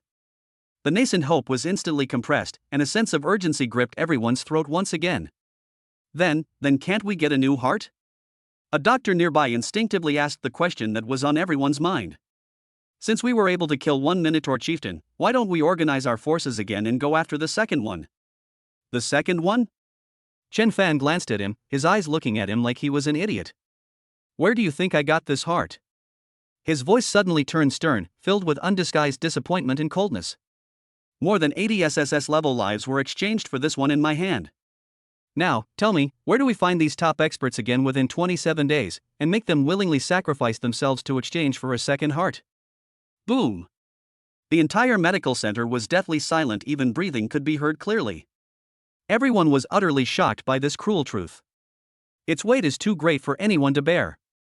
I see. After a long period of distraction, Wang Jiangmo slowly uttered 4 words. In his bloodshot eyes, there was no longer any hesitation, only a resolute determination to burn one's bridges. He suddenly pulled out his phone and, without even stepping aside, dialed the number right in front of everyone. It's me. Wang Jiangmo. I need the fastest transport plane to be on standby at the northern base within 30 minutes. Within 1 hour, contact the best expedition teams and guides I can get from the black market. No expense is necessary. Have them report to the assembly point on the outskirts of the misty forest immediately. Money is no object. Furthermore, immediately sell all of our shares in Tianhui Pharmaceutical and cash out. Yes, no matter what the current share price is, immediately. Put all the money into a special fund. We need cash now, a massive amount of cash. A barrage of commands roared from his mouth like a machine gun, filled with a mad, all-consuming frenzy. While Wang Jiangmo was making the call, Qin Shiyu also took action. She walked to a corner and dialed a number she would never easily use. The moment the call connected, she was no longer the aloof and proud eldest daughter of the Qin family, but a warrior pleading for her comrades and heroes. Grandpa, it's me, Shiyu. In the bloody battle of the northern frontier, Wang Tong, the only son of the Wang family, sacrificed himself to cover the entire team, and his life hangs in the balance. I, Qin Shiyu, as the heir of the Qin family and as a soldier fighting in the northern frontier, implore you. Immediately issue the highest level exploration order for the S-class restricted area of Misty Forest. There was a long silence on the other end of the phone. Qin Shiyu's tears welled up again, but her voice was filled with an unprecedented firmness. He can't just die like this. We can't let our hero bleed and weep. Grandpa, he saved my life. He saved everyone's lives. I'll bear this cost. If we fail, I'm willing to give up everything and spend the rest of my life guarding this hero's grave. Smack. She hung up the phone, feeling as if all her strength had been drained, yet she was also filled with unprecedented power. Chen Fan walked to the life support pod and gently placed his palm on the coal pod. Wang Tang, you really have a good eye for investment. He muttered to himself. Don't worry, I'll accept this last angel investment from you. The return is your life. Live well, my friend. He turned around, meeting the resolute gazes of Wang Jiangmo and Qin Shiyu, and calmly announced. Ready to depart. A high-stakes gamble in a race against death has officially begun. Chapter 110, The Wild Dog Squad. The southern border of the Federation, outside the S-class restricted area of Misty Forest. There is no airport here, only a muddy open space crushed by heavy trucks. The air was humid and hot, like a towel that couldn't be wrung out, mixed with the smell of rotting leaves and wild animals, and even breathing it into the lungs felt stuffy. Just a few dozen meters away, there was an endless expanse of high gray walls. No, that wasn't a wall, it was an impenetrable fog. It stretches from the ground to the sky, enveloping everything inside the forest. Before the fog wall, several figures stood or sat, silently checking their equipment. They were the expedition team that Wang Jiangwo hired for an astronomical sum of money, the Wild Dogs. None of these people are kind.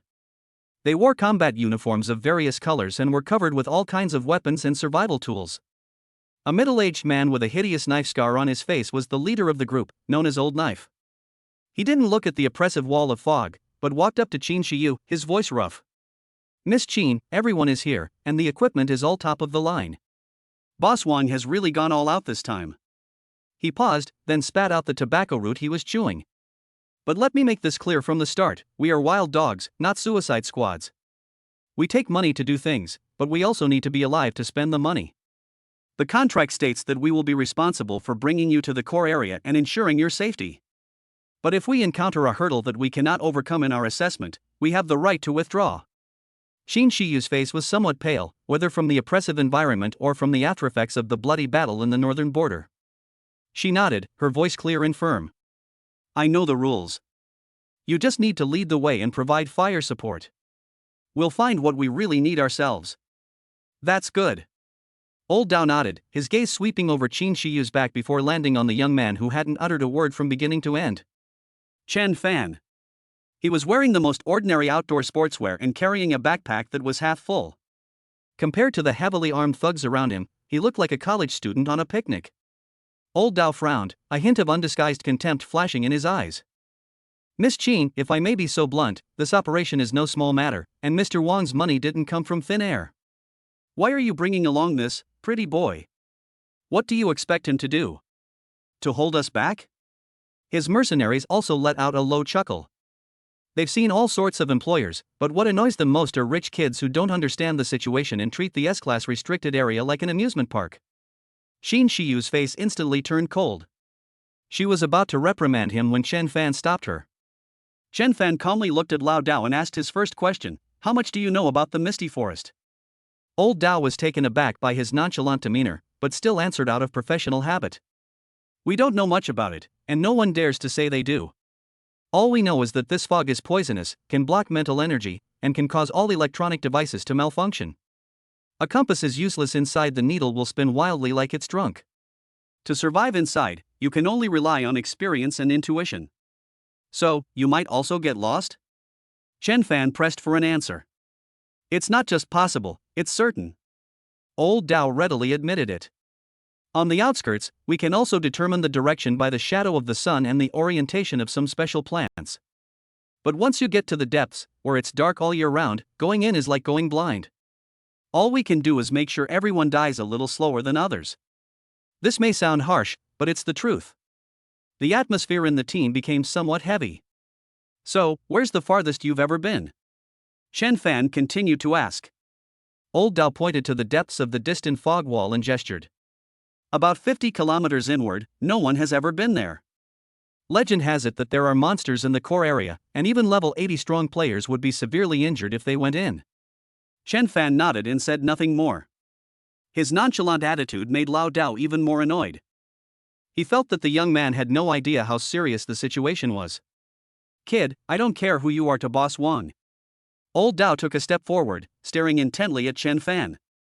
"Once you're in this forest, you've got to listen to me. Otherwise, you won't even know how you died. Don't blame me for not warning you." Chen Fan ignored his threat and turned to ask, "Who in your team has the best sense of direction?"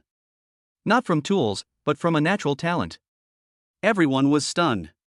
Lao Dao and the other team members looked at each other in bewilderment. Finally, he pointed to a man at the end of the line who was as thin as a bamboo pole and had not uttered a word. "Ah, Gue." He used to be a hunter in the mountains, and he could smell his way home even with his eyes closed. The man called a Gue raised his head, revealing a sun-darkened face and eyes as sharp as an eagle's. Chen Fan walked straight up to him, took something out of his pocket, and handed it to him. It was a very ordinary compass. "Put." One of the mercenaries, who was cleaning his gun, couldn't help but burst out laughing. The others also looked at him like he was an idiot. "Kid, are you fucking kidding me?" Old Dao's face was so sullen it could drip water. "I already said, this thing is useless once it goes in." Chen Fan didn't even glance at him, but simply said to Ague, "I don't need you to use it to guide me. Take this and follow behind me. We'll walk in a straight line. If its pointer starts spinning wildly and erratically, tell me immediately. Gue, holding the cheap compass, was stunned. He had no idea how it worked. He instinctively looked at his boss. Old Dao stared intently at Chen Fan. He couldn't see a trace of a joke in the young man's eyes. This inexplicably extinguished half of the nameless anger in his heart, replacing it with a trace of confusion and doubt. Listen to him. Finally, Lao Dao squeezed out 3 words through gritted teeth. He's a professional. Since the employer has made a request, no matter how outrageous it may seem, just follow through. Anyway, half of the money has already arrived in my account. Chen Fan didn't say another word. He tidied up his backpack. Qin Shiyu followed closely behind. Get the fuck moving. Keep up. Old Dao gave his men a low growl and picked up his assault rifle. Without hesitation, the wild dog squad spread out in a standard combat formation, protecting Chen Fan and Qin Shiyu in the middle, and cautiously followed. The moment Chen Fan stepped into the mist, it was as if he had entered a completely different world. The noise and humidity behind me vanished instantly, replaced by a deathly silence and a bone-chilling cold. Visibility dropped drastically to less than 5 meters, and everything in front, behind, left, and right was the same gray, as if the whole world was just this monotonous color. Set off. We don't have much time left. Chapter 111, The Trail of the Mother Tree of Life. The cold, damp air immediately seeped into everyone's bones, and visibility plummeted to less than 5 meters. All around were identical, twisted and bizarre giant trees. The tree trunk was covered with slippery moss and hanging vines, like countless silent giant pythons.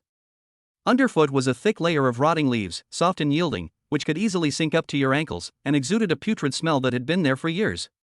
The world was eerily quiet, with only the faint footsteps and suppressed breathing of the crowd. The members of the wild dogs squad had completely lost their nonchalant attitude. They instantly transformed from a mob into a sophisticated killing machine. 2 men walked in front, holding guns, and took turns providing cover as they advanced in a half-crouching position. The 4 men stood on the left and right flanks, their guns pointed at the thick fog to the side, their fingers always on the triggers. Lao Dao and several other members with the most firepower surrounded Chen Fan and Qin Shiyu, keeping them completely encircled. Gue followed half a step behind Chen Fan, holding a gun in one hand and gripping the cheap compass tightly in the other. His eyes scanned the surroundings warily while keeping an eye on the compass dial out of the corner of his eye. The group moved forward very slowly, and everyone pushed their senses to the limit. Be careful, everyone. Old Dao's voice was kept extremely low, and it rang in each team member's ear through a specially made communicator. The monsters here love to ambush people in this fog. No one answered, but everyone became more cautious in their actions. Chen Fan walked at the very core of the group, yet seemed completely oblivious to the tense atmosphere. He walked forward at a leisurely pace. Qin Shiyu followed beside him. Her SSS level, Lord of Frost, power gave her an instinctive and extremely strong sense of danger in the surroundings. She could sense that countless malicious eyes were lurking in the shadows within the thick fog. Strangely, whenever she sensed that the malice in a certain direction was about to erupt, Chen Fan would adjust his pace at just the right moment, seemingly unintentionally leading the entire team away from that direction. Once is a coincidence, twice is luck. But after this happened 5 or 6 times, Qin Shiyu finally realized that Chen Fan wasn't just wandering around aimlessly. He was like a highly experienced hunter, always managing to avoid the predator's hunting range before they even bared their fangs. We walked for another half hour. The group arrived at a relatively open clearing in the woods. The trees here are exceptionally large. One of them even requires more than a dozen people to encircle it. Its enormous canopy acts like an umbrella, further obscuring the already dim fog. Chen Fan suddenly stopped. The entire team immediately stopped, all guns pointed outwards, instantly forming a 360-degree defensive perimeter. What's wrong?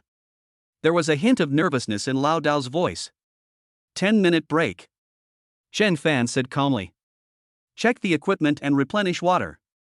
Old Dao paused for a moment. He looked around and realized that this place was indeed more suitable for defense than other places. He hesitated for a moment, but still gave the order. Stand firm. Groups 1 and 2, drink water. Groups 3 and 4, keep watch. The mercenaries immediately carried out the order. Old Dao walked up to Chen Fan and asked in a low voice. Mr. Chen, how did you? He wanted to ask, how did you discover those dangers in advance? Chen Fan seemed to know what he was going to ask, and pointed to the ground. Under the huge ancient tree, there were some strange, brightly colored mushrooms scattered around. See those mushrooms? Chen Fan said. Don't forget, I'm a gatherer. They're called ghost face mushrooms. They're not poisonous themselves, but their spores attract a monster called the mist shadow spider. These mushrooms are growing in the places we just avoided. Old Dao looked in the direction he was pointing, and his expression changed slightly. He was a seasoned veteran and had naturally heard of the mist shadow spider's reputation. It was a spider-like monster that could blend into the mist, appearing and disappearing without a trace, and was one of the most troublesome killers in this forest.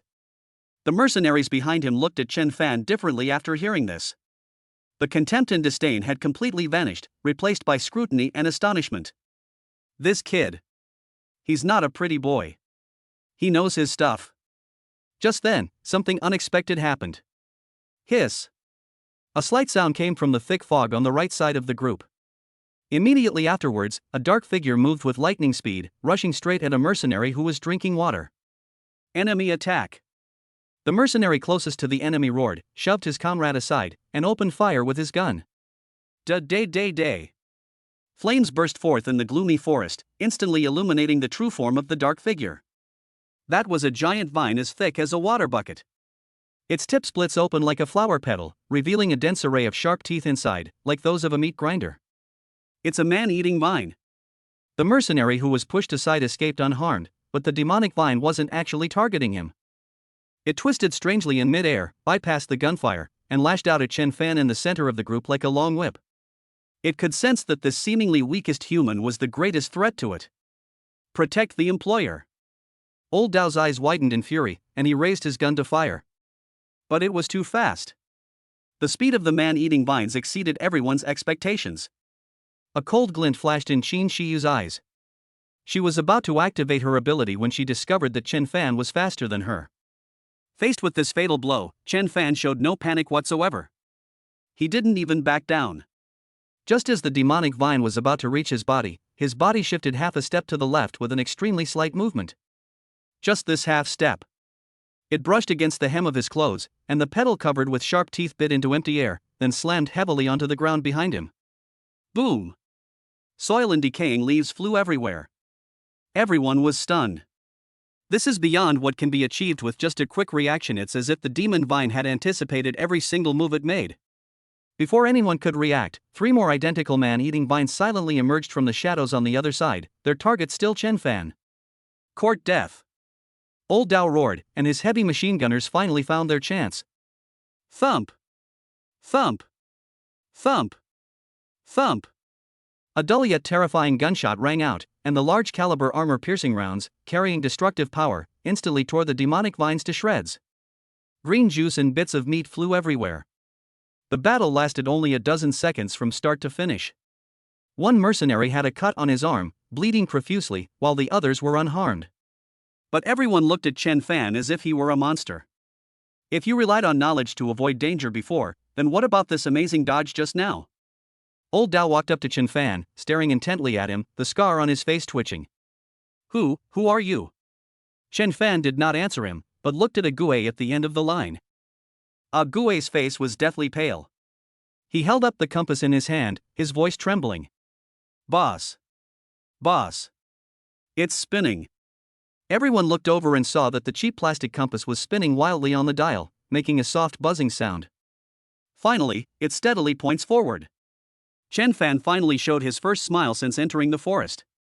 Found it, he said calmly. The mother tree of life is in that direction. Chapter 112, Fierce Battle Against the Guardian Beast. Just because of this? Old Dao's voice was hoarse and filled with disbelief. Are you kidding me? One of the technicians in charge of electronic equipment in the team finally couldn't hold back anymore. He scoffed. Boss, you can get 3 of these for $10 at a street stall. My daughter even has a pink one. All the military-grade detectors we brought are now just scrap metal. You're telling me this piece of broken plastic can find the legendary mother tree of life? His words immediately drew a chorus of agreement. Yeah, is this kid playing a trick on us? I think I was just lucky to dodge the demonic vines just now. Damn it, are they trying to lead us into a trap? The slight awe that had just arisen from Chen Fan's godlike evasion was instantly dispelled by this immense sense of absurdity. Suspicion and vigilance once again filled the eyes of every mercenary. Faced with the crowd's doubts, Chen Fan did not get angry at all. He simply took the compass from Ague's still trembling hand. He tapped the plastic casing lightly with his fingers, producing a crisp tap-tap sound. It is certainly not an ordinary compass. Chen Fan's gaze swept over everyone, finally landing on Lao Dao's face, and he explained in a calm tone. What level of existence is the mother tree of life? Its life field is powerful enough to distort reality, interfere with all sophisticated electronic devices, and even change the physical rules of this forest. So, your so-called high technology that relies on magnetic fields and energy fluctuations is no different from a brick here. He paused, holding the compass in his palm as if displaying a rare treasure. But I'm a collector. This statement seemed to possess a special magic, silencing the clamor of doubts. To collect top-quality natural treasures, you have to use the most primitive and effective methods. A mysterious smile curved Chen Fan's lips as he began to make things up. This pointer is not made of ordinary metal. It was soaked in the sap of a plant called the seeking vein vine for 49 days and then polished with the powder of the returning heartwood. It does not sense a magnetic field, but rather the purest and most abundant life force in this forest. Simply put. Chen Fan looked at Lao Dao with a sharp gaze. It will only point to the place where life is most abundant. In this forest of death, what else could there be but the mother tree of life? His words were well reasoned and supported by evidence, yet also mysterious and profound. The mercenaries looked at each other, not understanding what vine of seeking the pulse or wood of returning to the heart meant, but they understood the last sentence. Yes, in this godforsaken place, what else besides the target could cause this treasure to react so violently? The scar on Lao Dao's face twitched as he stared intently at Chen Fan, as if trying to discern the truth in his eyes. Finally, he took a deep breath. They had no way out and no other choice. This seemingly frail young man has been creating miracles ever since he entered the forest. Let's take a gamble. Everyone, heed my command. Old Dao roared suddenly, his voice like thunder, instantly silencing all the whispers. The members of the Wild Dogs team jolted and immediately straightened their backs as if by reflex. Target ahead. Advance in combat formation, providing alternating cover. Old Dao gave the order, then snatched the compass from Chen Fan's hand, shoved it back into Ague's arms, and said fiercely. Hey, you little devil. Keep a close eye on that precious thing in your hand. If it dares to spin around again, you fucking smash it to pieces. Then, he walked to Chen Fan's side, lowered his voice, and spoke slowly and deliberately, his words carrying a strong sense of bloodshed. Kid, I'll trust you one more time. I hope you're right. If we find out this is a trap, I promise, I'll snap your neck with my own hands before the ogre vines tear you apart. Faced with this blatant threat, Chen Fan simply smiled nonchalantly and made a pleased gesture. Rest assured. Old Dao's eye twitched violently. Without saying another word, he waved for the team to set off. The group stepped into the thick fog ahead once again. Chen Fan continued to walk at the front, at a slow pace. Ague followed closely behind, no longer looking at the road, but staring intently at the wildly spinning compass in his hand. His task changed from determining direction to constantly monitoring the abnormal status of this only navigation tool and reporting to Lao Dao at any time. The others formed a mobile steel fortress around these two, remaining vigilant against any threats from unknown directions. The further you go in, the more eerie the surroundings become. The putrid stench in the air gradually faded, replaced by a fresh but overly strong fragrance of grass and trees. The twisted giant trees became even more grotesque, with strange protrusions resembling eyes and mouths growing on their trunks. Some vines seemed to have a life of their own, curling up slightly when they approached and stretching out quietly after they left. Everything here seems alive. If the outer edge of the forest is dangerous, then this place is eerie. Finally, after walking for about an hour, Chen Fan, who was at the front, stopped again. The compass was still pointing in the same direction, which calmed the restless hearts of the Wild Dogs squad. My trust in Chen Fan has increased slightly. Prepare for battle. Chen Fan only said 4 words. Without any hesitation, Lao Dao immediately issued the command via the throat vibrator communicator. Attention all units. Switch to heavy weaponry. Prepare to engage the enemy. The mercenaries instantly changed their magazines, loading their guns with specially made high-explosive armor-piercing rounds that were powerful enough to threaten the tanks. Chen Fan took a deep breath and took a step forward. It felt as if we were passing through a thin curtain of water. The sight before them left everyone momentarily stunned. Suddenly see the light. The oppressive fog vanished, replaced by an unimaginably vast underground cavity. Countless crystals emitting a soft white light hang from the hollow dome, like an eternal starry sky. Beneath the starry sky lies a tranquil lake. The lake water was unbelievably clear, like a huge, meticulously carved sapphire lying quietly on the earth. In the center of the lake is a small island. On the island, a colossal tree that reaches the heavens and the earth stands majestically. It's so big that it's beyond description. The tree canopy almost touches the stars of the dome, and the trunk is as thick as a mountain range. The entire tree radiates a faint golden glow, and one can see with the naked eye a massive amount of life energy flowing like the tide between the trunk and branches. Mother Tree of Life. The fresh air was filled with the pure essence of life. Just one breath was enough to dispel much of the fatigue that had plagued everyone for days. However, Lao Dao's expression was even more solemn than when he was in the fog. "Something's not right," he said in a low voice. "It's too quiet." Yes, it's too quiet. There was no sign of any living creature around this miraculous lake, not even a single insect chirping. The stark contrast between this extreme vitality and extreme stillness sent a chill down everyone's spine. Just then, without warning, a huge bulge of water rose from the calm lake surface. Boom! The next second, water sprayed skyward, and a colossal creature rose violently from the lake, creating a giant wave that crashed against the shore like a tsunami. That was a giant python that could not be measured by common sense.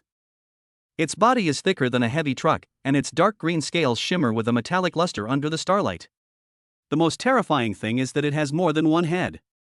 9 menacing snakeheads, each the size of a small car, flickered their scarlet tongues, and 18 cold, vertical pupils were fixed on the group of uninvited guests on the shore. 9-headed azure python.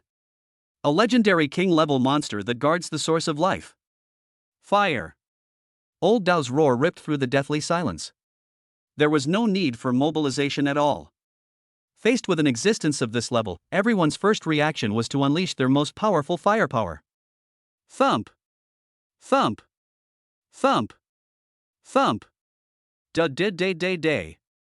Heavy machine guns, assault rifles, and even individual grenade launchers were brought out by some team members. A devastating hail of bullets instantly covered one of the giant python's heads. However, the bullets, powerful enough to tear through armor, struck the python's scales, only exploding into a series of dazzling sparks and leaving a shallow white mark. It wasn't even injured. Roar! Enraged, the giant python let out a deafening roar, and one of its heads suddenly opened its blood-red maw, spewing out a stream of dark green venom. Wherever the venom touched, whether it was rocks or soil, it emitted a sizzling, corrosive sound and billowed white smoke. Scatter! Find cover! Old Knife roared. At this critical moment, Qin Shiyu made a move. Frosty sky! A cold, low shout rang out, and an extreme chill erupted from her center. An incredibly thick ice wall rose from the ground, precisely blocking the path of the venom spray. Bang! The venom collided with the ice wall, producing a sickening corrosive sound, but it was ultimately blocked. Well done! Old Dao gave a compliment. But the 9-headed azure python's attack was far from over. The other 2 heads, like 2 giant battering sledgehammers, smashed down with tremendous force towards the crowd. Just then, Chen Fan, who had been silent all along, spoke up. His voice wasn't loud, but it was exceptionally clear, carrying an undeniable calmness that instantly drowned out all the noise on the battlefield. Qin Shiyu, freeze the vision of its 3 heads on the left side. Old Knife, all firepower, ignore everything else, concentrate on attacking the smallest head in the center, hit its vital spot. The command is simple and direct. Qin Shiyu was taken aback for a moment, but out of absolute trust in Chen Fan, she immediately did as instructed. Endless chill condensed in her hand into a giant ice mirror, refracting the light from the dome at a tricky angle, instantly blinding the 3 heads on the left side of the giant python for a short time. Old Knife, the experienced mercenary leader, understood what was going on the moment he heard the order. The smallest head, which had been well protected by the other 8, looked the least noticeable and the most vulnerable. But often, the place that needs the most protection is also the most fatal weakness. Listen to him. Focus fire on the head in the center. Old Dao roared with all his might. The Wild Dogs squad displayed astonishing tactical proficiency, instantly turning all their guns around and no longer firing blindly, but instead precisely unleashing all their ammunition on the single designated target. Thump thump thump thump thump. This time, it's no longer an ineffective gua sha treatment. After losing the effective cover of the other heads, the smallest head was instantly riddled with bullets, its flesh torn apart and dark green blood gushing out. Roar! The 9-headed blue python let out a mournful cry of extreme pain, its 9 heads twisting wildly, its entire enormous body churning violently in the lake, creating towering waves. It's injured. A devastating blow. Chapter 113, Is there a second stage? Ecstasy spread like wildfire through the Wild Dogs squad. We hit it. We hit it. That head exploded. It's dead. The mercenaries roared excitedly as they frantically changed the scalding hot magazines. The king-level monster that was just moments ago indestructible was rendered utterly vulnerable by Qin Fan's two commands. This gave them an unprecedented sense of confidence. Victory seemed to be a sure thing. Old Dao's tense nerves relaxed slightly, and his gaze towards Qin Fan was filled with complex emotions. This young man has completely exceeded his comprehension. However, Qin Fan's expression showed no joy. He continued to stare intently at the enormous creature churning in the middle of the lake, his brow furrowing even more deeply. Wrong. Qin Fan murmured softly. The moment he finished speaking, the nine-headed blue python's agonizing screams abruptly ceased. The entire massive underground cavern fell into an eerie, deathly silence for a moment. The next second, something unexpected happened. The giant python suddenly stopped, and its remaining intact head was raised high towards the island in the middle of the lake, letting out a low hiss. What is it doing? Gu asked, puzzled. No one can answer that. But the answer soon became clear. Suddenly, the earth began to tremble at the edge of the small island where the mother tree of life stood quietly. Dozens of massive tree roots, as thick as water buckets and radiating a soft golden light, suddenly burst forth from the ground. With a splash, they plunged into the clear lake water, breaking through the waves at incredible speed and piercing the massive body of the nine-headed azure wave python with unparalleled precision. Sizzle! Golden light surged wildly from the tree roots into the giant python's dark green body. The central head, which was originally a bloody mess and almost completely destroyed, began to writhe and reshape itself at a visible speed under the golden light. Broken scales, fractured bones, splattered blood and flesh. Everything is evolving. In just a few breaths, a brand new head was reborn. This newborn head was a whole size larger than before, with intricate golden patterns appearing on its dark green scales. The original snake eyes disappeared, replaced by two eyes burning with golden flames, filled with tyranny and ominous majesty. That's not all. The golden life energy did not stop. It washed over every inch of the giant python's body like a tidal wave. The scales on its other 8 heads also began to harden and change color, revealing the same golden patterns. Its body seemed to expand again under the infusion of energy, and the oppressive feeling from the king-level demon was now leaping to an unbelievable level. It's absorbing the power of the mother tree of life. For the first time, Qin Shiyu's voice was filled with shock. Fire! Fire now! Don't let it complete its evolution. Old Dao was the first to react, and he hysterically roared as he issued the order. Thump thump thump thump thump. The fire that had just ceased roared again, this time all the bullets aimed at the newly reborn head. However, this time, what awaited them was not flying blood and flesh, but a hail of bullets. Jingle bells! A series of crisp, despairing metallic clanging sounds rang out. The specially designed bullets, powerful enough to blast through the armor of a tank, bounced off the golden-green scales without leaving even a trace of white. Its defensive capabilities have increased more than tenfold. Roar! With a roar that seemed to come from the ancient wilderness, the nine-headed azure python's transformation was completely completed. Its massive body slowly rose from the lake, its 9 heads held high, its 18 eyes burning with golden flames, coldly looking down at the tiny ants on the shore. At this moment, it is no longer a simple beast, but more like a living statue endowed with a destructive will. This is the outermost perimeter of the mother tree of life, and this giant python is clearly the mother tree's most loyal guardian. It's over. A mercenary despairingly lowered the heavy machine gun in his hand. The hope that had just been ignited was instantly extinguished. Faced with a monster that is impossible to damage and can regenerate health infinitely, they see no chance of winning. Despair spread rapidly through the ranks. Just then, the giant python moved. The venom-spitting head suddenly opened its mouth wide, but this time, what it spewed out was no longer dark green venom, but a column of pure energy. Wherever this torrent passed, even the air sizzled as if it were being burned. Faced with this devastating blow, everyone froze in place, their minds blank. There's no escaping it. We will melt away like ice. At this critical moment, Qin Fan's unusually calm voice pierced everyone's eardrums. Ignore that snake. Qin Shiyu, use your strongest skill to attack those tree roots that are connected to it. Old knife. Everyone. Focus fire on those golden roots. Break them. Chapter 114, Weakness. Taking down a king-level monster. Chen Fan's shout startled everyone. When death is imminent, why bother hitting the tree roots instead of the deadly snake? What's the logic behind this? If it were someone else, no one would listen at this point. But it was Chen Fan who spoke. Qin Shiyu didn't hesitate for even a second. She believed Chen Fan's words even more than she believed her own. Good. She let out a clear shout, and her entire body erupted with icy energy. She no longer looked at the devastating energy beams that were shooting towards her, but instead focused all her power on the golden, shimmering tree roots in the lake that were connected to the giant python. Arctic ice storm. A frost tornado, thicker and colder than ever before, suddenly formed in her hand, carrying the force to freeze everything to dust, and slammed into the lake. Old Dao realized what was happening too.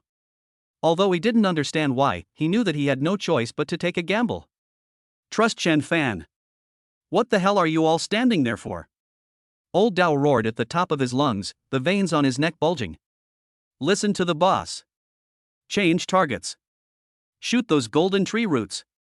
Use up all your bullets. The mercenaries of the Wild Dog Squad are all tough guys who have lived on the edge of a knife, with an incredibly strong will to survive. Although my mind was still blank, my body had subconsciously obeyed the command. Crackling. Everyone immediately turned their guns on the golden, bucket-thick tree roots in the water and pulled the triggers again. Thump thump thump. Rat rat rat rat. A hail of bullets and Qin Shiyu's extreme ice storm struck the tree roots almost simultaneously. On the other side, the energy beam that the nine-headed azure wave python could melt steel had already reached everyone's eyes. Just when everyone thought they were doomed, a bizarre scene unfolded. The golden tree roots, struck by bullets and frost, suddenly trembled violently. Puff puff puff. When bullets hit it, they were no longer ineffective clanging attacks, but rather, like bullets hitting rotten wood, they went straight in and exploded into puffs of golden sap. Qin Shiyu's extreme ice storm was even more powerful. Wherever the cold air reached, several huge tree roots were instantly frozen into golden ice sculptures, and then crackled open several cracks. Roar! When the tree roots connecting its body were attacked, the nine-headed azure python let out a scream 100 times more shrill than when its head had been smashed open. Its massive body convulsed suddenly, and the energy beam that was about to be emitted immediately veered off course. Boom! A deadly torrent of energy grazed the mercenaries' scalps and slammed into the rock wall behind them, blasting a bottomless, dark hole and sending debris flying everywhere. The group, having narrowly escaped death, were covered in cold sweat, but before they could even feel relieved, they were stunned by the sight before them. It works! Holy crap! It really works! Ah Gue was the first to yell. In the lake, the nine-headed azure python, which had been so majestic and arrogant just moments before, now looked like a robot that had been unplugged. As more and more of its roots are broken and cracked by bullets and frost, the magnificent golden patterns on its body are fading rapidly. The newly grown, invulnerable head began to flicker wildly with golden light, as if a faulty light bulb had been malfunctioning. The terrifying pressure that had previously made it hard to breathe also weakened instantly. Ha ha ha. It's no good. Brothers. Give it your all. Pull all the tubes out. The mercenaries' morale soared, and they were all like they'd been injected with chicken blood, putting in all their strength to fire wildly at the tree roots. The hope of victory burned brighter and brighter once again. Old Dao looked at the giant python in the lake that was rapidly weakening, then glanced at Chen Fan beside him, who looked calm and as if he had everything under control. His Adam's apple bobbed. He had only one thought in his mind. Is this young man a deity? Just as everyone was frantically attacking the tree roots, Chen Fan's voice rang out again, calm and devoid of any emotion. That's fine. Qin Shiyu, Lao Dao, everyone. Now. Beat that newly sprouted head in the middle to death. As soon as Chen Fan said this, the mercenaries who were firing wildly all paused instinctively. Another new target? Hitting the head was useless, hitting the roots was effective. But we haven't even finished hitting the roots yet, so why are we going back to hitting the head? What kind of operation is this? But now no one dares to question it. Chen Fan's words are law. Shut your mouth. Didn't you hear what the boss said? Old Knife reacted the fastest, slapping the back of the head of a stunned mercenary next to him. Everyone, get ready. Change magazines. Aim for its head in the middle. Blow it into the air. Yes.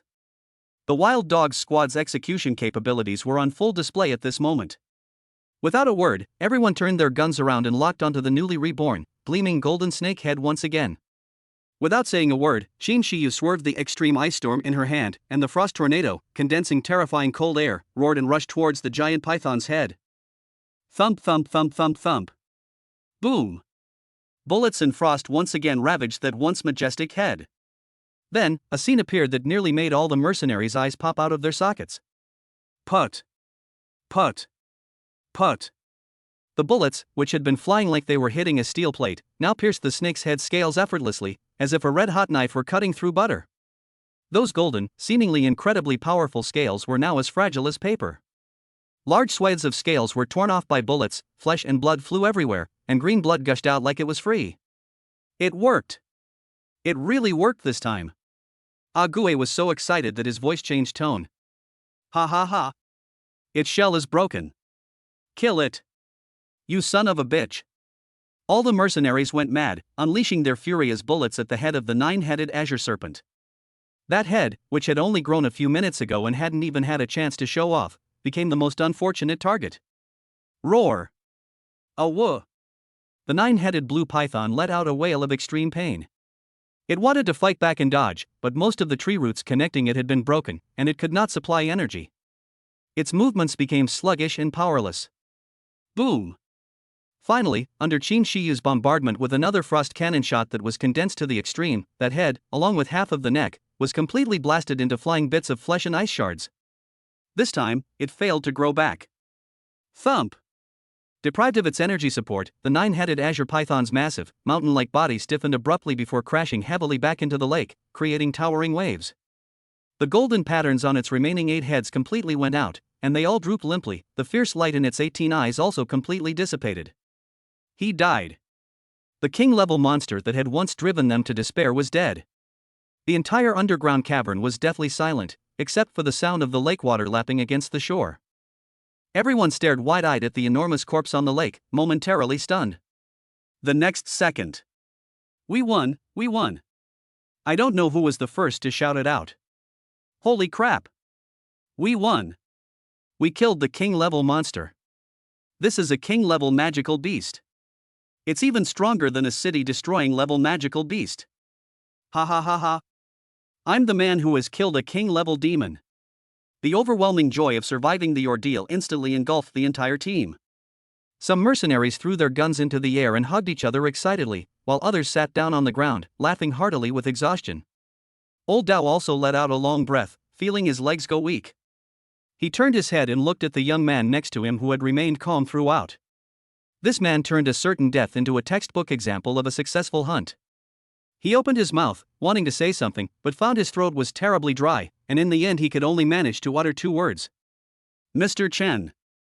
Qin Shiyu withdrew the chill from her entire body, and her beautiful face turned pale due to the intense exertion. She didn't participate in the celebration, she just quietly watched Chen Fan, her clear, cold eyes sparkling with an unprecedented brilliance.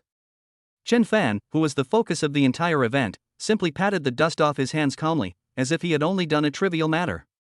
He glanced at the mercenaries who were acting like madmen, raised an eyebrow, and spoke. All right, stop yelling. This big guy is a treasure trove, let's get to work and collect materials. If we wait any longer, the body will get cold, the quality of the materials will drop, and we'll lose money. Chapter 115, The Mother Tree of Life, now in hand. As soon as Chen Fan said this, the celebratory atmosphere at the scene seemed to be paused. The mercenaries who were hugging each other, crying and laughing, froze in their tracks. Collecting materials? That's right. That's a king-level monster. It's covered in money. What are you all standing there for? Get to work. Old Dao kicked a mercenary who was still grinning foolishly in the butt, his eyes filled with nothing but RMB symbols. This is the corpse of a king-level demon. Complete. We're rich. We'll never have to worry again. One sentence ignited an even more intense emotion in everyone's hearts, greed. Yes, yes, yes. Gather materials. Hurry, hurry, hurry. It's venom sacs. One of those things could be exchanged for a seaside villa. And its scales. These have evolved, they're much harder than before. If used to make armor, they'd be incredibly valuable. The mercenaries of the Wild Dog Squad instantly switched from the ecstasy of surviving a disaster to the fervor of seeing a mountain of gold. They quickly took out various professional collection tools, and like they were on steroids, they began to process the huge snake carcass. The lake water was quickly dyed a deeper color, but nobody cared. All they knew was that what was floating in the water wasn't a corpse, but their future wealth and glory. Xin Shiyu shook her head helplessly as she looked at the greedy people, but she also knew that this was the way mercenaries survived. She walked over to Chen Fan and asked with concern, "Are you all right? What could possibly happen to me?" Chen Fan shrugged and pointed to the small island across the lake. "We haven't gotten the important business done yet." Xin Shiyu looked in the direction he pointed, and her gaze was instantly drawn to the giant tree that emitted a soft golden light in the darkness. "The nine-headed azure python is dead. The last obstacle to the mother tree of life is gone. Let's go." Chen Fan called out and took the lead towards the lake. Old Dao saw this and rushed over, his face full of a fawning smile. "Boss, are you going to the island? I'll arrange a boat for you." As he spoke, he prepared to have his men bring out the inflatable raft he carried with him. "No need for that." Chen Fan waved his hand and glanced at the huge snake carcass in the lake. Its body was like a natural bridge, connecting the two banks. Without saying a word, he stepped directly onto the giant python's slime and blood-stained corpse and walked steadily toward the island opposite. His movements were so relaxed and carefree, as if he weren't walking on the corpses of monsters, but taking a stroll in his own backyard. Lao Dao and Xin Shiyu exchanged a glance, both seeing a sense of resignation in each other's eyes. This guy always does things in unconventional ways. The two of them quickly followed. When Chen Fan's feet touched the land of the island in the middle of the lake, an extremely pure life force rushed towards him. "Just breathing the air here makes every cell in my body feel like it's cheering and jumping for joy." However, Xin Shiyu and Lao Dao, who were following behind, had just stepped onto the island and hadn't even had time to sigh when their expressions changed drastically. Something's not right. Old Dao's muscles tensed up suddenly, and cold sweat instantly broke out on his forehead. "This life force, it's too domineering. It's drilling into my body." Xin Shiyu's condition was slightly better, but she also felt that an invisible will was trying to invade her spiritual sea along with that surging life force. "There's something strange about this tree. While giving life to others, it also seems to be trying to take something away. Just like the nine-headed azure python before it, it is just another puppet of this tree." The two looked up in shock at Chen Fan, who was walking in front of them. They were about to say something to warn him when they found that Chen Fan was ignoring them completely. Chen Fan was looking up at the giant tree in front of him with a look of fascination, and there was even a trace of drool hanging from the corner of his mouth. In his eyes, this wasn't a tree at all, it was a golden mountain that was shining brightly. On his retina, the system panel, visible only to him, was flashing prompts frantically. Ding! An ultra-rare mythical level enchanted plant has been discovered, the mother tree of life juvenile stage. Grade, SSS upgradable. Positive effects: its branches can bring the dead back to life and heal wounds, its leaves can prolong life and protect against all diseases, its core possesses the great power to create life. Negative effect: possession: this plant possesses a powerful instinct for parasitism and control. It uses life energy to erode the mind of those it comes into contact with, transforming them into nutrients or guardians under its control. As Chen Fan read this series of introductions, his heart pounded wildly. He knew it. How could such rare and precious materials be without any side effects? It's practically a perfect flawed product. Isn't this tailor-made for him? The next second, a notification popped up that made him even more breathless. Ding! Upgradable target, Mother Tree of Life SSS grade detected. This target has a fatal flaw. Upgrade can proceed with either purification or enhancement. Option 1, Purification. Remove its negative possession effect and transform it into a pure life-type divine object. Option 2, Enhance. Enhance its possession effect, allowing for remote parasitic control of a designated target. Chen Fan's eyes suddenly lit up with an alarming intensity. Is there even a need to choose? Purification, of course. Strengthening the ability to possess others sounds cool, but who knows if it might backfire on you one day. A pure, life-giving mother tree without any side effects is truly priceless. It's a hen that lays golden eggs endlessly. Purify. Chen Fan silently recited in his heart. Upgrade and purification begins. The next second, the entire giant tree trembled violently. An invisible golden ripple suddenly erupted from Chen Fan's palm, instantly sweeping across the entire mother tree of life. Xin Shiyu and Lao Dao, who were following behind, suddenly felt the domineering and aggressive life force around them freeze. Immediately afterwards, the aura seemed to be filtered out, all malice and controlling intent vanished without a trace, leaving only the purest life energy. What's going on? Old Dao was dumbfounded. He felt his hidden injuries were being repaired at an even faster pace, and he no longer had that terrifying feeling of being watched and having his mind controlled. What exactly did he do? At this moment, Chen Fan was closing his eyes, enjoying the pleasant notification sound from the system. Ding! Purification complete. Congratulations on acquiring ownership of the Pure Mother Tree of Life SSS grade.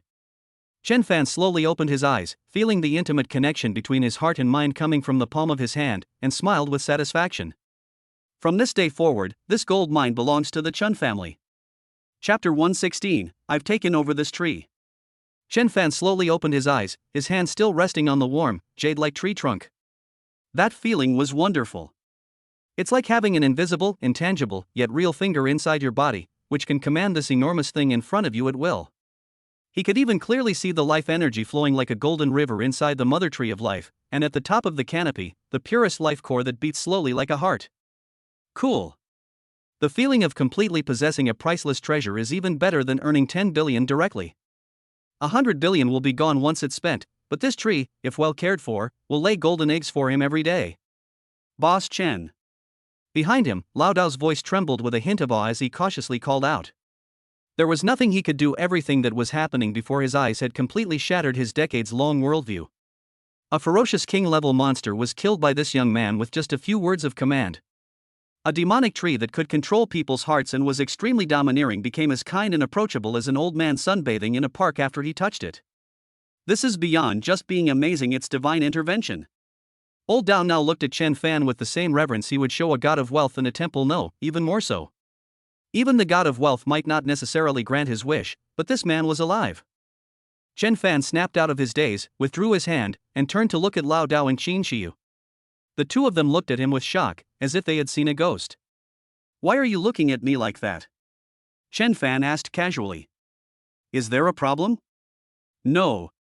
No problem. Old Dao shook his head like a rattledrum, forcing out a smile that looked more like a grimace. It's... Boss, this tree, it just seemed like... He didn't know how to describe it, so he could only gesture vaguely. It's just that uncomfortable feeling gone. Oh, that one. Chen Fan had already prepared his explanation. He cleared his throat and began his performance. This tree has been around that giant snake for years, so it's normal that it's picked up some of the monster's ferocity. Just now, I used a unique purification technique of our collectors to sort out its energy. As you know, in our line of work, we emphasize making the most of everything. If the material has a slight flaw, we can just fix it. The unique skills of a collector? Purification? Energy manipulation? Old Dao was stunned.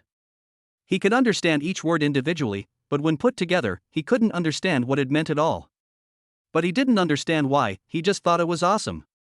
So top-tier gatherers have such amazing skills? How come I've never heard of this before? Sure enough, I'm just a country bumpkin. I have no idea what the world of the top tycoons is like. The old knife looked at Chen Fan with a mixture of awe and a sense of entitlement.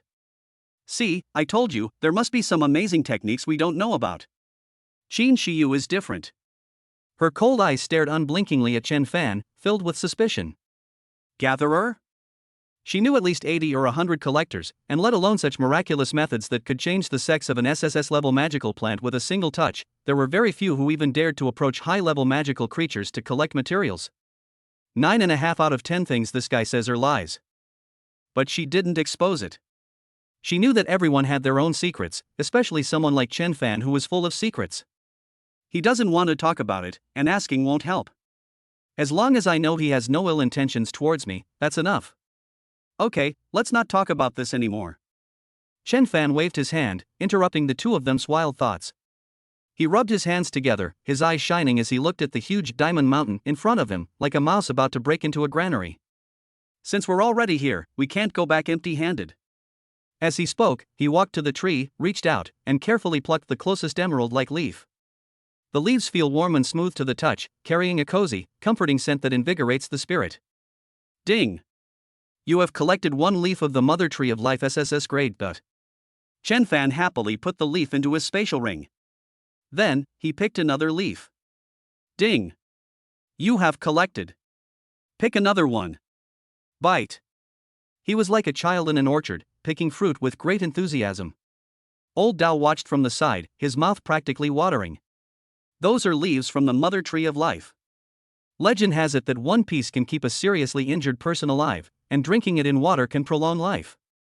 Even just this one piece, if taken to the black market, would be enough to make top tycoons and powerful figures fight tooth and nail for it. And now, Chen Fan is harvesting them piece by piece, piece by piece. The movements were so practiced it was heartbreaking. Old Dao's Adam's apple bobbed up and down. He licked his dry lips, finally unable to resist, and leaned in, rubbing his hands together, asking with a fawning expression. Boss, look, these leaves. Chen Fan paused in picking leaves, glancing at him sideways. What? You want one too? He. Old Dao's smile was full of longing. Could you get a couple for the brothers too? Not too many, just one. No, half a piece will do. We don't want money, we just want to see it. This is a divine object. Even if you don't use it, taking it back and enshrining it as a family heirloom would be a great honor for your ancestors. Chen Fan looked at his pathetic appearance and almost laughed.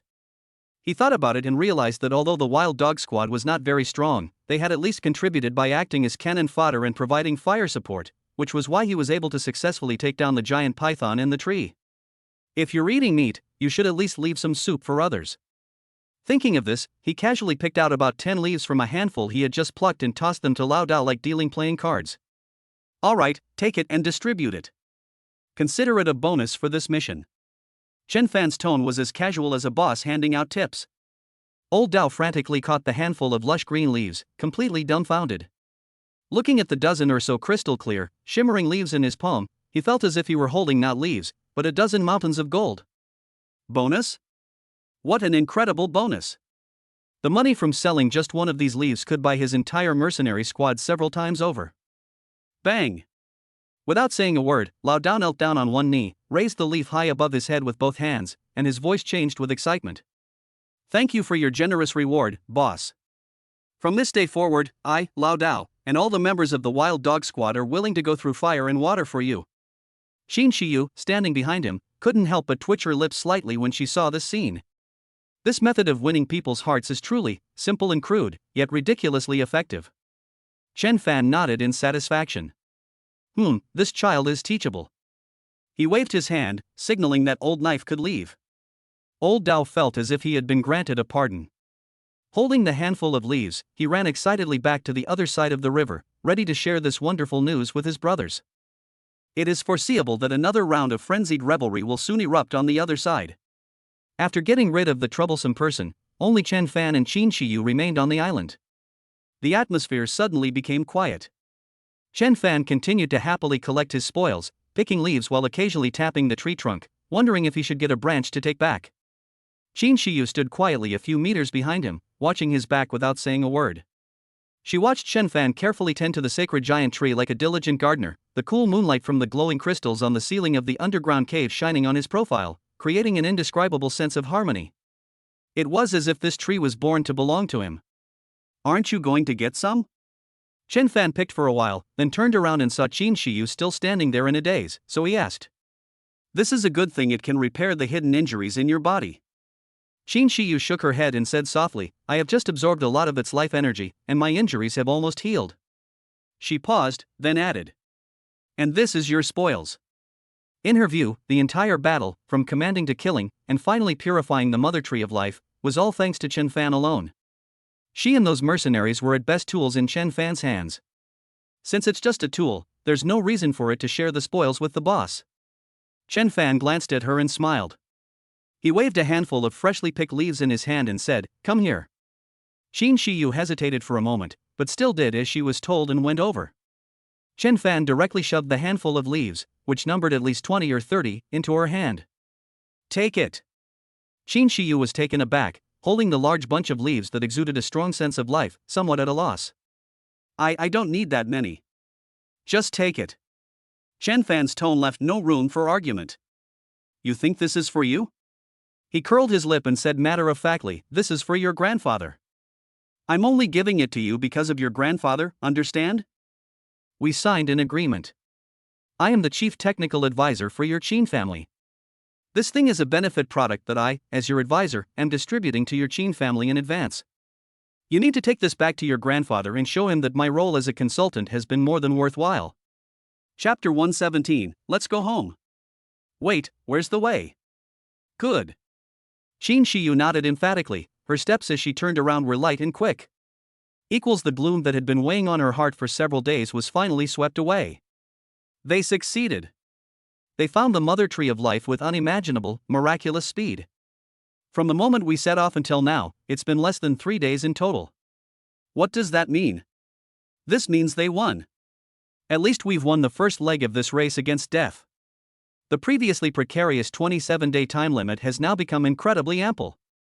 When Qin Shiyu stepped back onto the other side of the bridge formed by the snake corpses, her entire aura changed. She was no longer forcing a cold demeanor, but exuded a resolute determination from the bottom of her heart. Old Dao. Get the brothers on their toes. Qin Shiyu's voice was clear and strong. We did it. Let's pack up and go home. The words go home struck like a thunderbolt, exploding in the ears of all the Wild Dogs team members. They were stunned at first, then burst into cheers 100 times more intense than when they received the leaf. Ah! Let's go home. We can go home now. Great. I can finally get out of this awful place. For these mercenaries who live on the edge, nothing sounds more appealing than complete the mission and return home alive. The entire camp was instantly overwhelmed with joy. Everyone quickly began packing their belongings, their faces beaming with anticipation for the future and a longing to go home. On the island in the middle of the lake, Chen Fan did not rush to make a move. He first plucked hundreds of leaves with great enthusiasm, like an old farmer inspecting his own vegetable garden, and then carefully broke off a dozen of the freshest branches until he had filled a corner of his spatial ring to the brim. Only then did he clap his hands in satisfaction. All right, the appetizers are finished, it's time for the main course. He took a deep breath, his expression turned serious, and he placed his palm on the tree trunk again. With a thought, a light screen appeared that only he could see. Your personal item Pure Mother Tree of Life SSS grade has been fully tamed, with maximum affinity. New feature unlocked, Shape Retraction. You can retract it into a potted plant shape and place it in your personal space. Chen Fan's eyes lit up instantly. Pack. He confirmed without hesitation. Suddenly, the towering tree in front of them trembled, and the soft light emanating from it suddenly intensified. In just over 10 seconds, the towering tree that originally required several people to encircle was transformed into a small potted plant only half a meter tall. Chen Fan waved his hand with a smug look and put the bonsai into his spatial ring. Done. When he returned to the other side, satisfied, the entire camp had been packed up and everyone was ready to go. Boss. Old Dao greeted him excitedly, almost kneeling down. Chen Fan waved his hand and said succinctly, Let's go home. Okay. With a loud shout from Lao Dao, the entire team marched back in the direction they had come from amidst cheers. The atmosphere on the way home was completely different from that on the way there. The atmosphere in the group was cheerful. The mercenaries whistled, told dirty jokes, and fantasized about where they would go and how big a house they would move into when they got back. Qin Shiyu walked beside Chen Fan. Although she didn't speak, her shoulders, which had been tense for several days, relaxed, and her cool profile revealed a sense of relief.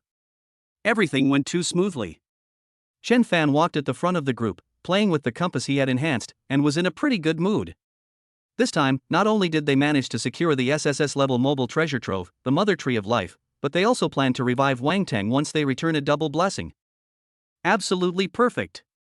However, after the group had been marching for about half an hour, Lao Dao, who was at the front, gradually froze with a smile. That's strange. He muttered something in confusion. What's wrong? Chen Fan asked casually. Boss, look. Old Dao pointed around to the thick, grayish-white mist that seemed impossible to dispel. Isn't this fog a bit strange? Upon hearing this, Chen Fan and Qin Shiyu immediately looked around warily. The misty forest is shrouded in mist year-round. But when they arrived, thanks to Chen Fan, their SSS-level pay-to-win compass, they were always able to pierce through the fog and find the right direction. But now, the surrounding fog seems to be more than 10 times thicker than when we arrived. Visibility was so low that you couldn't even see a person 3 meters away. Even more strangely, the oddly shaped trees that served as road signs on the way here seemed completely unfamiliar to me. Qin Shiyu's heart skipped a beat, and a sense of foreboding arose within her. Old Dal, let's go back the way we came. Are you sure the route is correct? She asked in a deep voice. It should be fine. Old Dal muttered to himself. We haven't gone very deep inside. An old ghost left a mark when we came. But the scenery along the road is completely different from when we came? Chen Fan also frowned. He looked down at the compass in his hand. That pointer, which always points in one direction, is now steadfastly pointing behind them. Pointing in the direction of the underground cavity where the mother tree of life was located, which they had just left.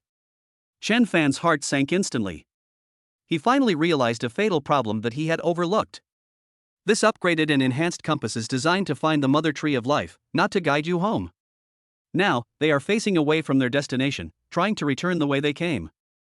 But this damned forest has no original path at all. All around, above and below, in front and behind, left and right, was the same thick, impenetrable fog. They got lost. Chapter 118, The Forest Has Come Alive? What does this mean? Boss, what's wrong with this compass? Upon hearing Chen Fan's words, Lao Dao immediately felt uneasy. This is their only hope of surviving in this godforsaken place. They absolutely cannot afford any problems. Chen Fan didn't say anything, but simply handed him the compass. Old Dao took it and was dumbfounded. The pointer remained firmly pointing in the direction they had come from, without moving an inch.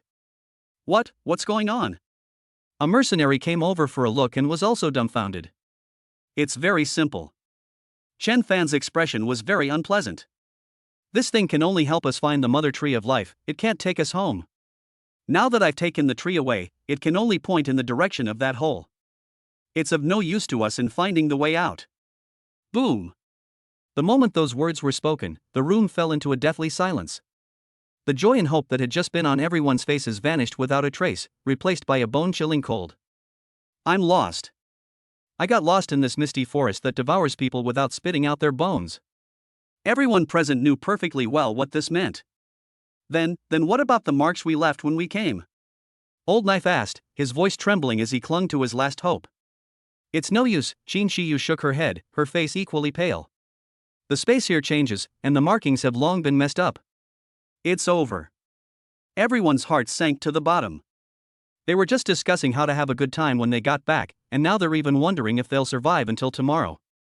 Just then, Chen Fan's expression suddenly changed, and he looked up sharply at his surroundings. Something's not right, he hissed. What's wrong, boss? Old Dao was startled. This fog, Chen Fan frowned, there is something inside it. After his reminder, everyone realized it. The surrounding fog seemed to grow thicker and colder.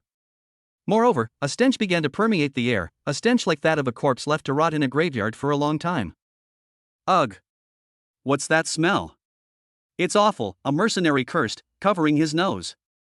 Everyone be careful. Be on alert. Old Knife, being an experienced mercenary, immediately sensed the danger and shouted for everyone to form a circle, back to back in defense. Qin Shiyu also gripped her staff tightly, and a chilling aura surrounded her. Suddenly, a dead tree not far from them snapped in two without warning.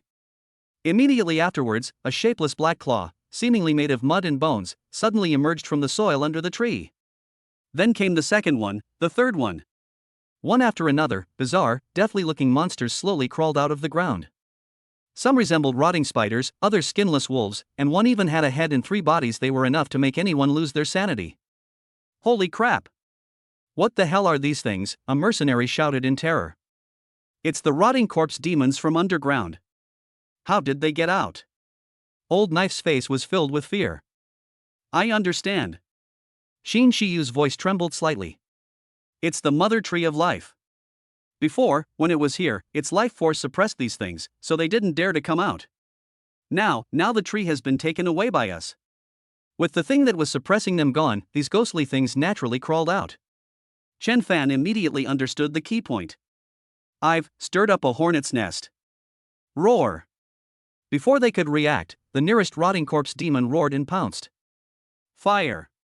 Old Knife roared, and the mercenaries immediately unleashed their firepower on the monsters. But then a bizarre scene unfolded. The bullets struck those muddy bodies, merely creating holes, but did nothing to stop their movement. Physical attacks are very ineffective.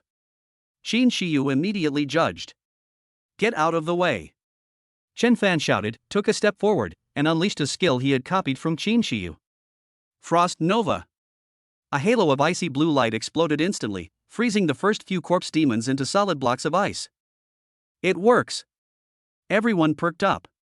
But before they could even rejoice, something even more terrifying happened. In the forest, more and more trees began to sway, and one after another, rotting corpses crawled out from the ground, densely packed and stretching as far as the eye could see. The entire forest seemed to have come alive. The chilling aura of death completely engulfed this area. As the endless stream of monsters surrounded them from all directions, despair was written all over everyone's face. Boss, what do we do now? The young mercenary's voice trembled, and the gun in his hand shook like a leaf. What else can we do? Fight our way out. Old Dao's eyes were bloodshot as he roared, anyone who doesn't want to die here, buckle down. Fight them. After saying that, he pulled out an enchanted battle axe from behind his back, and was the first to rush forward, splitting a rotting corpse demon in two with a single blow. But it didn't work. The two halves of rotten flesh that had been split apart writhed on the ground and then miraculously closed up again. Damn it, these damned things are unkillable. Old Dao exclaimed in shock and anger. Use elemental attacks. Qin Shiyu's voice rang out just in time. With a wave of her staff, a blizzard instantly covered the area in front of her, freezing more than a dozen corpse demons in place before they were shattered by subsequent ice spikes. Chen Fan, cover the flank. Qin Shiyu calmly directed the spell while casting it. Good. Without saying a word, Chen Fan raised his hand and used a skill he had obtained from another client. Flame Storm. A scorching tornado of fire roared out, engulfing the rotting corpse demon on the other side and burning it to a crisp. With the powerful attacks of Chen Fan and Qin Shiyu, the two mages, the group finally managed to stabilize their situation. The mercenaries also got smarter and switched to elemental bullets. Although they weren't as effective as the two men's skills, they could still cause damage. The problem is, there are just too many of these rotting corpse demons. After killing one batch, two more batches emerged from the ground. They come tirelessly, without feeling pain, surging in from all directions as if there were no end in sight. No way, boss. We can't kill them all.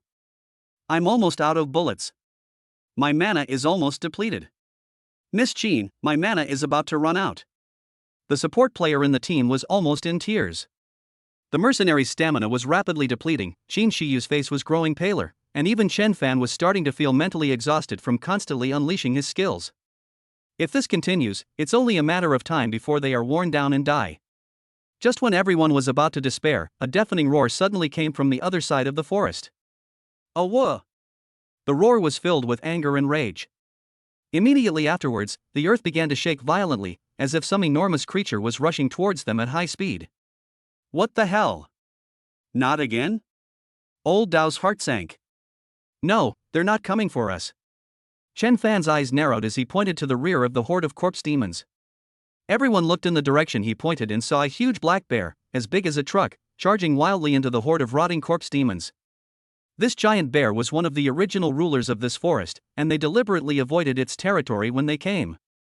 At this moment, the black bear's eyes were bloodshot, and several patches of its flesh had been corroded beyond recognition, revealing its stark white bones. Clearly, these rotting corpse demons that had emerged from the ground were not only attacking them, but also the native monsters of the forest, and had even invaded its lair. Roar! The black bear swung its massive paws in a rage, each slap capable of crushing 7 or 8 rotting corpse demons. But more corpse demons immediately swarmed over it, crawling all over its body like disgusting sludge, frantically tearing and corroding its flesh. The black bear, in pain, rolled and charged wildly on the ground, crushing swaths of rotting corpses into a bloody pulp. The scene quickly descended into chaos. An opportunity. Chen Fan immediately realized. Don't just stand there. Come with me now. He grabbed Qin Shiyu, who was about to collapse, and roared. Which way, boss? Old Dao asked urgently. Follow that bear. It's running deeper into the forest, it must know where there's a safe place. Chen Fan decisively judged. The bear's den has been destroyed, and it's probably trying to escape back to its most familiar and safest backup den. Everyone suddenly realized what was happening. That's right. Following the locals is always better than wandering around like a headless fly. Walk. Chen Fan unleashed several more wide-range ice and fire skills, temporarily clearing a path. Everyone immediately became as if they had been injected with chicken blood, using their last bit of strength to follow behind Chen Fan and break through towards the giant bear that was fighting the horde of rotting corpse demons. Chapter 119, Bait. But soon, they discovered a fatal problem. The giant bear slowed down noticeably. One of its hind legs had its tendons severed by the corpse demon, and it was now limping. Its body was covered with countless deep, bone-revealing wounds, and the rotting black energy was frantically eroding its body. Roar!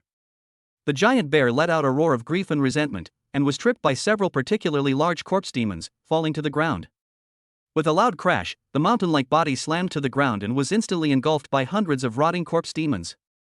It's over. Seeing this, everyone's heart sank.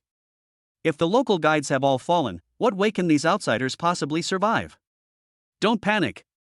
At this critical moment, Chen Fan's voice rang out, not loud, but chillingly cold. He supported Qin Shiyu, looking at the small hill in the distance that had been submerged by the corpse demon. Instead of fear, his eyes flashed with cold calculation. Boss, what are you standing there for? Run. It'll be too late if you don't run now. Old Dao was sweating profusely with anxiety.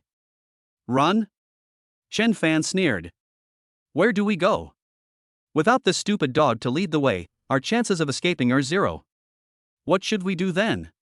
Just wait to die? No, Chen Fan shook his head and said something that chilled everyone to the bone. Let us go and help it up. What? Old Dao thought he had misheard. Boss, are you crazy? That's a high-level magical beast. And it's surrounded by thousands of rotting corpse demons.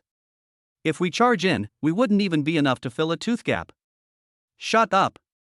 Chen Fan gave a low shout, his eyes sweeping over the crowd, the chill in his gaze even greater than the surrounding fog. It's dead, and we're next. We're in the same boat now. Save it. Let it act as a human shield to clear the way for us. That's our only chance of survival. Follow my orders, and there's still a sliver of hope. Disobey, and you'll die right now.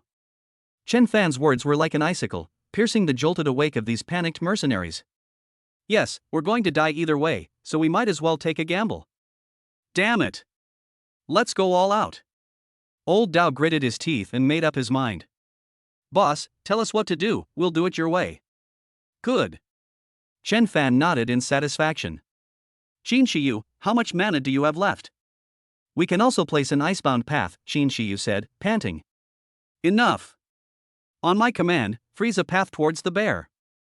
Old Dao, have your men split into 2 teams and use elemental bullets to suppress the flanks. Support classes, give Qin Shiyu all the buff and mana regeneration potions. Clear. Receive. Releasing it now. At Chen Fan's command, Qin Shiyu slammed her staff into the ground. Frozen path. Click click click. A 3-meter wide icy road stretched visibly from beneath their feet all the way to the besieged giant bear. Rush. Chen Fan took the lead and was the first to rush onto the ice track. Kill them. Old Knife roared, leading his mercenaries in close pursuit, his elemental rifles firing wildly, driving back the rotting corpse demons that tried to climb up the ice path from both sides.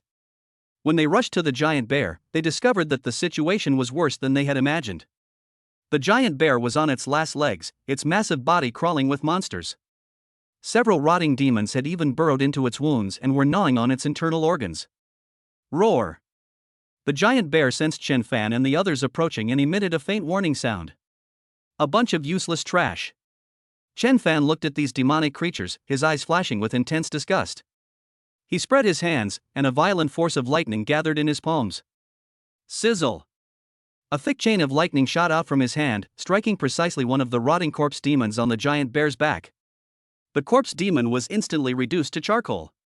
But that's not all. The lightning bolts seemed to have eyes, ricocheting wildly across the giant bear's body. With each launch, a corpse demon was instantly killed. In just a few seconds, the hundreds of corpse demons crawling on the giant bear were completely wiped out by this chain lightning. This move completely stunned everyone. Old Knife's mouth dropped open. Holy crap? Boss, aren't you a gatherer? Your lightning magic. Qin Shiyu's beautiful eyes widened. She knew Chen Fan was hiding a secret, but she didn't expect him to have hidden it so deeply. Chen Fan had no time to pay attention to their shock. After removing the parasites from the giant bear, he immediately took out a leaf from the mother tree of life from his spatial ring. The giant bear, which was already on the verge of death, suddenly twitched its nose, and a strong desire suddenly burst forth in its dim beastly eyes. It could sense that the thing in the little one's hand was a treasure that could save its life. If you want to live, you'd better obey. Chen Fan's tone was devoid of emotion, as if he were giving instructions to a tool. He slowly walked toward the bear's head. The giant bear struggled to lift its head, letting out a wary growl, but the excruciating pain in its body and its longing for the leaf plunged it into a violent struggle. Chen Fan impatiently waved the leaf in front of it. That refreshing fragrance became the last straw that broke the camel's back. The giant bear finally gave up resisting, its huge head slamming back to the ground with a thud. It closed its eyes as if resigned to its fate, exhaling 2 heavy breaths from its nostrils. That's right. Chen Fan coldly stepped forward and roughly stuffed the leaf from the mother tree of life into the giant bear's mouth. The next second, a miracle happened. A green halo flowed around the giant bear, and its horrific wounds began to heal at an incredible speed. In just over 10 seconds, the giant bear, which had been half dead just moments before, had almost completely recovered from its injuries. Roar! The giant bear raised its head and let out a powerful roar. This time, the roar was filled with the joy of surviving a disaster and the excitement of power returning to the body. It lowered its huge head, instinctively wanting to show affection to the little one who had saved its life, and rubbed its nose, which was as big as a clay pot, against Chen Fan. Get out of here! Chen Fan frowned, turned away with a look of disgust, as if avoiding something filthy. Don't forget your role, you idiot! His voice wasn't loud, but it reached the giant bear's ears clearly. The giant bear froze, a hint of confusion and fear flashing in its beastly eyes. It sensed no kindness from this human, so why save itself? What are you standing there for? Chen Fan's voice rang out again. Clear the way. Do you want to be eaten by those things again? The instinct for survival and the fear of Chen Fan overwhelmed everything. The giant bear suddenly turned around, its blood-red eyes fixed on the horde of rotting corpse demons that had surrounded it once again. It stood upright, its 2 huge bear paws pounding its chest, letting out a defiant roar.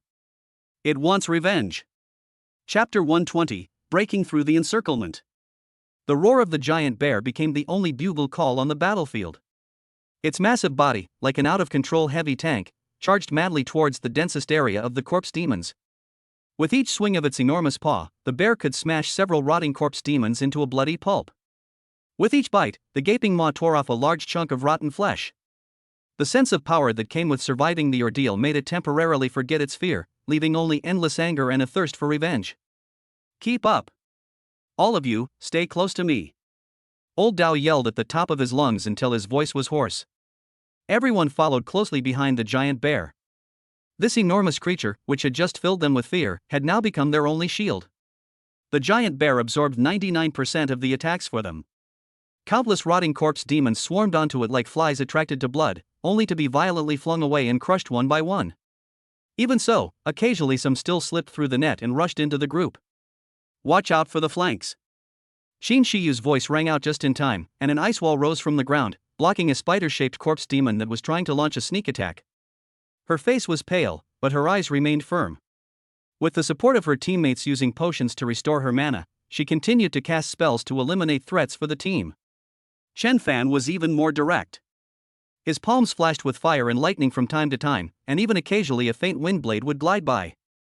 Any corpse demon that gets within 10 meters of the team will be instantly annihilated by him in the simplest and most effective way. This squad formed a strange formation. The giant bear acts as both a tank and a damage dealer at the front, creating chaos and dealing massive damage. Chen Fan and Qin Shiyu acted as long-range artillery turrets in the middle, precisely targeting and eliminating enemies. Old Knife and his mercenaries were responsible for keeping watch around the area and taking out any stragglers. And so, they relentlessly followed the giant bear, carving a bloody path through the endless sea of monsters. The giant bear seemed to have a clear goal. It didn't engage in combat with any of the rotting corpse demons, but simply charged headlong in one direction. It smashed down trees along the way, and its giant paws trampled deep pits into the ground. Roar! After swatting away more than a dozen corpse demons once again, the giant bear's movements noticeably slowed down. It had too many wounds. Although the leaves of the mother tree of life had healed its fatal wounds, the ever-accumulating new wounds and corrosive toxins continued to consume its life force. Its right forepaw was being held firmly in the jaws of a giant carrion demon, causing it to roar in pain. Boss, this bear looks like it's about to die again. A mercenary shouted nervously. It's no use. Chen Fan glanced at it and uttered 2 words with an icy look in his eyes. He showed no intention whatsoever of offering further treatment. In his view, the value of this hunting dog was to be squeezed dry until the last drop of blood was drawn from it. But if it collapses, old Dao said anxiously. It won't fall. Chen Fan's tone was unusually firm. If it wants to survive, it must hold out until it reaches its lair. The will to survive is the best stimulant. It seemed to be to confirm Chen Fan's words. Although the excruciating pain made it roar to the sky, it did not stop its pace. On the contrary, stimulated by the pain, it increased its speed even more. It dragged its broken body, limping, yet charging forward with incredible frenzy. The rotting corpse demon, which was biting its right forepaw, was repeatedly crushed until it broke apart. This scene sent chills down the spines of Old Knife and his mercenaries. This was the first time they had ever seen such a fearless and monstrous beast. No, perhaps it shouldn't be called fearless, but rather a frantic will to survive driven to the extreme by fear. After rushing for an unknown amount of time, the outline of a huge mountain wall vaguely appeared in the thick fog ahead. The giant bear let out a roar that was a mixture of joy and exhaustion, and with its last bit of strength, it slammed into a spot on the mountainside. Boom! A camouflaged rock covered in vines and moss on the mountainside was smashed to pieces, revealing a huge, dark hole. The giant bear plunged in headfirst, then crashed heavily to the ground, its massive body blocking most of the entrance, leaving only a gap wide enough for one person. It was panting heavily, its chest heaving violently, clearly at its limit. Quick! Go inside! At Chen Fan's command, no one dared to delay and immediately filed in through the gaps between the giant bear's body and the cave walls. After the last person crawled into the cave, the corpse demon outside chased after them to the entrance. They seemed wary of the cave's interior, crowding and roaring outside but not rushing in immediately. Boom! Chen Fan unleashed a fireball spell, blasting it against the mountain wall on the other side of the cave entrance. A large amount of rubble rolled down, completely blocking the cave entrance along with the giant bear's body. The light dimmed instantly. The world is finally quiet. Inside the cave, there was a deathly silence. Everyone was panting heavily, the relief of surviving the ordeal leaving them weak all over, and many collapsed to the ground. Old Dao leaned against the cold stone wall, feeling as if all the bones in his body were about to fall apart. He glanced at the giant bear lying at the cave entrance, barely alive like a pile of rotten flesh, then at Chen Fan standing in the center of the cave with an indifferent expression, and couldn't help but swallow hard. Boss, we're safe? Temporary. Chen Fan responded calmly. He took out a few illuminating stones from his spatial ring and tossed them aside, the soft light instantly illuminating the entire cave. It was a very spacious cave, dry and well ventilated, with a thick layer of hay from some unknown animal on the ground, and some faintly glowing minerals and unidentifiable plant fruits piled up in the corners. This is clearly the giant bear's backup lair. Alert! Check the surrounding area for any other exits. Chen Fan did not relax in the slightest and immediately issued the order. Yes. Despite their exhaustion, the mercenaries began inspecting the cave. Qin Shiyu walked to Chen Fan's side and asked in a low voice, "What do we do with this bear?" Her gaze fell on the pitiful monster at the cave entrance. Its wounds had stopped bleeding, but the putrid black aura continued to erode its body. Clearly, it could not survive on its own. Chen Fan glanced at it. He walked over expressionlessly, meeting the bear's desperate gaze. "You did a good job." Chen Fan's tone remained calm, revealing no emotion whatsoever. "As payment for guiding you, I will not kill you." As he spoke, to everyone's astonishment, Chen Fan once again took out a vibrant green leaf radiating a life-giving aura from his spatial ring. The leaves of the mother tree of life. The giant bear's dull eyes suddenly lit up, and its breathing became rapid, filled with a desire for life. It didn't understand why this cold human would do this. "Don't misunderstand." Chen Fan seemed to see through its thoughts and said coldly, "I saved you not because I'm kind, nor because I consider you a partner. I hate all monsters, including you.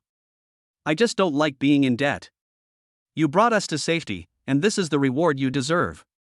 After saying that, he ignored the bear's reaction and casually tossed the precious leaf into its mouth. The green halo lit up again, and warm life energy quickly enveloped the giant bear's entire body, rapidly repairing its damaged body and corroded flesh. After doing all this, Chen Fan turned around and said to Lao Dao and the others, who were still dumbfounded, "What are you standing there for? Keep on guard." Oh. Yes. Old Dao was jolted awake and quickly led his men to continue their work, but the way they looked at Chen Fan had completely changed. It was no longer just fear and awe, but rather a deeper sense of conviction. This boss, though ruthless and decisive, has his own clear principles. Those who have made contributions must be rewarded, and those who have wronged must be avenged. Working for a boss like this might be dangerous, but you'll never have to worry about him sacrificing you for no reason. As long as you complete your task, you will definitely receive what you deserve. As Qin Shiyu watched Chen Fan's retreating figure, the corners of her mouth involuntarily turned up slightly. This is the Chen Fan I know. He may seem cold and indifferent, but deep down he always adheres to his bottom line and rules. Meanwhile, the giant bear lying at the cave entrance felt the renewed vitality within its body. As it looked at the not-so-tall figure, its enormous beastly eyes, for the first time, shed their fear and dread, and instead shone with a complex and entirely new light.